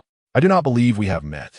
Yu Xiaoqi produced a golden token and tossed it to Qian Rinxue, speaking nonchalantly. "Who I am is of little consequence. What matters is that I have been sent by the Pope to ensure your protection during this critical time." After examining the token closely and confirming its authenticity, Qian Rinxue threw it back at Yu Xiaoqi. "Unnecessary. Go back and inform your master that since I have managed to remain unscathed all these years, I will not come to harm at the last moment. I do not require your pretense here." Qian Rinxue replied coldly, her words laced with disdain. Yu Xiaoqi felt a bead of sweat trickle down her brow. Had their relationship deteriorated to such an extent? "I serve the Pope, not you. You have no authority to command me. Do you understand?" she stated hoarsely. Qian Rinxue scoffed derisively. "A loyal little dog, aren't you?" Yu Xiaoqi could no longer contain her anger. Throughout her life, she had never endured such disrespect. "If you cannot control your tongue, I shall not hesitate to help you with that." With that, Yu Xiaoqi swiftly moved. Her speed was astonishing. In the blink of an eye, she had hoisted Qian Rinxue onto her shoulder. With a resounding slap, Yu Xiaoqi struck Qian Rinxue's pert backside. And even through the disguise, she could feel the exquisite form of Qian Rinxue. I will kill you. I will kill you." Qian Rinxue could no longer maintain her guise, her true voice emerging in a fierce growl. "Well, quite bold, aren't we?" Yu Xiaoqi taunted, delivering another slap to Qian Rinxue's rear. This continued until Qian Rinxue finally subdued her defiance. Observing this, Yu Xiaoqi set her down and said, "Remember, I am here solely to ensure your safety. Everything else is none of my concern. I hope you will keep that in mind." Qian Rinxue offered no response, a single tear escaping her eye. Seeing this, Yu Xiaoqi felt a pang of sympathy. "After our plan is successfully executed, I will grant you the freedom to deal with me as you wish." With that, she exited through the rooftop. Filled with murderous intent, Qian Rinxue thought, "When the time comes, I shall not only break your backside but also strip you bare and leave you exposed to the streets, where others will whip you mercilessly." Just then, as she attempted to sit, a sharp, tearing pain shot through her, forcing her to rise. With no other option, she lay on the bed and fell into a fitful sleep. The following day, as usual, Qian Rinxue attended the Grand Assembly, preparing to present herself before the court. The Emperor, Shui Yi, sat upon his throne, his demeanor imposing as he addressed the gathered officials. "My esteemed ministers, under my original plans, next year would mark the coronation of Qinghe. However, the current marauding of evil soul masters has necessitated some alterations to our plans. The establishment of the Night Pavilion and its sale of concealed weapons provides significant support to strengthen our empire. Moreover, Qing He is a disciple of the Night Pavilion. Therefore, I believe it prudent to confer the throne upon her sooner rather than later. That is unacceptable. A voice rang out, drawing Yu Shaoqi's attention from her hidden perch above. Ah, isn't that Prince Xuexing? Zhuyi. Prince Xuexing, do you have any objections? Xuexing shot a glare at Qian Renshui before standing to speak. Your Majesty, I believe it is unwise to directly hand the throne to Qing He. What makes it unwise? Shui inquired, his brows furrowing. Given the events of years past, Xuebeng has reformed. And I trust you have witnessed the changes he has undergone, Xuexing asserted firmly. Years ago, Xuebeng was imprisoned in the cold water cell, yet upon his release, he seemed like a different person, compassionate toward the common folk, and sponsoring Shrek Academy. It can be said that the public sentiment towards Xuebeng currently rivals that of Qing He. He continued. Shui sighed. Why did he turn out that way? Is it not due to the irrevocable actions of his past? If I had not seen his reformation and his willingness to assist Qing He upon his return, I would have long since dealt with this unfilial son. And you, Xuexing, whose fault was it that my son turned out as he did? Was it not yours? You spoiled him, leading him to make grave mistakes, and now you remain unrepentant? Do you lack the means to sire a son? Shui lashed out, disregarding his dignity. Over the years, he had deliberately evaded discussions regarding Yu Shaoqi, yet matters concerning her continuously resurfaced, aggravating his frustrations until they reached a breaking point. Xuexing seethed in silence, unable to find words in response to Shui Ye's tirade, and ultimately sat back down, speechless. This decision is unchangeable. The assembly is dismissed, Shui declared. At the Xuexing residence, he fumed. This Shui has truly infuriated me. How dare he insult me in the Grand Assembly? Does he no longer regard me as his brother? Xuexing smashed various items in his rage, leaving Xuebeng bewildered. Bengya, we cannot allow Xuexing He to easily claim the throne. Xuexing glared menacingly at Xuebeng. Uncle, I believe we cannot compete with them. Handing the throne to the crown prince truly seems like the best choice, Xuebeng replied helplessly. He wished to remain uninvolved in such conflicts. Who knew when he might vanish from this world forever? Fool! Xuexing's chest heaved with indignation. I have not abandoned you. What gives you the audacity to give up on yourself? Listen, the coronation ceremony is approaching, and these days, Xuexing He will undoubtedly face difficulties. We only need to manipulate a few things, and Xuexing He will meet her demise. At that point, the throne will be yours. Xuexing bellowed vehemently. The chapter concludes with a sense of impending danger. Huh, these two still think they can lay hands on Qian Renshui. With me around, will they succeed? Yu Shaoqi sneered. Yet, I cannot act against them directly just yet. Firstly, both are significant figures. Secondly, should all of Xuexing He's opponents perish, would not Shui suspect her? In that case, her mission would be deemed a failure. Who then can we find to carry out such deeds? Xuebeng pondered. There exists an assassination organization that was established just last month. Its members are all agility-based soul masters, and they procure their weapons exclusively from the Night Pavilion. The assassins within are categorized into ranks: bronze, silver, gold, platinum, and diamond. The diamond-level assassin possesses the capability to eliminate a title Douluo. Xuexing fervently remarked that the rise of such an emerging force was precisely what he needed to resolve his pressing concerns. Yu Xiaoqi's gaze sharpened. The concealed weapons currently available at the Night Pavilion were all rather mundane. How could they possibly assassinate someone of the title Douluo caliber? Could it be that the diamond-level assassin is, in fact, a title Douluo themselves? It appears that invaluable intelligence has been acquired on this expedition. When shall we depart? Xuebeng inquired. Tomorrow, Yu Xiaoqi replied, and as he moved, he departed from the grand hall of the snowy night. Shortly thereafter, Yu Xiaoqi arrived at Xuexing's residence. Any lingering fondness that Xuexing may have harbored towards Yu Xiaoqi dissipated upon his arrival, as Xuexing regarded him with a look of utter disdain. Unperturbed, Yu Xiaoqi declared, Xuexing and Xuebeng are preparing to assassinate you. They will seek assistance tomorrow. From then on, I shall remain by your side, unwavering. Xuexing scoffed. With you, a mere golden-level guard? Your strength barely reaches the level of a soul sage, does it? Yu Xiaoqi retorted. That is of no concern to you. All you need to know is that I can protect you adequately. Xuexing seemingly enraged, exclaimed, Leave. I fear I might succumb to the urge to kill you. However, Yu Xiaoqi could no longer contain his frustration and, with a swift motion, appeared behind Xuexing, hoisting her onto his shoulder, just as he had the previous day. Slap! You truly think I fear you if I do not deal with you? Yu Xiaoqi scolded. You wretched scoundrel. Once this task is complete, I will surely slay you. Xue Qinghe understood that if she resorted to violence, her carefully laid plans would be jeopardized. Confident in her ability to defeat Yu Xiaoqi, given that she too was a soul sage on the verge of becoming an 8-ring soul Dalu, she refrained from acting. What kind of gaze is that? Control yourself. Yu Xiaoqi dismissed her ire, for he was there to safeguard Qianren Xue, not to be subjected to her wrath.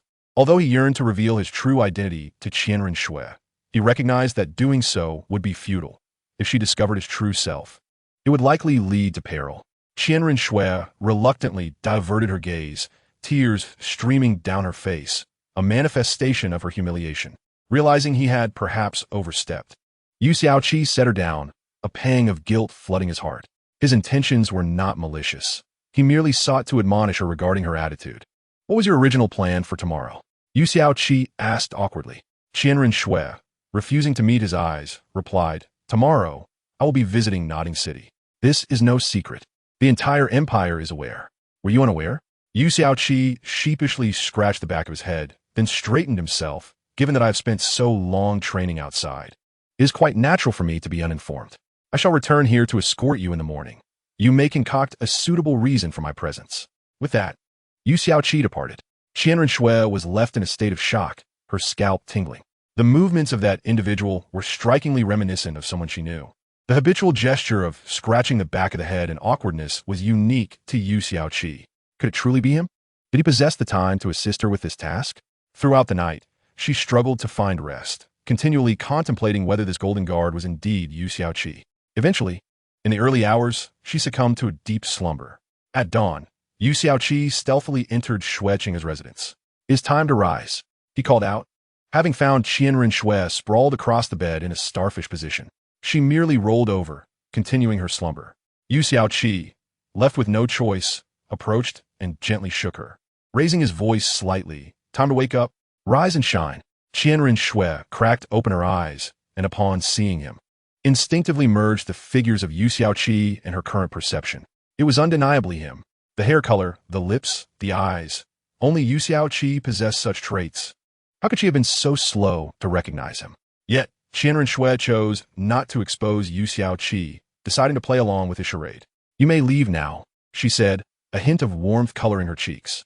In truth, it was not entirely her fault for not recognizing Yu Xiaoqi immediately. During their first encounter, his hat obscured his eyes, and his hair color was not entirely unique on the continent.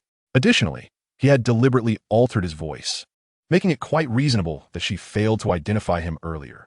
A sly smile crept across Qianren Xue's face, though she managed to conceal it from Yu Xiaoqi. Turn around. I shall change my clothes, she commanded coldly, though her tone was significantly softer than in their previous encounters. Yu Xiaoqi presumed this was the result of his influence and casually placed the breakfast he had brought for her on the table. Here is your breakfast. Once you're dressed, please enjoy it. He turned away, his mind wandering into possibilities. At that moment, Qianren Xue was embodying the persona of Xue Qinghe, and her attire concealed her feminine attributes. Could it be that she could disguise even her bosom? Or was she merely flat-chested? That cannot be, as she had ample curves when posing as Zhang Qianxue. Was it possible for her to alter her dimensions? I am ready. Qianren Xue's voice interrupted his musings. Yu Xiaoqi turned to find that the food he had brought had been entirely devoured. He nodded approvingly at Qianren Xue. Well done. Keep it up. Your attendants are waiting outside. Have you prepared a reason for my presence? Qianren Xue nodded and led Yu Xiaoqi outside. As the door creaked open, they were greeted by approximately 20 individuals awaiting Qianren Xue's arrival. She offered no explanations. None were necessary, as her current identity was that of a princess. Let us proceed. She smiled. Your Highness, shall we inform His Majesty? One of the guards knelt respectfully. No need. We shall head directly to Nodding City. Qianren Xue replied, still smiling. Inwardly, Yu Xiaoqi bestowed upon her the title of an Oscar-winning actor. To describe Qianren Xue as merely an Oscar-winning actress would be an understatement. Her acting prowess surely warranted the title of a divine thespian. As Qianren Xue's entourage traversed the path, they arrived at a location highly conducive to ambush, an area devoid of structures and surrounded by valleys. Such terrain would serve as an ideal setting for an ambush in any dramatic narrative. They are likely to set a trap here. Remain vigilant. Yu Xiaoqi warned. They may indeed be lurking in wait, Qianren Xue echoed. Both paused, exchanging a knowing smile. You speak, Yu Xiaoqi prompted. This is the only place devoid of any imperial architecture, situated at a considerable distance from Tiando City and Notting City. In this remote location, neither side can swiftly reach it, nor can reinforcements be quickly summoned. Thus, it is certain that they will ambush here, analyzed Qian Ruxue. Yu Xiaoqi nodded, his voice low. As expected of the young master, your thoughts align closely with mine. Upon finishing his words, Yu Xiaoqi prepared to disembark from the carriage. Qian Ruxue observed the silhouette of Yu Xiaoqi, an involuntary smile gracing his lips. Was he praising me or himself? This remark was undoubtedly a compliment to Qian Ruxue, for there is no one in this world comparable to Yu Xiaoqi. Receiving such words is the highest form of flattery. Yu Xiaoqi continuously scanned the surroundings, inciting a wave of discussion among the attendants. Who is this person? If you ask me, I have no idea. Perhaps he is a friend of the prince? After a short while, 8 distinct soul skills surged toward Qian Ruxue's carriage. Yu Xiaoqi smiled. At last they have arrived. The familiarity of these 8 attacks was palpable, yet he could not pinpoint their source. However, sensing the aura emanating from the soul skills, Yu Xiaoqi swiftly devised a countermeasure. He leaped from the carriage, bracing himself against the oncoming 8 soul skills with sheer physical strength. Bang! The soul skills struck Yu Xiaoqi, producing a tremendous sound, yet caused him no harm. Enemy attack. Protect the prince. The attendants of Qian Ruxue reacted promptly, surrounding the carriage in a defensive formation. Will you not reveal yourselves? Yu Xiaoqi's voice was soft, yet enveloped in soul power, ensuring everyone could hear. Moments later, 8 figures clad in purple robes appeared atop the canyon, confronting Yu Xiaoqi. May I inquire who you are? What brings you among the prince's entourage? One of the purple-robed figures spoke. They had received word that the strongest individual within the prince's entourage was merely a soul emperor, and they believed they had taken sufficient precautions by dispatching 8 diamond-level assassins, the strongest within their ranks, excluding the sect leader. Each of them was a soul, Dalu. Yet the figure in white before them could withstand their lethal strike with nothing but his physical form. This showcased the formidable strength of the white-clad individual. I am a friend of Zwiking, here to protect him until his ascendance is assured. Your prowess is commendable, but alas, you face me, Yu Xiaoqi replied nonchalantly. Such arrogance. Brothers, let us attack together. I refuse to believe we cannot defeat him. One of the purple-robed men declared fiercely. Subsequently, the 8 purple-robed figures unleashed their soul rings. A uniform display of yellow, yellow, yellow, purple, purple, black, black, black. Heavens, we may truly be doomed this time. The attendants of Qian Ruxue lamented upon witnessing the soul ring configuration, instantly losing confidence for battle and bracing for death. Though the white-clad figure was undeniably powerful, they could not fathom that he could contend with 8 soul Douluo. Even ordinary title Douluo would pose a challenge. Silence. Yu Xiaoqi's hand glimmered with iridescent light as a formidable aura radiated from him. Then, the brilliance receded, revealing a sword exuding a menacing, ancient aura, which he grasped firmly. None could discern what it was, not even Qian Ruxue, who had leaned forward to observe. However, upon witnessing the radiant glow, Qian Ruxue's heart confirmed that this person was undoubtedly Yu Xiaoqi. You think a mere sword can halt us? Plepavatadai. The 8 launched their soul skills, a cataclysmic force barreling towards Yu Xiaoqi's position. Save for Qian Ruxue within the carriage and Yu Xiaoqi outside, all others were forced to the ground under the immense pressure. Yu Xiaoqi glanced around, noticing everyone prostrate, then leaped into the air, softly declaring, Ancient Dragon God Slash. This was a soul skill inherently linked to the ancient Dragon God Sword, which Yu Xiaoqi had only recently comprehended. This sword seemingly harbored many secrets awaiting his discovery. An attack imbued with elemental power and the essence of the ancient Dragon King collided with the 8 devastating assaults. Boom! Upon contact, a tumultuous force erupted, accompanied by a flash of blinding white light, rendering all unable to open their eyes. After a significant while, people began to realize that they had not suffered any harm, and the oppressive weight had dissipated, prompting them to slowly open their eyes. Upon witnessing the resolute figure in white and the severely injured, disheveled 8 purple-robed men, they rubbed their eyes in disbelief, questioning their sight. Your strength is impressive. One of the purple-robed figures spat blood and retrieved several 4-centimeter diameter spheres from his pocket. Yu Xiaoqi instantly recognized them. They were the smoke bombs developed by Yi Ge. In an instant, he surged towards the purple-robed figure, wielding the Dragon God Sword. The 8 purple-robed figures were not sluggish either. The smoke bombs collided with the ground, releasing a vast cloud of smoke. Cough, cough, cough. Truly, my smoke bomb is exceptional. Infused with tear gas functionality. Cough, cough, cough. Yu Xiaoqi observed the 8 purple-robed figures fleeing at remarkable speed, seemingly uninjured. Perhaps this was the potential that emerges in moments of peril. The second part concludes here. A profound sense of security. Who is he? Why have I never encountered such a figure before? Everyone gazed at Yu Xiaoqi atop the carriage, engaging in fervent discussions. All right, rearrange the formation and resume our journey. Qian Ruxue commanded as she stepped out of the carriage. Outside Nodding City, who is that person? With such formidable strength, why have we never heard of him? The 8 purple-robed figures huddled together in a state of disarray. Who knows? We've been lying in wait for so long, finally achieving this level of strength amid such chaos, only to encounter such a tough opponent. One of the purple-robed figures wiped the blood from the corner of his mouth. Our sect leader is only at level 88. He likely cannot match this individual. We have truly suffered a setback. Another purple-robed figure lamented helplessly.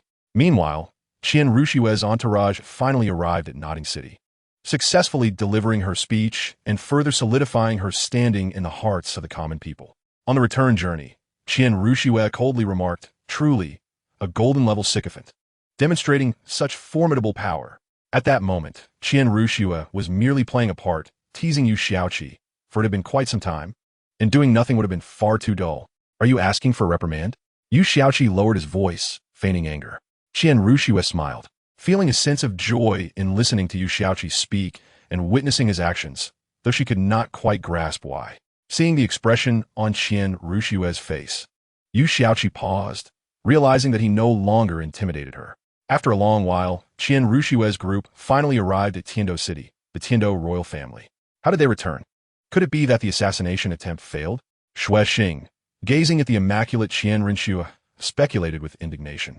This time he had expended a considerable sum, a price that, even as the Prince of Tiando, made his heart ache, enlisting all the formidable personnel he could muster, yet the outcome was a disheartening failure. Who was the man in white beside Xue Qinghe? Was the failure of this assassination due to his involvement? Xue Xing's expression shifted constantly. "Father, I have returned," Qian Ruxue announced as she approached the throne of the Emperor Shui Yi, bowing respectfully. "Did anything transpire during your swift journey?" Emperor Zhu Yi Ingwidit. Qian Ruxue nodded, reporting to father. The journey was relatively smooth. Only, she paused, lifting her gaze to meet Emperor Shui Yi's. Only what? Emperor Shui Yi asked, his suspicion mounting. Could it be that Qinghe encountered some troublesome matter? Qian Ruxue seemed to hold her breath before finally exhaling deeply. I encountered an assassination attempt on the way. Upon finishing, Qian Ruxue released a sigh of relief. Meanwhile, Yu Xiaoqi silently admired her performance, thinking she must learn from her. What? Who dares to assassinate the Prince of Tiando? Emperor Shui Yi abruptly sat up, seething with anger. Beside him, Xue Xing's expression continued to fluctuate. Father, there were 8 individuals involved in the assassination attempt on me, and all of them were formidable figures at the Seoul Douluo level. Qian Ruxue feigned a look of lingering fear. However, Emperor Shui Yi appeared puzzled. If 8 Seoul Douluos were involved, how did Qinghe manage to escape? It would be absurd to claim that none of them harmed even a single soldier of Qinghe. My survival this time was entirely thanks to a friend of mine.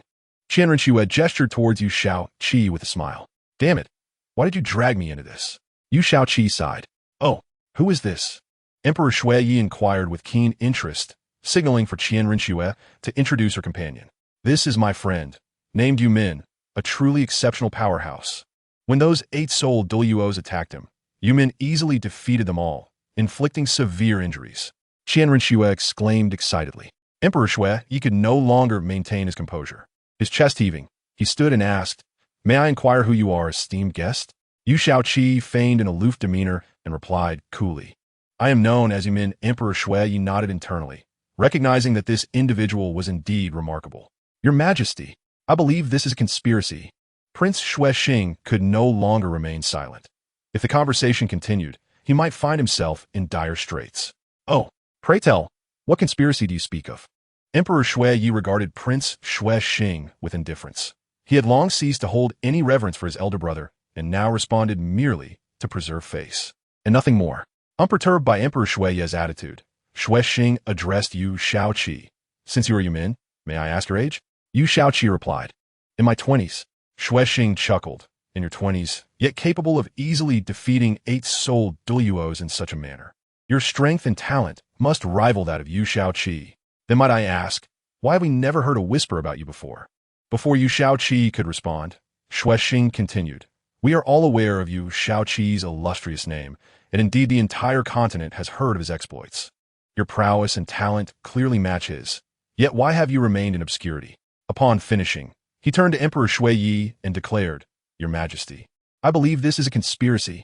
How could such a prodigious individual exist in this continent without a second? Perhaps. This is a ruse orchestrated between Yumin and the 8-soul Duluos. Emperor Zhu Yifronet. He too found it hard to believe that another could rival Yu Shaoqi. Thus his thoughts began to lean towards Xuexing's assertions. Father, do we not know whether Yumin and those 8-soul Duluos are acting in collusion? At that moment, the 8-soul Duluos unleashed their most potent attacks. Capable of devastating destruction, they overwhelmed us all, rendering us unable to lift our heads. Is such an attack merely a performance? Qian Rinxue hastily defended Yu Shaoqi. Emperor Shui found both arguments compelling and turned to Yu Shaoqi, asking, Yumin, do you have anything to say? Yu Shaoqi nodded subtly, acknowledging that Emperor Shui was indeed a discerning individual, recognizing the complexity of his power. The reason I was not famous before is that I had been residing in the extreme north, living in seclusion with my father. However, not long ago, my father perished at the jaws of a soul beast in the extreme north, which is why I have come to the continent. Yu Shaoqi explained, a hint of sorrow lacing his tone. Today, there will be no second update. I am too exhausted. This chapter concludes here. The audacity of Xuexing. Upon hearing Yu Shaoqi's words, a wave of guilt washed over everyone in the hall. Realizing the tragic background of Yumin Xuexing, however, remained skeptical. Regardless of his beliefs, he could not allow this Yumin to benefit Xuexing. Moreover, he could not fathom that anyone else could possess talent equal to that of Yu Shaoqi. If Yu Shaoqi knew Xuexing's thoughts, he would surely take pride in the fact that he was regarded as such a prodigy in Xuexing's eyes. Who do you think you are fooling?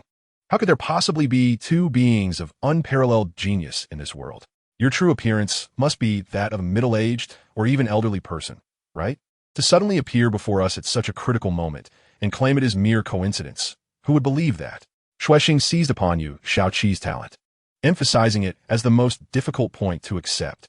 If one were to liken the current situation to a courtroom, it would be quite fitting. Yu Shaoqi would be the suspect, while Xuexing played the role of the judge, possessing all factors save for evidence. He cannot convict Yu Shaoqi, yet could persuade everyone to believe him. Enough.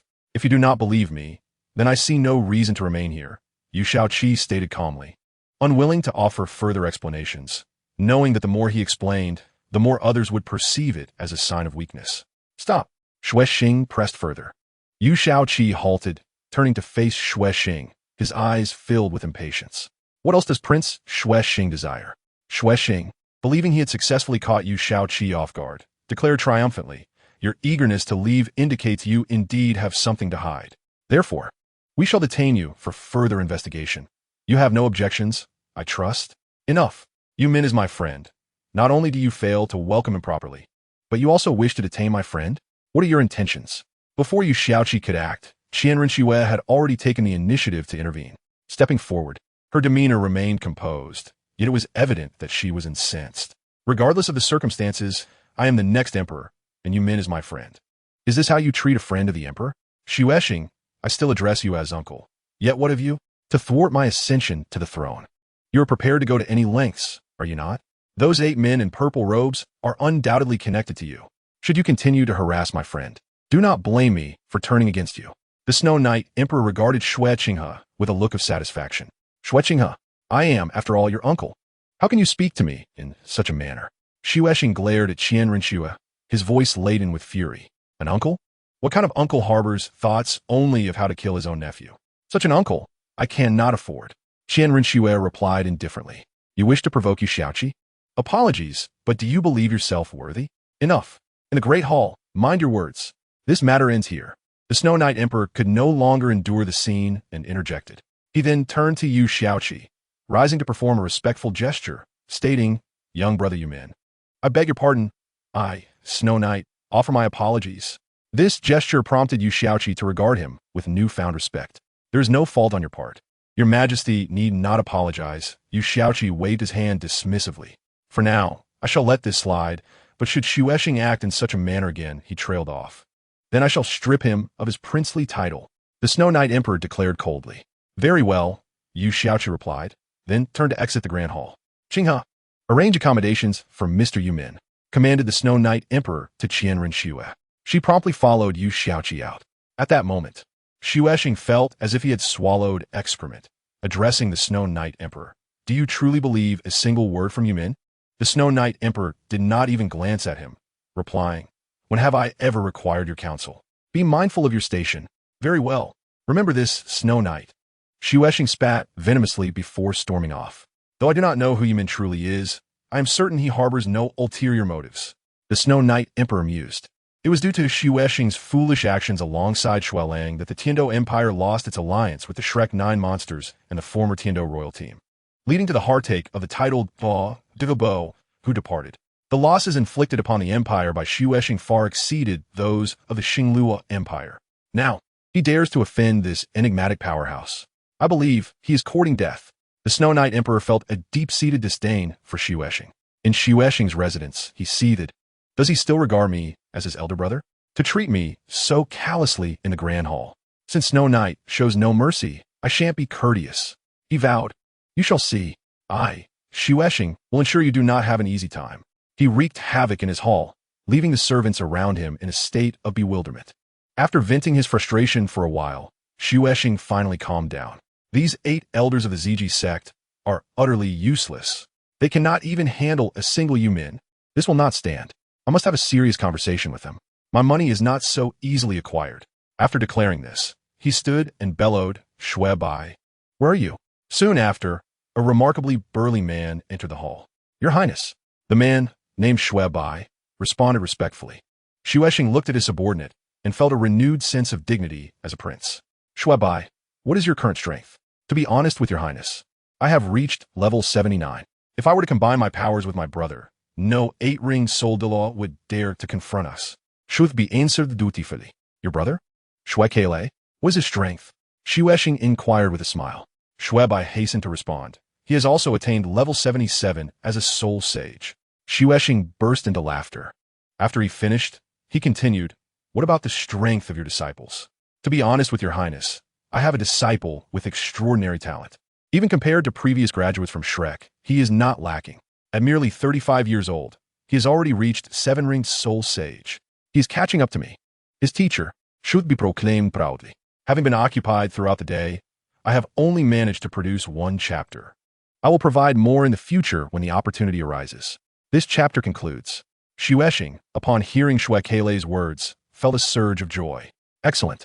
Gather all those above level 7 and come with me to the Ziji sect to demand an explanation," he commanded. "Yes," Shui Kele replied. At Shui Qinghe's residence, Yu Xiaoqi regarded Qian Rinxue's appearance with growing admiration. He had not anticipated that this girl would speak on behalf of someone she detested. In truth, Yu Xiaoqi was mistaken. Qian Rinxue was not advocating for him, but rather for herself. "Why does Mr. Yumin regard me so?" Qian Rinxue pondered, feeling a chill at the satisfaction reflected in Yu Xiaoqi's eyes, causing her to feel uneasy. Yu Xiaoqi, snapping back to reality, coughed and stated ahem, no matter. He resumed his aloof demeanor, adjusting his composure. Inwardly, Qian Rinxue was elated. This indescribable sensation was delightful. It felt akin to believing oneself to be on the 3rd level, while unbeknownst to them, they were actually on the 5th. That was the feeling. "I will follow Xuexing. I wish to see what schemes he is concocting," Yu Xiaoqi remarked coolly after sipping tea from Qian Rinxue's residence. He was inherently proud, and after being provoked repeatedly by Xuexing, his name naturally found its way onto his list of targets. However, he could not act overtly. If he did, the Snow Knight Emperor would inevitably connect it to Shui Qinghe, complicating matters. He could only lay the blame for Xuexing's demise upon others, and the 8 men in purple robes were undoubtedly the best choice. However, he needed to ascertain whether Xuexing would return to seek out those 8 men in purple robes. "I will go as well." Just as Yu Xiaoqi contemplated his next course of action, Qian Rinxue's voice rang out. "What will you do? What if you are exposed?" Yu Xiaoqi looked helplessly at Qian Renshue, whose face was that of the Tiando Empire's crown prince. Should she be exposed, it would spell trouble for them. At that moment, Xue Qinghe peeled away the skin from his face, revealing his true visage, with a cascade of golden hair flowing gracefully as if it possessed an aura of its own. The immaculate skin and divine beauty of Qian Renshue are truly captivating, but what draws the most attention are her eyes, serene, noble, and exquisite. It is as if her gaze encompasses the entire world. Observing Yu Xiaoqi, who is momentarily entranced, Qian Renshue feels a surge of joy within her heart and states, Mr. Yumin, is this visage not sufficient for our endeavors? Mr. Yumin? Mr. Yumin, Yu Xiaoqi, Qian Renshue calls out loudly, rousing Yu Xiaoqi from his reverie. Huh? What did you just call me?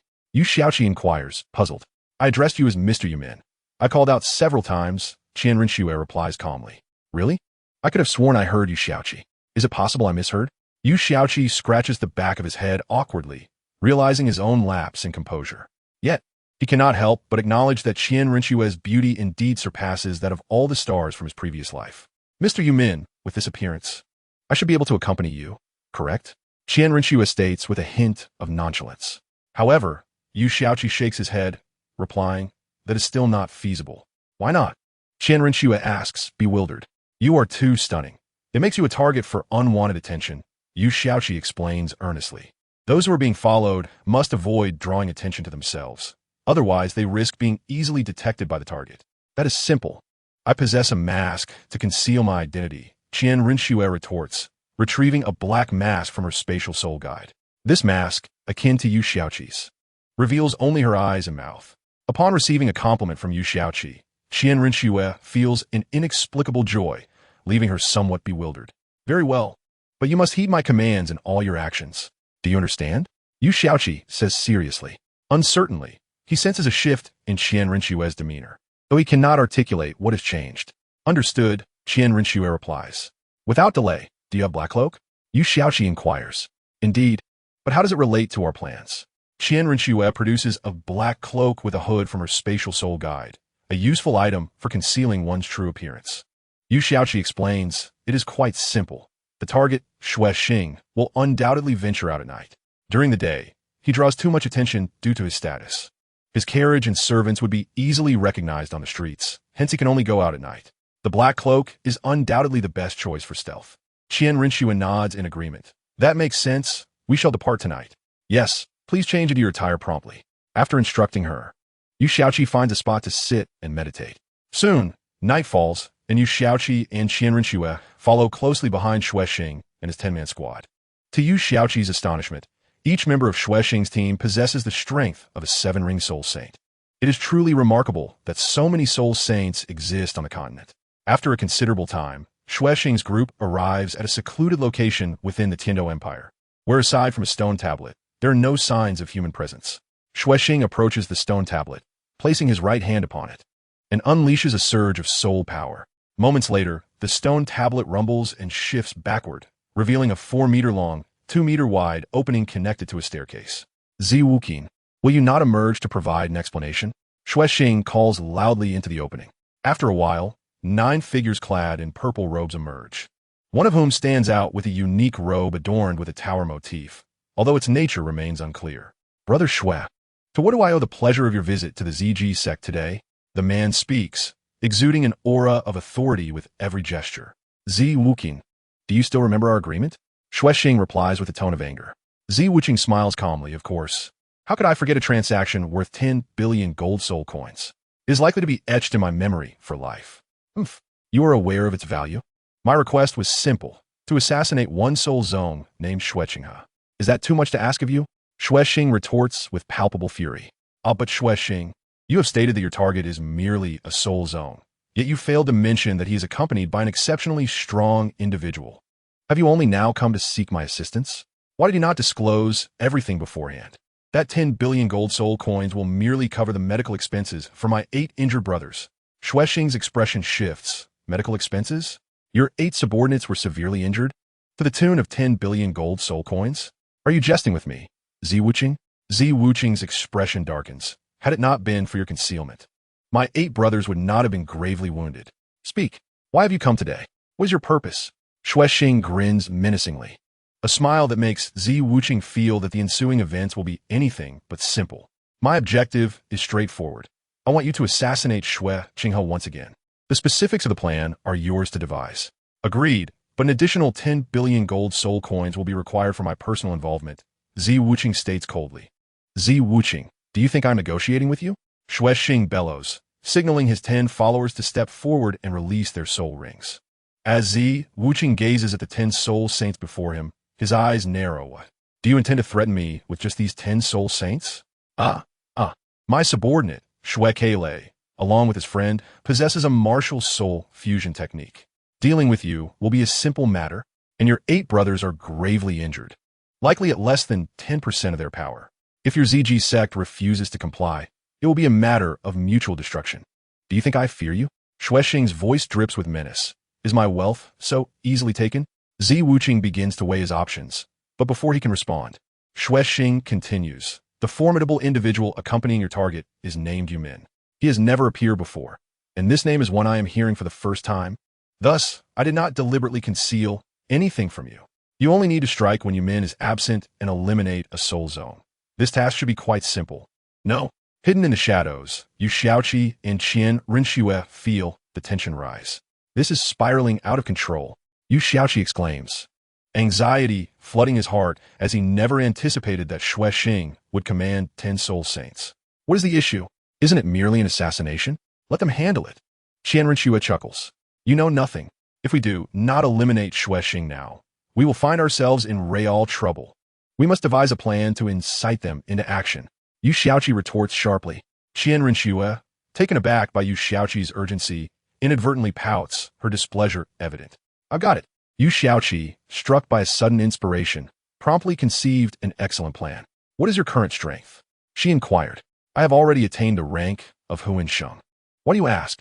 Qian Rinxue responded. Excellent. Come with me. We shall head out immediately.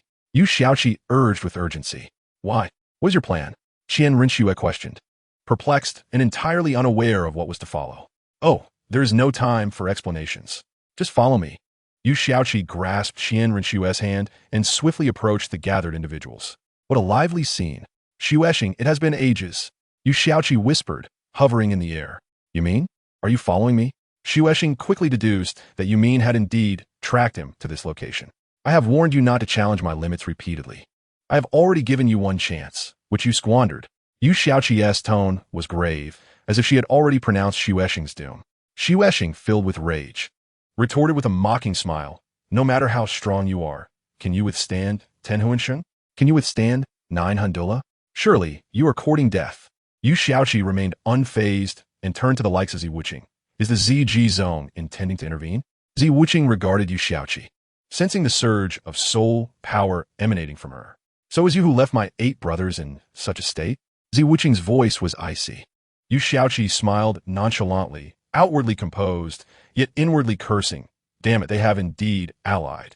It seems, my esteemed guest, that you wish to interfere. Yu Xiaoqi feigned disappointment. Zi Wuqing nodded in agreement. Xing, you have repeatedly sought to kill your own nephew, and now you come to provoke me once more. To think you have found allies. How laughable. Yu Xiaoqi chuckled. You mean, enough with the chatter. You shall die today. Xing laughed heartily. The truth was, if Xing truly allied with the ZG zone, Yu Xiaoqi would indeed be at a disadvantage. I shall die today? Have you not considered who stands beside me? You truly are blind. Yu Xiaoqi rebuked. Xing exchanged a glance with Zi Wuqing and declared, You mean, you face certain death, yet you still scheme? Yu Xiaoqi shouted. The holy maiden of the Wuhuan temple is present. You should pay your respects. Upon hearing this, both Xing and Zi Wuqing wore bewildered expressions, as did Qian Rinxue beside Yu Xiaoqi. At once, reveal your martial spirit. Yu Xiaoqi communicated telepathically to Qian Rinxue. Xing and Zi Wuqing were momentarily baffled, but quickly regained composure, saying, You mean, whom do you think you are deceiving? The holy maiden of the Wuhuan temple would not appear in such a manner, nor would she lack a formidable attendant. Yu Xiaoqi laughed heartily. You are truly blind. I am indeed the personal guard of the holy maiden, and Yumin is as well. Speaking of which, you are quite foolish to provoke a friend of the crown prince and the holy maiden if you do not perish. Then who shall? After Yu Xiaoqi's tirade, He turned his gaze towards Zi Wuqing and asked, "Does the ZG Zong still wish to intervene? Should she truly be the Holy Maiden, we would naturally refrain from interference. Otherwise, we might even assist you as a form of atonement for previous actions." Zi Wuqing nodded respectfully, yet his eyes remained fixed on Yu Shaoqi and Qian Renxue. Yu Shaoqi, well aware of Zi Wuqing's intentions, addressed Qian Renxue, "Holy Maiden, you may now unleash your martial spirit." Qian Renxue complied, manifesting her six-winged angel. The radiant golden light blinded all present, and the very essence of their bloodlines felt the weight of the martial spirit. Subsequently, Qian Renxue retracted her martial spirit, regarding Xuexing and Zi Wuqing with an indifferent gaze. The chapter concludes with Xuexing wearing a bewildered expression. "When did I provoke the Holy Maiden? The only person I have antagonized is you, you mean. Even if you're the Holy Maiden's personal guard, my conflict with you has nothing to do with her. Would the Holy Maiden truly offend the Tiando Empire on your behalf?" Yu Shaoqi scoffed, dripping with disdain. "When did you provoke the Holy Maiden?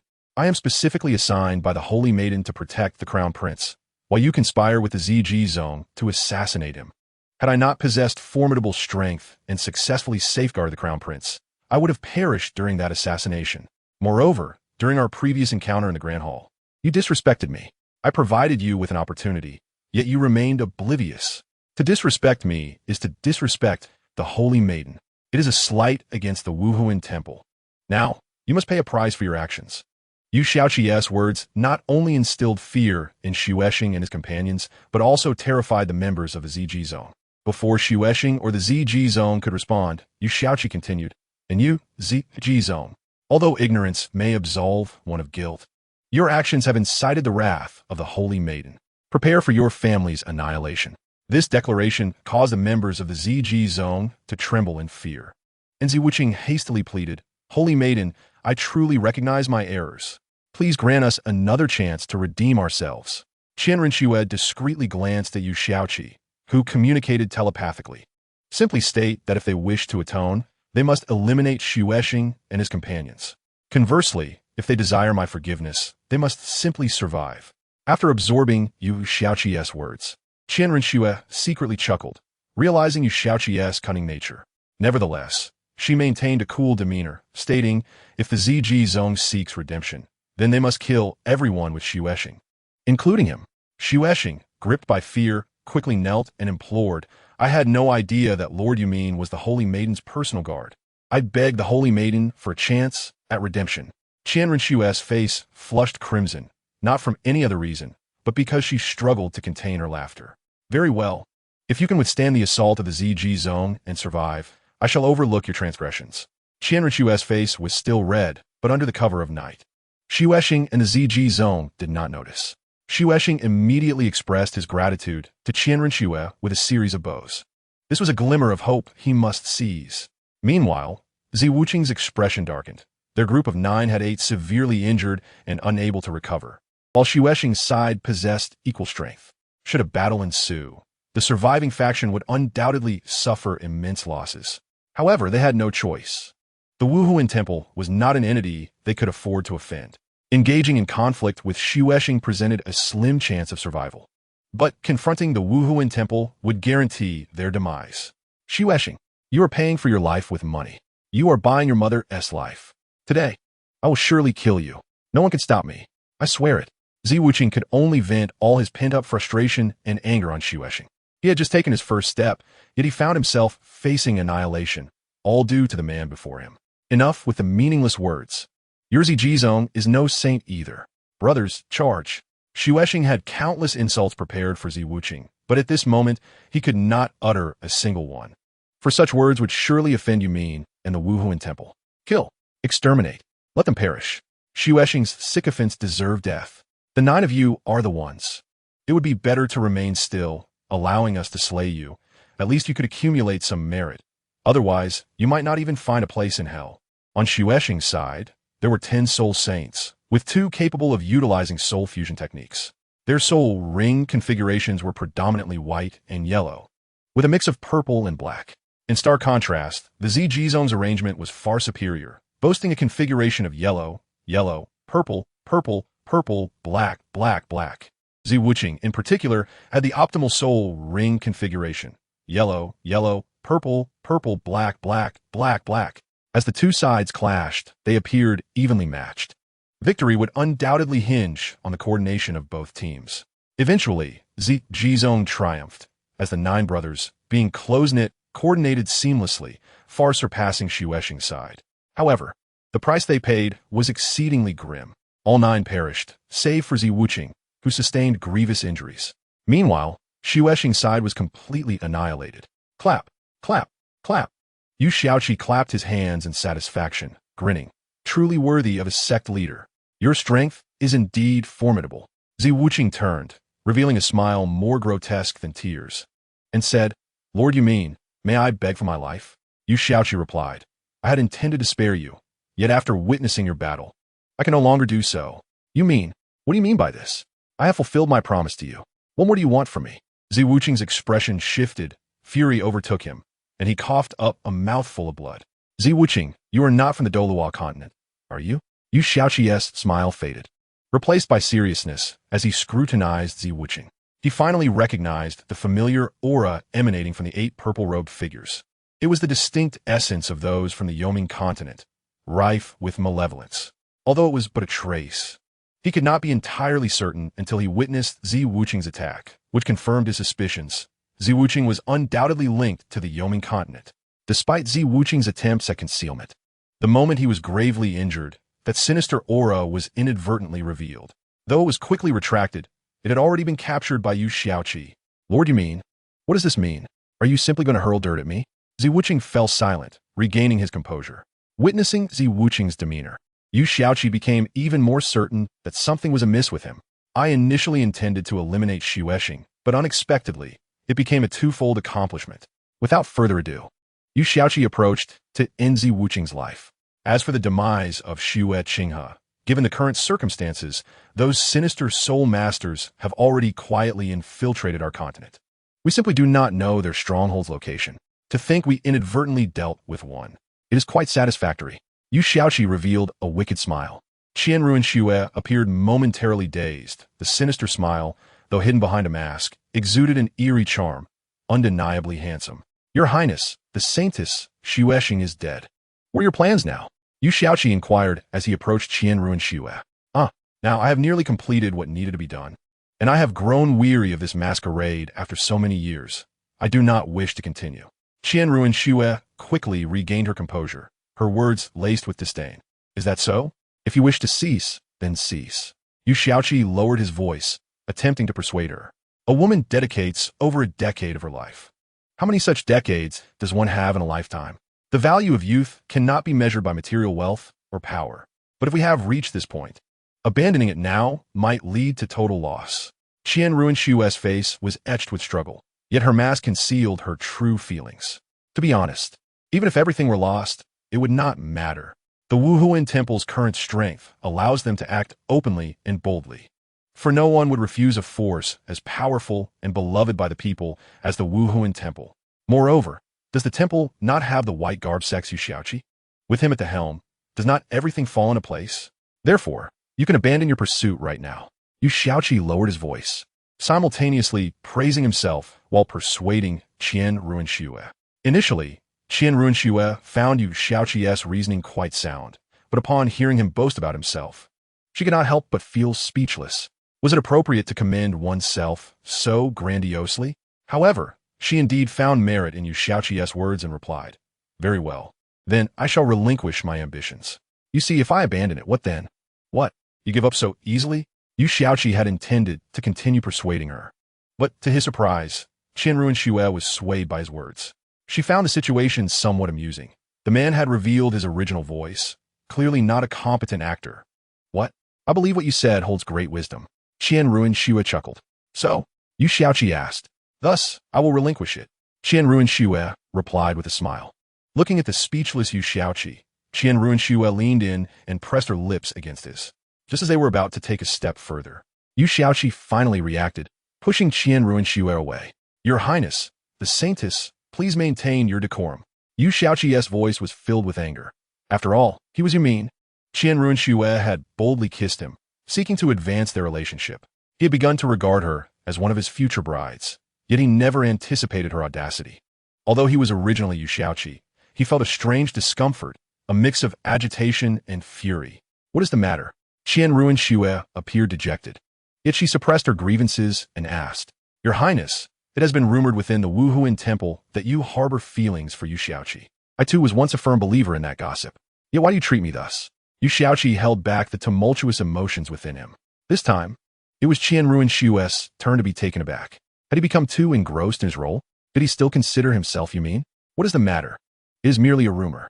Who I, Qian Ruin Xue, choose to love is only valid when I declare it myself. Qian Ruin Xue remained composed, playing along with Yu Xiaoqi. But why then did you disguise yourself as Zhang Qian Xue and infiltrate Shrek Academy? Why did you meet with Yu Xiaoqi in secret while posing as Xue Qinghe? Why? Yu Xiaoqi spoke rapidly, his voice trembling with emotion. As Qian Ringshu felt a warmth in her eyes, she realized that he had indeed remembered her all along.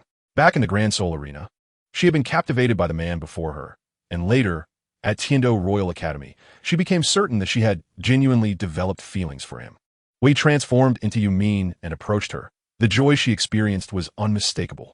She knew without a doubt that she had fallen for this man. Upon hearing these words from Yu Xiaoqi, Qian Ringshu felt an inexplicable wave of emotion.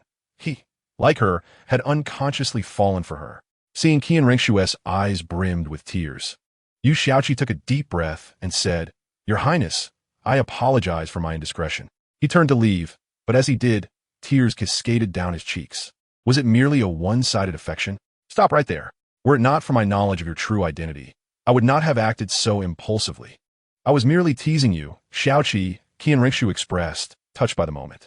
Yu Xiaoqi was momentarily stunned, his entire being trembling with emotion, as an overwhelming sense of happiness enveloped him. How long have you known? He stammered, his voice quivering. Since that day you protected me, Qian Ringshu replied with a smile. Well, you, Qian Ringshu, have been quite clever to deceive me for so long. Prepare yourself. Yu Xiaoqi wiped his tears and playfully turned to Qian Ringshu, pinning her down and tickling her. All right, enough of this. Qian Ringshu laughed heartily, breathless from the tickling. After a while, they finally settled down. Yu Xiaoqi removed Qian Ringshu's mask, and she reciprocated by taking off his. Their exquisite faces gazed into one another's. I love you, Yu Xiaoqi mustered the courage to say, finally expressing the sentiment that had initially been sparked by mere attraction and later deepened into something profound. Qian Ringshu smiled and replied, Call me Xue. They then shared a kiss, engaging in a passionate embrace amidst the remnants of the battlefield. After several moments of intimacy, Qian Ringshu surrendered first. How can you be so formidable? She panted, feeling slightly overwhelmed as it was her first experience. You are impressive as well. Yu Xiaoqi responded with a grin. Once they had composed themselves, they realized that they had engaged in such a fierce exchange in such a dire environment. The second part is here, they remarked. As they donned attire to conceal their identities, they returned to the imperial palace, to the residence of Xue Qinghe.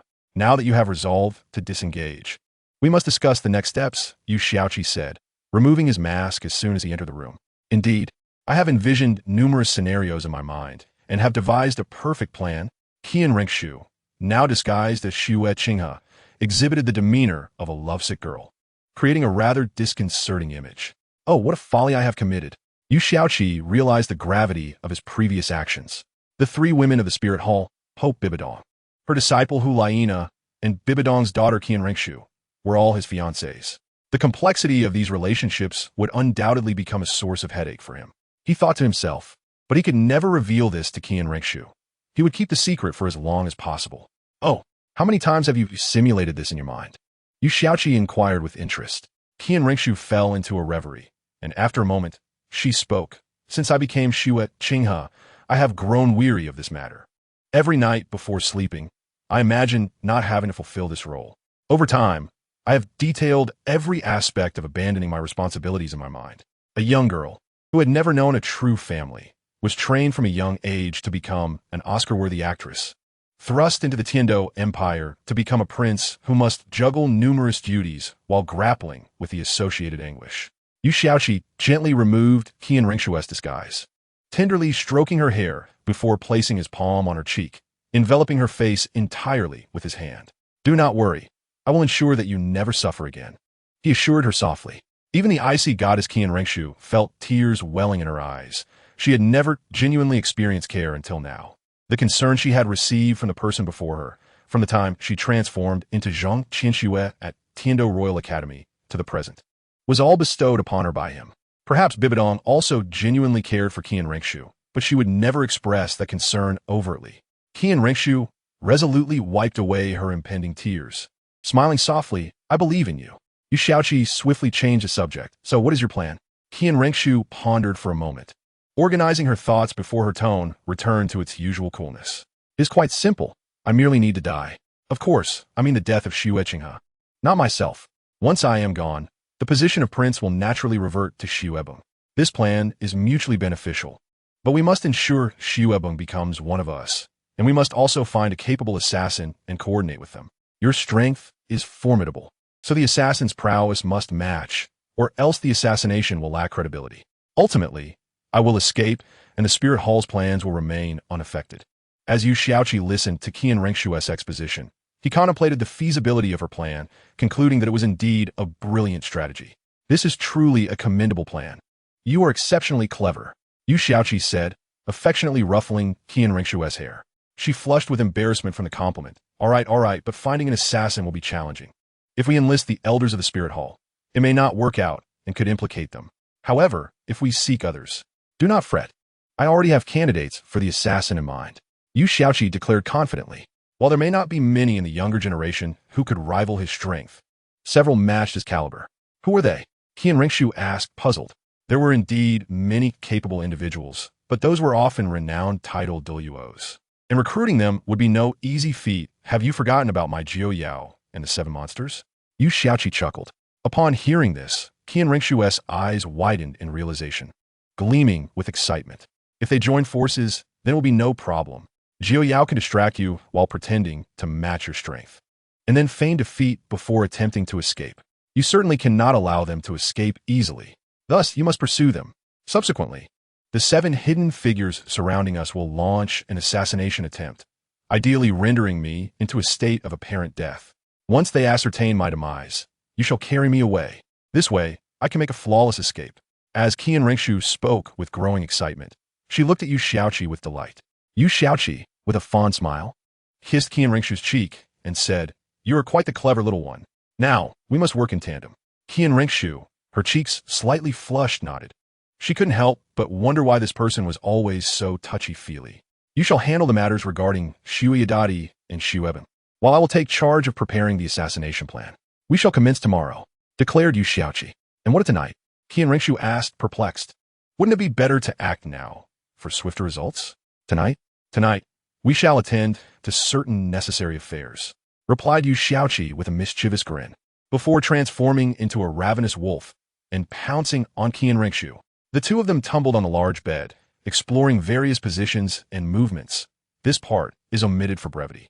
The following morning, after a brief farewell from Qian Ringshu, Yu Xiaoqi immediately set off towards the Night Pavilion branch located in Wuhuan City, where the Shrek 9 monsters and the 7 oddities had gathered. Meanwhile, Qian Ringshu arrived at the daily Grand Assembly. At that moment, her complexion was pale, her steps hesitant, engulfed in a tumult of anxiety, fear, and uncertainty. Naturally, Xu Yadadi observed this scene from his throne and inquired, "Qinghe, what troubles you so?" Startled, Qian Ringshu immediately stood upright and replied, "Father, I have a matter to report, though I am unsure if I should." Upon hearing the news of Xue Qinghe's death, Qian Ringshu's performance was deserving of any Oscar-winning actor from her past life, as she vividly portrayed a complex array of emotions. Xu Yadadi, sensing an impending explosive revelation, steadied himself and urged, "Qinghe, please speak." The assembly sensed the unusual tension, straightening up and straining their ears to catch every detail. Taking a deep breath, Qian Ringshu finally declared, "Father, uncle has perished. Those who accompanied him have also met their end." As she uttered these words, Xu Yadadi nearly toppled from his throne, while the other ministers erupted in a flurry of discussion. "Prince Xuexing is dead? Is this news credible? Surely the crown prince is not jesting with us?" Some speculated. "It seems plausible. Prince Xuexing was absent from the assembly today. He has never missed an assembly before." The atmosphere of the grand assembly shifted from calm to chaos, as silence was shattered by confusion and disbelief. "Silence," Xu Yadadi commanded, imposing authority as he sensed the situation spiraling out of control. Upon his command, the assembly quieted. Addressing Qian Ringshu, he inquired, "Qinghe, is this truth or falsehood? If false, I shall impose severe punishment upon you." Qian Ringshu, her expression grave, responded, "Father, would I jest about such a significant matter? Recently, I was targeted in an assassination attempt, and, upon investigation, I discovered that this plot is intricately linked to a burgeoning assassination organization known as ZG Zone. Thus, I dispatched individuals to monitor ZG Zone, and last night, they encountered a certain group, namely, the forces of Prince Xuexing. I have also uncovered that the assassination attempt against me was orchestrated by Prince Xuexing, who offered 10 billion gold soul coins to ZG Zone. The revelation struck the assembly like a deep-sea bomb, plunging them into stunned silence. "You may continue," Xueyadadi urged. Visibly shaken, unable to comprehend that Xuexing would attempt to assassinate his own nephew. However, thanks to Yu Min's protection, the assassination was thwarted. Last night, Prince Xuexing had confronted ZG Zone to demand accountability, leading to a fierce clash between the two factions. The outcome was devastating for both sides, resulting in the demise of Prince Xuexing. Qian Ringshu's masterful portrayal of complex emotions captivated everyone present. "Alas, how foolish! Xuexing, you have acted with such folly," lamented Xueyadadi, ensnared in a web of conflicting emotions. Despite their competitive past, Xuexing had always supported him once defeated.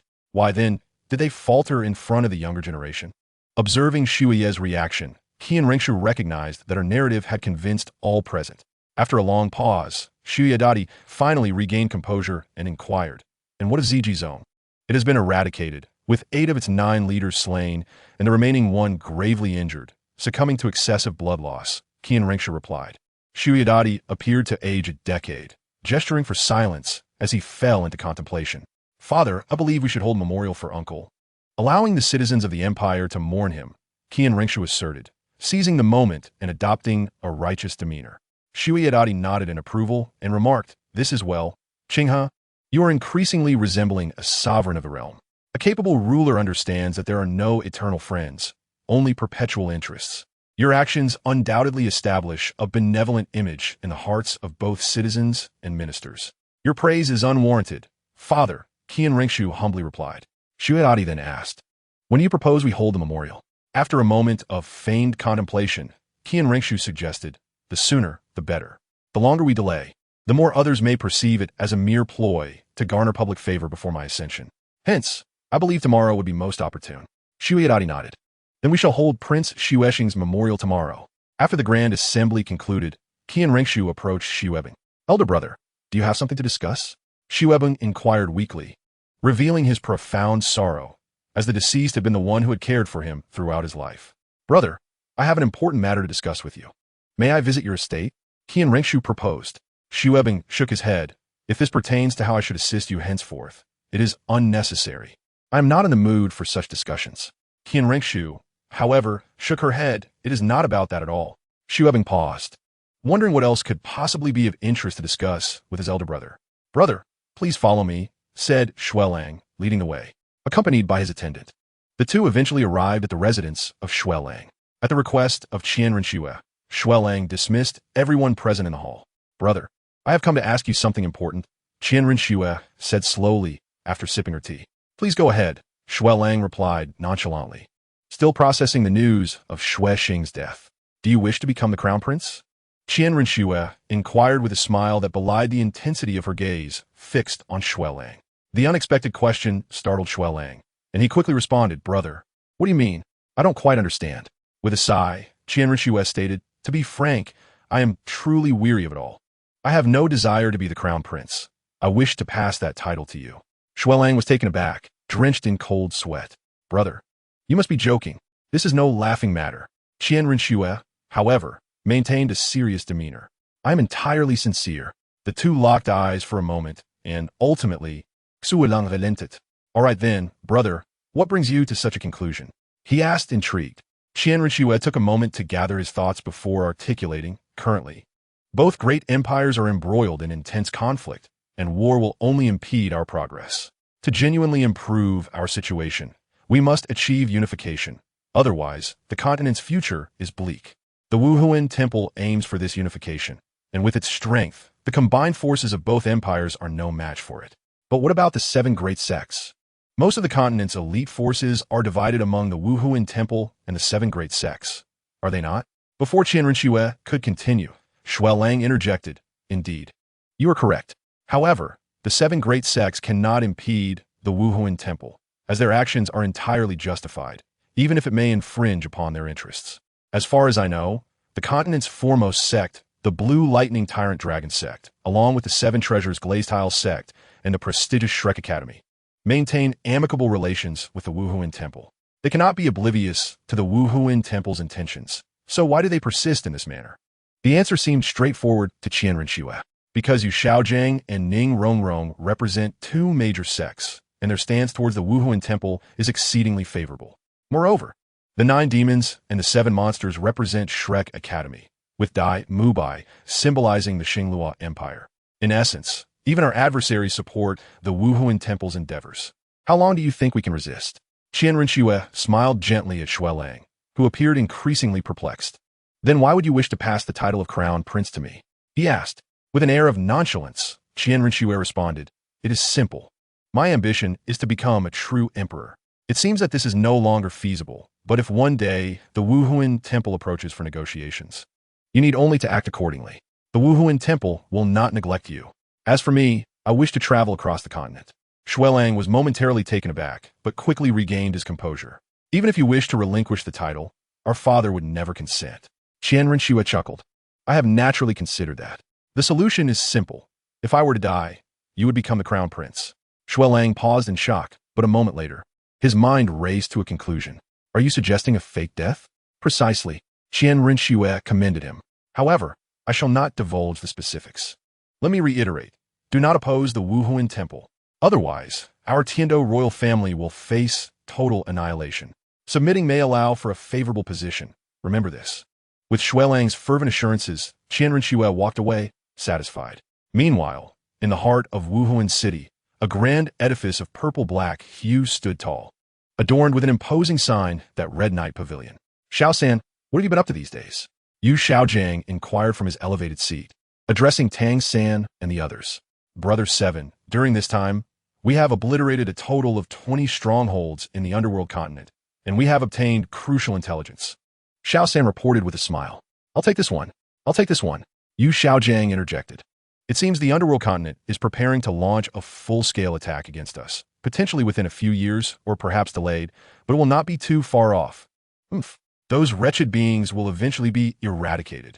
Furthermore, the underworld is not limited to 1 tower master.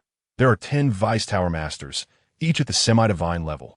Dugu Yen added, her face slightly flushed as she clutched Yu Shaojiang's arm. Tang Sin nodded awkwardly, acknowledging Dugu Yan's words. "Is this information from the evil soul master we captured from the Wuhuan Temple?" Yu Shaojiang asked. Ning Rongrong immediately chimed in. "Yes, indeed. We wiped out those 20 strongholds so thoroughly that not a single survivor remains. All this intelligence comes from the individual we captured, but he is now deceased." With a chuckle, Yu Shaojiang affectionately ruffled Ning Rongrong's hair.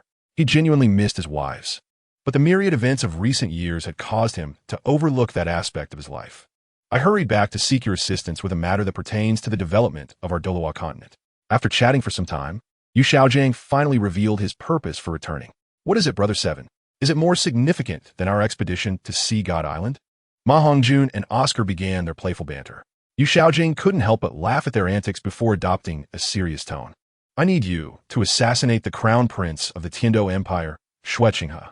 At his words, the atmosphere grew tense, and a long silence ensued. "Brother 7, that might not be wise," Ning Rongrong spoke hesitantly. Yu Shaojiang, realizing he had not conveyed his intentions clearly and had caused a misunderstanding, quickly waved his hands. No. When I say assassinate, I mean a feigned assassination, not a real one." He then explained the situation in detail to the 9 demons and the 7 monsters. Upon learning that Xueqinghe was actually the Wuhuan Temple's young master, Qian Rinxue, everyone was left in stunned silence for a while, gradually regaining their composure, albeit only slightly. "Goodness, Brother 7, is it really that explosive?" Ma Hongjun exclaimed, his eyes wide. Can you imagine the expression on the great Emperor Shui Ye's face when he discovers that the son he has raised for over a decade is not his own? Dai Mubai, the current crown prince of the Xingluo Empire, chuckled wickedly. Wow, Dai, you have quite the imagination, Oscar remarked, lost in thoughts about Qian Rinchue's appearance. Until Dai Mubai's comment jolted him back to reality. Little Ao, do you wish to die? Dai Mubai retorted, realizing that Oscar had referred to him as Dai Heir. His patience had reached its limit. Brother 7 is the strongest, thus he ranks first. What is wrong with you being the oldest and ranking second? Ao Dika, while running, taunted Dai Mubai, with the corners of his mouth nearly reaching the heavens. After a considerable time, as the group grew weary of their playful antics, silence finally descended. Yu Shaoqi pondered deeply but ultimately refrained from divulging the explosive news of his relationship with Qian Rinxue, fearing it would only exacerbate the situation. Once the necessary preparations were confirmed, everyone selected a set of ordinary robes and casually chose a few masks from the marketplace. The thought of assassinating the current crown prince of the Tiando Empire, Xue Qinghe, was exhilarating. With all arrangements made, the 9 demons and the 7 monsters set out in full force.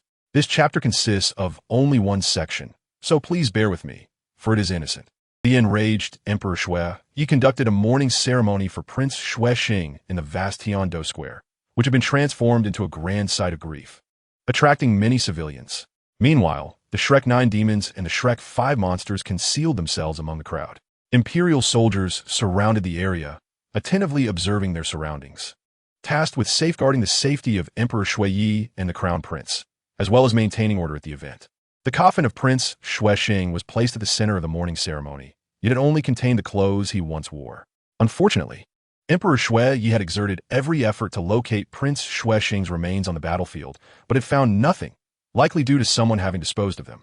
Beneath the coffin lay offerings, and 5 meters away, Emperor Xue Yi, disguised as Xue Qinghe, along with Qian Rinxue and Xue Bong, awaited the commencement of the ceremony. It was only when the sun reached its zenith that the mourning ceremony officially began. Emperor Xue Yi approached the offerings, facing the civilians while turning his back to the offerings, and spoke through a soul guide amplifier. Today marks a day of profound sorrow for our Tiando Empire. He contributed greatly to the empire, possessing a heart full of patriotism and compassion for the common people. Although he made numerous mistakes throughout his life, his merits far outweigh his faults. Yet, yesterday, he departed from us forever, having left without acknowledging his errors. He is my elder brother, Prince Xue Xing. Let us commemorate this beloved yet despised figure on this sorrowful day. While Emperor Xue Yi delivered this speech, which he had long memorized, he fell in awkwardness no matter how many times he recited it. In truth, aside from causing him immense trouble, Xue Xing had little merit to speak of. Following his speech, the civilians offered their applause, holding nothing but unwavering respect for Emperor Xue Yi. Next, it was time for Qian Rinxue, deeply immersed in her role as the crown prince Xue Qinghe, to take the stage. Oh, it is His Highness Qinghe.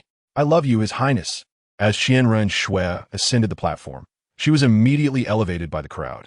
It must be said that she indeed possessed a natural talent for leadership. Subsequently, at her signal, the crowd gradually fell silent. First and foremost, I express my gratitude to all of you for attending my uncle's mourning ceremony. As she spoke, Qian Rinxue bowed and exchanged a brief gaze with Yu Shaoqi, who was 10 meters away, signaling the execution of their plan. The crowd erupted in applause, unable to contain their excitement. Throughout history, it has always been the common people who kneel before emperors. Never had an emperor bowed to them. The crowd flushed with exhilaration. To be honest, I have never held much affection for this uncle of mine, for I have a younger brother with whom I have always competed for the throne. At some point, this uncle transformed into my younger brother's supporter, leading to my continual marginalization by him. However, I do not blame him, as this is the fate one must face as a son of the emperor. Suddenly, the character played by Qian Rinxue, the crown prince, abruptly fell backward, collapsing to the ground unconscious. Assassin! Yu Shaoqi shouted, and amidst the crowd, 5 figures soared into the air, using the shoulders of the unsuspecting to propel themselves in one direction. These were the first wave of assassins portrayed by the Shrek 7 monsters. Their primary aim to use the Zhuge crossbows crafted by the Yi Gutang men, coated with a toxin that induces a death-like state, to assassinate the crown prince of the Tiando Empire before making their escape. Yu Shaoqi's task was straightforward. He merely needed to pursue them and simulate killing the 5 to fulfill half of the mission. Without hesitation, Yu Shaoqi set off in hot pursuit. Qinghe! Qinghe! Emperor Shui Yi could no longer remain composed. Alarmed, he rushed to Shui Qing He's side, trembling as he checked for signs of life. To his horror, Shui Qing he was already dead, although his body still retained a hint of warmth. Ah, ah, ah. In that moment, Emperor Shui Yi bore no semblance of a monarch. He clutched Shui Qing He's lifeless body, tears streaming from his eyes like a kite severed from its string. Both Shui Qing He and Shui Beng were dear to him, equally significant in his heart, though their talents differed, with Shui Qing He being more suited to rule. Shui Beng understood that this was the plan spoken of by his brother, but, feigning ignorance, quickly conjured tears to join Shui Qing He's side. As the sister of Shui Qing He, she was blissfully unaware, crying uncontrollably. After their father, her elder brother had been the one to care for her the most. It is no wonder that Emperor Shui Yi was indeed a great emperor. Despite a momentary emotional breakdown, he swiftly regained his composure, appearing like a lion, suppressing its rage. What are you waiting for? Assist you men. Emperor Shui Yi promptly mobilized his forces. Internally, he vowed, Qing He, if I do not avenge you, I Shui Yi, shall not be considered a man. The crowd, now in disarray, began to flee in all directions. Among them, 8 individuals dressed in the same attire as the previous 5 remained motionless. Emperor Shui Yi quickly noticed these 8 and unleashed his 5 soul rings. White, white, yellow, yellow, purple. Although he was a sovereign, he was still lacking in cultivation, possessing only average talent. Who are you? Emperor Shui Yi glowered menacingly at Tang San, and the others concealed beneath their black robes, as if ready to strike at any moment. At this point, Shui Beng had no choice but to continue the act, releasing his 4 soul rings and approaching Emperor Shui Yi. Yet, would Tang San and the others dare to speak? If recognized, their efforts would be in vain, and it could likely lead to war. Meng Yiran waved her right hand, sending forth a smoke bomb crafted by Yi Ge, which immediately enveloped the two in a dense fog, rendering their vision obscured and their eyes unable to open due to the irritation. Following closely, Tang San quickly summoned the robust vines of the Blue-Silver Emperor to bind Emperor Shui Yi and his companion tightly. The first chapter concludes with the Crown Prince poised to ascend. The others swiftly retrieved the pre-prepared mushroom sausages and, after consuming them, soared into the sky. Subsequently, Tang San manipulated a strand of blue-silver royal vine to ensnare the corpse of Shui Qinghe, while also taking Shui Beng away. Once the smoke dissipated, the figures of the 8 were nowhere to be found before the Shui Yi Emperor. Father, brother, where have they gone? Yao Yi wept. Upon hearing this, the Shui Yi Emperor immediately turned around, realizing that both Shui Qinghe and Shui Beng had vanished. It was as if Shui Yi had aged decades. Collapsing to the ground in despair. It is all over. Everything is over. After a while, Yu Shaoqi led a group back to the side of the Shui Yi Emperor. Upon witnessing the Emperor's demeanor, Yu Shaoqi understood that the plan had succeeded. Maintaining composure, Yu Shaoqi remarked, the 5 have been completely eradicated. Where's Qinghe? Could it be that Shui Beng took him for treatment? Noticing Yu Shaoqi's confusion, Mr. Yumin, the Shui Yi Emperor weakly replied, Qinghe is dead. That arrow was certainly coated with a lethal poison. As for Shui Beng, they both have been taken away. Yu Shaoqi instantly became furious, raising his voice several decibels. What? Where did the 8 escape to? Observing Yu Shaoqi's reaction, even through the mask, the Shui Yi Emperor could sense the rage beneath it. I do not know. Their methods were too sophisticated. The voice of the Shui Yi Emperor was hoarse. When one is utterly shattered, there may appear to be little outward commotion. Yet one can perceive their collapse through their actions and tone. Yu Shaoqi's heart softened. A father had suddenly lost 2 sons. Although one had been lost long ago and the other only pretended to be lost, his emotional turmoil was undoubtedly profound.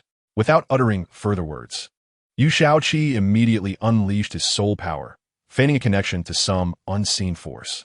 I know where they have fled, he declared, propelling himself like an arrow towards the direction Tang San had taken. Watching Yu Shaoqi's departing figure, the Shui Yi Emperor's gaze was filled with a dazed look, his eyes clouded with confusion. Meanwhile, Yu Shaoqi swiftly arrived at the prearranged meeting point, located in the outskirts, where no one could possibly pursue them. All right, the Shui Yi Emperor has been convinced. Arriving beside the others, he found Qian Rinxue being supported by Xiao Wu and the others, while Shui Beng sat in a daze. 7th brother, is this truly appropriate? Zhu Zhuqing's voice was somewhat flat, but it was evident that she felt some psychological pressure. Yu Shaoqi promptly reassured the group. We're not here for real. Shui Qinghe is not truly dead. and we intend to return Shuebong, right? Ultimately, the Shui Emperor has lost nothing. Please do not bear any burdens. Upon hearing Yu Shaoqi's words, the group visibly felt some relief, knowing their actions were for the sake of the continent. However, Shuebong appeared somewhat lost. Any individual present could easily overpower him. Shuebong, Yu Shaoqi called out, I will return you shortly. From now on, you shall be the sole crown prince of this empire, though your reign may be brief. Nonetheless, I hope you will be a virtuous ruler. The potential for a historic breakthrough on this continent rests upon your shoulders. Shuebong immediately grasped Yu Shaoqi's meaning and nodded gravely, mentally preparing himself. If, in the future, any subjects or nefarious individuals urged him to act otherwise, he would remain steadfast and refuse, even at the cost of his life. All right, you all take Shueqing aback. I must return Shuebong. The group nodded in agreement and swiftly departed with Shueqing. As Yu Shaoqi watched them leave, he retrieved a vial of dark green blood from his storage soul tool. This is the blood of an evil soul master. I now need to sprinkle it on both of us to create the appearance of having just emerged from battle. Do you understand? As he spoke, he proceeded to douse both himself and Shuebong with the blood, regardless of Shuebong's consent. After completing this task, Yu Shaoqi returned to the side of the Shui Emperor. Shui Emperor, we are back. Yu Shaoqi landed before him, but the Emperor remained silent with his head lowered. Upon hearing Yu Shaoqi's words, he immediately raised his head and stood upright. I have completely eradicated all 9 of them. The attackers were evil soul masters. Qing's body has been destroyed by them, and they nearly killed Shuebong. Had I not arrived in time, Shuebong might have. Yu Shaoqi gritted his teeth, articulating each word with difficulty. A glimmer of hope flickered in the Shui Emperor's eyes as he cast a complex glance at the seemingly matured Shuebong. After thanking Yu Shaoqi, he departed with Yao Yi and Shuebong. Although he had intended to invite Yu Shaoqi to return with them, Yu Shaoqi firmly declined, insisting that he must eradicate all evil soul masters, leaving the Shui Emperor with no alternatives. Ultimately, the news of Shueqing's assassination spread throughout the entire Tiando Empire like the explosion of a nuclear bomb. In the Wuhuan City Night Pavilion branch, Qian Rinshue's disguise had been completely unraveled by Yu Shaoqi. Where am I? Qian Rinshue groggily opened her eyes, only to find herself in an unfamiliar environment. As she surveyed her surroundings, her anger surged instantly. She saw Yu Shaoqi and Ning Rongrong at her bedside, engaging in indecorous acts, nearly crossing the line of propriety. However, Qian Rinshue refrained from interrupting them, choosing instead to close her eyes and pretend she was still asleep. Seventh brother, stop messing around. She will wake up soon, Ning Rongrong said, her face flushed. Although she verbally resisted, her body was in a state of reluctant compliance. Yu Shaoqi's inner turmoil was immediately ignited by Ning Rongrong, and just as he was about to escalate their playful banter, a series of knocks echoed from the door. The two hastily adjusted their attire, refraining from any further actions. Who is it? Yu Shaoqi grumbled in dissatisfaction. The chapter concludes here. Initially, the sister selected one among them to assess the situation, but that individual, Ning Rongrong, did not return. Growing increasingly impatient, they chose Zhu Zhuqing to investigate instead. It seems I need to clarify a matter for you all. Yu Shaoqi did not wish to deceive his wives, so he resolved to inform them directly that Qian Rinshue had become an integral part of their circle. Zhuqing, please summon Xiao Wu, Lung Lung, and Yin Yin as well. Yu Shaoqi deliberated repeatedly and ultimately decided that the truth needed to be conveyed to the women, although the matter concerning Bai Bai Dong would remain confidential, as it was indeed too sensational for this era. Both mother and daughter were wives to the same man, and regardless of the time period, such news would be scandalous and shocking. Unless absolutely necessary, Yu Shaoqi would certainly refrain from mentioning it. On the other hand, Qian Rinshue seized the opportunity to awaken. Seventh brother, Qian Rinshue is awake. Upon seeing Qian Rinshue slowly open her eyes, Ning Rongrong hurried to Yu Shaoqi's side. Hearing this, Yu Shaoqi rushed in. Noticing Qian Rinshue's pallid complexion, he quickly inquired, "How do you feel?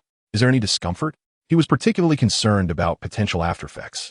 Qian Rinshue selectively chose to forget the earlier intimate moments between Yu Shaoqi and Ning Rongrong while she lay in bed. "I feel a bit weak, but resting will suffice," she replied honestly. As a soul saint, her awareness of her body's nuances was exceptionally refined, far surpassing that of an X-ray. "That's good to hear. You should rest well, and later I will introduce you to a few sisters," Yu Shaoqi said with a gentle smile. A little while later, Xiao Wu, Yi Lung Lung, and Du Guyan, accompanied by Zhu Zhuqing, arrived. Observing their increasingly grim expressions, Yu Xiaoqi anticipated that the forthcoming moments might be challenging. Nevertheless, he feigned ignorance to their demeanor and greeted them with a smile. "You're here? Today, I have the pleasure of introducing a new sister." Qian Renxue, slightly struggling, sat up and offered a polite smile to the four. Their expressions immediately brightened. "My heavens, the Prince of Zwiking has been a woman all along? Sister, you are truly stunning. Do tell us how such beauty became entangled with you, Xiaoqi." This pig, each of the four women reacted differently, yet all were unreservedly friendly towards Qian Renxue. The latter, somewhat bewildered, had anticipated a verbal sparring match but found none in the atmosphere. She shared her story with them, and when they learned that her acquaintance with Yu Xiaoqi predated even that of Yi Lung Lung and Du Guyan's, they were utterly astonished. "Don't be too surprised. You all are acquainted with her as well," Yu Xiaoqi interjected with a mysterious smile. Although this remark piqued the curiosity of the five women, they did not regard Yu Xiaoqi with favor.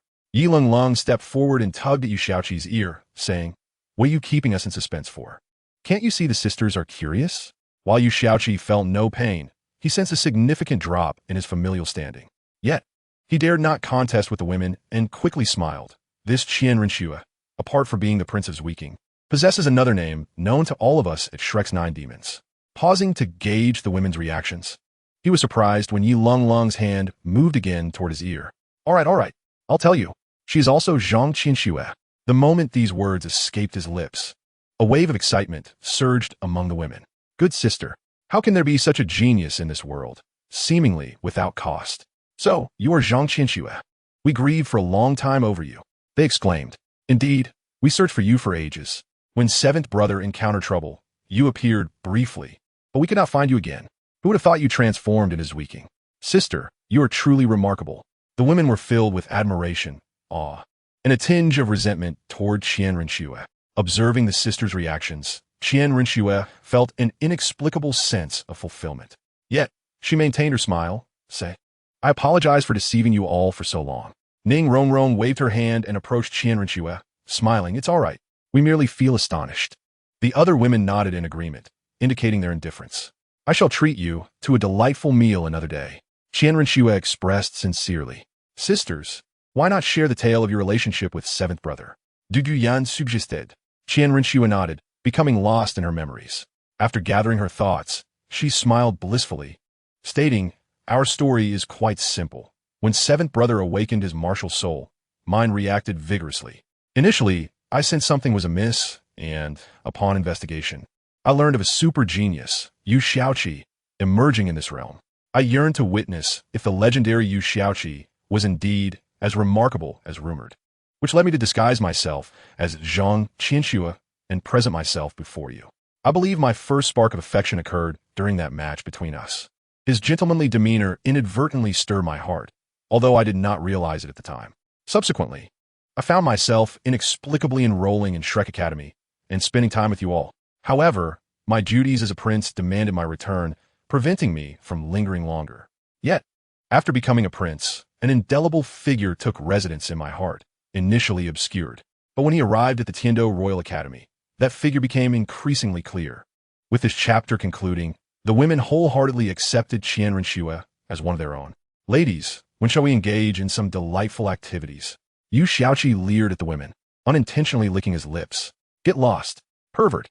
Xiao Wu and Zhu Zhuqing were the first to act, promptly kicking Yu Xiaoqi out. His figure traced a perfect arc through the air before landing precisely outside the door.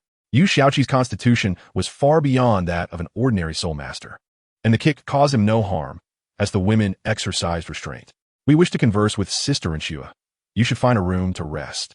Yi Lung Lung said at the door, then promptly shut it, locking it with a definitive sound. Yu Xiaoqi reluctantly accepted the bitter reality of his diminished standing within the household. "I might as well seek out Tang San. If I am unhappy, neither shall you be," he thought as he approached Tang San's room, knocking vigorously. "Tang San? Tang San?" Yu Xiaoqi struck the door while calling out to Tang San. Inside the room, Tang San was engaged in flirtation with Meng Yiran, only to have his mood disrupted by Yu Xiaoqi. With a wry smile, he opened the door for Yu Xiaoqi, realizing that fully capturing Meng Yiran's heart would be a formidable task. "Seventh brother, It's so late. Why aren't you resting? Tong San lamented as he brewed a pot of tea, pouring it for Yu Xiaoqi, Meng Iran, and himself. Oh, it's nothing. Just wanted to discuss something with you, in Iran, Yu Xiaoqi pretended, as if there were indeed a matter of great importance. Tong San, with his keen perception, subtly observed Yu Xiaoqi and noticed 2 footprints on his pristine clothing, which appeared to belong to a woman. Oh, seventh brother, has something happened? Meng Iran unconditionally believed Yu Xiaoqi's words, for he had become a legendary figure in her eyes. Upon hearing this, Yu Xiaoqi took a sip of tea and gradually spoke. Have you both received the divine assessment? Tong San and Meng Iran exchanged astonished glances before Tong San incredulously asked, Seventh brother, what is the divine assessment? Does it relate to becoming a deity? Indeed, but hasn't it been millennia since a deity has appeared in this continent? They both voiced their thoughts. Although what you say is true, in this golden age, the ascension to divinity will become increasingly common, Yu Xiaoqi asserted with conviction. In the original story, the Shrek's 7 monsters and the 3 women of the Spirit Hall all became deities. With my arrival, many things have subtly changed, and perhaps more individuals will achieve divinity. Both were taken aback by his words. Seventh brother, what do you mean? Tong San chose not to delve into the footprints on Yu Xiaoqi's chest, as he had already formed a rough idea. You all know that I have died once, right? Yu Xiaoqi made a startling revelation, elevating their interest to new heights. After my demise, my soul reached a place that seems to oversee the Douluo continent. Yu Xiaoqi continued, but Tong San interjected, Seventh brother, did you reach the divine realm? Yu Xiaoqi shot Tong San an annoyed glance and replied, Can you listen carefully? I did not reach the divine realm. That is the realm that governs the Douluo continent. The place I arrived at resembles a supervisory domain over the continent. Though they may seem alike, they are fundamentally different. I feel that the place I reached is even more formidable than the divine realm. Do you know what I saw there? Tong San and Meng Iran inquired. What did you see? I saw us. But Tianheng, Aesiluo, and Yufeng were absent. It was only during my trial in the city of slaughter that I and Hulaina underwent the divine assessment. And I also encountered Nana in that place after my death, Yu Xiaoqi reminisced. At first, he had dismissed it, thinking it merely a monitoring space, observing the continent's every move. Now, upon reflection, he had indeed uncovered a significant secret. Could it be that the people you saw, seventh brother, are destined to become deities in the future? Tong San boldly ventured a guess, not even noticing Yu Xiaoqi's address of Hulaina. Precisely. That is my conjecture. Yu Xiaoqi took a deep breath, initially intending to tease Tong San and the others, only to inadvertently reveal a monumental secret. Xiao San, let us keep this matter between us for the time being. I need time to prove whether this conjecture holds true. Yu Xiaoqi furrowed his brow, pondering if it truly meant that Yu Tianheng, Aesiluo, and Yu Feng would be unable to attain divinity. Hadn't he already administered the treasures of heaven and earth to them? Yet their innate limits had not risen to the level of becoming deities?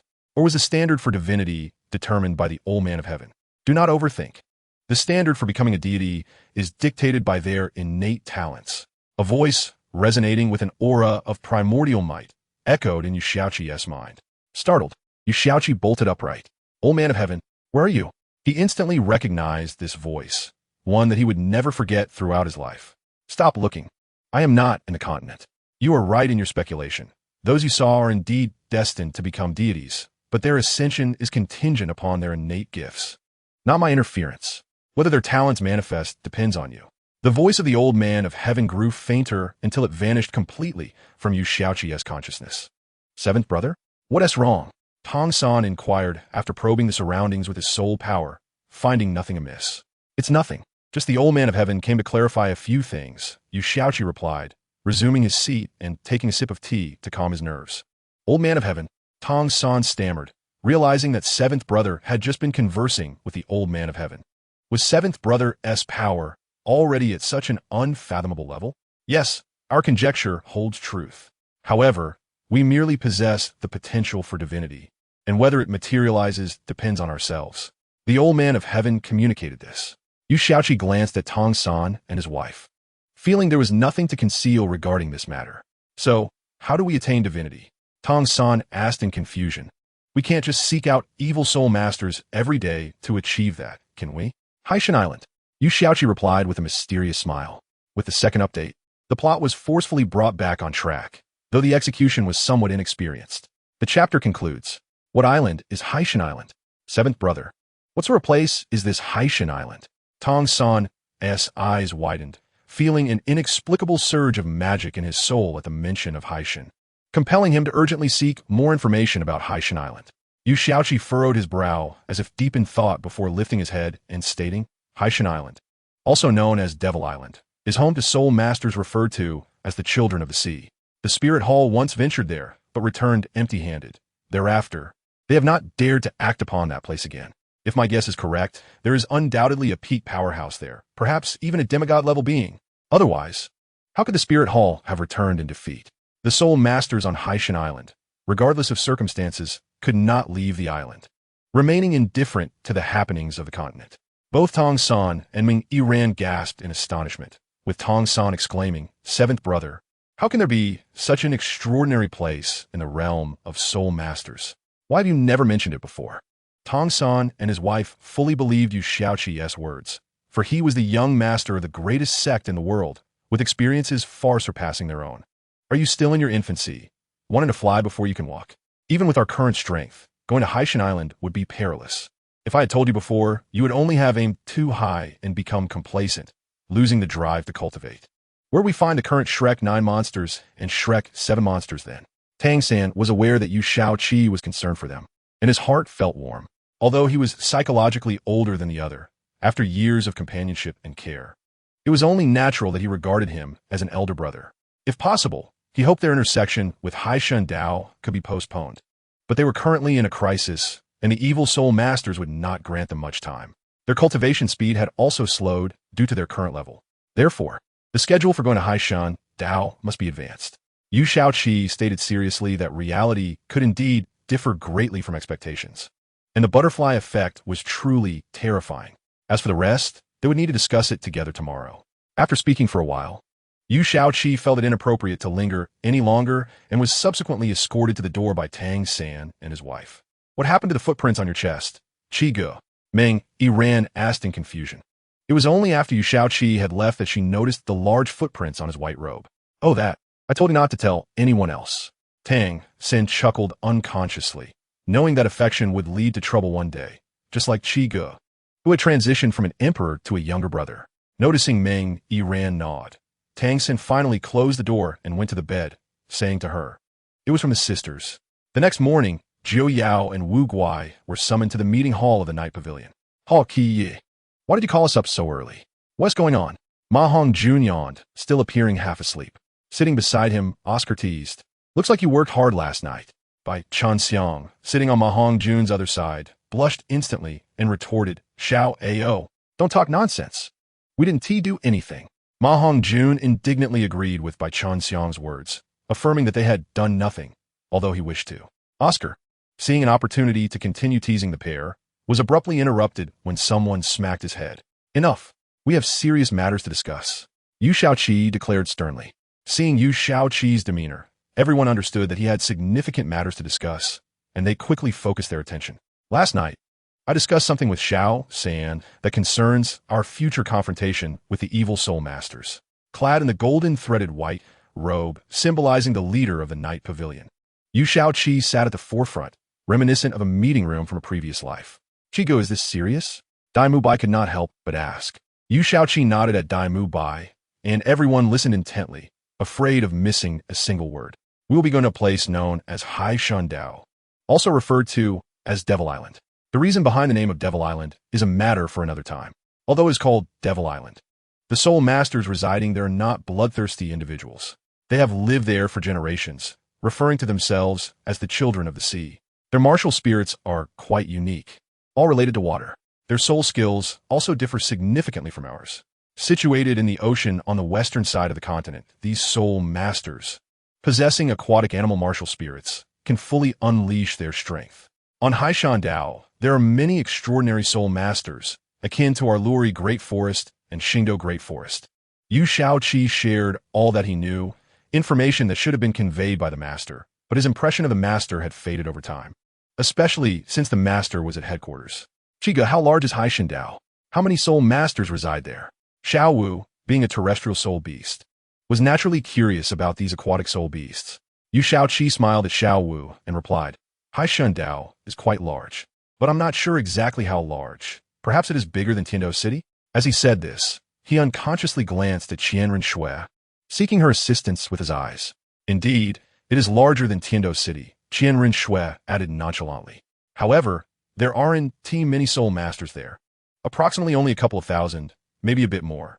They should have around 10 titled Dalu, and one even possesses strength surpassing that of a peerless Dalu. Haishan Dao is called so because it is said to be the sacred ground where the sea god chose his successors when he ascended. Therefore, our training will take place there. Our current cultivation speed is far too slow, and the evil soul masters will not wait for us. Yu Shaoqi declared, his gaze sharp. Upon hearing Yu Shaoqi's words, everyone felt that this training would certainly be extraordinary. After Yu Shaoqi finished speaking, he instructed everyone to prepare their belongings for the journey, but emphasized the need to travel light, as they were not going on vacation. Yu Shaoqi then spent some time enjoying the company of his wives before looking at Qianren Shui, realizing he might have forgotten something important. Suddenly, it hit him, the national treasure of the Tiando Empire, the Zhenhai Qinquanjiao. This was indeed a crucial item for their trip to Haishan Dao. How could he have forgotten? Yu Shaoqi slapped himself in frustration, then looked at Qianren Shui and asked Shui, do you know about the Zhenhai Qinquanjiao? Qianren Shui was taken aback and replied, Isn't that the national treasure of the Tiando Empire? Why? Do you want it? Yu Shaoqi shook his head in denial, saying, it's not that I want it, but this treasure will play an important role in our training. Upon hearing this, the women immediately understood the significance of the matter and ceased their playful banter, attentively focusing on Yu Shaoqi. Where is it? He inquired. Qianren Shui looked at him as if he were foolish and replied, of course, it's in the national treasury of the Tiando Empire. Where else could it be? All right, Shui, you come with me to borrow the Zhenhai Qinquanjiao. Yu Shaoqi urged eagerly. Chigo, we want to go too. Ning Rong and the others immediately looked unhappy. No, that would be too conspicuous. I want Shui to accompany me, because she knows the location of the treasury. If you all come along, it would ruin everything. Yu Shaoqi quickly refuted. Admittedly, he wished to spend more time with the girls, but this matter was indeed unavoidable. Seeing their disappointed expressions, he added, don't worry, we'll be back at most in a day. Upon hearing this, the girls' faces finally brightened. Soon after, Yu Shaoqi and Qianren Shui set off towards Tiando City. Upon reaching Tiando City, they were astonished by the scenery. The crown prince, Shui Qinghe, had just died a day ago, and today, Shui had directly crowned Shui Bing as the new crown prince. Wasn't this a bit too swift? Do you not fear the late crown prince? Yu Shaoqi instinctively glanced at Qianren Shui, who immediately understood the thoughts running through Yu Shaoqi's mind. Under the guidance of Shui Yi, the avalanche had long begun to engage in actions to win the favor of the people. For the common folk, as long as their interests were not infringed upon, it mattered little who ascended as crown prince or emperor. Moreover, with the death of Shui Qinghe, it became imperative for the Tiando Empire to swiftly appoint a new crown prince, as Shui was already stretched thin and many matters could only be resolved by His Highness the Crown Prince. Others either lacked the qualifications or were ill-suited to intervene. With Qianren Shui's explanation, Yu Shaoqi felt enlightened, as if a veil had been lifted from her mind. Oh, I understand much better now, she exclaimed. Subsequently, due to the impracticalities of daytime action, the two sought refuge in an inn to discuss their plans. Meanwhile, Ning Rong and the others began writing letters to their families, informing them of their potential journey far from home. In the hall of the Pope at the Spirit Hall, Bibi Dong seethed with rage. How dare she? After years of scheming, all is lost just like that. The news of the death of Tiando Empire's crown prince, Shui Qinghe, had spread far and wide. Aware of Shui Qinghe's true identity, Bibi Dong was immediately infuriated. She executed several individuals from the Spirit Hall who had been close to Qianren Shui, for they had been deceived by the performance staged between Qianren Shui and Yu Shaoqi, believing that Yumin was merely a friend of Shui Qinghe. Isn't Shaoqi by her side? Could this matter involve her? Although Bibi Dong was exceedingly furious with Qianren Shui's actions, she did not inflict any significant damage upon the Spirit Hall. Your Highness, we have located the young master. A figure clad in black robes rushed into the Pope's chamber. Oh, where? Bibi Dong suppressed her anger. Your Highness, the young master is with the religious lord, and they are heading towards the Tiando Empire. The black-robed figure reported respectfully.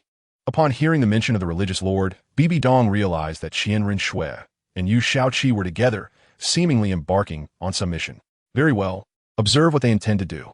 If necessary, lend assistance, but upon completion, bring back Qianren Shui and the religious lord. Guiju, at your service. Responded the two titled Dalu, Douluo, and Douluo.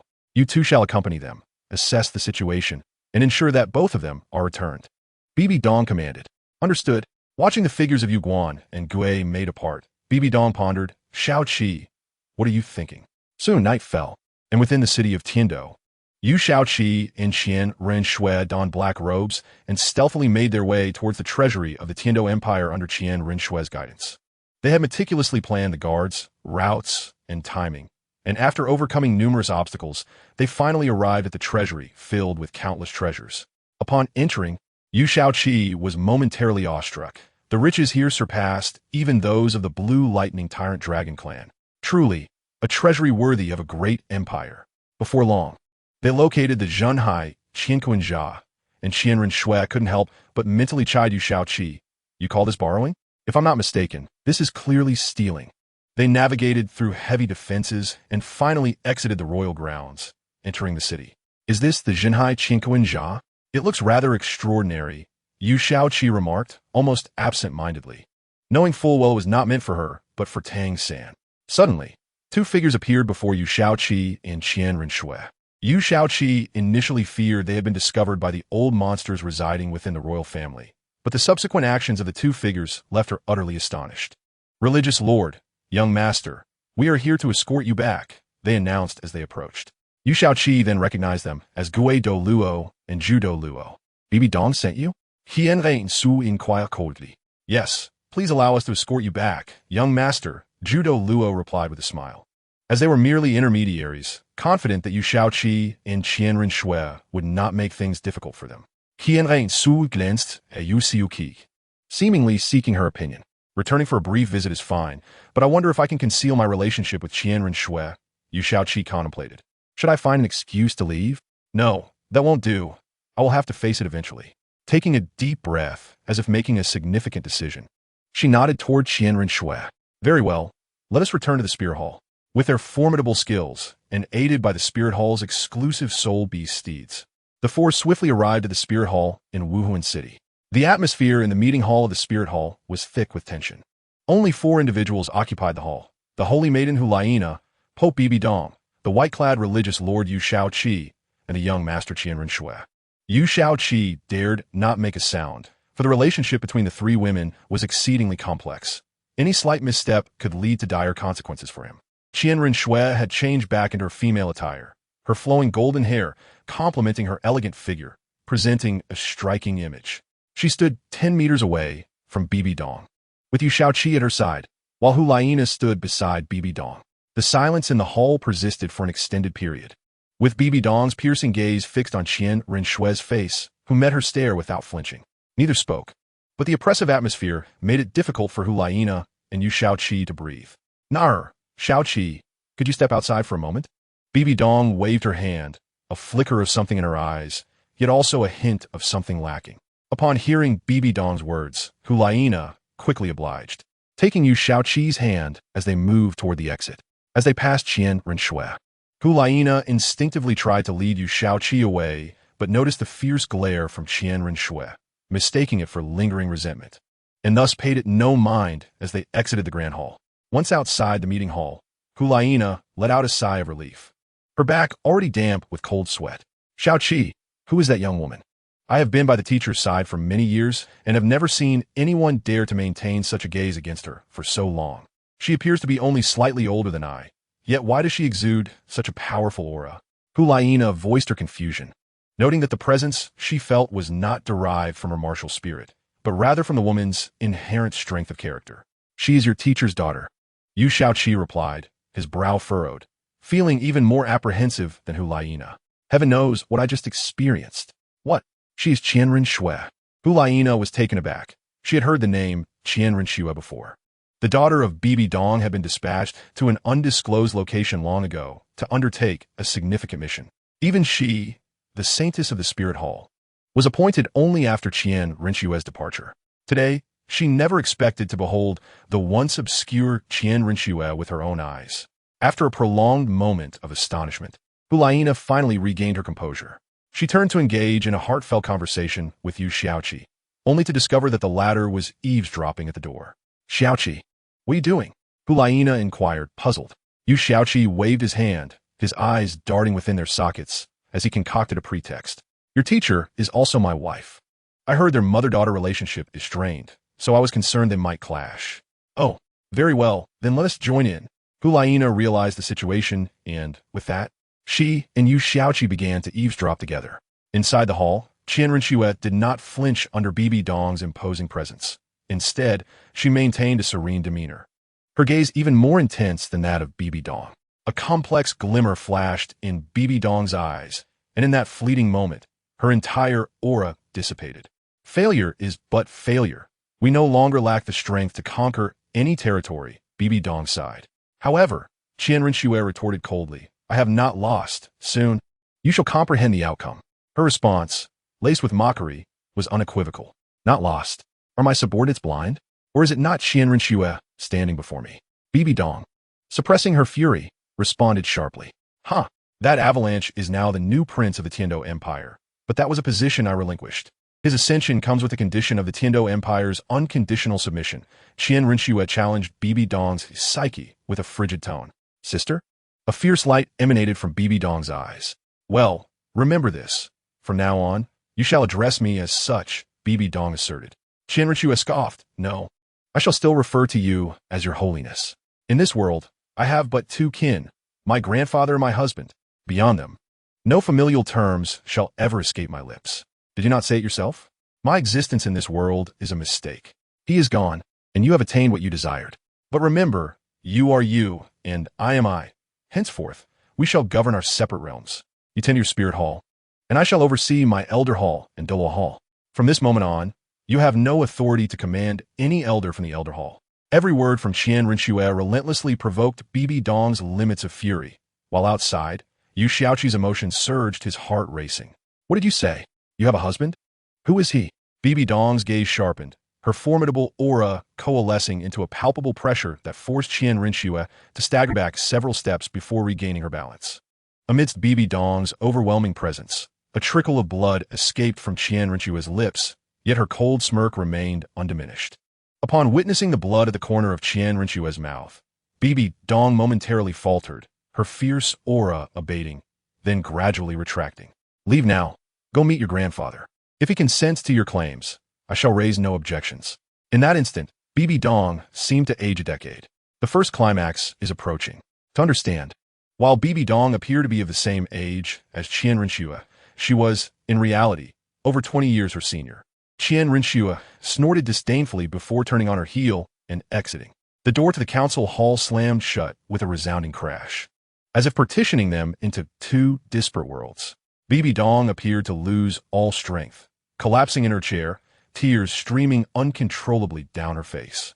Who would have imagined that such a formidable sovereign of the spirit hall could exhibit such vulnerability? Meanwhile, at the door, Qian Rinxue stood in bewilderment, gazing at Yu Xiaoqi and Hulaina. Finished chatting? Yu Xiaoqi sheepishly scratched the back of his head. Hulaina's cheeks flushed slightly. Anyone caught eavesdropping would feel an urge to vanish into the ground, especially given her naturally timid disposition. You both heard everything? Qian Rinxue inquired. Yu Xiaoqi and Hulaina nodded, rendered speechless. The gravity of their actions weighed heavily upon them, especially with Qian Rinxue's imposing presence. Xiaoqi, I must visit the elder hall. Would you care to accompany me? Qian Rinxue, however, held no grudge against them, for one was her beloved, and the other was a saintess of the spirit hall. Yu Xiaoqi shook his head, expressing his need to check on Bibi Dong's condition. Accompanying Qian Rinxue to the elder hall might hasten matters and risk exposing their intentions. Very well. I shall seek you out later, Qian Rinxue replied, still somewhat disoriented, and then hurried toward the direction of the elder hall. Nana, I will check on your teacher and return shortly, Yu Xiaoqi said gently to Hulaina after Qian Rinxue's figure vanished.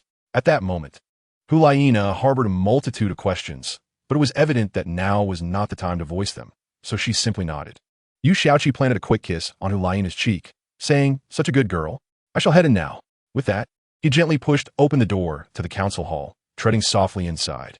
Hulaina found the scene amusing while silently praying that Yu Xiaoqi would manage to comfort Bibi Dong. Upon entering the council hall, Yu Xiaoqi immediately spotted Bibi Dong weeping in the Pope's chair. His heart ached, and he approached her, gently enveloping her in his embrace. Bibi Dong, recognizing Yu Xiaoqi, said nothing but buried her head tightly against his abdomen, sobbing silently. I love her dearly, yet my pride prevents me from expressing it. Am I truly a failure? After a prolonged bout of tears, Bibi Dong finally calmed slightly, though the area around Yu Xiaoqi's abdomen had become thoroughly dampened. Indeed, you are a failure, to be precise. Both of you are, Yu Xiaoqi remarked. Upon hearing Yu Xiaoqi's words, Bibi Dong's eyes filled with disappointment. Even he shared this sentiment. As a mother, though you did not articulate your love for your daughter, you have done your utmost, albeit imperfectly. I believe Qian Rinxue harbors love for you deep within her heart. Yet she too struggles to express it. Hence, I maintain that both of you are failures. A thought swiftly burgeoned within Yu Xiaoqi's mind. Perhaps he had discovered a way. He would first seek to mend the rift between mother and daughter, and then reveal the truth. At that juncture, the process would be much simpler. Yet I am powerless. After all these years, I have grown accustomed to this. If I were to overtly display maternal affection, I would surely falter.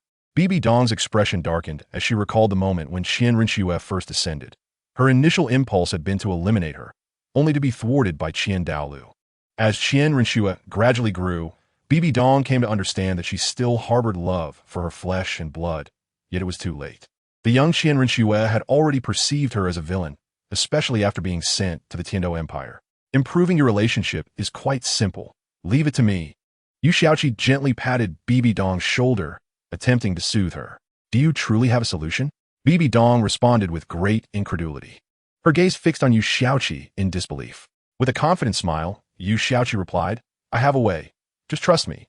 Suddenly, Bibi Dong sprang to her feet, pulling Yu Xiaoqi into her seat and swapping their positions, subsequently sitting squarely in his lap. If you can truly accomplish this, I shall leave it in your hands. Bibi Dong whispered heatedly into Yu Xiaoqi's ear, causing an immediate reaction within him as his imagination conjured visions of Bibi Dong adorned in various outfits, igniting his masculine instincts. Is this for real? Yu Xiaoqi gasped, struggling to suppress his response. Indeed, Bibi Dong replied, her lips curving into a faint smile. Very well. Then I shall collect some interest first. Yu Xiaoqi promptly lifted Bibi Dong, and they began to revel in each other's company upon the Pope's throne. The Elder Hall, the largest edifice within the Wuhuan Temple, symbolizes the pinnacle of its might.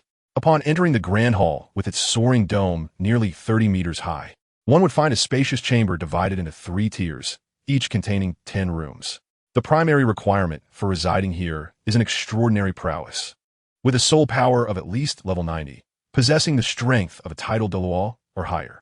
This is the true seat of supreme authority within the Wuhuan Temple. Even the Pope must adhere to constraints upon entering, as power ultimately dictates influence. The elders residing here, if united, could obliterate an entire city within a day. This is not an exaggeration, but rather a testament to the strength and foundation of the Elder Hall. At this moment, the Elder Hall was eerily silent, devoid of even a single servant. As Qian Rinxue approached the vast chamber, her skin prickled with unease. At the innermost part of the hall stood a colossal sculpture of a 6-winged angel, crafted entirely of pure gold and towering 10 meters high. Before the statue stood a solitary figure, facing away from Qian Rinxue, gazing upward at the golden angel. From the silhouette, it was apparent that he was a man of tall stature, clad in a simple gray robe, with neatly arranged black hair cascading down his back. He exuded an unusual aura, and Qian Rinxue felt a profound connection, as if he were an extension of the 6-winged angel itself. Sunlight filtered through the grand windows, illuminating him, and despite his modest attire, he inspired a sense of reverence. Grandfather, Qian Rinxue exclaimed, collapsing to her knees. The icy facade she had maintained finally crumbling as tears streamed down her cheeks. The gray-robed man turned, a warm smile gracing his face, dispelling the earlier imposing aura. His golden beard did not detract from his handsomeness. Rather, it complemented the gentle smile that radiated comfort. Strangely, there was no fluctuation of soul power emanating from him. He took a gentle step forward, and in an instant, he stood before Qian Rinxue. His movements appeared unhurried, yet by the time he reached her, she had already enveloped him in her arms, weeping uncontrollably. Even the strongest have moments of vulnerability. Bibi Dong was no exception, nor was Qian Renxue. Having masqueraded as Xue Qinghe for over a decade, the hardships and suffering she endured were known only to her. What girl could withstand the loss of over 10 years of youth while bearing immense pressure and adversity, as Qian Renxue had? Have you met her? The gray-robed man asked, gently caressing Qian Renshue's golden locks. She nodded silently. Inside, she was tormented, for after all, she had been the victim, and her feelings towards Bibi Dong were far from what one might presume. The gray-robed man spoke softly, revealing that as an observer, he had witnessed the trials Bibi Dong had faced, which far surpassed what was visible. Qian Renxue looked up earnestly at the man she regarded as one of the two most important figures in her life. Grandfather, will you not assist me? The gray-robed man sighed deeply, speaking with sincerity. It is not that I cannot help. Though she has become somewhat radical over the years, she has done nothing wrong. After all, she is the Pope of the Wuhuan Temple, and her influence there has long surpassed mine. What? Qian Renxue gasped in astonishment, her tears momentarily halting. This cannot be. The gray-robed man merely smiled gently. Little Xue, remember this. The world is one where the weak are devoured by the strong. Those with greater power wield authority, and only the victors can write history. This is especially true within our Wuhuan Temple. Her strength has eclipsed mine, and she is so young. Perhaps she will reach even greater heights in the future. Do not oppose her. Instead, assist her. Your talent surpasses your father's. Not merely inherited from him, but also from your mother, Bibi Dong. Regardless, she is still your mother, and she has treated you well, though you may not see it. Qian Renxue stood there in a daze, her voice lost for a while Qian Dalu remained silent, granting her ample time for contemplation. At that moment, Qian Renshue's complexion had drained of color, her eyes flickering uncertainly. Her strength was formidable. Had she reached the divine realm? No, that was unlikely. She must be at the semi-divine level. Yet even so, her power was sufficient to dominate the Douluo continent. What had she ever done for me?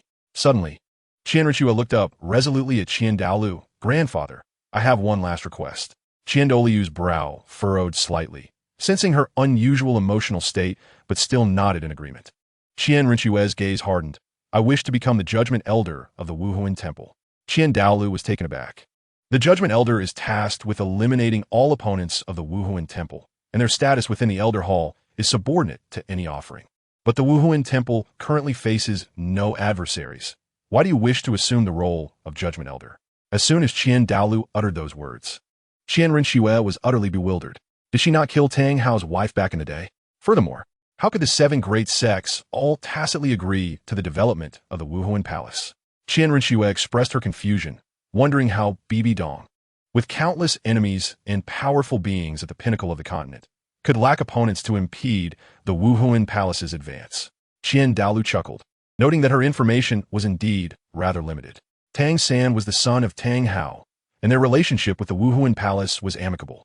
Tang San could not possibly be unaware of the animosity between him and the Wuhuan Palace, yet Bibi Dong had ordered that he not be harmed.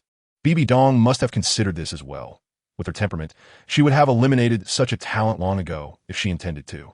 The silence from Tang Hao also indicated something significant. It suggested that they had likely reached some form of agreement or understanding. Otherwise, matters would not stand as they did.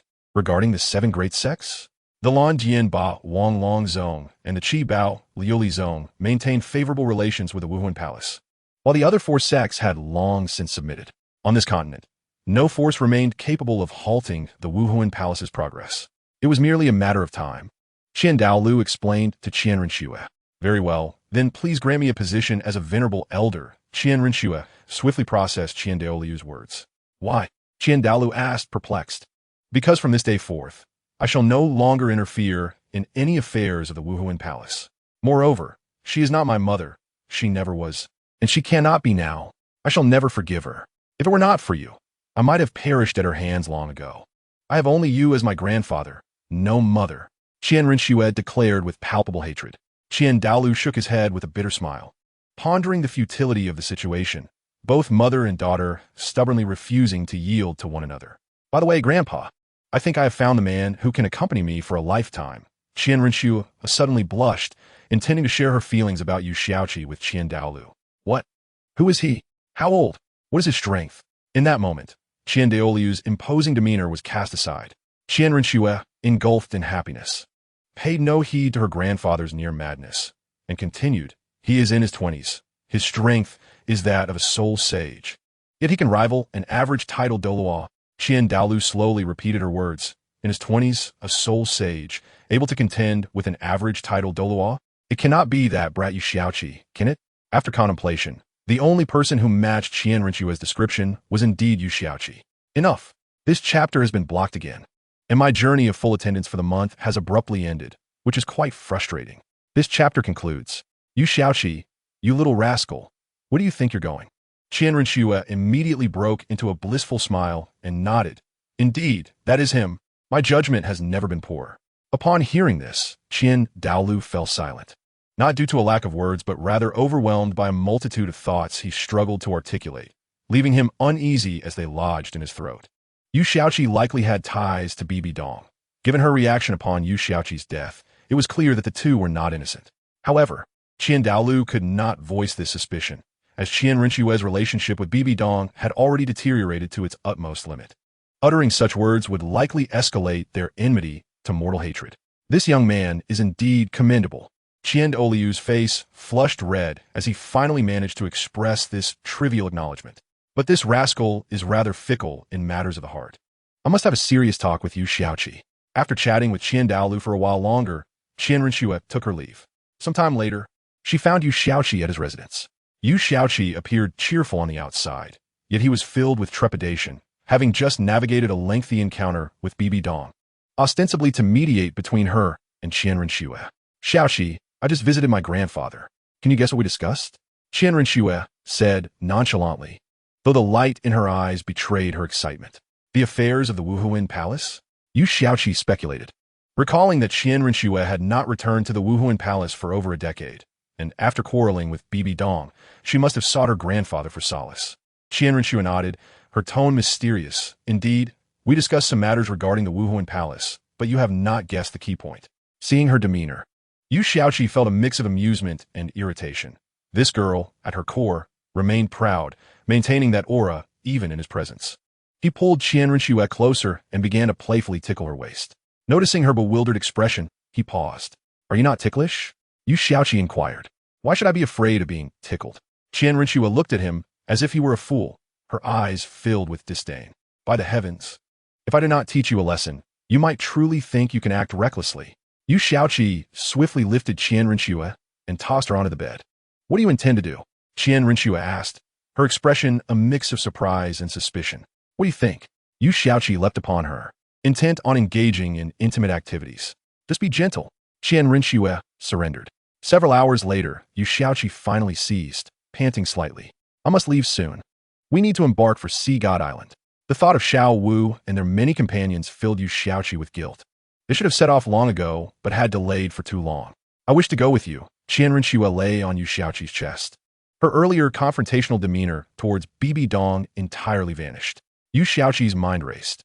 If Sea God Island discovered she was affiliated with the Wuhuan Palace, no one would be able to protect her. "Swear, it's not that I do not wish to take you, but Sea God Island is perilous. If they learn of your ties to the Wuhuan Palace, no one will be able to safeguard you," he earnestly advised. "I can disguise myself as Zhang Qianxue." Qian Renxue insisted. Yu Xiaoqi chuckled and playfully tapped her nose. "But what of your martial spirit? The world knows that the seven-winged angel symbolizes the Wuhuan Palace. Can you even alter the aura of your martial spirit or your soul power?" At a loss for words, Qian Renxue finally conceded. "Then how long will you be gone?" "At least 3 years, possibly 5, or even longer," Yu Xiaoqi estimated. "Our Wuhuan Palace must have its designs on Sea God Island, for it indeed holds the potential to significantly enhance a soul master's soul power and even extend the lifespan of soul rings. Such a place would not go unnoticed by the Wuhuan Palace," he assured her. In the end, Qian Renxue reluctantly accepted the reality of Yu Xiaoqi's departure. After bidding farewell to Bibi Dong and Hu Laina and sharing a tender moment, Yu Xiaoqi finally set off on the path back to the Night Pavilion branch. Yu Xiaoqi learned from Bai Bai Dong that a total assault on Haishan Island was indeed imminent. Such a formidable place could either bend to the will of the Wu Hun Temple or face complete annihilation. This was an essential step for the unification of Douluo continent. Devoid of personal vendettas, much like a nation that would never permit a powerful force to emerge if it did not align with its interests. Yu Shaoqi offered his counsel, as he was, after all, a member of the Wuhan Temple and bore a responsibility. He pondered how to reclaim Haishan Island without loss of life, and concluded that the only feasible solution was for Tang San to undertake the sea goddess trial. Suddenly, a golden light surged toward him, revealing a figure that bore no malice. As the brilliance faded, Yu Shaoqi discerned the identity of the visitor. "May I inquire who you are? Why do you obstruct my path?" Yu Shaoqi inquired with a calm smile, an invisible aura emanating from him. "I am Dalu," the latter replied, his demeanor equally composed, though his gaze held a glimmer of scrutiny. Yu Shaoqi froze. Was this not his grandfather? Why would he impede his progress? "Greetings, grandfather. I am Yu Shaoqi, and I am indeed with Shui'er." Qianren Shui had previously informed him that she had introduced herself to Dalu. "I know who you are, but I have but one question. After I ask, I shall take my leave," Dalu said with a subtle smile, recognizing the exceptional talent of this young man, whose appearance surpassed the rumors. "What could this old man want from me? Is he here to assess his grandson's son-in-law?" Suppressing his curiosity, Yu Shaoqi asked, "Grandfather, may I inquire?" Dalu responded, "What is your relationship with Bai Bai Dong? Moreover, are you willing to wed only Shui'er?" At this, Yu Shaoqi's expression darkened. "To be candid, Bai Bai Dong is one of my wives. Though I am somewhat unfaithful, my affection for each of my wives is genuine, and I could never forsake any of them," he replied calmly. Dalu's eyes narrowed, and the formidable aura of the peerless Douluo bore down upon Yu Shaoqi. "Young man, do you realize you are playing with fire? I have no further updates for today. Having spent the night awake, my mind is muddled, greatly hindering my writing. This chapter concludes here, and I shall resume updates tomorrow. Over the past few days, I have organized my thoughts and will gradually begin to unveil the secrets surrounding Yu Shaoqi. The main storyline continues to advance, and I believe it will soon reach its conclusion. May I test your strength?" Yu Shaoqi felt the overwhelming pressure from Dalu's aura, nearly rendering him unable to stand, and blood seeped from the corner of his mouth. Realizing the gravity of the situation, he swiftly unleashed his second martial soul, the Angel of God. In an instant, the oppressive force weighing upon Yu Shaoqi dissipated. Dalu felt his bloodline suppressed to its utmost limit. This was a martial soul suppression that even extended to his very lineage. Now, he could no longer maintain his calm demeanor. The six-winged angel was the pinnacle of martial souls on this continent, one that had always dominated others. Never had any martial soul managed to suppress a six-winged angel. Yet now, he found himself firmly in the grip of Yu Shaoqi's unknown martial soul. What kind of martial soul is this? Dalu involuntarily inquired, sensing both the suppression of his martial soul and bloodline, yet also feeling a sense of familiarity with Yu Shaoqi's martial soul. It was akin to the sensation of meeting one's biological parents after a lifetime of absence, a feeling of kinship that transcended mere blood ties. However, the familiarity between Yu Shaoqi and Dalu was marked by a distinction between the superior and the subordinate, with Yu Shaoqi in the lead and Dalu trailing behind. "Senior, my martial soul is the Angel of God," Yu Shaoqi stated without hesitation, and the pressure that had been bearing down on him vanished without a trace. Dalu stood in shock. "How is this possible? How can it be? The Angel of God is the ultimate goal of the six-winged angel martial soul, the very deity we revere. How can it manifest as a martial soul? Surely, it must be a coincidence in names." After considerable deliberation, Dalu managed to convince himself. "Young man, do not think I'm making things difficult for you. Given your martial soul, I can spare you this once and overlook any disputes between you." Dalu smiled amiably, yet to Yu Shaoqi, it appeared to be a smile laden with ulterior motives. "What are your conditions?" Yu Shaoqi cautiously inquired, suspecting that Dalu's benevolence might come at a price. "Quite simply, you must withstand a single strike from me," Dalu replied, maintaining a facade of kind old man. Yu Shaoqi, however, remained skeptical, thinking, "You seek to take my life? Just say so. What do you mean by withstanding a strike? Are you not a level 99 title Douluo?" Seemingly reading Yu Shaoqi's thoughts, Dalu promptly added, "Rest assured, I will not harm you. At most, you may feel a bit drained. But that is the worst-case scenario." Upon hearing this, Yu Shaoqi finally smiled. "Senior, then please proceed. I trust in your character and believe you would not resort to such despicable actions." At this, Dao Lu's lips twitched involuntarily, realizing that if he were to strike Yu Shaoqi, he would be deemed a despicable person. Very well, use your martial soul to receive my attack. Dao Lu instructed. But senior, my martial soul lacks the added spirit rings. Yu Shaoqi responded, increasingly convinced that Dao Lu harbored ulterior motives. I have my reasons for this. You need not worry. Dao Lu replied impatiently. Yu Shaoqi offered a sly smile and said, all right then, senior, please proceed. Dao Lu nodded, and a radiant light erupted from behind him, momentarily draining the world of color, as an angel with 3 pairs of wings materialized behind him. This move is a legacy soul skill, created by the first wielder of the 6-winged angel martial soul. As for its effects, well, I shan't elaborate. But rest assured, it will not harm you, Dao Lu explained. The golden light from behind him intensified. Self-created soul skill, angelic radiance. Suspended in midair, Dao Lu transformed the golden light into 6 beams that surged toward Yu Shaoqi at great speed, enveloping him. Yu Shaoqi felt his soul power begin to stir, escalating rapidly. 75, 76, and finally ceasing at 79 levels. Old senior, was that an attack soul skill?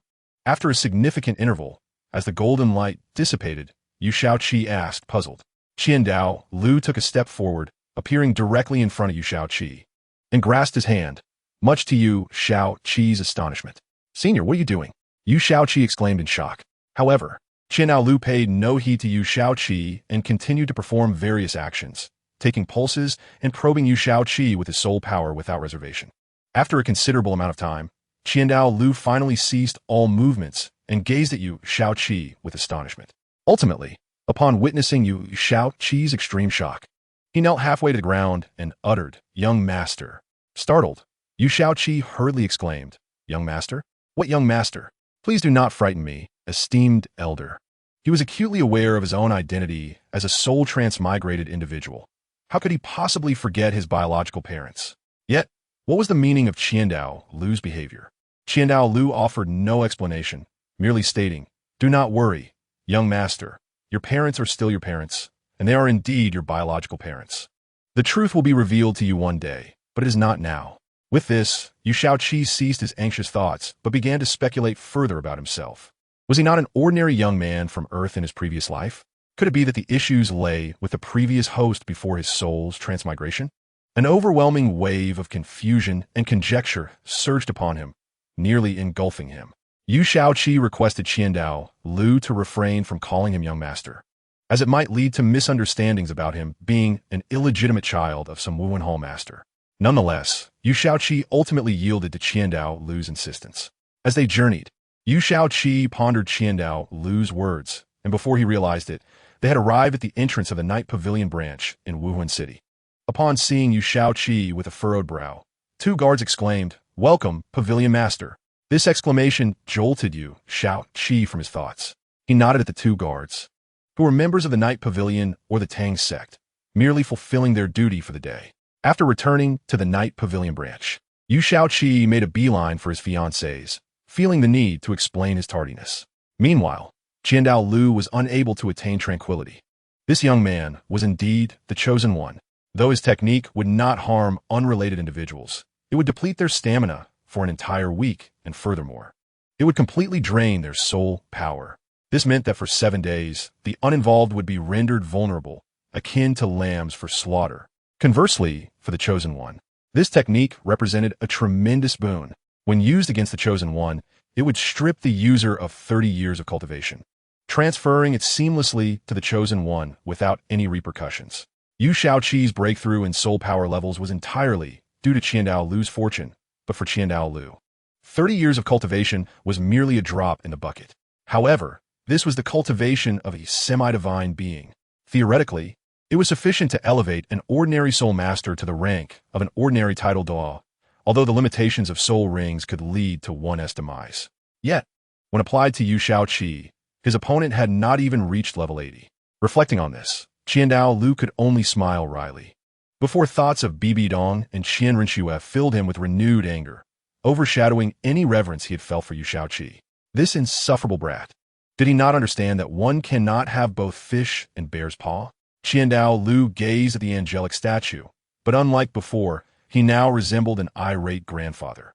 Rather than the extraordinary Dalu, he was simply an ordinary man. In the night pavilion branch of Wuhuan City, after Yu Shaoqi apologized to his fiancées, he summoned Tang San and the others to the conference hall to discuss the significant matter of Sea God Island. Seventh brother, did you not say you would return in a day? Why has it taken so long? Tang San inquired, perplexed. They had initially intended to mobilize the night pavilion's forces to search for Yu Shaoqi, yet he had appeared before them, calling for a meeting. Yu Shaoqi surveyed the room and noticed that apart from his fiancées, the remaining companions wore various expressions of curiosity. It was merely a minor incident. But I have resolved it. Let's not dwell on that. It is of little importance. We must earnestly discuss matters concerning Sea God Island.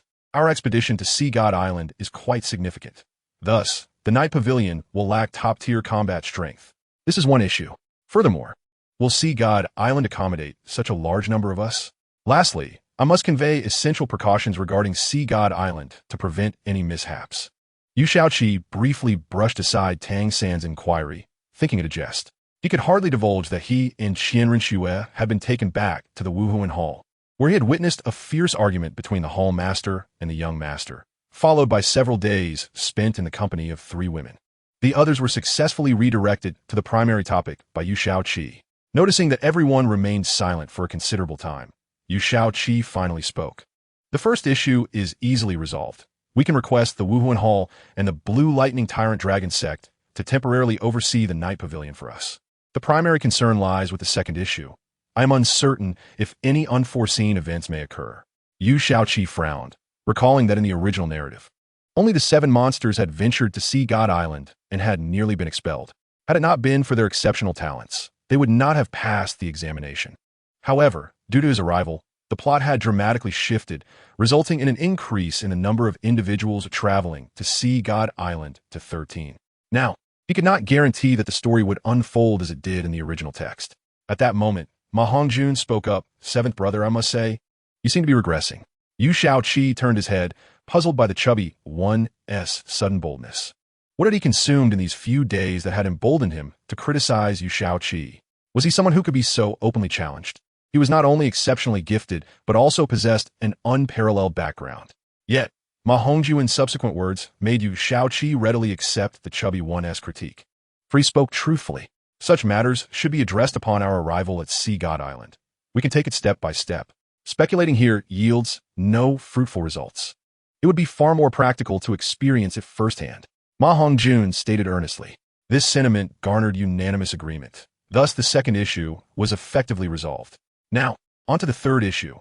I am uncertain if any of you have heard of Sea God Island, but I urge you to pay close attention to what I am about to say, Yu Shaoqi remarked, pausing momentarily to make eye contact with each individual. They instantly understood that what Yu Shaoqi was about to convey was of great significance and required their utmost attention. The precautions were quite simple. Do not kill. Sea Soul Masters are generally gentle in nature. While they may reject outsiders, they merely drive them away and do not resort to murder. However, if we initiate violence there, the situation would drastically change, and we could easily find ourselves in mortal peril. The vengeance of Sea Soul Masters is exceedingly fearsome, something our current selves could not withstand. In addition, we must remain vigilant of Sea Soul beasts. In the realm of Hai Huan Shou, while there are certainly gentle-natured beings, there exists an abundance of those with ferocious temperaments. It is widely acknowledged that on the continent of Douluo, land occupies merely 13% of its expanse, while the vast majority is enveloped by freshwater and seawater. Thus, the formidable Hai Huan Shou are undeniably more numerous than their terrestrial counterparts. Furthermore, distinguishing their levels is quite challenging. We must exercise utmost caution. Yu Shaoqi stated earnestly, as this matter pertains to their very lives, hoping that everyone would take it to heart. All right, we understand. When do we set off? Ning Rong inquired, approaching Yu Shaoqi and affectionately wrapping her arms around his. I want to go too. Xiao chimed in, seizing his other arm. The remaining ladies silently shook their heads, lamenting their slow reactions. Tong San and the others could only lightly press their foreheads, despite having witnessed this scenario numerous times. They still found it difficult to acclimate. What immense fortune it must take to have such a multitude of exquisite beauties as one's fiancées, each possessing their unique attributes, making them truly irreplaceable. Had they not known they were no match for Yu Xiaoqi, they would have long since succumbed to the urge to confront him. The first update is here. The chapter concludes. "Oh, I am indeed a rare and unparalleled genius," Yu Xiaoqi remarked with a blissful smile, then added, "Let's embark towards that direction. The journey is quite lengthy, and we cannot afford to squander any time." The group nodded in agreement. "Have you all packed your belongings? Do ensure they are not cumbersome," Yu Xiaoqi reminded them. "Seventh brother, we have already prepared everything needed during your absence. What do you require?" Alcika brought forth a teasing smile. The others cast him glances of resentment towards Yu Xiaoqi. This left Yu Xiaoqi feeling quite embarrassed, leading him to say, "Well then, let's set off." Soon, for luxurious purple-hued Huan Shou, Jiu traversed the road, instantly recognizable to those familiar with the distinctive purple adornments. "Hey, what is this? Why are they using high Huan Shou as horses?" A bewildered passerby remarked. "What do you do at home that you don't even know about high Huan Jiu?" His companion replied incredulously, for it was indeed a peculiar age where some remained ignorant of such matters. "Oh, I live in the mountains and came to the city today to buy some necessities." The questioned individual's eyes flickered with confusion, but he quickly suppressed it, ensuring no one noticed. "These high Huan Jiu surely are not commonplace, right? The cost of taming them is not something an ordinary soul master can bear." The inquirer continued. His companion responded, "You possess some discernment. These high Huan Jiu were created by the illustrious Blue Lightning Tyrant Dragon sect, the foremost sect in the world today. Yet they did not conceal their methods from the continent. They openly shared the techniques for taming high Huan, though the cost is indeed exorbitant. The 4 high Huan Jiu before us belong to the Yega. Truly, they possess immense wealth." While expounding, the person expressed admiration. The one who claimed to have come from the mountains also exhibited a glimmer of insight. "Third brother, is it wise for us to travel so ostentatiously?" Ma Hongjuan queried, munching on a decade-old ginseng fruit he had plucked from the table.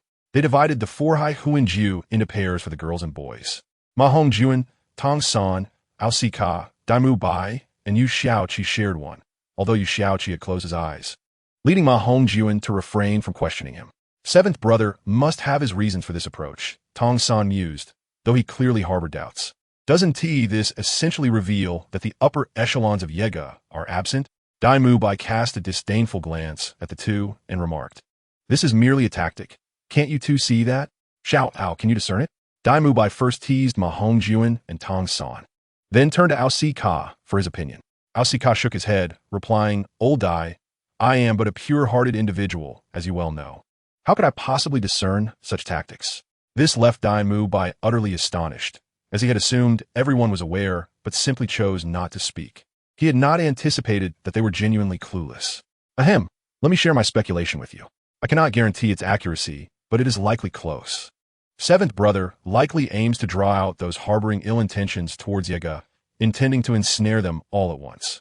This is a commonly employed tactic in politics, known as drawing the snake out of its hole." Daimu Bai exclaimed with a grin. "Well said, old Dai. The emperor of the Xinglua Empire has not ruled in vain." Alcika could not help but express his admiration. Even Tong San cast an appreciative glance. Yu Xiaoqi stood up from the carpet and settled among the 4. "Indeed, that is part of my intention, but not the entirety. Daimu Bai may have guessed about 30% correctly." Daimu Bai was taken aback. "Seventh brother, is there an even deeper meaning behind this?" Tong San and the others directed curious gazes at him. "Certainly, drawing out those with malicious intent is one aspect, but the primary goal is to lure out the vile, evil soul masters. With our absence, the interior of Yega will be vulnerable. Would the evil soul masters allow such a force to go unchecked? If we successfully return, how much stronger will Yega become? The evil soul masters will not permit the growth of any power that threatens them, especially one that belongs to us. Furthermore, do you know how far Haishindao is from Wuhuansheng? Are we expected to walk there? At such a distance, how many steeds would perish along the way?"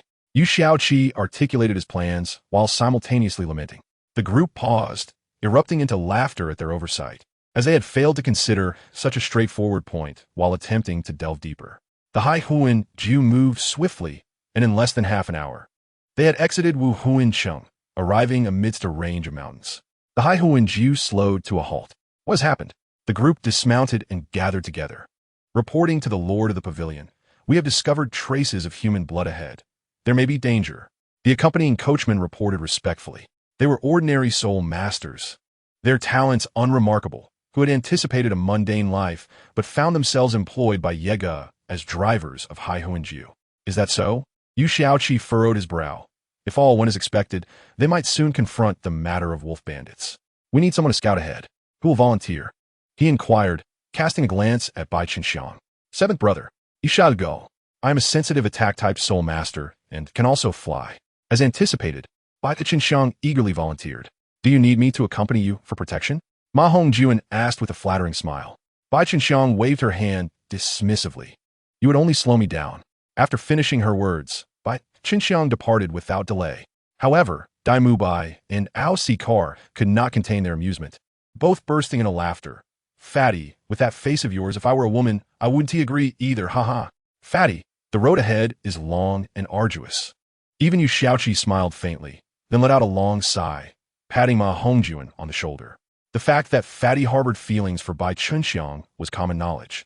Yet progress had been painfully slow, as it seemed her heart was not inclined towards him. Bai Qinxiang's talent was not to be underestimated. Although she paled in comparison to the Jiu Yao and Qi Guai, she was Tang San's cousin, which was something to consider, hence Yu Xiaoqi could not refuse. The second chapter has arrived. Into this chapter, the detestable wolf bandit. It was Yu Xiaoqi's first time witnessing Bai Qinxiang wield her martial soul. And even he could not help but exclaim, what astonishing speed, truly worthy of being Tang San's cousin. None in the family are ordinary. If her soul power were to increase, you would hardly be able to catch a glimpse of her. Ma Hongjuan approached Yu Xiaoqi and said, Seventh brother, you already have so many wives. Yu Xiaoqi, observing Ma Hongjuan's stammering demeanor, retorted impatiently, Fatty, speak plainly and quickly. Stop stammering. Ma Hongjuan could not help but take a deep breath, his round cheeks turning crimson as he said, Seventh brother, you wouldn't compete with me, would you? Yu Xiaoqi was momentarily taken aback, but Ma Hongjuan's words amused him, for though he was somewhat romantic, he would not easily be swayed by just anyone. Bai Qinxiang might indeed be a top beauty, but compared to any of his wives, she was like a chasm apart. Rest assured, I would never compete with you. I have enough wives already. Yu Xiaoqi firmly patted Ma Hongjuan on the shoulder. Ma Hongjuan felt the weight on his shoulder, yet maintained his smile. As long as seventh brother did not vie for a spouse with him, his chances of success would undoubtedly increase significantly. Yu Xiaoqi gazed at the crowd and could not help but ask, do I really seem like someone who would steal another's wife? The crowd paused, exchanging glances, and then nodded in unison. Xiao Wu, Rong, you two have been with me the longest. Do you feel the same? Yu Xiaoqi cast a pleading look at Xiao Wu and Ning Rong, but their forthcoming replies only brought a bittersweet smile to his face. Seventh brother, just because we were the first to follow you, our feelings towards you are stronger than theirs. Indeed, Xiao Wu chimed in. First it was Xiao Wu, then Zhu Qing, followed by Lung and Yin Yin. Who knows how many more will come? Ning Rong pouted in annoyance, having grown up alongside Yu Xiaoqi. Her perceptions towards him were undoubtedly the strongest. Recently, she felt there might be even more sisters joining them in the future. Indeed, it was proven that a woman's intuition is remarkably accurate. After a while, Bai Qinxiang had finally completed her investigation. When she appeared before the group, her expression was exceedingly grim.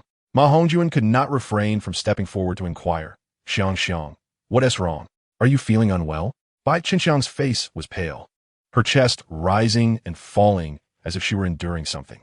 Upon hearing Ma Hongjuan's words, she could no longer hold back and rushed to a nearby tree to vomit. The group exchanged concerned glances, and Ao Sikar approached Ma Hongjuan, saying, Fatty, you haven't done anything heinous to her, have you? Xiang is a good girl. You must not let her down. Yu Qianheng also remarked earnestly, Indeed, what Ao Sikar said is true. Ma Hongjuan rolled his eyes, replying, I haven't even touched her hand. How could I have done anything heinous? While grumbling about his friends, he ran to Bai Qinxiang's side, gently patting her back and transmitting a wave of soothing soul power, easing her discomfort. Dai Mubai frowned and said solemnly, There must be something wrong. She has certainly witnessed something terrifying or revolting. Yufeng nodded, saying, Right, I was just about to mention that. Bai Qinxiang had nearly emptied her stomach, and with Ma Hongjuan's assistance, she gradually recovered and was helped back to the group. Tang San's eyes sparkled with concern as he queried, Xiang, what exactly did you see? Bai Qinxiang's eyes revealed a profound terror as she recounted. Corpses, there are corpses everywhere. In the village ahead, most places are stained with blood. There are at least over 100 bodies, slain by a group of strangely dressed individuals who are dragging the corpses into the mountains. They died so tragically. Many had their intestines spilling out. They even used spears to prod at the bodies of children. Even from a great height, I could smell a nauseating stench. It seems that only a few young women are left alive. After finishing her account, Bai Qinxiang could not help but retch again. Throughout her life, she had never witnessed such a horrific scene. Upon hearing Bai Qinxiang's description, the group's expressions darkened, and an inexplicable surge of anger welled up within them. They were striving to protect this continent from external exploitation, yet internal strife continued to claim the lives of so many innocents. Yu Xiao Dang Shna and Dai Mubai exchanged glances before declaring, Fatty, Xiao, Ao, Tianheng, Ao Sikar, Yufeng, you five stay behind to protect them. I, along with Xiao San and Mubai, will investigate.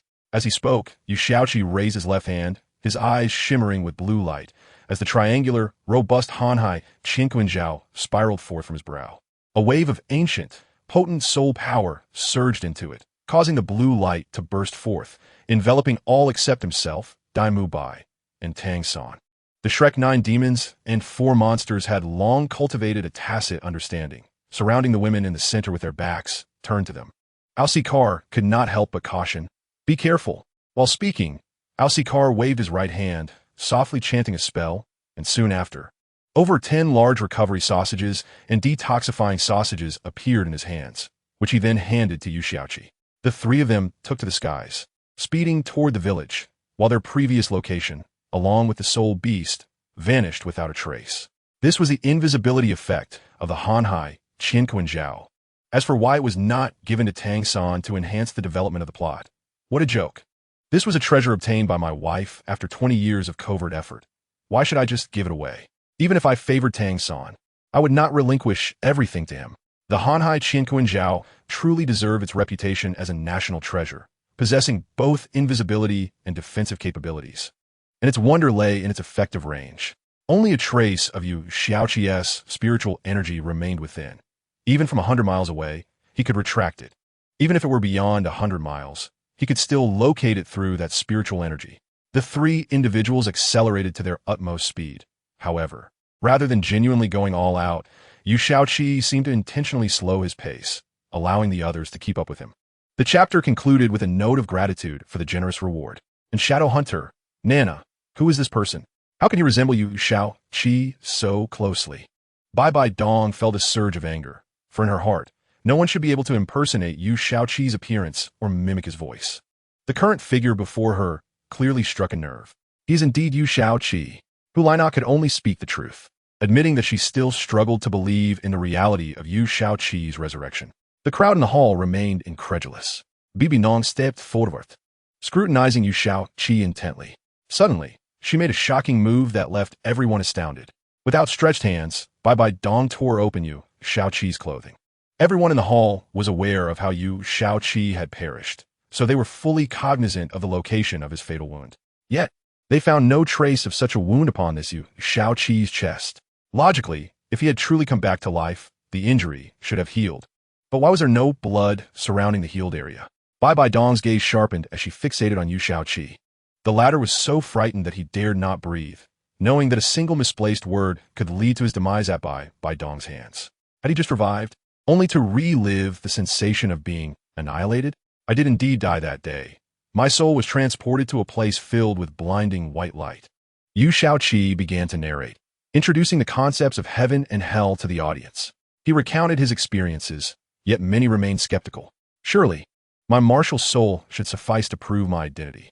Why are you all so fixated on these doubts? Yu Xiaoqi expressed his exasperation. The crowd finally began to grasp the situation, but could they truly be blamed? Anyone faced with a deceased person standing before them, especially one as significant as Yu Xiaoqi, would struggle to maintain composure. Very well, unleash your martial soul, Bai Dong commanded, stepping forward. Despite being 20 meters from the entrance, she traversed the distance with ease, exuding an aura of terrifying power. Are you doubting my identity? Seeking to obstruct my escape route? Yu Xiaoqi thought, sensing something odd in her words. Without further ado, he unleashed his first martial soul, the blue lightning tyrant dragon. The atmosphere grew heavy, as the gathered individuals felt a pressure emanating from their very bloodlines. In quick succession, Yu Xiaoqi activated his second martial soul, the 18-winged angel. No, This was beyond merely summoning the 18-winged angel. The angelic figure in the sky radiated dazzling light as the wings began to merge in a magnificent display. The onlookers felt their soul power surge upward. 10 minutes passed, and the 18 wings fused into a single pair of wings, evoking feelings of sanctity and dominion. Though the quantity diminished, the quality ascended to an extraordinary level. Simultaneously, the blue lightning tyrant dragon underwent a transformation. Suddenly, vibrant 9-color clouds filled the sky. With a thunderous crash, a bolt of 9-colored lightning struck the Pope's hall, creating a gaping hole. The crowd hastily utilized their soul power to clear the debris, fearful that any falling stones might disrupt this extraordinary display. Another rumbling boom echoed as a second bolt of lightning targeted Yu Shaoqi directly. He immediately lost consciousness, for his current form and strength could not withstand such overwhelming force. The energy contained within that 9-colored lightning was something even Bai Dong dared not confront recklessly. Brother 7. Shaoqi. The hall erupted in concern for Yu Shaoqi's well-being, for only he could invoke such celestial wrath. As Luo Mian prepared to rush to Yu Shaoqi's aid, Bai Dong positioned herself in front of him. What do you mean? Step aside. If anything happens to Shaoqi, I will obliterate your spirit hall with all my might. Yu Luo Mian had clearly lost his composure, preferring a mundane existence for Yu Shaoqi rather than risking any further calamity. Yu Shaoqi was his heart's desire.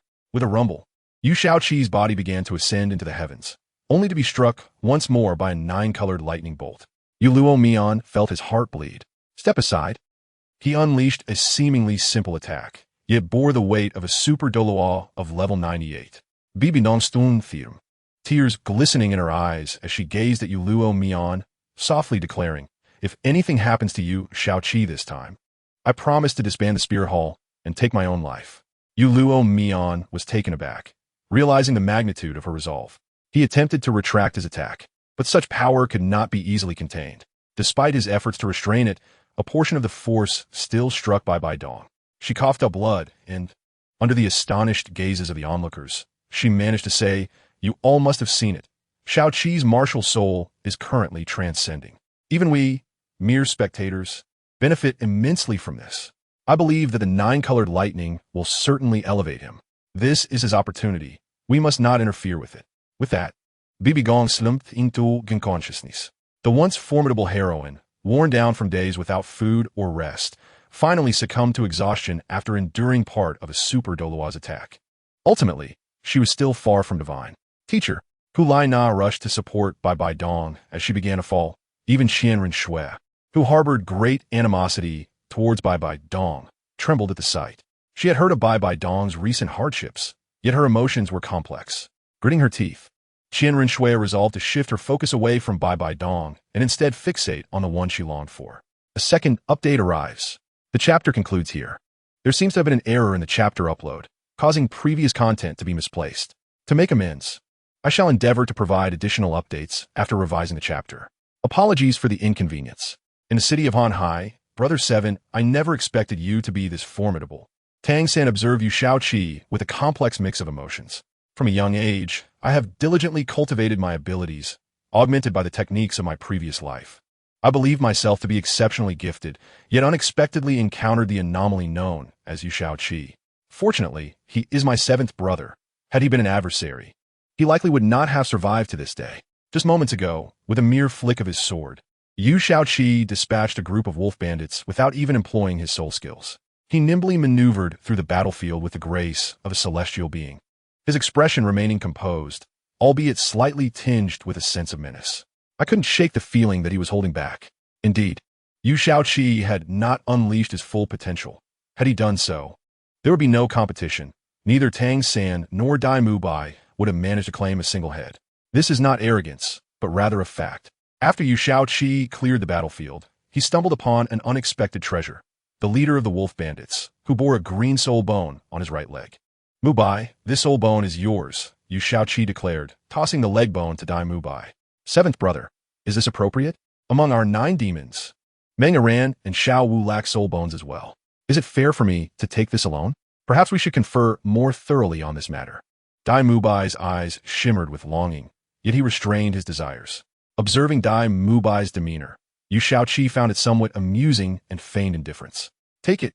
For Meng Iran's soul bone, Xiao San will assist, and I can help Xiao Wu with hers. Why fret so? Dai Mubai wished to protest further.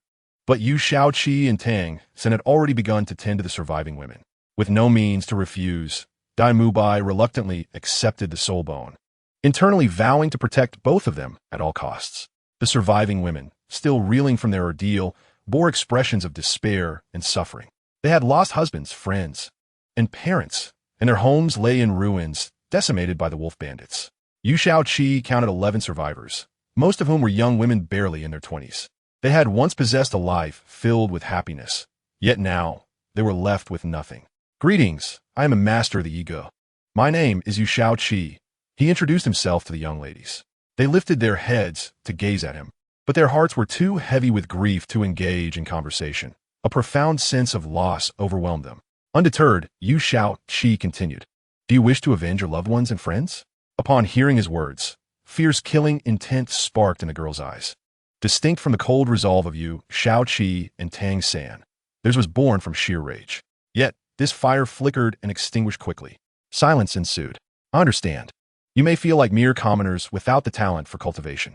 However, trust me, I will grant you the opportunity to prove yourselves. Once you demonstrate your worth, you shall gain the strength to exact your revenge. Of course, if you do not succeed, it is of no consequence. The ego will provide you with positions suited to your abilities. Yu Shaoqi surveyed each young woman, and both Dai Mubai and Tang San grasped his intent. To empower these ordinary individuals for vengeance, there was but one path. They must participate in the Tang sect's trials. Should they succeed, they would become outer disciples, trained in the arts of hidden weapons and agility. Can we truly do this? One girl asked, her voice hoarse from prior cries. Yu Shaoqi did not respond immediately. Instead, he retrieved 11 tokens from his storage soul guide, distributing them to the girls. Xiao San, lend me a shuttle dart, he requested of Tang San, who promptly complied, understanding Yu Shaoqi's purpose. Now, watch closely, Yu Shaoqi instructed the 11 girls. Once he had gathered their attention, he hurled the shuttle dart toward a distant hill. The dart traveled at a speed imperceptible to the naked eye. Boom! The dart struck the hillside, causing it to explode. Remarkably, the hill was situated 1,000 meters away. Yet a mere ordinary dart had obliterated it, and Yu Shaoqi had not even utilized his soul power, relying solely on his throwing technique and physical strength. Did you see that? If you pass the trial, you too can harness such power. In the ego, there are celestial herbs and elixirs capable of enhancing your physical prowess. As long as you maintain your desire for vengeance, you will one day wield great strength. Yu Shaoqi smiled. A ray of hope illuminated the dark hearts of the young women. In that moment, they harbored a singular thought: to agree. Agreement meant vengeance. Ultimately, each girl received a token from the ego, and under Yu Shaoqi's watchful gaze, they marched resolutely towards the Wuhuan city branch of the ego. Sighing, Tang San reflected, in this world, one must become strong to protect oneself and those they cherish. Yu Shaoqi, moved by the sentiment, patted Tang San's shoulder, with Dai Mubai standing alongside them. Indeed, there are surely many like them in this world. Our duty is to better ourselves and the ego, for only then can we possess the ability to protect others.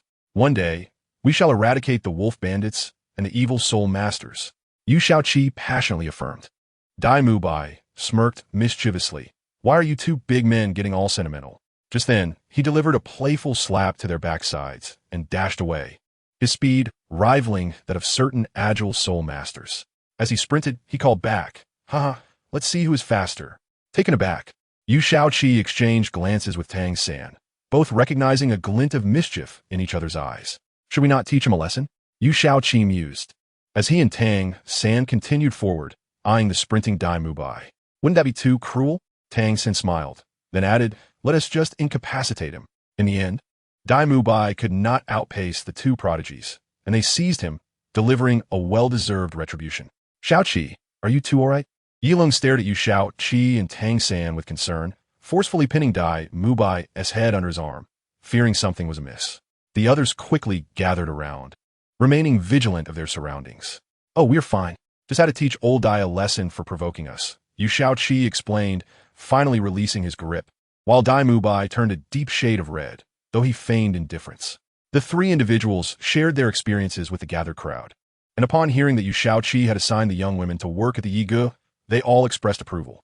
When Dai Mu Bai accepted the right leg bone of the Qing Se Lang Dao leader, they voiced their support for Yu Shaoqi's distribution of resources.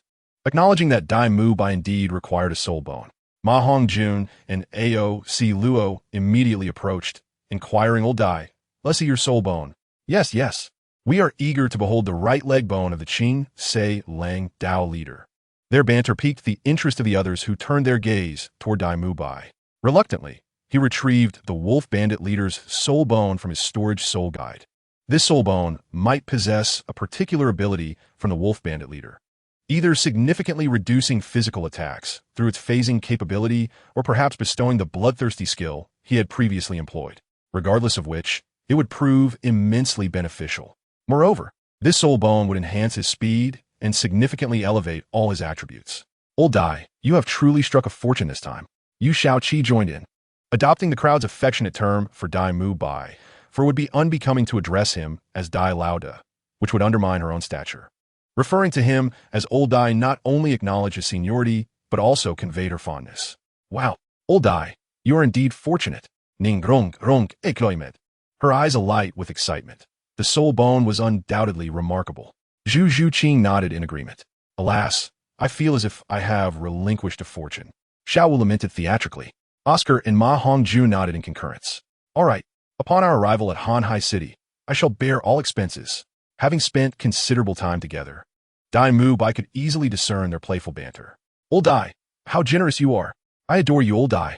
Oscar mimicked the girl's tone, adding a flirtatious twist, which sent shivers through the group. "Let us proceed.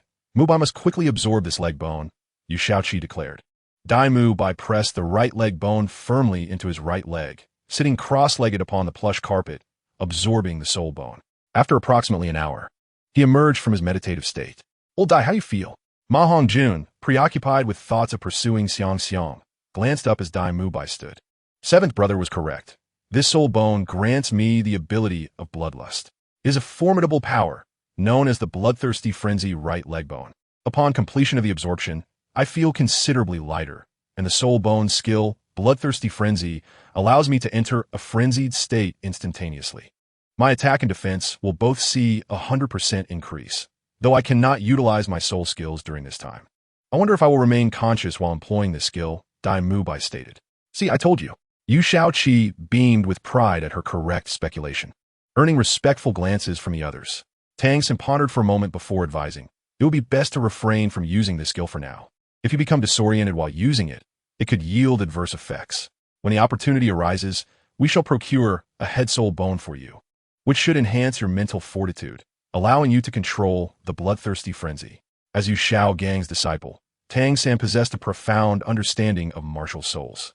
He acknowledged that while Yu Shao Gang may have shortcomings, he had not disappointed in his guidance over Tang San. The night passed without incident. The following day, the group dismounted from their soul beasts, preparing for a meal. Yu Shaoqi procured a table, unfurling a map atop it. Pointing to a specific location, she announced, "We are nearing this place, Hanhai City, the only port city in the western part of the empire built by the sea. To reach Sea God Island, we must find a ship here and set sail. It will take us about 10 days to arrive at Sea God Island." Tang San inquired, "Should we have Uncle Lin Chong and the others return, or have him wait for us at the branch in Hanhai City?" Lin Chong and his companions were members of Yi Gu tasked with driving the soul beasts. After contemplation, Yu Shaoqi decided, "Let them return. We will likely stay on Sea God Island for an extended period. Once everything is concluded, we can acquire a few soul beasts at the Hanhai City branch and make our way back." After finishing their meal, the group set out once more. Hanhai City, the foremost city in the western part of the Tindo Empire, is also the largest coastal city on the Douluo continent. The grand city rises from the sea, constructed along the mountainside, impervious to the tides. The imposing city walls signify its status as a central city. As they approached the city gates, they caught a faint whiff of the salty sea air. Zhu Zhuqing wrinkled her nose, asking, "What is that smell?" "It's rather odd." The soldiers stationed at the gates had never encountered such extraordinary beauties, especially not in groups of 8, 6 of whom were uniquely stunning. The presence of Yu Shaoqi, Tang San, Dai Mu Bai, and Yu Tianheng, exuding an air of nobility, alongside their lavish soul beasts, made it evident that they were not to be trifled with. One soldier kindly remarked, You must be newcomers to Hanhai City. What you smell is the essence of the sea. To the west of Hanhai City lies the beautiful ocean. The sea breeze naturally carries a salty scent. Some companions who had never been to the seaside suddenly realized the source of the aroma, and the routine inspection concluded. Their valuable items were securely stored within their soul guides, making it impossible for anything of consequence to be discovered. After thanking the helpful soldier, they opted not to remount their soul beasts, but rather walked into the city, while the 4 drivers of the soul beasts returned. Upon passing through the city walls and entering Hanhai City, the salty scent intensified. The group observed that the residents of Hanhai City bore some differences from those living on the mainland. Generally, they were shorter in stature and had darker skin than those from inland regions. Their entrance attracted attention due to their striking appearances. Stunning beauties and handsome men were hard to ignore. Zhu Zhuqing's serene elegance and her voluptuous figure, Ning Rongrong's noble grace and fair skin, and Xiao Wu's slender frame with her hollow gaze and long scorpion braid cascading before her all captivated the onlookers. Adding to the intrigue, these exquisite women congregated around a single individual who appeared utterly oblivious to their attention. Meng leaned against Tang San's shoulder, while Ma Hongjun trailed behind by Qinxiang. In this diverse gathering of stunning beauties, each captivating in her own right, it is sufficient to attract the gaze of the masses, let alone such a multitude. Yu Shaoqi let out a bitter smile and remarked, "This is not sustainable. It is too ostentatious and does not align with our Shrek style." Xiao Wu, Rong Rong, Zhu Qing, Yin Yin, Lung Lung, Qinxiang, ran. "It would be best if you 7 don your veils." Ning Rong Rong chuckled, playfully nuzzling against Yu Shaoqi's chest, saying, "If they want to look, let them. It is not our fault that we sisters are beautiful." Du Guyin chimed in with a laugh. "Indeed, being beautiful is not our fault." Xiao Wu nodded cheerfully. Yu Shaoqi, feeling helpless, stated, "Our purpose for this journey is to reach Haishin Dao. It is best not to attract unnecessary attention. Though this place is remote, there could still be formidable beings lurking about. Despite the presence of the Wu Hun Temple branch, the Lan Dianba Wang Long clan's enterprises, and our Yi good vision here, this does not justify our flamboyance." Tang San and the others could not help but twitch their lips. With such identities, no one would dare provoke them. After the 7 women donned their veils, while they still attracted attention, it was evidently less overwhelming than before. The Shrek group briefly deliberated and decided to stay in Hanhai City for 2 days to recuperate and perfect their physical conditions before embarking on their journey to Haishin Dao. They found a hotel of luxurious stature situated towards the western part of the city, where they settled in, courtesy of the affluent young Master Dai. A small incident occurred during check-in when Yu Shaoqi insisted on booking a Pope's room to share with the 5 women, claiming it was a way to save money for Dai Mubai. The intentions of Yu Shaoqi could hardly escape the notice of the others. Yet the women merely blushed, too shy to speak. Ma Hongjun gazed at Yu Shaoqi with envy, while Tang San and Meng Yiran were assigned to a room without being consulted. However, an issue arose during the final allocation, leaving only one room available for the last 2 occupants, by Qinxiang and Ma Hongjun by Qinxiang, as well as Ma Hongjun himself, staunchly opposed this arrangement. Although he had always played the proactive role in their relationship, it had been a long time since he had even held by Qinxiang's hand, making it impossible for them to be assigned to the same room. Yet, how could Ma Hongjun let such an opportunity slip away? Despite his outward protest, his words conveyed a different sentiment. "Oh, what a fine youth from Shrek I am. Well, Xiang, bear with it. I can manage to share a room with you." Anyone unaware of the truth would certainly think Ma Hongjun was suffering a great injustice. But did the Shrek members not understand? Bai Chunxiang's face at that moment was irresistibly adorable, her large eyes wide with indignation. Yu. She was so angered that she could hardly speak. Oscar and Osro would not miss such an opportunity, quickly approaching to say, "I'll speak for you. We've seen shamelessness, but nothing quite like this, right?" The slow-witted Osro could only nod in agreement. Bai Chunxiang immediately affirmed, "Exactly." Ma Hongjun, undeterred by the two, continued to charade. "How am I shameless? Am I not a fine young man? After all, I weigh over 200 pounds. With me by your side, you must feel so secure. Just think about how much it would cost to hire a bodyguard like me. I'm free. Rest assured, even if you harass me at night, I would endure it. As you're my wife." Witnessing the chubby fellow's lewd expression, the Shrek group could no longer contain their laughter. Bai Chunxiang glared at him, but suddenly, her furious expression vanished, replaced by a sweet smile as she stepped closer to Ma Hongjun. He was taken aback. He adored seeing her get flustered, but he had never seen her smile at him like this before. For a moment, he was unable to process it and staggered back, asking, "What are you doing?" Bai Chunxiang's smile grew even more radiant. "What are you retreating for? Am I frightening? Did you not say you wanted to sleep with me? Why are you afraid now?" The chubby fellow blinked in confusion. Was this really happening? Who is afraid? "Come on, Xiang, let us head back to the room." To everyone's surprise, Bai Chunxiang readily nodded, replying sure. This left the Shrek group astonished. Although Bai Chunxiang and Ma Hongjun had been together for a while, they had never crossed the line, not even sharing a hug or a handhold. Even if they did, it certainly wouldn't happen so swiftly. Ma Hongjun swallowed hard. Sharing a room with Bai Chunxiang was undeniably tempting, yet for some reason, her smile made him feel uneasy. Xiang, are you certain you want to sleep with me?" he asked tentatively. "If you dare, what do I have to fear?" Bai Chunxiang nodded softly, and to his astonishment, she pressed herself against him. Under normal circumstances, Ma Hongjun would be elated, but as she drew close, he sensed something was amiss and tried to retreat, only to find her glued to him. In terms of strength, Bai Chunxiang was no match for him, but when it came to speed, few could rival her.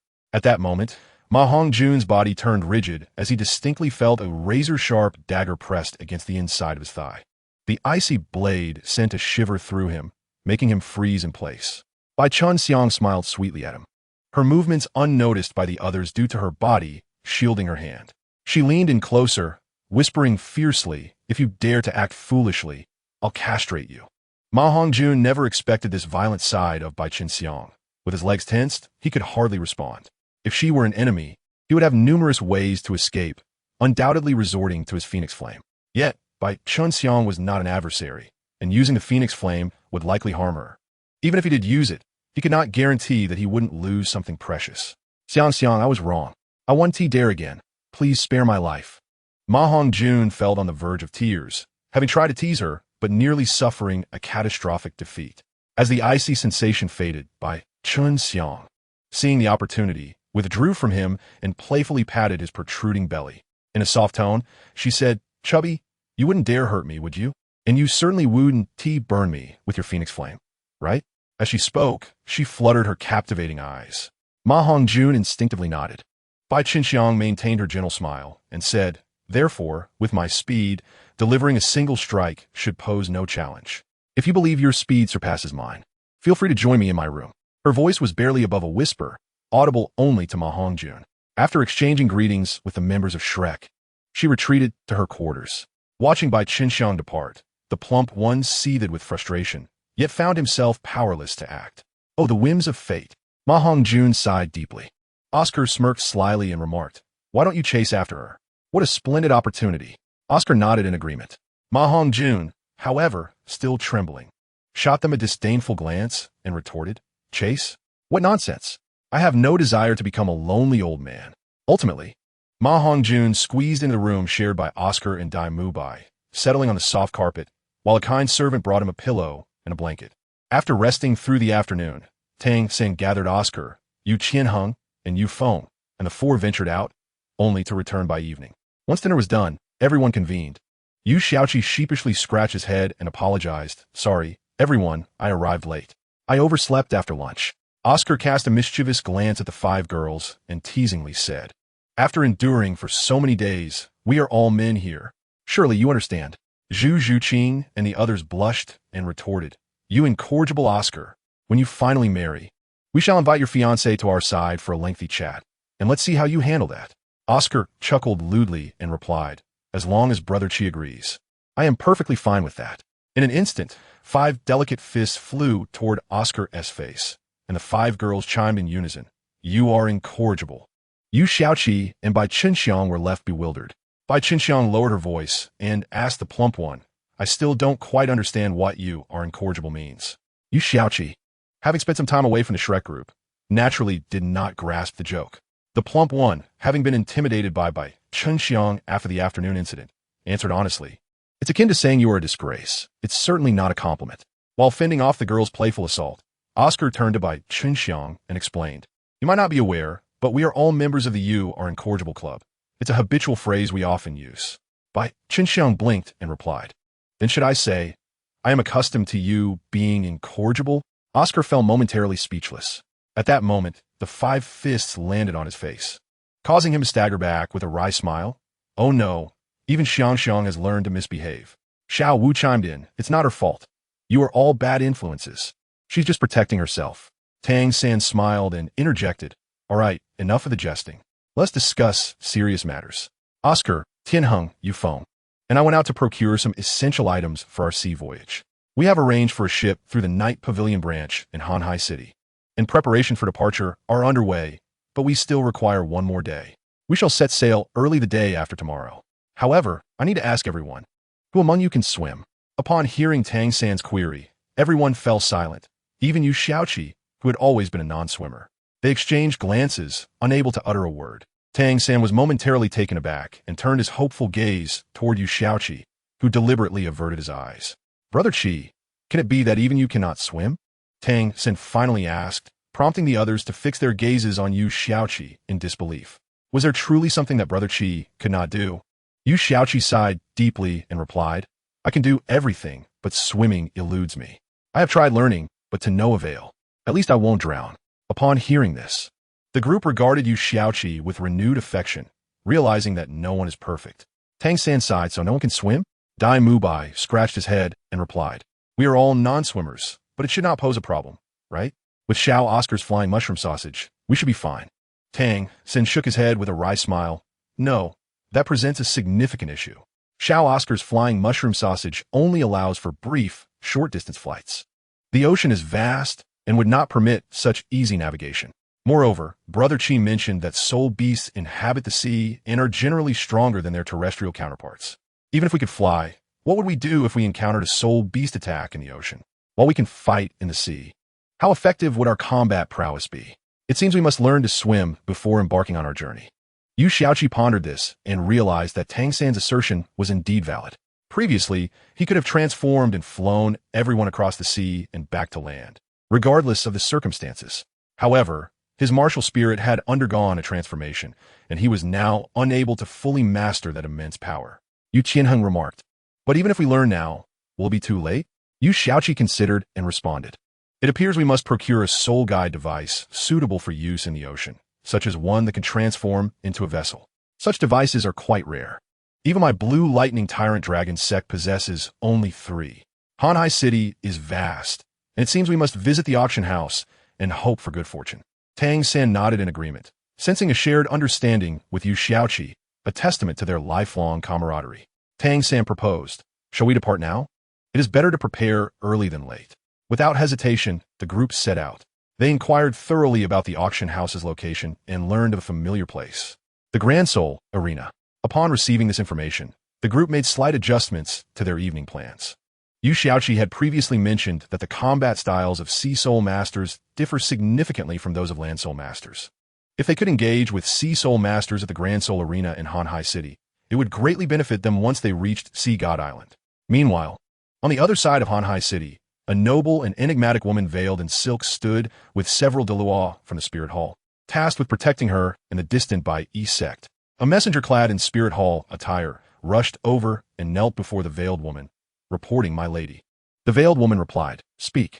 Her voice was extraordinarily frigid, imbued with an air of sanctity that rendered it almost inviolable. Recent news indicated that the esteemed religious figures would be heading to the Douluo in Hanhai City, subsequently visiting the auction house associated with the arena. The two establishments were, in fact, intertwined. The man bowed slightly, and upon hearing this, a faint smile graced the veiled woman's face, as if she could ensnare the souls of all who beheld her. Well done. You may leave now, she replied, her demeanor returning to its usual aloofness. Meanwhile, Yu Xiaoqi had indeed devised a plan. They intended to participate in the battles at the Douluo first, and afterwards, casually visit the auction house to procure a soul guide device for their maritime endeavors. They did not plan to field their entire group, as their numbers were substantial, and they wished to avoid drawing undue attention from the evil soul masters. After traversing a considerable distance, they finally arrived at the Douluo in Hanhai City. To be frank, the arena was merely average in size, yet the vibrancy of the crowd rivaled that of any grand arena they had previously encountered. With some time remaining before the battles commenced, the venue was already packed. Yu Xiaoqi and his companions managed to secure a luxurious VIP room, squeezing in with some difficulty. Once settled upon the plush soul beast leather sofas, they were captivated by the unique spectacle unfolding at the arena. Indeed, it is truly exceptional. Tang San could not help but exclaim, his gaze fixed unwaveringly on the Douluo Chong beyond the one-way glass of their VIP chamber. They had chosen a 2-on-2 arena for their observation, and upon their arrival, it was the only venue still selling tickets. However, unlike the vast stages they had seen elsewhere on the continent, this arena was a colossal pool, its diameter reaching 100 meters. The azure waters shimmered like a magnificent gem, the surface undisturbed, contrasting sharply with the raucous audience. Although the soundproofing of the luxurious VIP room was excellent, the expressions and gestures of the spectators outside revealed the lively atmosphere. The keen-eyed Zhu Qing picked up a notice board and read aloud. The Douluo Chi is circular, with a diameter of 108 meters and a depth of 10 meters. Contestants who exit the vertical range of the Douluo Chi shall be deemed losers. Yu Xiaoqi, with a glint in his eye, turned towards Ma Hongjuan, who was seated beside Tang San, and said, "Fatty, you and Xiang should go down to register for the 2-on-2 match. Remember to wear your masks." Ma Hongjuan, brimming with excitement, gave Yu Xiaoqi a thumbs up and replied, "No problem." He would not miss the chance to impress Bai Qinxiang. Bai Qinxiang looked at Yu Xiaoqi in confusion, but upon receiving a nod from him, she refrained from further comment and followed Ma Hongjuan down. Ning Rongrong could not help but inquire, "Seventh brother, why did you send Fatty? Can't we two handle it?" She found his demeanor rather ostentatious. Yu Xiaoqi smiled faintly, exuding confidence, and replied, "Let him show off. He is already a Soul Emperor, and Xiang is also a 55th level Soul King. They will naturally participate in the 2-on-2 match for those at the 60th level. Given Fatty's prowess, he will undoubtedly stand out among the Soul Emperors at this level, while Xiang may only serve as a distraction. However, Fatty alone will suffice. Moreover, both of them can fly, so the aquatic battle will not impede their full capabilities. After the actual combat, we can listen to their experiences fighting against the Sea Soul Masters. This approach is quite effective. Most importantly, among our Sure Laika 9 monsters, only one will participate, which will not attract the attention of the Evil Soul Masters. With Xiang, who is not a member of Sure Laika, even if the Evil Soul Masters suspect something, they will not connect us to Hanhai City. Upon hearing Yu Xiaoqi's words, the others looked at him with renewed respect. Ning Rongrong smiled sweetly and remarked, "Seventh brother, when did your thoughts become so meticulous?" As they reminisced about their time with Yu Xiaoqi, they recalled that he had always exuded self-confidence, particularly regarding his strength. When faced with injustice, he would charge headlong into battle, effortlessly resolving issues with his overwhelming power. Yet, Yu Xiaoqi was far from reckless. He merely possessed an unwavering belief in his capabilities, and indeed, he had ample reason for such confidence. His determination was formidable. During his time at the Tiando Royal Academy, he had showcased a terrifying willpower, embodying a spirit of steel, a gentle heart, and remarkable culinary skills. This was the consensus of his companions regarding Yu Xiaoqi. He chuckled softly before explaining, "When I was in the extreme northern regions, I encountered a pursuit by the Evil Soul Masters. Although I escaped the first wave, I could not evade the second. At that time, the Pope of the Spear Hall, Bibi Dong, arrived, eliminating wave after wave of Evil Soul Masters with her overwhelming power, while I became her burden. It was then that I realized my strength was undeniably inadequate. Faced with top-tier combatants, I lacked even the means to resist. Watching her become increasingly embroiled in a fierce struggle, I understood that I had become her greatest hindrance. I should have anticipated that the Evil Soul Masters would seize the opportunity to target me alone. Regrettably, there was no room for remorse. In a bid to contribute, I expended every ounce of soul energy within me, ultimately witnessing the attack of the Evil Soul Masters penetrate my being. That decision was one of the wisest I ever made. Upon my demise, Bibi Dong swiftly dispatched her opponents. In the end, I was resurrected, and naturally, my thoughts have since become more astute. Though Yu Xiaoqi omitted many details, his words still brought tears to the eyes of his companions. Tiao Wu, Ning Rongrong, and Du Guyan could not contain their sorrow, embracing him tightly. The period of Yu Xiaoqi's death had been a dark time for all of Sure Laika. The 9 monsters and 7 oddities suffered greatly, while the 5 maidens endured the most profound anguish. Yu Xiaoqi comforted them, saying, "All right, enough of this. We learned from our hardships. See, I'm here now, aren't I? And you, Tong San, Mubai Xiaoao, Tianheng Xiaoluo Yufeng, you big men. Hold it together. Gradually, the group's spirits lifted. The determination in Tang San's gaze deepened. He must grow stronger, fiercely so, to ensure that seventh brother could live well. This sentiment echoed among them all. Still, you need not cry. Yu Xiaoqi chuckled, surprised at seeming Iran shedding tears for him. He had not anticipated their relationship would reach such depths. Yes, seventh brother, we shall strive to become stronger and support you. Ming Iran sniffled lightly, her resolve strengthening. Seventh brother, could you refrain from dazzling Iran? Tang San remarked, a hint of melancholy in his tone. Yu Xiaoqi laughed heartily. Am I dazzling you, Tang San? Do you not trust your dear Iran, or your seventh brother?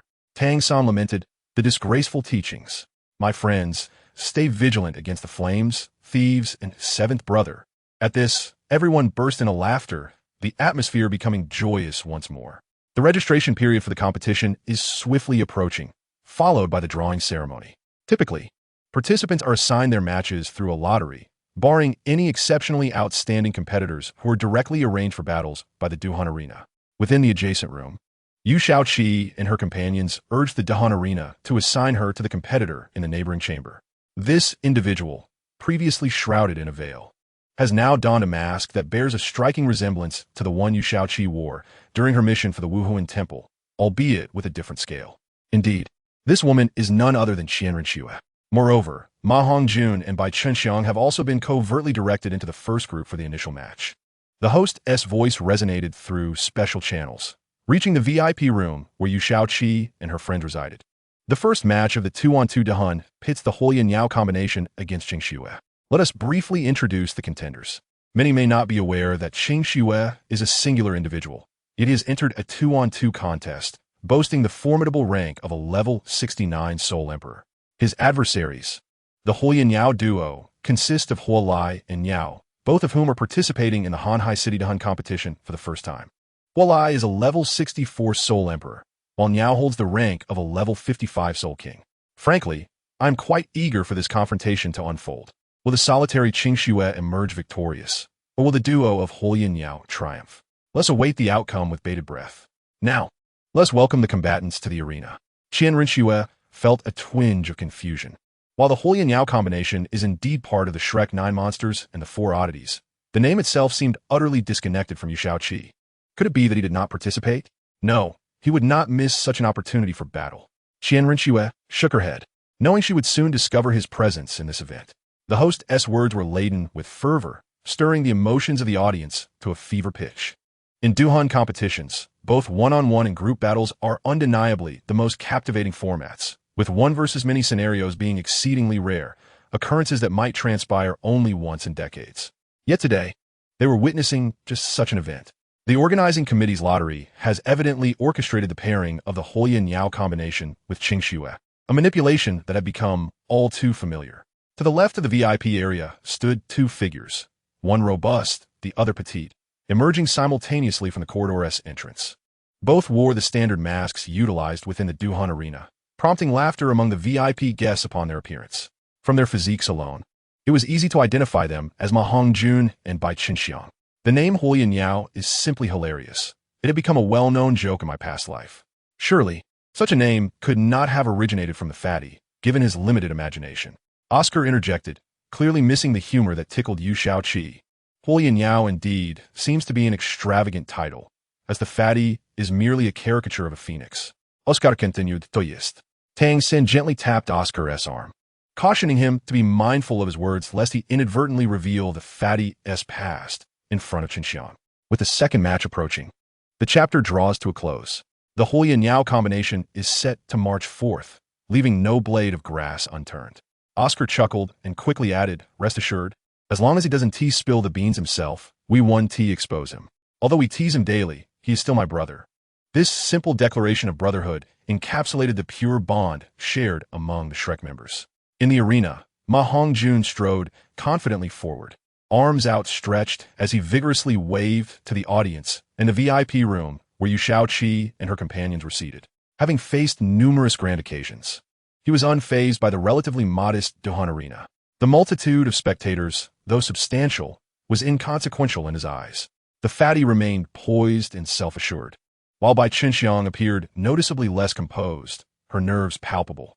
She trailed closely behind Ma Hongjun, overwhelmed by the deafening cheers of the crowd, which left her mind in a daze. Sweat pooled in her palms as she recalled the imposing presence of their opponent, Qing Xue, whom she had glimpsed in the resting area. Despite the mask, his eyes exuded an immense pressure. Clearly, their opponent was formidable, and, as a level 55 Soul King, she could hardly compete with a level 69 Soul Emperor. Ma Hongjun halted near the water pool, hands on his hips, his gaze piercing as he scrutinized Qing Xue across the arena. Bai Chunxiang, fraught with anxiety, nearly collided with him from behind. Sensing her discomfort, Ma Hongjun instinctively turned and gently grasped her hand, pulling her to stand before him, reassuringly stating, "Fear not, I am here." Under normal circumstances, Bai Qinxiang might have playfully wriggled free and exchanged banter with Ma Hongjun. Yet, in the current atmosphere, his grip calmed her nerves, and unbeknownst to them, they had become a picture-perfect couple. At that moment, an even greater roar from the crowd erupted, signaling the entrance of the match as highlight. Qinghe. Ma Hongjun could not help but size up his opponent, whose golden-embroidered white robe and aesthetically pleasing mask concealed all but her hands, a few strands of golden hair, and a pair of proud, commanding eyes. Qinghe, too, assessed her adversaries before letting out a slight sigh. She had intended to create a romantic surprise for Yu Shaoqi, but it appeared her plans had gone awry. Thus, she resolved to conclude the battle swiftly. Yet, would he recognize her? As she pondered this, her gaze shifted to the VIP room, where she scanned for Yu Shaoqi, ultimately resting her gaze on Ma Hongjun within the Huolian Yao combination. Yu Shaoqi was momentarily taken aback, then shook her head with a wry smile. How did Xue end up here? This situation has become chaotic. Yet, was her guise a precaution to ensure her identity remained concealed? As Yu Shaoqi contemplated this, a blissful smile unconsciously graced her lips. Xiao Wu and the other girls looked at Yu Shaoqi in bewilderment, mistakenly assuming her smile was a reaction to Ma Hongjun holding Bai Qinxiang's hand. Tang San furrowed his brow upon seeing Qing Xue, remarking, "It seems the fatty S opponent is quite formidable." Dai Mu Bai reclined on the VIP sofa, casually tossing fruit into his mouth, nonchalantly replying, "Surely not. With the fatty S current strength and martial spirit, could he truly struggle against an opponent of equal rank? Let's not forget he possesses a soul bone enhancement. Moreover, the strength of the Phoenix martial spirit is indeed considerable." Tang San countered, "Yet, I can't shake the feeling that the fatty S opponent is exceptionally skilled." Dai Mu Bai chuckled, "Xiao San, you are merely overthinking." Yu Shaoqi stood to the side, his lips twitching slightly. To be frank, he too sensed that the chubby one's fate might be dire. What a jest. That was Qian Ruin Xue, a soul sage of over 70 levels. Setting aside her rank, even if Qian Ruin Xue's true strength were merely that of a soul emperor, she would still be an extraordinary genius capable of transcending levels. Nevertheless, it must be said that Tong San's sixth sense was indeed remarkably accurate. On the arena, Ma Hongjun was oblivious to the murmurs around him. He was brimming with confidence, seizing one of the rare opportunities to showcase himself before Bai Qinxiang. He was determined to make the most of it. At this moment, Ma Hongjun regarded Qing Xue with utter disdain, raising his right hand to beckon her with a finger. Thoroughly provocative, his gesture instantly ignited the audience into a fervor, cheering enthusiastically for Ma Hongjun. Qing Xue, however, did not respond in kind. The calmness in her eyes evaporated. And her initial intention to conclude the battle swiftly without causing harm now shifted toward imparting a thorough lesson. Her gaze grew increasingly frigid, while Yu Shaoqi in the VIP room narrowed his eyes, having already surmised the likely outcome for the chubby ones. The host exclaimed in astonishment, "Oh my heavens! What am I witnessing? The Flamingo duo is actually provoking Qing Xue. Very well, in that case, both sides may now unleash their martial souls." Countdown, 5, 4, 3, 2, 1. The soul battle begins. As the host finished the countdown, Ma Hongjun promptly released his martial soul. He squeezed Bai Qinxiang's delicate hand, and she, in understanding, summoned her sharp-tailed, swift martial soul. Yellow, yellow, purple, purple, black. Such a soul ring configuration undoubtedly represented the apex of what this era could offer, barring certain entities that require no soul rings. Yu Shaoqi quipped, "Might as well just provide me with your ID number." In the blink of an eye, Bai Qinxiang soared into the air, flapping her wings above the pool. Upon witnessing this, Qing Xue subtly nodded. Truly, One who could accompany the Shrek 9 monsters and the 7 oddities was indeed exceptional. Ma Hongjuan also unleashed his phoenix martial soul, and as the flames of the phoenix ascended, a golden-red glow enveloped the air around him, radiating a scorching heat and dazzling brilliance. The audience momentarily fell silent before erupting into raucous cheers. Yellow, yellow, purple, purple, black, black. This was also a top-tier configuration, with the fifth soul ring even darker than by Qinxiang's. Yet, Qing Shue had no intention of releasing her martial soul. Instead, 3 pairs of pure, sacred wings sprouted from her back, with her soul rings attesting to her might. Yellow, yellow, purple, black, black, black. She merely revealed 6 soul rings. For to summon a 7th would be against the rules. Moreover, was it necessary to utilize her 7th soul skill to chastise the chubby one before her? The chapter concluded with the declaration of the flamingo, "No grass grows here." Upon observing the opponent's configuration, Ma Hongjuan quickly suppressed his earlier disdain. Such a soul ring arrangement, even among the Shrek 9 monsters and the 7 oddities, was rivaled only by Tong San and her. Yu Xiaoqi? Did he even count? Qing has suddenly took to the skies, her speed surpassing that of both Ma Hongjuan and Bai Qinxiang. Eager to strike first, Ma Hongjuan initiated the attack. Buoyed by the wings of the phoenix, suspended in the air, he inhaled deeply before unleashing a torrent of golden-red flames aimed squarely at the water below. What followed was a shocking spectacle. With a resounding crash, the once tranquil surface of the water erupted into chaos, clouds of steam rising and obscuring the vision of both parties. The phoenix flames did not target Qinghe, but instead plunged into the pool. The audience gaped in astonishment as the flames did not extinguish upon contact with the water.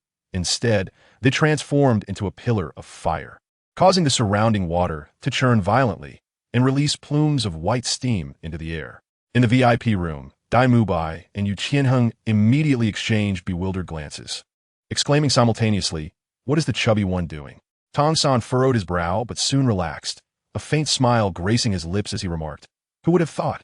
The chubby one is rather clever." As the vast clouds of steam billowed up, they dissipated as they approached Ma Hongjuan. The chubby one's line of phoenix fire remained submerged, neither intensifying nor waning.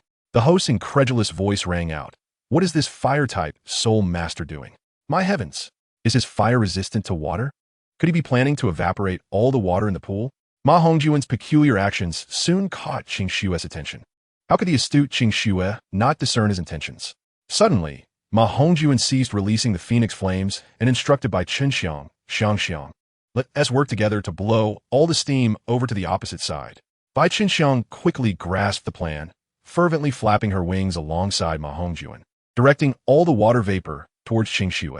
This maneuver instantly cleared their side's visibility, while Qing Shue's side was rendered shrouded in mist. However, Ma Hongjuan's confidence began to waver. Why had Qing Shue not yet made a move? Was she so confident in her strength that she would allow him to attack unimpeded? As these thoughts raced through his mind, Ma Hongjuan's expression shifted, and he promptly activated his 2nd soul skill, Phoenix, with enormous wings now extending from his form. He towered at a staggering 7 meters. The colossal phoenix charged directly toward Qing Shue's position. "Oh, has the moment finally arrived? I have been growing impatient," Qing Shue mused, feeling the intense heat approaching her. In her hand, a brilliant flash of holy light manifested as a sword imbued with divine aura emerged from the water. Her first soul skill, Angelic Assault, was unleashed as Qian Ruin Shue finally took action, colliding forcefully with the phoenix. The impact erupted with a thunderous sound, causing all the steam to vanish in an instant. The audience erupted into a chorus of cheers, captivated by the exhilarating spectacle of this confrontation, despite its nascent beginnings. "What is your strongest move?" Qing Ruin Shue inquired in her cool voice. "Well, I didn't realize you were such a beauty. In that case, I shall show a modicum of mercy," Ma Hongjuan teased, though he soon felt a sharp sting at his back. Yet, aware that they were in the midst of battle, he could not afford to be careless. Without hesitation, he activated his 2nd soul skill, Blazing Phoenix, his 6th soul skill, Phoenix Piercing Strike. Though he spoke of mercy, his actions were anything but gentle. Ma Hongjuan unleashed his most potent attack, realizing that this woman named Qing had effortlessly countered his phoenix. How could he still believe himself superior? Thus, he immediately employed his strongest technique, the Amplified Phoenix Piercing Strike. Once you uttered those words, there was no turning back. Qian Ringshu's gaze turned icy and she swiftly propelled herself backward, flying over 20 meters. Third soul skill, Angel's Protection. 3 pairs appear. Sacred wings suddenly expanded by 5 to 6 meters, glimmering with golden light. Subsequently, these wings enveloped Qian Rengshu's form, transforming the golden light into a protective barrier. A double layer of defense. Boom! Ma Hongjuan's enhanced phoenix cry collided with Angel's Protection, producing a deafening roar. The flames elevated the temperature of the entire arena by several degrees. Bai Qinxiang stood in a daze, realizing that this battle was far beyond her capabilities. Although she acknowledged her inferiority to Ma Hongjun, she never anticipated such a vast disparity. It was akin to an insurmountable chasm. Not a single hair was harmed. This enhanced phoenix cry failed to shatter the opponent's golden light. Under Ma Hongjuan's astonished gaze, Qian Rengshu abruptly vanished from sight, and when she reappeared, Bai Qinxiang had already been sent flying out of the arena, disqualified from the match. Of course, Qian Rengshu would never genuinely harm Bai Qinxiang. She merely pushed her out. Bai Qinxiang was utterly bewildered. Was her title as Amin Gongxi Awen Su merely rented?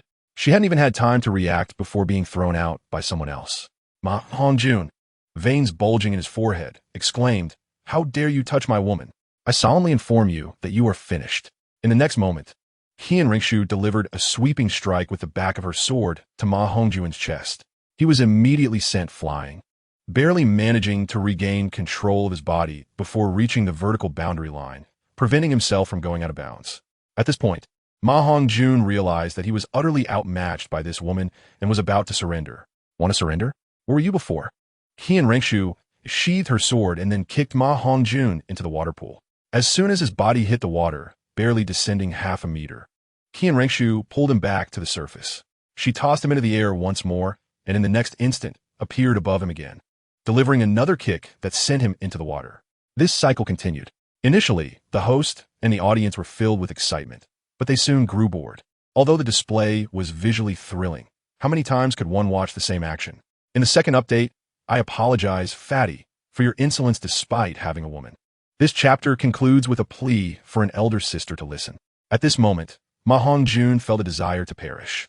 To be honest, Qian Rengshu's attacks had not truly harmed him, but the humiliation was unbearable, and it was painful. Qian Rengshu, not wishing to make things too embarrassing, ceased her assault and signaled her concession to the host before disregarding the audience's furious protests and directly exiting the stage. Ma Hongjun wanted to cry, but managed to hold back his tears. Their original intention was merely to experience what being a sea soul master was like. Yet they not only failed to accomplish their objective, but were also thoroughly humiliated. Regardless, Ma Hongjun deeply understood one principle. When unaware of an opponent's strength, one must never mock or provoke them, lest they suffer a dire consequence. Fatty, are you all right? Bai Qinxiang hurriedly approached Ma Hongjun, concerned as he descended from the stage. With reddened eyes, he collapsed, embracing Bai Qinxiang's waist, burying his head against her, and weeping in anguish. Bai Qinxiang felt a pang of inexplicable sorrow and gently patted his shoulder to console him. This person named Qing Snow must be someone from the Wuhuan Hall, right? Tang Sen observed the weeping Ma Hongjun, his brow furrowing. Although Qian Rengshu had not employed her martial soul, her use of the six-winged angel and the soul skill imbued with divine aura spoke volumes. However, Tang Sen refrained from making a definitive conclusion, for she had not used her martial soul. Yu Xiaoqi couldn't help but chuckle softly, shaking his head. Fatty, it's not that I won't help you, but you provoked my fiancé. I had intended to teach you a lesson again, but you were already dealt with rather harshly. Zhu Zhuqing, with keen eyes, noticed Yu Xiaoqi's subtle actions and directly inquired, "Seventh brother, do you know something?" Yu Xiaoqi paused, contemplating whether to reveal the truth to everyone. You guessed correctly. I am from the Wuhuan Hall. Suddenly, a cool voice echoed from the entrance, drawing everyone's attention. Qing Snow, how dare you insult a member of our Shrek 9 Devils? Indeed, even if you are from the Wuhuan Hall, you owe us an explanation. Yes, regardless of your standing in the Wuhuan Hall, the insult you delivered holds weight. Yu Xiaoqi, displeased with the crowd's condemnation of Qian Rengshu, promptly smacked the backsides of Xiao Wu and Ning Rongrong, who were joining the fray. Before the indignant duo could protest, Yu Xiaoqi interjected, "Her name is not Qing Snow. She is Qian Rengshu." Upon hearing this revelation, everyone was instantly taken aback. Qian Rengshu removed her mask and stowed it away in her storage soul tool. Sister Shui, it turns out to be you, haha. Oscar awkwardly scratched his left hand, bewildered. What's going on? It was one of our own. Sister Shui. Although Fatty was rude, his words were not entirely disgraceful. Wouldn't this be excessive? Tang San frowned. He and Ringshu remained silent, merely casting a cold glance at Tang San. However, with Tang San's straightforward temperament, he was not one to back down and locked eyes with her. Soon after, Tang San felt a sharp tap on his head, turning to find it was Yu Xiaoqi. What are you doing, seventh brother? Tang San rubbed the spot where he was struck, gazing at Yu Xiaoqi with a resentful expression. Yu Xiaoqi, fully aware that he could no longer keep this secret, so no need to hide any longer. Shui is your sister-in-law. As soon as these words were spoken, everyone grasped the situation, and their anger towards Ma Hongjun dissipated, replaced by sympathy. If Yu Xiaoqi were to confront Ma Hongjun directly, while he wouldn't humiliate him, he would certainly leave him bedridden for a few days. The women, including Xiao Wu, looked at Yu Xiaoqi with a mix of resentment, putting him in an awkward position. Just as Yu Xiaoqi felt uncomfortable, Ma Hongjun and Bai Qinxiang returned. Sister Shui, you're here too. You saw everything, didn't you? Ma Hongjun's eyes were still slightly red, but how vast was his heart? Although his eyes remained swollen, he was no longer engulfed in sorrow. Instead, he felt a hint of happiness. Just kidding, do you know how long that guy just held Bai Qinxiang? A full 20 minutes. He and Ringshu offered no explanation, simply stating, I saw it. It was quite pitiful. Ma Hongjun, feeling helpless, yelled skyward, awe. My heroic demeanor is completely shattered. The crowd, witnessing this, understood that Ma Hongjun had overcome the shadow of his previous humiliation, and they couldn't help but chuckle. Wow, you all still laugh. Do you have any humanity left? I was just brutally humiliated. Uncertain of the other party's identity, I vowed that if I were to encounter her again, I would certainly give her a taste of her own medicine. What do you think? Would you like to see how I would torment her? Ma Hongjun glanced at the crowd, only to find them looking at him with expressions of sympathy. Qian Rinxue, however, wore a dangerously charming smile. What does this mean? Ma Hongjun felt utterly bewildered, and then his gaze fell upon Qian Rinxue's attire. Kinkings? After a moment, he managed to utter a few words. Qian Rinxue smiled and asked, What's wrong? Startled, Ma Hongjun nearly fell back, but was swiftly supported by Bai Qinxiang. How do you intend to torment me? Qian Rinxue disregarded his hesitation and advanced step by step towards him. Bai Qinxiang, seemingly gathering her courage, boldly positioned herself in front of Qian Rinxue. Qian Rinxue's smile vanished, replaced by a chilling gaze directed at Bai Qinxiang. Are you attempting to block me? Have you thought this through? Bai Qinxiang bit her lower lip and slowly nodded. With a stern expression, Qian Rinxue unleashed her regal aura, advancing towards Bai Qinxiang. Just as Tang San and the others were about to intervene, Yu Xiaoqi held them back, conveying a reassuring glance. Bai Qinxiang, unable to withstand the overwhelming pressure, bent slightly at the waist, her legs trembling, yet she did not budge. As Qian Rinxue drew nearer, Bai Qinxiang turned her head away, tightly closing her eyes. Ma Hongjun attempted to rise, only to find himself similarly oppressed by the aura, unable to move.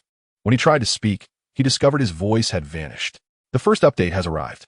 Unexpectedly, you are truly willing to sacrifice yourself for this rotund fellow. Impressive indeed. Qian Rinxue observed Bai Qinxiang with a smile, her eyes devoid of any menace, exuding warmth instead. Bai Qinxiang opened her eyes, quickly realizing her situation. Her cheeks flushing as she exclaimed, I would never. How could I possibly sacrifice my life for that chubby guy? The very thought was absurd. Qian Rinxue was amused by the adorable girl before her. You wouldn't? Then why the fluster? Bai Qinxiang's face was now a deep crimson, and she stammered, all right, I shall cease the teasing. Truth be told, that fellow isn't so bad. He's merely a bit insufferable. While comforting Bai Qinxiang, she shot a glare filled with menace at the now-standing Ma Hongjun. Thus, the commotion came to an end. Yu Xiaoqi cast a glance at the domineering Qian Rinxue and then at the other fiancés, each of whom regarded him with resentful expressions. Yu Xiaoqi sighed. What are you all doing? Can't we just behave, as usual? Yilong shot Yu Xiaoqi a glare, stating, behave as usual? Who knows if there will be more sisters in the future? Indeed, you shameless big pig hoof, expecting us to act, as we usually do, truly unashamed. Xiao Wu chimed in, her cheeks flushed with embarrassment. Qian Rinxue turned to the ladies, her expression gentle. Fear not, sisters.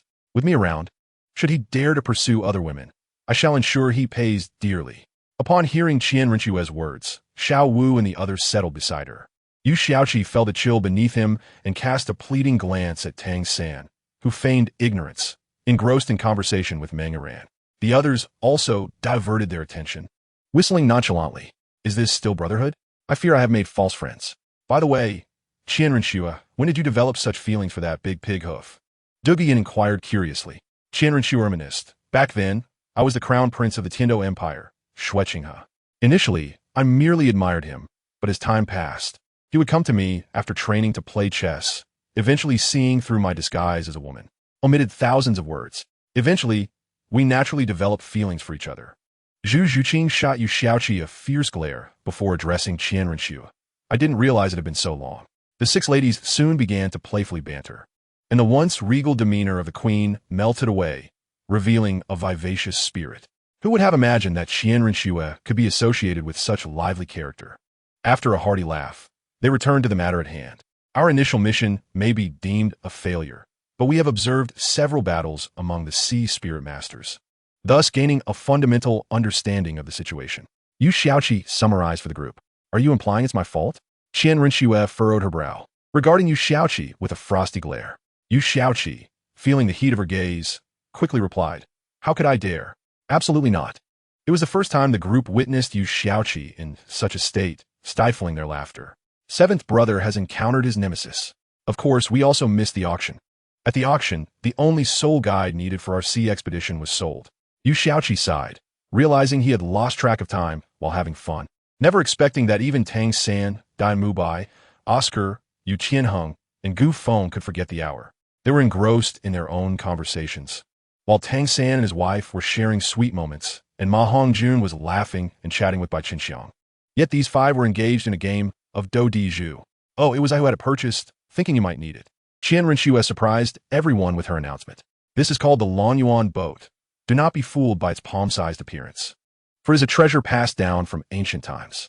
Activated by soul power, it reveals its true form and can accommodate 15 to 20 people. It can navigate both on the surface and beneath the waves. An elder from the Douluo palace mentioned it could dive to depths of 300 meters. With this, we need not fear fierce storms at sea. Should the winds and waves intensify, we can submerge into the depths. It is an exceptional lifeboat, suitable for both sightseeing and rescue purposes. When it reveals its true form, it is completely transparent, allowing views of the ocean from any angle. A marvel indeed. However, it does have its drawbacks. It can only withstand attacks from century-old soul beasts, and this is the sole soul guide we can utilize for our ocean expedition. As Qianrenshua became more familiar with the group, she eagerly introduced the Longyuan boat. Shuer, do you know what you resemble right now? Yu Xiaoqi smirked mischievously. Qianrenshua paused, then inquired, What do I resemble? You resemble an auctioneer at the auction house, one who would be dismissed after a single presentation, introducing auction items without a hint of emotion. That hurts. Before Yu Xiaoqi could finish her words, Qianrenshua seized her ear with great force. It was a moment filled with regret, wishing she had trained her ears as well during her cultivation. The onlookers couldn't help but burst into laughter. Qianrenshua shot a glare at Oscar, who was laughing the hardest. Sister Shue, I was laughing at Chigo. Oscar quickly explained. Satisfied, Qianrenshua averted her gaze. Xiao Ao, your sister Shue is quite fearsome. Am I not terrifying as well? Yu Xiaoqi smiled at Oscar, her murderous intent barely concealed. Oscar, frightened, broke into a cold sweat and was about to say something when he saw Yu Xiaoqi once again grasped by Qianrenshua by the ear. It hurts. My fault. Yu Xiaoqi exclaimed, unaware of how this woman had discovered a flaw that neither she nor teacher Song Qiong had noticed. She resolved to inform teacher Song Qiong of this revelation at their next meeting. Do not you triating Xiaoao, Qianrenshua ordered. Seeing this, Xiao Ao laughed even harder and quickly said, Sister Shue, may I acknowledge you as my god-sister? That way, I want to be afraid of Chigo. Ma Hongjun and Dai Mubai's eyes lit up, and they rushed over immediately. The second update is here. This chapter is complete. I recommend this book today. I am pressed with my thesis and have no time to write. Below is the content of the book. In the 25th century, humanity ventured into a grander world. The Milky Way could no longer satisfy their desires, compelling them to step beyond its bounds into another star system known as Guang Yushi. For the first time, humanity beheld life forms other than their own, uncovering a monumental secret capable of altering the fate of mankind, the gene leap. This method allowed human life to transcend its inherent limits, akin to the ancient practice of cultivation. After enduring great hardships, people ultimately pilfered this cultivation method, albeit from an alien life form they should not have trespassed upon. A total of over 300 individuals embarked on this journey, yet only one returned. He was an astronaut from the Western nations and the first individual in the Milky Way to master the gene leap. He became a formidable force, revered as the martial god of the entire Milky Way. He disseminated the cultivation method, benefiting all of humanity, and thus became a deity in the eyes of his contemporaries. However, this golden age was fleeting, as the Guan Yushi eventually discovered the Milky Way and located Earth. Humanity rose in defiance, yet ultimately faced defeat. Their strongest could only match a minor foe from the alien ranks, and their most powerful atomic bombs failed to produce even a flicker of smoke in the hands of their adversaries. Humanity surrendered. After enduring a decade of enslavement, a glimmer of hope emerged. A young human wielded a sword and felled the top warrior of the Guan Yushi garrison with the alien equipment. Under the guidance of this youth, humanity reclaimed Earth. 3 years later, the youth appeared even more powerful, having ventured beyond Earth, returning shortly to claim dominion over the Milky Way. Statues of gold were erected in his honor across every planet, and he was undeniably a legend throughout the galaxy. Humanity eagerly absorbed the knowledge and technology of the Guan Yu, finally establishing their foothold in the cosmos. The Milky Way was governed by 4 major alliances: the Asian Alliance, the European Alliance, the American Alliance, and the African Alliance. Their leadership sought the youth to join them in cosmic conquests. The youth, however, shook his head in refusal, wishing to avoid inciting war. After several days of persuasion, he remained steadfast, prompting the leaders to depart in frustration. Years passed, and humanity's spacecraft continuously traversed the cosmos. Yet few returned, and those that did bore signs of charred destruction. The youth's whereabouts became elusive, rumored to be wandering the universe. However, it was not long before his divine presence reappeared before them. This time, the leaders had stirred great trouble, provoking not only the Guan Yushi but also 3 other alien life forms. 4 alien armies loomed ominously above humanity, threatening annihilation. Just then, the youth reemerged, standing defiantly before his people. With 3 swift strikes of his sword, he nearly obliterated the entire army. Those who remained fled, and humanity narrowly escaped yet another crisis. Alas, the youth seemed to vanish entirely. At last, humanity ushered in a great transformation. On the moon, a young man leaned against a mound of earth, facing a transparent screen measuring 1 meter in height and 30 centimeters in width. With a wave of his hand, the screen shut off. Is this what they call the legend of the galaxy? Who penned this book? The youth stood, brushing off the dust from his attire. His hair was white, yet long enough to nearly obscure his eyes, resembling a nest long abandoned by birds. His face was strikingly handsome, though his white beard indicated he had not shaved in some time. A Haven tea returned in ages, he mused, lifting his gaze to the azure planet before him, slowly rotating. Hey, what is that person doing up there? A voice called out. The youth turned slowly, grinning enigmatically, then swiftly moved his legs. In a few deft steps, he arrived at the entrance of the lunar base city. He glanced back with a smirk, deriding an 8th-level evolved being from a mere gene leap. And you dare. Before he could finish, a voice interrupted him. Where do you think you're going? Name, ID number, residence. The speaker approached the youth, holding a small blue disc. This was the Galaxy TPX, a recording device. The youth, feeling helpless, raised his hands in surrender and replied, I am Qi Sanjian, a cosmic wanderer. The seeker looked at him in surprise and remarked, a wanderer? No wonder you dared to leave the lunar base without registering. Qi Sanjian scratched his head, expressing frustration. Can't you let me finish my sentence? Oh, okay. Please continue, the seeker replied. Qi Sanjian continued. I don't have an ID number for now. My residence is a house on my home planet. The seeker's interest peaked immediately. You have a house on your home planet? What are its coordinates? Qi Sanjian raised an eyebrow in confusion. Is that something I need to register to? I could choose to answer or not. I choose not to. The seeker observed the youth, who appeared younger than himself by several years, but had become a wanderer in the cosmos. You left the base city without permission. You'll be detained for 15 days. The seeker stated, retracting the Galaxy TPX.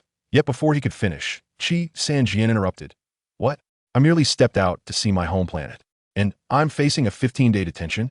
Qi Sanjian exclaimed, his excitement palpable. Can you let me finish?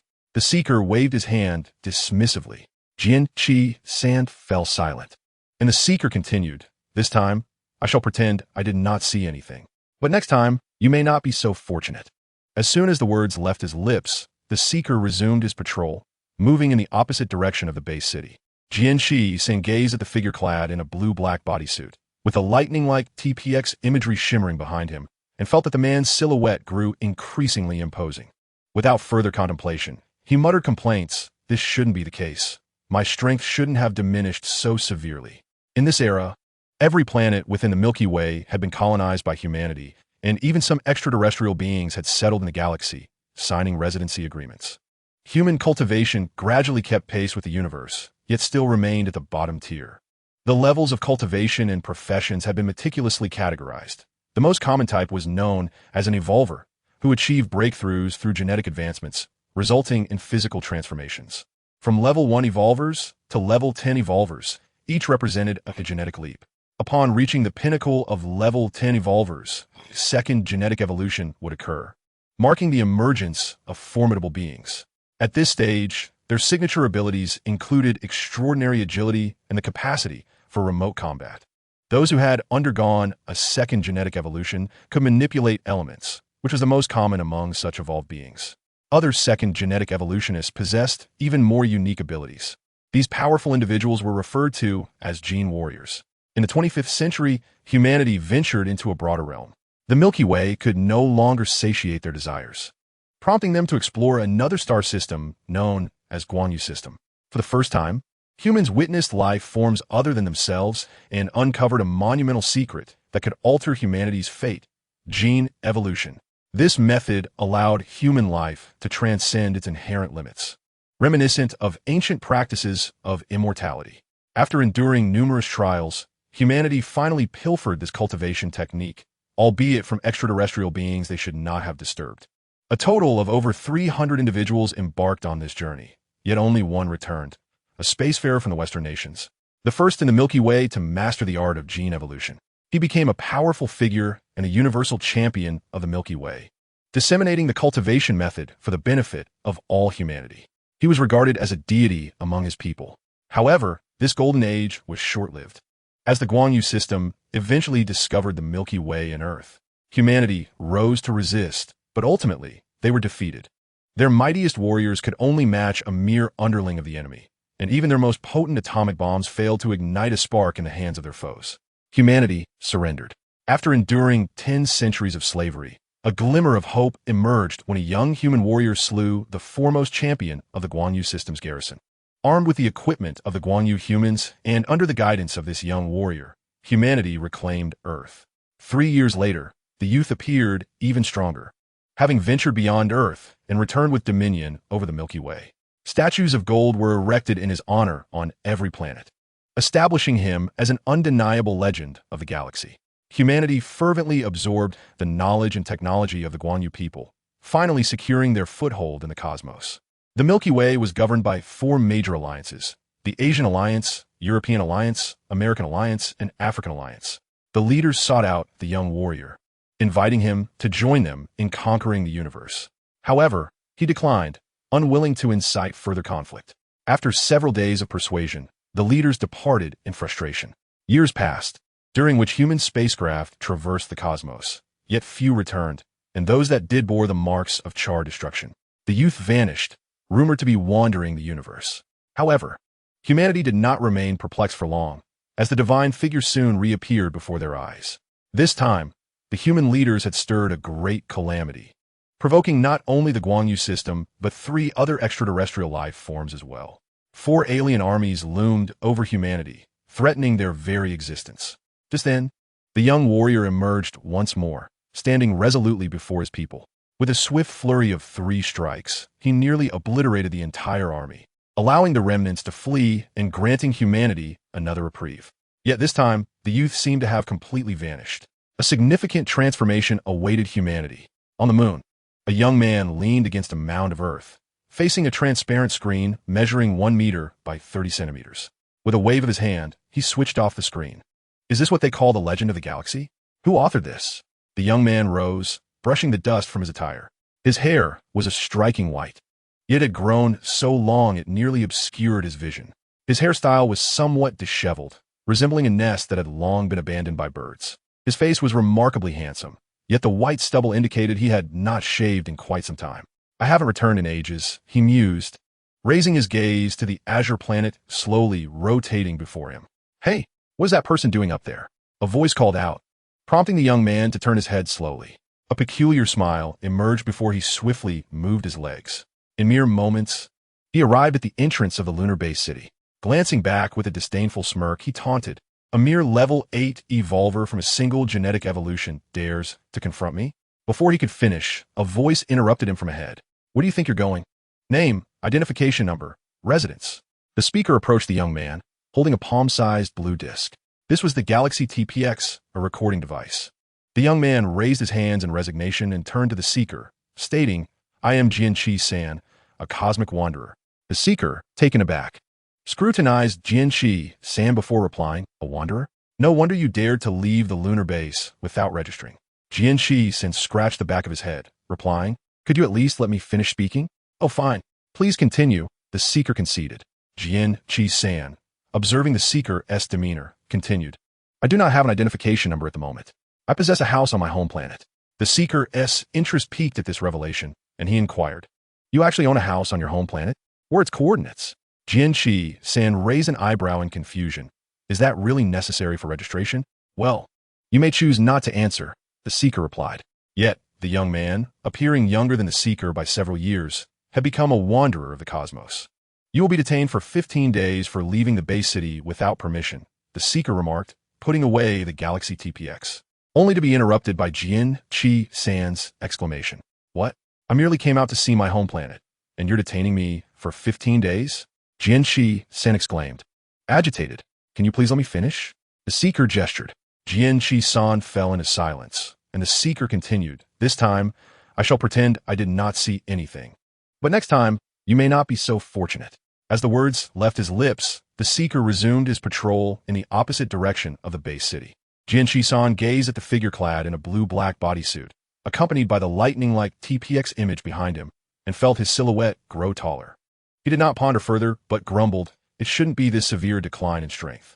In the present day, every planet within the Milky Way is inhabited by humans, and some extraterrestrial life forms have even signed residency agreements to settle within the galaxy. Human cultivation has gradually kept pace with the cosmos, yet they remain at the bottom of the hierarchy. The levels of cultivation and professions have been meticulously categorized, the most common being evolvers, who achieve breakthroughs in their genes that propel the physical form. Ranging from level 1 evolvers to level 10 evolvers, this signifies a singular genetic leap. Upon reaching level 10 and surpassing their limits, they become formidable beings of the secondary genetic leap. At this stage, their signature abilities manifest as agile movements and the power to strike from afar. Secondary genetic leap warriors can manipulate elements, representing the most prevalent among them. Others possess uniquely specialized abilities. The warriors of the secondary genetic leap are referred to as gene warriors. The lunar base city stands as humanity's first establishment of its kind, and it is also the one with the highest population of ordinary humans. This base city can accommodate over 100 million inhabitants, and it is a mandatory stop for every Earthling venturing into space. Space tourists must complete various procedures within the lunar base city before embarking on their cosmic journeys. As one of humanity's most vital transit stations, the lunar base city boasts unparalleled advancement. The headquarters of the American Alliance, one of the 4 major coalitions governing the galaxy, is stationed here. It provides the most advanced transportation channels in the Milky Way and is regarded as the most suitable place for human development. Upon arriving at the entrance of the lunar base city, Jianqi-san found it connected to a protective shield, one of the few access points into the city. Beep, beep, beep. As Jianqi-san stepped through the sensor door, the light atop it illuminated in a vibrant blue. With a puff, a white mist collided directly with Jianqi-san's form. This was our 30 mist, designed to cleanse space radiation and protect ordinary people from its harmful effects. However, for evolvers, space radiation is of little consequence. Proceeding onward, he entered a 360-degree observation elevator, crafted from cosmic glass, which is several times harder than diamonds from ancient Earth. Riding this elevator grants access to the lunar base city, although the destination is the cosmic patrol team within the city. Every individual entering the base city must register their information at the patrol team. Alongside Jianqi-san, Over 100 others entered through this entrance. The elevator is spacious enough to accommodate thousands, and its transport system is quite unique, operating from above the city. Rather than a typical elevator, it resembles a suspended train soaring through the sky, albeit with only a single, distinct carriage. Images were projected on the glass of the elevator, and a few large characters caught Jian Chi-san's eye. Youth-based qualification competition. Is the triennial youth-based qualification competition about to commence? Indeed, it seems the number of applicants will be substantial this time. Are you just talking nonsense? The last competition had very few participants. A commotion erupted among the crowd, as this event holds immense significance for both evolvers and non-evolvers alike. Jian Chi-san, however, felt perplexed. Youth-based qualification competition? What is that? Surveying the surrounding individuals, he approached one with a friendly demeanor. Excuse me, brother, what exactly is this youth-based qualification competition? Jian Chi-san inquired, his eyes sparkling with curiosity. The individual shot him a glance of disbelief and replied, Seriously? You don't even know about the youth-based qualification competition? Feeling somewhat embarrassed, Jian Chi-san admitted, I have been disconnected from this universe for too long. Many matters are beyond my comprehension. The individual, taken aback, asked, What do you do? I am a wanderer. Having traveled through the vast region star system, Jian Chi-san explained. The moment he finished his sentence, it felt as if he had dropped a bombshell among the crowd. No way. Brother, are you that impressive? Can you tell me what the vast region star system is like? Jian Chi-san instantly became the center of attention. With newfound enthusiasm, he began, The vast region star system is quite similar to our Milky Way. Its celestial bodies are predominantly dark red, with an abundance of resources. Yet the environment is perilous. Every resource is fiercely guarded by interstellar monsters, making the acquisition of such resources exceedingly challenging. To put it simply, the resources you expend may yield far less than you initially invested. Jian Chi-san spoke animatedly, igniting widespread discussion among the crowd. The friendly individual beside him fell into contemplation. Hey, brother, you still haven't answered my question. Jian Chi-san patted the man's shoulder, eyes gleaming. The individual quickly snapped back to reality and said, The youth-based qualification competition, as the name implies, is a contest exclusively for the youth, organized collaboratively by the 4 major alliances. It has been held 4 times so far, and now we are approaching the 5th edition. The rewards for the youth-based qualification competition are quite generous. The first prize includes a qualification for the blade trials on Jupiter, a vial of cosmic winged beast essence, a black blade devouring armor, and 10 million galactic coins. The second place receives everything the first place gets, minus the essence and 2 million galactic coins. The third place mirrors the second, but with 3 million fewer galactic coins, totaling 5 million galactic coins, a black blade, devouring armor, and the trial qualification. Furrowing his brow, Jian Chi-san expressed his confusion. I understand the other rewards, which are decent as cultivation resources, but they don't seem sufficient to attract someone like me. The most important aspect should be that trial qualification, right? Indeed, anyone who trains in that location and manages to survive emerges as an undeniable powerhouse. The individual replied. Before long, the elevator reached its destination. After exchanging greetings with others, Jian Chi-san proceeded to register. The lunar division of the Cosmic Patrol Team is centrally located within the lunar base city, granting access to any part of the city. Approaching the front desk, Jian Chi-san noted 10 female patrollers, each executing their tasks with remarkable efficiency, taking no more than 5 seconds per individual. After a brief wait, it was finally Jian Chi-san's turn. Name? Jian Chi-san. Your access code is Q003. Thank you. Chi-san Jian could not help but admire silently. It seems that during his years of disconnection, the development of the galaxy has exceeded his imagination. While he pondered with his head lowered, his feet remained in motion. My strength has diminished to the point where I am even inferior to the guards, but over these years my decline has subtly halted, and the hidden injuries within me have nearly healed. It is time to break the shackles within. Chi-san Jian whispered to himself. In an instant, the dazzling light before him made it difficult for Chi-san Jian to open his eyes. Once his eyes gradually adjusted to the blinding brightness, he finally discerned the situation before him. Hovering motorcycles, intertwined with white and blue lights, zipped past swiftly. In front of nearly every shop, someone was promoting themselves, while others along the roadside were calling out, beckoning those who had just exited the patrol station to take a ride. The atmosphere was lively, grand, and prosperous. Chi-san Jian could not help but smile. He even felt as if he had returned to his home planet. Lunar Base City, here he comes. It was a mistake. This chapter was supposed to be free. I accidentally got it wrong. So as compensation, the next 2 chapters will be free. I apologize. This chapter is complete. There will be no updates today. Please continue to recommend. Since today is a holiday, I have been traveling quite a distance from Chongqing back to Chengdu, and I am quite exhausted. I lack inspiration, so I will recommend excerpts from other books instead, ensuring you have not read them before. I have also sought the author's consent, so no worries. Qi Sanjian skillfully opened the Galaxy Smart Brain and booked a vehicle. Shortly after, a vehicle arrived before him. Young man, are you participating in the upcoming youth-based qualification competition?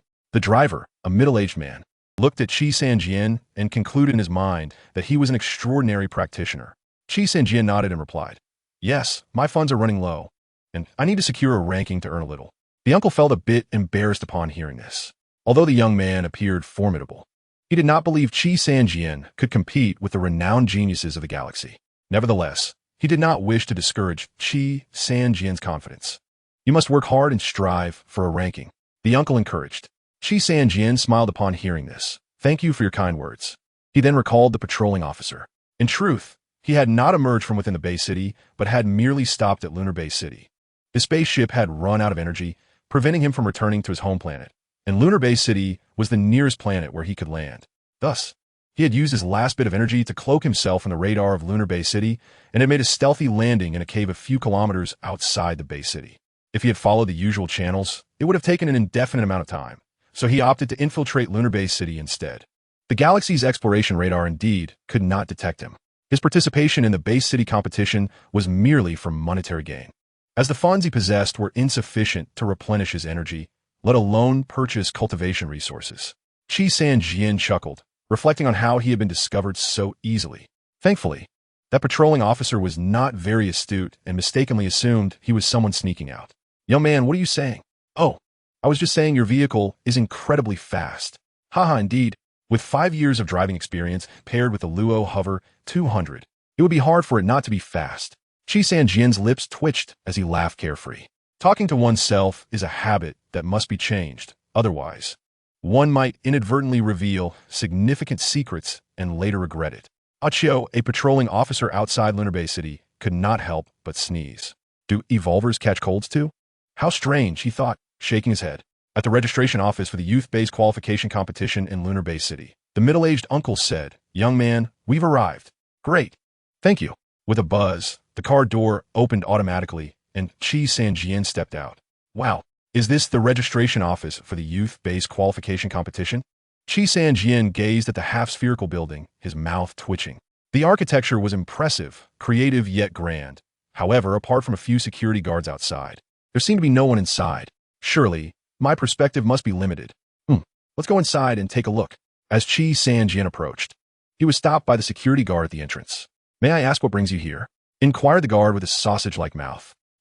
"I am here to register." This question momentarily left Qi Sanjian speechless. "Register? Register for what?" "For the youth-based qualification competition, of course." "By the way, are you really a security guard here?" "Of course. However, registration is conducted online. This place is merely for recording the number of people registered online and their various information." After some communication, Qi Sanjian lowered his head and quickly exited the spherical building. Looking at the bustling street filled with crowds, Qi Sanjian was utterly speechless. "So I came here for nothing. WGNMD.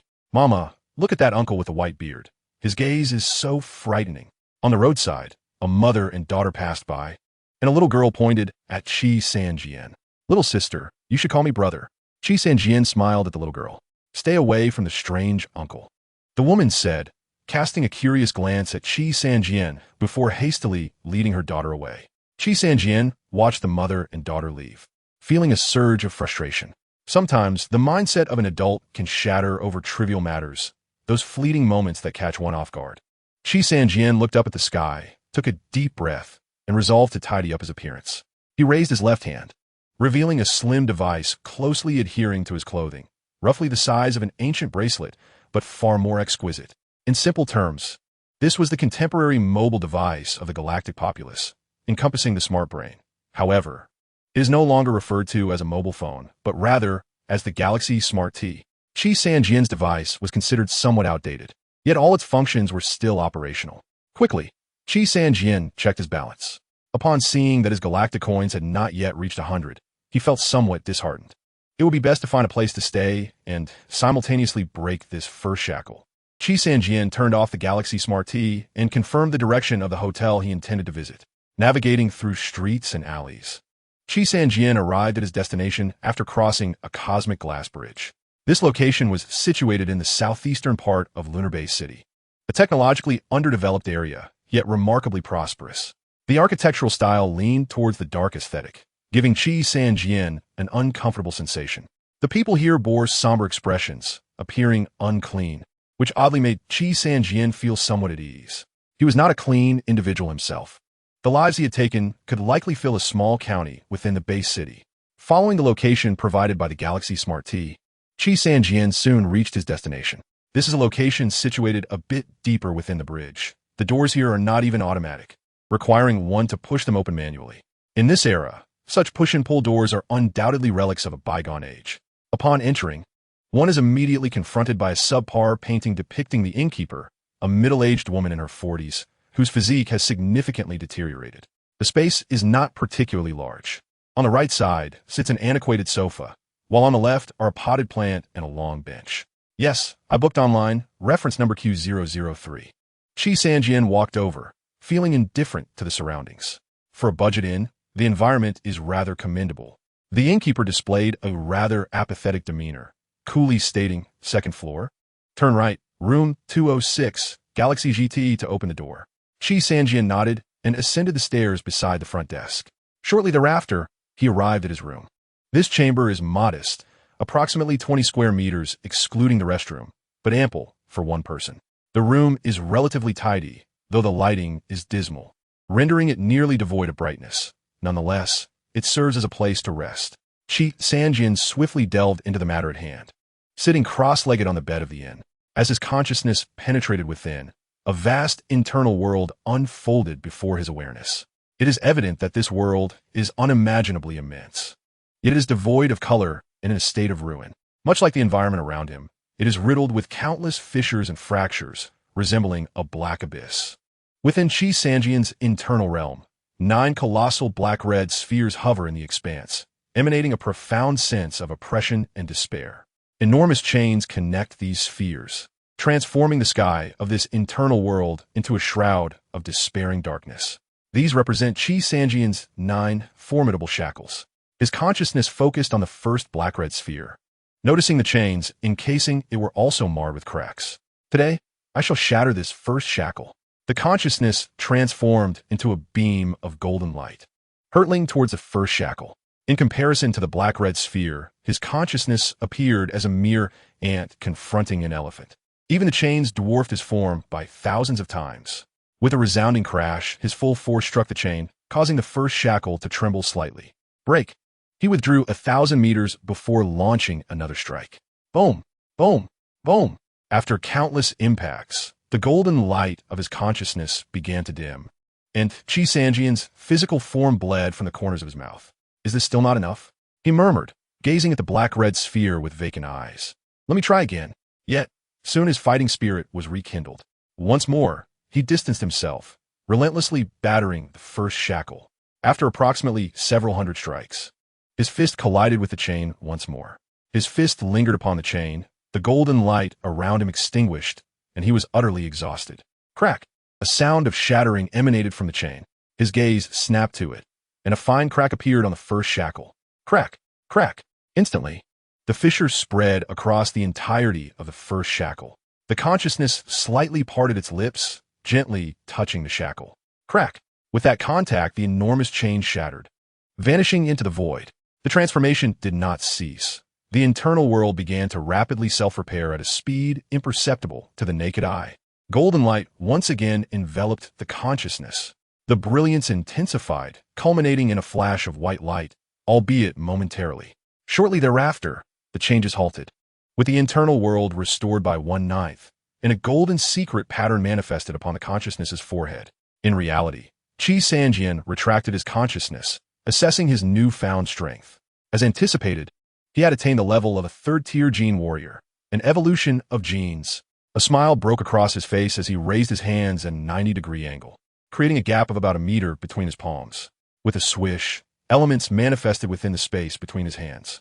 At first glance, there were gold, wood, water, fire, earth, wind, thunder, space, 7 common elements, and 1 rare element. Not much has been recovered, Qi Sanjian remarked disdainfully, with his current strength. He was barely a fraction of his peak capabilities. He decided to check the roster of participants in this year's competition, lest he embarrass himself. Opening his Galaxy GT, he searched for the qualifications for the 5th youth-based competition. In the blink of an eye, a plethora of posts appeared before him. This should do. He spotted an official registration link and clicked on it, realizing he had yet to sign up. After filling out the necessary information, Qi Sanjian perused the rules. No T2, level weapons, no proxy participation, no performance-enhancing drugs, and anyone under 25 may participate. Upon reading the final point, Qi Sanjian exclaimed in astonishment. So, even ordinary people can join this competition? Surely, there can't be anyone so foolish. He shook his head, closing that page. Then opening another official post that read, Youth-based qualification competition strength rankings. 1st, Xin Yuan. 2nd, Han Xiaoshui. 3rd, Li Shan. 3rd, 36 for 82, Qi Sanjian. Seeing this, Qi Sanjian felt a wave of frustration sweep over him, tempted to overturn the bed, but refrained, knowing he lacked the funds to cover the damages. Damn it. Is there something wrong with this official ranking? Am I not listed as an evolver? How'd I end up down here? Out of an expected 40,000 participants. I rank over 36,000? Qi Sanjian shouted in anger. Keep it down next door, came a furious retort from the adjacent room. Qi Sanjian, unperturbed, shot back. Why should I care if I shout? If you have a problem, go find a place to train. Hearing this, the neighbor thought, clearly, this guy is being unreasonable. Why is he challenging me? The neighbor's anger flared, and he approached Qi Sanjian's door. Knock, knock, knock. Come on, open the door. The neighbor pounded on Qi Sanjian's door. Ding. Qi Sanjian opened the door, sizing up the individual before him, clad in a black beginner combat suit. He carried a basic combat staff, forged from mysterious iron on his back. Looking for a place to fight? Qi Sanjian stepped forward, releasing no aura, merely adopting a fierce demeanor. The opponent carefully assessed the prowess of Qi Sanjian. Just as he was about to speak, he was interrupted by Qi Sanjian's voice. I have at least reached the threshold of a first-level evolver. Do you really think someone like you is worthy to contend with me? Qi Sanjian remarked with a mocking expression. The other party's veins bulged with rage as he retorted, there is a duel arena 3 kilometers from here. At precisely 8:10 tonight, anyone who fails to show is a coward. With that, he turned and returned to his room. Once the other party had left, Qi Sanjian closed his own door with a sinister smile. If all went according to plan, he should be able to procure the funds for a sword. Indeed, this was all part of Qi Sanjian's scheme. Although his shout had been involuntary, the moment the neighbor began to curse, a thought struck Qi Sanjian's mind. Infuriate the opponent, make them lose their composure, and then arrange for a confrontation, either by having them come to him or by seeking them out himself. He would conceal his true strength as a 3rd-level genetic warrior and inadvertently reveal an important piece of information amidst the fury. I am not yet an evolver, but I'm close. Judging by the other's attire, it was clear that he was indeed an evolver, and upon realizing that Qi Sanjian posed no threat to him, he readily agreed. Everything was a performance for the neighbor to witness. Qi Sanjian chuckled with delight. In the concluding scene, Qianru and Xue smiled slightly, clearly understanding their intentions. Do you wish for me to be your elder sister? She inquired. Is that what you mean? Daimu Bai and the others nodded vigorously, playfully remarking that having Qianru and Xue as a protector was akin to having Yu Xiaoqi shielding them. Moreover, given that Yu Xiaoqi was under the thumb of his wife, what need would they have to fear her? Yu Xiaoqi, being exceptionally astute, was not oblivious to their thoughts. Upon entering, Yang Fan also noticed many familiar faces in the hall. Although some were merely fleeting acquaintances, recognition still lingered. This evening, the atmosphere in Shu Di was unusually tranquil. After 9 o'clock, not a single specter could be seen on the streets, for all were acutely aware of the impending events. Ordinary citizens had received local news alerts advising them to remain indoors to avoid any unintended harm during the novel urban anti-terror operation scheduled for that night. Indeed, the demonic blood swamp recorded on the map was far more perilous than the current situation. This was also the reason why Qingshuan Daoyo and the others opted to boldly traverse the Ghost Gate path. Xuanchen nodded in agreement, curiously observing Songjung, his mind swirling with questions as to why Songjung would pose such inquiries, leading to a sense of bewilderment within him. At that moment, I finally understood why, whenever I questioned Su Qingqing, she appeared so sorrowful. My inquiries must have invoked haunting memories for her. Nevertheless, it mattered not to Jier. She cared only for Songjung's well-being. The rest was inconsequential, as long as she could be with him. Qinji embraced Songjung, harboring no feelings of reproach, merely expressing the emotions within her heart. Listening to the store clerk, the boss turned back to scrutinize the hefty individual, his penetrating gaze seemingly attempting to see through to his very core. "Stop crying. Where's your mistress?" Zhou Tong inquired, handing Mean Air half a pack of tissues while observing her. The doors swung wide open, and numerous retainers and guards, clad in their finest, surged forth on horseback, while countless ravens frantically released messages, flying towards the northern territories. I had never known the sensation of financial scarcity, Zhanmu stated nonchalantly. Evidently, no one in the room doubted this assertion. Wang Kedan disregarded Yang Fan, continuing his tune without a hint of negligence, lest the iron miser escape and disrupt the melody and seals within him. Thus, they proceeded inward, and as they took a few steps, Director Zhao encountered many monsters, their gaping mouths snapping at the air before them. Ultimately, 7 esteemed ones entered, accompanied by 30 formidable martial artists, with the remainder being warriors of lesser rank. Ling Feng was suddenly struck with realization. Could this be Pang Fanyan? Gazing at the figure before him, who, though not imposing in stature, emanated an aura of grandeur that stirred something profound within him, he confirmed. This was indeed Pang Fanyan. If he were not Pang Fanyan, who else could possibly bear that name? Conversely, the Jiexian Dian allowed Lin Yi to resolve a significant matter within his heart.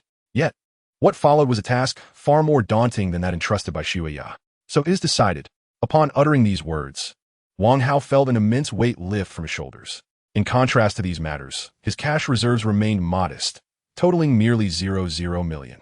Subsequently, Tong Feng and Li Muyu arrived at the bank, where Tong transferred the entirety of 2.6 million intended for opening a shop to Qinyan. With various matters concluded, Tong Feng was left with over 5 million in cash, ample to venture into the market for some excitement. At Xiangong Tianmen, entrusted with the safety of the Celestial Palace, those who received orders to guard at this moment were undoubtedly loyal to the palace. Lei Cohen had caught Lin Yi's attention. Over the subsequent decade, Lin Tianlong, through his own efforts, ascended to become the third-generation disciple of Yun Tianmen, taking on a master at Feng Yindian. In summary, who says that the first soul ring can only be a century old? I have yet to explode my body even after a millennium, my friend. You ask me how this is possible? How should I know? You claim that divine-level martial souls can only be awakened through a ritual. Yet, I have awakened one directly. You say monogamy is the norm? Apologies, I am strong and willful. I embrace the right to polygamy based on my strength.